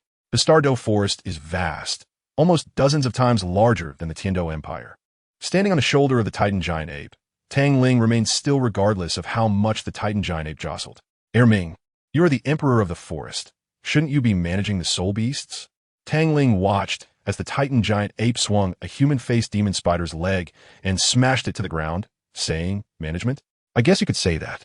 The Titan giant ape threw the corpse of a human-faced demon spider far away, whenever it encountered a human-faced demon spider or a blue sea purple pattern scorpion, which were both bloodthirsty soul beasts. It would kill them on sight. However, human-faced demon spiders and blue sea purple pattern scorpions were truly hated by beasts, as they could give birth to dozens of offspring at once, making it impossible to eradicate them completely. Chapter 269. The seal weakens. Do you know there's a 100,000-year-old blue sea purple pattern scorpion around here? Tang Ling pointed in the direction he had come from. "Are you sure you didn't see it wrong?" The Titan giant ape turned its massive head to look at Tang Ling. "Even a 100,000-year-old blue sea purple pattern scorpion I haven't seen in nearly 100 years. How could it be a 100,000-year-old blue sea purple pattern scorpion? In the central area, no less." Facts speak louder than words. Tang Ling directly took out the 100,000-year-old left arm bone that had dropped after he killed the blue sea purple pattern scorpion. The evil aura emanating from the soul bone was immediately recognized by the Titan giant ape. The blue sea purple pattern scorpion could be considered an evil existence among soul beasts and compared to other soul beast soul bones. Its malevolence and evil aura were excessively dense. The Titan giant ape's expression turned very grim, not because Tang Ling had killed a 100,000-year-old soul beast, but rather it felt a sense of gratitude because, after reaching 100,000 years, the blue sea purple pattern scorpion would produce a peculiar venom. Although it wouldn't kill them instantly, it would still cause them significant trouble. While hunting in the forest, they would inevitably miss some of the evil soul beasts like the blue sea purple pattern scorpion and the human-faced demon spider. Soul beasts were the most vengeful group. They could hide and slowly cultivate to 100,000 years. And as long as they weren't foolish, they could guess what the 100,000-year-old blue sea purple pattern scorpion was planning. The intelligence of a 100,000-year-old soul beast was no less than that of a human, and naturally, they possessed what humans call emotions, even more pure than those of humans. The king of the forest was equivalent to a human emperor, and it was not surprising that soul beasts coveted this position. I'm curious, since both the 10,000-year soul beasts and the 100,000-year soul beasts are in the 10,000-year category, what exactly is the difference between your 100,000-year soul beasts and the 10,000-year soul beasts? Tang Ling stood on the shoulder of the Titan giant ape, arms crossed, tilting his head as he looked at it. Besides having greater strength, there's a secret that only a few know. The Titan giant ape supported its arms on the ground, and as it crossed a mountain, its massive body landed without stirring up any dust. When we reach 100,000 years, we have only two paths to choose from. The first is to maintain our beast form and 100,000-year cultivation to face the coming tribulation in 1,000 years. The Titan giant ape moved forward without waking the resting soul beasts, showing care beneath its massive form. The second path, like Sister Xiao Wu, is to choose to transform into a human and seek the legendary path to godhood in the human world. Each path requires immense courage, as whichever path they choose is fraught with deadly danger. You deserve respect. Tang Ling's brow furrowed slightly as he glanced at the rising sun on the horizon. Where do you want to take me? Here. The Titan giant ape pushed aside the trees in front of it, and the world before them opened up, becoming entirely different. A curtain of water, resembling a massive white cloth, cascaded over the treetops from the cliff, tumbling down the mountain. The tiny droplets spraying from the waterfall were as fine as dust, filling the air and forming a mist that draped a thin veil over the mountain stream and woods. Among the vibrant roses, there were clusters of pure white flowers, blooming downwards like little bells. Tang Ling had seen such flowers in the moonlight, representing happiness, lily of the valley. So beautiful. Tang Ling gazed at this fairyland-like place with a hint of shock. He had never imagined that in this vast, star-doe forest, there would be such a beautiful area resembling a fairyland. Roar, isn't it beautiful? The Titan giant ape said with a hint of pride. Let me tell you, I discovered this place a long, long time ago. Even to Ming and Sister Xiao Wu have never been here. You're the first friend I've brought here. Tang Ling took a deep breath of the fragrant air, and a colorful butterfly fluttered in front of him. He extended a hand, and the butterfly landed on his index finger like a resting bird. I won't tell them. Let's just keep it our little secret. A small arc of joy appeared at the corner of Tang Ling's mouth, expressing his pleasant mood at that moment. Roar, it's a deal. The Titan giant ape extended its massive fist, gently tapping Tang Ling's outstretched fist. Both man and ape gazed at the fairyland before them, falling into an unprecedented state of relaxation. As darkness silently descended and the full moon hung high, Tang Ling's discomfort began to intensify, and his brows furrowed even deeper. The Titan giant ape also noticed Tang Ling's furrowed brow, and its relaxed mood was suddenly enveloped in a layer of unease. The unease gradually intensified, and before the Titan giant ape could speak, an incredibly hot aura radiated from his shoulder. Without any warning, Tang Ling jumped down from the Titan giant ape's shoulder and swiftly disappeared into the forest. Tang Ling. The Titan giant ape was startled and quickly followed him into the forest. If it remembered correctly, the direction Tang Ling was heading had a relatively gentle-natured 70,000-year-old griffin. Before the Titan giant ape could get close, a soul beast resembling a tiger and lion with eagle wings hurriedly fled, crashing into the Titan giant ape. Before the Titan giant ape could react, a scorching golden wave suddenly swept out in all directions. The overwhelming pressure contained within the golden wave made the Titan giant ape feel an impulse to kneel, but with its strong willpower, it forced itself to resist the urge to kneel down. However, the nearby griffin did not possess such a strong will, immediately falling to the ground on all fours. trembling uncontrollably.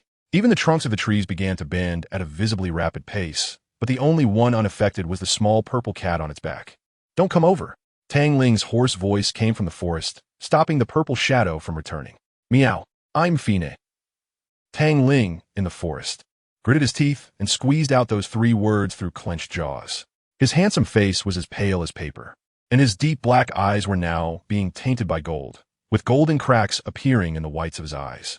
From his neck down, there were intersecting cracks, resembling a ceramic piece glued together. One gentle touch could shatter it. A wave of excruciating pain surged through him, like ants biting inside his body, as the resilient meridians were struck by a torrent of power, creating cracks. All the power came from the long-dormant seal in his dantian. Blood trickled from his lips, and at that moment, his deep black eyes were completely tainted gold.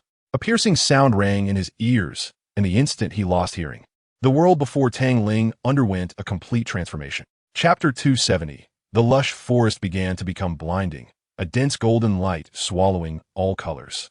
In the golden light, Tang Ling vaguely saw a figure facing away from him, dressed in armor radiating killing intent. The figure slightly turned its head to look at Tang Ling, the blue goggles glinting slightly. With a clang, the armor revealed the face beneath the helmet. Golden eyes as still as dead water. A handsome face devoid of expression, black hair cascading over the armor on its back. It seemed that Tang Ling noticed the almost dazed gaze, and his deadpan eyes flickered with a hint of light, the only illumination in the darkness. It seemed he saw the answer he sought. The helmet was put back on, and as the sound of armor stepping on the ground gradually faded away, the glaring golden light slowly receded as well. Wait! Tang Ling wanted to chase after it, but the moment he moved, his body suddenly lost all strength. In that instant when the world fell into darkness, Tang Ling saw the person bathed in golden light stop, turning his head again to look at Tang Ling. Perhaps because he was wearing the helmet, his voice was indifferent yet carried a metallic coldness. "You will definitely win, right?" As Tang Ling sank into darkness, the violent power that surged from the seal returned to it like a tame beast, leaving only a shattered seal, as if nothing had ever happened. The densely packed gaps in his meridians were slowly repaired by the life force surging from his blood, and the repaired meridians became even more resilient. With all the anomalies disappearing, the Titan great ape slowly approached, holding the purple phantom. Meow. Drip, drip. The sound of water droplets falling onto the surface of the lake echoed in Tang Ling's heart, as if urging him to open his eyes. The dark world was broken by the invading light, and Tang Ling's eyes slowly opened, but what first came into view was not the shade of trees, but rather the enormous head of the Titan great ape. At the moment their eyes met, the Titan great ape trembled all over, instinctively taking a step back, then looked at Tang Ling with eyes full of confusion. "Titan great ape, what's wrong?" Tang Ling frowned, shook his still dizzy head, and stood up from the ground. "Just call me Erming." The Titan great ape couldn't help but glance at Tang Ling's eyes again, then mumbled, "Strange, that gaze just now wasn't like this. Did I see it wrong?" Tang Ling's eyes were the most unique it had seen in 100,000 years, as if containing the stars and the sea, looking deep and beautiful. However, at the moment Tang Ling opened his eyes, that disdainful gaze, looking down on the world and regarding life as insignificant, was a feeling the Titan great ape couldn't describe. The light in Tang Ling's eyes slightly dimmed, and the Titan great ape's mumblings were all heard by Tang Ling. With a burst of strength in his calves, he lightly jumped onto the Titan great ape's shoulder. A flash of purple light passed, and the purple phantom directly pounced into Tang Ling's arms, vigorously rubbing its cat face against Tang Ling's chest, meowing in a way that sounded very wronged, like an abandoned child. A cold, long hand gently pressed on the purple phantom's face, and a golden purple light flashed in Tang Ling's eyes. He glanced at the starry sky. His heartbeat suddenly quickened, and his pupils slightly dilated. How would there be one more? That white star, gentle yet carrying a bone-chilling coldness, contained a silver star river in Tang Ling's eyes. Tang Ling stared blankly at the calm surface of the lake, the morning sun casting down on him, his black hair flowing behind him, making him look as if he were covered in a layer of dazzling golden light. Suddenly, the calm lake surface began to ripple, and a massive creature descended from the forest, its fist smashing into the ground, unleashing a black shockwave. Gravity domain. The lake's surface splashed as the sky blue bull python surged up from the bottom, the chilling soul power on its bull horns having already condensed, fiercely thrusting towards Tang Ling. Sky blue destruction thunder. The gravity surrounding Tang Ling brought him no discomfort at all. He calmly raised his hand, And with the intertwining of 5 flames, the ice flame heavy sword instantly took shape.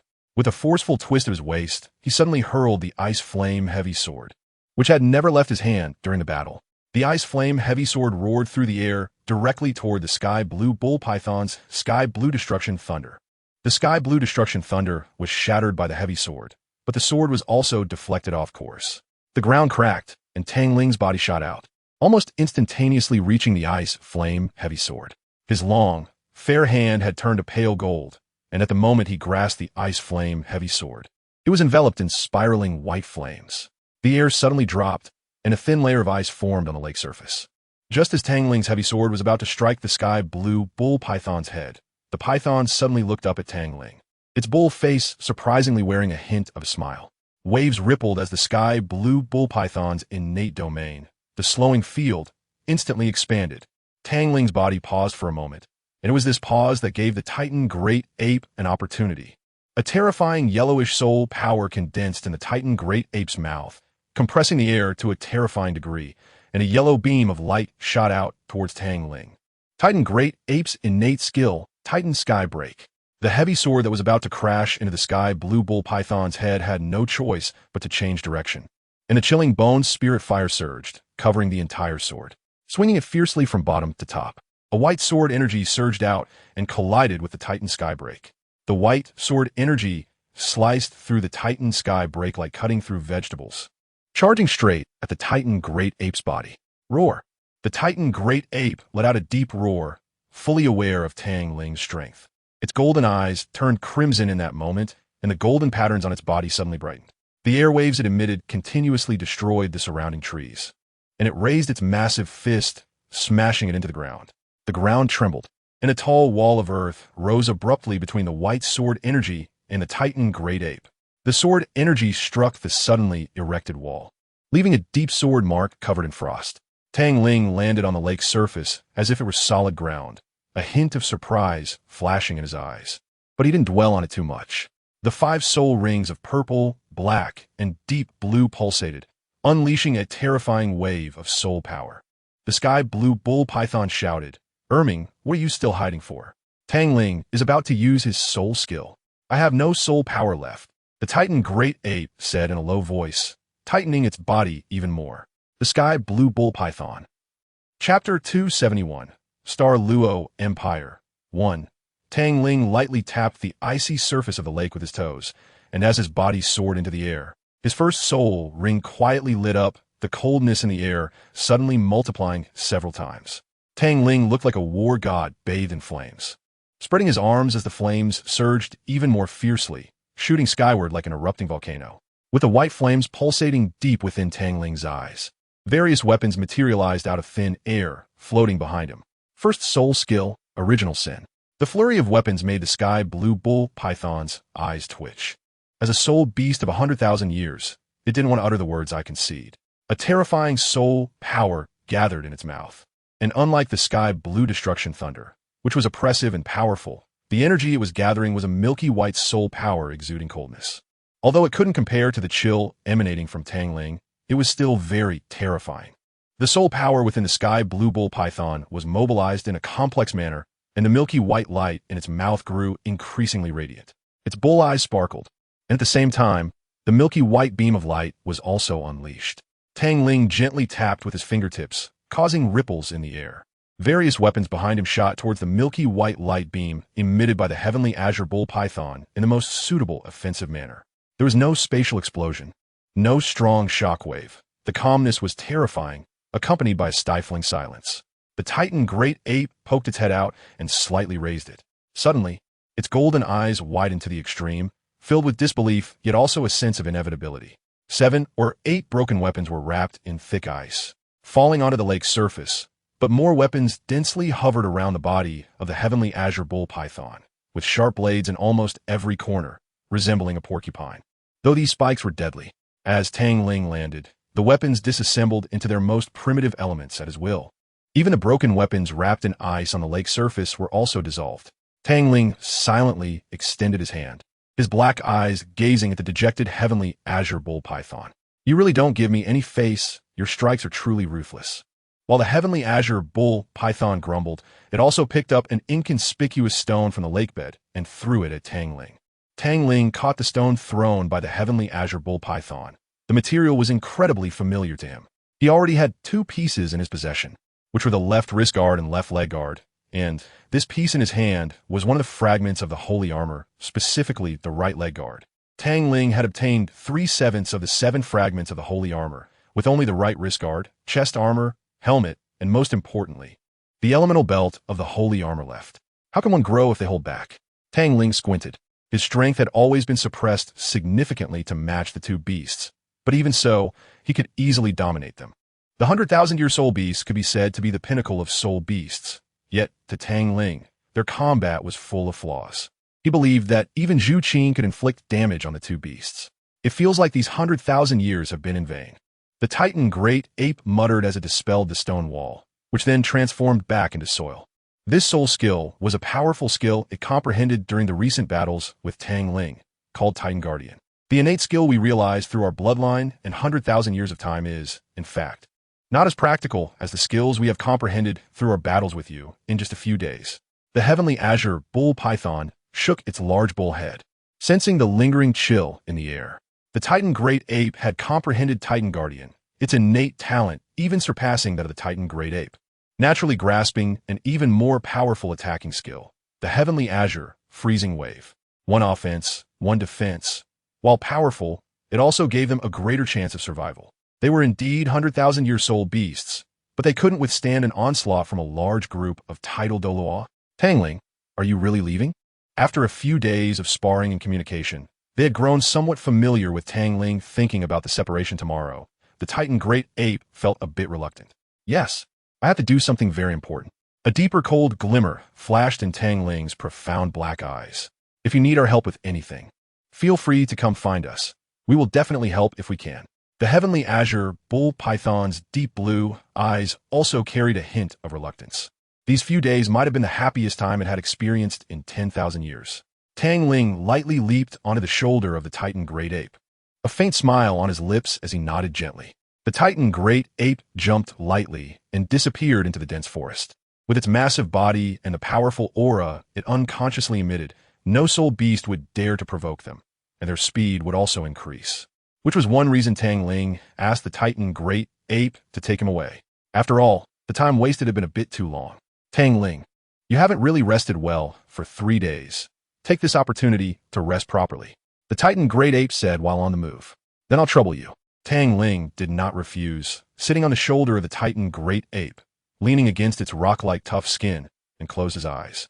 Tang Ling was not an ordinary person. Even if he didn't rest for over 10 days, he wouldn't feel tired. But closing his eyes to rest every day was a habit he had formed, something he couldn't change in an instant, even in the dangerous Douluo forest. Although the Titan Great Ape was a giant, it was quite delicate.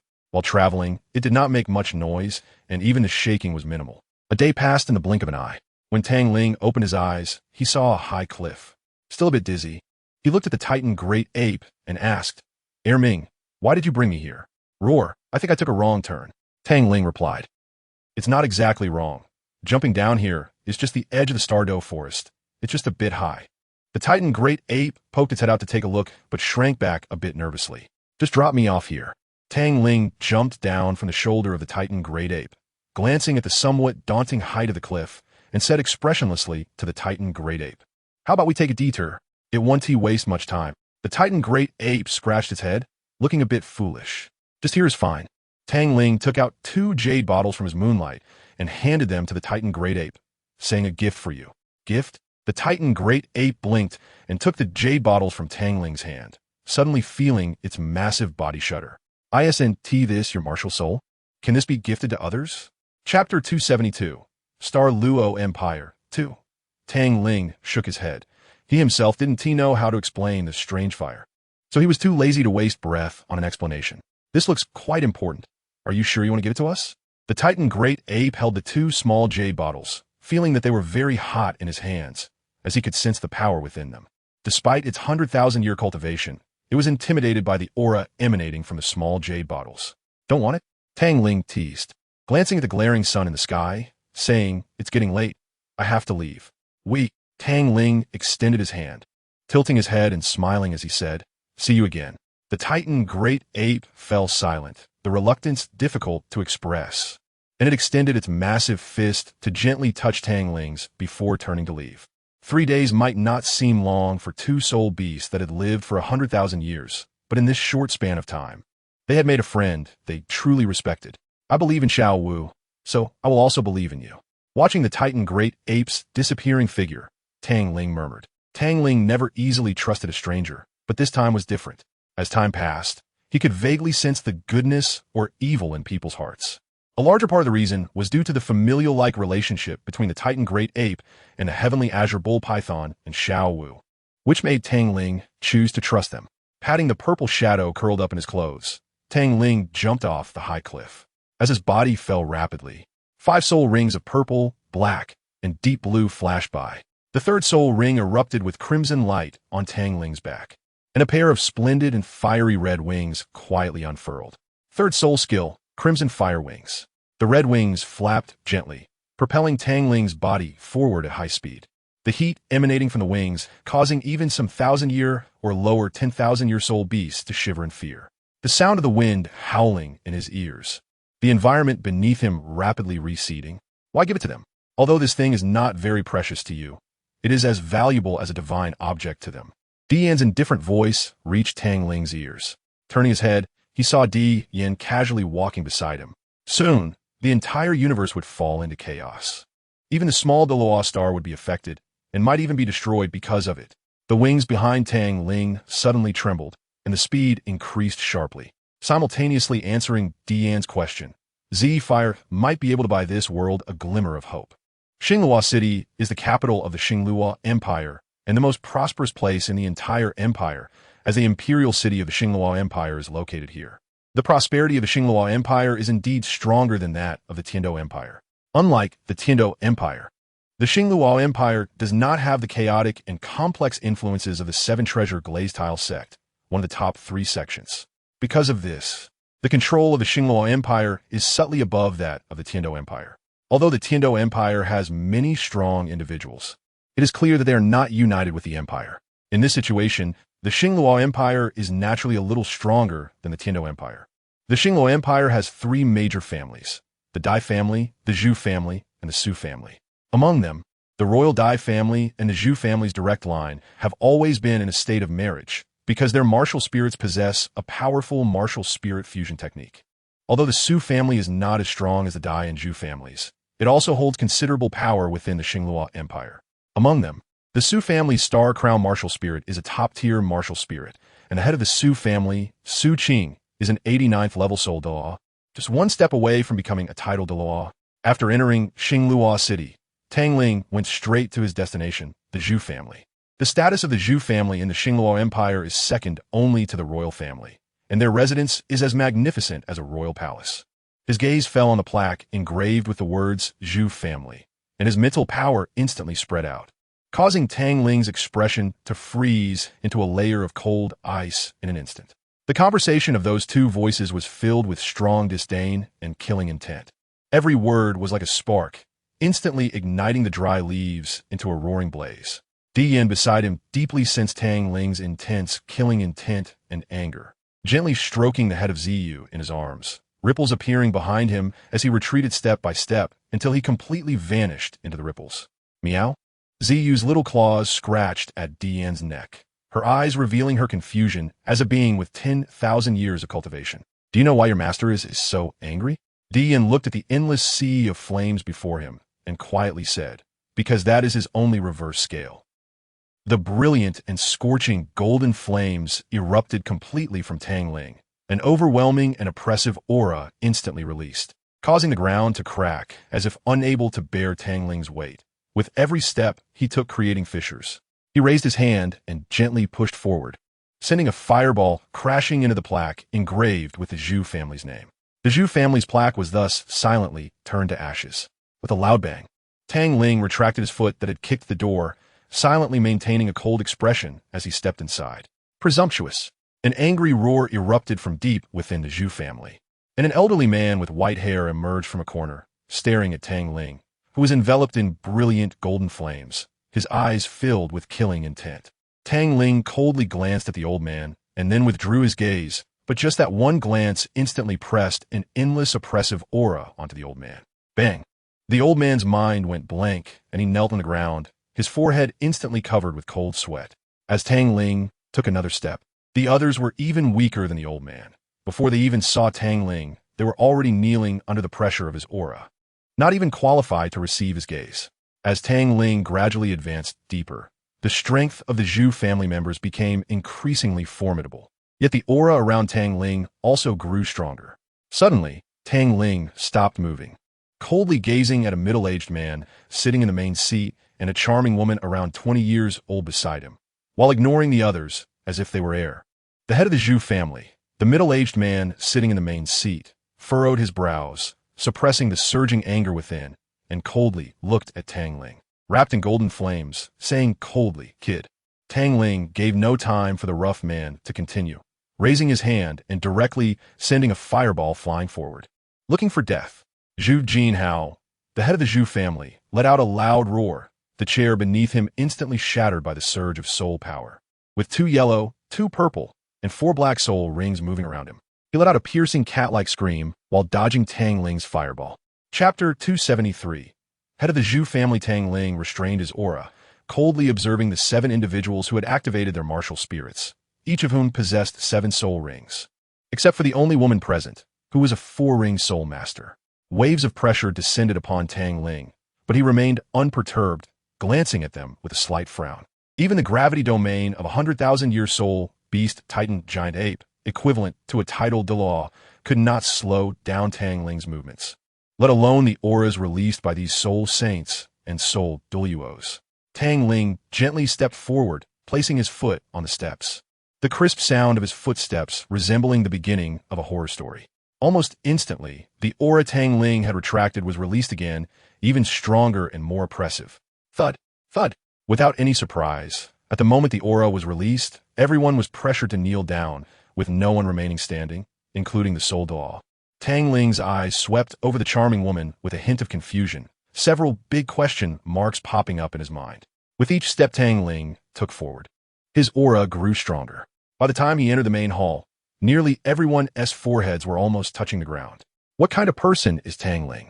If no one provokes him, he appears to be a seemingly indifferent individual with a gentle heart. However, once his reverse scale is touched, he will make you experience the fear of being dominated by a god. Are you Qing's father? The cold, indifferent voice entered everyone's ears. This was Tang Ling's first sentence after entering the Xinluo Empire. I am. Zhu Jinhao was slightly taken aback, but almost instantly reacted, kneeling on the ground, looking disheveled. His voice rough, but hiding deep killing intent. Do you want to kill my Qing? As Tang Ling raised his hand, Zhu Jinhao's body floated in the air as if someone had grabbed him, endless terrifying killing intent erupting from his pitch-black deep eyes. Not giving Zhu Jinhao a chance to speak, Tang Ling already knew the answer from start. The anger that had slightly calmed at the thought of Zhu Qing living in a place like this, akin to raising a poisonous insect, suddenly intensified. Raising his hand as if tossing away a piece of trash, Zhu Jinhao's body was sent flying, crashing into the smooth floor and creating spiderweb-like cracks. Cough! A mouthful of fresh blood was spat out. Before he could react, Tang Ling appeared in front of him, one foot already pressing down on Zhu Jinhao's chest. The immense force causing Zhu Jinhao, who had slightly risen, to fall back down, and the cracks in the ground became even larger. Tang Ling slightly bent down, looking down at Zhu Jinhao's reddened eyes, and continued in a cold and indifferent voice. You should be grateful that you are Qing's father. If you weren't Qing's father, the moment you said that sentence, it would have sealed your death. This was a humiliation, a tremendous humiliation for Zhu Jinhao.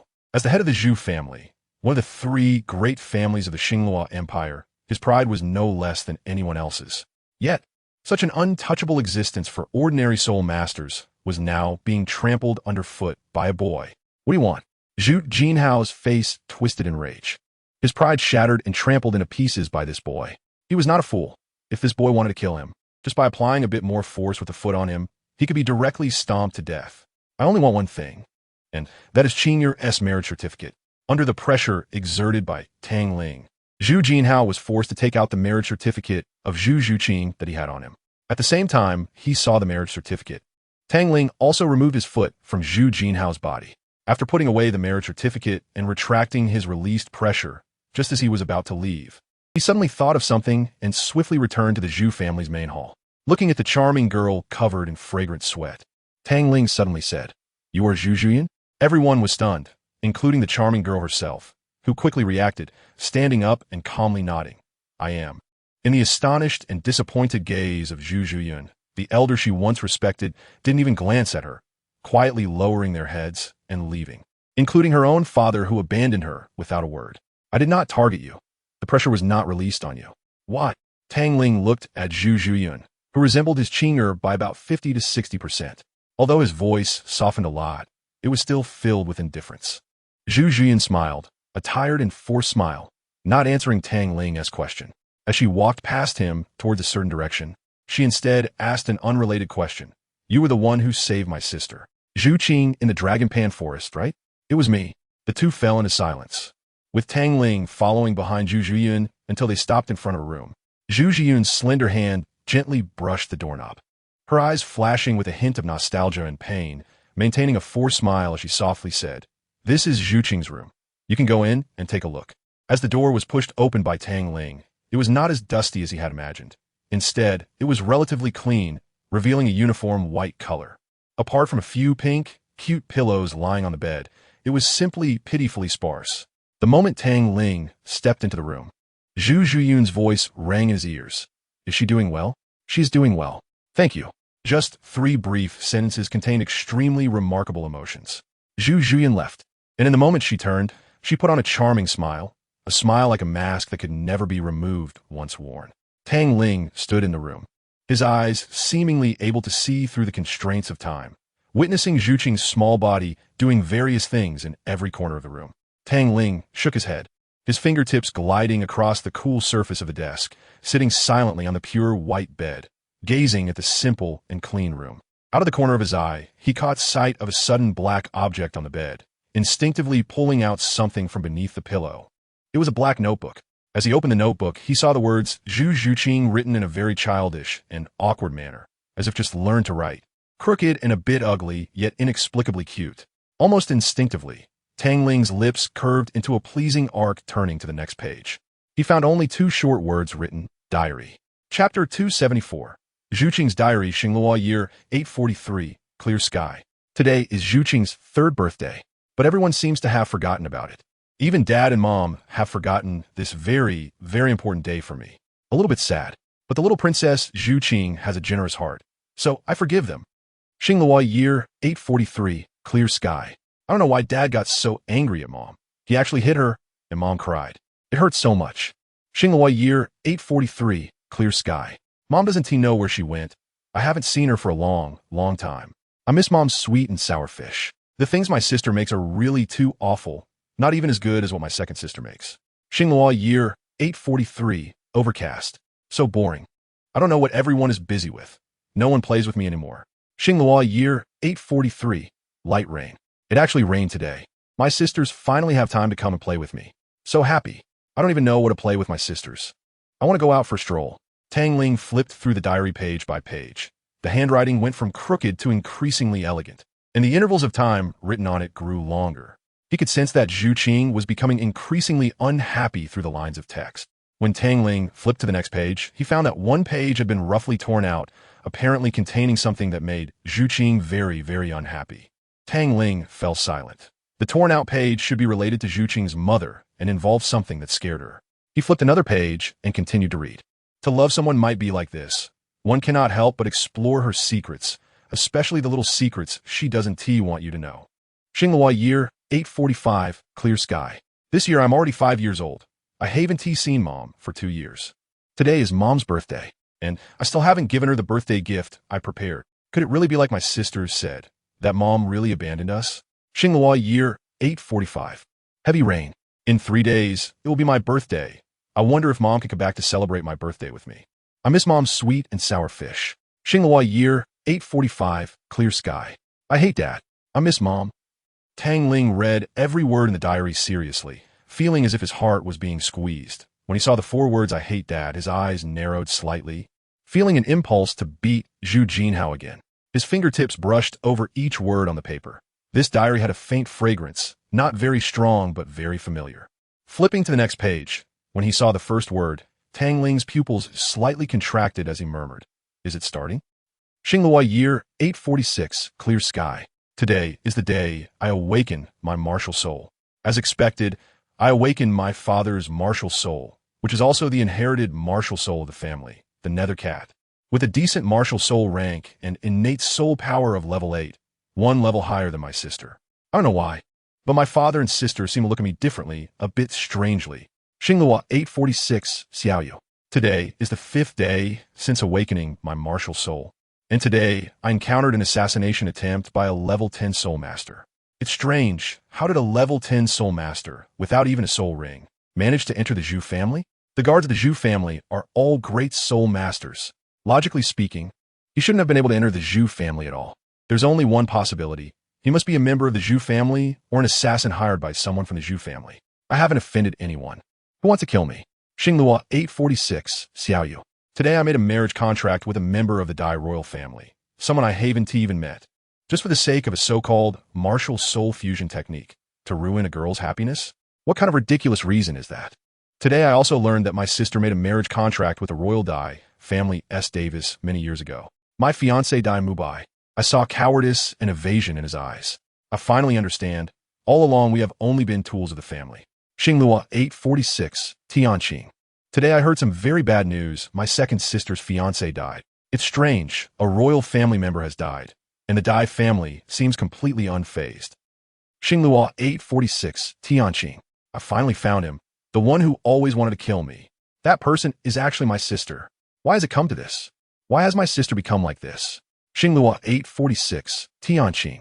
He left. He abandoned me. He left the Xingluo Empire. He is a coward, a traitor.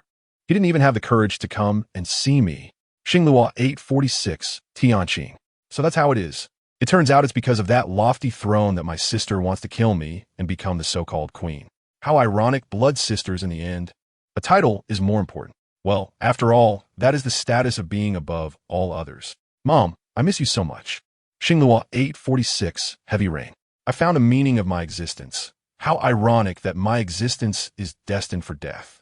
Why bring me into this world? If I had never existed in the first place, wouldn't there be no sisterly killings? Will my sister not have changed? Xingluo 846, Xiaoyu. I am leaving. I want to escape this cage. I don't want to be a canary, and I certainly don't want to accept this so-called fate. Tomorrow is a great opportunity. No one will notice me at all. As long as I seize the moment, I will have a chance to escape. A canary in a cage is not as good as a sparrow that can fly freely. I want to take my diary with me. If I die, this thing can at least represent that I have been in this world. And if I don't die, let it serve as a memento. After all, I never thought I would come back.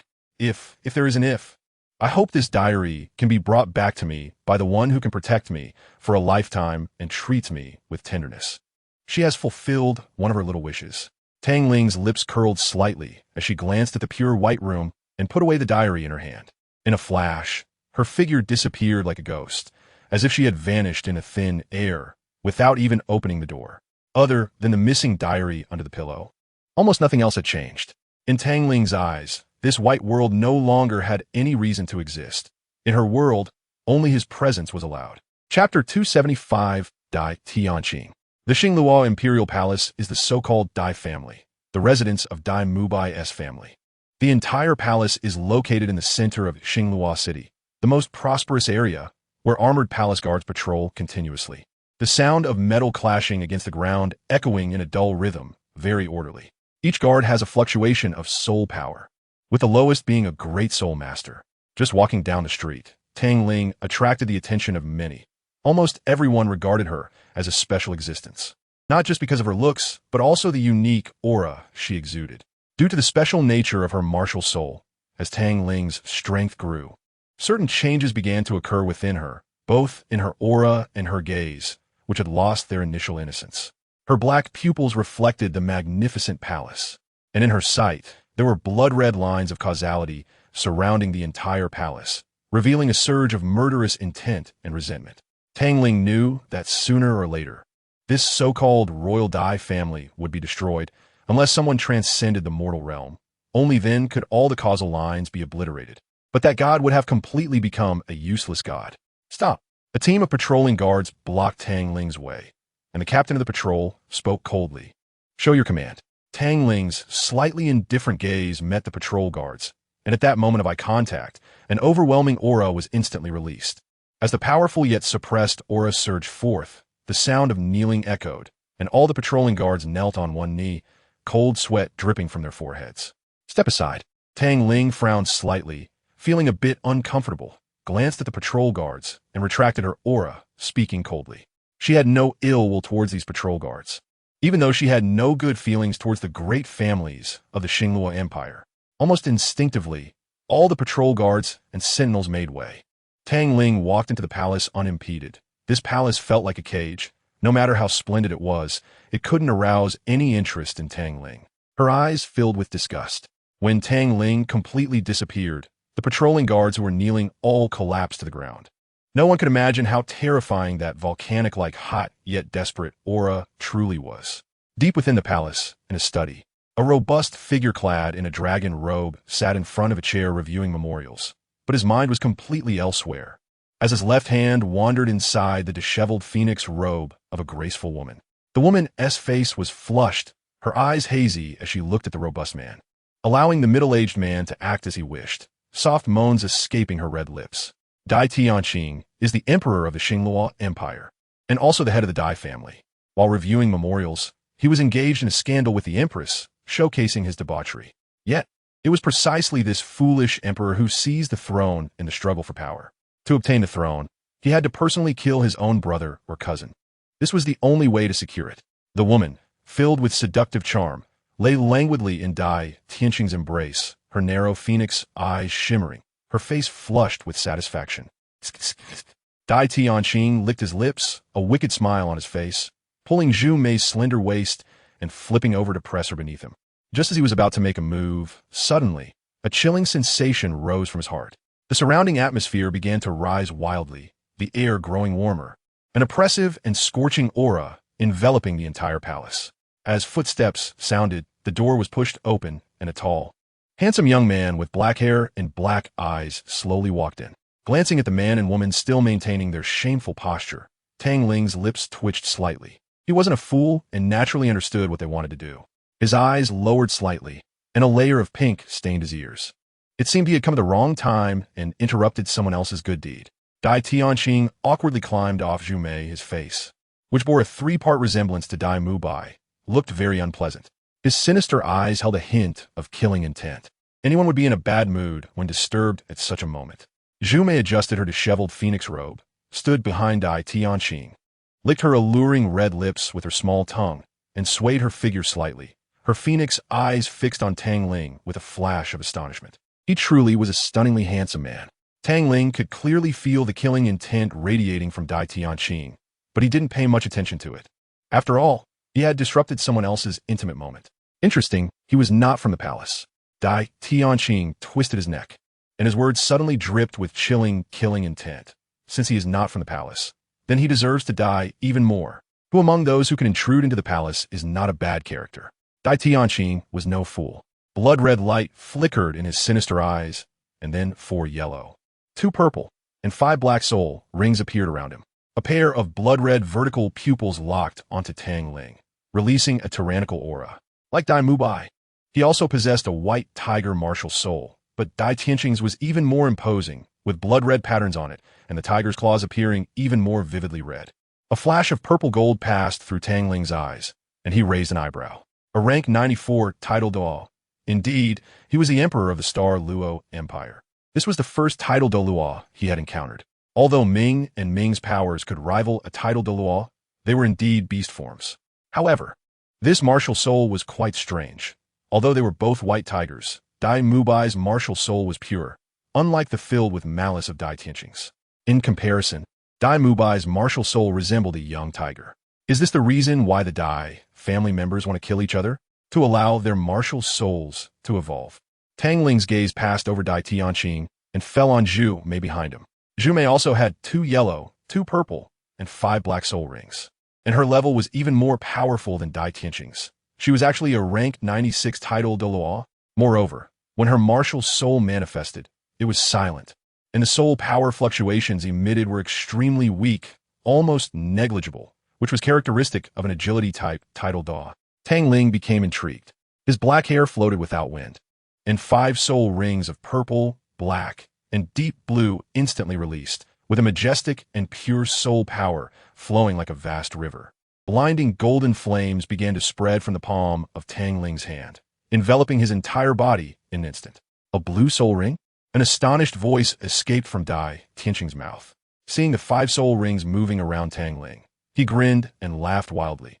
Haha, you are just a soul king and dare to provoke a title Douluo. Seeking death, he completely discarded the oppressive aura from before. Now, he just wanted to tear the young man before him to pieces. Chapter 276. The ghostly white tiger Tang Ling seemed to completely ignore Dai Tianqing's mocking words. He lifted his lowered eyelids, calmly raised his hand, and gently pressed down. Boom! A golden shockwave instantly erupted from Tang Ling's center. As he pressed his hand down, the released shockwave descended and merged into the ground, an unprecedented enormous pressure descending from the air in an instant. This was a new skill Tang Ling learned from imitating the Titan Great Ape, the gravity domain. Dai Tianqing's body trembled violently, his upright tiger body slowly bending down. A look of horror emerged in his blood-red eyes, and the blood-red tiger patterns on his body suddenly brightened. His blood-red eyes emitted a rich bloodlight as he let out a tiger roar. A thin layer of blood-red enveloped his tiger body, significantly reducing the pressure he felt. His tiger claws reached out to embrace Zhu Mei's delicate figure, a layer of blood-red spreading up her body. The white tiger domain is a domain primarily focused on killing, but it was somewhat insufficient in the face of the gravity domain. As Tang Ling's hand pressed down little by little, Dai Tianqing could feel the pressure increasing gradually. A soul king has actually comprehended a domain. Zhu Mei, nestled in Dai Tianqing's arms, had lost her flirtatious blush, her face now slightly serious. ISNT is just a domain. His own strength ISNT that strong. The blood-red pupils burst forth with red light, and the 3rd and 5th soul rings among the 9 pulsating rings quietly shone with a rich blood color. Faintly, a series of low tiger roars echoed through the void. Dai Tianqing's already formidable body suddenly expanded significantly, and the royal robe on him burst apart from the expansion. The rich blood color clung to his tiger claws, which slashed out in a cross attack. 3rd soul skill, white tiger blood transformation. 5th soul skill, white tiger cross slash. Is this your attack? Tang Ling raised the hand he had been pressing down again, and a completely different force instantly formed. Golden waves spread out, slowing down everything affected by the waves by dozens of times. He gently pointed with his index finger at the intersection of the cross slash, murmuring, so weak. The blood-red cross slash shattered like fragile glass. Tang Ling turned his head to look at the cat paw that was just a few centimeters away from piercing his throat. Ignoring her horrified expression, and bent down to sweep out a whip kick. Pity for the fair? Haha, sorry, that concept does not exist in Tang Ling's mind. Dual domains.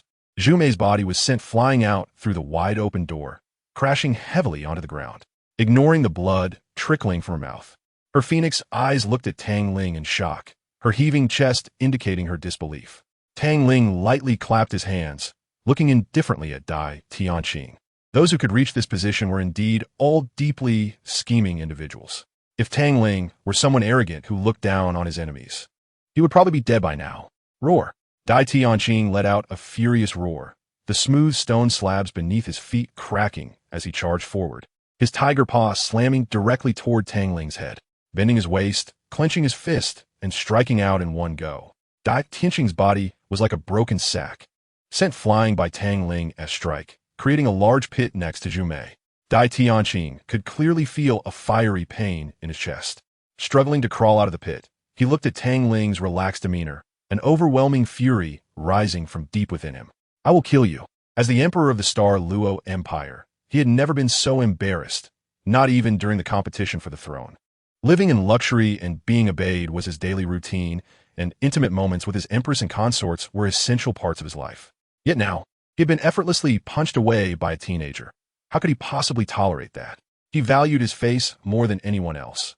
After all, he was the emperor. Rage can lead to a loss of rationality, and the more powerful a person is, the more so. Dai Tianqing was in such a state. He just would never have imagined what kind of powerful existence he was facing. Tianqing, should we fuse our martial souls? Zhu Mei furrowed her brows, wiping the blood from the corner of her mouth, her rosy lips moving slightly, her voice turning into a thread that reached Dai Tianqing's ears. A mere soul king. There's no need for a martial soul fusion technique. The seventh soul ring on Dai Tianqing's body lit up, a rich blood color surged on him, and his blood-red eyes became even more intense, with blood-red tiger claws that looked as dazzling as blood. Seventh soul skill, true white tiger. The red light in his blood eyes shone brightly, and his body shot out in an instant. The sixth, eighth, and ninth soul rings all glowed brightly as they rapidly approached Tang Ling. However, Tang Ling was already somewhat impatient, not giving Dai Tianqing a chance to continue releasing his soul skills. He suddenly raised his hand and pushed forward. A beam of white fire burst out from his palm and directly struck Dai Tianqing's shoulder. Puff! Dai Tianqing's shoulder was directly pierced by the beam. A spray of blood blossomed at his shoulder, and his body flew back as if struck by a cart, landing back in the large pit he had created. He spat out a mouthful of fresh blood, and even the 9 soul rings on him dimmed significantly. Tianqing. Zhu Mei was somewhat stunned. One move, just one move, had taken down a titled Douluo. If that beam had hit his head instead of his shoulder, Zhu Mei dared not think, her delicate body leaping towards Dai Tianqing, letting out a sharp, piercing cat cry. The dark purple nether spirit cat pounced on Dai Tianqing like a moth to a flame, and the 9 soul rings, yellow, purple, and black, all lit up with a purple ghostly light. Dai Tianqing didn't care about anything else and reached out to embrace Zhu Mei's soft body. The dimmed 9 soul rings lit up again, the rich blood color and purple intertwined, gradually merging into a huge, fierce tiger. Blood-red skin, purple tiger stripes, claws like steel blades, sharp fangs, and one blood-red and one dark purple eye. Martial soul fusion skill, nether white tiger. The voices of Dai Tianqing and Zhu Mei echoed from within the nether white tiger, as if their voices had fused together. Roar! The nether white tiger howled to the sky, waves of blood-colored sound rippling out, shattering the surrounding buildings. The nether white tiger possessed not only Dai Tianqing's power, but also Zhu Mei's speed, its massive body suddenly flashing to Tang Ling's back, and its steel-like claws struck down violently. Tang Ling turned his head, his eyes narrowing. As the waves rippled out, the nether white tiger's attack suddenly stalled, as if the pause button had been pressed. The tiger claws were just a few centimeters from Tang Ling's head, but no matter what, they cannot descend even a bit. Chapter 277. Harsh training. Even though he had only learned the slow field and gravity field for a few days, his application of these two fields had already surpassed the Tianqing bull python and the Titan giant ape, even stronger than them. The Tianqing bull python's slow field could only slow down others' attacks, while Tang Ling could completely stop their attacks and movements. Strictly speaking, this was no longer a slow field, but a time-pause field. Tang Ling had never seen a martial soul fusion skill before, so he had always had a faint curiosity about it. He wanted to know if he could use a martial soul fusion skill with Zhu Qing and Xiao Wu, because the master had once said that the prerequisite for using a martial soul fusion skill was absolute trust. Trust. Tang Ling's lips curled slightly, feeling a bit of joy, and his previous displeasure dissipated a lot. He turned around, slightly raised his head, and instantly regained his indifferent demeanor, raising his hand to grab the tiger claw fiercely, using his waist to spin and throw the nether white tiger into the sky. The third soul ring flashed behind Tang Ling. A crimson fire wing unfolded, and with a powerful flap, it lifted Tang Ling into the air, instantly arriving behind the nether white tiger. His right fist clenched tightly and smashed down hard towards the nether white tiger's head. The nether white tiger, just thrown into the sky, fell like a meteor towards the ground, and with a loud bang, the already crumbling buildings collapsed under the pressure, burying the nether white tiger in the deep pit. Crimson firelight points gathered in Tang Ling's palm, becoming hotter and more dazzling.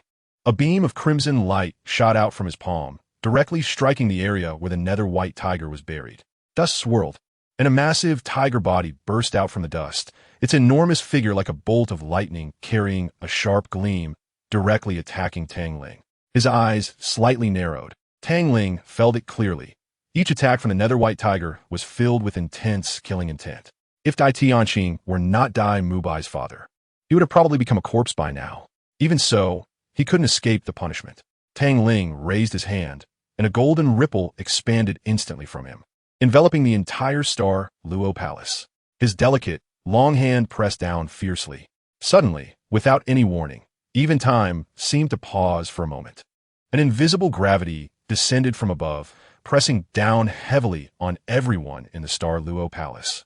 And a massive nether white tiger was also crushed to the ground in an instant, kicking up clouds of dust. Tang Ling retracted the crimson fire wings on his back and landed on the nether white tiger, stepping on its head with one foot. His left arm resting on his knee, ignoring the nether white tiger's futile struggles. Leaning slightly forward, his indifferent black eyes gazed down at the nether white tiger like an endless abyss, coldly saying, "Tianqing, don't be ungrateful." Roar! The nether white tiger struggled even more violently, but the gravity on it suddenly surged. The abrupt increase in gravity causing the nether white tiger to collapse to the ground like a pile of mud. "What do you want?" Tianqing's deep voice carried a hint of hysteria. He finally understood that in front of this young man, he was just a clown, easily crushed. A dignified title Dalu, a level 94 title Dalu, even using a martial soul fusion skill with a level 95 agile attack title Dalu, the proud nether white tiger, which the Dai family had always regarded as their pride, was nothing more than a cat that could only act cute and roll over in front of this young man. "I only want one thing, the engagement of Zhu Qing." Every word Tang Ling uttered clearly reached the ears of Dai Tianqing and Zhu Mei, and this sentence ignited the anger that Dai Tianqing had managed to suppress. "Impossible. You're trampling on royal dignity." "Dignity?" Tang Ling coldly looked at the nether white tiger beneath him, which seemed to be twitching, his voice like the cold waters of the 9 underworlds reaching Dai Tianqing's ears.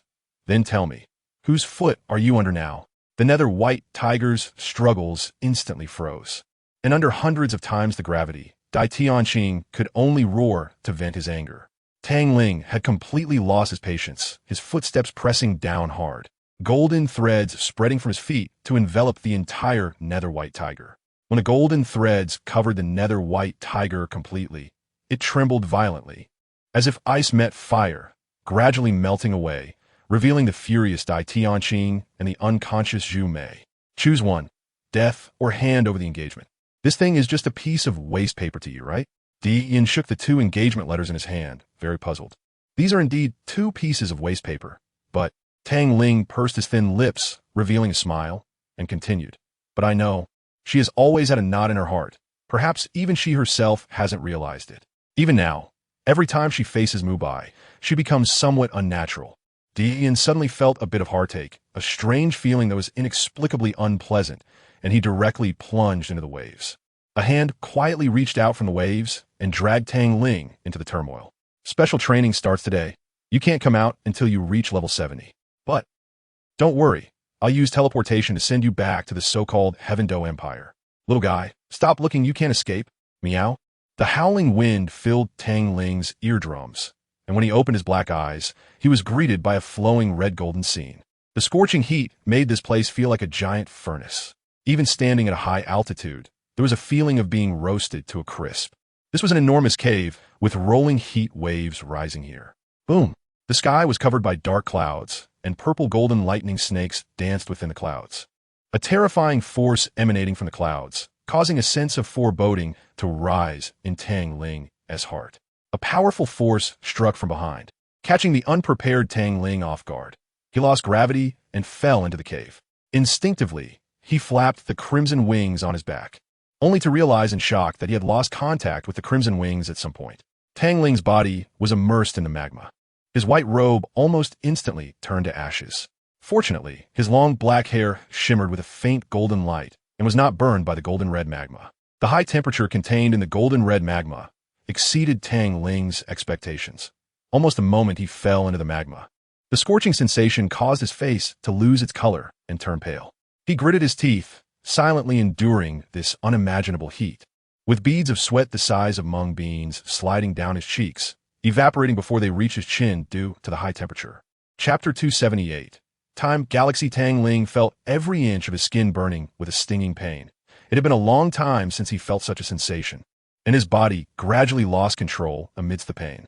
The black clouds roiled above, and a purple-golden ribbon of lightning fell from the sky, striking directly on Tang Ling's shoulder, leaving a bloody wound where the white bone was even visible. Another purple-golden ribbon of lightning fell from the sky, This time not directly on Tang Ling, but on the golden-red magma, which covered with a layer of lightning snakes at a visible speed. Tiny lightning snakes struck Tang Ling's body, leaving deep wounds that could be seen to the bone, accompanied by a tingling sensation and a pain akin to being whipped, adding another form of torture amidst the boundless heat. Tang Ling's body gradually sank into the magma, beginning a long period of cultivation. Dian stood high in the sky.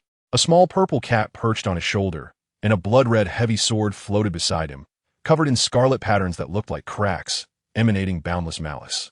The burning silence heavy sword floated up and down, as if chatting, conveying information that only Dian could understand.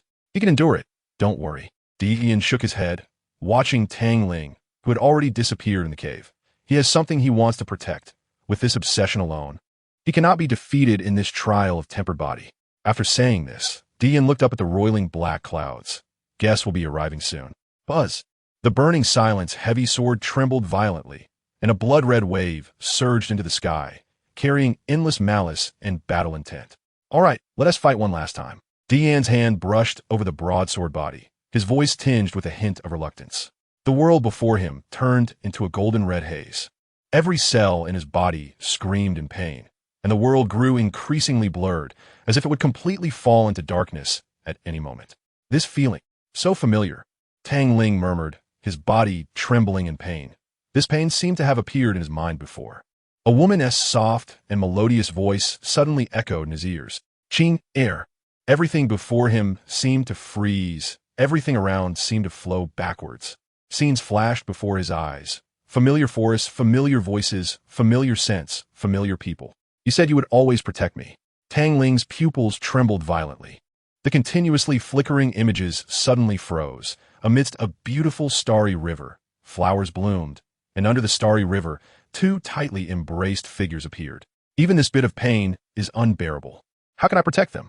His scattered pupils regained brilliance. His black eyes deepened. He bit down on his thin lips, not even noticing when he bit through them. His soul power began to operate rapidly along a strange trajectory, absorbing the spiritual energy of heaven and earth.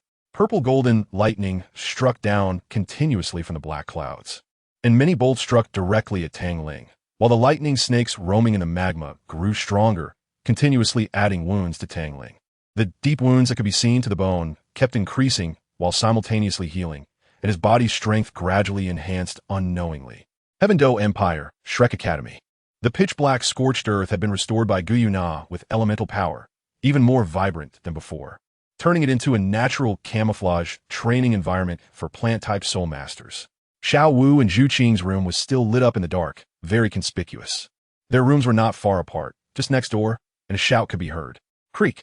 The door opened, and Zhu Qing tiptoed out of her room, glancing at the light not far away, her figure flickering slightly, leaving only an afterimage in place, as a breeze carrying the scent of flowers blew by, and the afterimage shattered and disappeared. Just as Zhu Qing was about to walk out of the Shrek Academy's main gate, Xiao Wu's delicate and charming voice rang from the air, causing Zhu Qing's body to pause for a moment. Zhu Qing, where are you running off to in the middle of the night? Xiao Wu fluttered down from the air with her phoenix wings, just about to speak when a cold little hand covered her mouth, and Zhu Qing quickly pulled Xiao Wu into the bushes to hide. Who was there? A beam of light shone directly on the spot where Xiao Wu and Zhu Qing had just been. After discovering no one was there, it scanned the surroundings but left without checking further. The regulations of Shrek Academy were relatively strict, and generally, people were not allowed to wander around at night, let alone leave the school, as being caught would lead to punishment. The person just now was likely a patroller. Perhaps Xiao Wu's phoenix wings were a bit too obvious, prompting them to check. Zhu Qing exhaled a breath of relief, shot Xiao Wu a glare, and quietly led the slightly embarrassed Xiao Wu on a longer detour before climbing over the wall to leave the academy. Once out of the academy, Zhu Qing and Xiao Wu were no longer so cautious, walking openly on the street, but their speed was still fast, leaving only afterimages behind. Zhu Qing, where are you really going? The sky is almost bright. Xiao Wu followed Zhu Qing, yawning sleepily. I didn't ask you to come along. Zhu Qing said helplessly. I need to go to a deserted forest. It's time for the final step. Tempering the body? Xiao Wu's small mouth opened slightly, her scarlet eyes blinking. Yes, your body tempering is complete, and it's the 1,000 Phoenix divine body. I can't delay any longer. Zhu Qing's footsteps slowly came to a stop, her her cat ears twitching slightly. The place was eerily silent, almost devoid of sound, not even the sound of crawling insects. It felt a bit like a land of the dead. However, Qing needed such a space because once the body tempering began, there would be a significant commotion. Otherwise, she could have just done it directly within Shrek Academy, without having to travel so far. Xiao Wu, help me guard. Qing sat cross-legged on the ground and said to Xiao Wu, just focus on body tempering. Xiao Wu directly activated her martial soul, and a wave of scorching air swept out as a pair of beautiful phoenix wings unfolded behind her, with 2 yellow and 2 purple soul rings rhythmically pulsating. The phoenix wings shook violently, and Xiao Wu quietly flew up into the starry sky. Qing let out a long breath, soul power surging, with 4 soul rings, yellow, purple, and black, rhythmically moving behind her, from which a beautiful 9-tailed spirit cat emerged. Chapter 279, Body Tempering Xiao Bing, come on. Qing, unusually a bit nervous, bit her red lips and slowly closed her eyes, her body gradually relaxing. At that moment, the ice flame spirit cat dashed directly into Qing's body, and the next moment, an endless chill suddenly erupted from within her. Her fair skin became covered in frost at a visible speed. Even her smooth black hair was coated with a layer of white. Her delicate little face instantly lost all color, and cold mist escaped from her slightly parted lips. Her once warm body now trembled in the icy cold. The bone-chilling cold felt like sharp ice blades cutting through Qing's body. However, this pain was not the end. It was just the beginning. The pain surged like waves, becoming increasingly intense. Qing's pale, cold little hands gripped tightly, her nails digging deep in her flesh. Bright red blood oozing from between her fingers, as if this could alleviate the suffering coursing through her. Her heart was beating steadily and powerfully, but suddenly, a faint chill rushed through her veins into her heart, the abrupt coldness causing a moment of discomfort for Qing. At that moment, the chill abruptly transformed into a bone-chilling cold. Caught off guard, Qing let out a muffled groan of pain, and the only thing that could bring her warmth, the blood within her, completely lost its warmth at that moment. If it weren't for her remaining consciousness, Qing might have thought she was already dead, as she could no longer feel her heartbeat. All she felt now was that her body was pressed against ice blades, the piercing cold almost freezing her consciousness, the biting chill accompanied by tearing pain. If she hadn't bitten down hard on her tongue in a moment before losing consciousness, forcibly pulling herself back to awareness, she would have completely lost her senses. Xiao Wu flew in the air, her ruby-red eyes filled with anxiety as she looked at Qing, who seemed frozen into an ice sculpture. She had also gone through the body tempering process, but her constitution was different from Qing's. As a 100,000-year soul beast, she had very few impurities in her body, and the body tempering step was almost unnoticeable for her. A moment of pain, and it was over. But Qing was different. She was originally a mortal body with many impurities, a fundamental issue, so the body tempering for Qing was very painful. When she lost consciousness, the hard-won power would collapse, and all her efforts would be in vain. The life spring could heal all injuries on a person, as long as one was not dead. They could live, and it also had a powerful purifying effect to expel impurities. However, there was a very uncomfortable prerequisite, and it had so many prerequisites. After merging with their constitution would change. Xiao Wu's Qianwang divine body was obtained in this way. A chill from the wind made Xiao Wu shiver. As the desolate forest was gradually consumed by frost, Xiao Wu kept a close eye on Qing's changes, and she clearly felt that the temperature in the air was still dropping, and at a terrifying speed. This temperature was abnormal, exceeding Qing's limits. Xiao Wu stretched out her small hand to catch the snowflakes falling from the air, feeling the terrifying temperature contained within them.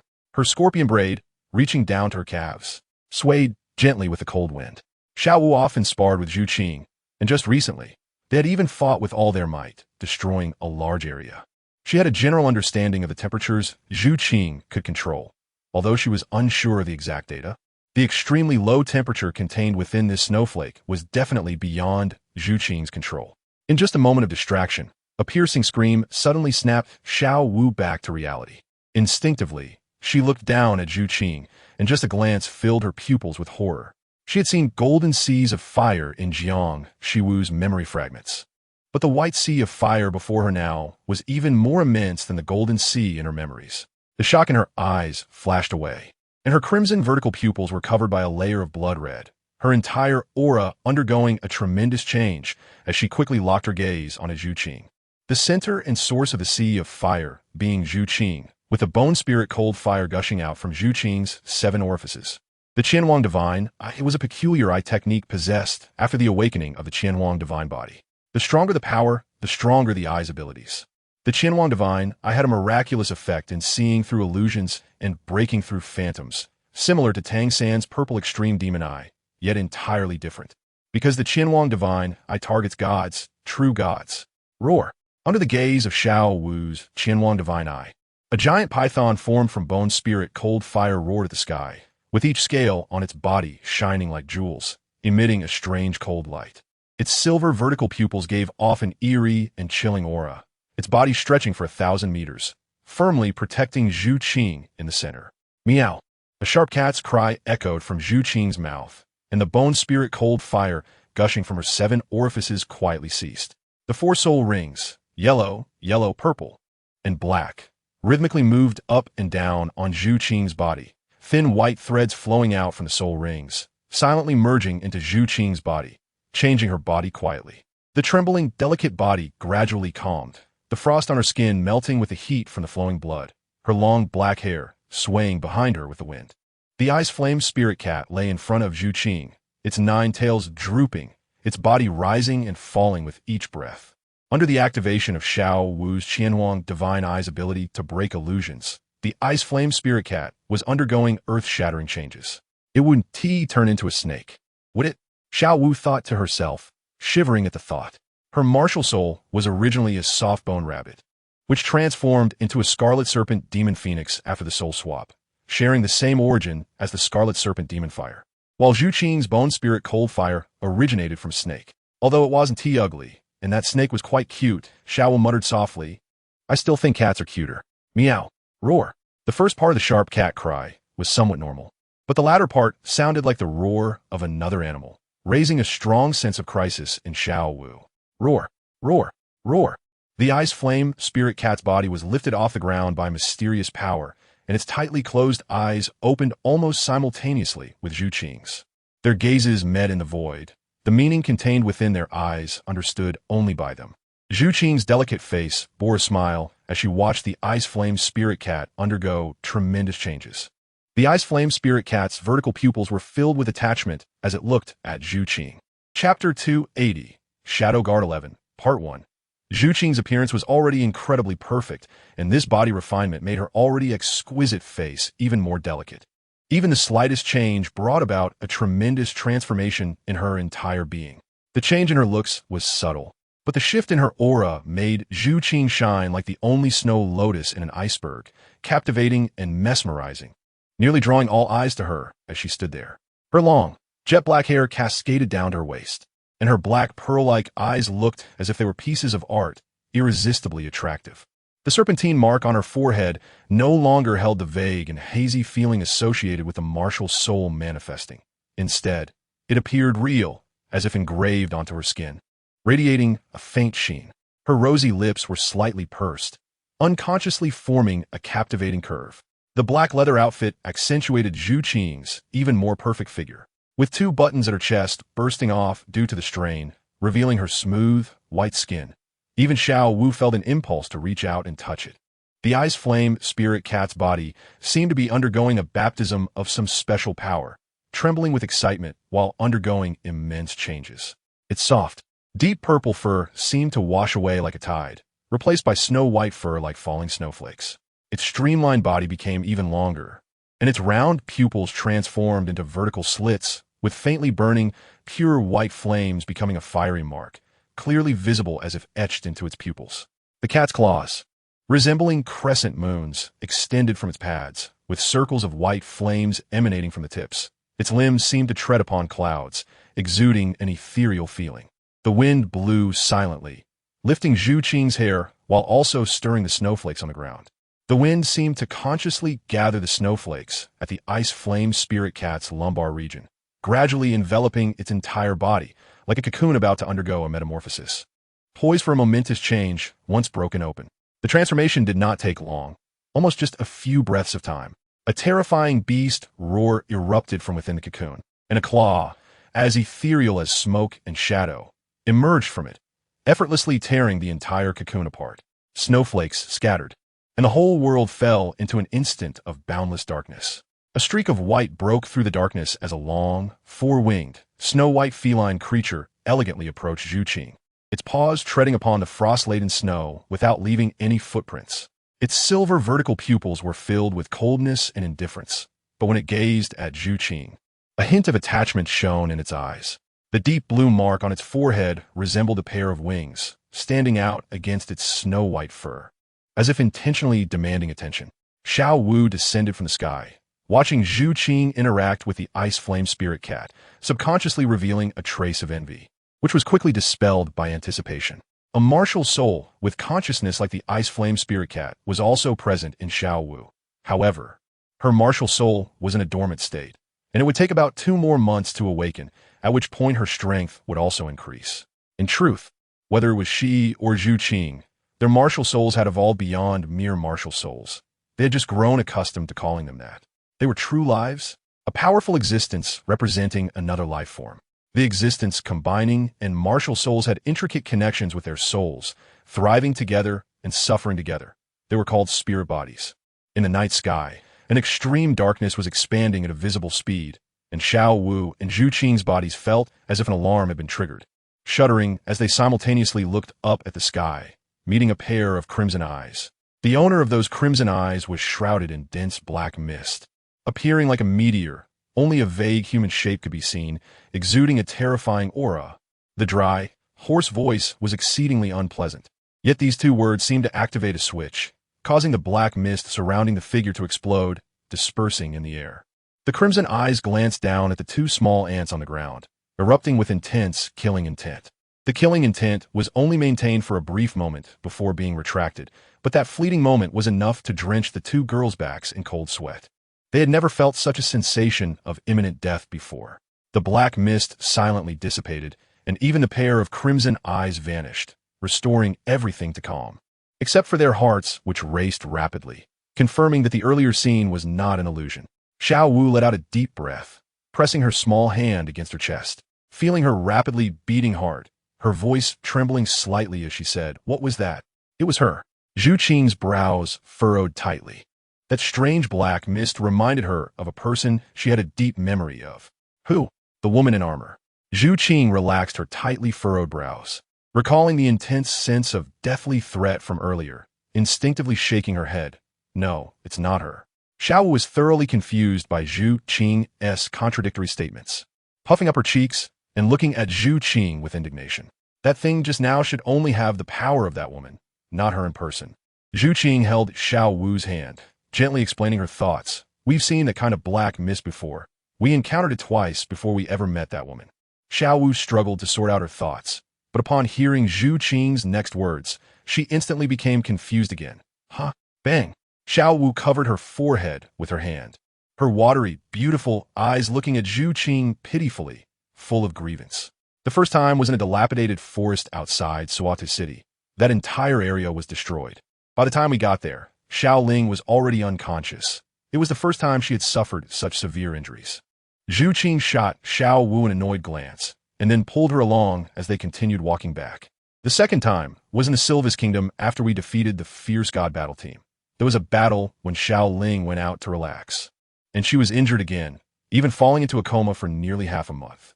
As Zhu Qing spoke, Xiao Wu's long-dormant memories finally surfaced. Her dazed face filled with panic. That guy just now wouldn't he be looking for trouble with Xiao Ling, would they? Zhu Qing's voice was calm, but she tightened her grip on Xiao Wu's hand instinctively. Strength, after all, is still about strength. She's still too weak. Chapter 281. Shadow Guard 11. Without strength, one cannot control their own fate. Just like she once did, helplessly fleeing, being hunted in an endless cycle again and again. If her luck hadn't been so good, brushing past Tang Ling, her fate would have been entirely different. She no longer wanted to experience that sense of powerlessness again. A slight smile appeared at the corner of Zhu Qing's mouth as she looked up at the starry sky. He must be striving in that direction as well. In the Stardow forest, 2 colossal beings were staring silently at 2 small bottles on the ground. Suddenly, the The sky-blue bull python struck the head of the Titan giant ape with its tail, irately saying, "Did you get your forehead caught in a toilet seat again? Didn't you think to ask how to use this thing when you brought it back?" The term toilet lid was heard by Tang Ling when she couldn't help but mock the Titan giant ape, and as a result, it was learned by the sky-blue python, completely skewing its style. Roar! Titan giant ape touched the back of its head and grinned, saying, "Daming, if you hit my head again, I will definitely soak you in wine." "Erming, you bastard have been completely corrupted by Shaoling. You're not much better." As they talked, the two forest kings started fighting, accidentally shattering two small bottles on the ground. Two completely different, yet extremely hot temperatures instantly caused the surrounding trees to turn yellow, the ground to begin cracking, and the lake water to visibly decrease. The sky-blue python felt as if it had fallen into a pot of boiling water, its face changing dramatically as it quickly left the lake surface.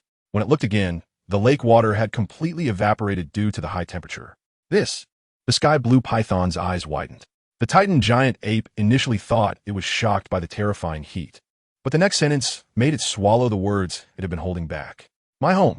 Before the sky-blue python could finish its sentence, two flames, each the size of a thumb and of different colors, floated in midair, spinning and exploring like conscious children.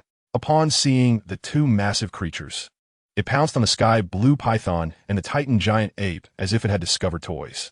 The speed was so fast that the 200,000-year-old beasts had no time to react, and the flames instantly entered their bodies. Soon after, a piercing beast roar echoed throughout the entire Stardow forest, causing the powerful soul beasts in slumber to shudder. Flames erupted from every pore of their bodies, the scorching heat distorting the air, collapsing space, drying the earth, and igniting the trees, all showcasing the power of these two flames. However, this was not the end. It was just the beginning. The temperature continued to rise, and the scales on the sky-blue python began to fall off, revealing the bloody flesh beneath. The azure flames burned its massive body, with blood, flesh, veins, and bones all engulfed in the azure flames. The pain of being burned made the sky-blue python's expression extremely hideous. But the only thing keeping it somewhat rational was the realization that it was undergoing a terrifying transformation. The Titan giant ape was similar. Its rock-like muscles cracked like the parched and fissured land beneath it, tortured by immense pain, already collapsing to the ground, unable to even howl. If it weren't for the excitement in its eyes, the sky-blue python would have thought this brother was already dead. Half an hour, 3 hours passed, and the flames finally began to recede at a certain moment. The high temperature started to dissipate, the shattered space was repaired in an instant, and streams of fresh water surged from the ground, refilling the life lake where the sky-blue python lived. Surroundings began to revive. The cracked earth became moist, and the withered grass turned lush and green again. Everything seemed unchanged, but the true changes were known only to the creatures here. The 200,000-year-old beasts, wrapped in flames, slowly retracted the fire on their bodies, revealing two gigantic creatures that were completely different, yet had many similarities. The Titan giant ape slowly raised its steel-like hand, its golden eyes finally coming back to life, letting out an excited roar. When it stretched its massive body, it accidentally punched the sky-blue python on the head. Sky-blue python? This punch dazed the sky-blue python, which had just regained its senses, its azure eyes devoid of any emotion, fixating on the Titan giant ape as it slowly straightened its body covered in azure scales. Soon after, a piercing beast roar reverberated throughout the entire Stardow forest, causing birds to scatter and even the humans preparing to hunt soul beasts to be frightened into abandoning their hunt and fleeing in a panic. In an unknown space, Qian leaned against the burning desolation heavy sword, left leg bent, hands acting as a pillow behind his head, eyes closed as he pondered something. "Damn it, why can't I remember?" Qian opened his eyes, a hint of helplessness flashing in his gaze. Buzz. The burning desolation heavy sword emitted a sound, as if comforting him. "Time is running out. I must figure out why I did this back then." Qian's memories were not complete. He was merely a remnant soul. Although he had most of his memories, he lacked the one he wanted the most. Throughout countless times, while accompanying reincarnations, he was also searching for hidden answers. Perhaps he wasn't in a hurry to find that answer before, but now, it was as if his eyes, hidden beneath the vast starry sky, looked to the heavens, slightly pursing his thin lips, reaching out to pull the burning desolation heavy sword from the ground. The blood-red, evil energy surged into the sky as he slowly took a step forward, and his body instantly vanished from the spot. Is it a bit excessive to come uninvited? Dian's body solidified in the void, staring at the familiar yet unfamiliar black mist before him. Dian, esteemed one. The black mist retracted, revealing a tall, thin young man hidden within it, his hoarse voice slowly uttering 4 words. Inwei 11. Dian calmly responded with 4 words, which could be considered greeting. Heh, I am honored that the esteemed one has not forgotten my name. Inwei 11's sarcastic words did not stir any emotion in Dian. No need to feel honored. Holding the burning desolation with his left hand, Dian looked at Inwei 11, feeling a faint emotion rising from the depths of his heart. Inwei 11 was one of the 13 Yin guards of the underworld, ranked 11th according to strength. Dian also had taken young guards, but they had found their purpose of existence, leading to the complete disbandment of the 13 Yang guards, leaving Dian alone to guard the vast universe. The Yin guards numbered 13. 2 died in the ancient battlefield, leaving 11. As the underworld was sealed, they fell into eternal slumber along with it, scattered across various star regions. You can take a look at this, it's free. I don't even know when I started writing this novel. From the initial full confidence to now writing whenever I have time, the ups and downs have been unstable. There aren't many abusive reviews. Even those who say my writing is poor still give me a 2 or 3-star review, unlike other novels where insults are everywhere. I'm quite grateful that you all have shown mercy. My emotional expression isn't very outstanding, and my writing isn't great either. I'm not very satisfied with the character of Tang Ling. Those who have read novels for a few years should understand. Describing a cold and indifferent character is actually very difficult, not as simple as one might imagine. Once a character's personality is set, it is hard to change, and I don't want to change and won't change. There are many details I may not have written clearly, and my expressions might be too stiff, which is why so many readers have abandoned the book. In my imagination, there's always been a scene that I really want to perfectly express in words. But every time I write, I find that I'm still very far from that scene. I've never been in love and don't understand what mutual effort is. In my imagination, changing for the other person, striving for the other person, and working hard to become stronger to stand together with the other person might be the most beautiful love I envision. I'm very sorry, really sorry, that I can't provide you with the best expression of words. Every word is my effort, deleted and revised, revised and deleted, unsatisfied, deleted. There are loopholes, deleted. Typos were found, corrected. Forced. The soul power level was wrong, corrected. I strive to make my efforts better, more perfect, but it seems to be of no use. I will continue to work hard and keep pushing myself. This is not about being a eunuch, but rather that school has started. Updates will become very slow. Please understand, brothers and sisters. Chapter 282. Dian now. The 11th Shadow Guard woke up to trouble him, definitely under the orders of the Abyss. Otherwise, none of the Shadow Guards would have provoked him for no reason. Although he is not familiar with the Shadow Guards, he is certainly not a stranger to them. After all, he is siblings with their master. A blood-red light burst forth from the eyes of the 11th Shadow Guard, and thin black mist emanated from his body, with a crazy killing intent surging beneath his eyes like waves. Dian! A hoarse and frenzied roar erupted from the 11th Shadow Guard's mouth, his body transforming into a series of afterimages as he charged towards Dian. Just a second before reaching Dian, a surging black mist erupted from his 10 fingers, each finger turning into a bone-like spike.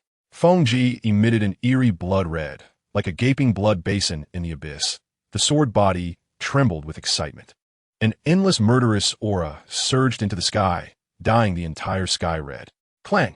The sharp claws fiercely grasped Xunji, sending a series of blood-colored sparks flying, filled with strong murderous aura. The terrifying aftermath of the battle wreaked havoc, shattering the space in an instant, revealing a golden sea of fire that resembled the abyss.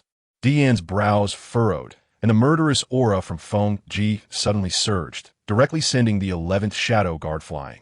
In the blink of an eye, a golden light flashed in his pupils, and the originally horizontally swung sword suddenly changed direction, lightly pointing down as golden ripples spread from the sword tip, instantly engulfing Dian and the still unresponsive 11th Shadow Guard.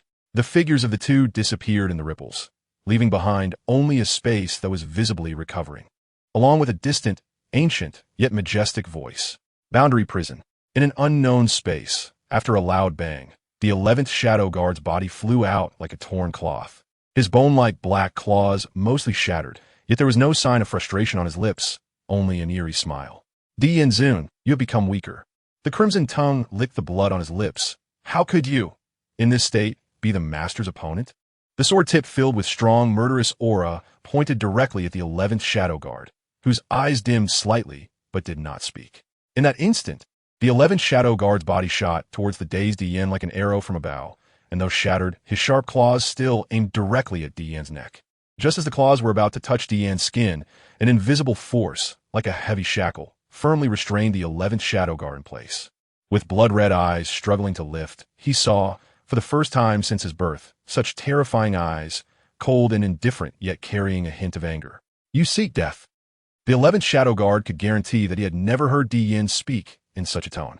The anger concealed beneath the indifference was like a wooden boat in a raging sea of fire, easily turned to ashes.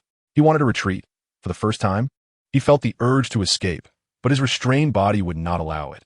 Even his heartbeat stopped under this invisible power. At such a close distance, the 11th Shadow Guard could only watch helplessly as the legendary weapon capable of slaying gods was slowly raised by Dian, with boundless murderous aura shooting into the sky, staining the yellow sand red, like countless transparent red rubies. I am one of the supreme path of heaven, the extreme Yongzun Dian. You, without the consent of the heavenly path, holding the extreme power of the 9 underworld abyss to disrupt the order of the human world. By the name of Dian, I act on the heavenly path, and judge you, heavenly punishment. Every word Dian spoke filled the 11th Shadow Guard with despair, as if his fate was completely ended and shattered at that moment. Sword prison, judgment. The blood-red sword rain was the last scenery in the 11th Shadow Guard's eyes. Cough. Dian covered his chest with his left hand, his brow slightly furrowed. The fiery pain and intense discomfort in his chest caused a trickle of blood to spill from the corner of his mouth. Buzz. Xunji trembled slightly, and the murderous aura that surged into the sky instantly retracted into the sword, like an ordinary yet extraordinary weapon. The hand holding Xunji began to tremble slightly due to the intense discomfort in his body. The scene before him suddenly swayed, and his body stumbled dangerously close to falling. In the end, it was still too forced. Dian shook his head, taking a heavy breath, his hands propping up Xunji to steady his wavering body. Just as Dian turned to leave, he caught a glimpse of a green flash in the corner of his eye. That flash of green was extremely conspicuous in the world filled only with yellow sand, like a green leaf appearing in a sea of red. That is, Dian stared blankly at that flash of green, and a smile unexpectedly appeared on his usually calm face. Not bad. In the vast universe, on a planet filled with the aura of death. As the last life within the planet was taken by a jet black sword, the last trace of vitality on the planet completely vanished. At the same time, a black shadow standing in the sea of blood slowly raised its head, its pitch-black, sinister armor gradually disappearing with the swirling black mist. A woman stood in the sea of blood, her long black hair reaching her waist, her exquisite face marked with specks of blood, exuding an eerie beauty.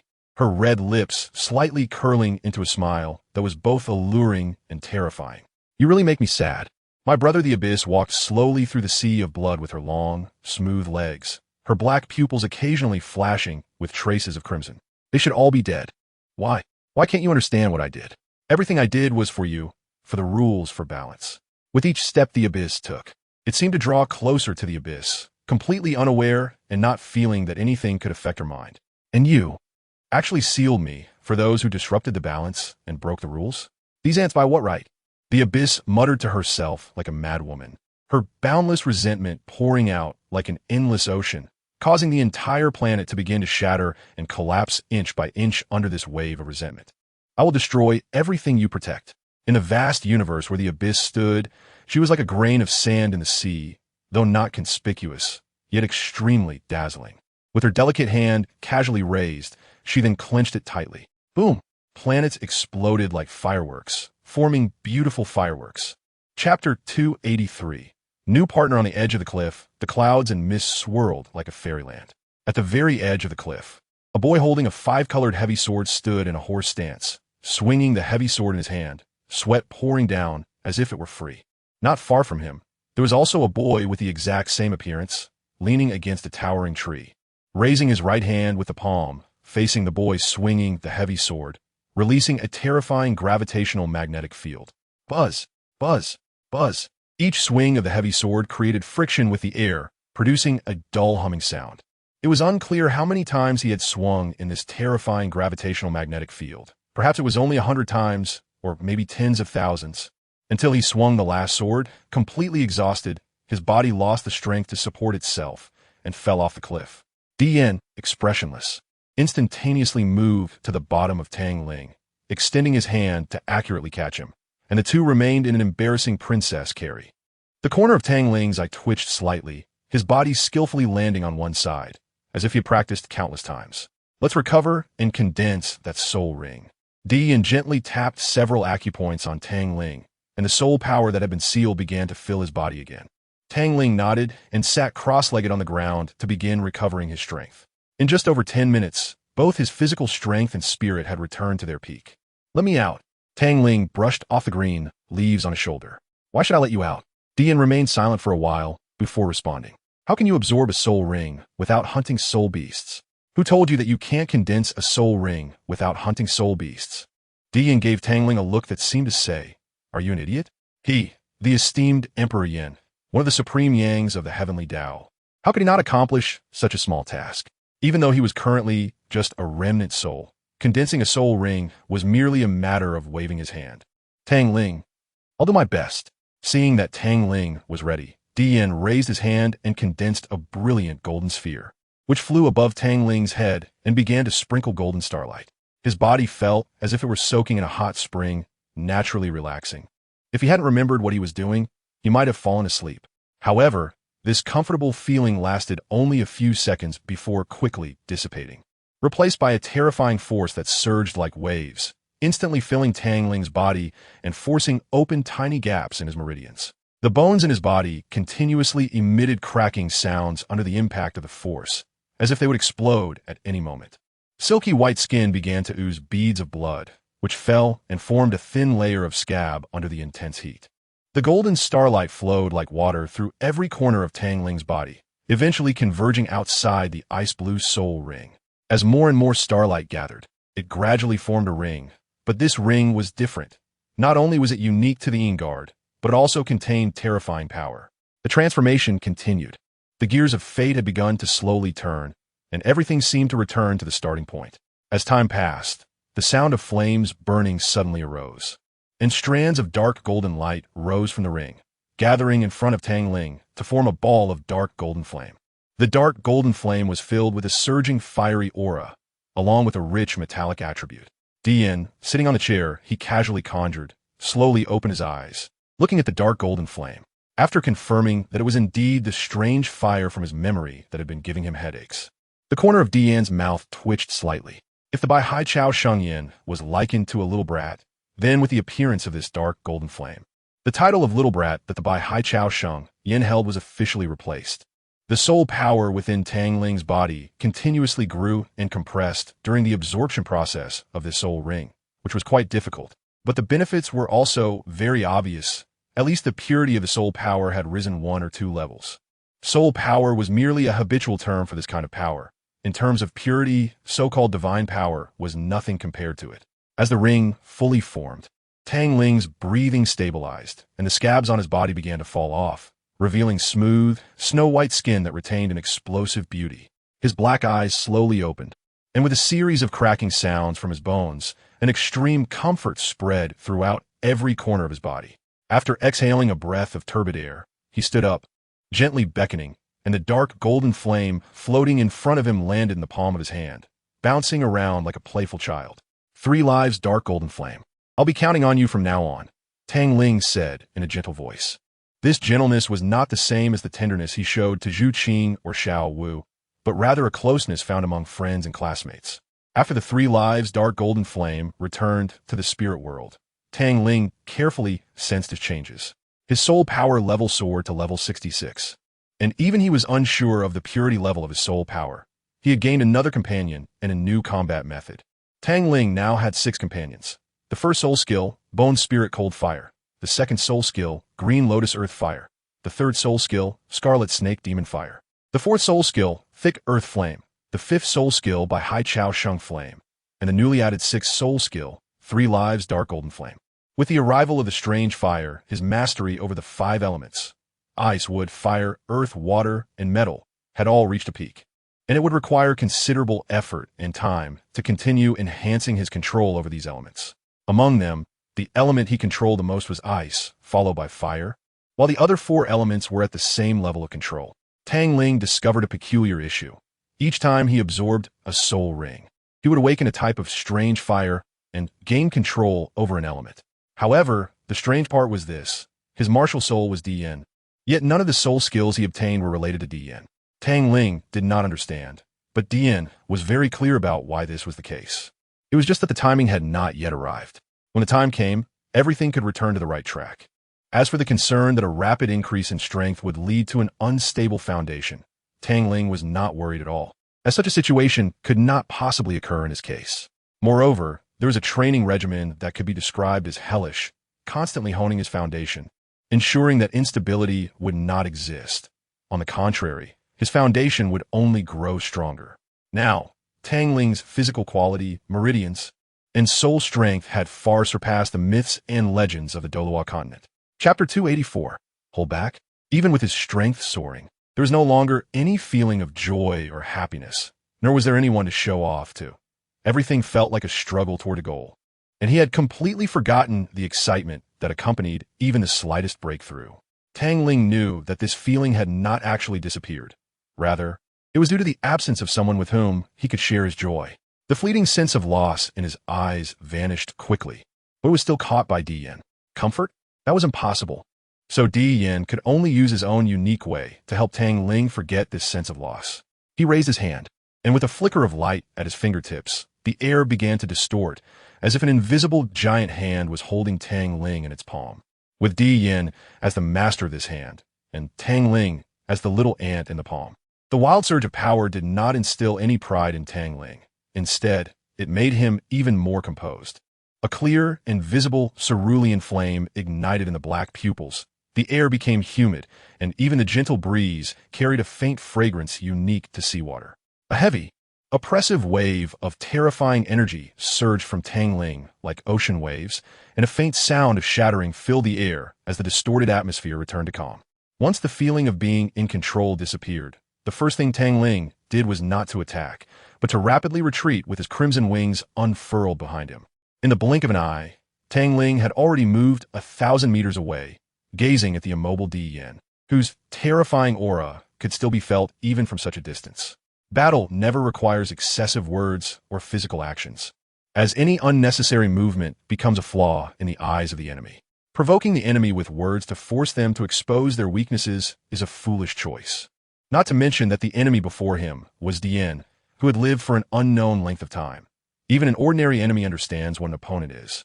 Even if such methods could easily lead to victory, Tang Ling still looked down upon such tactics, choosing instead the most challenging way to win.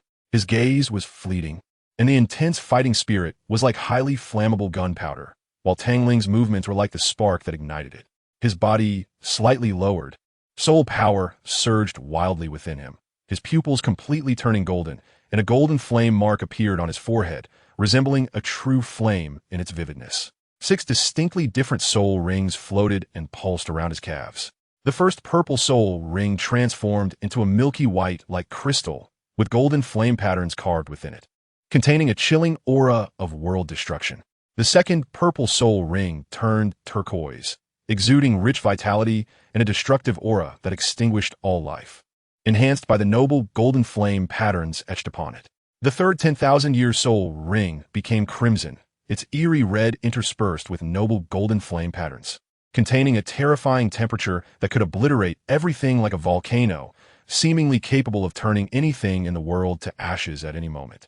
The fourth black soul ring transformed into a dull yellow, ordinary in appearance yet filled with a unique beauty due to the addition of noble golden flame patterns, as if it contained endless yellow sand that could bury all in the world underground, cutting off any chance of life. The fifth soul ring, Tang Ling's first peculiar soul ring, retained its cerulean color, showing little change except for the addition of golden flame patterns.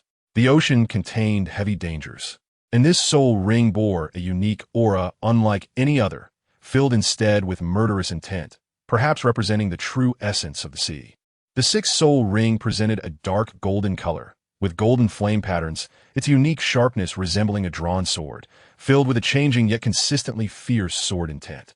Among the pulsing 6 soul rings, the 5th soul ring quietly illuminated, emanating a rich cerulean hue. The air suddenly turned humid, and even the ground became damp. Ripples spreading from the soles of his feet, shadows swimming beneath the undulating waves. Suddenly, a large splash appeared within the rippling waves, and one after another. Fish armed with spears leaped from the water, their spears thrusting toward Dian's throat from all directions. Dian's body suddenly sank, and with his left foot as the pivot, he executed a 360-degree sweep. Time seemed to momentarily freeze, and in that instant, bang, bang, bang, the attacking fish exploded into splashes of water. Dian moved, and at the same time, Tang Ling raised his right hand almost simultaneously. Beneath the rippling waves, a massive creature was swimming, then suddenly leaped up. It was a water dragon, a vividly realistic water dragon. The water dragon dove down toward the unprepared Dian, its agile dragon eyes filled with determination. A golden flash erupted from Dian's palm, a seemingly ordinary strike that brought endless danger to Tang Ling. After the golden flash, Dian abruptly halted, using the momentum to spin and launched a fist enveloped in a faint golden flame toward the descending water dragon. The golden flash nearly reached Tang Ling in an instant, but his evasive action was a moment too late. The golden flash brushing against his skin as a massive tree not far behind him was reduced to dust, before Tang Ling's body could stabilize. The 1st soul ring quietly burst forth with white light. At the same time, Dian's fist struck the water dragon's massive head, and as the dragon's head began to crack, a bone-chilling cold suddenly descended, causing the ripples to freeze, and the water dragon transformed into an ice dragon. The shift in circumstances did not make Dian hesitate. With a powerful punch, the ice dragon shattered into ice shards. However, a more peculiar scene unfolded. The ice shards did not fall to the ground as expected, but instead floated in midair, coalescing into ice beads. The ice beads elongated, transforming into ice spikes, which then began to sprout serpentine and menacing ice thorns, suddenly extending like sea urchins, aiming toward Dian. Just as the ice spikes were about to strike Dian, Tang Ling raised his hand again, and an explosive white flame erupted from his body, forming countless weapons, a myriad of blades, spears, swords, and halberds. Holding back? That was not an option. The sky was filled with weapons shooting out, directly attacking the dense and menacing ice spikes. At that moment, amidst the overwhelming murderous intent, a golden light flashed in Dian's pupils, a layer of golden flames enveloping his body as he crossed his arms over his chest and then suddenly spread them wide. Boom! Chapter 285, Right and Wrong. The vast momentum, accompanied by golden flames, swept out like sound waves, causing the ice spikes to crack with numerous fissures, seemingly on the verge of shattering into ice shards. Dian peered through the gaps of the densely packed ice spikes toward Tang Ling's direction, also noticing that the myriad of weapons had come to a standstill in midair. A slight smile curled at the corner of his mouth as he gently tapped one of the ice spikes before him. For the first time, amidst numerous sparring sessions, Tang Ling witnessed Dian's spiritual power. No, it was divine consciousness. Tang Ling could not find the right words to describe the shock of this scene. In his purple extreme demon eye, the entire world transformed into gold at that moment. Sacred, solemn, vast, and majestic. This scene could perfectly encapsulate the moment. Insignificant. That was Tang Ling's only perspective of himself. The ice spikes shattered, and the multitude of weapons turned to dust under this divine consciousness. Dian's lowered eyelids looked toward the shocked Tang Ling, slowly retracting his divine consciousness. Tiny ice fragments danced in the breeze, and even from hundreds of meters away, Tang Ling could still feel the boundless majesty unintentionally radiating from Dian, and this was the true Dian. The majesty brought not only shock to Tang Ling, but also an inexplicable sense of desolation.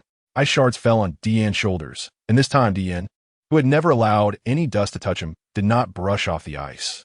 Instead, he spoke in a detached tone that Tang Ling had never heard before, as if all vitality had vanished at that moment. At that moment, he seemed to return to the past, to a time when he only saw balance and the dichotomy of right and wrong. In this world, there is fundamentally no right or wrong. During this time, I have come to understand one thing. The love I have been seeking might be a disaster for certain things. Tang Ling looked at Dian in confusion, not understanding why he was saying such things. Dian lowered his head, looking at his own fair hands. If this kind of love is used to protect sheep, it is a disaster for wolves, because they will starve to death, just like humans and beasts, or humans and demons. There is no absolute balance in this world. There is no right or wrong, only oneself deciding what is right or wrong. I once thought everything I did was for balance. But the death of Shadow Guard 11 made Qian realize one thing. He was wrong. Was Shadow Guard 11's contribution not significant? Yes, undoubtedly. But why did Qian kill him? Because he was a threat to himself. This is favoritism. If he truly had absolute balance in his eyes, he would not have killed Shadow Guard 11. And all of this is a manifestation of imbalance. Tang Ling opened her mouth, completely at a loss for words. If someone in this world wanted to harm them, but what they did disrupted the balance in your heart, would you harm them? No. The unwavering answer made Qian fall silent. He suddenly felt he had asked a pointless question. They would absolutely not touch the bottom line in my heart, because I have no bottom line for them. Tang Ling raised her hand. I'm not you, not the heavens. My eyes have no balance, no right or wrong. A pair of eyes that sees only balance and right and wrong met a pair of eyes that sees only persistence and trust. Suddenly, Qian chuckled lightly and looked seriously at Tang Ling, saying, I hope the unique me will not follow our old path. However, what responded to him was the fourth soul ring that shone on Tang Ling. The ground became soft like quicksand. For a moment, Qian felt dizzy.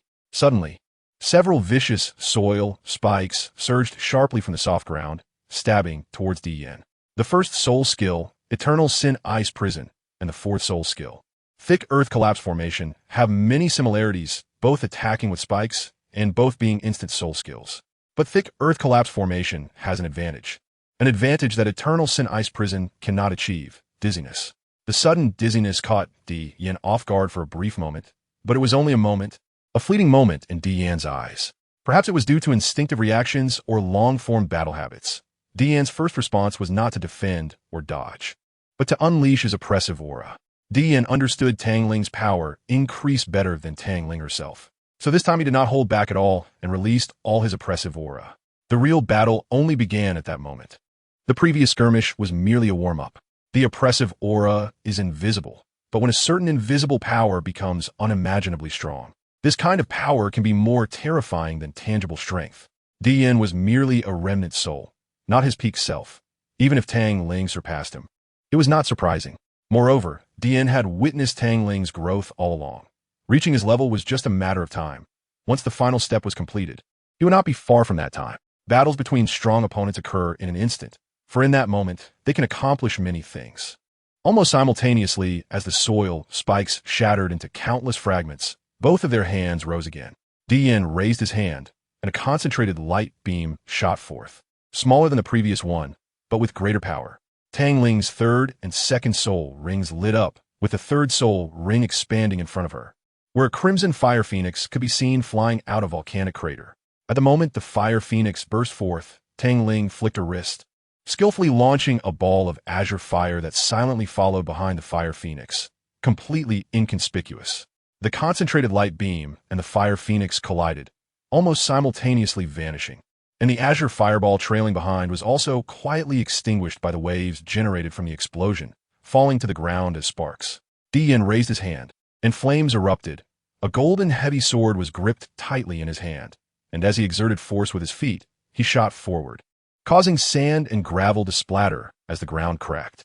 Tang Ling held her six-colored heavy sword, dragging it as she charged forward, leaving a long sword mark on the ground. Just as their heavy swords were about to clash, Tang Ling's pupils suddenly constricted, and a flash of azure light flickered. Thick azure thorns burst from the ground, instantly climbing up Qian's body, binding every joint of his movement tightly. A flash of astonishment crossed Qian's eyes, and his body paused for a moment as a rich golden light surged from his pores, forming a layer of golden light membrane. With a sudden jolt, the thorns shattered instantly. Bang! The heavy swords finally collided as desired, and this time, Qian was at a disadvantage. Qian took half a step back, while Tang Ling remained motionless. Seizing the opportunity is something everyone understands. Tang Ling swung her heavy sword towards Qian's neck. Chapter 286. 5 trillion in a situation where the strength is equal, battle experience can widen the gap between two fighters. Qian casually took a small step back, and that small distance created a significant difference. The heavy sword swept through a perfect arc, the cold light of the blade only a hair's breadth away from Dian's neck. After the surprise attack failed, Tang Ling's body retreated sharply, without any hesitation. But this decision made the outcome of the battle once again shrouded in uncertainty. The cold light flashed, and a strand of black hair was blown away by the breeze into the distance. Dian calmly sheathed his sword, and then, boom! His body moved like a hunting leopard, the heavy sword in his hand like the claws of the leopard, with every attack filled with lethal threat. The heavy sword emphasizes breaking all techniques. The greater the power, the stronger the attack, and any technique would be shattered under immense power. Tang Ling's battle experience was already inferior to Dian's, and the consequence of hastily engaging was being pinned down. Dian's assault became increasingly fierce, and the heavy sword swung faster and faster. Tang Ling could clearly feel the power of the heavy sword growing stronger with each strike, increasing at a geometric rate. The collisions of the heavy swords emitted huge booming sounds, creating waves of terrifying air currents centered around the two. With each clash of the heavy swords, Tang Ling's body would uncontrollably retreat nearly dozens of steps, her hands trembling slightly from the immense recoil. Just as Tang Ling had not fully adapted, Dian's heavy sword was already pressing forward again. Bang! Bang! Bang! Crack! Tang Ling's pupils constricted sharply, and her body reacted faster than her brain, unleashing the explosive power contained within her body. As the golden light descended, her body suddenly swayed and appeared behind Dian as if teleporting. The heavy sword in hand shattered like a broken mirror, unable to withstand the relentless and fierce attacks from Dian. The ice flame heavy sword, purely shaped by elements, had long since reached its limit.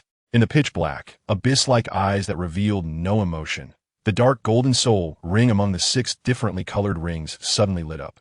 Dark golden light gathered at Tang Ling's arms, and boundless dark gold surged in his deep, black eyes, crossing his arms protectively over his chest. As the dark gold grew more intense, at the moment it reached a peak, he suddenly slashed out with his arms. 2 dark golden light blades extended infinitely from his arms, whipping toward Dian like whips. The sound of iron hooves trampling the ground, the clash of blades, and various metallic sounds combined like an army charging at the front lines, exuding a sharp aura of killing intent.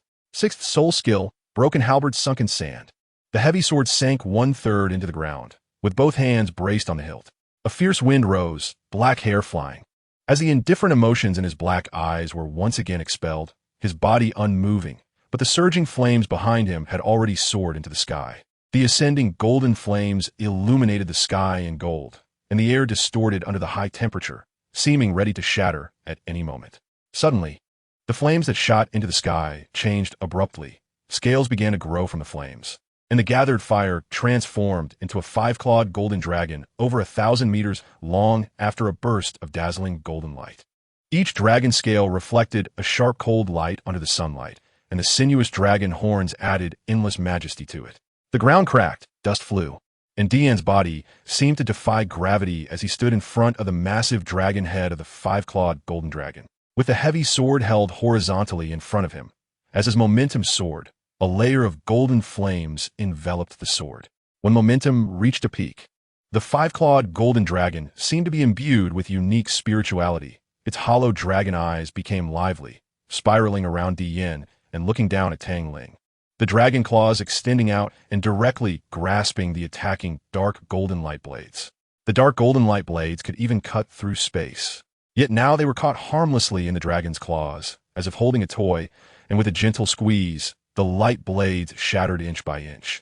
Dian lightly brushed his left hand over the smooth back of the sword. His expressionless face reflected on it. He was waiting for Tang Ling. Tang Ling also knew it was time to determine the outcome of this spar. The 1st, 2nd, 3rd, 4th, 5th, and 6th soul rings lit up in succession. The Bone Spirit Cold Fire, the Blue Lotus Earth Fire, and the Scarlet Serpent Demon Fire began to merge with the Bone Spirit Cold Fire at the center. When they merged, conflicts would arise, but as Tang Ling mastered the ice element to a certain level, this sense of conflict became very weak, and the merging was unprecedentedly smooth and swift. The thick earth flame, the azure sea tidal flame, and the 3 lives dark golden flame began to merge with the thick earth flame, marking the first fusion of these 3. Surprisingly, this fusion was even smoother than the first fusion of the Bone Spirit Cold Fire, the Blue Lotus Earth Fire, and the Scarlet Serpent Demon Fire. Tang Ling took a deep breath and the differently colored fireballs on either side began to converge toward the center. As soon as the fireballs touched, they erupted with intense conflict. Each possessed distinctly different powers. Merging 3 was already very difficult, and now to merge all 6. Six attributes, namely ice, wood, fire, water, earth, and metal. The 5 elements interact and conflict with each other. Once the 5 elements were overcome, to what level would the power soar? The fair and slender hands turned pale gold in an instant, ignoring the chaotic soul power within. His eyes and mind focused solely on the 2 fireballs before him. Sizzle. The pale golden hands were shattered by the scorching heat and chaotic attributes. Tang Ling ignored it, not caring about the meridians in his body. The resilient meridians were almost completely broken, blood seeping from the corner of his mouth onto his white robe. After a full half hour, the 6 chaotic, conflicting attributes were finally merged together, the vibrant 6 colors turning into a strange and dead gray. Drip, drip, drip. The vivid blood fell to the ground, blooming like red roses on the surface. For the first time, Tang Ling's state was so poor, even during that battle with the unhappy old goose. His meridians had not broken, as it was the excessive use of soul power and the final blow that caused him to faint. But this time, nearly 80% of his meridians were broken. The fireball formed from the merger of 6 colors turned into a gray fire lotus, swirling with a power familiar to Qian, a power he had encountered long ago. If he remembered correctly, he first saw this power about 5 trillion years ago. Chapter 287, Divine Consciousness. The dragon body, over 1,000 meters long, began to move slowly. The agile dragon eyes showing a hint of unease, the dragon scales beneath its neck standing on end. The heavy sword was raised above his head, a silent gesture that was the best expression. The heavy sword struck down fiercely, and the dragon's eyes brightened. All unease vanished. Every dragon scale on the 1,000-meter-long body emitted a faint golden light as the heavy sword swung, producing a sound of breaking air. The 5-clawed golden dragon let out a silent long howl, the tens of millions of dragon scales emitting faint light combined, shining even more intensely and dazzlingly than the sun. Compared to the dead gray fire lotus in Tang Ling's hand, the golden dragon was indeed the most eye-catching. However, when the gray fire lotus was gently pushed away from his palm, the dazzling gray it emitted was even more striking than the shining 5-clawed golden dragon. The radiant 5-clawed golden dragon and the lifeless gray fire lotus collided, and in an instant, time and space seemed to pause for a moment. Then, boom! In an instant, a wave filled with a sense of destruction swept out, and the distorted space suddenly erupted with a sound of shattering. The space was completely shattered from the inside out. The broken space suddenly emitted a white light more dazzling than the sun. And Tang Ling could not capture Qian's every move based solely on feeling. The intense pain in his body forced him to focus, and his blood-stained hands turned slightly, a heavy sword already falling into his palm. Just as he was about to rush forward, his body instinctively warned him that taking another step would bring deadly danger. Out of pure instinct, he suddenly raised the heavy sword, dragging on the ground. As the blinding white light dissipated, the sword's tip was merely a few millimeters from Qian's neck, while there was also a sword's tip just a few millimeters from Tang Ling's throat. A standoff. Qian calmly sheathed his heavy sword, glancing at Tang Ling and instantly discerning his internal state, his body vanishing like smoke. A cold, indifferent voice echoed out of nowhere. Tang Ling couldn't tell if it was his illusion, but he felt a hint of displeasure in that voice. Heal well. You must reach the 7th ring in the next 3 months. Tang Ling blinked in confusion, his mind suddenly relaxing, and his body lost its support, collapsing to the ground. If he hadn't quickly used the heavy sword to brace himself, he would have face-planted. Ignoring the injuries in his body, he instead looked at his blood-stained hands, the corners of his mouth lifting into a smile for the first time since leaving them. He succeeded. Ever since obtaining the flame of the earth, Tang Ling had tried to merge it multiple times, but every time he reached a critical moment, he would inexplicably fail. Clearly, he could achieve perfection each time, yet he always ended up failing. He had once asked Qian, who had only 2 words in response: attribute. The smile on his face faded as he closed his eyes and began to repair the damaged meridians within his body. The pure life force in his blood began to take effect, and the plants around Tang Ling started to grow at a visible speed, while the damaged meridians began to recover bit by bit. What would take others years to heal, Tang Ling managed to recover from in just 3 days, even advancing a level in his soul power, reaching level 67. The minor increase in soul power didn't spark any interest in Tang Ling, as it didn't significantly enhance his overall strength. So, he temporarily set aside his soul power training and sat cross-legged on the ground, listening to Di Yan's teachings. He possessed vast memories, each fragment of wealth that a person or even a god would aspire to obtain in their lifetime. Yet Tang Ling found it quite distasteful and had no intention of inheriting this memory. Invisible power is more potent than visible power, more unexpected. Di Yan acted like a teacher, pacing back and forth in front of Tang Ling with his hands behind his back, though his face bore no expression. Tang Ling felt something was off, as if he were watching a recording of himself. For example, your mental power is used too roughly, aside from exploration and positioning. I've yet to see you employ other methods of mental power. Di Yan thought for a moment and added, excluding that purple something magic eye. Having never heard Di Yan speak so much, Tang Ling understood every word clearly, recognizing that Di Yan was pointing out his shortcomings and the powers he could utilize. In terms of mental power, Tang Ling indeed lacked many methods of usage. He primarily employed his vast mental power, just as Di Yan said, for terrain exploration and searching for soul beasts. In battle, he would use the only attack method of the purple extreme magic eye when necessary, the soul shock. The wind blew through Tang Ling's long hair, and his handsome face was filled with seriousness, resembling a high school senior sprinting toward the finish line. Watch closely. Di Yan's voice fell, his body turning, and the golden light in his black pupils suddenly brightened. Countless strands of consciousness surged forth from Di Yan like waves. At that moment, the wind stood still. The green leaves ceased to flutter. Only the endless consciousness rolled and surged, forming an ocean of fire. As a palace rose from the fiery sea with the flickering of golden light in Di Yan's pupils. The so-called mental power is divided into two parts, essence and spirit. Essence represents your beliefs and will, while spirit represents your soul. Di Yan stepped into that palace, and Tang Ling remained motionless, his body seeming to pass through walls. Arriving before that throne, unity of spirit is true mental power. At that point, mental power is no longer mental power, but consciousness. Di Yan reached out to caress the luxurious throne, his pupils devoid of emotion. The golden light in Di Yan's pupils extinguished, the golden ocean vanished, the palace shattered, leaving only a bewildered Tang Ling and a disdainful Di Yan. The wind continued to blow. The green leaves also fell once more. Watching the green leaves fall to the ground and turn to powder, Tang Ling fell silent. Perhaps he could also use mental power to crush the green leaves into powder, but he could never control time.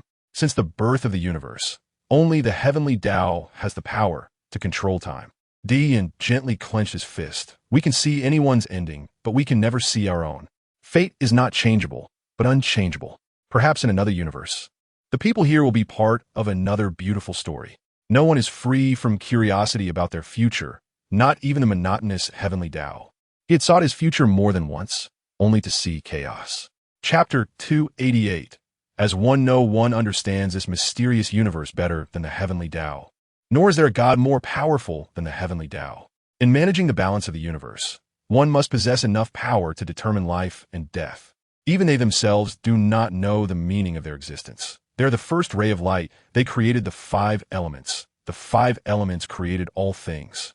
And thus they naturally became the supreme heavenly Tao, naturally controlling balance, naturally overseeing the life and death of beings. Everything seems so natural, yet because it is too natural, it becomes strange, like a predetermined fact that cannot be evaded or avoided. The abyss may not have noticed, but Di Yan did. After nearly 1 billion years of managing the balance of the universe, he recognized this inescapable cause and effect. When Tang Ling returned from his contemplation, Di Yan had already vanished. He didn't mind much. No one in this world could harm Di Yan, not even a remnant soul. Mental power surged from Tang Ling like an ocean, starkly different from Di Yan's consciousness, which was like a sea of fire capable of destroying all things, while Tang Ling's mental power flowed like water, endless and continuous. As scenes of Di Yan demonstrating mental power appeared before his eyes, a familiar feeling rose from his heart. Unsurprisingly, his flowing mental power suddenly became agitated, like a stream that had turned into a rushing river. Just as this rushing river was about to transform into an endless sea of fire, Tang Ling forcibly suppressed the mental power that was on the verge of complete transformation.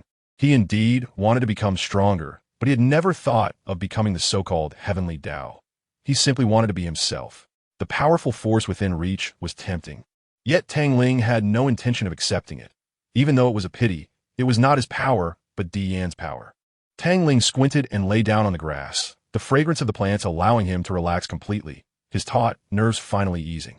In a daze, he lay defenseless on the grass and fell asleep. Dian stood atop a peak, watching Tang Ling asleep on the grass. After a moment of silence, he flashed and reappeared before Tang Ling, this time holding a thin blanket. He casually draped the blanket over Tang Ling and disappeared once more. With the passage of time, everyone is changing. The once heavenly Dao has begun to care for people, unlike the jealousy and anger that the abyss was born with. The first emotion he experienced was confusion. Confusion about love, confusion about beauty, confusion about family, and confusion about himself. Perhaps he was truly exhausted during this time, as Tang Ling slept straight until noon the next day. He glanced at the thin blanket covering him, and, to be honest, for a moment, he had an illusion that he had returned to their side. For a long time afterward, Tang Ling fell into a life of a 3.1-line routine, cultivating, strengthening his body, in practical combat. Unless he truly could not bear the fatigue his body transmitted, he would not take a break. This led to his physical strength skyrocketing to a terrifying level.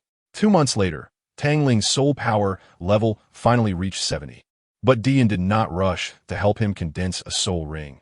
Instead, he had Tang Ling continue strengthening his body, temporarily putting aside his soul power level. Tang Ling had never turned his mental power into divine consciousness, remaining stuck at the final and crucial barrier. He didn't know if it was an illusion, but he felt an increasingly intense unease deep in his heart, as if something very frightening was about to happen at any moment. After the last golden lightning bolt descended from the rolling dark clouds in the sky, it dissipated, seemingly having completed its mission. That golden lightning struck directly on Tang Ling's back, splitting into several lightning snakes that whipped at him madly until their power was exhausted before disappearing. His tightly shut eyes slowly opened, wiping away the blood with a hint of gold at the corner of his mouth. And he raised his head to see Dian leaning silently against a nearby tree. This time, Dian was different from before. His usual golden long robe was replaced by a black cloak, and the curve of his lips made Tang Ling doubt whether his eyes were malfunctioning.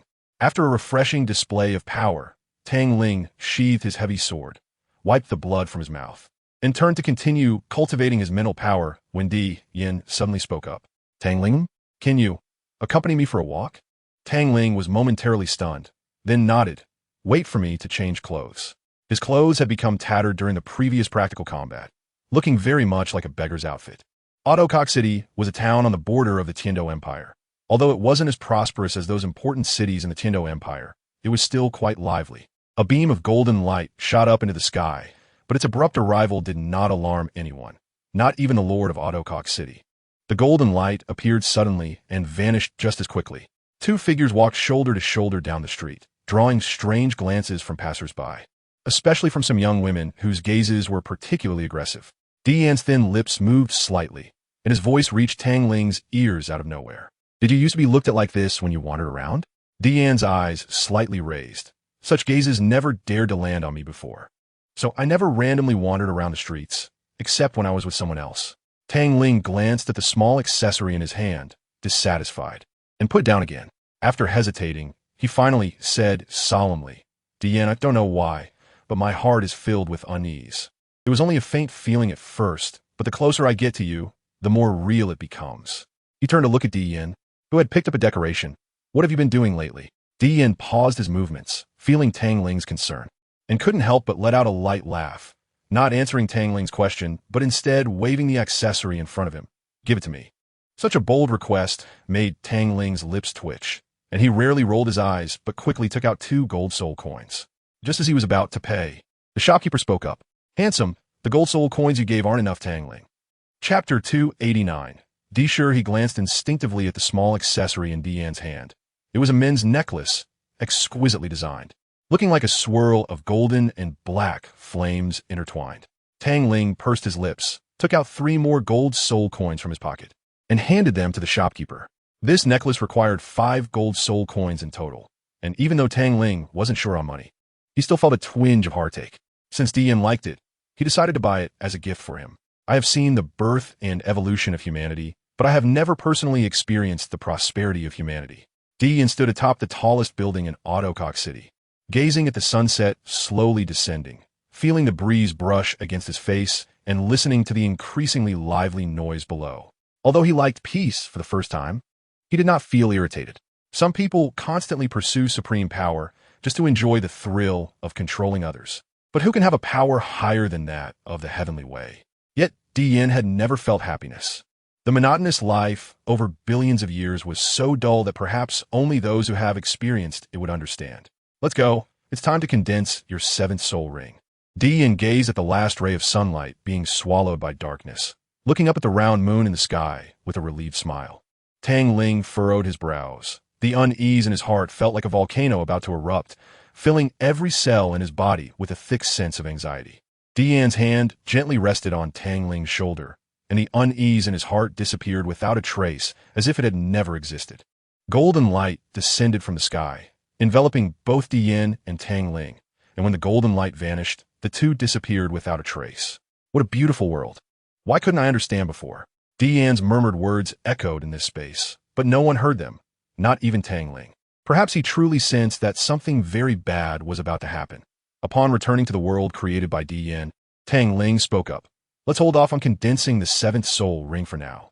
I feel my body's strength isn't enough to bear a more powerful soul ring's longevity. Just as Tang Ling was about to step away, Qian's relieved laughter stopped him in his tracks. Tang Ling? Thank you. Qian closed his eyes, his black hair floating without wind, as a suppressed power surged from his body, causing leaves to stop fluttering, streams to cease flowing, and even Tang Ling's movements to be completely frozen. Noble golden flames began to burn from beneath Qian's feet, growing ever more vigorous. Although Tang Ling could not move, his consciousness was very clear.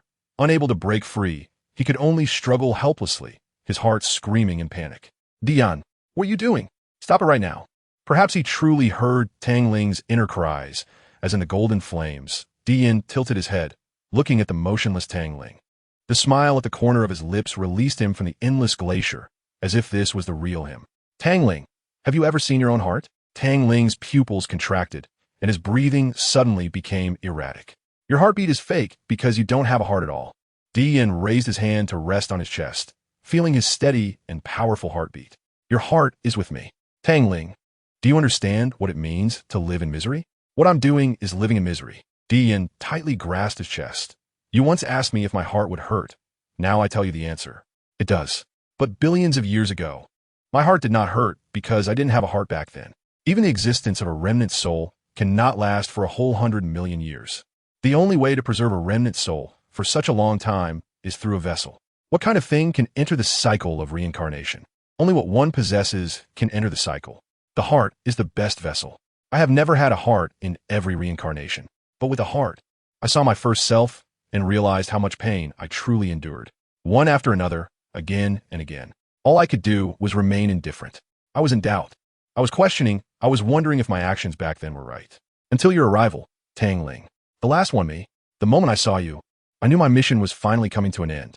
Qian spread his hands, and the golden flames burned even more fiercely. The pounding heart in Tang Ling's ears felt so false. But what could he do? All he could do was watch everything happen. Watch everything develop in the direction he least wanted to see. Qian's body began to dissipate little by little. The light points formed during the dissipation gathered around Tang Ling. The first feeling you gave me was foolishness, yet adorably foolish. How nice it would have been if I had been that foolish back then. To be honest, Tang Ling, I envy you. Living so authentically, living so happily. Loved, having someone to love. Qian's body had already disappeared by more than half, but the smile at the corner of his mouth did not fade. If that day really comes, can you help me convey a message? Just tell her, just one sentence, a short sentence. Just tell her, sister, brother misses you. The smile at the corner of Qian's mouth still did not fade, but his eyes had already closed, a crystal droplet sliding down from the corner of his eye. Is this a tear? Qian. Just before Qian completely disappeared, Tang Ling finally broke free from the control of time, leaping to try to stop Qian. But in the end, he was still a step too late. Qian completely vanished in the golden light, and his outstretched hand grasped a cold object. Wrapped in golden light, Tang Ling felt as if he were bathing in a golden ocean, his body limply collapsing to the ground as he looked at the object in his hand. It was a necklace, a flame necklace intertwined with golden and black flames. The gift he gave to him. Tang Ling gritted his teeth, tears pouring out like a collapsing dam, dripping onto the grass. Dian, you bastard. Uh. The soul rings could not help but release, and the golden flames burned on Tang Ling's body, his disheveled black hair falling to the ground. The flame mark on his forehead becoming clearly visible, the noble gold becoming even more brilliant, radiating endless, terrifying pressure. The 6 soul rings of forest white, ink blue, crimson, earth yellow, deep blue, and dark gold slowly condensed into one soul ring. This soul ring was golden, pure golden, noble, and without impurities. The wind blew through Tang Ling's long hair, and he clearly felt that a certain thing that had always been entwined with him was completely cleared away, making his whole body feel relaxed. I should thank you. Dian. Thank you for allowing me to love without restraint. Chapter 290. Continental Elite Competition. Welcome to the Continental Elite Competition. I am your host, Dodo. Host Dodo is a delicate-looking girl, wearing a dark blue short skirt, with a pair of white dove wings spread out from her back, shining with 3 soul rings. The hand holding the microphone trembled slightly. Her exquisite little face flushed with excitement. It was clear how thrilled she was. Being able to host such a competition is every host's dream, and she is now hosting her dream. Cheers and celebrations resounded throughout the Tiendo Great Soul Arena, filled with soul masters. The opening ceremony was simple yet crude. First, the master of the 7 Treasures Glazed Tile School, Xunji, gave an inspiring speech, followed by a representative from the Spirit Hall, Salis, and finally, the passionate speech of the Emperor of the Tiendo Empire, Shui. Obviously, no one cared about what they said. All their attention was on the teams of participants entering the arena. All were in uniform attire, but one academy stood out the most, with 8 people wearing poop green clothes, with advertisements printed on their backs, while the 3 stunning figures walking side by side at the end drew their attention the most. The 3 stunning figures wore matching silver dresses, both in appearance and temperament. The 3 girls were perfectly balanced. Far from the 8 in front, their eyes were filled with disdain. The 8 in front lowered their heads, covering their faces, looking utterly ashamed. Originally, participating in this competition was something to be proud of, but because of their clothes, it became extremely embarrassing. They just didn't notice that the attention on them was almost zero, while the gaze on the 3 girls behind them was extremely hot and envious. Such looks were truly disgusting. Gu Yuna frowned slightly, her silver eyes filled with disgust. I believe that after today, no one will look at us with such eyes again. Zhu Qing also hated such looks, crossing her arms and coldly scanning the surrounding male animals filled with desire. The first time wearing a silver dress, Xiao Wu added a touch of coldness. Her usual playfulness was replaced by indifference, and the smile on her face, combined with the silver dress, created a sense of conflicting beauty. Hee. Is Zhu Qing trying to beat them into submission? With each step Xiao Wu took, her scorpion braid, which hung down to her waist, swayed. Humph. The only way to make them withdraw those disgusting looks is through strength. Zhu Qing understood better than anyone that this is a world where strength reigns supreme. Weak people are not worthy of pity in this world. Only with enough strength to intimidate can all troubles be eliminated. Making them witness their own weakness is the best weapon to make them retract such looks. Gu Yuna whispered to Xiao Wu. Looking at the increasingly unfriendly gazes of the students, Flinder could only awkwardly cough. It's fine. You all need to be more spirited. You are the team that is going to win the championship. Don't let your heads hang low and lose our face. The championship? Just based on you? An uncoordinated voice sounded from the side, capturing all the attention of the Shrek Academy members. A familiar moon-white soul master's robe, with the words Tsang Hui engraved in the green circular emblem on their shoulder, the only difference being that their uniforms were decorated with silver threads, making them look a bit more dazzling than before. Gu Yuna slightly lowered her eyelids to take a glance, then lost interest. Xiao Wu, on the other hand, was more excited. After all, she had personally slapped the faces of other academies, and she wanted to reminisce about that feeling. Do you really think you can? A group of beaten trash? The first to speak was the hot-tempered Ma Hongjun, a hint of purple-red starting to spread in his small eyes. Ma Hongjun's words felt like tearing open someone else's scar and sprinkling salt into it. The faces of the students from Tsanghui Academy immediately turned pale. You little brat, are you reminiscing about the thrill of being beaten like a dog back then? Dai Mubai twisted his wrist, making a cracking sound, and looked at the students from Tsanghui Academy with disdain in his heterochromatic eyes. Tang San's face under the mask was very calm, but his eyes had grown a bit impatient as he looked at the people from Tsanghui Academy. Who are you calling a dog? The students from Tsanghui Academy had no manners. Otherwise, they wouldn't have been so arrogant in front of ordinary people back then. Now, Each of them looked imposing and seemed to have some real strength. Whoever barks here is a dog, Dai Mubai retorted very familiarly. Just then, an old man around 60 suddenly spoke from behind the students of Tsanghui Academy. What are you doing? Upon hearing this voice, the students from Tsanghui Academy suddenly changed their expressions to one of flattery, parting to make way. The old man was also dressed in a moon-white Soul Master outfit, but his embroidery was golden. Flinders' eyes suddenly narrowed. He felt a sense of threat. Guyana also lifted her lowered eyelids. A cold chill surged in her silver pupils. That disgusting gaze. Flinders' eyelids twitched slightly as he watched the old man, who was leading the students from Tsanghui Academy, leave, and said solemnly, I didn't expect that old man Qian actually joined Tsanghui Academy. You all need to be careful when facing Tsanghui Academy. Teacher, that old man doesn't look that impressive. What is there to be careful about? Ma Hongjun, Flinders' disciple, asked directly without any hesitation. His martial soul was extremely special, a type of formless martial soul. It could create various illusions, causing people to lose themselves in the illusions. With his current strength, he could make opponents lost in the illusions harm themselves to death. People in the Soul Master world also refer to his martial soul as Remnant Dream. This old guy was extremely venomous. Don't be fooled by his calm demeanor. He was actually a vengeful person. As Flinders spoke, he led everyone from Shrek Academy towards their waiting area. Illusions? Zhu Qing's lips curled slightly, a trace of disdain flashing in her eyes. Even a usually playful Xiao Wu curled her lip in disdain. After a series of frustrating operations, the preliminary rounds began. And fortunately, their first match was against their old friends. In the first round of the preliminaries, Tiando Royal Academy faced Shrek Academy. Dai Mubai twisted his neck, adjusted his golden hair, and wore a wicked smile. I've been holding in a belly full of anger. Finally, I can have some fun. Didn't they kick us out? Let's show them what real strength is. Ma Hongjun looked eager to fight, even more excited than Dai Mubai. 1 minute. I want you to defeat the opponents in 1 minute. Chapter 291. 1 minute? Not even a minute.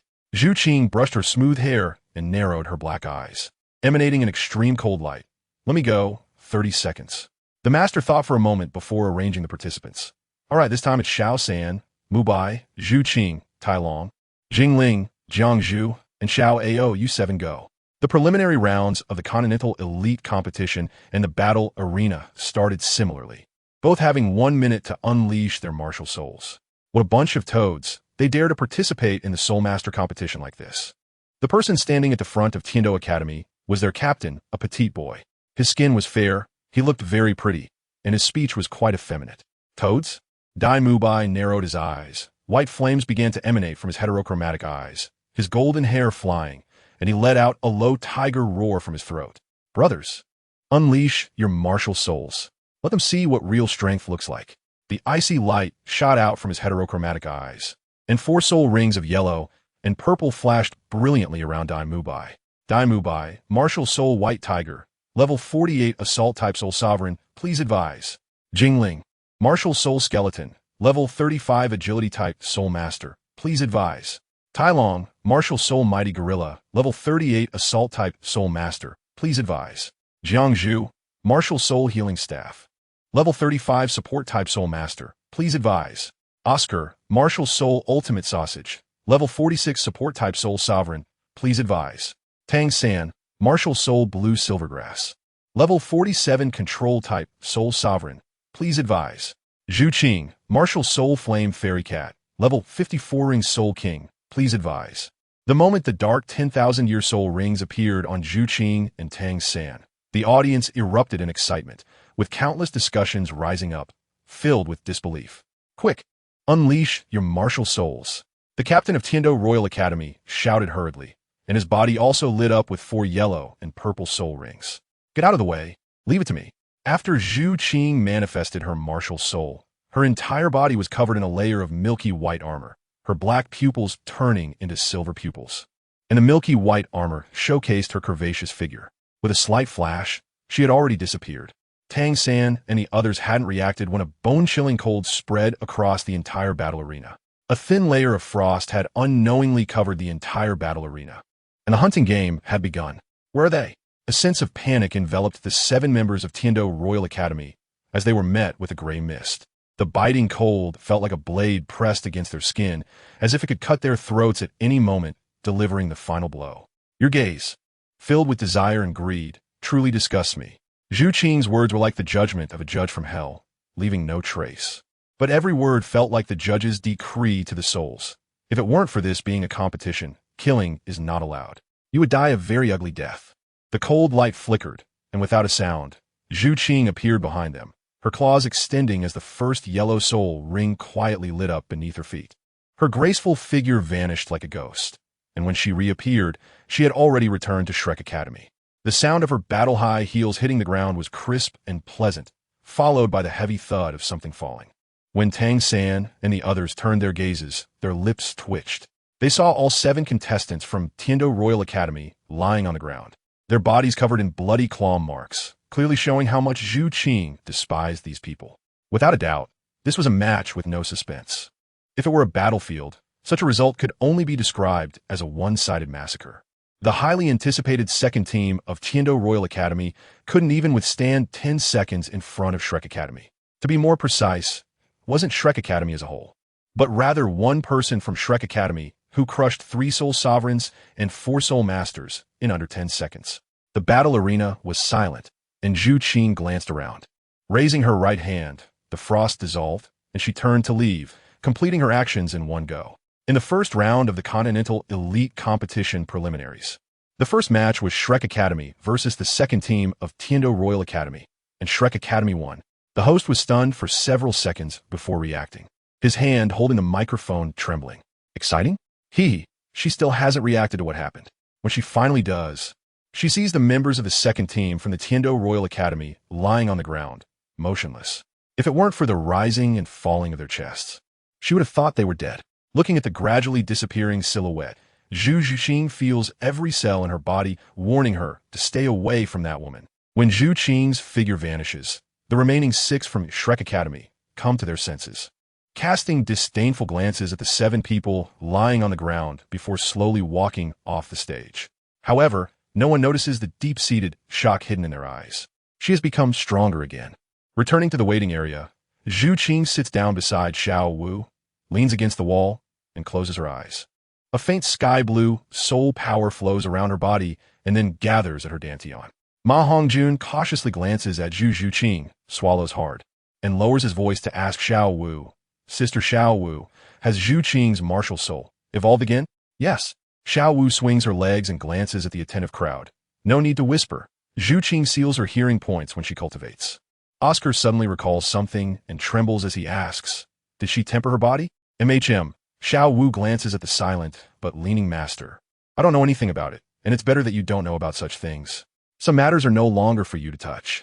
The sky-blue soul power surrounding Zhu Qing disappears, and after she opens her eyes and nods at everyone, she stands up and says, I'll go back to cultivate first. Zhu Qing, I'll go back with you. Xiao Wu pulls Gyuna's hand and follows behind Zhu Qing. Reality tells them that strength is paramount. The gaze filled with desire has diminished significantly, but there is still a deeply hidden gaze filled with a faint killing intent focused on them. A bug is just a bug, forever living in the dark without daylight. Gyuna's melodious voice carries no emotion, and her silver eyes glance at the source of the gaze, revealing a disdainful smile that could topple kingdoms. Zhu Qing certainly feels this gaze as well. She squints her eyes and utters a few words. Take a look. I forgot to mention yesterday that I won TB updating for the next few days. I have to focus on my second subject. I have an exam on Monday. Wish me luck. Chapter 292. Elephant Armor Academy. This time our opponent is the Elephant Armor Academy from the 5 Great Elemental Academies. The master stands in front of the blackboard, holding a stick and pointing at the yellow elephant head logo, which represents the Elephant Armor Academy. You have all heard of the Elephant Armor sect among the 7 great sects, right? Suddenly, Lu Erlong speaks up. The Elephant Armor sect ranks 7th among the 7 great sects, and the Elephant Armor Academy is the academy founded by the Elephant Armor sect. The 7 opponents participating this time are all direct descendants of the Elephant Armor sect, with 3 reaching level 40 and the remaining 4 close to level 40. Representing the elite of the Elephant Armor sect. Upon hearing the name of the Elephant Armor sect, Zhu Qing, who had been meditating with her eyes closed, tilts her head, glances at the yellow elephant head emblem on the blackboard, and then closes her eyes again. Just like the 7 treasure glazed tile sect, which is the strongest supporting sect, the Elephant Armor sect is also the strongest defensive sect, Flander adds. Xiao Wu lazily leans against Guyu Na, yawns, and rolls her eyes at Flander. Dean, is there anyone here, besides the 4 substitutes, who is under level 40? The strongest defense? Looking at my fair and delicate hands, with a few strands of blood-red flames dancing at my fingertips, I can't help but smile and say, I wonder if they can withstand my scarlet fire? Flander awkwardly smiles and shrugs. Indeed, even Zhao Wujia, a soul sage, was knocked down by Xiao Wu with just a few punches and kicks. Not to mention a few level 40 defensive soul masters. Even dozens of level 50 soul kings wouldn't be able to withstand her flames, which could turn them to ashes. The participants this time are Oscar, Tang San, Dai Mubai, Jiang Zhu, Jingling, Talon, and Xiao Wu. The master scans all present and finally focuses on Xiao Wu. Xiao Wu, this time you must not use your soul skills or scarlet fire, unless absolutely necessary. You must not use it. The master has studied Xiao Wu's scarlet fire, so while he may not know much about it, he is very clear about its power.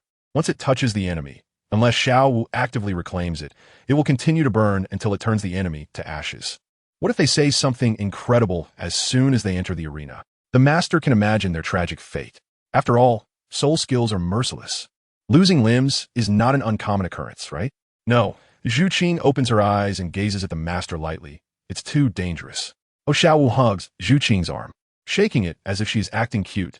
Zhu Qing, you underestimate me too much. My southern fist is very powerful. Even you aren't my match. Even if they're all soul kings, I'm not afraid. Zhu Qing purses her rosy lips and finally, unable to resist Xiao Wu's cute assault, slowly nods.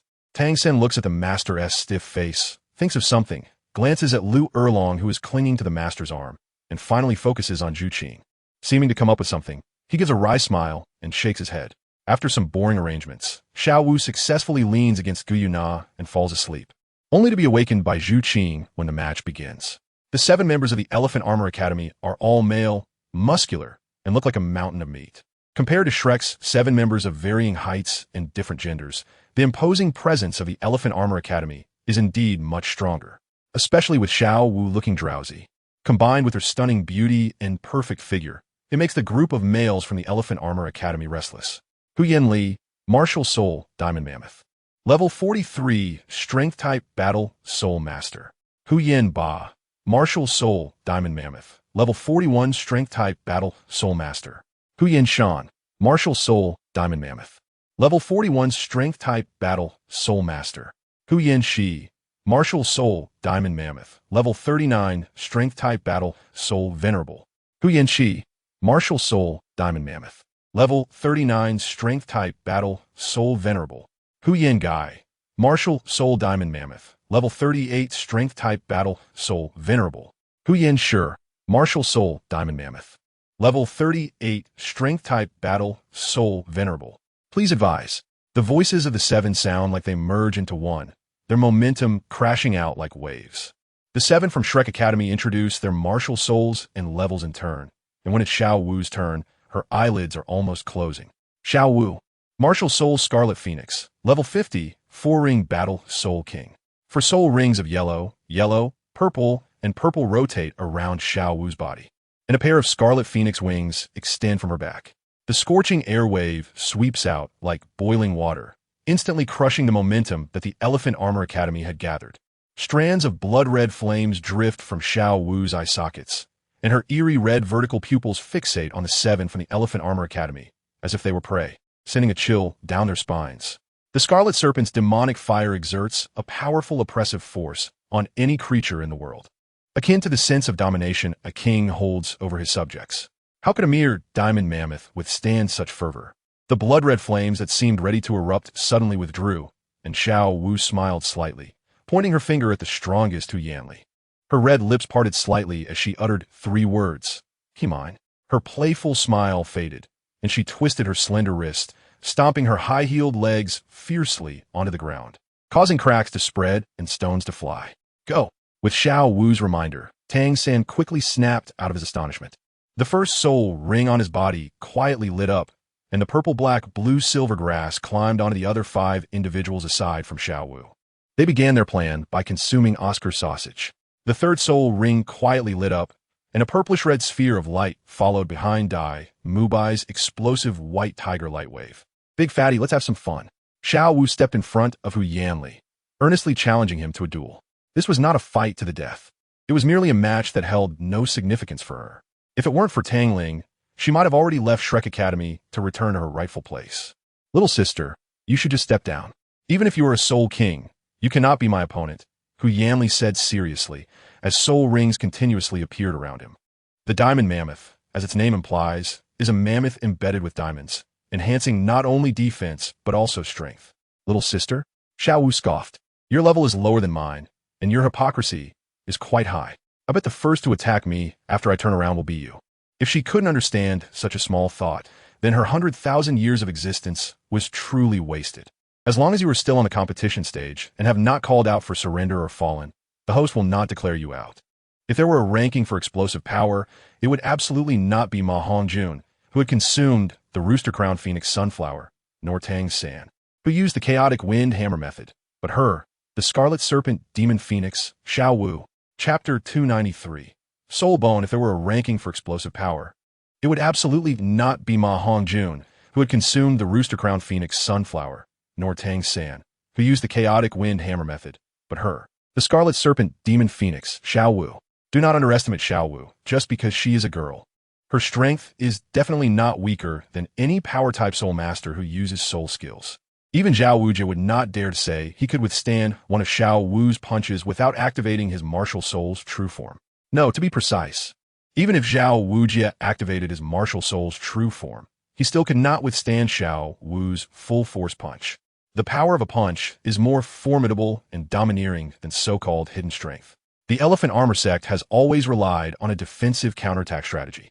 As Xiao Wu's fist struck his first soul skill, Hu Yanli's rugged face revealed a proud smile, but the smile froze instantly. He felt an unprecedented massive power, and the shield formed by his first soul skill was already covered in cracks, leaving him no time to react. Xiao Wu's second punch came crashing down again. Boom! Hu Yanli's body, as massive as a mountain, was sent flying, and before he hit the ground, he was still in disbelief. His first soul skill was supposed to be able to block a Soul King's attack. How could a little girl who had just reached level 50 and had not even obtained a soul ring send him flying with 2 punches? But the reality proved that his first soul skill was really just a slightly harder piece of wood to Xiao Wu. Is this it? Xiao Wu shook her head. Is this what you call the strongest defensive martial soul? It doesn't seem that impressive. Cough, cough. Hu Yanli staggered to his feet, looking at Xiao Wu, who appeared harmless but was actually a hidden powerhouse, with shock. Xiao Wu's eyes were filled with undisguised contempt, which deeply stimulated Hu Yanli. He admitted he had underestimated her, but he never expected to be sent flying by 2 punches. A furious elephant roar erupted from behind Hu Yanli, and diamond-like ivory spiraled upward as the giant elephant transformed into a streak of light and entered his body. Xiao Wu's 2 punches had directly disrupted his martial soul's manifestation. Hu Yanli rubbed his numb arm, his eyes nearly spitting fire. Being sent flying by 2 punches was quite embarrassing. The second soul ring transformed into light points and merged into Hu Yanli's body. With a series of cracks, a pair of massive hands reached out towards the charging Xiao Wu. Without the manifestation of his martial soul, without the Scarlet Serpent's demonic fire, Xiao Wu's combat power was significantly restricted. However, it was a pity that even with most of her power limited just using the Southern Fist, her strength was still absolutely something Hu Yanli could not withstand. Hu Yanli's massive hand did not land on Xiao Wu, but instead passed through her body without any resistance and struck the ground. A residual image? Just as this thought crossed his mind, an irresistible force erupted from behind, sending Hu Yanli's body rolling along the ground. The Southern Fist is a boxing style that relies on speed and is flexible in its changes. Once caught in the routine of the Southern Fist, one will be led along by the nose. Xiao Wu was faster than Hu Yanli's body hitting the ground. Her long, straight legs exerted force as she leaped high and delivered a fierce kick to Hu Yanli's waist. The keratin layer formed after his martial soul manifested was shattered by Xiao Wu's kick, and Hu Yanli's eyes bulged as he let out a cry of anguish. In the VIP section, Hu Yanjun had a dark expression, watching helplessly as his most beloved grandson was kicked away by Xiao Wu again and again. The armrest of his chair crushed in his grip. The series of miserable howls made the murderous aura in Hu Yanjun's eyes fluctuate violently, and his face darkened as he twitched his lips. Isn't what the sect master, Hu Yan, is doing detrimental to the fairness of the competition? Ning Fengji smiled lightly beside him. He didn't need to know what Hu Yanjun was saying about his grandson. He only needed to remind him that he was sitting next to the Snow Knight Emperor of the Tiando Empire. Such small matters as suppressing sound could be sensed by any titled Douluo. After all, Hu Yanzhen was the leader of the Elephant Armor sect, one of the 7 major sections. Although he couldn't sit at the same table with the 7 treasure glazed tile sect, he still bore the label of one of the 7 major sections. Such embarrassing behavior could only be done by someone as foolish as Hu Yanzhen. Sect Master Ning is overthinking. Perhaps the Snow Knight Emperor wants to know that little girl's strength more than anyone else. I'm just doing a favor. Hu Yanzhen said indifferently. He wasn't affiliated with the Tiando Empire. He had the Spirit Hall backing him up. Even if he openly disrupted the fairness of the competition, what would they do to him? Just as Xiao Wu was getting more and more excited in her fight, an unexpected event occurred. The Hu Yanli, who had been sent flying by her punch, let out a low growl, and a dense light burst forth from him. The keratin layer that Xiao Wu had beaten down to a few pieces began to change, and a layer of ice-like protective coating grew over his skin. Unexpectedly, a standard helmet appeared on his head, a plain yellow helmet that was neither eye-catching nor dazzling. Yet this ordinary helmet managed to block Xiao Wu's punch that had been aimed to conclude the fight. With a dull thud, Hu Yanli's shins sank into the ground. Having blocked this blow, Hu Yanli became disoriented. A head soul bone? Xiao Wu used the rebound force to return to the ground. The soul bones are divided into 6 parts: the head, left arm, torso, left leg, and right leg. Tang San's external soul bone does not occupy one of the 6 major soul bones, making it the rarest among them. The helmet on Hu Yanli's head is clearly one of the 6 major soul bones, specifically the head soul bone. The value of soul bones is well known. Each piece is worth an astronomical sum, and very few are willing to sell. Once the existence of one's soul bone is exposed, it is likely to attract the covetous eyes of certain individuals. Hu Yanli's choice to reveal the existence of his soul bone in such circumstances is extremely unwise and foolish. Xiao Wu twisted her wrist. The sudden rebound force made her hand feel a bit numb, but the stronger the enemy, the more excited she became. Her scorpion braid danced wildly with the increasingly powerful punches, her cheeks flushed with excitement, giving the impression of shyness. Hu Yanli thought the same, but unfortunately, that was not the case. He would face an even more frenzied beating from Xiao Wu due to the exposure of his head soul bone. Xiao Wu was inherently combative, and it was her daily routine to spar with Zhu Qing from time to time. After becoming familiar with Zhu Qing's fighting style and realizing she couldn't win, she didn't back down, but instead became more frequent in her challenges. Chapter 294 Ning Fengji 1. Aside from Zhu Qing, Gu Yunao was also unable to escape Xiao Wu's grasp. Even the remaining 5 members of Shrek would spar with them almost every few days, and this sparring was somewhat violent. Xiao Wu brazenly referred to this one-sided beating as enhancing their combat tacit understanding. After a while, she became somewhat tired of their fighting styles, and when she finally encountered others with different combat techniques, especially defensive types she had never faced before, Xiao Wu was certainly excited. Although she still couldn't unleash all the power of her southern fist, she could use a small portion of it. The crimson beauty in her eyes suddenly burst forth with a rich battle aura, and the pink radiance emanating from her delicate hands grew increasingly intense and powerful. Hu Yanli pulled his legs out from the ground. The consecutive strikes had driven him into a half-mad state, and without hesitation, he lunged at Xiao Wu, his third soul ring quietly lighting up. His robust body unexpectedly leaped into the air, enveloped in a thick layer of purple light, directly targeting Xiao Wu, whose confidence had been severely shaken, pressing down towards her. Third soul skill, Crush.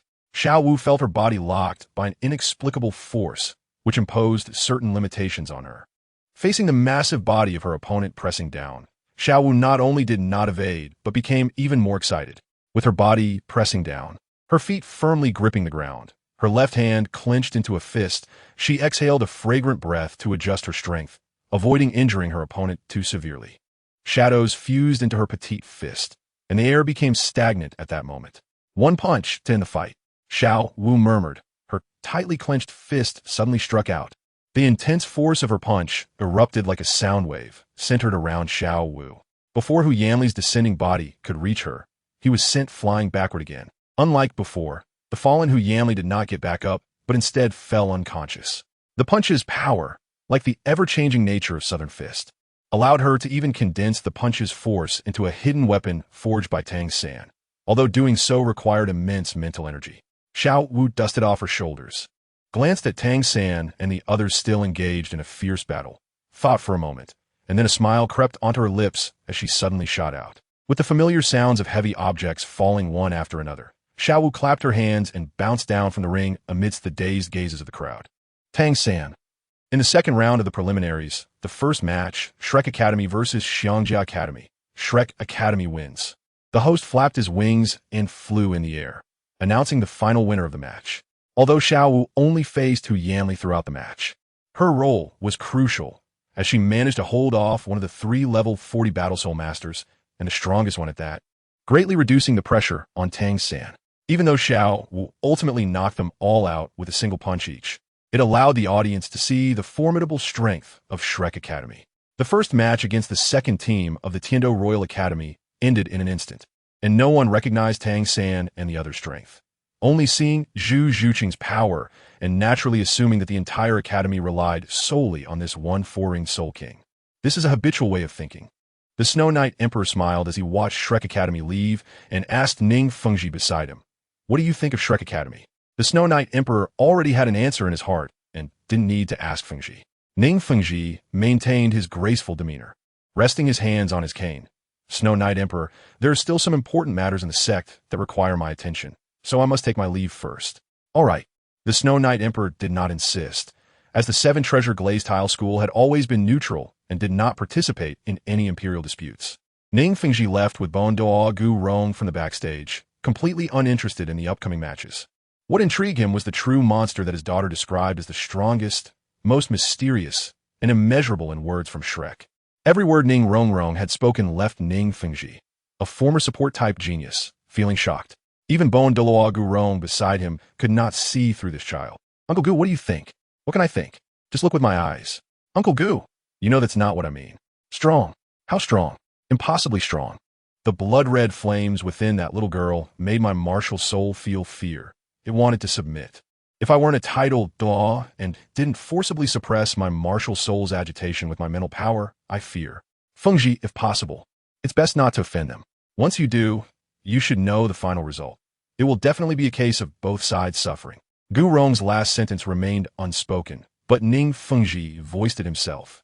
Fish may die, but the net may not break. Ning Fengji shook his head and smiled wryly. Perhaps the continent will be stirred by them in ways we can't imagine. Our era has passed. Now it's the world of these young ones. Gu Rong said with a hint of emotion, catching sight of Shrek Academy, dressed in peculiar attire, not far away. The topic naturally shifted until they reached a spot near Shrek Academy, where Ning Rongrong finally noticed her father had arrived. "Daddy." She flew into Ning Fengji's embrace like a fledgling returning to its nest. "Grandpa Bone." Ning Rongrong naturally released Ning Fengji and then leaped into Gu Rong's arms, which caused Gu Rong to smile again. "Ha ha ha. Our little princess has become even more beautiful." Gu Rong rubbed Ning Rongrong's little head, his gaze very gentle. He had no wife, no daughter, and no relatives.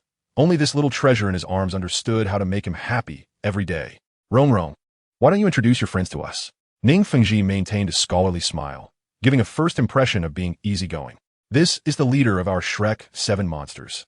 Dai Mubai, a level 48 assault system Battle Soul Master, with a martial soul evil, a white tiger, and he is only 18 years old this year." Ning Rongrong first introduced the oldest among them, Dai Mubai. "White tiger." Ning Fengji looked at Dai Mubai's tall figure and smiled slightly, nodding as he said, "If possible. The Seven Treasure Glazed Tile School welcomes you to visit." He certainly knew that the white tiger martial soul was a unique symbol of that empire, but he wanted to try to win him over. At the age of 48 and with such soul power, he was undoubtedly a genius among geniuses. As long as he did not die young, he would surely become a titled Douluo in the future. Dai Mubai merely nodded, neither agreeing nor refusing. He had no intention of vying for the throne with his older brother, and since he no longer possessed the powerful martial soul fusion skill, it was equivalent to losing a sharp weapon, which made his heart, which was not interested in competing for the throne, even more resolute. Perhaps he could become the first person to break the family rules. Chapter 295, Ning Fengji. 2. The determination in Dai Mubai's eyes did not escape Ning Fengji's notice. He increasingly admired this young man who was bound by family rules, yet did not yield like others. "This is our second brother, Oscar. His martial soul is Sausage, a 46th level auxiliary soul master, and he is 16 this year. When introducing Oscar, Ning Rongrong's face clearly flushed for a moment, and she pretended to be calm as she introduced him to her father, completely unaware that her unusual behavior had already caught Ning Fengji's attention. 16. A 4-ring food-type soul master. The 7-treasure glazed tile school welcomes you as well. Ning Fengji cast a strange glance at Oscar. This young man gave him an unusual impression. Dad, you must not underestimate little Oscar just because he is an auxiliary soul master. If he can severely injure Vice Dean Zhao Wujia. Seemingly worried that Ning Fengji might look down on Oscar, Ning Rongrong blushed and explained again, this familiar yet strange name. Ning Fengji could only nod in agreement helplessly. How could he not see that his daughter was developing feelings? He had gone through this age himself. This is Tang San, our third brother. His martial soul is Blue Silvergrass, level 47, and he is 15 this year. You know him, so I want to introduce him further. Ning Rongrong knew that Tang San had a partnership with her father, so her introduction was brief. This is Ma Hongjun. His martial soul is the Evil Fire Phoenix, a 46th level assault-type soul master, and he is also 15 this year. When introducing Ma Hongjun, Ning Rongrong did not hide his soul power level excessively. Before Ning Fengji could say anything to recruit him, Ning Rongrong pointed to Zhu Qing, who was leaning against a tree with a cold expression, arms crossed. This is Zhu Qing. Her martial soul is the Flame Fairy Cat, level 50, a 4-ring battle soul king, and she is also 15 this year. Zhu, or cat-type martial soul. Ning Fengji murmured, glancing at Dai Mubai and Zhu Qing. This is Xiao Wu. Her martial soul is the Scarlet Snake Demon Phoenix, level 50, a 4-ring battle soul king, and she is 15 this year. This is Gu Yuna. Her martial soul is the Silver Dragon King, level 50, a 4-ring battle soul king, and she is also 15 this year. Ning Rongrong introduced the remaining 3 substitutes and Xiao Wu all at once. Ning Fengji had heard about Xiao Wu's soul power level before, but even hearing it a second time at such a young age still left him astonished, having gone through many ups and downs himself. Zhu Qing cast a cold glance at Ning Fengji, her gaze finally landing on Bone Dugu Rong, a fleeting look of disdain flashing in her icy black eyes. A faint pressure slowly began to spread from her center. Gu Rong's body trembled violently. He instinctively looked up at Zhu Qing, his pupils suddenly constricting, and the surrounding illusion changed abruptly, with white snowflakes piercing like daggers causing him to shiver. The sky was not the blinding sun, but rather a cold, bone-chilling white flame. By the time he regained his senses, the white had vanished, and a thin layer of sweat had formed on his forehead. 9-ring title Douluo? Zhu Qing shifted her gaze away from Gu Rong, a hint of disdain flashing by. She had killed more than one such powerful individual in her past life. Although she was just a level 54-ring soul king, she had enough strength to look down on title Douluos. She inherited not only the martial arts and techniques from her past life, but also all the combat memories. Besides her memories, she had inherited everything that could enhance her combat power. If possible, in that brief moment, Gu Rong's heart could have been pierced by her. The defense of a title Douluo? Zhu Qing believed she could ignore that little obstacle. This is the power of a top assassin, capable of seeing through all the weaknesses of her enemy in an instant, ultimately achieving a lethal blow. If Ning Fengji were not Ning Rongrong's father, Gu Rong would have been sentenced to death the moment he revealed his killing intent. Had the killing intent not dissipated quickly, Zhu Qing would likely have already made her move. Ning Fengji and Gu Rong were confidants, and they had grown up together. How could Ning Fengji not notice Gu Rong's unusual behavior? However, having experienced many storms, he chose not to reveal his emotions and maintained his elegant smile. Some people and things are not for you to pry into. If there is a next time, I wouldn't mind visiting your sect. Gu Yuna's cold voice rang directly in Ning Fengji's mind like frost in winter. The overwhelming pressure contained within made the elegant smile on his face stiffen slightly, and his hand gripping the cane began to sweat coldly. He understood he had overstepped. He had thought about their power, but had not expected it to be at such a level that even Gu Rong could not withstand it. He was merely an auxiliary type, but he did not come here for just that matter. He looked at Tang San and invited little San. Someone wants to see you. Do you have time to come with me? Tang San did not hesitate much and followed Ning Fengji toward a nearby tea house. Ning, could you help me check on my father's whereabouts? I wonder if there is any news. On the way, Tang San finally asked the question he most wanted to know. Tang San knew his father's strength, so he only asked Ning Fengji to check on Tang Hao's whereabouts. He had not seen his parents since he was 6. and his longing felt like an endless tide. No news, not a trace at all. Ning Fengji, in order to build a good relationship with Tang San, had used all the investigative means of the seven-treasure glazed tile school, but unfortunately, after half a month of searching, there was still no clue. Is that so? Tang San had actually prepared himself for this. His father's power was indeed not something the seven-treasure glazed tile school could easily investigate. He just wanted to try. What if they found something? The two could only chat idly, discussing various topics, but whenever the conversation turned to Xiao Wu, Zhu Zhuqing, and Gu Yuna, Tang San would fall silent. To have Uncle Ning personally invite me, he must be a big shot, right? Tang San's demeanor gave Ning Fengji the impression that they were peers standing at the same height. You must have met the Snow Knight Emperor by now, right? Is it the Snow Knight Emperor who wants to see me? No, it is the Crown Prince of the Heaven Do Empire who wishes to see you. Second only to the Snow Knight Emperor in status. Ning Fengji seemed to have thought of something. You should have met the Snow Knight Emperor's other son, Avalanche, who was in the Heaven Do Royal Academy. Chapter 296. Xueqing of the Avalanche left a deep impression on Tang San. After all, it was because of the Avalanche that he met the poisoned Douluo. If the Avalanche hadn't brought Prince Xueqing and Douluo to trouble Shrek Academy, he wouldn't have encountered Qian, Douluo's granddaughter. Without meeting Qian, Douluo wouldn't have randomly captured Tang San. And Tang San wouldn't have seen the beautiful place filled with the divine herb, ice, and fire yin-yang eye. Tang San suddenly remembered something. He hadn't seen the creature that had run out from the ice and fire yin-yang eye for a long time and wondered what it had been up to lately. While Tang San was lost in thought, Ning Fengji noticed his distraction and didn't say much, leading Tang San into a tea house. The tea house was luxuriously and elegantly decorated, giving the first impression of a grand atmosphere. Besides the first floor, there were private rooms that were exquisite and lavish, making it a good place for conversation because of its soundproofing.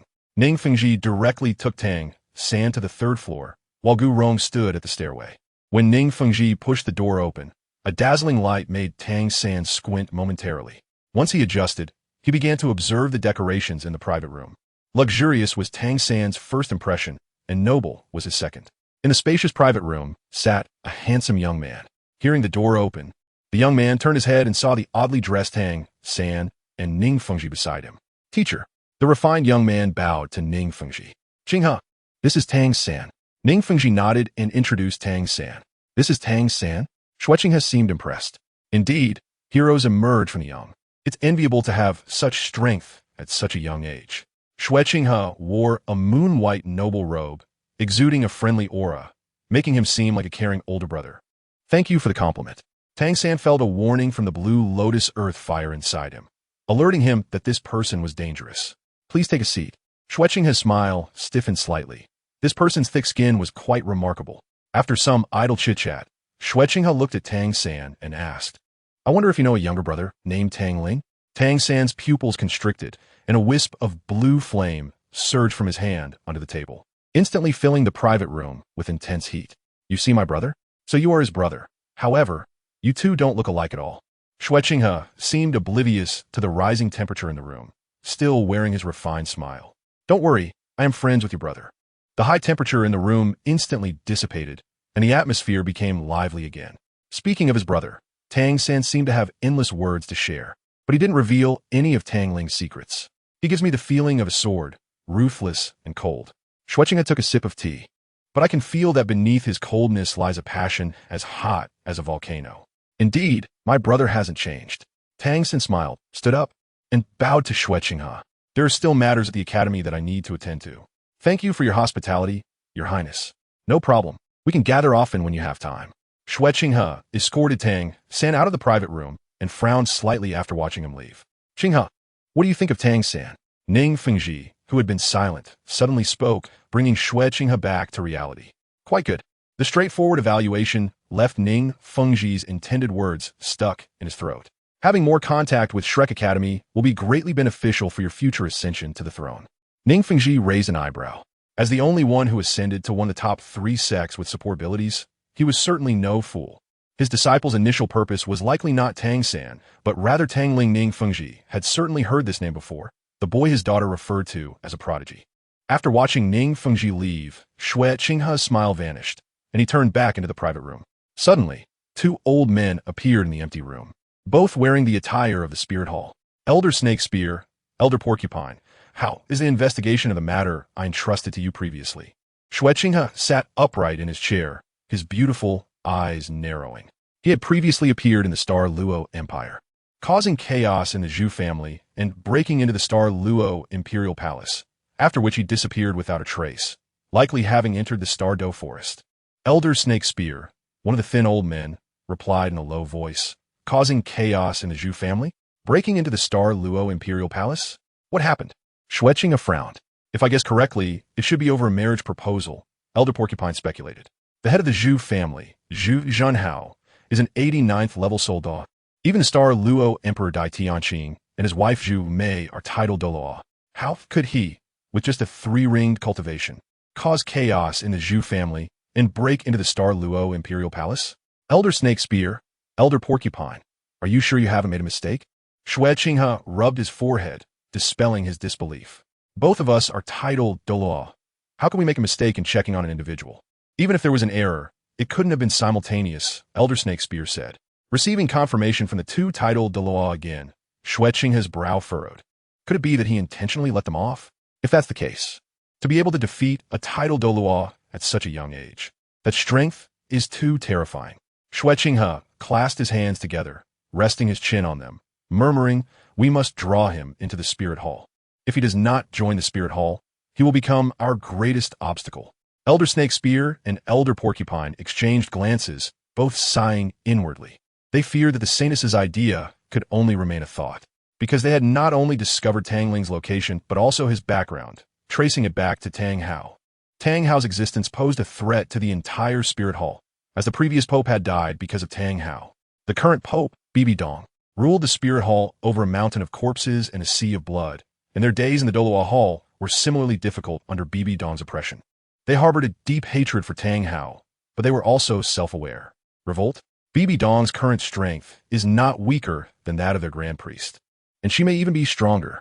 What they did not know was that before Bibi Dong revealed her strength, she was far from being a match for the Grand Priest Qian Dalu.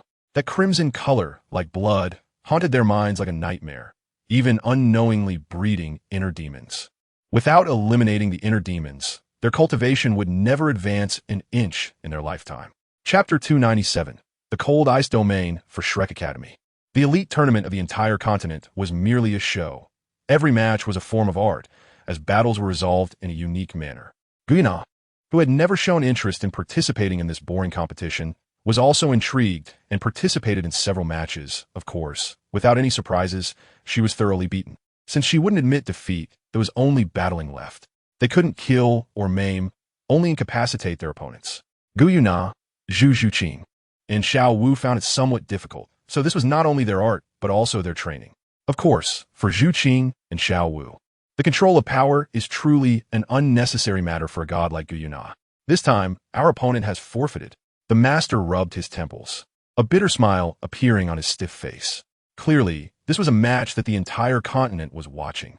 Yet it had been turned into a training session for power control. Upon hearing this, Zhu Qing was the first to stand up. When she reached the door, she simply said, "I'm going back to cultivate," without paying any attention to the reactions of the master and others, and left directly after opening the door. What Zhu Qing did not notice was a pair of shadowy eyes in the darkness, radiating a chilling aura, and then a figure flashed and disappeared. Walking through the streets of Tiando City, which had always been bustling, it became relatively quiet after the start of the Continental Elite competition. The crisp sound of high heels on the ground echoed through the entire street.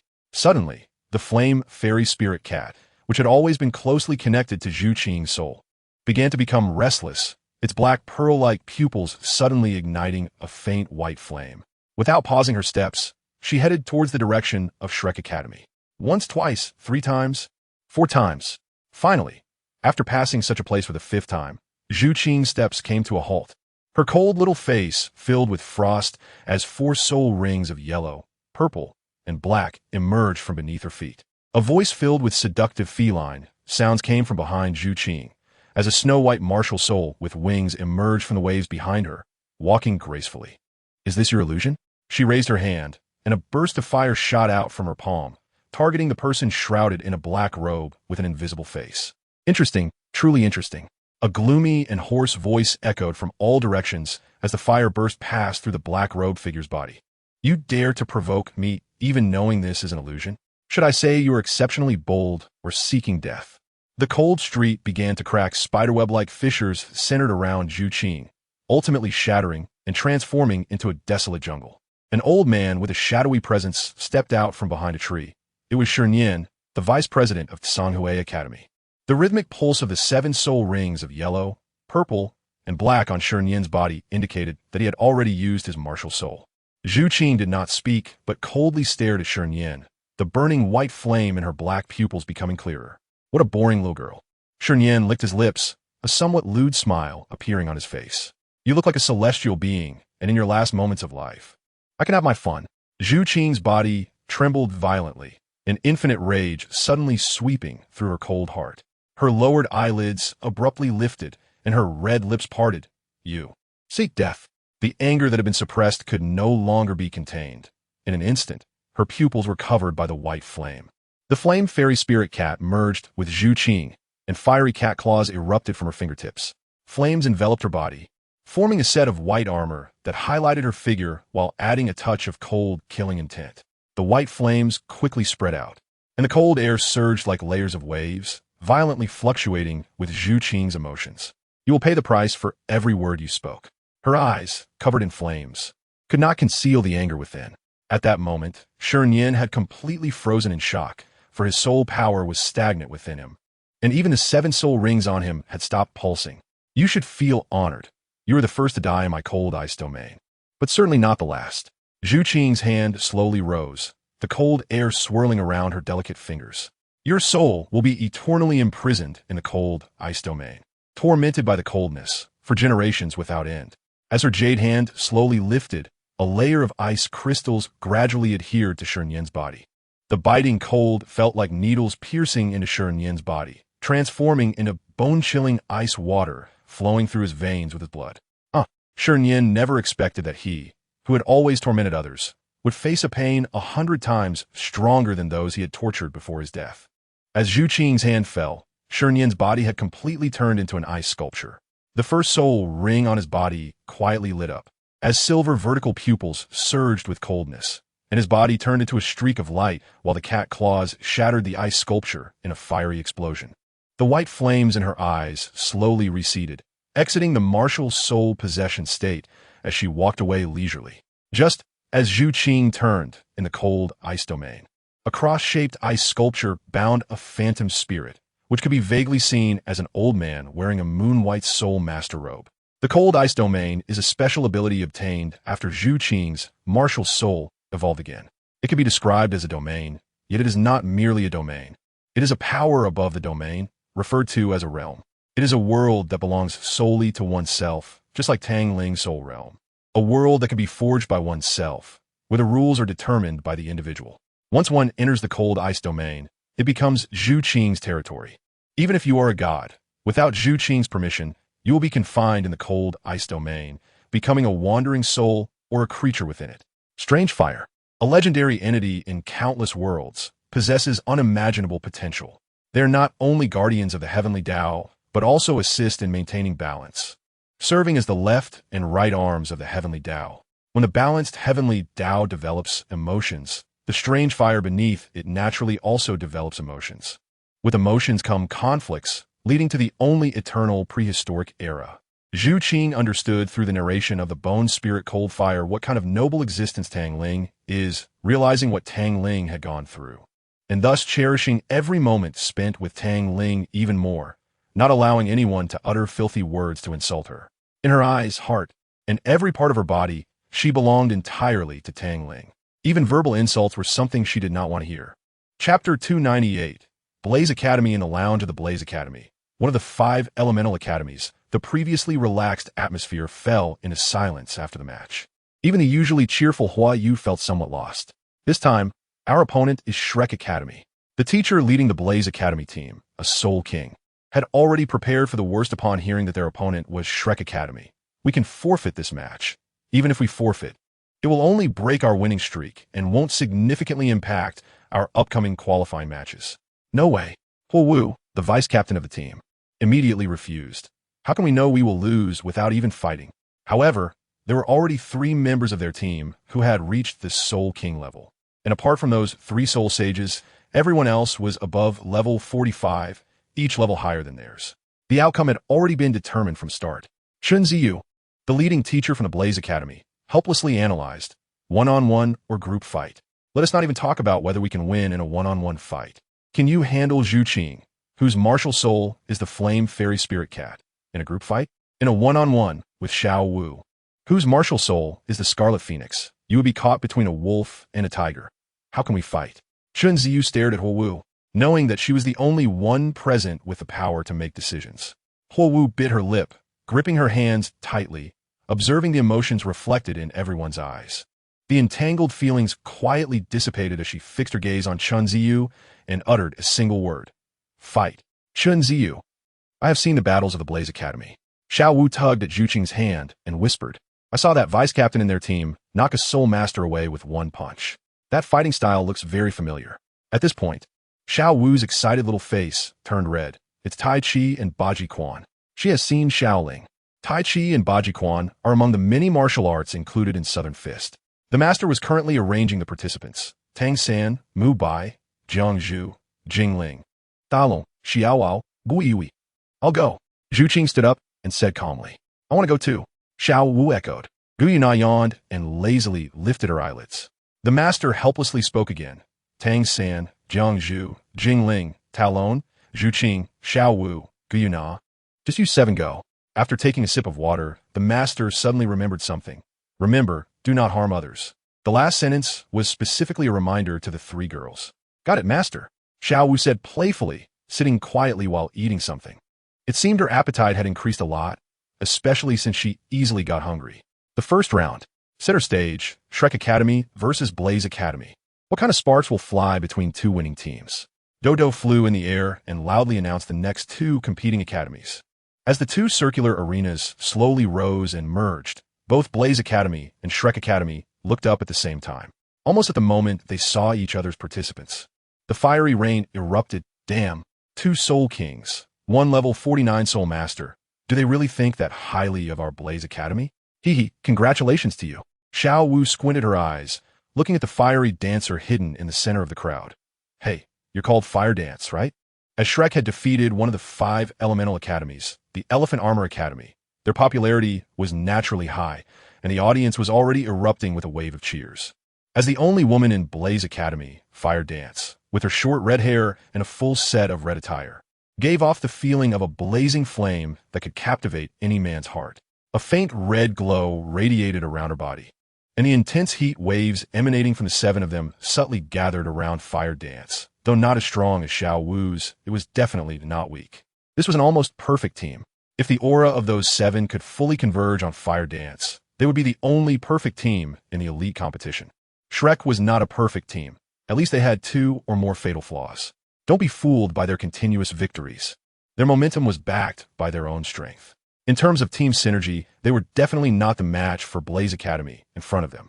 As Xiao Wu put it, if teamwork mattered, could thousands of ordinary soldiers combine together to defeat a Soul Sage? Or could they withstand a full-range attack from themselves? Xiao Wu might be extreme, but her extremity also made it impossible for the master to refute her. Xiao Wu advocated breaking through everything with sheer strength, while the master advocated a perfect team. According to the master's vision, this battle would undoubtedly be a victory without surprises. But no one could have expected that after the referee announced the start of the match, a powerful soul power storm suddenly erupted from Gu Yuna, instantly blowing Tang San, Jiang Zhu, Jing Ling, and Talon off the stage. The level 49 soul power suddenly changed to level 50.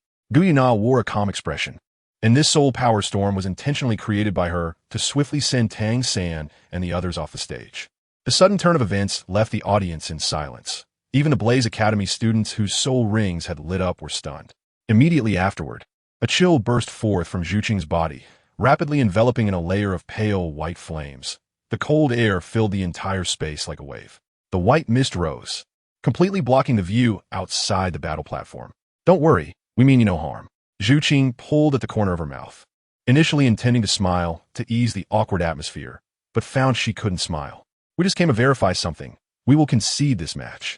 Fire Dance was taken aback. Feeling the bone-chilling cold around her, she swallowed hard. What is it? Do you know a boy named Tang Ling? Asking the question she most wanted to know, Zhuqing looked at Fire Dance with hope in her eyes, wanting to hear the answer she longed for. The chilling air in the frosty ice domain fluctuated with Zhuqing's emotions, enough to prove how much he hoped for that answer. I recognize. Fire Dance suddenly shivered. Sorry. Seeing that the 7 from Blaze Academy were trembling from the cold, Zhuqing dispelled the coldness in the air, creating a section free of cold air for Fire Dance and the others. Where is he now? Xiao Wu's beautiful scarlet eyes sparkled with hope, filled with longing for him. Perhaps only Zhuqing understood. Longing is a kind of illness, and to untie the knot, one must find the one who tied it. Only Tang Ling, who had vanished from the world without any news, could cure their illness. Chapter 299. Fire Dance was stunned, not understanding why they would ask such a question, and they seemed to have a close relationship with him. He left Blaze Academy a year ago, and I don't know where he went. Is that so? The hope in Xiao Wu's eyes was instantly extinguished like a candle flame, but he left chasing 3 black shooting stars. Xiao Wu and Zhuqing's pupils almost simultaneously constricted. The chilling air in the frosty ice domain suddenly surged, and there were faint signs of the air being frozen by the cold. Even Gu Yuna opened her drooping eyelids, her silver pupils swirling with coldness, and in the void, a pair of silver dragon eyes slowly opened. The massive body almost covering the entire battle platform. The dragons roar like an emperor ruling over the world. Huo Wushuang and the others only felt a bit chilly.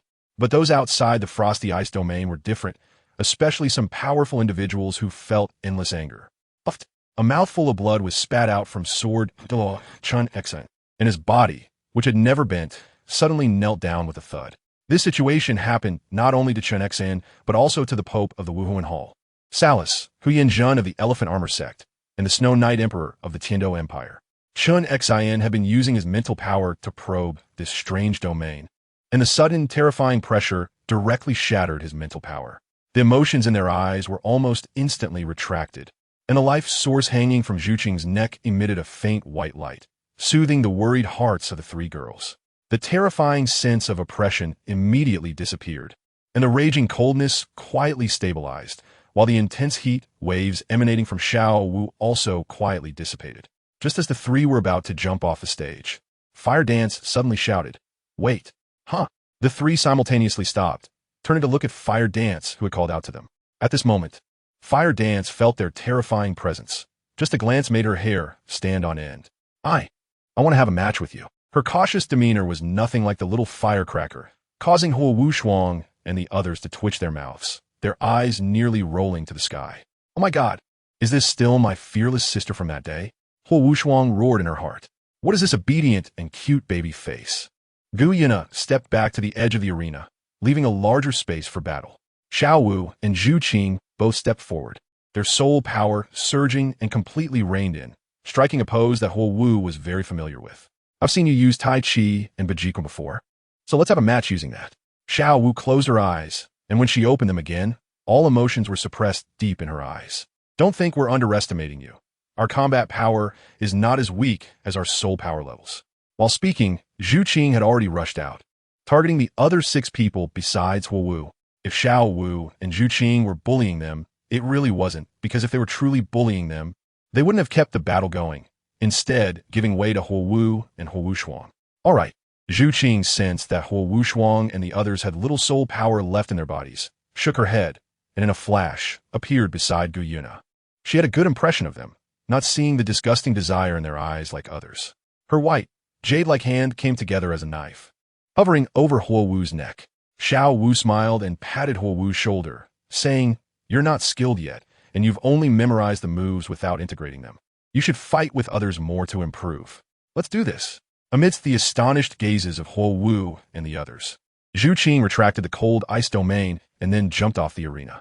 Shrek Academy faced off against Blaze Academy, and Blaze Academy won. The host, Douluo, also didn't expect Shrek Academy to lose.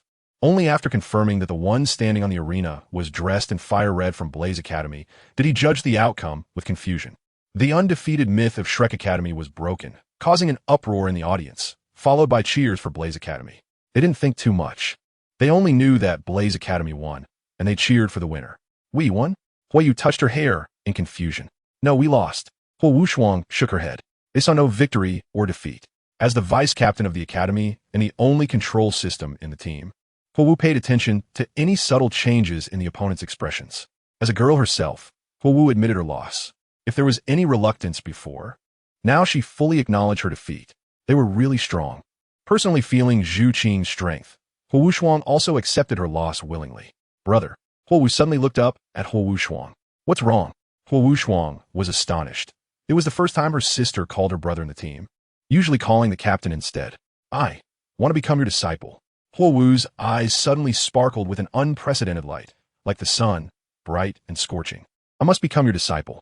If she wanted to do something, she would do it well. Huowu Shuang patted Huowu's little head. Whatever you do, your brother will support you unconditionally. Huowu Shuang knew her sister's stubborn personality all too well. Even if she wanted to stop her, it was impossible. Moreover, she didn't want to stop her. Her subconscious told her that if Huowu could really take those 3 girls as her teachers, her future would be immeasurable. Thank you, brother. Huowu gave her brother a big hug and trotted toward Shrek Academy. Captain, don't worry, I will bear all the consequences. No, Captain, you still owe us a gold soul coin. After finally getting a bit of news about Tang Ling, it was cut off again. Zhu Qing and Xiao Wu felt a bit annoyed and didn't even return to the lounge, directly leaving the Soul Arena and heading back to Shrek Academy. Guyana helplessly followed them back, knowing what they wanted to do. If she didn't want to be chattered at by Flander like a sparrow, it was better to obediently go back with them. After a series of crackling flames intertwined, there was the sound of fists colliding with flesh. The 2 girls lay on the grass, drenched in sweat, ignoring the flowers and trees they had accidentally destroyed around them. Even some buildings were slightly damaged. With a wave of Guyana's hand, the flowers and trees fully recovered, and even the buildings were restored to their original state with a wave. She felt like a babysitter, personally restoring everything that was damaged to avoid making her children pay. The 3 girls' perception was incredibly strong. When Huowu quietly knocked out the guard from Shrek Academy who had barged in, the 3 girls had already sensed it. They just didn't want to bother with her. Chapter 300. Apprenticeship. Huowu's purpose for coming to Shrek surprised the 3 girls. With a decisive and neat motion, she directly knelt on both knees in front of Xiao Wu and said earnestly, I want to be your disciple. It was straightforward and without any hesitation, instantly earning most of Zhu Qing's favor. She liked people like this, especially women. Guyana, Zhu Qing, Xiao Wu. Xiao Wu pointed at herself in confusion and then at Huowu. Me? Huowu bit her red lips and nodded firmly. You should know what being a disciple represents. And I'm even younger than you. Xiao Wu shook her head, wanting to refuse. You don't even know my strength. You shouldn't make such a decision recklessly. I just need to know that you are stronger than me. Xiao Wu didn't know what Huowu had experienced in her childhood to make her so obsessed with strength. But this kind of almost stubborn determination made Xiao Wu very moved. Xiao Wu wanted to pull Huowu up, but her outstretched hand suddenly stopped in midair. She glanced at Zhu Qing and then at Guyana, slowly lowering her hand. Aren't you afraid that being my disciple won't give you as much as you imagine? Perhaps I'm not as strong as you think. Do you still want to be my disciple? Xiao Wu didn't like to look down on others, so she knelt on one knee to be at eye level with Huowu. At that moment, Xiao Wu became very mature. Apprentice. The strong and powerful word made Xiao Wu smile. All right, from now on, you are my disciple. No one on the continent can harm you. Xiao Wu stood up from the ground, a pair of blood-red wings spreading from her back, with 4 soul rings of yellow and purple pulsating around her calves. The blood-red Qian demon fire soared into the sky, turning the clouds blood-red. With her hands crossed over her abdomen, the flames surged upward from her calves, forming a sword. With her crossed hands perfectly resting on the hilt, Huowu slowly bent her body, her forehead touching the ground. Huowu didn't know that this decision had already changed her life, turning her previously ordinary life into something incredibly exciting. After 3 bows and 9 knocks, Xiao Wu held the long sword in her hand, gently tapping the blade on Huowu's shoulder. I, Qian Demon Fire, hereby accept Huowu as my disciple, willing to impart all I have to help her achieve greatness. The blood-red long sword transformed into a stream of light, entering Huowu's glabella, and a complex pattern flashed by. Xiao Wu raised her index finger, gently tapping Huowu's glabella, and memories flooded her mind like turning pages of a book, finally stopping at a technique. With a flicker of light at her fingertips, regardless of how precious this technique was, she directly passed it on to Huowu. Divine Flame Heavenly Gang Decision. The attack methods contained within include fire control techniques, a refining techniques, body forging techniques, body techniques, and various other moves. You are my disciple, so you should at least have a decent cultivation method. Although it's relatively low level, it should be enough for you to reach the rank of title Dalu, Xiao Wu said while pinching her chin. Unexpectedly, Xiao Wu had already taken a disciple before graduating from the academy. Zhu Qing tugged at the corner of her mouth and reached out to help Fire dance up together with Xiao Wu. Hee. Zhu Qing will have one in the future too. Xiao Wu shook Zhu Qing's arm playfully. By the way, Fire dance. You should stay at Shrek until the elite competition ends. Just stay in my room. Master, what about you? Fire dance shook her head, feeling a bit overwhelmed by the information she had just received. As for me, I can just live with Zhu Qing. Xiao Wu waved her little hand and decided happily. Fire dance went back to pack her things with a puzzled expression. Today's information was a bit too much for her to process. Cultivation methods, what are those? In her eyes, the only way to improve her level was to absorb the spiritual power that dissipated from the heavens and the earth in her body to transform it into soul power. She had never heard of cultivation methods before. Body techniques? Aren't those exclusive to agility attack types? Body forging to enhance defense? Isn't that exclusive to defense types? Fire control, detail control? Isn't that only available to control types? Refining techniques? Fire dance wasn't really sure about this, as it involved spiritual power, a field she had not yet encountered. Fire dance stopped in her tracks, subconsciously reaching to touch the heat that had already disappeared from her forehead. Glancing instinctively at the entrance of Shrek Academy, she had considered the possibility of failing to become a disciple. Otherwise, she wouldn't have knelt down at the beginning. Her personality was like a little chili pepper. Whoever defeated her, she would have to defeat them back at least once. The ones who could truly convince her were probably only them. This should be the most correct decision I have made in my life. Fire dance murmured. The divine flame, heavenly gang decision is probably a meeting gift I can never repay. Watching Fire dance disappear from sight, Guyuna finally said, "This little girl has pretty good talent. If Xiao Wu hadn't agreed, I was planning to take her as my disciple. I quite like her personality. She's straightforward and decisive." Zhu Qing nodded. "Don't think about it. This little disciple is mine now." Xiao Wu waved her little fist. "I didn't plan to compete with you." Guyuna stretched lazily, revealing an amazing curve. "You all have reached level 50. Why not go get soul rings to continue improving? It's not that we don't want to go get them. It's just that we suddenly realized that soul rings can actually restrict our strength." Zhu Qing shook her head. "If it weren't for having to hunt soul beasts to absorb soul rings to continue getting stronger, I wouldn't want to waste that time. Moreover, even if we don't continue using soul rings, our levels will still continue to rise. The restrictions of this world can no longer stop us." Xiao Wu rubbed her eyes and yawned, looking soft and weak, as if she would fall asleep on the ground at any moment. Zhu Qing supported Xiao Wu, helplessly ruffling her hair. "You really are something. You just accepted a disciple and used a high-level contract technique like a master contract. Since I became her master, I have to protect her well. Besides, this master contract is only beneficial for her. It won't harm her. If she gets bullied, I can help her fight back." Xiao Wu leaned against Zhu Qing's shoulder, drowsily saying, "Master contracts require a lot of spiritual power, and after transmitting the cultivation method spiritual power, my spiritual power can be said to be nearly depleted. I have a feeling there will be another warlike person." Zhu Qing picked Xiao Wu up and walked toward her room. "Aren't you a warlike person too? Only through battle can I temporarily forget the pain of longing." Zhu Qing's face was cold, yet she spoke the most tender words. Chapter 301, Bai Su. In the endless darkness, Tang Ling slowly opened his eyes. His black pupils held only endless coldness and indifference, as if nothing in the world could pique his interest. Dressed in white, he looked like the only light in the darkness, with jet black hair cascading down to his waist, his expression slightly pained, thin lips tightly pressed together, not at all reflecting the coldness and indifference in his black eyes. Deep within, waves of regret surged like a tide. Every word from Yan pierced through Tang Ling's heart like needles, bringing him endless pain. Yan's disappearance made Tang Ling feel that everything was his fault, and he attributed all the mistakes to himself. He had been trapped in this darkness for a whole half-month, and during this half-month, he had been in this state of torment. In fact, saying he was trapped in this darkness was more accurate to say he had trapped himself here. He had to deal with all the troubles on him. He wanted to meet them in the best state, at least in a state he didn't dislike. Tick-tock. The faint sound was so clear in the silent, dark world. Tang Ling's pupils suddenly contracted to a point. At the end of the darkness, a golden light suddenly ignited. A unique and beautiful golden light full of destructive power. As Tang Ling's pupils shrank, figures appeared in the golden sea of flames. It was impossible to count how many there were just by sight, but they all shared one characteristic. They looked exactly the same. The leader was dressed in full armor, covered in noble golden armor except for the head, with black hair flying in the golden flames. That pair of familiar golden eyes made Tang Ling instantly determine this person's identity. Tang Ling wanted to say something, but he was interrupted by Yin in armor. I knew you would be like this. Luckily, I left this image behind, or you might have been stuck in this state for a lifetime. You don't have to do this. It's my own choice, and this choice is a relief for me. Yin forced a smile. Compared to the stiffness before, this smile seemed more like acceptance. I haven't had a good rest in a long time.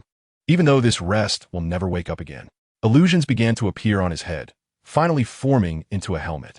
The armor was finally complete, and Tang Ling could finally observe closely. Tiger shoulders, crab backs, eagle wings, rhinoceros legs, dragon heads, all in noble gold, with some silver parts as embellishments, and a belt with 10 gems of various colors. The deep blue eye patches shone slightly. Don't think about reviving me. I don't want to live, and no one can force me.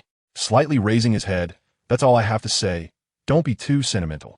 Let me remind you not to easily treat others as friends. Others have something to say to you.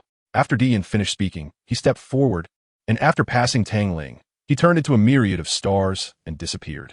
A sword gleaming with cold light hovered before Tang Ling's neck. He raised his eyes to see a pair of clever eyes. You made her cry. The sword tip leaned forward, piercing directly through Tang Ling's neck. Her tears are more precious than my life, even more precious than the entire universe. Although I can't do anything, I don't hope for there to be a next time. The figure before him was dressed in white, with snow-white hair reaching her waist, and piercing eyes sharp as swords, giving off a sense of sharpness just by gazing directly. The gazes of the two people met in the void, although it was merely an image. It felt as if they were looking into each other's eyes, both carrying a hint of subtlety. Bai Ling casually twirled her sword, slowly dissipating into starlight amidst the gunpowder-filled gazes. It turned out that there was not just gray in this world, but also red. It turned out that blood was red. A cold voice suddenly echoed in Tang Ling's ear. I want to show her every color in the world. The soft whisper was like thunder striking Tang Ling's heart. She is gone, and the only color in the world has turned gray. It turns out I'm not interested in the colors of this world. What I'm interested in is the colors in her heart. I haven't shown her every color in the world, and the only color I saw before dying was red. Su Ling tilted her head to look at Tang Ling's face. Help me color the beautiful images in her heart, preferably the whole world. Shadows in the sea of fire disappeared one after another, transforming into stars in the darkness. Tang Ling watched as one soul after another vanished, most leaving without a word. While a small number would say a few words, the most common of which was just two. Take care. The moment Tang Ling opened his eyes was filled with blood red. The overwhelming malevolence painted the entire world red, with a blood-red heavy sword at its center. As if sensing Tang Ling's gaze, the malevolence immediately receded, and the burning silence heavy sword trembled violently, flying towards Tang Ling like a young swallow returning to its nest. Raising his hand, he gently grasped the hilt, feeling the trembling sword body, and helplessly shook his head. Burning silence. How many times have I told you not to release your malevolence carelessly? No way. It would be very uncomfortable to suppress it. Holding the hilt of the burning silence heavy sword, Tang Ling could hear the clear, childish voice of the sword. Then do you want to shed this malevolence? No. Although I don't know why. I know this malevolence will help the master in some special situations. I'm sorry for troubling you. Hee hee. Burning silence is not troubled. As long as I can help the master, burning silence will not feel wronged no matter the cost. Let us add a touch of vitality to this world. Tang Ling sat cross-legged on the ground, with burning silence resting across his lap. As his pupils turned completely golden, pale white, dark blue, crimson, earthy yellow, deep blue, dark gold, and golden soul rings emerged one by one. As Tang Ling lightly tapped the pale white soul ring with his finger, a remnant soul was pulled out from the soul ring. The first, second, third, fourth, and fifth soul rings were obtained from hunting soul beasts. After pulling out the remnant souls from each soul ring, Tang Ling gently flicked the body of the burning silence heavy sword, facing the 5 soul beasts he had killed himself. Burning silence, the next part is up to you. Tang Ling's gaze softened, a faint smile on his lips. Without the entanglement of causal power and having let go of the disappearance of Dian, Tang Ling underwent a complete transformation. The smile on his face was no longer as stiff as before. Feeling the warmth in his chest, he murmured, "It's time to go home." Chapter 302. 7-in-1 Fusion Technique in the Countless Moments. Only Tang Ling knew how much he wanted them. Every night when he closed his eyes, it was their figures that appeared. The playful smile of Xiao Wu and Zhu Qing's jealous little expressions would tug at the strings of Tang Ling's heart. The completely whole him didn't really change much. It was just that the excitement in his heart was beyond words, which made him seem a bit different from himself. Burning Silence left with the remnants of the 5 soul beasts. If Burning Silence had legs, Tang Ling felt she could skip away joyfully. It was understandable. Apart from Dian, she hadn't encountered other beings for nearly 1 billion years, so it was not surprising to be excited. Having not killed any beings for nearly 1 billion years, but still possessing such intense malevolence showed just how many beings Burning Silence had slaughtered back then to create malevolence that had not dissipated for billions of years. This was just a slight emanation. If all the malevolence within Burning Silence's heart were to erupt, this universe would be completely tainted by it, becoming a death universe. Weakness is the original sin. In any universe, this principle cannot be changed, not even by the heavens. Golden light descended from the sky, enveloping Tang Ling. After the golden light dissipated, Tang Ling had already left the world he had stayed in for nearly half a year. The Continental Elite Competition was a grand event that the entire continent was paying attention to, since the participants were all the cream of the crop. The information about the 10 members of Shrek Academy was already laid out on the tables of various major forces at the start of the competition. There were attempts to win them over, but after failed attempts, some forces even resorted to assassination, resulting in several major forces being wiped out within a few days. Xunji lightly tapped the table with his index finger, producing a series of sounds, and stared at the information in front of him with a deep frown. The records detailed several forces that had been annihilated. He wondered if it was right or wrong to let Rong continue to stay by their side. Xunji rubbed his temples. Any smart person would know why these forces had been destroyed. Forget it. Let fate take its course. He picked up the information on the table and held it over the candle flame, watching as the fire turned the information to ash. Such information was not exclusive to the 7 Treasure Glazed Tile School. Other large and small forces had it too, but the 7 Treasure Glazed Tile Schools was more detailed. This time, the opponent in the competition was an old friend. The master's stiff face was filled with despair. He wanted to build a good relationship with Zhu Qing and the others, but no matter how he tried to get close, they remained cold and even directly drove him away in some instances. He spoke the 4 words in a low voice, Songhui Academy. The master had recently felt very strange. That memory inexplicably vanished completely at a certain moment more than half a month ago, and even trying to recall it was extremely difficult. Even a single word felt like a luxury. The book in his hand had turned to ash, as if returning to dust, seemingly completing its last purpose of existence. Their martial spirits were all a strange kind of gem. This competition would not be simple. The master shook his head, and just as he was about to say more, he was interrupted by the sudden opening of the door. Master! Huo Wu ran over with her long legs to Xiao Wu's side, wrapping her arms around Xiao Wu in a soft embrace. Master, do you think I won beautifully in this round? Xiao Wu opened her previously closed eyes. A flash of crimson passing by. Not bad, but the execution is still quite rough. You need to keep working hard. Seeing the gradually fading smile on Huo Wu's face, Xiao Wu had no choice but to pretend to be serious and said, in short, very good. Thank you, master. Huo Wu tightened her embrace around Xiao Wu, taking a deep breath of the fragrance emanating from her, which seemed to have a fatal attraction for Huo Wu. Even her martial spirit trembled in this scent. Huo Wu had thought more than once that she and her master Xiao Wu had a powerful martial spirit fusion technique, but unfortunately, Xiao Wu flatly denied it. How could the top-tier Scarlet Flame demon fire in the entire universe possibly fuse with a little flame that was of no use to it? Isn't that a joke? Huo Wu, join us in this match. Zhu Qing suddenly spoke. Join you? Huo Wu shook her little head. No way. I'm from the Blaze Academy. How can I compete with you guys from Shrek Academy? You don't need to worry about this little matter. Let your master handle it. Zhu Qing squinted her eyes and nodded her chin at Huo Wu. She could also do it, but it would be exhausting. However, Huo Wu's Scarlet Flame Demon Fire could easily achieve a complete transformation. Zhu Qing ignored the increasingly dark expression on Master S' face and directly requested from Flander, Dean, can you let Huo Wu join us in this competition? She only hated the master, and apart from him, she was still very respectful towards other teachers, which is why she sought Flander's approval. Flanders stroked his beard as the vice captain of Blaze Academy. The referee should remember what Huo Wu looks like, right? If you can deceive my eyes, I'll agree. As an 81st level soul, Dalu, Flander's eyesight was naturally sharp, if he couldn't see through it. He truly didn't fear being discovered by others. As for being exposed by a title Dalu, Flander glanced at the three graceful girls and felt a twitch in the corner of his eye. The scene of Zhu Qing swatting away a title Dalu 2 days ago was still fresh in his mind. He, the dean of Shrek Academy and an 81st level soul Dalu, was now unable to defeat his own students, which was truly lamentable. He glanced sympathetically at Master, whose face was becoming darker, sighed. This was the fate of a scumbag, especially the fate of a scumbag after his traits were exposed. Huowu was pulled into a small room by Huowu, and with a bang, the door was shut. A surge of heat rose in Huowu's palm, and like a rogue, it pounced toward Huowu. The blood-red flames danced in Huowu's palm, brushing past Huowu's face like a spirit, and then her exquisitely curved body. When the flames disappeared, Huowu had completely transformed.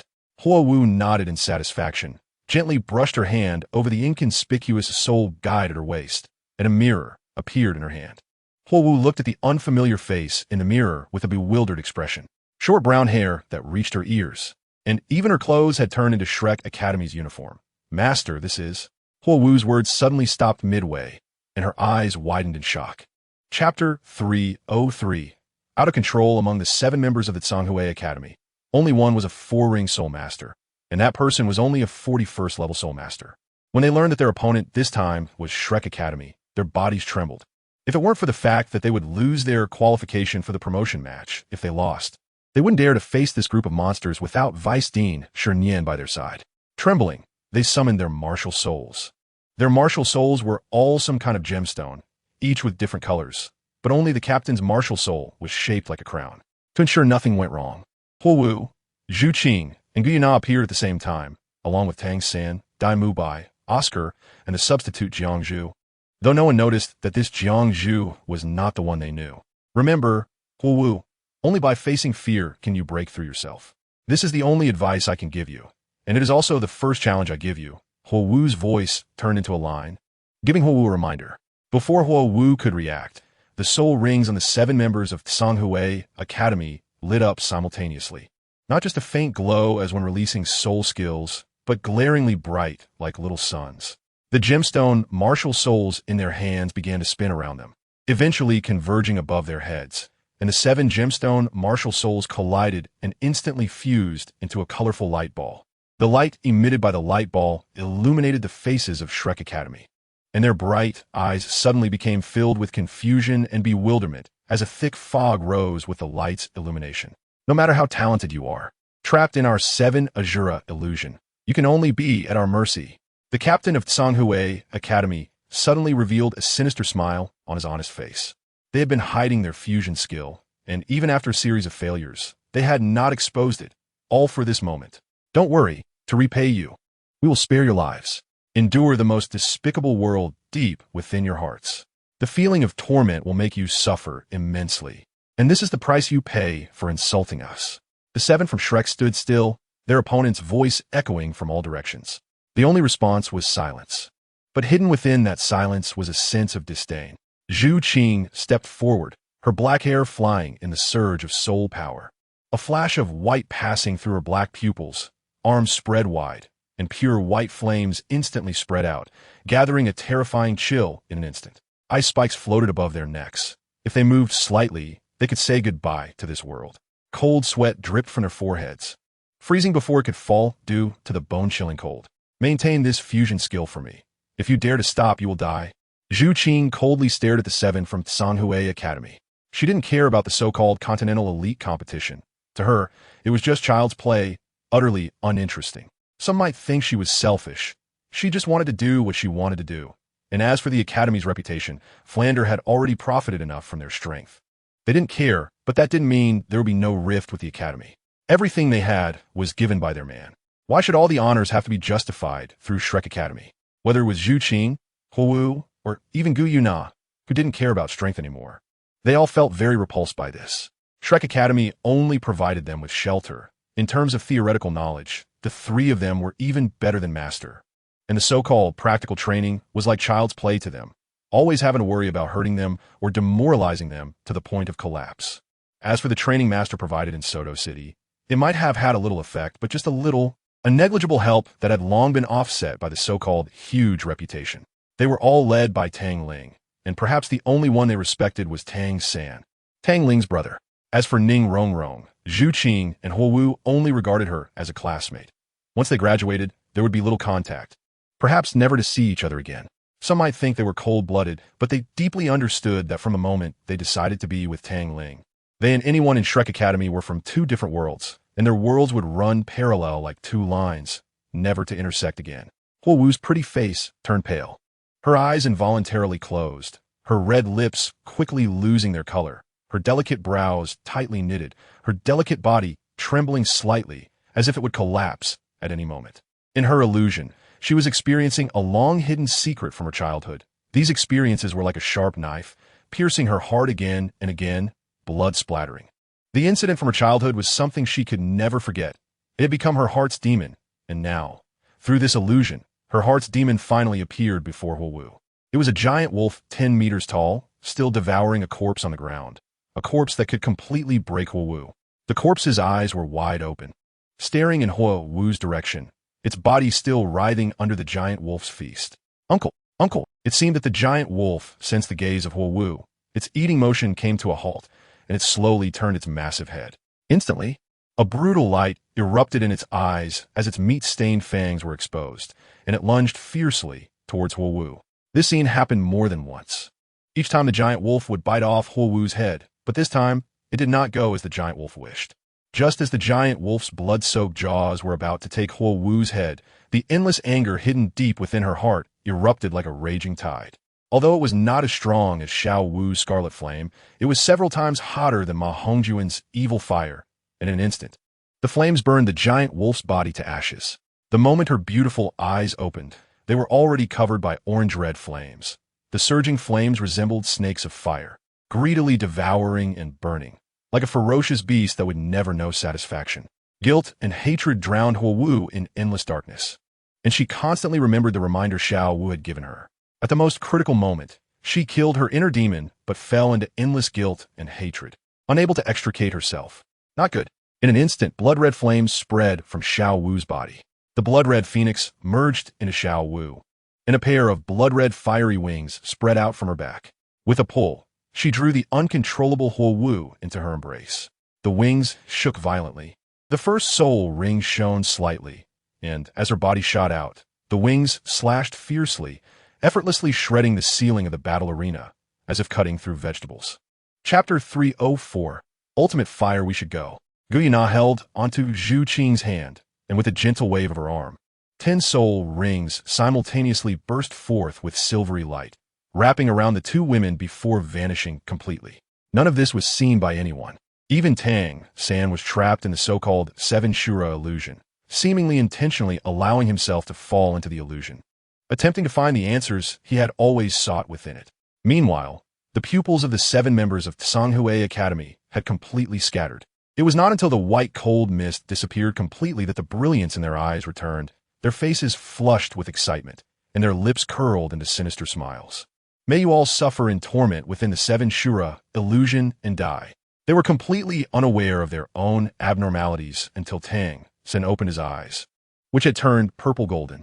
Xiao Wu hugged Huo Wu's waist, her wings slowly flapping, yet their speed had already exceeded the speed of sound. Xiao Wu stopped. Gu Yuna silently appeared beside Xiao Wu, her hand holding Zhu Qing without any movement, closely following Xiao Wu. Xiao Wu was momentarily taken aback, but trusting her sister, she gradually slowed down. However, her hand around Huo Wu's slender waist did not loosen, and blood-red flames had already spread from her palm, firmly suppressing the surging fiery aura emanating from Huo Wu. This is troublesome. Gu Yuna was somewhat impatient, a hint of disdain and mockery appearing in her silver eyes. She raised a silver staff in her left hand, which she gripped tightly, and 10 silver soul rings pulsed behind her, the patterns on the rings indicating their immense power. Her cold voice containing endless divine might. Ants get lost. As soon as her voice fell, an invisible force emanated from Gu Yuna.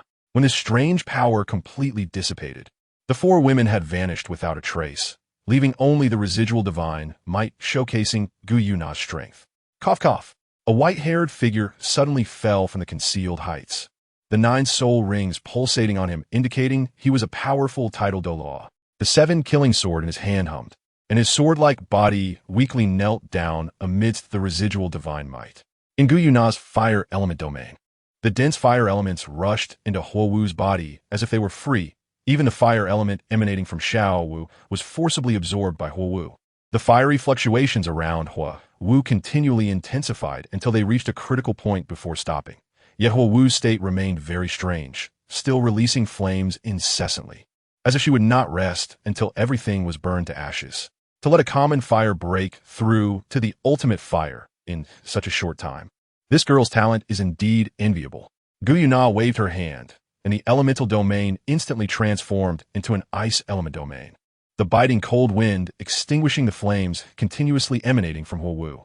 If it weren't for the restrictions of this world's rules, she might have already broken through to the level of spiritual fire. Xiao Wu mumbled. Suddenly her eyes lit up. I seem to understand why Tang San and Oscar couldn't obtain the complete recognition of. Oscar is still okay. It's just a pity for Ma Hongjun, whose flames can only reach the ultimate fire. Even with great fortune, he probably cannot break through to a lower level. Zhu Qing shook her head. Oscar is still capable. But the others are out of luck. Not even Tang San with his twin martial souls can do it. For them, there are 4 levels of fire, from low to high. Common fire, ultimate fire, spiritual fire, and it's good that I took in this little disciple. Otherwise, such a good talent would have gone to waste. Xiao Wu twisted her wrist. Next, let me help my little disciple break through the final step.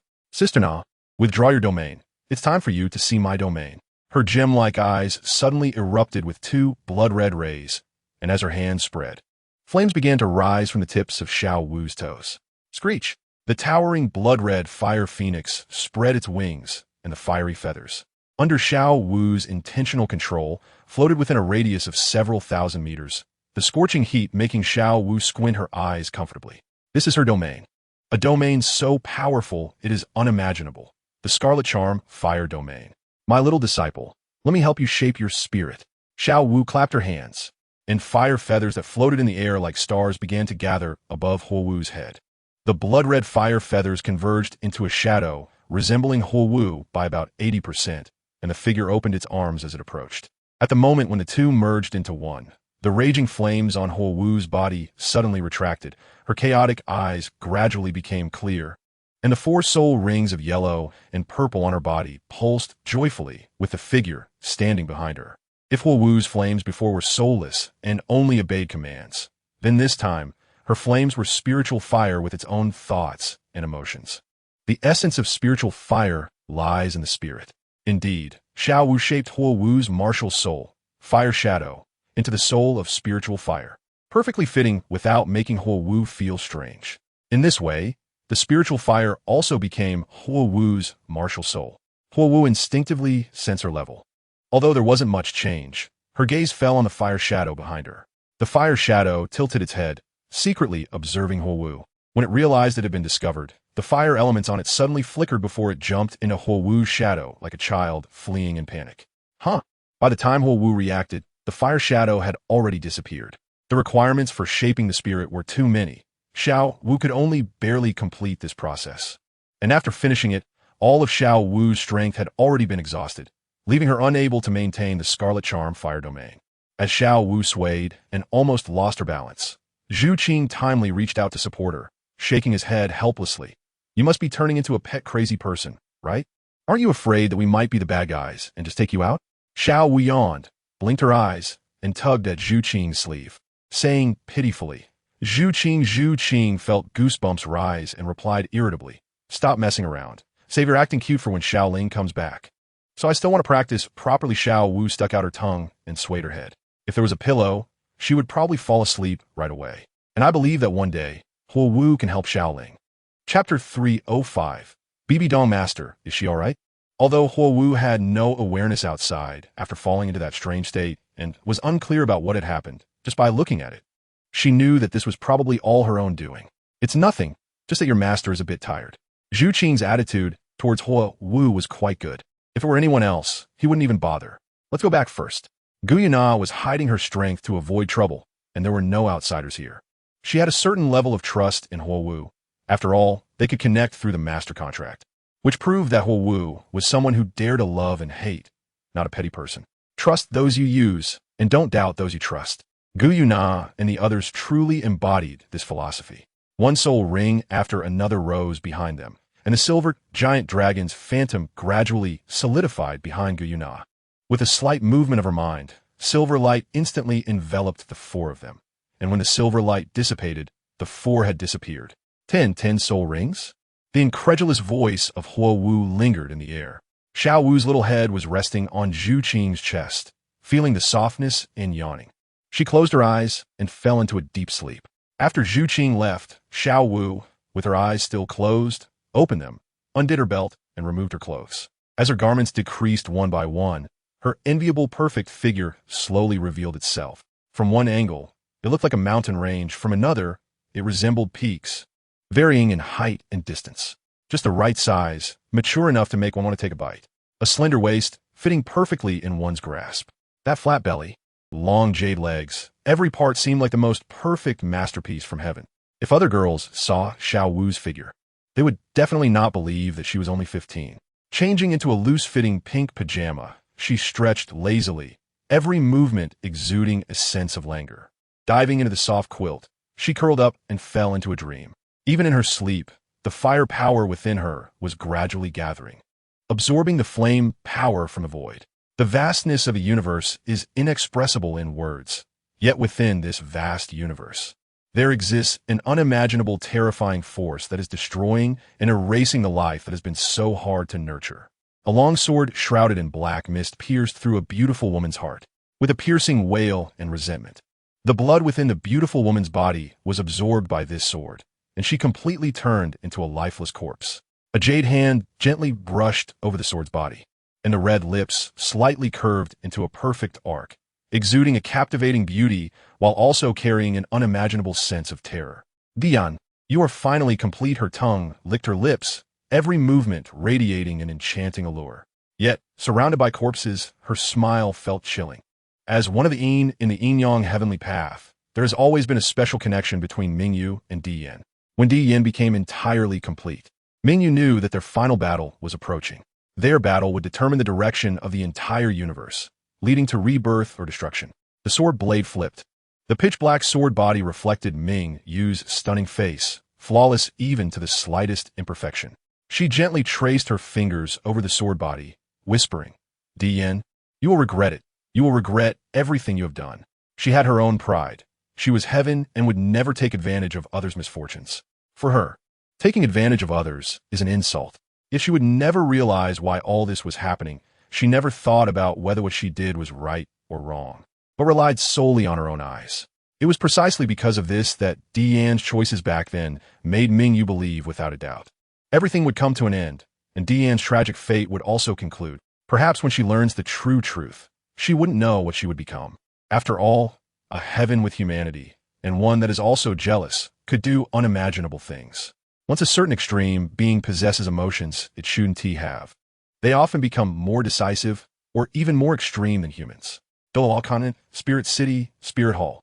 Bibi Dong, dressed in a luxurious robe, was currently cultivating, with every strand of soul power surging around her being extremely powerful, approaching the fluctuations of a limit. Douluo. Ordinary soul masters' soul power fluctuations are invisible to the naked eye, but Bibi Dong's soul power fluctuations can be seen. Black soul power surged like waves, hiding within it endless resentment, killing intent, hatred, and various negative emotions. At this moment, Bibi Dong was engulfed in various negative emotions, gradually being consumed by darkness. The faint divine nature emanating from Bibi Dong was the opposite of the divine nature of the angel god, that of the Rakshasa god. The Rakshasa god, one of the 32 main gods, an evil killer, also known alongside the righteous killer, the Shura god, as one of the two killing gods in the divine realm.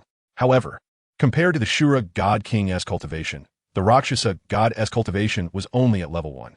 Just as Bibi Dong was being overwhelmed by negative emotions, a graceful figure quietly appeared in the silent room, a figure dressed in a light blue robe. To maintain a certain level of clarity amidst negative emotions was quite commendable. The woman's ice blue eyes looked at Bibi Dong's increasingly pained expression, and she slowly extended her index finger, its tip shimmering with ice blue light. instantly lowering the room's temperature to freezing point.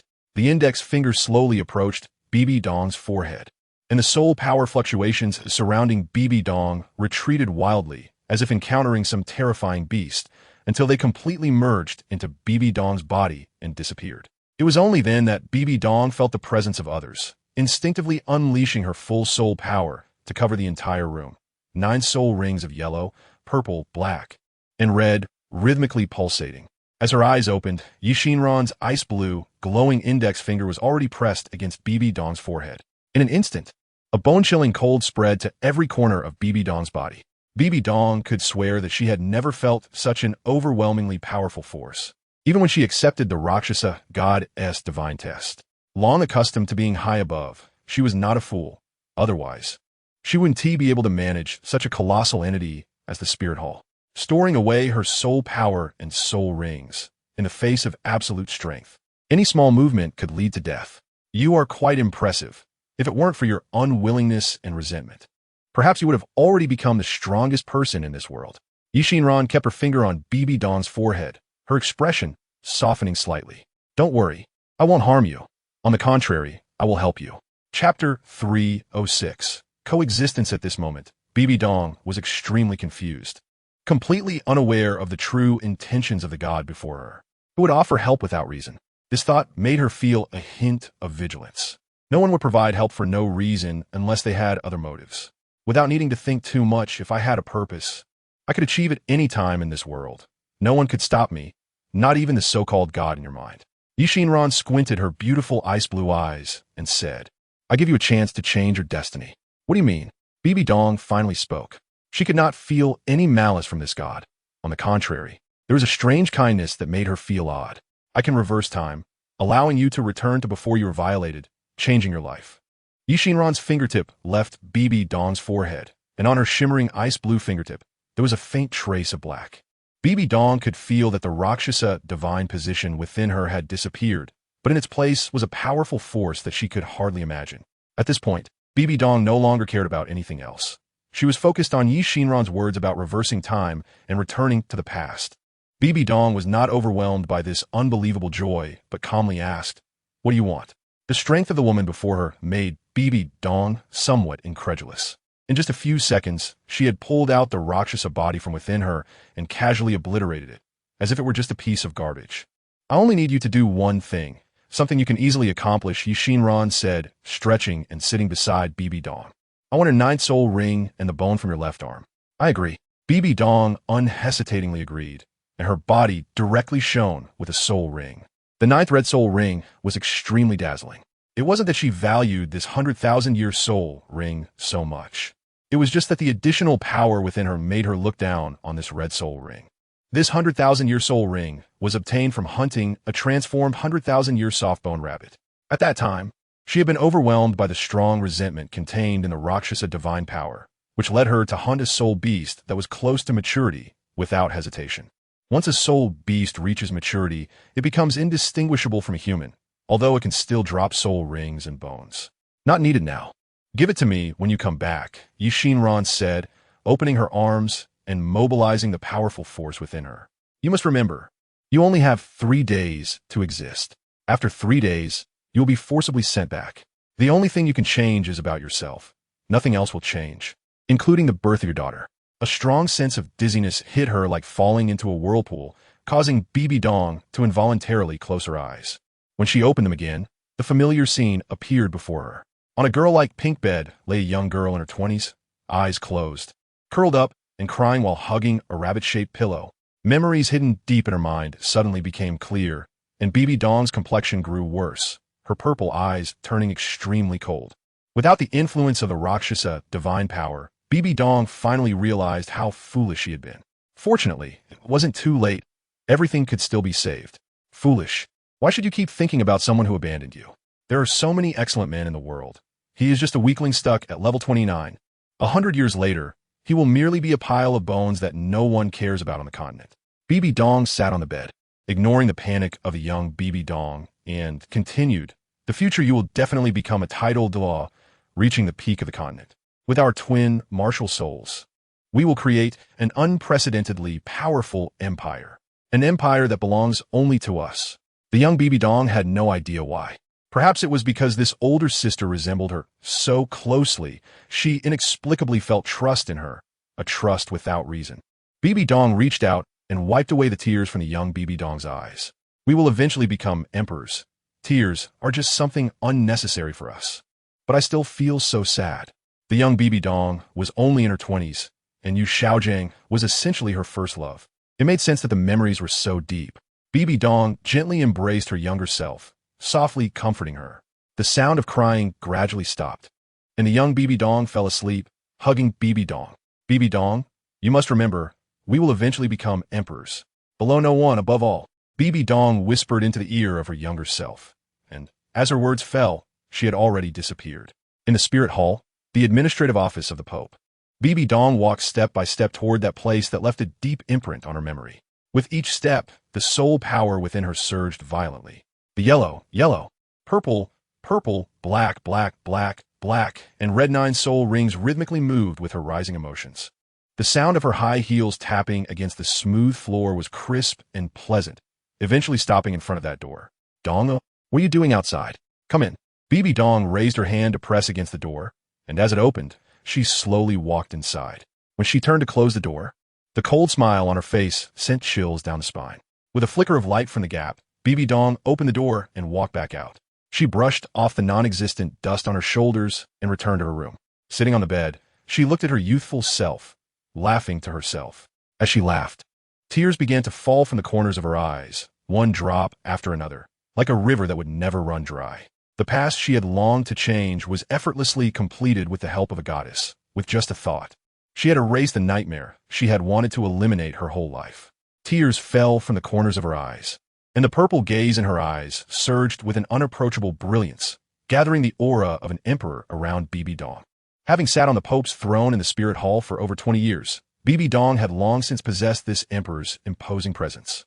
It's time to go back and fulfill my promise, Bibi Dong said, and the sense of dizziness struck again. When she regained consciousness, everything had returned to its original state.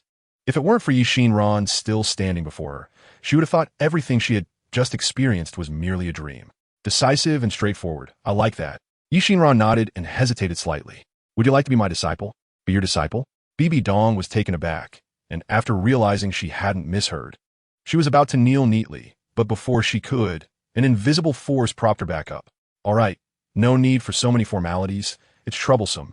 Yi Xinran shook her head, her ice blue eyes flashing. She gently tapped her fingertip on Bibi Dong's left arm, and a soul bone was stripped away, while simultaneously a red soul ring was also separated from Bibi Dong's body by Yi Xinran. Ye Vinran's fingers danjit lightly, and an ice blue soul ring condensed on the vacant 9th soul ring of Bibi Dong. Bibi Dong's level had already reached the limit of tidal Douluo, and with the infusion of Yi Xinran's extraordinary power, her level instantly reached tidal Douluo and continued to rise rapidly. The yellow, purple, black, and ice blue 9 soul rings floated behind Bibi Dong, and the silhouettes of 2 enormous spiders emerged from behind her. Bibi Dong possesses a twin martial soul. Her first martial soul is the Death Spider Emperor, and her second martial soul is the Soul-Devouring Spider Emperor. The soul rings of the Soul-Devouring Spider Emperor are not yet complete, with only 6 rings. As Yi Xinran's fingers danced, the years of each soul ring skyrocketed wildly, until they all transformed into ice blue, and the soul rings of the Soul-Devouring Spider Emperor were complete, with 18 rings quietly exuding an astonishing sense of oppression. Chapter 307. Great Offering. Qian, Dalu. The Spirit Hall has a strict hierarchy, ranked from high to low as follows. Douluo Offering Hall, Pope Hall, Spirit Saint Hall, Spirit Master Hall, Spirit Sub Hall, and Spirit Branch Hall, totaling 6 levels. The Douluo Offering Hall has 7 offerings, each with a cultivation level no lower than rank 95 tidal Douluo, with the Grand Offering at rank 99 peak Douluo, and the second offering at rank 98 limit Douluo.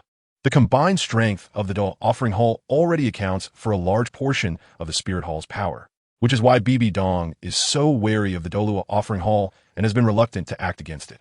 Now, with her power having violently surged to rank 99 peak Douluo under Yi Xinran's enhancement, even the soul rings have uniformly turned ice blue, and the strong divine presence emanating from her caused Qian Dalu, the grand offering in the Douluo offering hall, to tremble under the unintentional release of Bibi Dong's divine might.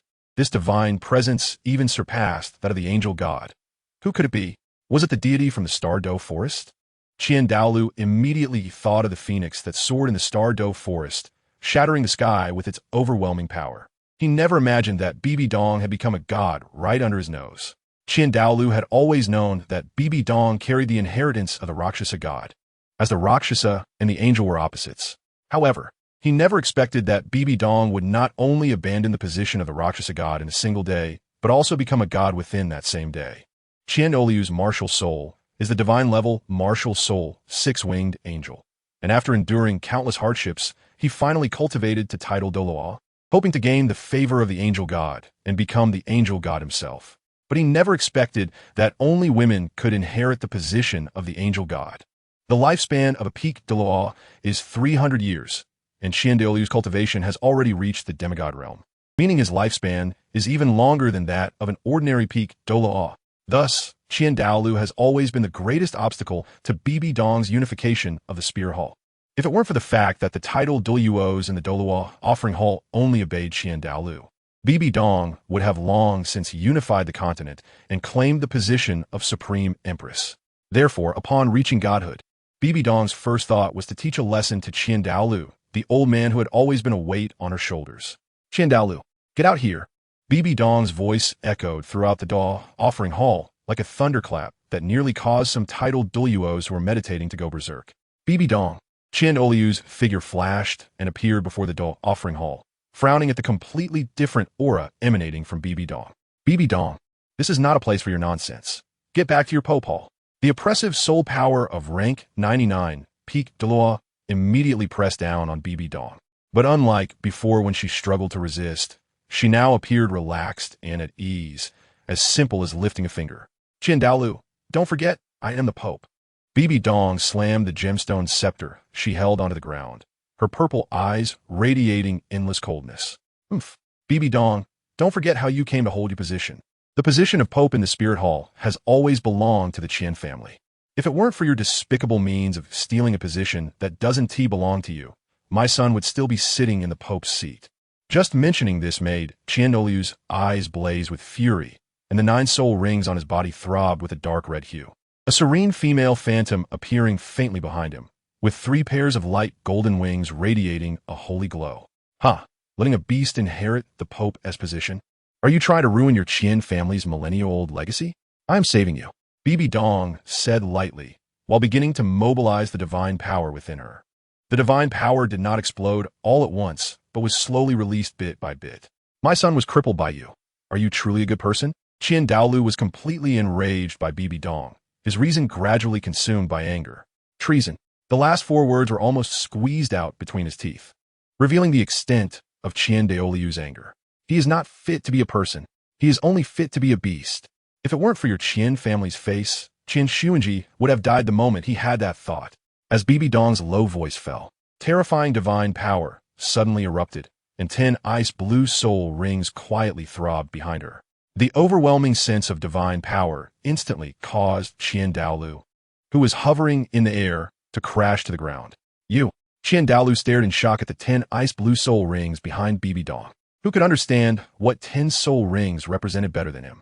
Every 10 levels requires 1 soul ring. 10 soul rings represent 100 levels. 100 levels to become a god. The reality before Qian Dalu told him that Bibi Dong had already become a god. Rakshasa? No, definitely not.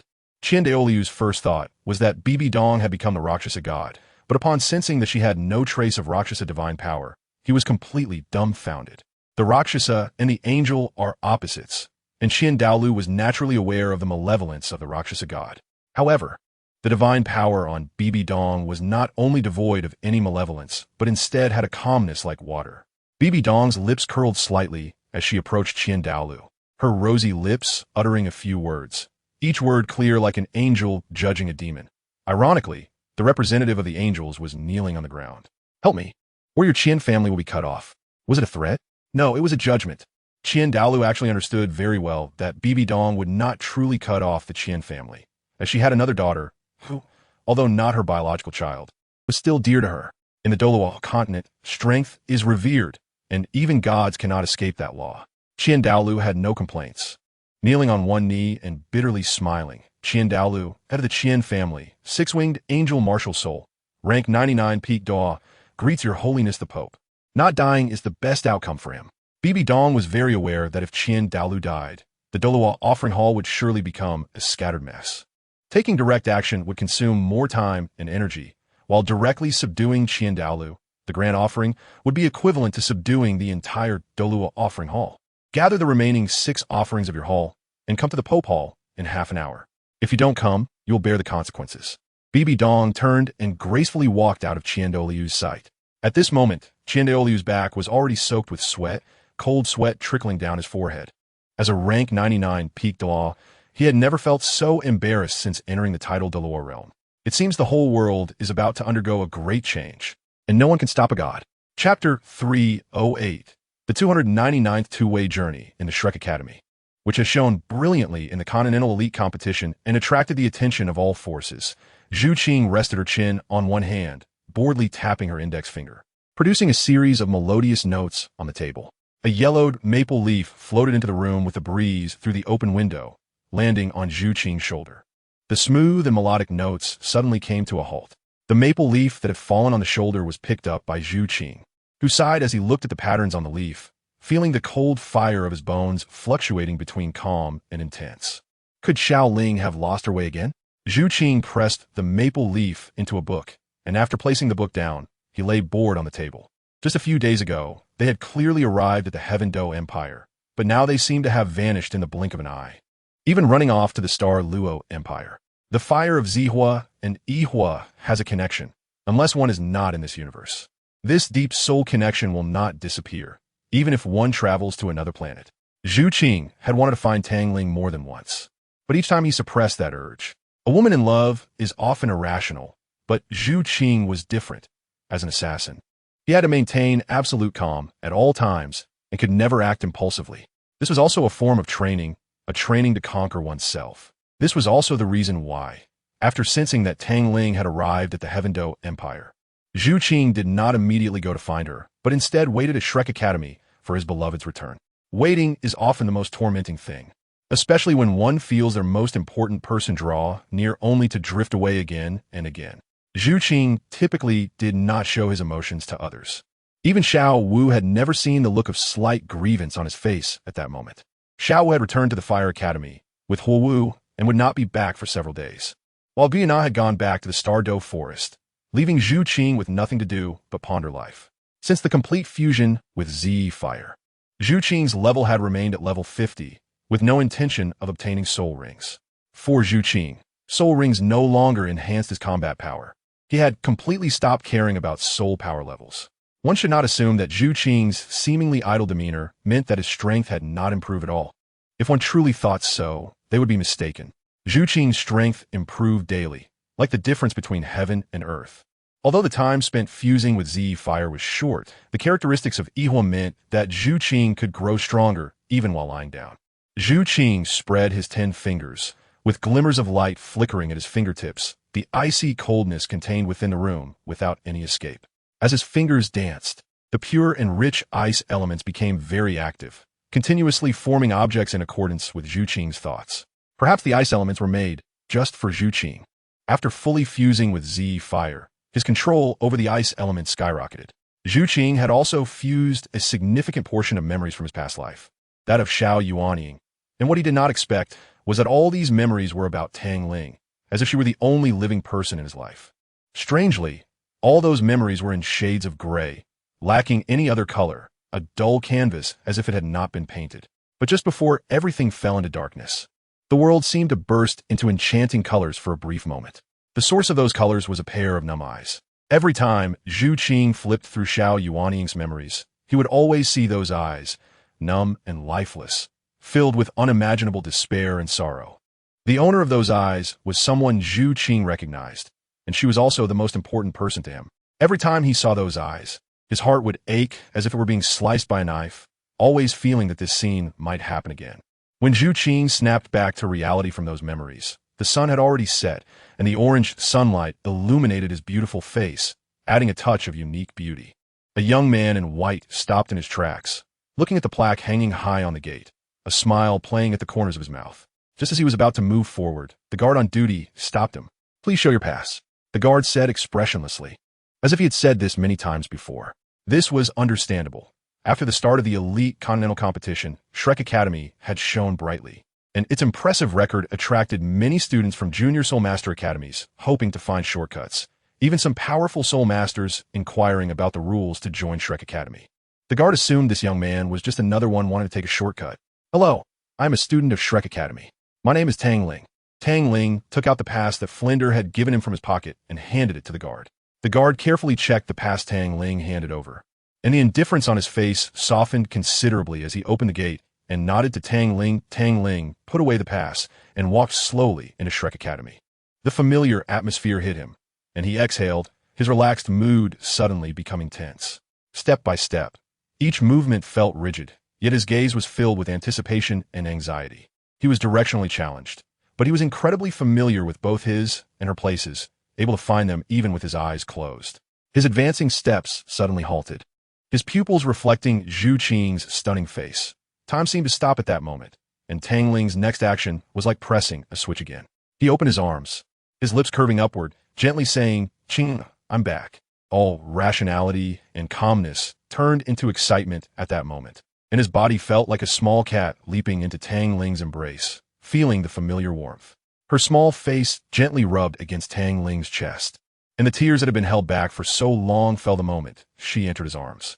With all her might, she hugged the slender figure tightly, feeling the softness in her embrace, inhaling the fragrance of the little one in his arms. At that moment, Tang Ling felt an unprecedented relaxation. Her small hands pounded gently on Tang Ling's chest, tears soaking his clothes. Her voice choked as she continuously expressed her longing, each word filled with deep affection. Tang Ling said nothing, only holding Zhu Qing tighter and tighter, as if he wanted to meld her into his very being. The beauty of love is not in the chase or the wait. The most beautiful love is mutual pursuit, even if it means facing death together without hesitation. Chapter 309. Fortune and misfortune interdependent. The tears at the corners of Zhu Qing's eyes were gently wiped away by Tang Ling, and he placed a kiss on her forehead, cradling her face softly as he said, "Be good. Once we resolve everything, we will be together forever, never to part." Tang Ling's extremely gentle words completely calmed Zhu Qing, and she nodded while leaning against Tang Ling's chest. "A lot has happened during the time you were away." Zhu Qing leaned against Tang Ling's shoulder, recounting everything that had happened over the past year. Beside Tang Ling, it seemed she always had endless words to share. By the way, Xiao Wu recently took on a disciple. Zhu Qing wrapped her arms around Tang Ling's neck, nuzzling his face like a little cat. "And you know her too. Guess who it is? Male or female?" Tang Ling raised an eyebrow, directly picking Zhu Qing up and placing her on his lap for more comfort. "Female, and she's very pretty," Zhu Qing said playfully, elongating her last syllable. Huowu. Upon hearing it was a female, Tang Ling sighed in relief. He did not want his beloved to be too close to a male, as he could get jealous too. The only females Tang Ling knew were few, and the only one close to his age was that stubborn Huowu.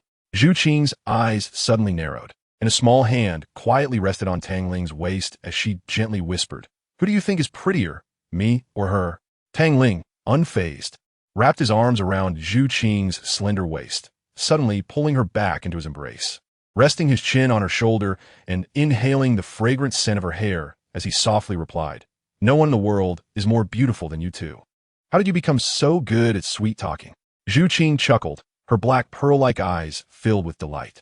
No one dislikes being complimented on their beauty, especially by their lover. "I'm speaking the truth, not sweet words," Tang Ling stated, and he genuinely believed it. Among all the women he knew, Zhu Qing and Xiao Wu were the most beautiful he had ever seen. Perhaps it was also because love makes one see beauty differently. Zhu Qing yawned while nestled in Tang Ling's arms, but just as she was about to fall asleep, a pair of numb and desperate eyes flashed through her mind, instantly banishing her sleepiness and leaving only a sense of unease in her heart. Even though Zhu Qing buried that unease deep within, it was still caught by Tang Ling. He pressed his forehead against hers and gently asked, "What's wrong?" "Nothing." Zhu Qing shook her head, then suddenly said, "If you lose, you have to promise me one thing." "Okay," Tang Ling replied, just as Zhu Qing's grip around his neck turned into a sharp claw like a burning flame. her eyes transforming into silver vertical pupils. No holding back. With the swipe of her claw, the sound of air being sliced filled the air, instantly making Tang Ling abandon any thoughts of conceding. A layer of light ice blue covered Tang Ling's back, blocking the incoming claw before he delivered an elbow strike directly to Zhu Qing's abdomen. The force of the punch created a strong shockwave that sent Zhu Qing flying backward, losing gravity as she went. The elbow strike dissipated most of the power, so Zhu Qing didn't even feel pain as she flew away. As her body flipped and landed, she absorbed the excess force. A flicker of white igniting in her silver vertical pupils, and a wave of white flames surged forth, the cold air slicing through like a blade. Zhu Qing's frigid ice domain could suppress even gods, but it had one flaw.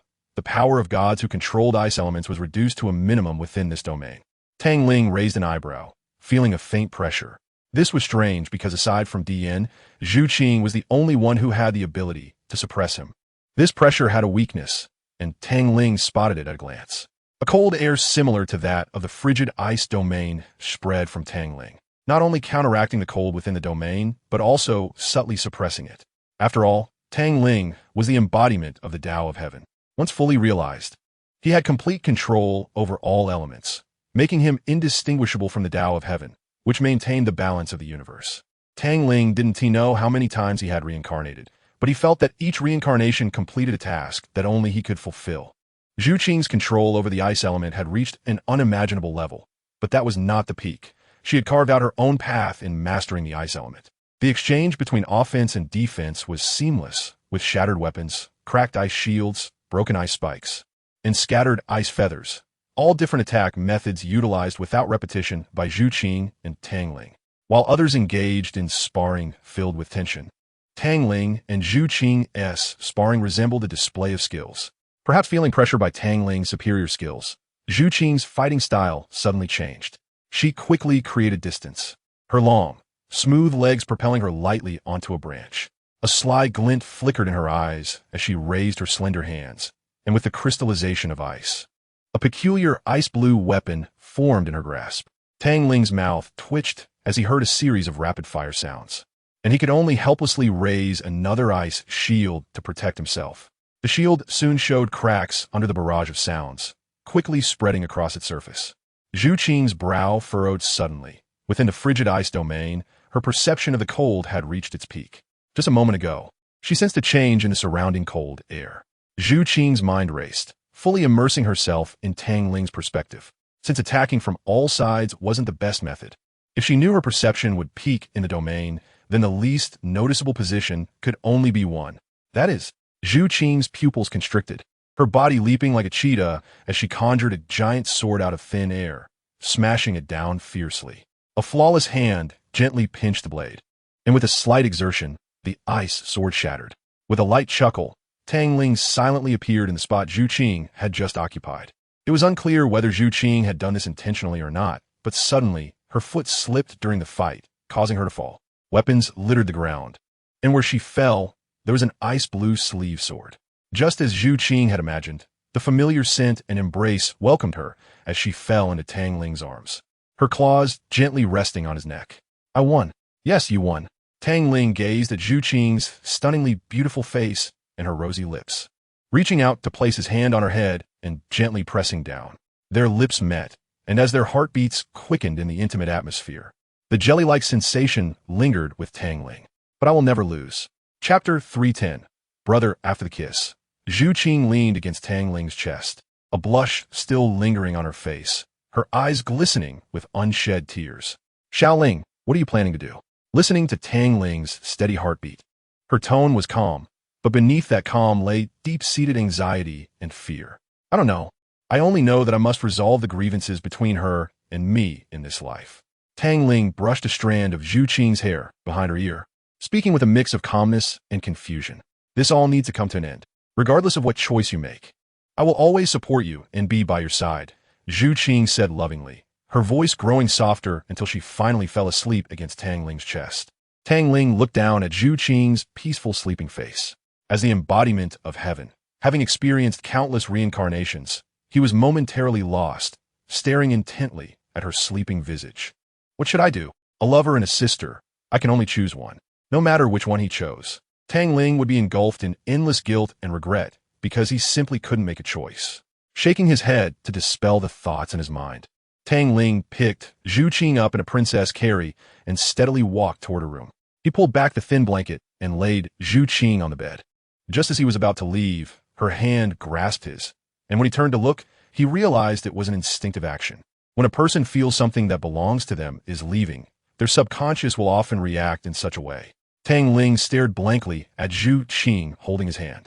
This action felt so familiar, at least back when he was still the heavenly Dao. His hand was often held like this in the underworld. Instead of breaking free from Zhu Qing's gentle grip, he held on tightly, lying on the bed with his head propped up, gazing at Zhu Qing's sleeping face. His deep eyes becoming even deeper at that moment. Perhaps that ending was the best outcome for anyone. Tang Ling shifted his gaze to the starry sky.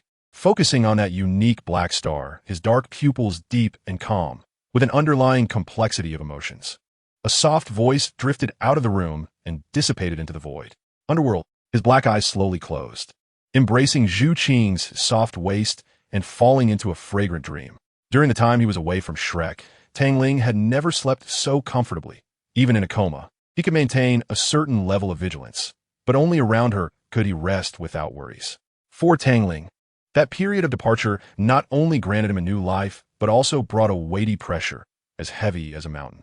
A pressure that only a genius could bear. Perhaps without emotions, he would think all of this was trivial, just responsibilities that he, as a heavenly being, should bear. But with emotions, he would have his own biases and reluctance, and everything would lose its proper balance. Just like the conversation Emperor Yin once had with Tang Ling. If one day your lover disrupted the balance of the universe, would you harm them for it? No, their decisions in my eyes, no matter how excessive, are innocent. Tang Ling once answered this way, and now his answer remains the same, and it will never change.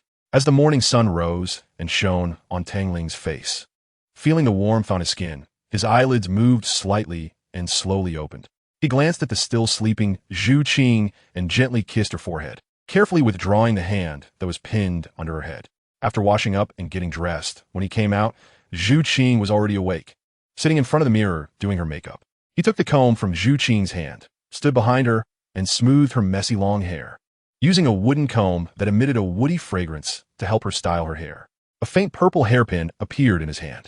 At the top of the pin was a vividly crafted little cat, and the overall appearance with its patterns looked like a naturally formed item. Zhu Qing had already replaced her cat ear hair accessory, and her hair had no ornaments, making Tang Ling's hairpin possibly the first accessory she received besides that cat earpiece. The ethereal purple accessory seemed specially made for Zhu Qing. After putting it on, it gave her an otherworldly feel. Zhu Qing seemed to really like this hairpin, and it was unclear whether she liked the pin itself or because it was given by Tang Ling. Zhu Qing tilted her head back and looked at Tang Ling softly. I like this gift. Tang Ling was slightly taken aback, suddenly recalling that apart from this hairpin, he hadn't really given any proper gifts. Lowering his body slightly, he kissed Zhu Qing's red lips gently and said softly, in the future, I'll take you to explore the entire universe, and you'll receive more gifts. Ugh, I haven't washed up yet, it doesn't matter. You smell good either way. Sweet talk, but I like it. As the capital of the Tiando Empire, Tiando City was absolutely as prosperous as the capital of the Star Luo Empire, and although the guard were strict, it did not affect the transactions between merchants and customers. Tang Ling held Zhu Qing's hand as they walked through numerous shops, attracting plenty of attention along the way due to their looks. They both ignored these gazes, blocking them out completely, and focused on displaying their affection. Even some blind rich kids who had their eyes set on Zhu Qing's beauty attempted to approach her, but were sent flying back with blood from the overwhelming pressure Tang Ling intentionally released. Sister, doesn't that girl look like Zhu Qing from Shrek Academy? In a more concealed corner, Shui Yuer, wearing the Tianshui Academy team uniform, stared dreamily at the back of Zhu Qing and Tang Ling holding hands, enviously muttering, as expected, outstanding people have outstanding boyfriends. That appearance, that temperament, it's simply unbeatable. Okay. Indeed, it was Zhu Qing from Shrek Academy, possessing an ice attribute that made even her martial soul tremble with fear. Most members of Tianshui Academy had ice blue hair, but only Shui Binger had long, loose hair with no adornments. It was strange. Clearly, she had a cat-like martial soul, yet not only did she possess an ice attribute, but she also looked like a ball of flames at first glance. Shui Bingner frowned deep in thought. As the only control type in the Tianshui Academy battle team participating in the elite competition, she had to understand everything about her enemies. She was well aware of all the academies, but she knew nothing about Zhu Zhuqing and Xiao Wu from Shrek Academy. She had watched Shrek's battles more than once. Every time she saw Zhu Qing use ice elements, her martial soul would emit excited cries in the rich ice element. Excitement mixed with fear and desire. It was a higher existence, coveted but unattainable. Therefore, the opponent she least wanted to face was not Shinfeng Academy, but Shrek. However, fate did not go as she wished. This time, Tianshui Academy's opponent was indeed Shrek Academy. Walking hand in hand with Zhu Qing on the street, Tang Ling suddenly stopped, looking at a familiar figure not far away, calling out a name he hadn't uttered in a long time. Brother. Chapter 311. Monster Tang San never expected that while he was out for a stroll to clear his mind and see if he was lucky enough to encounter metals suitable for crafting hidden weapons like in Soto City, a familiar call that resonated deep in his bones would cause him to stop abruptly. His pupils constricted as he slowly turned around. The familiar face made Tang San's body shudder, as if he couldn't believe his eyes, rubbing them before confirming they were fine and then darting towards Tang Ling's direction at an unprecedented speed. Brother. Sensing Zhu Qing's icy gaze like a dagger, he halted just before hugging Tang Ling, awkwardly smiling at Zhu Qing, and instead gave a playful punch to Tang Ling's shoulder. In fact, Zhu Qing merely glanced at Tang San without any intention. It was just that during this time, Tang San had developed a severe psychological shadow due to Zhu Zhuqing and Xiao Wu, causing him to rationally stop upon feeling Zhu Qing's gaze. He certainly wasn't afraid that Zhu Zhuqing would want to spar with him because she was in a bad mood. Yubrat finally came back. Tang San grabbed Tang Ling's shoulders, inspecting him from head to toe, worried he might be missing some important parts. Brother, don't worry, I'm fine. Tang Ling smiled, though his smile wasn't as natural as when he was with Zhu Qing. He let go of Zhu Qing's hand and voluntarily hugged Tang San. Yubrat, if you don't like to smile, don't force it. Tang San felt a weight lift off his heart, and his whole body relaxed. Tang Ling's smile instantly faded, the change so rapid that Tang San was momentarily taken aback. Brother, shall we go shopping together? No. You just stay with Zhu Qing. I won't be the third wheel. Tang San wasn't foolish. Zhu Qing's increasingly cold gaze was completely unmasked. Knowing that his brother was not only safe, but also had not lost any parts, Tang San completely relaxed, waved his hand, and turned to leave. Tang Ling helplessly took hold of Zhu Qing's soft hand again. This is my brother, not some girl. No matter what, today you are mine. Zhu Qing turned her hand to hold Tang Ling's hand, glanced around the shops, her eyes suddenly brightened, and she quickly pulled Tang Ling into a clothing store. After a flurry of picking and choosing, Tang Ling was completely numb. His impression of girls picking clothes had once again reached a whole new height. Tang Ling's current mood was one of confusion, numbness, and then despair. He felt that fighting the shrimp soldiers and crab generals sent by the underworld was not as exhausting as choosing clothes with Zhu Qing. The reason Tang Ling arrived in the Heaven Do Empire so late and repeatedly left after arriving was because of the minor characters sent from the underworld. Tang Ling knew the underworld's purpose was to make his body familiar with the power of the heavenly path, to quickly restore his peak, and then have a fair showdown with her. Just as Zhu Qing put on a black long dress that looked like a spirit from an iceberg and was about to ask Tang Ling if it looked good, she noticed that Tang Ling's gaze was fixed on the blue sky. The bone spirit cold fire deep in his soul suddenly surged, causing Zhu Qing's heart to race as well. It was a surge of battle intent. The black spot in the azure sky grew larger, like a meteor about to fall, and many people's gazes were already fixed on that black dot. Boss, check out. Zhu Qing put away the clothes she had chosen, tossed a few gold soul coins to the boss, and casually took Tang Ling's hand, gazing at that black dot. Ling, let's go. Tang Ling nodded slightly, and with a slight movement of his mind, a beam of light descended from the sky, passing through the roof and landing on Tang Ling. As the beam transformed into a point of light, Tang Ling and Zhu Qing vanished from sight. Under the gaze of everyone in the Heaven Do Empire and even the entire Douluo continent, a golden point of light violently collided with that black point of light, and a terrifying shockwave rapidly spread, causing the air to tremble with a loud noise, followed by the shattering of space. Boundary Prison. A vast and majestic voice echoed across the entire Douluo continent like that of a deity. Even the titled Douluos who had reached the pinnacle of this world could feel the overwhelming pressure in that voice. Some titled Douluos who were unaware of their own limits. used their mental power to probe, only to be directly injured by the pressure contained in the voice, their cultivation completely lost. Golden waves surged forth, enveloping the black point of light, which then returned to calm. This world simply could not withstand the aftermath of Tang Ling's battle, even in the universe. His battle's aftermath could inadvertently destroy many planets, let alone the small Douluo star. The boundary prison and Zhu Qing's cold ice domain have certain similarities, such as being separate world spaces. However, the boundary prison is clearly more advanced than Zhu Qing's cold ice domain, since everything in the boundary prison truly exists, while Zhu Qing's cold ice domain is temporarily virtual. Zhu Qing's cold ice domain could not support Tang Ling's battle within it, but the boundary prison and the universe's central region could.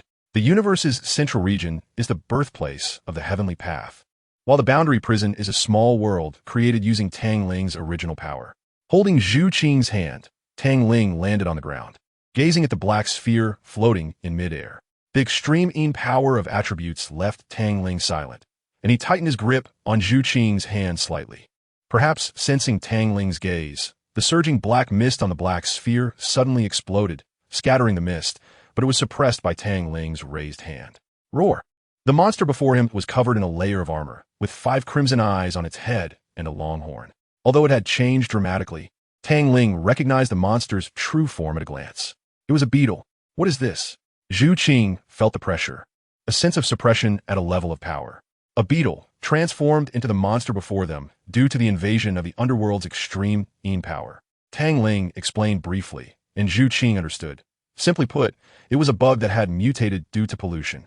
The extreme power is one of the powers of the yin-yang heavenly path, capable of arbitrarily altering the genetic chains of any creature in the universe, instilling immense power, turning it into a mindless war machine that follows orders.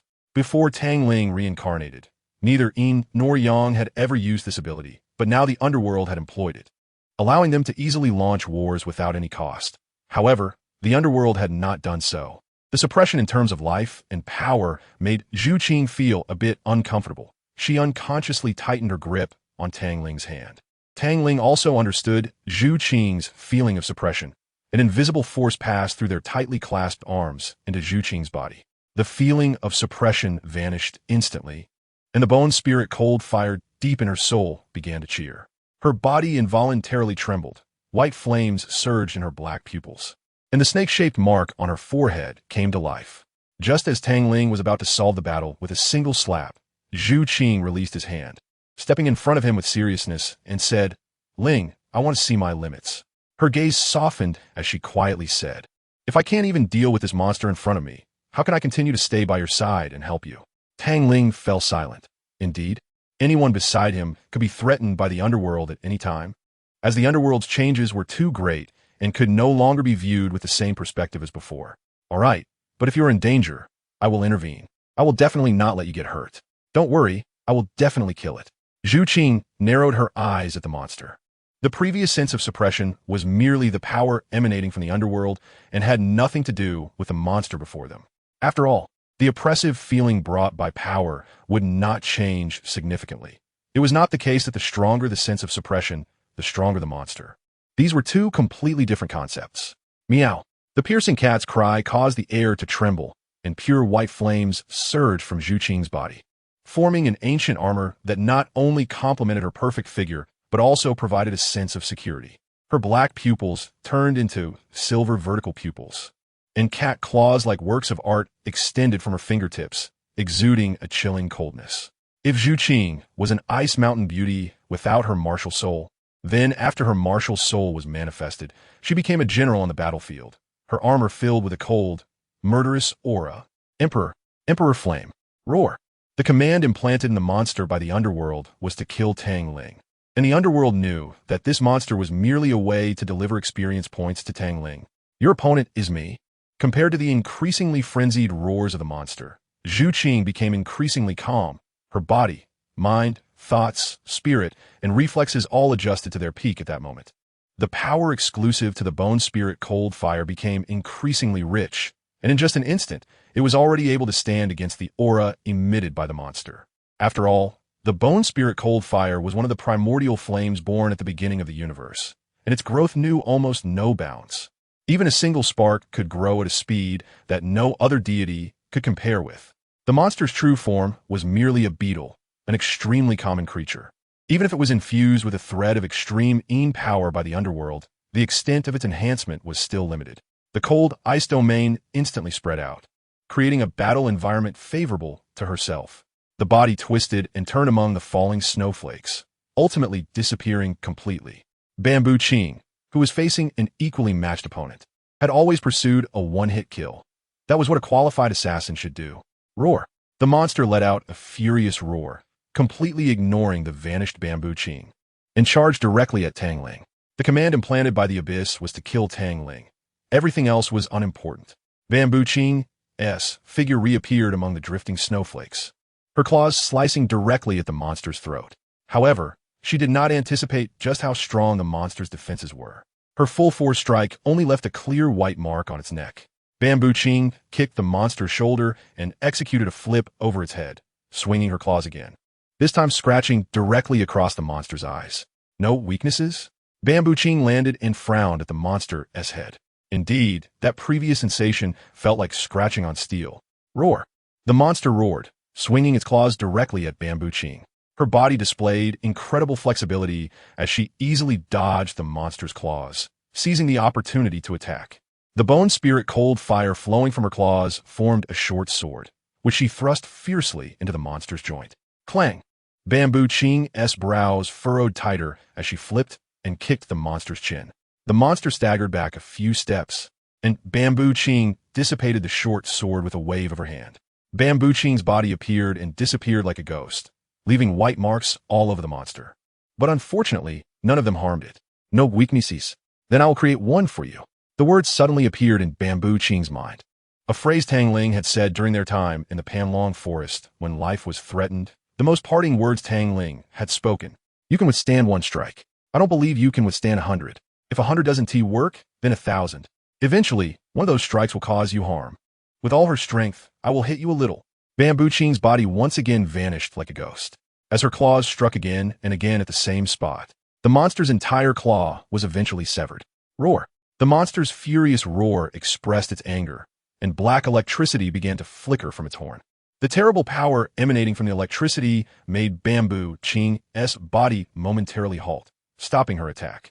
As a wave of black mist surged, the claw that Bamboo Qing had severed completely restored itself. The black electricity surged from the horn toward Bamboo Qing. If it hinders, then kill. With the extreme power of the abyss enhancing her, Bamboo Qing could sever one of its arms, making her comparable to deities in the universe. Although the extreme power within the monster's body was pitifully small, it was still a power of the heavenly Tao. Even the weakest enhanced beings approached the level of deities. Deities in the eyes of the heavenly Tao. Just as Tang Ling was prepared to step in to block this strike for Bamboo Qing, he caught a glimpse from the corner of his eye that Bamboo Qing's lips had actually curved up slightly. This girl. A glimmer flashed in Tang Ling's eyes, and he shook his head helplessly. Knowing your weakness means you have no chance of winning. I am, after all, an assassin. Bamboo Qing's form turned into scattered snowflakes the moment she made contact with the black electricity. It's over. Just as Tang Ling's words fell, the monster's body suddenly trembled, and Bamboo Qing had unknowingly arrived behind it, delivering thousands of throat cuts in quick succession. Throughout the entire process, Bamboo Qing's soul skills and soul rings were not even used, as at her level, soul skills had become irrelevant, such as her second soul skill.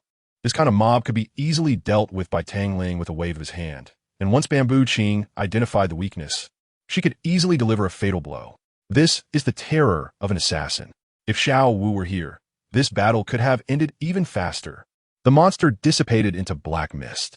Tang Ling narrowed his eyes, quickly appearing beside Bamboo Qing, wrapping his arm around her slender waist. And with a flick of his right hand, the blood-red burning silence emitted a sky-high murderous aura, its tip pointing directly at the black mist. Abyss. Chapter 313. The Spirit Empire. It's been a long time, hasn't it? The black mist surged, forming a graceful silhouette. Abyss coldly stared at Tang Ling, a mocking smile curling at the corners of his mouth. I don't want to see you. Tang Ling did not allow Abyss to change its address.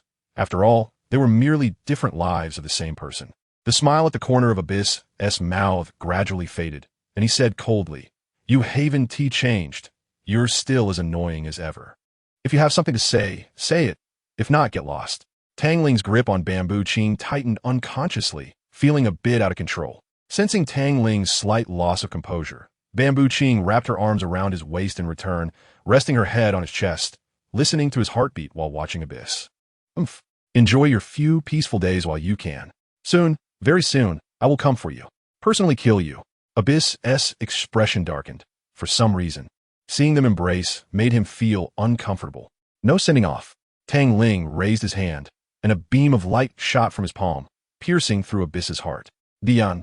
Abyss's body slowly faded, and his unparalleled beauty became slightly distorted and hideous due to Tang Ling's swift and decisive action, ultimately dissipating unwillingly.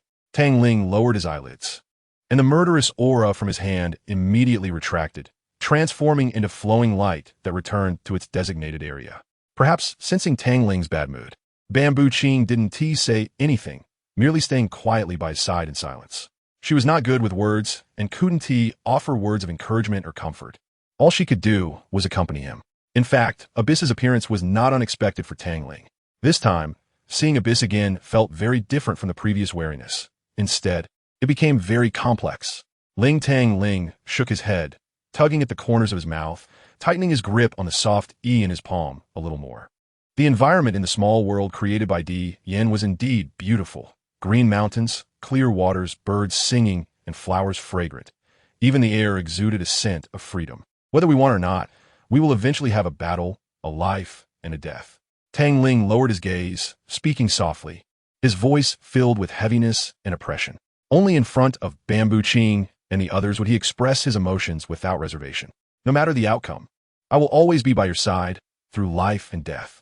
Bamboo Qing held Tang Ling's hand, which she hadn't let go of since Abyss appeared, expressing her determination in her own way. I originally didn't want to involve you in this completely meaningless battle, but Abyss is already paying attention to you. I can feel it. Tang Ling paused for a moment before saying the last few words. She seems to really hate you. Hate me? Bamboo Qing blinked in confusion, pointing at herself, her adorably naive expression causing Tang Ling to reach out and ruffle her little head. I'm not sure if it's my illusion. It shouldn't be wrong. Tang Ling rubbed his chin, unable to understand why Abyss would hate Bamboo Qing. So he had to set that question aside. What does she want by sending that monster over? Knowing she can't kill you, why does she keep sending it? Bamboo Qing leaned on Tang Ling's shoulder, sitting at the edge of the cliff and asking. The purpose is very simple. It's just to help me better adapt to the power of the heavenly Tao. Tang Ling gazed at the white clouds in the blue sky. He had been cultivating for a long time and now realized that it seemed like this world didn't have a night. There was even dusk but no night. Truly, it seemed like heaven.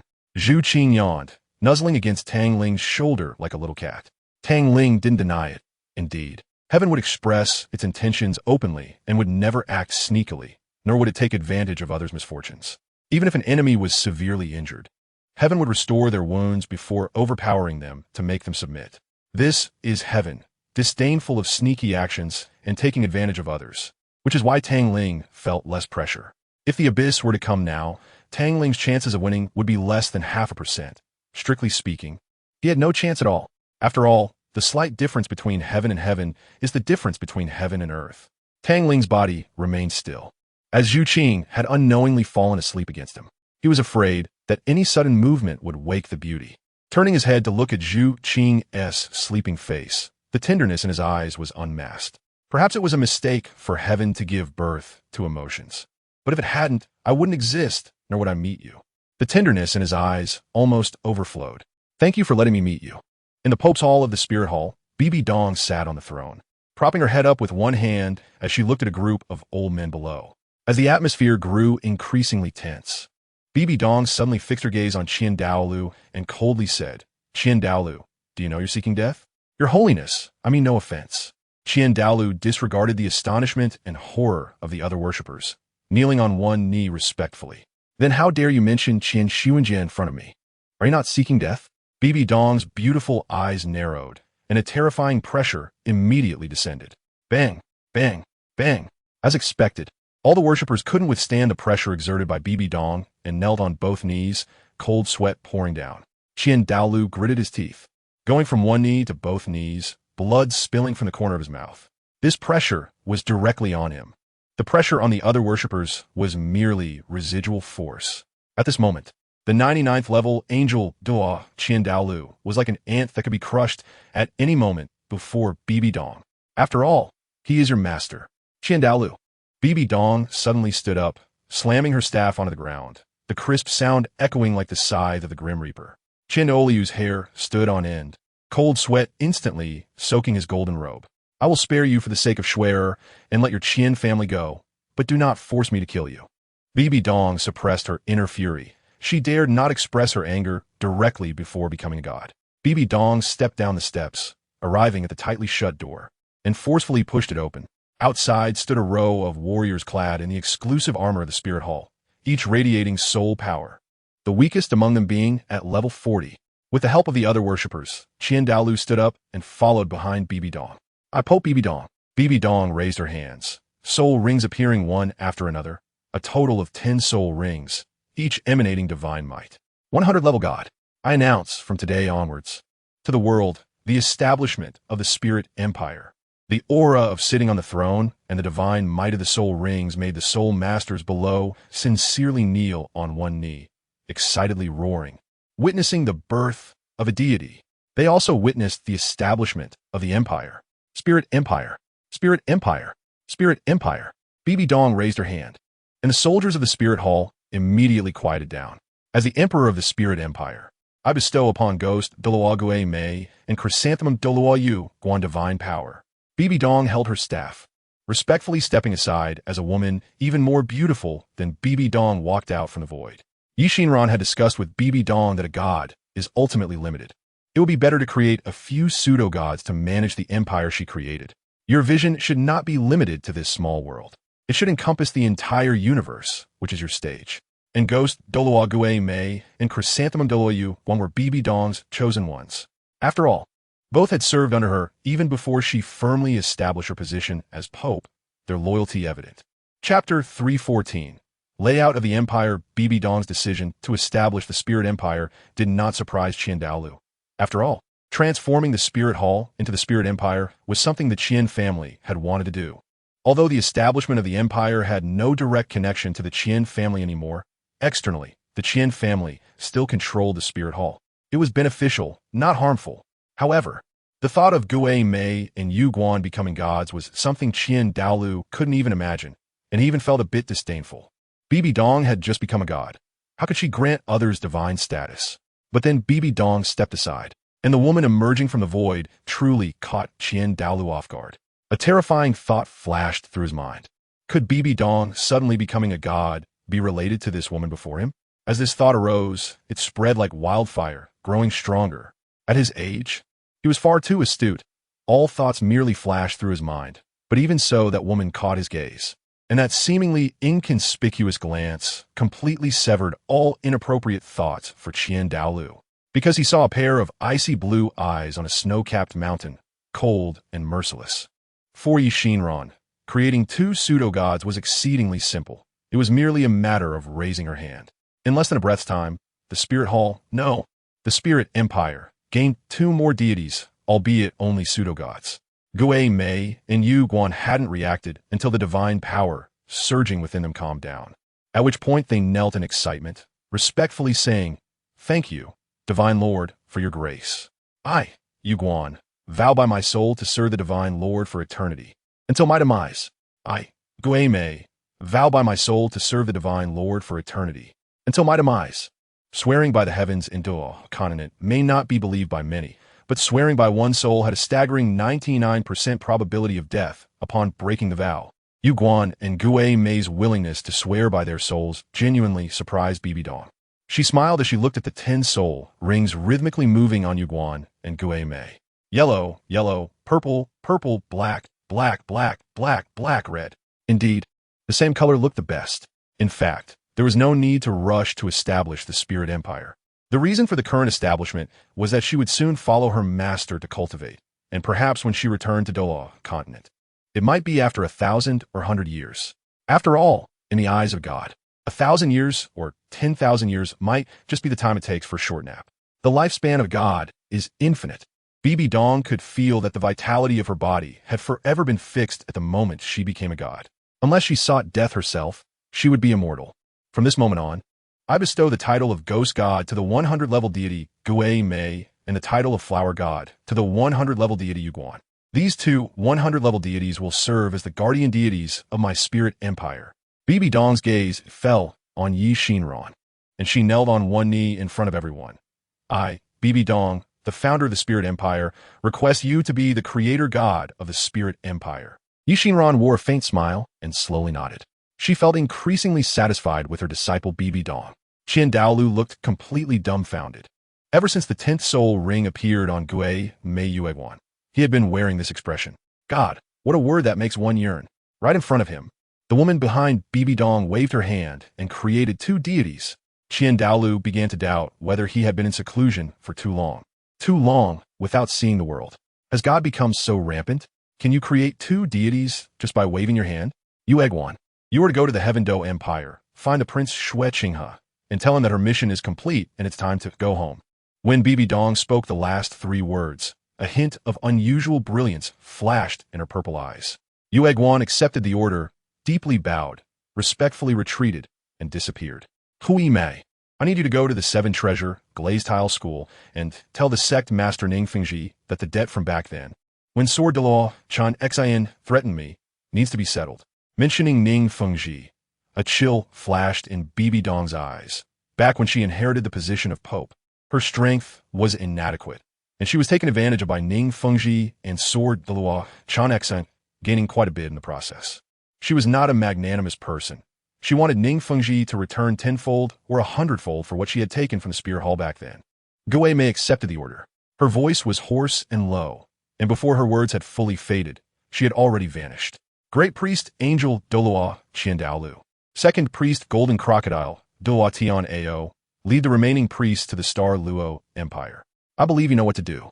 Bibi Dong narrowed her eyes, looking in the direction of the Star Luo Empire, her eyes glinting coldly.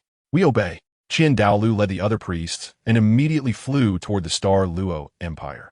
The foundation of the Spirit Empire was stronger than any generation of Pope-led Spirit Hall, with 4 deities and the remaining 9 being titled law above level 95. 17 Platinum Bishops above level 80 and 25 Cardinal Bishops above level 70 stood in a row before Bibi Dong. As they were about to complete the great mission of unifying the continent, everyone, regardless of whether they would participate in the battle, felt a surge of blood boiling. The remaining Platinum Bishops and Cardinal Bishops stationed their troops at the border of the Heaven Do Empire, leaving 2,000 people to guard the empire. Bibi Dong turned around, facing away from everyone. Don't be foolishly discovered. Otherwise, it would be a disservice to your soul power levels. We obey. Yi Xinran listened to Bibi Dong's arrangements and secretly nodded. Isn't it too frustrating to have enough strength, yet still have to hide? Donger, how you plan to deal with your daughter? Yi Xinran sat in the Pope's position that Bibi Dong had deliberately left for her and asked Bibi Dong. Once the continent is unified, I will hand the empire over to Schwerer to manage, and then I will cultivate with you. Master, Bibi Dong revealed her plan. You don't plan to acknowledge your daughter? Yi Xinran's question hit directly at the topic Bibi Dong wanted to avoid. Bibi Dong bit her lip, feeling a bit anxious like a young girl. You need to think it through. Even if you change yourself, she is still your daughter. And that's a fact you cannot escape. Yi Xinran spoke gently. Donger, don't be like me, realizing what is truly important only after losing it. Sometimes what we pursue isn't necessarily what we truly desire. Master, some things can be compensated for, so do your best to make up for them. The time lost must be compensated for doubly. Chapter 315. Xiao Wu. Bibi Dong always felt her master was very mysterious and even more powerful than she had imagined. Every word her master spoke seemed to carry its own story, immersing Bibi Dong in it. Bibi Dong was a smart woman, but whenever it came to her daughter Qian Renxue, she became very slow or foolish, which is why Yi Xinran needed to remind her. After all, there was still a chance for redemption. But Schwerer is already 20 years old. Bibi Dong leaned back in her chair, muttering, so what if she has 20? If you haven't given her motherly love for 20 years, then make it up with 40 years. If that's not enough, then 80 years, 100 years, 1,000 years. Until she is willing to call you mother. As Yi Xinran spoke, tears began to well up in her eyes. Thinking, Linger is already 15, isn't she? Everyone has their own thoughts, whether it's the mysterious Yi Xinran or Bibi Dong, who founded the Spirit Empire. they share a commonality. They are both mothers. Yet they have not given their children a shred of maternal love. But Qian Renxue is different from Tang Ling. Qian Renxue is merely a native of the Douluo continent, while Tang Ling is the heavenly Tao, who doesn't know how many lifetimes the heavenly Tao has reincarnated. Yi Xinran could see it at a glance. After all, she had once looked up to the heavenly Tao from afar. The pressure on the heavenly body can only be understood by the heavenly Tao, and only the heavenly Tao can bear it.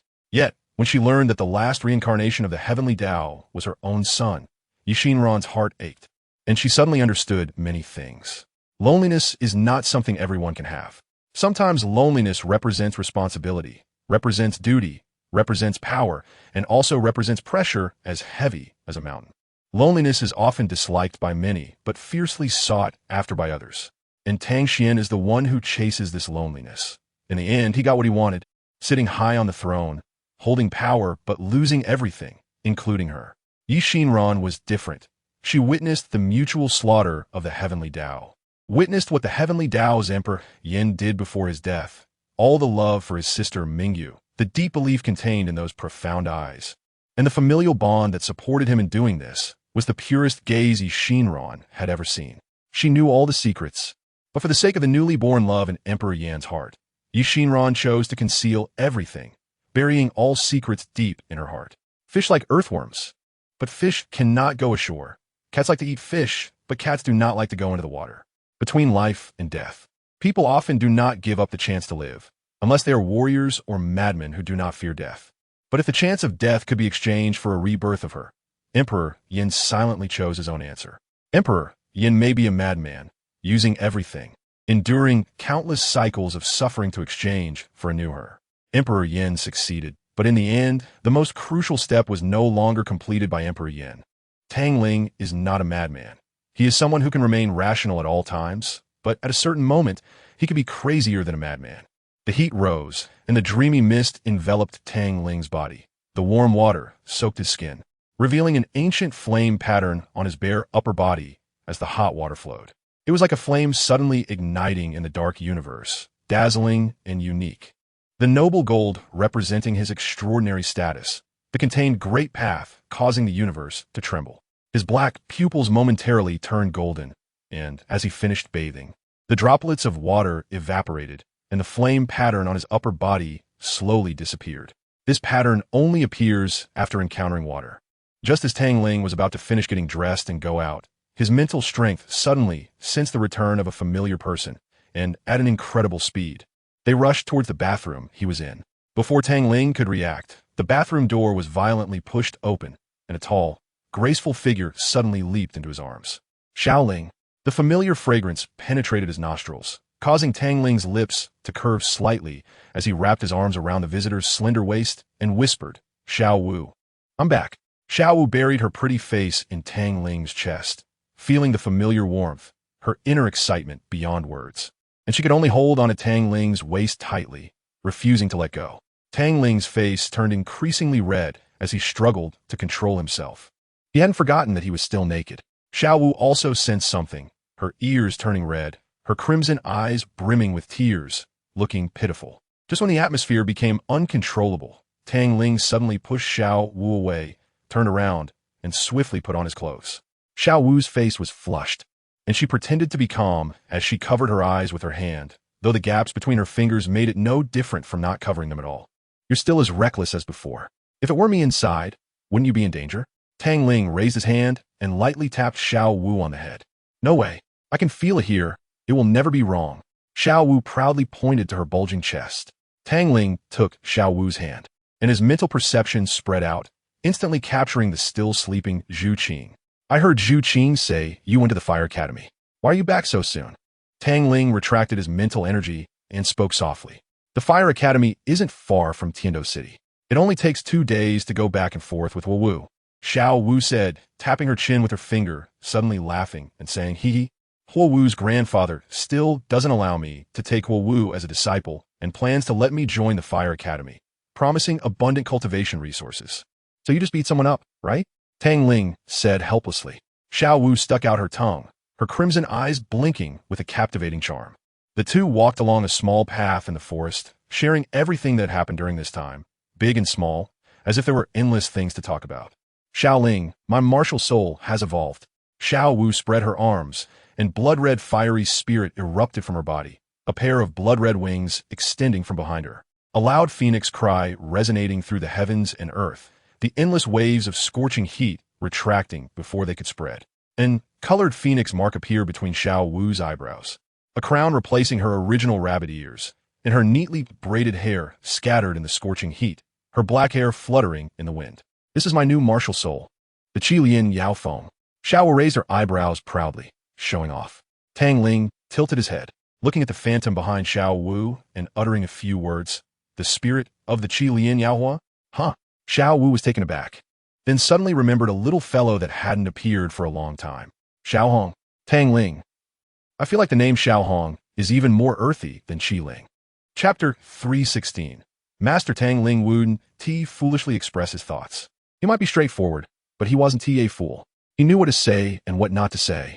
Unless he had been drinking or had eaten food made by the two girls. Tang Ling always found it strange that even when he got drunk, he remained quiet. He would just say whatever came to his mind. But when it came to food made by the two girls, he could never understand the principle behind it, how it could make someone talk without thinking. It was odd. At that moment, Tang Ling was listening in a daze to the continuous clattering sounds coming from the kitchen, occasionally hearing quiet exchanges between Zhu Qing and Xiao Wu. The content of their exchanges made Tang Ling wish he couldn't hear. Zhu Qing, this fish. Should we fry it? No, how do we cook this fish? Just throw it in? Tang Ling. I feel like I'm going to face a calamity today. Eventually, a plate of dishes was served up one by Zhu Qing and Xiao Wu.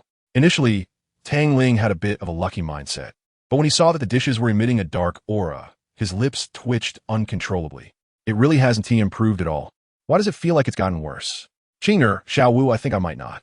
Before Tang Ling could finish his sentence, Xiao Wu had already placed a piece of an unidentifiable object into his bowl. Looking into Xiao Wu's hopeful eyes, Tang Ling had to swallow the last word he was about to say. Sour, sweet, bitter, spicy, salty. These 5 flavors mixed into a piece of meat that was as tough as would made him feel like he was in a freezing realm. After one bite, Tang Ling felt like he was losing control of his tongue. Yet under Xiao Wu's expectant gaze, he slowly nodded and managed to utter a word good. Huh. I knew my cooking would be delicious after practicing for so long. Xiao Wu said excitedly, using her chopsticks to grab her own dish. Don't. Tang Ling's thoughts were somewhat sluggish from the strange taste in his mouth, and before he could finish speaking, Xiao Wu had already stuffed the food she made into her mouth. Xiao Wu. Woo XX, so bad. How embarrassing. Seeing Xiao Wu's gradually petrified expression, Zhu Qing's confident demeanor suddenly turned uneasy. Previously, she had thrown all the poorly presented food to the wild beasts outside, and for some reason, the wild beasts had become very few, almost non-existent. She seemed to understand a bit. I refuse to believe it can be that bad. Zhu Qing, not willing to accept defeat, picked up a piece of fish and put it into her delicate mouth. Before she had chewed a few times, her cold little face suddenly stiffened, as if she had been frozen. Seeing the two girls looking dejected, Tang Ling picked up the food that Zhu Qing had painstakingly made and put it in his mouth. Don't eat it. Zhu Qing angrily slapped Tang Ling's chopsticks away and took out a bottle of water from her storage soul guide, opening it and handing it to Tang Ling. Tang Ling then put down his chopsticks, took the water Zhu Qing handed over, and rinsed the strange taste from his mouth with the fragrant water, smiling softly and saying, All right, you two just don't have a talent for cooking. Let me make something for you to eat. Xiao Wu buried her head in Zhu Qing's chest, waving her hands helplessly. So embarrassing. It's just too embarrassing. However, after a while, Xiao Wu pulled her head out from Zhu Qing's chest, her delicate nose twitching slightly as she quietly swallowed. Wow, it smells so good.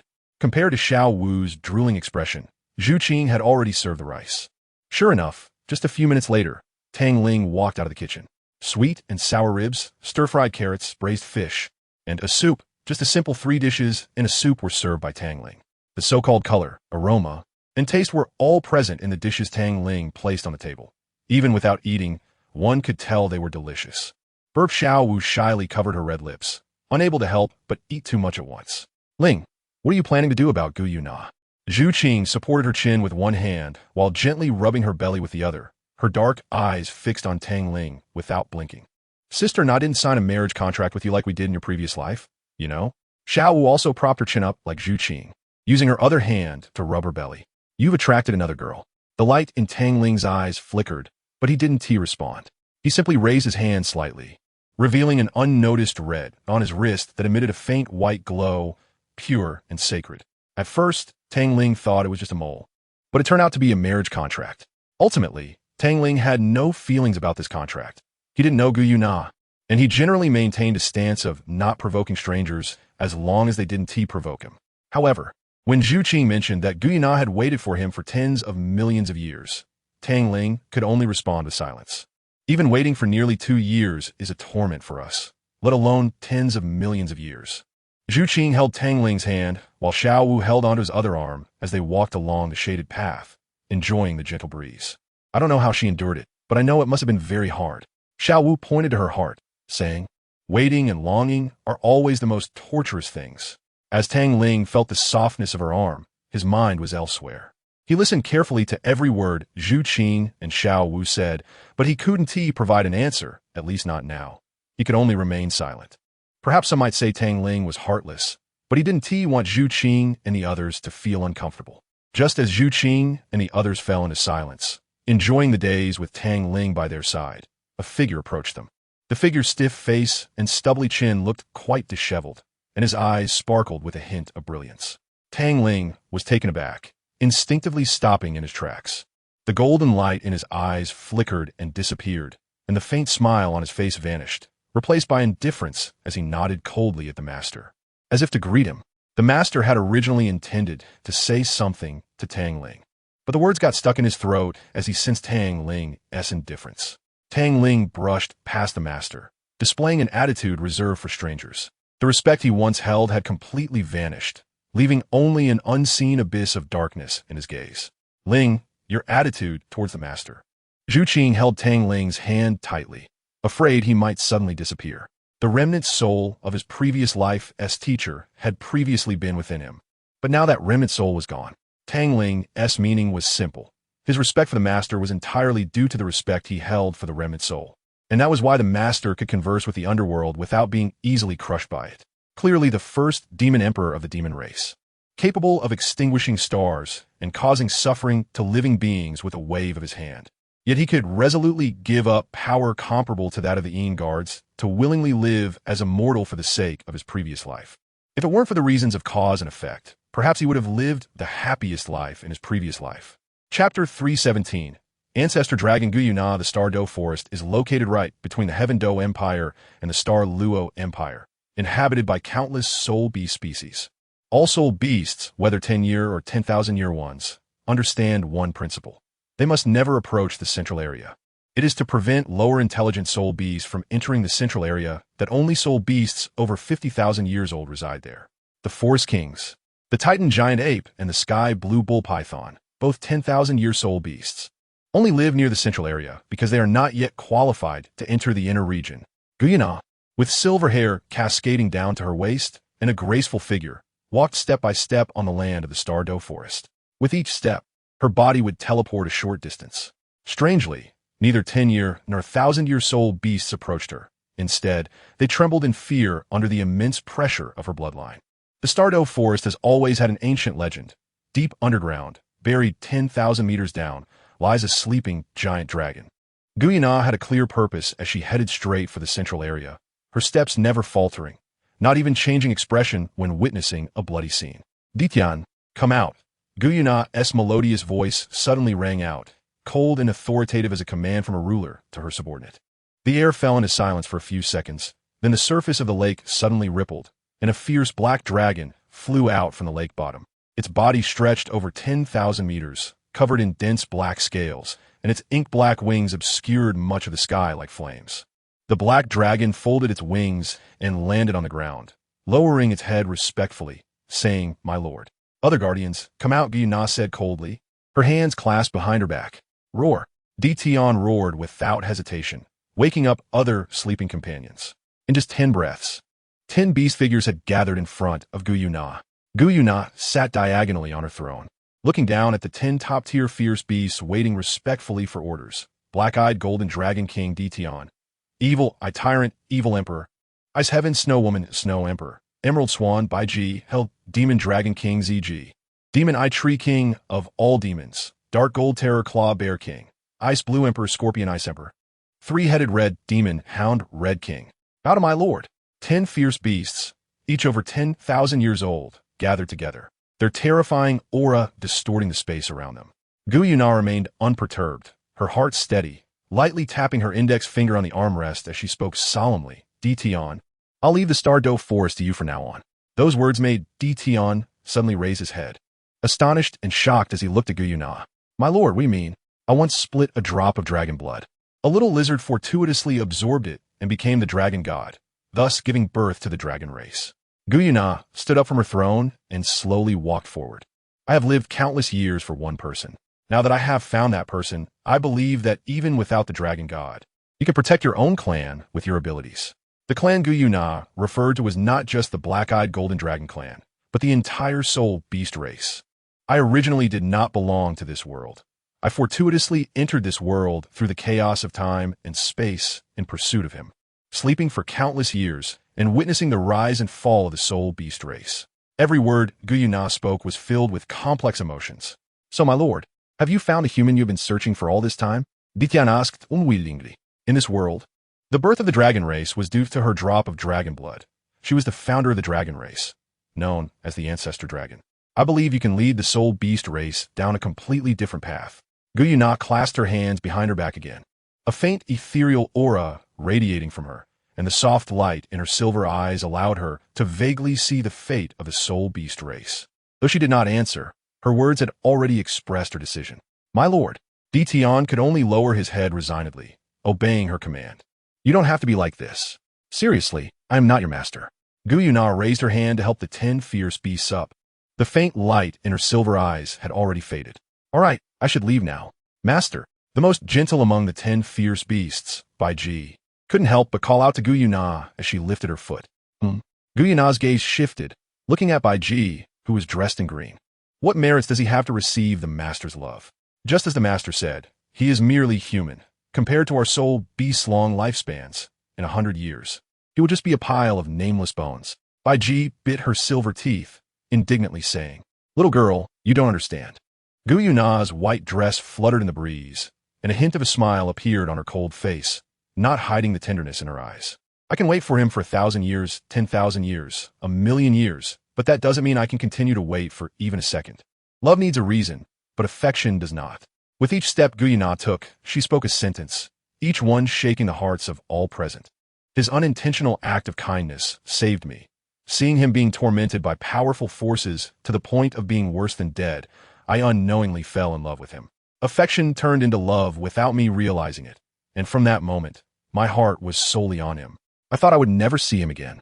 Can you imagine the excitement I felt at that moment before falling into eternal slumber when I sensed his presence? Everything else has become unimportant to me. What matters is finding him. As long as I can find him, what does it matter if I give up everything? Gu Yuna's figure vanished in the rippling air, her cold yet tender words striking the hearts of the fierce beasts. To give up everything for love may seem foolish, but that's what makes it beautiful. The leader of the fierce beasts, Qian, could only gaze up at the place where Gu Yuna disappeared, using silence to replace the heavy burden on his shoulders. His palm opened, and a glossy white scale lay quietly in his hand. Qian understood that from now on, the responsibilities of the Soul Beast clan would all rest on his shoulders. It cannot be said that Gu Yuna is too heartless to be serious. The Soul Beast clan has little to do with Gu Yuna, or it could even be said to have no relation at all. If one had to say there was a connection, it might be that the dragon god devoured Gu Yuna's blood, leading to her being called the ancestor dragon. But that was a connection made from tens of thousands of miles away. Gu Yuna is the true dragon, a dragon race that appeared only after the birth of the dragon god. To put it bluntly, they are hybrids and cannot be considered true dragons. A dragon of immense stature, crushing stars with a wave of its hand, that is the true dragon race. Chapter 3:18. 1,000 miles of fate tied by a thread, as the saying goes. Without burdens, one feels light. Gu Yuna was now free from any constraints, and her whole being felt a bit buoyant. Without the feeling of being restrained, Gu Yuna's true nature was fully released. Being called the ancestor dragon, even if it was just a title, would give one a heavy feeling. Therefore, every time Gu Yuna heard Qian and the others call her master, she felt a bit unhappy. A flower that had bent under the weight of dew was gently lifted by Gu Yuna. The lifted flower no longer bent its noble crown, just like Gu Yuna's mood, yearning for a future life. The future is unpredictable, just like this flower. If Gu Yuna had not seen it, it might have broken its branch under the heavy crown and ended its life. It was merely unfortunate to be seen and lifted by Gu Yuna, thus avoiding disaster and continuing to yearn for a future filled with hardships. Perhaps it would be crushed to death by some giant soul beast at some moment in the future, or it might transform into a 10-year-old plant-type soul beast. Life is so magical. If one can endure hardships and escape death, then one will have a completely different life. Even with Gu Yuna's personality, the closer she got, the more afraid she became. Thus, Gu Yuna abandoned her fastest speed and chose to walk instead, just to adjust her mindset. After leaving the Stardow forest, Gu Yuna gently bit her red lips, lightly rubbing the red spot on her right wrist with her left hand, feeling a bit more at ease. With a thought, layers of waves like rolling tides enveloped Gu Yuna, silently disappearing. The Shrek Academy was lit up in the night, and, after greeting acquaintances, Tang Ling and Zhu Qing parted ways to return to their rooms. Boiling water, brewing tea, skillfully going through each step. It didn't take long for the room to fill with the fragrance of tea, and after completing the set of actions, Tang Ling's heart calmed down a lot. Inhaling the fragrance of tea in the air and looking at the lightly steaming light green tea, Tang Ling crossed his hands together and slightly furrowed his brows. Today, the name Gu Yuna was the one he heard the most. Now, just thinking about Gu Yuna gave him a bit of a headache. To be honest, Tang Ling had a very high IQ, but his emotional intelligence was surprisingly low. On Earth, he was the type of iron straight man that girls often complained about. The kind that couldn't be bent no matter how hard you tried. When it came to matters of the heart, if Tang Ling couldn't figure it out, he generally wouldn't think about it, but this was different. Others had waited for him for nearly 10 million years. Now to suddenly say he didn't want it was something he couldn't fathom. If Zhu Qing and the others found out, he would probably have to endure a long period of nagging. Rubbing his aching forehead, he drank the warm tea. The bitterness gradually turned sweet. Yet the tension in Tang Ling's brow never relaxed. The more he thought about it, the more it hurt. He would rather fight with the underworld than think about these things. A fight would at most cause some real damage, which was still better than this lingering pain. Tang Ling let out his first cry of despair in life, completely unaware that the broken seal within him was gradually disintegrating and crumbling. As if the significance of this seal was about to come to fruition. Tang Ling had finished a cup of tea. This time it was completely cold, lacking any sweetness. Only a strong bitterness, just like the complexity of Tang Ling's feelings. Pulling back the curtains and looking at the twinkling stars in the sky. The complexity in his eyes showed no signs of concealment. Gazing at the flickering stars, a flash of golden light flickered in his eyes. Although the black stars were faint, the dense blackness behind them, like black ink, filled Tang Ling's gaze. Opposing the black stars was a golden star leading a vibrant red, ice blue, and silver white star, forming a rich golden ocean. Silently gazing at that silver star, Tang Ling remained wordless. The bright red thread made the complexity in his eyes deepen. The thread of fate. He glanced down at the barely noticeable red spot on his wrist. In Tang Ling's eyes, they turned completely golden, and a red line extended from his wrist, disappearing into the void. As long as he used his will to cut this red line, the connection between Gu Yuna and him would end here. But Tang Ling would not do that. Others were willing to wait for her for millions of years, which was enough to prove their feelings for him. The only barrier he couldn't overcome was himself. Gu Yuna. Tang Ling pronounced this name slowly, and it was the first time he had said Gu Yuna's name. It was a very beautiful name. His black hair was blown by the gentle wind, and a faint fragrance came from behind him. Without needing to turn around, Tang Ling already knew the name of the person approaching. Thank you. A slightly shy voice came from not far behind Tang Ling, revealing the unease hidden beneath the surface. Tang Ling slowly turned around, and without any surprise, he recognized the person. He had a brief exchange with her when he acquired a part of the holy armor at the auction, and there was an old man beside her at that time. He initially thought she was just a passerby and never expected that this person had waited for him for countless years. You should know my situation. I already have 2 lovers. Tang Ling gestured for Gu Yuna to sit and started brewing tea again. I know. Gu Yuna sat in front of Tang Ling, watching his skilled movements with a smile on her lips. I can use my thoughts to cut off all of this, and I will compensate you. Tang Ling raised his hand during a break, and a thread extending from his wrist connected to Gu Yuna's wrist. No.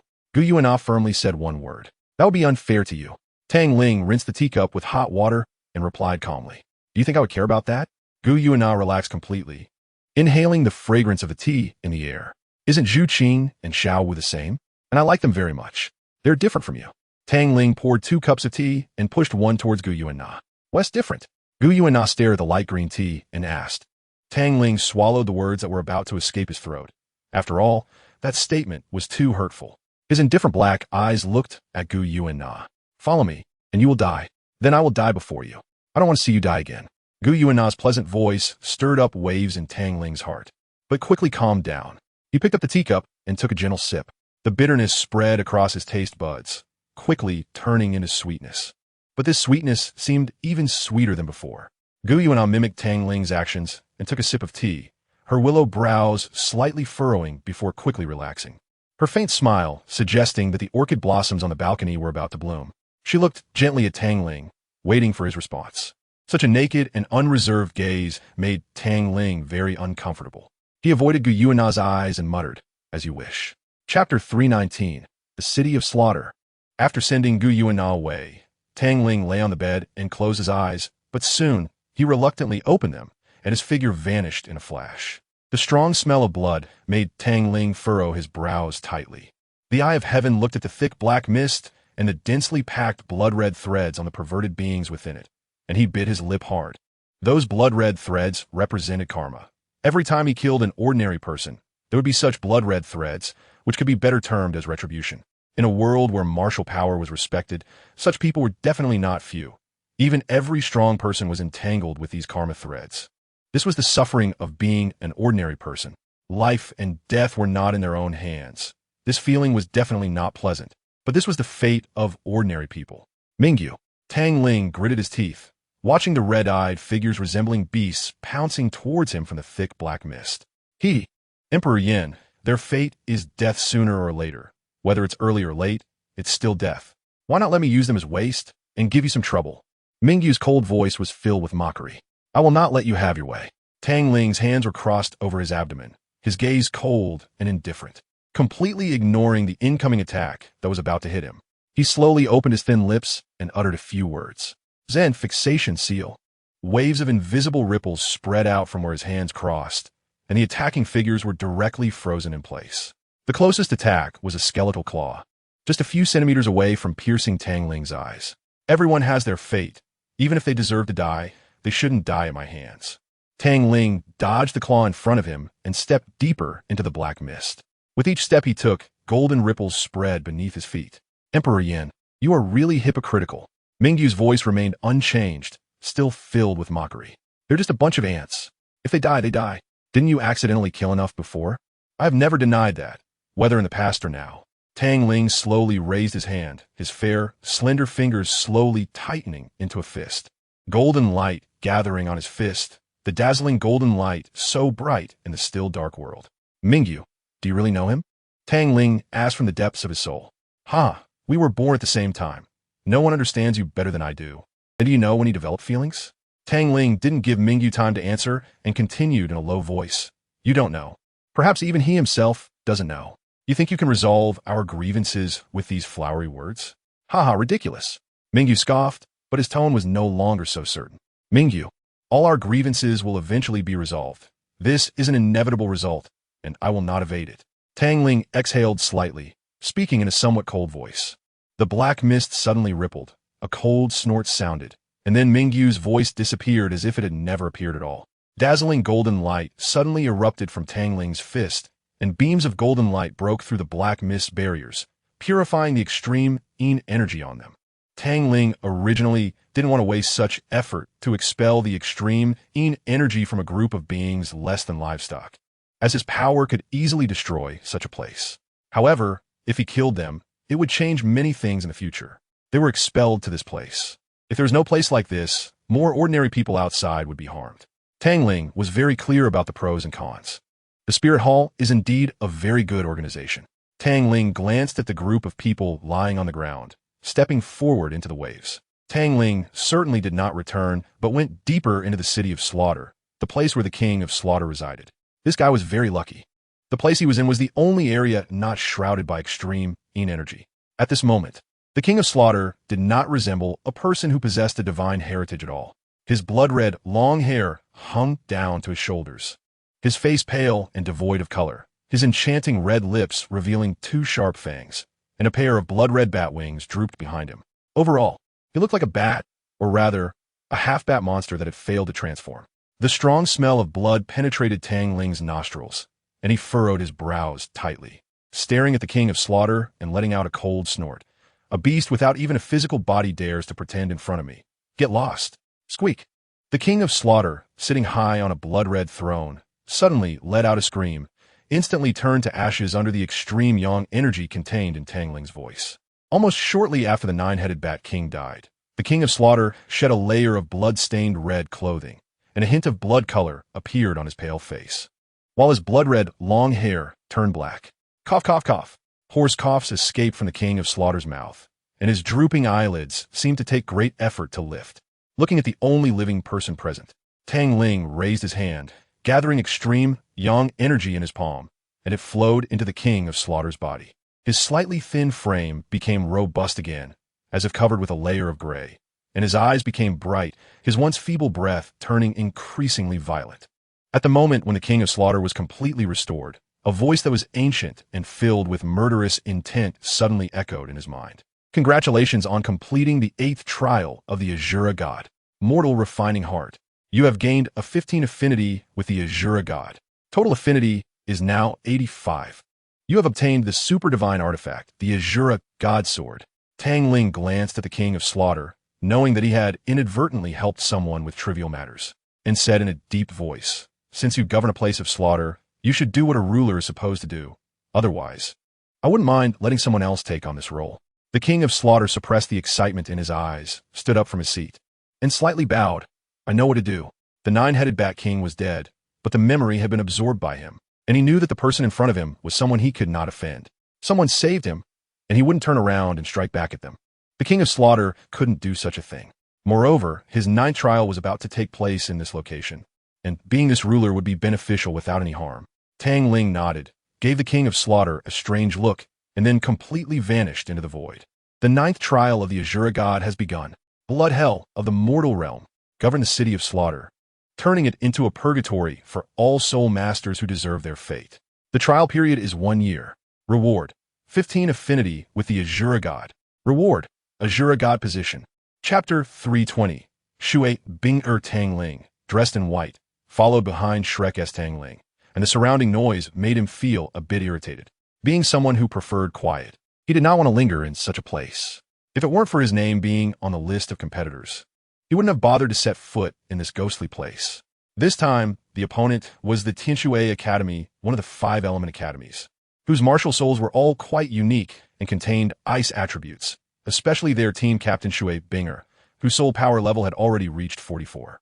The master was chattering away, and his entire analysis left Tang San and the others confused.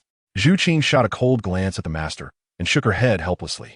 In Zhu Qing's view, the master's theories were nothing but a joke, as Tang San and she were counterexamples.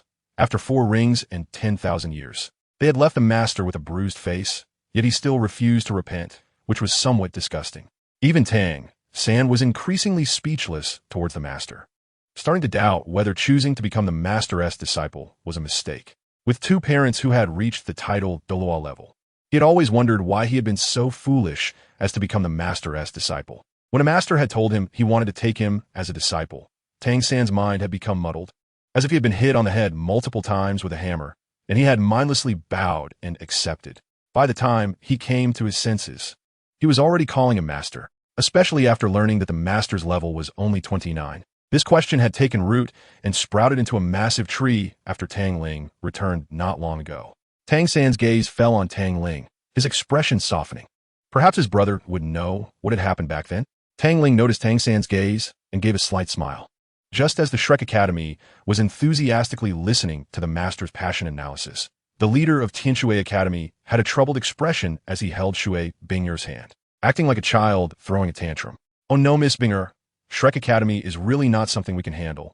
Let's forfeit." Shui Binger had a look of disbelief, while the other students were completely dumbfounded. A dignified 8-ring soul Douluo was actually acting spoiled towards a soul master, shattering their worldview. They could never imagine that their high-cold goddess teacher, Shui Meyer, was so cutesy when she acted spoiled. It was shocking, but it was evident that Shui Binger was not seeing this for the first time. "Aunt, I don't want to lose to Huowu," Shui Binger said seriously. "If the Blaze Academy can defeat Shrek, then Tianshui Academy can definitely defeat Shrek. We are not inferior to them." Shui Meyer swallowed the word she was about to say and irritably grabbed her water-blue long hair.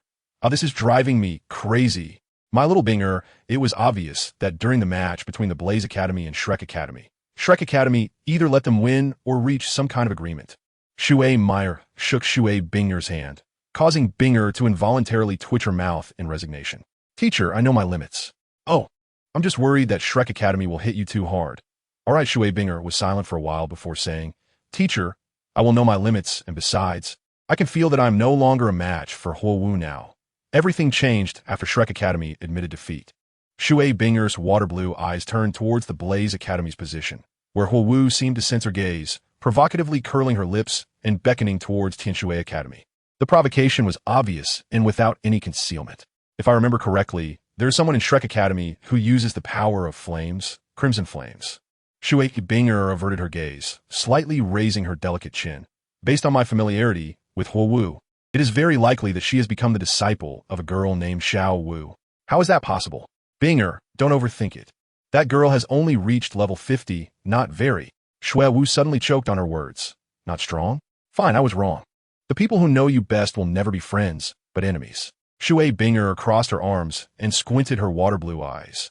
"The important reason that confirms Huowu has become Xiao Wu's disciple is that after Shrek Academy admitted defeat, Huowu went to Shrek." Shui Binger clenched her fists, tidied her messy water-blue long hair, and calmly said, "All right, it's our turn to go on stage."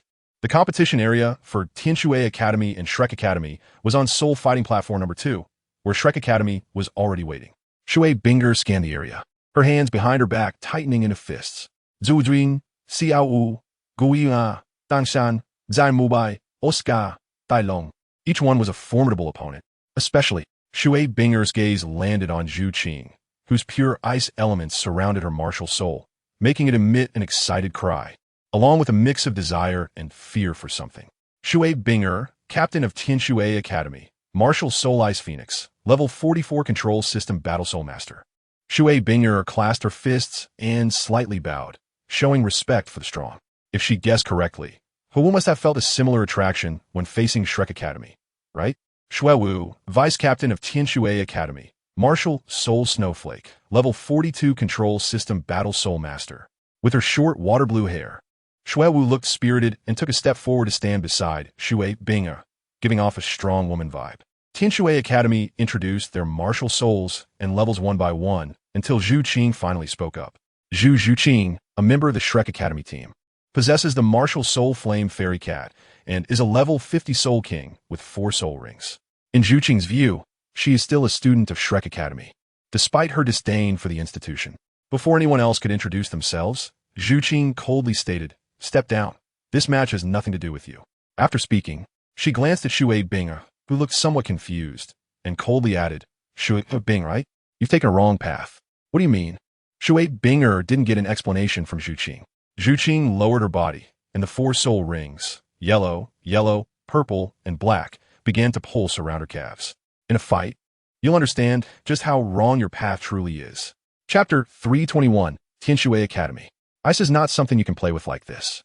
Zhu Qing's eyes narrowed slightly. She had watched Shui Binger's matches at Tianshui Academy and maintained a certain interest in her martial soul, the Ice Phoenix. But she was very dismissive of Shui Binger's application of ice. Aside from relying on soul skills, she saw no proper utilization of ice, feeling somewhat frustrated by it. It was like watching someone wield a sharp kitchen knife, but failing to kill a defenseless chicken no matter how they swung it. Ice has many characteristics, but almost none of them were developed in Shui Binger. The Ice Phoenix is a powerful martial soul, inherently possessing ice elements that are even superior to Ma Hongjuan's evil Fire Phoenix. A phoenix holds a certain status even in the universe. As the referee called for the start, the 7 members of Tianshui Academy instantly arranged themselves in a 3-3 formation, with Shui Binger surprisingly at the front. Shui Binger absorbed every word Zhu Qing said and admitted that Zhu Qing was right. Her control over ice was indeed inferior to the indifferent Zhu Qing in front of her. In Shui Binger's subconscious, Zhu Qing had the qualification to say such things to her. She had watched Shrek's matches multiple times, and while Zhu Qing had appeared often, she rarely took action. Each time she did, it was a feast of ice in battle. Shui Binger had tried to imitate Zhu Qing's skills more than once, but unfortunately, she had never succeeded, especially with the Eternal Sin Ice Prison that Zhu Qing used. Those deadly ice spikes resembled venomous snakes bearing their fangs, even knowing the danger. One had to grit their teeth and endure the impact with their body. A pale white flame ignited in Zhu Qing's black eyes, and an extreme chill emanated from her. With a layer of frost starting to spread from her feet, almost instantly covering the entire battle arena.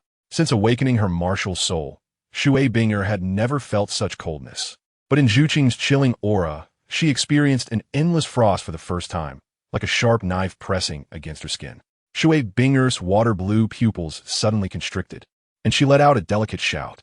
The four soul rings, yellow and purple, shone simultaneously, but instead of releasing a soul skill, they unleashed a wave of cold air to protect her teammates from Tianshui Academy, countering Zhu Qing's chill.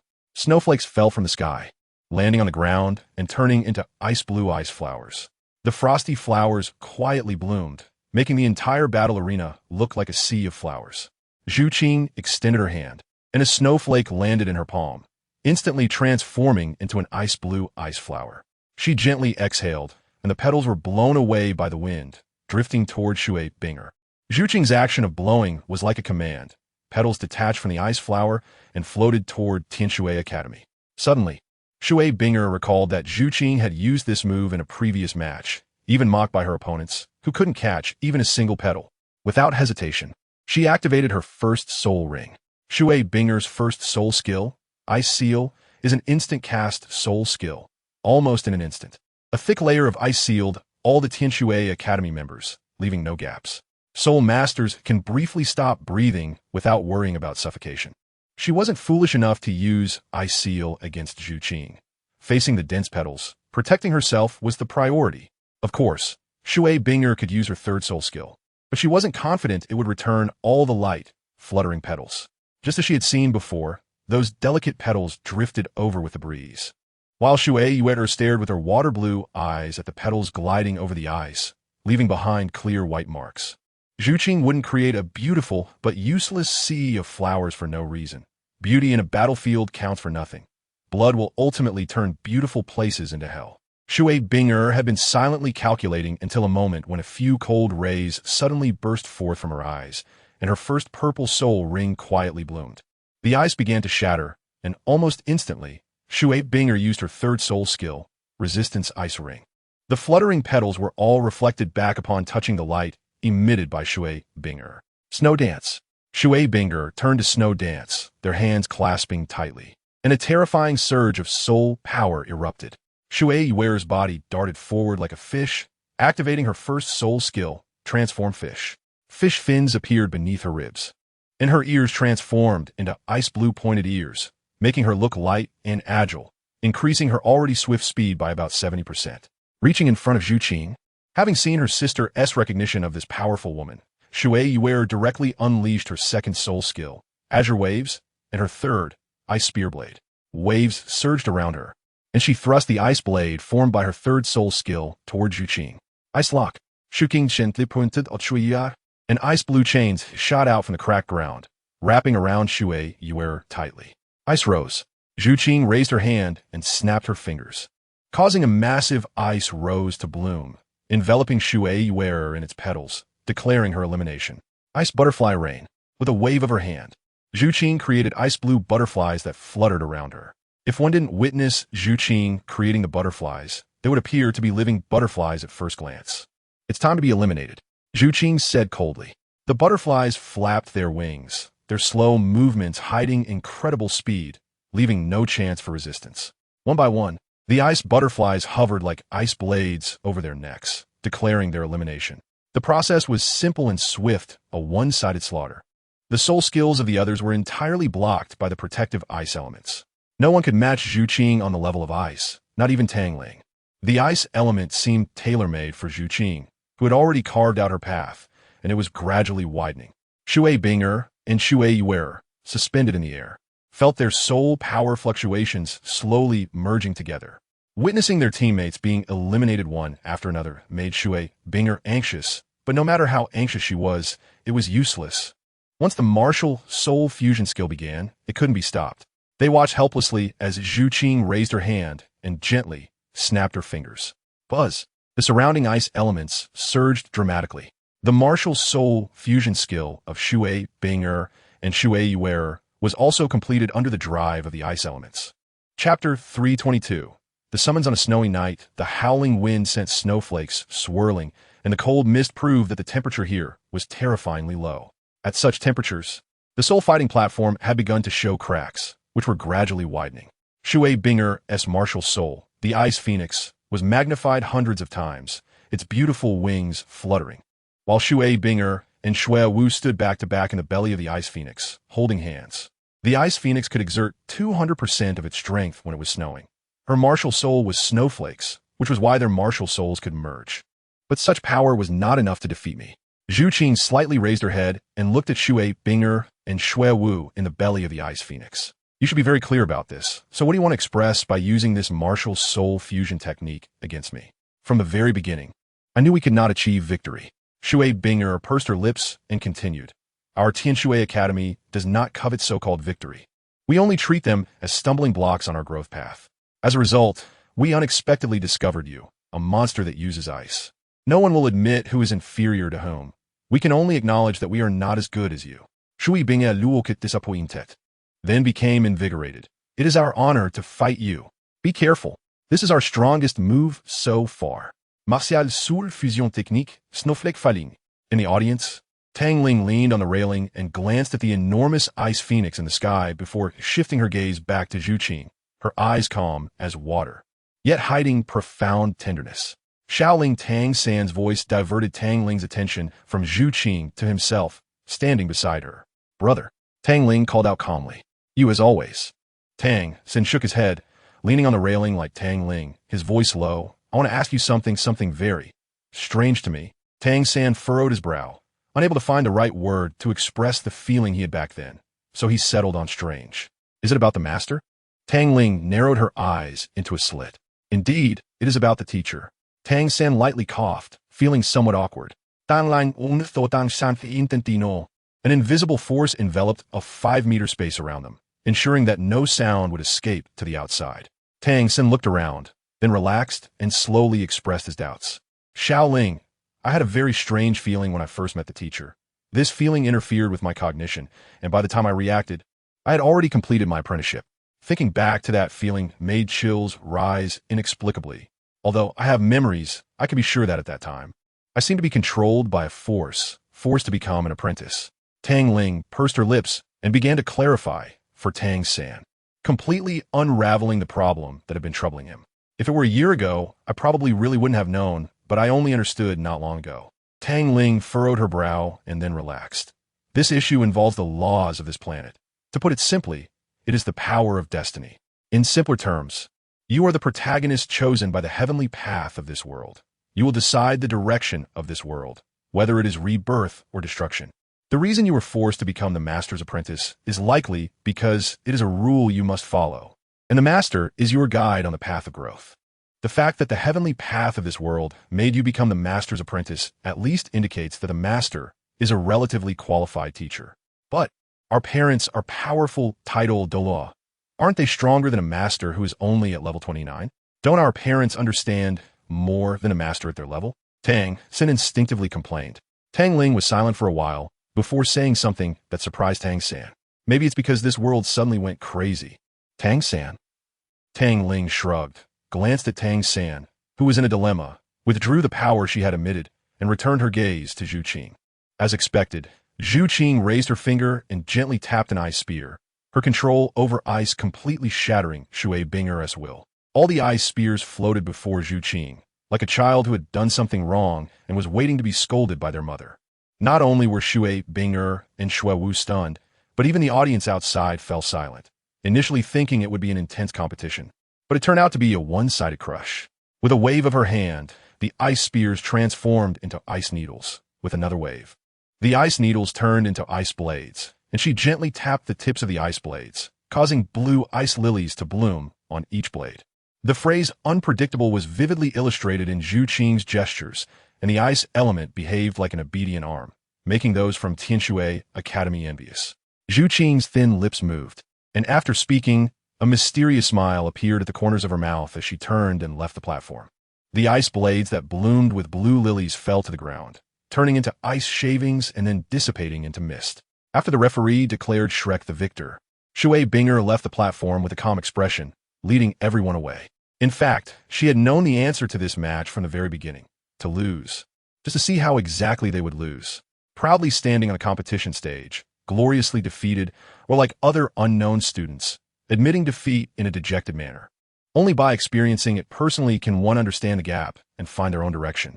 In reality, Shui Binger was not as calm as she appeared.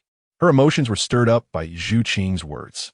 As Zhu Qing and Tang Ling walked towards the Shrek rest area, she naturally linked arms with Tang Ling. Although her face showed no expression, her eyes were full of the figure of the boy beside her. Xiao Wu held Tang Ling's other hand, not minding the gazes of others. Guyana followed closely beside Xiao Wu, and the three super beautiful girls immediately attracted a lot of attention. Among them was the Snow Knight Emperor, who had been trying to recruit Zhu Qing, Xiao Wu, and Guyana. Sitting high on his throne, he waved to the people behind him. A soldier who was clearly a general immediately understood the Snow Knight Emperor's intent and lowered his head to leave. Ning Fengji noticed. And even the sword law, Chan Xen beside, Ning Fengji noticed, but they looked down on such recruitment methods, as they had suffered losses before. The door was knocked on by the general, and the master's voice immediately came out. Who is it? On the emperor's orders, I have come to invite Zhu Qing, Xiao Wu, and Tang Ling of your academy to the palace for a discussion. Chapter 323. Hu Wu versus Shui Binger. Tang Ling in the rest area furrowed her brow slightly. The air suddenly became oppressive. The massive pressure making it difficult for everyone in the soul-fighting arena to breathe, especially the Snow Knight Emperor, who coughed up blood due to a sweet taste in his throat. Tang Ling's hand was suddenly taken by Zhu Qing, who gently asked, "Do you want to meet the so-called Emperor of the Tindo Empire?"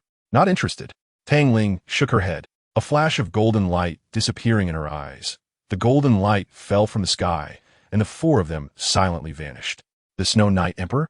To Tang Ling, he was just an ordinary mortal. If he dared to provoke her, she wouldn't mind turning the Tindo Empire into a leaderless empire or handing it over to Dai Mubai. I knew that with Xiao Ling's personality. She would definitely have no interest in this matter. Dai Mubai shrugged and yawned out of boredom.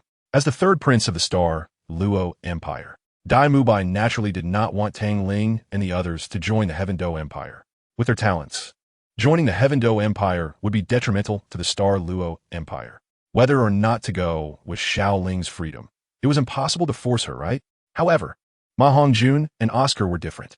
They came from commoner backgrounds and were filled with both disdain and admiration for the royal family. So they didn't think as far or as complicated as Dai Mubai did. Meanwhile, Master Flanders and the others appeared worried. Shrek Academy was located within the Heaven Do Empire, and offending the Emperor was not a good thing. However, what they did not know was that the sudden pressure brought by Tang Ling had caused Emperor Shuiyi of the Heaven Do Empire to cough up blood, triggering an internal ailment, leaving him bedridden and on the verge of death. Tang Ling could be said to have indirectly helped Prince Xueqinghe. In the lounge of the Water Academy, there was unprecedented excitement as they discussed Zhu Qing's control over ice, with every word filled with longing. Especially Shui Yuer, who was trapped inside an ice rose created by Zhu Qing, struggling to escape but to no avail. The ice she could use only served as nourishment for that ice rose. Therefore, she had the most say in this matter and was the only one present who had personally felt just how powerful Zhu Qing's ice was. Even Shui Binger could only vaguely sense the gap between the two sides. This match was undoubtedly beneficial, and as for the lost matches, they didn't care in the slightest, even finding it somewhat amusing to see those academies fighting tooth and nail to reach the finals. The Water Academy only recruited students with ice or water attributes, and only females. As for gaining fame and expanding the Academy's reputation, the Water Academy felt that it was a futile endeavor. Just by only admitting girls, that alone was enough to attract attention. Not to mention that the admission criteria of the Water Academy were already quite strict, even a bit more so than Shrek's. Therefore, the number of students at the Water Academy has always been low, which is an unchangeable fact. Better to be selective than to be hasty. This is also the philosophy of the Water Academy's dean. However, Unlike Shrek, the Water Academy truly had the strength to say such things. Listening to Shui Yue's account, Shui Binger's furrowed brows gradually relaxed, and she made a decision in her heart. Suddenly, she said to Shui Mayer beside her, "Teacher, I want to go to Shrek Academy." Shui Binger's words stunned Shui Mayer, who blinked and asked, "Where are you going? To deliver information? Or do you plan to offer yourself?" Shui Binger? Seeing Shui Binger's completely darkened face, Shui Mayer chuckled awkwardly. All right. Let us all go take a look at this so-called Shrek Academy. I'm not too comfortable with you going alone." Under everyone's gaze, Shui Binger could only nod helplessly. She had originally planned to sneak away and tell her teacher, but it seemed she couldn't keep it a secret after all. At Shrek Academy, a flash of golden light disappeared, and Tang Ling and the three girls stepped out of the light. They glanced at the fiery confrontation between Huo Wu and Shui Binger, along with a crowd of girls chattering not far away. After looking at Zhu Qing, they turned and sat down on a nearby stone chair. "Shui Binger, what are you doing here?" Huo Wu's temper was already volatile, and upon encountering her old rival Shui Binger, she instantly exploded. "You have a nerve to ask me? What are you doing here?" Shui Binger coldly stared at Huo Wu, further confirming her suspicions. My teacher is here, so what if I am?" Huo Wu shot a sideways glance at Shui Binger, their gazes clashing in the air, filled with hostility. Ice and fire are inherently incompatible. Once fused, they could create an extremely powerful force, especially for those with special techniques. Once fused, their power would increase geometrically, even without the power of the heavenly Tao. Tang Ling could guess Zhu Qing's thoughts, and Xiao must have had similar ideas to take Huo Wu as her disciple. This was to realize one of Tang Ling's skills, ice and fire explosion, which also had a continuous growth aspect. Talent was just one part. The main idea was to completely combine ice and fire. Zhu Qing's ice and Xiao Wu's fire were already extremely powerful forces, unable to fuse as freely as Tang Ling. They had also experimented more than once, so they had a certain understanding of ice-fire fusion. Weak ice and weak fire could gradually grow together, and perhaps they would cultivate two true monsters. "So, do you want to use my eyes to extinguish your fire?" Shui Binga maintained her icy demeanor, though a hint of vigilance appeared in her azure eyes. Who extinguishes whom is still uncertain. Huo Wu immediately exploded, raising her hands as orange-red flames surged from behind her. An orange-red flame figure leaned against Huo Wu's back, with 4 soul rings of yellow and purple pulsating on the shadow behind her. The scorching heat wave felt like a tidal wave, making Shui Binger's expression serious, causing even Shui Mayer not far away to put away her charming smile. Ultimate fire. Shui Binger was Huo Wu's old rival, so she naturally couldn't escape Shui Binger's keen eyes, even understanding her changes better than Huo Wu herself. Huo Wu charged forward as usual, showing no sign of being the control-type battle team commander, instead exuding a strong, attacking vibe. Huo Wu's fiery punch directly struck toward Shui Binger's chest. Shui Binger, calm and composed, unleashed a chilling aura around her elegant fist to meet Huo Wu's incoming punch. Compared to Huo Wu, Shui Binger truly resembled a control-type fighter. Suddenly, Huo Wu's figure changed, transforming into a fiery shadow. This was Huo Wu's first soul skill, Illusionary Flame Shadow. Within the range, flames howled, and her main body could move freely through space. While appearing at a point, it would deal double damage. Same old routine. Ha Huo Wu, Shui Binga Tukt. Second soul skill, Ice Ring Armor. Third soul skill, Repel Light. A fleeting smile appeared in Shui Binger's eyes as she slightly turned to look at Huo Wu, who was repelled by Repel Light. With her lips slightly parted, she uttered 2 words goodbye. First soul skill, Ice Seal. Fourth soul skill, Ice Spike. Second soul skill, Repel Fire Ring. Fourth soul skill, Huo Wu's Radiant Sun. Huo Wu's eyes flickered, and she instinctively halted her movement. Not for any other reason, but because her teacher Xiao Wu and Zhu Qing had arrived before them, both raising their hands, one against the orange-red rain of flames, the other against the sky full of ice spikes. All attacks broke free from the control of Huo Wu and Shui Binger, creating a scene of prohibition. Tang Ling sat on the stone chair and snapped his fingers. Snap! Rewind! The damaged stone statues slowly restored, as if time were flowing backward, with even stones flying past Huo Wu and Shui Binger. Shui Mayer stared blankly at everything returning to its original state, gazing at Tang Ling in astonishment. Wait. Controlling time? Chapter 324. Farewell to Zhu Jian. The process of Shui Binger becoming a disciple was quite tortuous. Shui Binger knew very well who her true mentor was, and naturally would not listen to Shui Mayer's instigation to become a disciple of Tang Ling, who could control time. It was only natural for her to take Zhu Qing as her master, signing a master-apprentice contract with her, and receiving the Heavenly Frost Ice Cutting Divine Art from Zhu Qing. The Heavenly Frost Ice Cutting Divine Art contains various methods such as mental techniques, body techniques, eye training, body forging, and soul refining that can quickly enhance combat strength. The process was witnessed by the students and teachers of the Tianshui Academy, who saw Zhu Qing's power firsthand and naturally did not oppose the apprenticeship. In fact, they felt a bit envious. You can pass on a part of the Heavenly Frost Ice Cutting Divine Art to your sisters, or even leave the technique to Tianshui Academy after you achieve great success. Zhu Qing said, sensing the eager gazes from Shui Wearer and the others, her lips curling slightly. Huo Wu felt the same way, so she didn't say much, only feeling very displeased about suddenly having another sister, generally just very unhappy. Shui Binger raised an eyebrow at Huo Wu, teasingly tugging at the corner of her mouth. Despite Huo Wu always seeing her as an enemy, Shui Binger still liked to treat her as a sister. The kind that want to beat you up without moving an inch. Feeling all proud? Sooner or later, I'll pin you to the ground and give you a beating, Huo Wu muttered, clearly irritated by Shui Binger. Qihua City, where the Qihua Academy is located, and Tianshui City, home to Tianshui Academy, are the two closest cities. The two academies often exchange and spar, and the relationship between them is quite good, although they claim to be enemies. Every time they fight, they do so with restraint, their punches landing like massages. They say they view each other as enemies, but in their hearts, they consider each other friends. This is the essence of being two-faced. If there's the most tacit understanding between them, it is not with their own companions, but with each other. I feel like the future is becoming a bit unstable, Xiao Wu muttered, glancing at her precious disciple and instinctively complaining. What did she just see in Huo Wu's eyes? A blaze of intense fire, the overwhelming fighting spirit almost too much to conceal. This chemical reaction seems a bit too intense. The Continental Elite competition proceeded as scheduled, but every team that encountered Shrek Academy willingly forfeited. Aside from the 5 elemental academies having some highlights, the rest were merely for show. What puzzled the audience was that Huo Wu from Qihua Academy and Shui Binger from Tianshui Academy had not appeared since their battle with Shrek.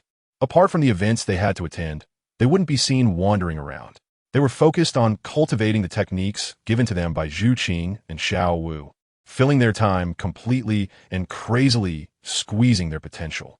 Their tacit understanding gradually increased through competition, and during an experiment, their elements fused for the first time, resulting in a miniature ice-fire explosion.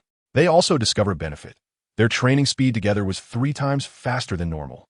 Consequently, they spent almost every day together, sticking close even while sleeping, leading Xiao Wu and Zhu Qing to almost mistakenly think their 2 disciples were in a romantic relationship, forcibly separating them as if it were a life-and-death situation. This left Zhu Qing and Xiao Wu speechless, while Tang Ling found it amusing. With Zhu Qing and Xiao Wu's attention captivated by Huo Wu and Shui Binger, Tang Ling had it easy, lounging on the grass under the sun, occasionally having Guyu Na come over to massage him, making for a rather comfortable life. However, these comfortable days passed too quickly, as the preliminary rounds of the Continental Elite competition concluded and the individual matches were next. Shrek's last match was against the Shunfeng Academy, where Tang San unleashed the Southern Fist, 100 times stronger than Feng Xiaoyan's techniques, shattering Feng Xiaoyan's Gale Wing with a single punch. Unlike the 36 consecutive slashes of the Gale Demon Wolf that required precision and movement, the Southern Fist could be executed almost instantly through accumulation, allowing 564 punches to merge into one, embodying the ever-changing fist force. Although Tang San had not yet grasped the fist force and was the weakest among the 4 in Southern Fist, he was still incomparable to Feng Xiaoyan's so-called Gale Demon Wolf technique. As expected, Shrek advanced to the finals, along with Tianshui Academy, Qihua Academy, Shunfeng Academy, and the Thunder Academy, which narrowly avoided being kicked out by the Elephant Armor Academy. The finals were held in Wuhuan City, and a few days prior, Tang Ling and the others traveled there. Under Zhao Wujie's reluctant gaze, Tang Ling unfurled his crimson wings, flying with Tang San, Zhu Qing, Xiao Wu, and Guyu Na to Wuhuan City. Zhu Qing took Shui Binger with her, while Xiao Wu took Huo Wu. flying directly and saving a significant amount of time compared to traveling by horse-drawn carriage. During the waiting period for the finals to begin, Tang Ling also took time to deal with the shrimp soldiers and crab generals sent by the underworld sect. This time, he went out with Xiao Wu to face a humanoid demon wolf completely cloaked in darkness. After the finals began, they quickly eliminated the shrimp soldiers and crab generals, followed by the fourth match, which was Qianshui Academy against Qihua Academy, and Shrek Academy against the Star Luo Empire's Royal Academy. Tang Ling did not participate in any match, including the one against the Star Luo Royal Academy. Zhu Qing personally tore apart the body of the netherworld white tiger with her claws, as if severing all past attachments, delivering a kick to Davis, Dai Mubai's older brother, personally crippling his soul power and unmasking the hypocrisy he wore. Zhu Qing demonstrated only one word: strength. Throughout the ordeal, Dai Mubai did not dare to say a word, and Zhu Qing remained silent until the referee declared the outcome, after which she supported her sister and, passing by Dai Mubai, coldly stated, "It's all over, Dai boss. No, you should be called Dai prince. I entrust the rest to you. Do not let your Dai family disturb my sister again, or I know what to do." Dai Mubai forced a smile. "Thank you, Zhu Qing." Zhu Qing did not stop her footsteps, her gaze only on the gentleman waiting for her. "Sister, you are free now," Zhu Qing softly whispered in Zhu Zhiyun's ear. Freedom. Such a familiar word. I never expected I would come to possess it. Zhu Zhiyun blinked her alluring eyes and gently nudged forward. "Go ahead, sister." Chapter 325, Good Bi, Yedinran. Zhu Zhiyun watched as Zhu Qing leaped into Tang Ling's embrace, her lips curling up. What a beautiful ending, wasn't it? Everything was heading in the best direction. Her sister had found her true love, and it was time for her to appreciate the beauty of the world. She glanced at Dai Mubai and Shrek, subconsciously touching her face. Without the mask, it felt very unfamiliar. Tang Ling was nearly knocked over by Zhu Qing's sudden leap. Looking down at her shimmering eyes, the words that were on the tip of his tongue suddenly stuck in his throat, and he merely wrapped his arms around Zhu Qing's slim waist, one hand gently rubbing the back of her head. "It's okay, don't cry." "Nonsense, I'm not crying." Zhu Qing buried her face in Tang Ling's embrace, her ears turning pink, like a cat rubbing her crystalline eyes against Tang Ling's clothes. All right, you're not crying." Tang Ling held the little cat in his arms a bit tighter, glanced around to take in the surroundings, his eyes slightly squinting as the space began to ripple, and the two embracing figures simultaneously vanished. The news of the Spirit Hall transforming into the Spirit Empire had not spread. BB Dong's plan for a one-time annihilation had been thoroughly arranged, and they just needed to wait for the conclusion of the Continental Elite competition. The entire continent would be unified, with no Star Luo Empire and no Heaven Do Empire, only the Spirit Empire and the Star Do Forest. Yi Xinran, standing beside BB Dong, never took her gaze off Tang Ling. That kind of look felt very familiar to BB Dong. A gaze that constantly watched her would elicit a reaction even from an ordinary person, let alone Tang Ling. Tang Ling slightly raised his head, looking at the two figures standing high in the sky, his brows instinctively furrowing. One of those people was someone he might never forget, as that woman made him fully comprehend ice and truly underwent a transformation with that soul ring. If it weren't for that azure soul ring, perhaps Di Yin would still exist. Yi Xinran. Tang Ling murmured a few words, his gaze shifting from the sky to the battlefield of the Tianshui Academy and the Qihua Academy. The Shenkong Academy and the Leiting Academy were basically out of the competition. They had been eliminated when they encountered the Qihua and Tianshui Academies. And now only 4 teams remained: the Shrek Academy, Qihua Academy, Tianshui Academy, and the Spirit Hall Academy. This was actually the first collision between Tianshui and Qihua Academies. Ice and fire were incompatible, and the dazzling effect produced when they clashed was quite pleasing to the eye. Besides Huo Wu and Shui Binger, the remaining students from Qihua Academy and Tianshui Academy had cultivated a portion of the techniques specifically selected by Huo Wu and Shui Binger, resulting in significant progress. The competition stage was large, and what was originally a team battle had been transformed into a personal battle due to their actions. Even the support-type Soul Masters joined in, showing no awareness of their role as support. Huo Wu and Shui Binger fought from the ground to the sky and back down again, shattered eyes flying everywhere, while the orange-red fire arrows were repeatedly blocked by Shui Binger. Shui Binger stretched out her hand, crushing the last fire arrow into sparks, provocatively beckoning Huo Wu. Huo Wu had been training about a week longer than Shui Binger, and although it appeared that Shui Binger had the upper hand, she was actually at a disadvantage. This action was merely to provoke Huo Wu's temper. Unfortunately, Huowu was not fooled and raised her hand to unleash a fire dance sundae. You're really not cute at all, Shui Binger said innocently as she retaliated with a series of soul skills. Continuing this way would likely just end in a tie. Huowu shrugged, saying that since Tian Shui Academy didn't care about the ranking, they might as well let Chi Hua Academy have it. That sounds nice. Shui Binger coldly huffed, her eyes turning as she suggested, how about flipping a coin? Tang Ling, heads I win, tails you win. Huowu spoke first, glancing at her brother and the other students. She wasn't a dictator. If they opposed it, they could continue fighting as she had no objections. Huowu Shuang and the others had no other reactions. The ranking was equally unimportant to them. All right, Shui Binger similarly asked for Shui Wu and the others' opinions. And with no objections, they easily and happily decided the outcome. Indeed, both academies did not care about winning or losing, and naturally, they wouldn't care about ranking either. The members of Tian Shui Academy returned to stand behind Shui Binger, while those from Qihua Academy returned behind Huowu. The gazes of both sides collided in the void, sparking a series of invisible fireworks. However, they showed no excessive resistance to Shui Binger and Huowu's decision. As it was true, as Shui Binger said, that continuing the fight would be meaningless and would only expose more of their trump cards. Shui Binger raised her hand and carved a coin the size of a thumb from ice elements.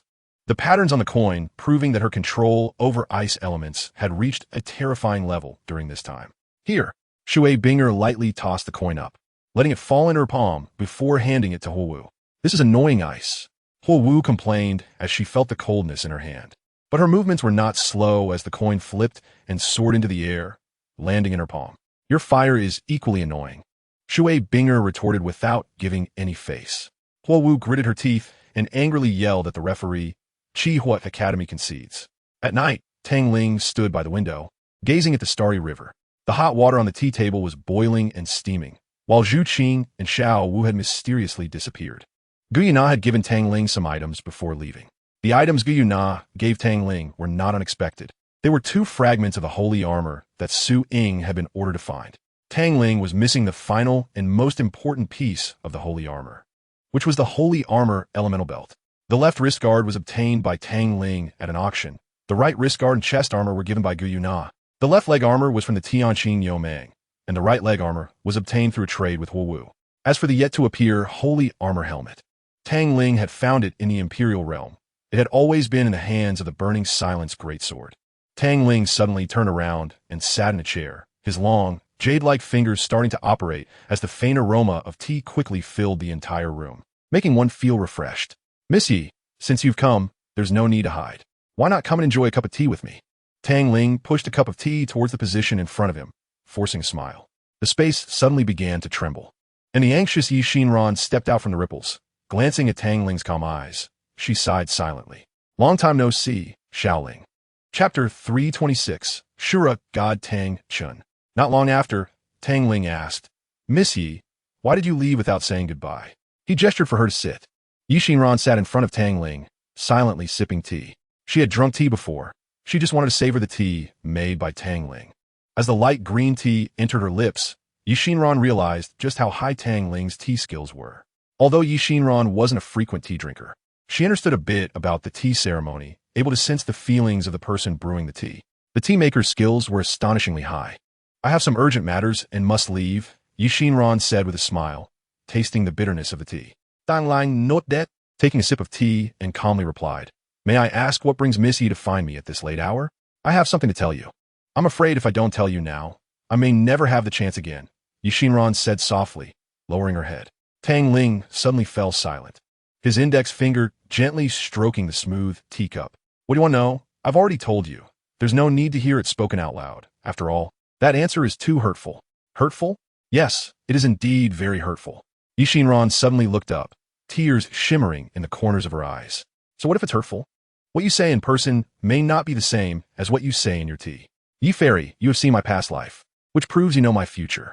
Then you should understand that once you get the answer you desire, everything will turn into an unimaginable tragedy.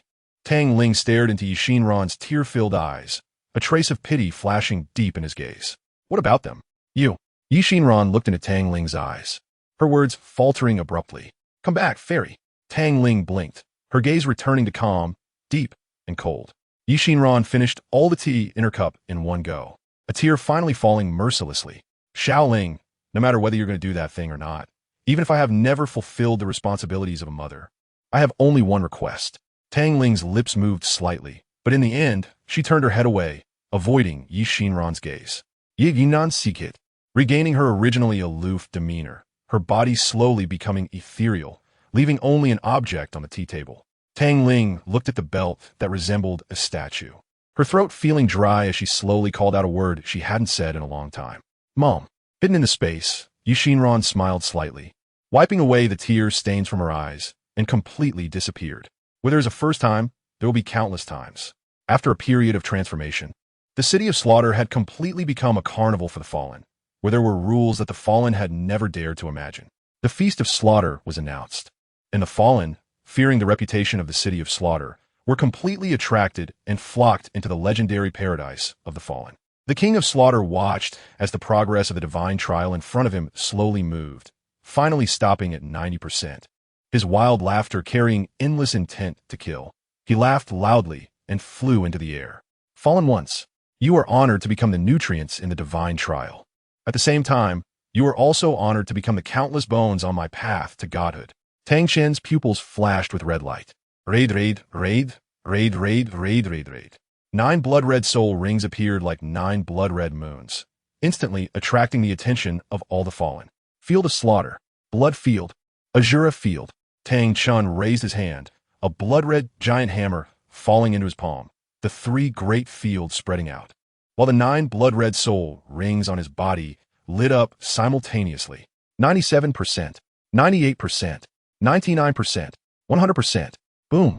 Endless blood fell from the sky, landing on Tang Chen's body. In the red light, Tang Chen's body kept writhing, his veins exploding, expelling the mundane blood from his body, leaving only pure, dark red divine blood. The tattered gray robe transformed into a fierce armor filled with malevolence. The blood-red Haoyan hammer began to flow like water, eventually gathering into a blood-red longsword. Azura Divine Sword, the sword of the Azura God King. Ha ha ha ha, I have finally become a god. Rakshasa, once I ascend to the divine realm, I will definitely hang your head in my temple. To establish my authority, Tang Chun shouted and unexpectedly started to cry. It's really too difficult. Cici, I have finally become a god. Wait, I will come back and carry you home in a grand procession. On Sea God Island, the Grand High Priest Poseidon walked out of his room, his light blue hair dancing with the sea breeze. Listening to the sound of the waves crashing against the shore, he seemed to hear Tang Chen's arrogant words, and his face suddenly turned red, feeling a bit of gritted teeth. Tang Chen, in the Xingluo Empire, the angel protector Qian Dalu held the angel holy sword against Dai Tianqing's neck. It seemed that he felt Tang Chun had become a god, and his mouth twitched fiercely, biting his teeth and angrily slapping Dai Tianqing on the back of the head, growling, Tang Chun, you're still not dead. Dai Tianqing immediately winced in pain, becoming an innocent punching bag for Qian Dalu. Tang Ling stood on the rooftop, gazing at the blood moon, touched her chin, glanced in her brother's direction, feeling a bit guilty as she scratched her head. Did you do something bad again? As her waist was embraced, Tang Ling felt the majesty behind her. Her expression of guilt stiffening, she smiled awkwardly. No. Really not.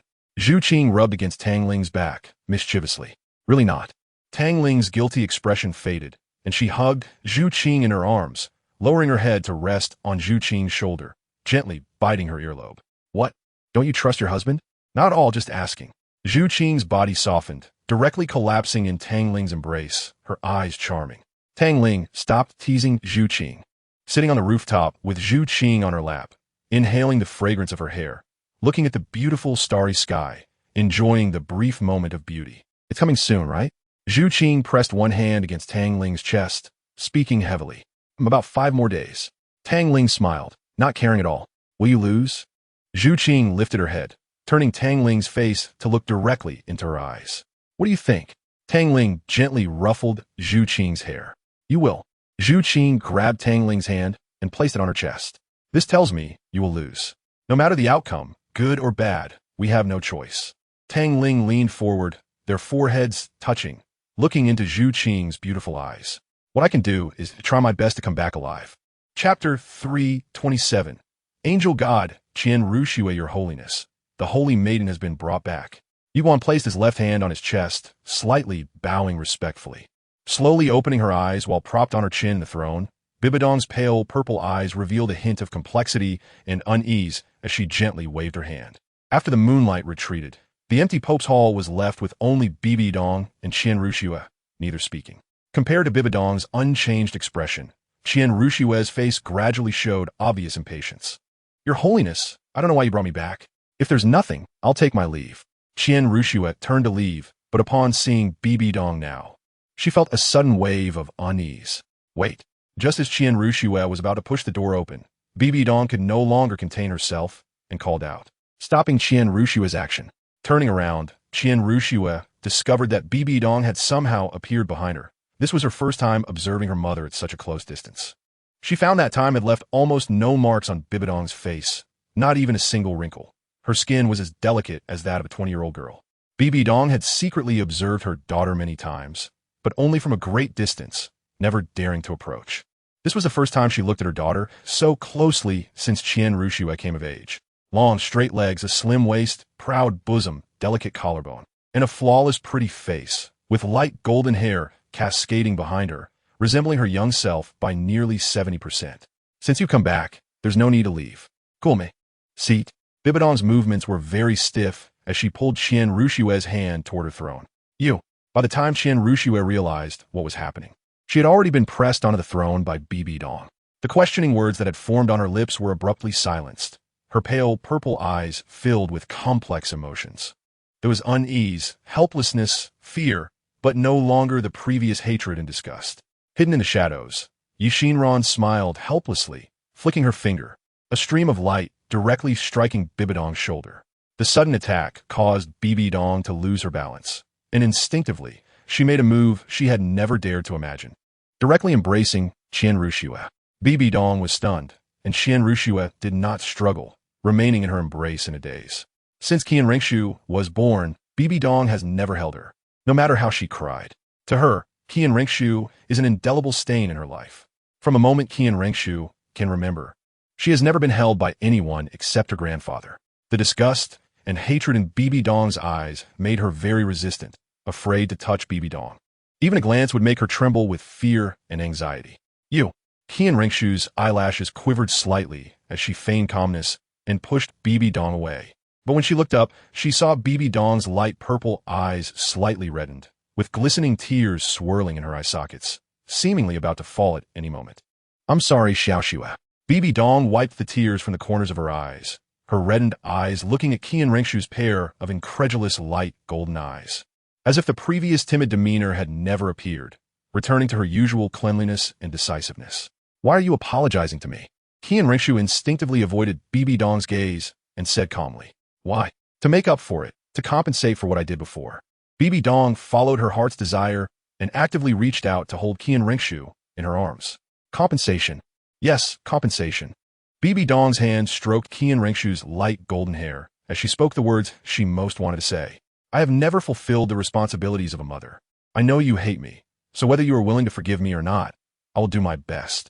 The sobbing in her ears made the words on her lips come to an abrupt stop, her light purple pupils filled with heartache, her right hand gently patting Qian Ringshu's back. Wanted to say something, but unable to, appearing very awkward. In the shadows, Yixinran smiled with relief, wiping away the glistening tears about to fall from her eyes. Her ice blue eyes filled with envy, wondering when she would be the main character in the scene of the mother and daughter tightly embracing in front of her. Buried in Bibidong's embrace, Qian Ringshu's mouth twitched countless times before finally burying the title she thought she would never call out deep in her heart. Mom. Just a word was like pressing the button to open the dam. Glistening tears flowed continuously from the corners of her eyes, calling out as if she were very afraid this was a dream. Every time Qian Ringshu called, Bibidong would respond, one calling and the other answering. In the darkness, Yixinran slowly raised her hand, her ice blue eyes seemingly having a round clock spinning rapidly, following the proper timeline to find the conclusion Bibidong should have. Donger's future is actually a tragedy? Yixinran waved her arm, and the entire Pope Hall suddenly changed, strong winds howling, coldness filling the entire Pope Hall. Qian Ringshu lifted her head from Bibidong's embrace, her light golden eyes looking at Yi Xinran in confusion. Teacher. Bibi Dong instinctively released Qian Rengshu. But her hand did not let go, holding onto Qian Rengshu's hand as if afraid she would run away. Yi Xinran nodded, her hands continuously forming various seals. Her red lips slowly opening. Ice flows and is imprisoned. The will of ice. Thousands of transformations, reflections. Yi Xinran projected Bibi Dong and Qian Rengshu's future onto the 5-meter-long oval ice mirror in midair. From Tang, San being killed to resurrected. Then from Tang San and Xiao Wu casting their martial soul fusion skill to coexist with the dual gods, planning to kill Bibi Dong and Qian Rengshu. Bibi Dong stood in front of Qian Rengshu, enduring all the damage, the entire process projected without omission. From revealing the truth to the soul dissipating, to Yu Xiaojiang's powerless roar. All of this displayed unimaginable despair and sorrow. Bibi Dong calmly watched everything unfold because she knew this was her original fate, not her current fate. Rakshasa God? To her now, it was even worse than garbage.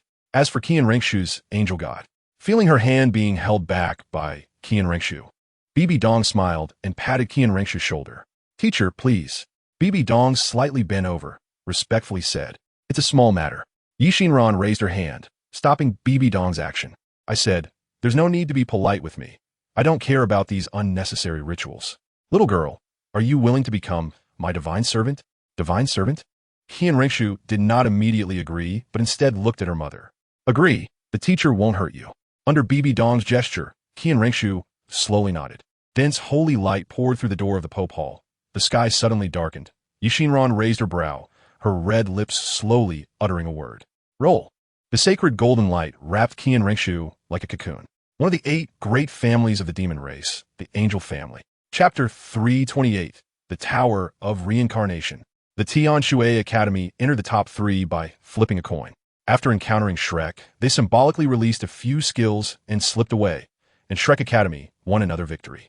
The last match was against the Wuhuan Hall Academy, and in this match, Tang Ling still did not appear. The ones fighting were the Shrek 7 monsters, with Guyu standing beside Tang Ling, her silver eyes looking at the battlefield below. Hulaina, Martial Soul, Demon Fox, Level 52 Control System Soul King. Xieyu, Martial Soul, Moonblade, Level 53 Attack System Soul King. Yin, Martial Soul, Flame Lord, Level 52 Attack System Soul King. The others were just supporting characters. The main characters were these 3. The so-called Golden Generation declared to the outside world that there were 7 of them, but in fact, there were only 3. Hulaina, Xieyu, and Yin. Hulaina and Xieyu were siblings, each inheriting the traits of their respective parents, and they possessed a powerful martial soul fusion skill called Charming, which intrigued Tang Ling quite a bit. Dai Tianqing and Zhu Mei's Nether White Tiger was also a martial soul fusion skill, but it seemed to pale in comparison to Charming. Although there were 3 soul kings, the rest were only soul zone, but under Shrek's immense strength, they easily defeated Charming. And Zhu Qing instantly killed Yin, dissipating and jumping off the stage. Is this the so-called Golden Generation? Forget it, my little Ling is still more fun. In fact, Zhu Qing felt a bit of danger from Charming. This threat came from Hulaina, from whom she sensed a strong divine aura. Hulieno. As Zhu Qing walked off the stage, she glanced back at Hulaina supporting her brother, her beautiful eyes slightly narrowing. In the Tiando Imperial Palace, the room of Shui Yu was brightly lit, and Shui Bong was anxiously pacing outside the room. But he completely failed to notice a thick black mist emerging from every corner, enveloping the entire Tiando city. Shui Ye's face was pale, but when he inhaled this black mist, an inexplicable excitement appeared on his face. Hee, this kind of waste can actually be called an emperor? Indeed, this is just a small world. It seems not surprising for waste to become an emperor. Mingyu stepped out from the surging black mist, glancing at Shui Ye's blood-red eyes, and with a thought, released the mental bondage on Shui Yi. Shui Yi stared blankly at Mingyu, his eyes flashing with a lewd and sinister light. Waste, if you keep looking at me with that gaze. I don't mind digging out your eyes for the beast to snack on. Mingyu raised his hand, and the black mist surged, directly slapping Shui Yi. On a snowy night, Shui Yi was suddenly thrown out, still unable to react when a fierce giant claw grabbed him and lifted him into the air. The enticing voice was filled with a bewitching quality. Every word made Shui Yi feel exhilarated, and he nodded and bowed like a pet dog accepting the black mist bestowed by Mingyu, with a sinister smile at the corner of his mouth. Mingyu watched as the black mist, like ink, gradually contaminated the entire Tiando city, the dense blackness resembling an abyss of despair. Mingyu spread his arms, and the black mist surged upward, forming a giant tower, the entirely black structure faintly emanating despairing wails. Far away in Wuhuan City, Tang Ling lifted his drooping eyelids, gazing at the clear silhouette of the black tower and the jubilant power of the heavenly Tao within him. It has finally come. Tang Ling sighed, and stone chunks that resembled sculptures flew out from his moonlit surroundings, swirling around him. Noble golden flames split from Tang Ling's body, merging into the fragments of the holy armor, the gray-brown color slowly fading away. With a clang, 7 fragments formed a complete piece of armor: a dragon's head, tiger shoulders, eagle wings, crab back, rhinoceros legs, and a belt engraved with gold and black flame patterns. The Emperor armor looks great. This is it. A special black flame crystal was embedded in the dragon's head, and the azure eye mask transformed into red as Tang Ling wielded the power of the heavenly Tao. Tang Ling initially planned to face the challenge alone, but unfortunately, Zhu Qing and Xiao Wu understood him better than he understood himself. When the giant tower shadow appeared in the direction of Tiando City, they caught Tang Ling. Can't you let people worry a little less? Xiao Wu's fingers tapped on Tang Ling's chest armor, making a clicking sound. This time, you can't think of going alone. Zhu Qing was even more straightforward. With her martial soul manifested, a pale white flame flowed like lava over her body, forming a set of pale white armor. I will help you. These 3 words represented Gu Yuna's will. Although Gu Yuna was not very talkative, her determination during a life-and-death choice for her loved one surpassed everyone else's. Tang Ling's lips twitched slightly as he silently activated his shadow shift. Just as Tang Ling and the others were about to step into the golden light, Tang San's voice completely stunned Tang Ling. My dear brother, what makes you think you can just take your girlfriend with you? Tang San leaned against the door, speaking with a calm tone. Although we may not be strong, we can at least help you deal with the unnecessary shrimp soldiers and crab generals. Xiaoling, I owe you a life, and I know I can't do anything now, but I will not evade what I can do. Oscar, dressed in a blue long robe, tightly held Ning Rongrong's hand, his face unable to hide his happy smile. My family owes Zhu Qing an explanation, even if you all don't care for me. Once something is done, a price must be paid. Dai Mubai, with his light golden long hair, stood beside Oscar with a smile on his face. Everyone is going. How can I not go? I'm one of the 7 monsters after all. Ma Hongjun touched his mohawk hairstyle. Master, why didn't you call us to fight? Huowu clenched her fist excitedly. Behind Huowu stood the members of the Blaze Academy, who remained silent, but whose eyes burned with flames that could not be ignored. Master, if Huowu is going, I want to go too. Together we are the greatest fighting force.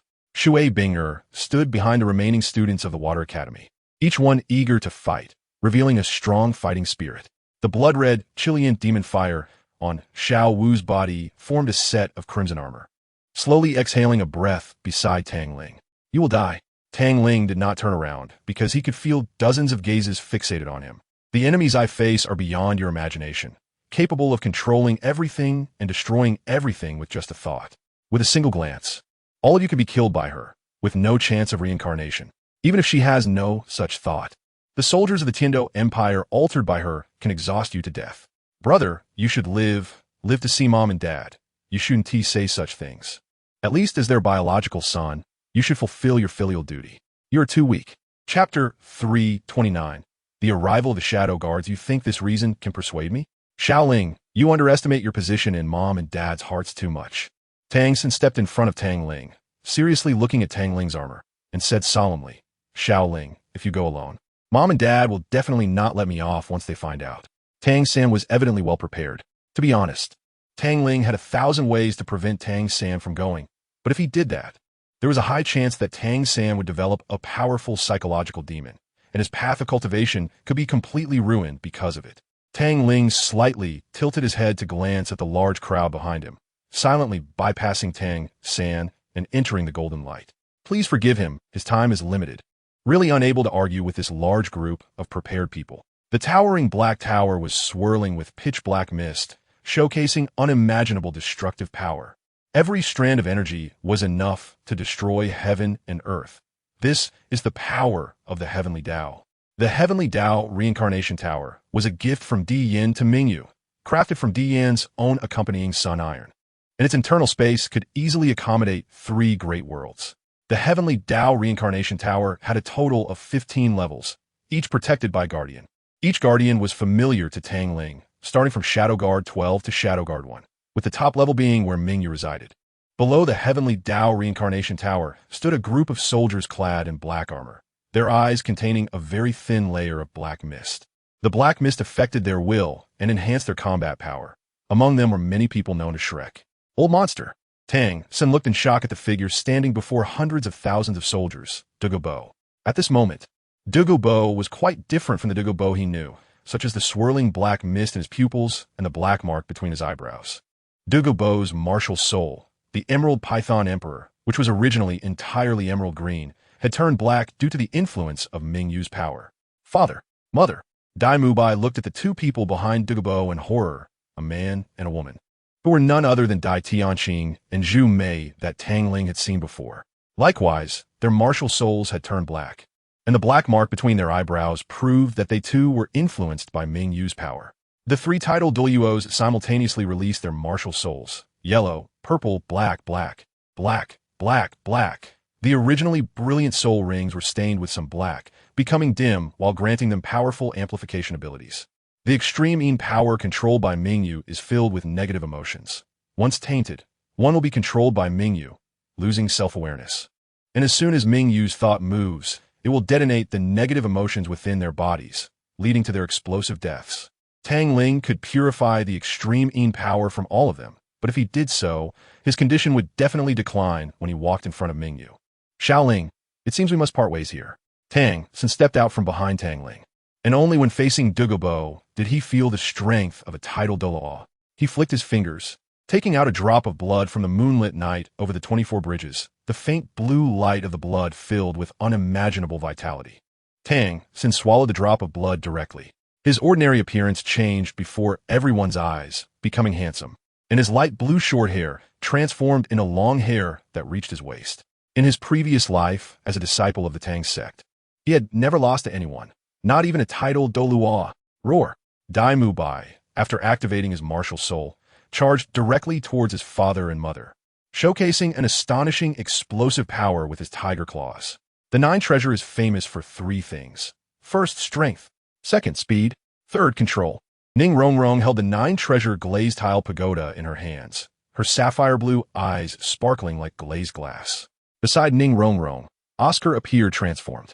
His silver, short hair looked like a burning flame under the cover of azure fire, and the azure fire lotus mark between his brows was vividly alive, resembling a blooming azure lotus, with a faint exotic fragrance wafting around. Tang Sen patted Tang Ling's shoulder and smiled confidently. Don't worry about us, go ahead. Tang Ling looked silently at Tang San, his heart slightly eased as he approached the Tower of Reincarnation, raising his left hand. Golden light gathered on his fist, and with a fierce punch, he struck the door of the Tower of Reincarnation. Creak! The ink-like door slowly opened, and a long-sealed black aura surged out. Tang Ling raised his hand, a layer of golden barrier blocking the incoming extreme Yin power. He stepped inside, and the first layer of the Tower of Reincarnation appeared like a starry sky, with the ground rippling under his feet as if he were stepping on water. His steps halted. The red-eye mask emitted a faint red light, revealing a murderous intent. Your Majesty, a towering figure, standing like an iron tower, slowly opened its eyes, gripping a massive iron hammer adorned with bone spikes, exuding a formidable deterrent. Ingar 10, Tang Ling said indifferently. The Ingar before him was ranked 10th among the 15 Ingars and was considered relatively weak in divine power. But what represented his strength was not his divine power, but his divine body. Indeed, Ingar 10 was an Ingard specializing in physical strength. Your Majesty, you shouldn't have come. Ingar 10 slowly moved his body, the bones cracking and popping as his already tall frame grew even stronger. Our battle is not something you should interfere in. Tang Ling's gaze deepened, and the red light of his eye mask brightened. Your Majesty, I'm not your opponent. Ingar 10 placed the hammer on his shoulder. But I cannot let you pass. Tang Ling remained silent, directly raising his hand as terrifying golden light gathered in his palm. Ling, leave him to me, Guyana said softly, placing her hand on Tang Ling's. He's very strong. You're not his match. Tang Ling frowned slightly. How do you know if you haven't fought him? Guyana smiled and nodded at Zhu Qing and Xiao Wu. Be careful. Tang Ling lowered his hand, momentarily pausing as he stepped past EggTang. Is it no longer just my master who can make your majesty stop attacking? Mortal. EggTang advanced step by step, hammer in hand, towards Guyuna. Guyuna's silver pupils burst forth with dazzling light, brilliant and striking. The fall of heaven will plunge the world into chaos. All unsettling orders should be destroyed to establish a more perfect order. EggTang swung the hammer down violently, and the entire space was gradually consumed by blackness, like an inescapable cage. Chapter 330. The Divine Path. Bone Spirit Saint Lord. Order? Huh. Guyuna quickly dodged the descending giant hammer, her silver pupils coldly fixed on EggTang. It is precisely because of this so-called order that the tragedy between yin and yang has been created. It is because of your so-called perfect order that this universe suffers. The perfect order you speak of is merely a way for others to assert their strength. EggTang's movements abruptly halted, and then his eyes blazed with red light as he roared, "Shut up!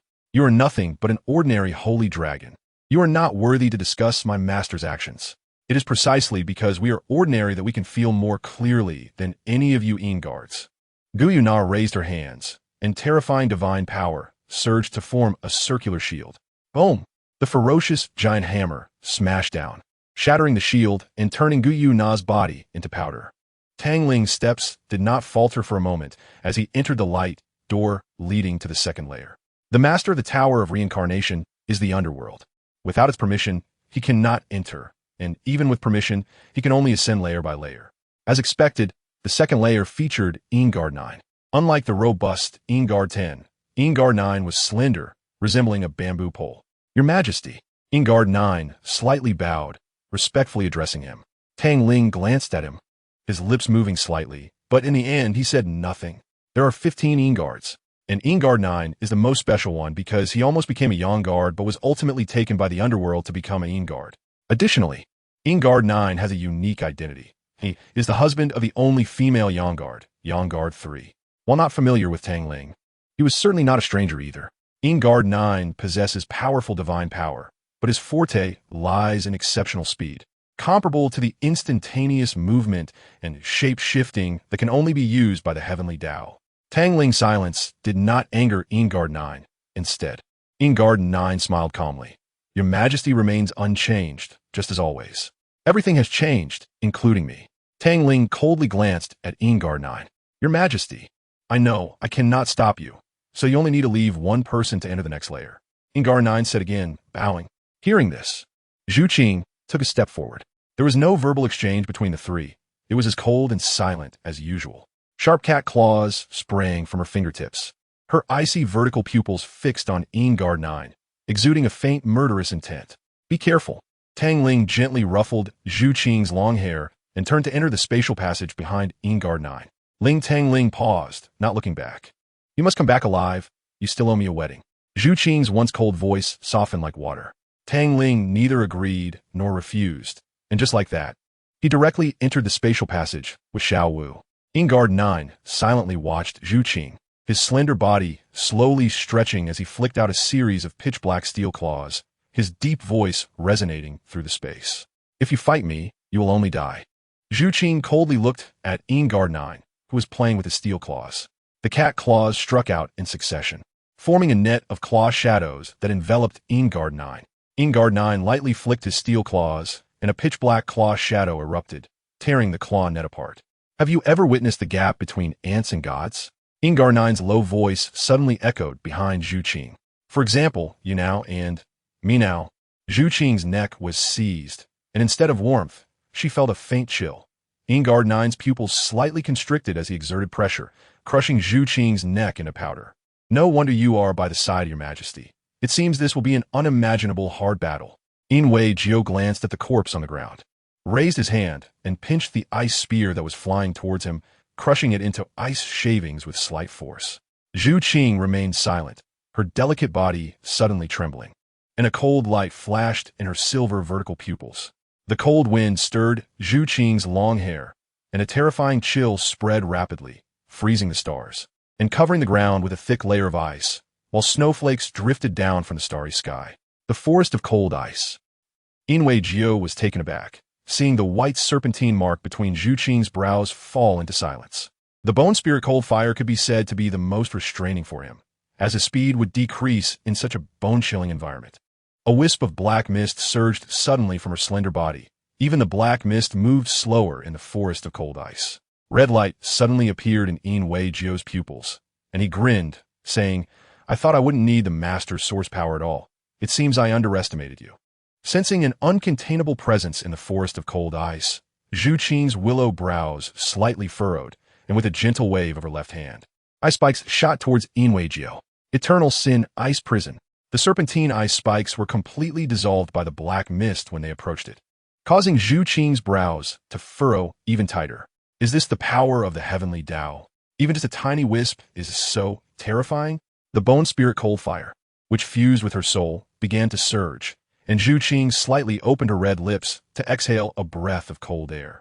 Symbols began to circulate on her skin, and the blood flowing through the veins beneath her skin was no longer bright red blood, but rather white flames. The bone spirit cold fire burning in her silver vertical pupils transformed into a flurry of snowflakes, and her power began to soar at a visible rate. The bone-white flame armor that highlighted Zhu Qing's explosive figure became more solid, with ancient symbols engraved on it radiating a familiar divine aura to Yin Wei Jio. This is the inheritance of the heavenly Tao. Yin Wei Jio's incredulous voice came from the black mist. Only Yin Wei could maintain a clear consciousness within the black mist. The heavenly Tao, bone spirit saint. Zhu Qing gently waved her hand, and her divine robe fluttered with the cold wind, radiating a sacred and icy aura. The red light in Yin Wei Jio's eyes flickered incessantly. The heavenly Tao is extremely important to any because the heavenly Tao represents the life and inheritance of. Losing the heavenly Tao means the extinction of the previous. Inheriting the heavenly Tao is equivalent to inheriting everything from the previous. How could the emperor allow that bone spirit guy to die? This can't possibly be the inheritance of the heavenly Tao. Could it be no? Absolument impossible. You're just a human who has lived for a mere 15 years. How could you possibly create the heavenly Tao? Yin Wei Jio shook his head in disbelief, the black mist around him roiling violently.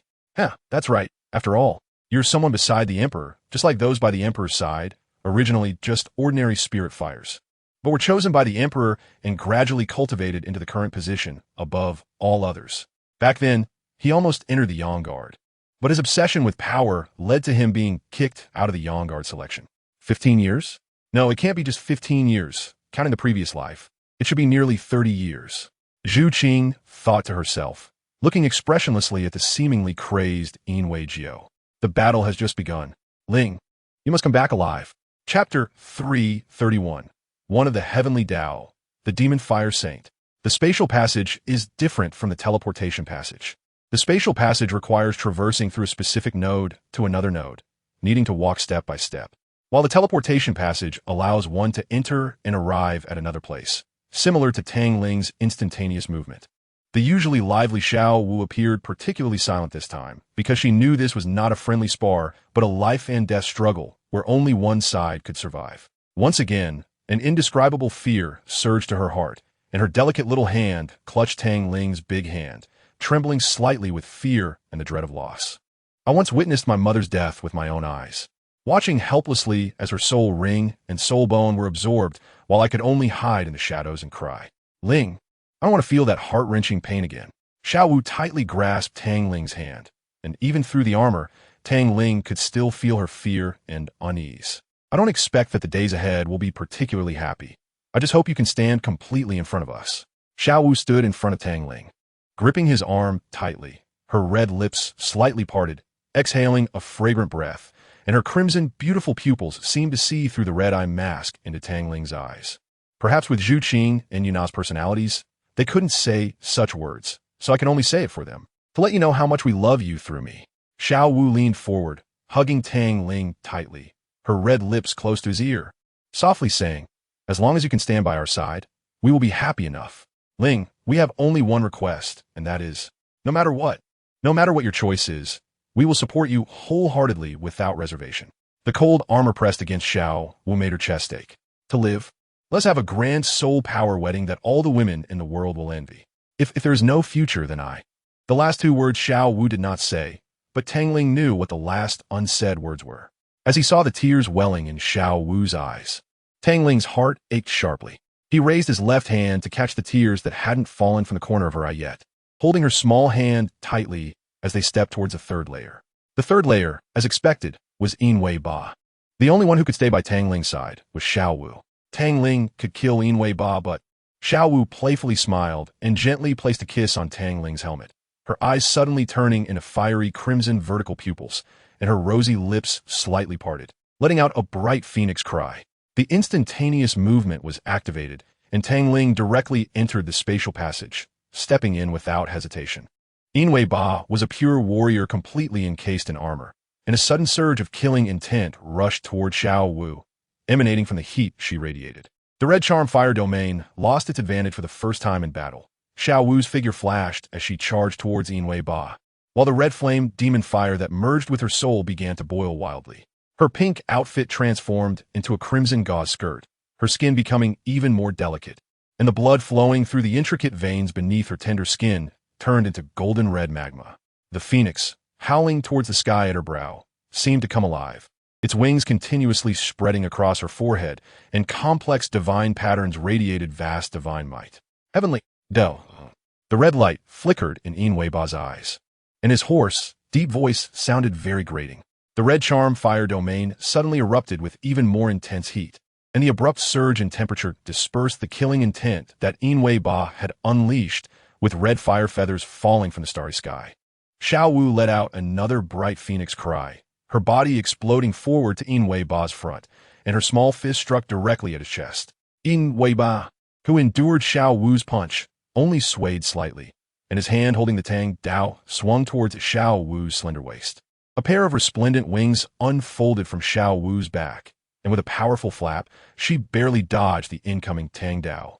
The Tang Dao cut through the air, leaving a scar as even the air was sliced.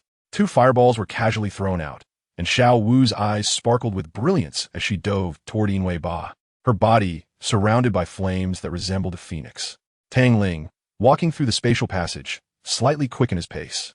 Although he was the heavenly Dao, possessing the ability to predict the future and know the past with a thought, this ability could also make mistakes. He had never been wrong before, but he feared that this time might be different. The heavenly Dao reincarnation tower had 15 levels. Gu Yunao was on the first level, Zhu Qing on the second, and Xiao Wu on the third. What puzzled Tang Ling was that there were still 10 living Yin Wei, so who occupied the remaining 5 levels. As expected, the fourth level also housed the Yin Wei Qi, the most enigmatic and unpredictable one, hidden in the mist and existing as a sole entity. Just as Tang Ling was about to use the power of the heavenly Dao to quickly resolve the situation and reduce his own consumption, the sky outside suddenly erupted with thunder and lightning, and vibrant life surged upwards as clusters of blue-silver grass underwent transformation. Far away in the Wuhuan Empire, Yixinran nodded, very pleased with her creation. Looking at the two divine attendants beside her, she waved her hand, tearing apart space and taking them into the void. Tang Ling was momentarily stunned. His raised hand slowly lowered as he turned to look at the 5 figures appearing in the spatial passage behind him. His adoptive parents, Tang Hao and Ayin, his biological mother Yixinran, and Qian Renxue, whom he had met during an award ceremony with the elite of the continent and had once fought as a child. Xiaoling, let's not talk too much. We can reminisce and drink later.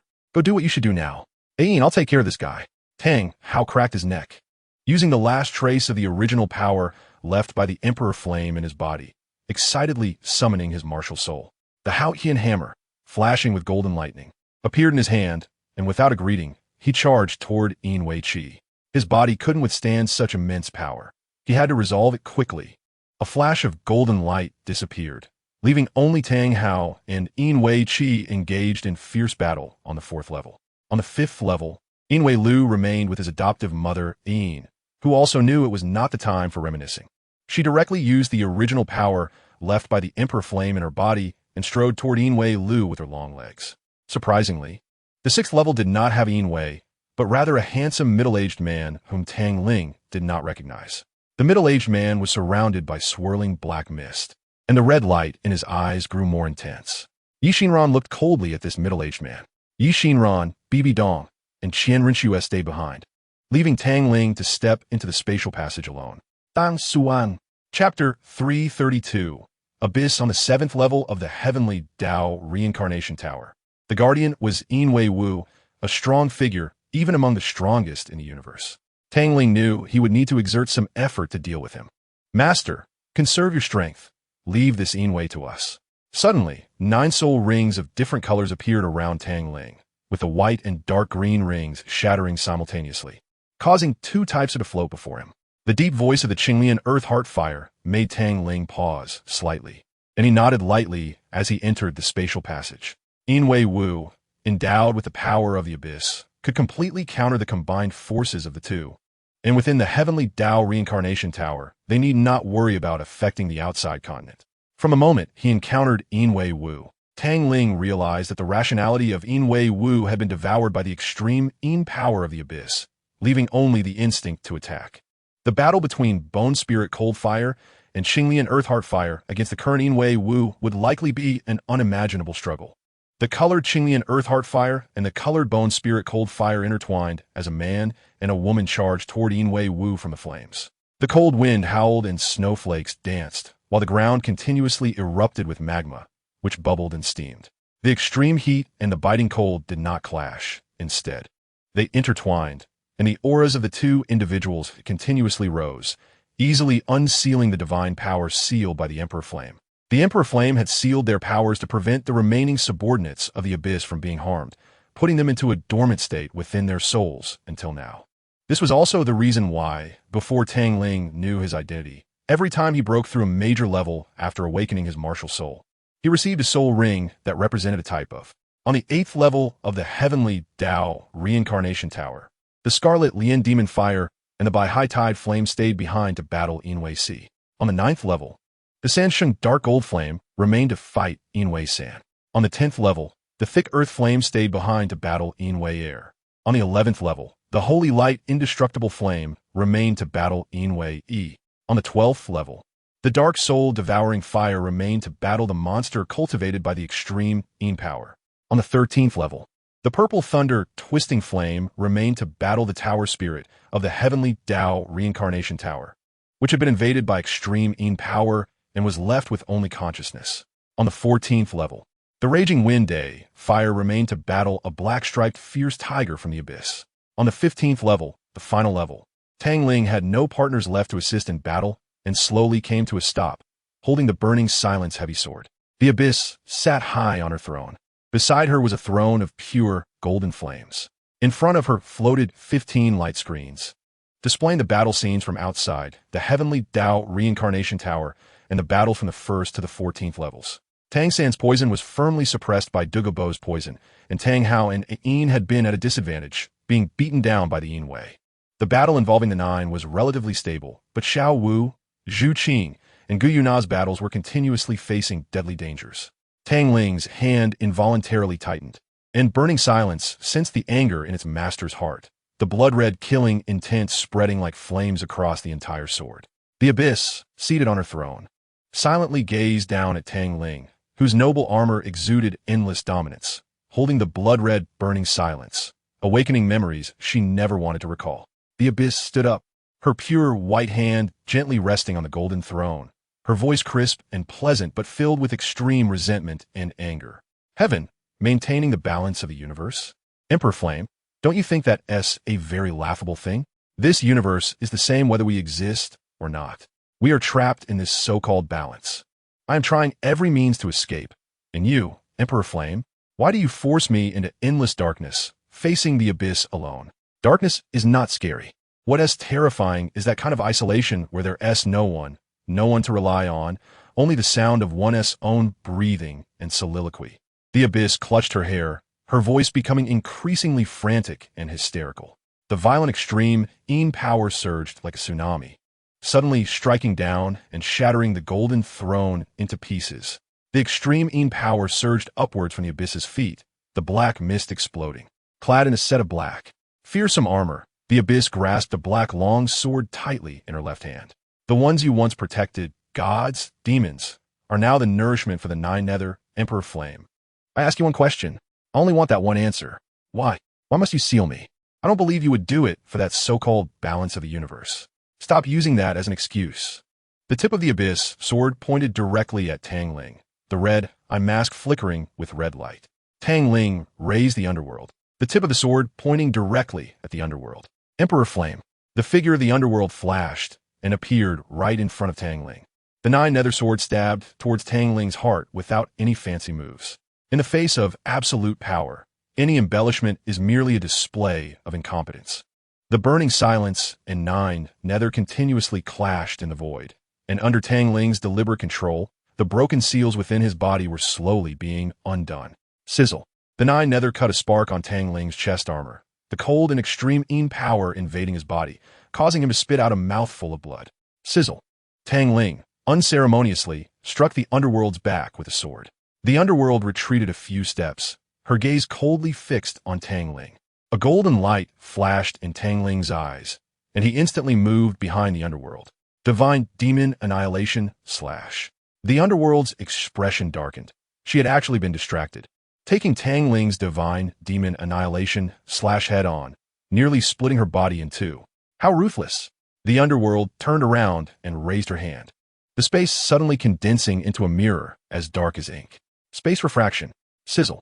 The Divine Demon Annihilation / replicated by the extreme power struck Tang Ling's chest armor, causing him to stagger back 5 or 6 steps. Patches of rust appeared on his golden armor, and there were golden sword marks on the underworld's armor as well. Neither could be said to have gained an advantage. Both were exchanging injuries in a brutal manner, sparks flying, space shattering continuously, and the underworld's fury grew with each wound. Her power becoming increasingly stronger, subtly hinting at the intention to overpower Tang Ling. After enduring another strike from the underworld's dark annihilation, Tang Ling countered with a Divine Demon Annihilation / aimed at the underworld's waist. Blood splattered across Tang Ling's faceplate, and without removing it, the underworld had no idea about Tang Ling's condition. Otherwise, she would definitely have reacted. Chapter 333. Ling Shang. Both of them believed that only brute force could solve everything, so their battle was completely devoid of any dodging or ambushes, only hard collisions. Exchanging injuries, whoever could no longer hold on would be the loser. Their strengths were on the same level, at the pinnacle of this universe, with no room for further enhancement. Every move contained the domineering power of the heavenly Tao, and striking the opponent would cause unimaginable damage. Tang Ling's hand trembled imperceptibly, the tension in his nerves momentarily distracted by pain, and in that brief moment of distraction, the underworld seized the opportunity, thrusting the 9 nether sword fiercely. Sizzle. Sparks erupted, and just as the underworld was grinning and preparing to withdraw, Tang Ling suddenly released the burning silence, and instead grasped the underworld's hand. Taking advantage of her momentary distraction, Tang Ling lunged forward, and with a sound of blade piercing flesh, time seemed to freeze at that moment. Tang Ling tightened his grip, blood involuntarily oozing from the corner of his mouth, his faceplate smeared with blood, the red eye mask deepening a few shades. The underworld stared intently at Tang Ling's faceplate, her lips trembling behind it, her pupils filled with disbelief. Her hand shot out, grabbing Tang Ling's faceplate and pulling it back, revealing the bloodied Tang Ling before her. How is this possible? How is this possible? The underworld instinctively pulled out the 9 nether, her armor dissolving as light and shadow flickered. Tang Ling's body leaned weakly forward, and the 9 nether instinctively reached out to catch him.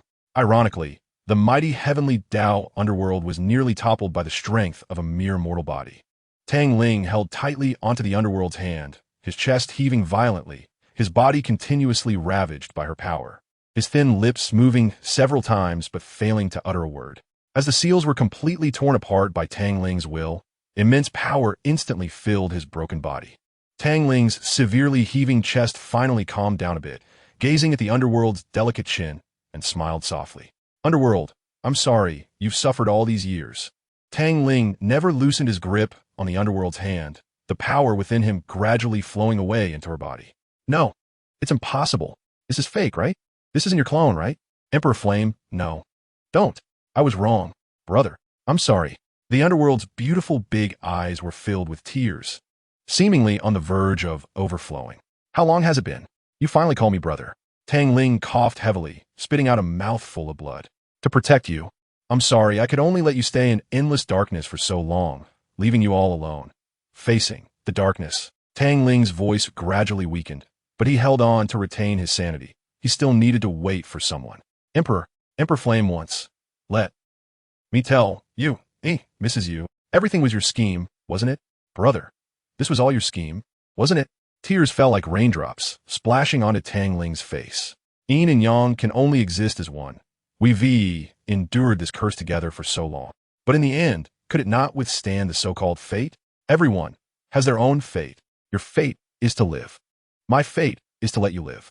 Tang Ling tilted his head to look at the light curtain not far away, his gaze gradually blurring. I can't hold on any longer. Little you, I want to see them. Okay. The underworld frantically touched the corners of her eyes, waving her hand to summon the few people who had fought hard to the 15th layer. Little Ling, seeing Tang Ling lying in the underworld's arms covered in wounds. Zhu Qing and Xiao Wu, as well as the usually calm Gu Yuna, were completely panicked. Tang Ling used all his strength to stand up from the underworld's embrace. But as soon as he stood, he couldn't help but lurch forward, falling into Gu Yuna's arms. Tang Ling's body was convulsing continuously, slowly dissipating in a haze, turning into golden light scattered across the ground. Everyone's expressions were dazed, bathing in the golden light as if immersed in a spring, and they faintly heard Tang Ling's words. My name is Tang Ling, Shuangshui Ling. Perhaps a person's life is lonely, but the environment around them is not. Perhaps people live to witness these beautiful surroundings while striving to survive. The world does not have absolute good and evil. What seems good in my eyes may be evil in yours. A diamond-shaped crystal fell to the ground, projecting scenes of every member of the Shrek's 7 monsters, as well as Flander, the Master, Lu Erlong, Zhao Wujia, and others. Almost every person Tang Ling knew was depicted in a beautiful setting, alongside a serene lake featuring the silhouette of a beautiful woman. Mom, Xiao Wu murmured. Her mother had come back to life, but she felt no happiness, only endless sorrow.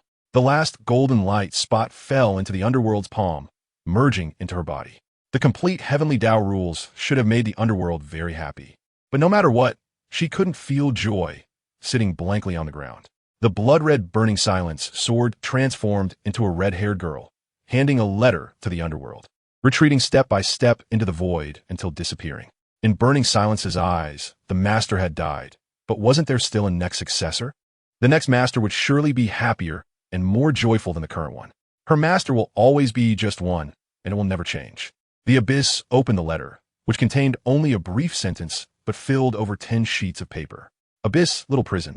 These 4 words encapsulated the incomprehensible heartache, the confusion after being misunderstood, and the pain of persisting through it all.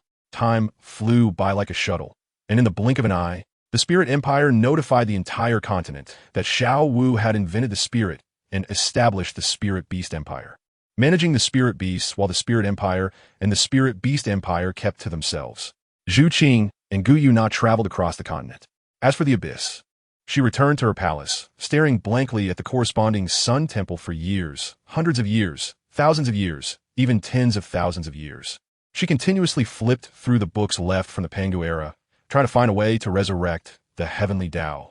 Finally, after hundreds of millions of years, she found a way. After Xiao Wu and Zhu Qing ascended to godhood, they traveled across various planets with Gu Yuna, sightseeing and experiencing the beauty of love in the world. The Abyss's arrival brought them a surprise, ending the longing that had tormented them for hundreds of millions of years. The death of the heavenly Dao granted another life, a fresh start. In the countless worlds, there exists a being whose existence even the heavens cannot probe. This person is the embryo that must form after the fall of the heavenly Dao, with memories, body, and soul fully preserved, but requiring sufficient stimulation to awaken their memories and return to the position of the heavenly Dao. This is the crossing of a mortal realm. Chapter 334. Hello. My name is Xiao Wu, the dance of the dance. Finale. Xiao Wu and the others quietly listened to every word the Abyss said. When the last word fell, Gu Yuna stood up and gracefully walked towards the vast starry river. Sister Na, where are you going? Xiao Wu tugged at Zhu Qing and jogged to Gu Yuna's side, looking for someone. Gu Yuna did not stop her steps, preparing to find someone on the living planet before her. Wait a minute, Sister Na. Xiao Wu grabbed Gu Yuna's hand and shook her head. With so many living planets in the universe, if you search like that one by one, when will you find them? And how should we search? Gu Yuna frowned slightly. I thought a place. The most likely, and perhaps the only place he cherishes the most. Xiao Wu's lips curved into a gentle smile as she casually tore open a teleportation space. Pulling Zhu Qing and Gu Yunan aside, the abyss silently followed. She felt guilty towards Tang Ling and towards the three girls in front of her. It was the hatred and anger that clouded her mind that led to all this. From beginning to end, the abyss never wanted to kill Tang Ling. She only said it out of anger. If she really were to act, the abyss would still be the little prison that showed mercy to her brother. During this time, the abyss thought a lot, and with the return of her rationality, she fully understood how foolish her decision and judgment were when she believed that her only brother would kill her for the so-called complete heavenly Tao and the so-called balance of the universe. Now, aside from the boundless power of the heavenly Tao within her, the abyss appeared to be an ordinary person. With human emotions, the abyss naturally understood the reverence for life. At her level, she finally realized how fragile life truly is. Thus, the abyss understood how strong the belief was that supported Tang Ling to persist through countless reincarnations while still needing to fulfill his mission, even if it meant giving up all current happiness to make the final decision. Fortunately, it was still not too late to remedy everything. In the vast and boundless universe, a certain space within a blue planet was quietly shattered, and the four women hurriedly walked out of the space. A flash of golden light flickered in the abyss's eyes as her consciousness scanned the entire planet. Her originally calm expression suddenly changed to one of shock and disbelief, and she blinked her phoenix eyes. This place has only passed a short year? What a strange world. Her voice gradually weakened, and her gaze fell directly on the towering building, her lips curling slightly as she pointed to the nearby skyscraper amidst everyone's expectant eyes. I didn't expect you all to guess correctly. Tang Ling is right there on the top floor. This building is the tallest in Linghai City and ranks among the top international enterprises in the country. The top floor is the chairman's office. The office is spacious, occupying most of the area of this floor. A handsome young man sat in the office chair, flipping through documents page by page, signing his name, stamping, and calling for his secretary to come up to collect the documents. The young man rubbed his temples, recalling the strange dreams he had been having over the past year, his brow furrowing slightly, feeling a tightness and anxiety in his heart. Leaning back in his office chair, his eyes silently gazed at the ceiling, seemingly contemplating life. He always felt as if he had been away for a very long time, yet it also felt like just a moment. Memories of the dream he had last night kept flooding into his mind. It was a strange dream where everyone's faces seemed to be pixelated. Strangely, he did not feel fear or terror, but rather warmth. Of course, excluding the piles of dark, unappetizing food. Every time he tried to see these people's faces, a sharp pain shot through his head, causing the young man's brow to furrow tightly. He reached into the drawer for a bottle of medicine, took a few pills, and drank them with water. The pain in his head eased slightly under the medication, and a wave of drowsiness washed over him. The young man leaned back in his office chair and fell asleep. He had grown accustomed to sleeping like this, the cold air from the air conditioning causing his body to shiver involuntarily. What the young man failed to notice was the fleeting golden flame mark between his eyebrows. As dreamlike calls echoed in his ears, the young man, with his eyes closed, opened them again. A sharp pain hit him like needles once more, crashing over him like a wave, causing him to tightly knit his brows as his hand that reached for the medicine suddenly froze, enduring the intense headache as he closed his eyes again. The needle-like pain surged stronger with each wave, and the young man tightly shut his eyes, his hands gripping the armrests of the chair, from which faint wisps of dim golden flames emanated. The flames flickered and danced as if an unwilling child sought to break free from some shackles. Yet each time, they were forcibly suppressed by an invisible restraint, ultimately vanishing without a trace. The young man was stubborn. Often, such situations would ignite a passion within him to the extreme, just like now. Enduring the pain while trying to recall something. Beep, beep, beep. The phone on the desk suddenly rang, waking the young man, whose clothes were soaked with cold sweat. He bore the discomfort and picked up the phone. What is it? Tang Dong, someone is looking for you. The cold voice of the secretary came through the phone. I haven't had any appointments this month. Who is it? The young man rubbed his brow and spoke in a deep voice. For women, dressed very strangely. The secretary's nonchalant voice continued as she typed on the keyboard. Let them come in half an hour. After saying that, the young man hung up the phone, stood up, opened the private room in the office, and took a white shirt from the wardrobe before stepping into the bathroom. With the sound of running water, half an hour passed quickly. When Tang Ling emerged from the bathroom, his hair was already dry, and he tidied up his clothes before stepping out of the private room. The young man's footsteps came to an abrupt halt as he stared blankly at the four women in front of him, a faint pain resurfacing in his mind. He calmly took a seat, his icy voice piercing like a cold spring from the depths of the abyss. I don't see your figures among the women I know. Who are you? Zhu Qing's eyes were brimming with tears as she bit her red lips, gazing at Tang Ling's familiar face, inhaling the scent that belonged solely to him. The emotions she wanted to vent got caught in her throat, and tears flowed like water down her delicate cheeks, falling to the ground. Guyuna was the one who knew Tang Ling the longest, and also the one who loved him the deepest. After so many years, her love had not faded. Instead, it had become even more pure. She didn't like to express her feelings or emotions, her silver eyes simply fixed on the young man. Xiao Wu smiled slightly. Her captivating smile was like the key to opening a dam, flooding the young man with a vast memory that felt like it belonged solely to him. His eyes grew deep and tender. Let me reintroduce myself. I am Tang Ling, Xuanshui Ling. He extended his hand, his smile relaxed and comfortable. Xiao Wu gently grasped Tang Ling's hand, her voice laced with a sob. Hello, I am Xiao Wu, the dancer. Final thoughts, some may think I've left this story unfinished. But that's not the case.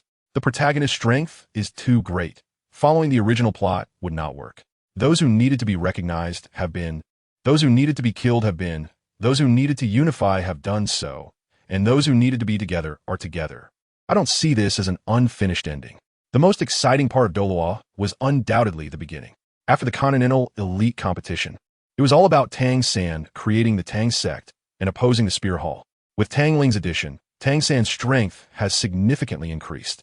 With Tang San's hidden weapons and other unique skills, it wouldn't be difficult to develop the Tang sect.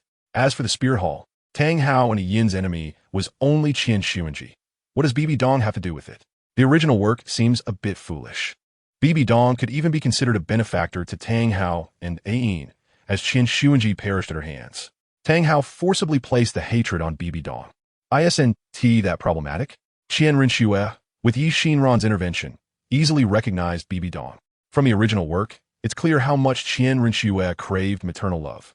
Unfortunately, BB Dong didn't know how to express it and always regarded Qian Rinxue as a disgrace, ultimately sacrificing herself to protect her. As for Yu Xiaojiang, I originally intended to kill him off and give Lu Erlong to Flander, but after some thought, I decided against it. It would be too pitiful to let Flander take over. Xiao Wu, Zhu Zhuqing, and Gu Yuna, one a lively and cute 10,000-year spirit beast, one a stubborn cat who only wants to grow stronger, and one who crossed countless timelines for love. This ending is already very good, and I don't need to clarify it further. This book has no more plot holes. It is completely finished, and it cannot be considered an unfinished ending. At most, the ending is too rushed, and I didn't prepare you for it. However, I have been hinting at it since Tang Ling left Shrek Academy. If you didn't notice, that is not my fault, as my outline ends here. This book is done, and it resolved a personal knot for me, allowing me to study properly now. I might continue to write a few side stories, such as the state of the other Shrek 7 devils and the post-marital life of Tang Ling, Xiao Wu, Zhu Qing, and Gu Yuna. Conclusion, this is the end. Bowing, thank you to all the brothers and sisters who have been willing to read. Goodbye. I feel a bit like crying sigh, new book release. Recommendation. As the noisy footsteps grew clearer, a man hiding in a secret cave slowly opened his eyes, revealing a gray, lifeless aura devoid of any color a living person should have. With the barrier outside, the cave shattered. Glaring sunlight streamed in, illuminating the man's face. Countless wounds marred his once handsome features, making them appear somewhat grotesque. As the sunlight fully lit the cave, the man's entire figure became visible. His light blue robe was tattered, revealing bloody wounds beneath. His long black hair was disheveled behind him, and he carried the corpse of a woman in a red wedding dress on his back. Dongfang Yichen, do you understand what you're doing? The man named Dongfang Yichen slowly raised his head, looking at the old man with white hair who radiated endless sword intent. That old man was once the person he respected the most, but now they faced each other with weapons drawn. Master, unworthy disciple. I have no such unworthy disciple. Fang Wuchen felt his heart ache intensely. Dongfang Yichen was once his most proud disciple, yet now they faced each other with weapons, showing no signs of repentance and sinking deeper into darkness. Dongfang Yichen's pupils narrowed, and he smiled bitterly, lowering his head to ignore the powerful force locking onto him, beginning to speak to himself. Master, you once said that a swordsman must have his own sword heart. I have found it. But why do you insist that I am wrong? I'm glad you found your own sword heart, but you should never, ever fall in love with the demon race's saintess. Fang Wuchen's voice deepened, carrying a trace of killing intent. But she is my sword heart. Dongfang Yichen roared hoarsely, his eyes glistening with tears that seemed ready to fall at any moment. Master, you killed her with your own hands. You destroyed my sword heart. Without giving Fang Wuchen a chance to speak, Dongfang Yichen, with red eyes, roared like a beast. For nearly 100 years, I have respected you like a father, and I would do anything to fulfill your requests. Dongfang Yichen's proud body fell to his knees with a thud. Now, Yichen only asks you for one thing. Let me bury Qing Wu's corpse. Yichen is willing to die to atone for the Ling Jian sect's stain of harboring the demoness. Ha ha ha, how ridiculous. Is this the holy son of the Ling Jian sect, the so-called once-in-1,000 years dual spirit sword body?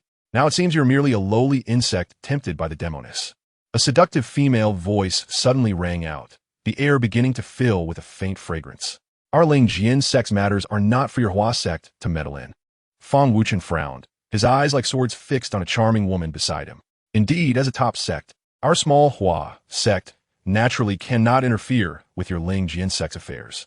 But the corpse of the demon race's saintess behind him cannot be buried just because your holy son says so. The charming woman licked her red lips, ignoring the sharp sword intent radiating from Fang Wuchen, and lightly laughed as she revealed a shocking fact. Aren't you going back? Perhaps in a few hours. Your Ling Jian sect will be completely exterminated. What do you mean? Fang Wuchen drew his long sword, pointing the tip directly at the charming woman's neck. Do you not feel the intense battle fluctuations in the air? It seems you are not so impressive after all. The charming woman casually pushed aside Fang Wuchen's long sword with her finger. This is a unique sword energy of the Ling Jian sect. Next time we meet, you will surely die. After saying this, Fang Wuchen deeply glanced at Dongfang Yichen, sighed softly, and his body transformed into countless flying swords heading towards the direction of the Ling Jian sect. Our master-disciple bond ends here. Take care of yourself. Choose wisely. A robust man beside the enchanting woman snorted coldly, his greedy gaze fixed on the female corpse behind Dongfang Yichen. It was said that the physique of the demon clan's holy maiden was a combination of the nether god body and the crimson charm god body. Either of these divine bodies was extremely suitable for use as a furnace. As the robust man mentioned the holy maiden's physique, a series of desire-filled glances fell upon the corpse. Although she had been dead for several days, she should still be usable. Even if she couldn't struggle, this kind of feeling should be even more pleasurable. It was unexpected that after so long she was still a virgin. Could this guy possibly be incompetent? Filthy words continuously entered Dongfang Yichen's ears, and his eyes gradually turned cold. His body, standing proudly like a sword, slowly straightened, and strands of blood red began to appear in his black pupils, the crimson spreading like an ocean across his eyes. The coldness and madness revealed by his blood-red eyes made the air seem to freeze in that instant. This is what they call the righteous path. For the sake of so-called cultivation, even the dirtiest deeds can be done. His nails dug deeply into his flesh as his blood-red eyes scanned everyone around, his words sounding like the whispers of a demon. Just as the atmosphere became tense, a disdainful sneer broke the standoff. Perhaps you were a bit threatening before you were crippled, but now, with your meridians damaged and heavily injured, what are you worth? You can't even withstand a single blow from me. The one speaking was the robust man who had previously claimed that the demon clan's holy maiden had a dual divine body suitable for being a furnace. As someone about to take over the position of the Ling Jian sect's leader, you are already at the peak of this world. Why would you be so foolish as to fall in love with the demon clan's holy maiden? Marry me. Wouldn't it be better to unite with our flower sect? The enchanting woman retracted her alluring aura, looking at Dongfang Yichen as if he were an ordinary person. If your heart were ruthless enough to kill your master, you wouldn't have been crippled and fallen to this state. Everyone failed to notice the faint red glow beginning to shine beneath Dongfang Yichen's feet as one after another they continued to mock and insult him. It wasn't until the red glow beneath his feet became blindingly bright that they realized how the title of this top genius had come to be, and they would lose their lives because of their negligence. Soul Extinction Array. You planted the Soul Extinction Array within your own soul. Aren't you afraid of being turned to ashes? The enchanting woman's calm demeanor had completely vanished, her beautiful face filled with horror. The Soul Extinction Array, as the name suggests, extinguishes one's own soul to cast this inhumane formation. Once completed, all living beings within a 1,000,000-mile radius would turn to ashes. The stronger the soul, the greater the power. Dongfang Yicheng's cultivation was among the top in this world. No one knew how powerful his soul truly was. Turn to ashes? I had already calculated this step when she died. My world was always gray. It was her arrival that filled it with intoxicating colors. Now that she is gone, what meaning is there in facing a world that is only gray? Dongfang Yicheng held the woman he had been carrying on his back in his arms, their foreheads touching, and in his crazed eyes appeared a hint of tenderness and reluctance. His body began to crumble into dust, yet the pain that penetrated his soul did not cause even the slightest change in his expression. You all should pay the price for hunting us down. The piercing wails and cries were extinguished in the intense white light, and all living beings within 1,000,000 miles turned to ashes in the white light.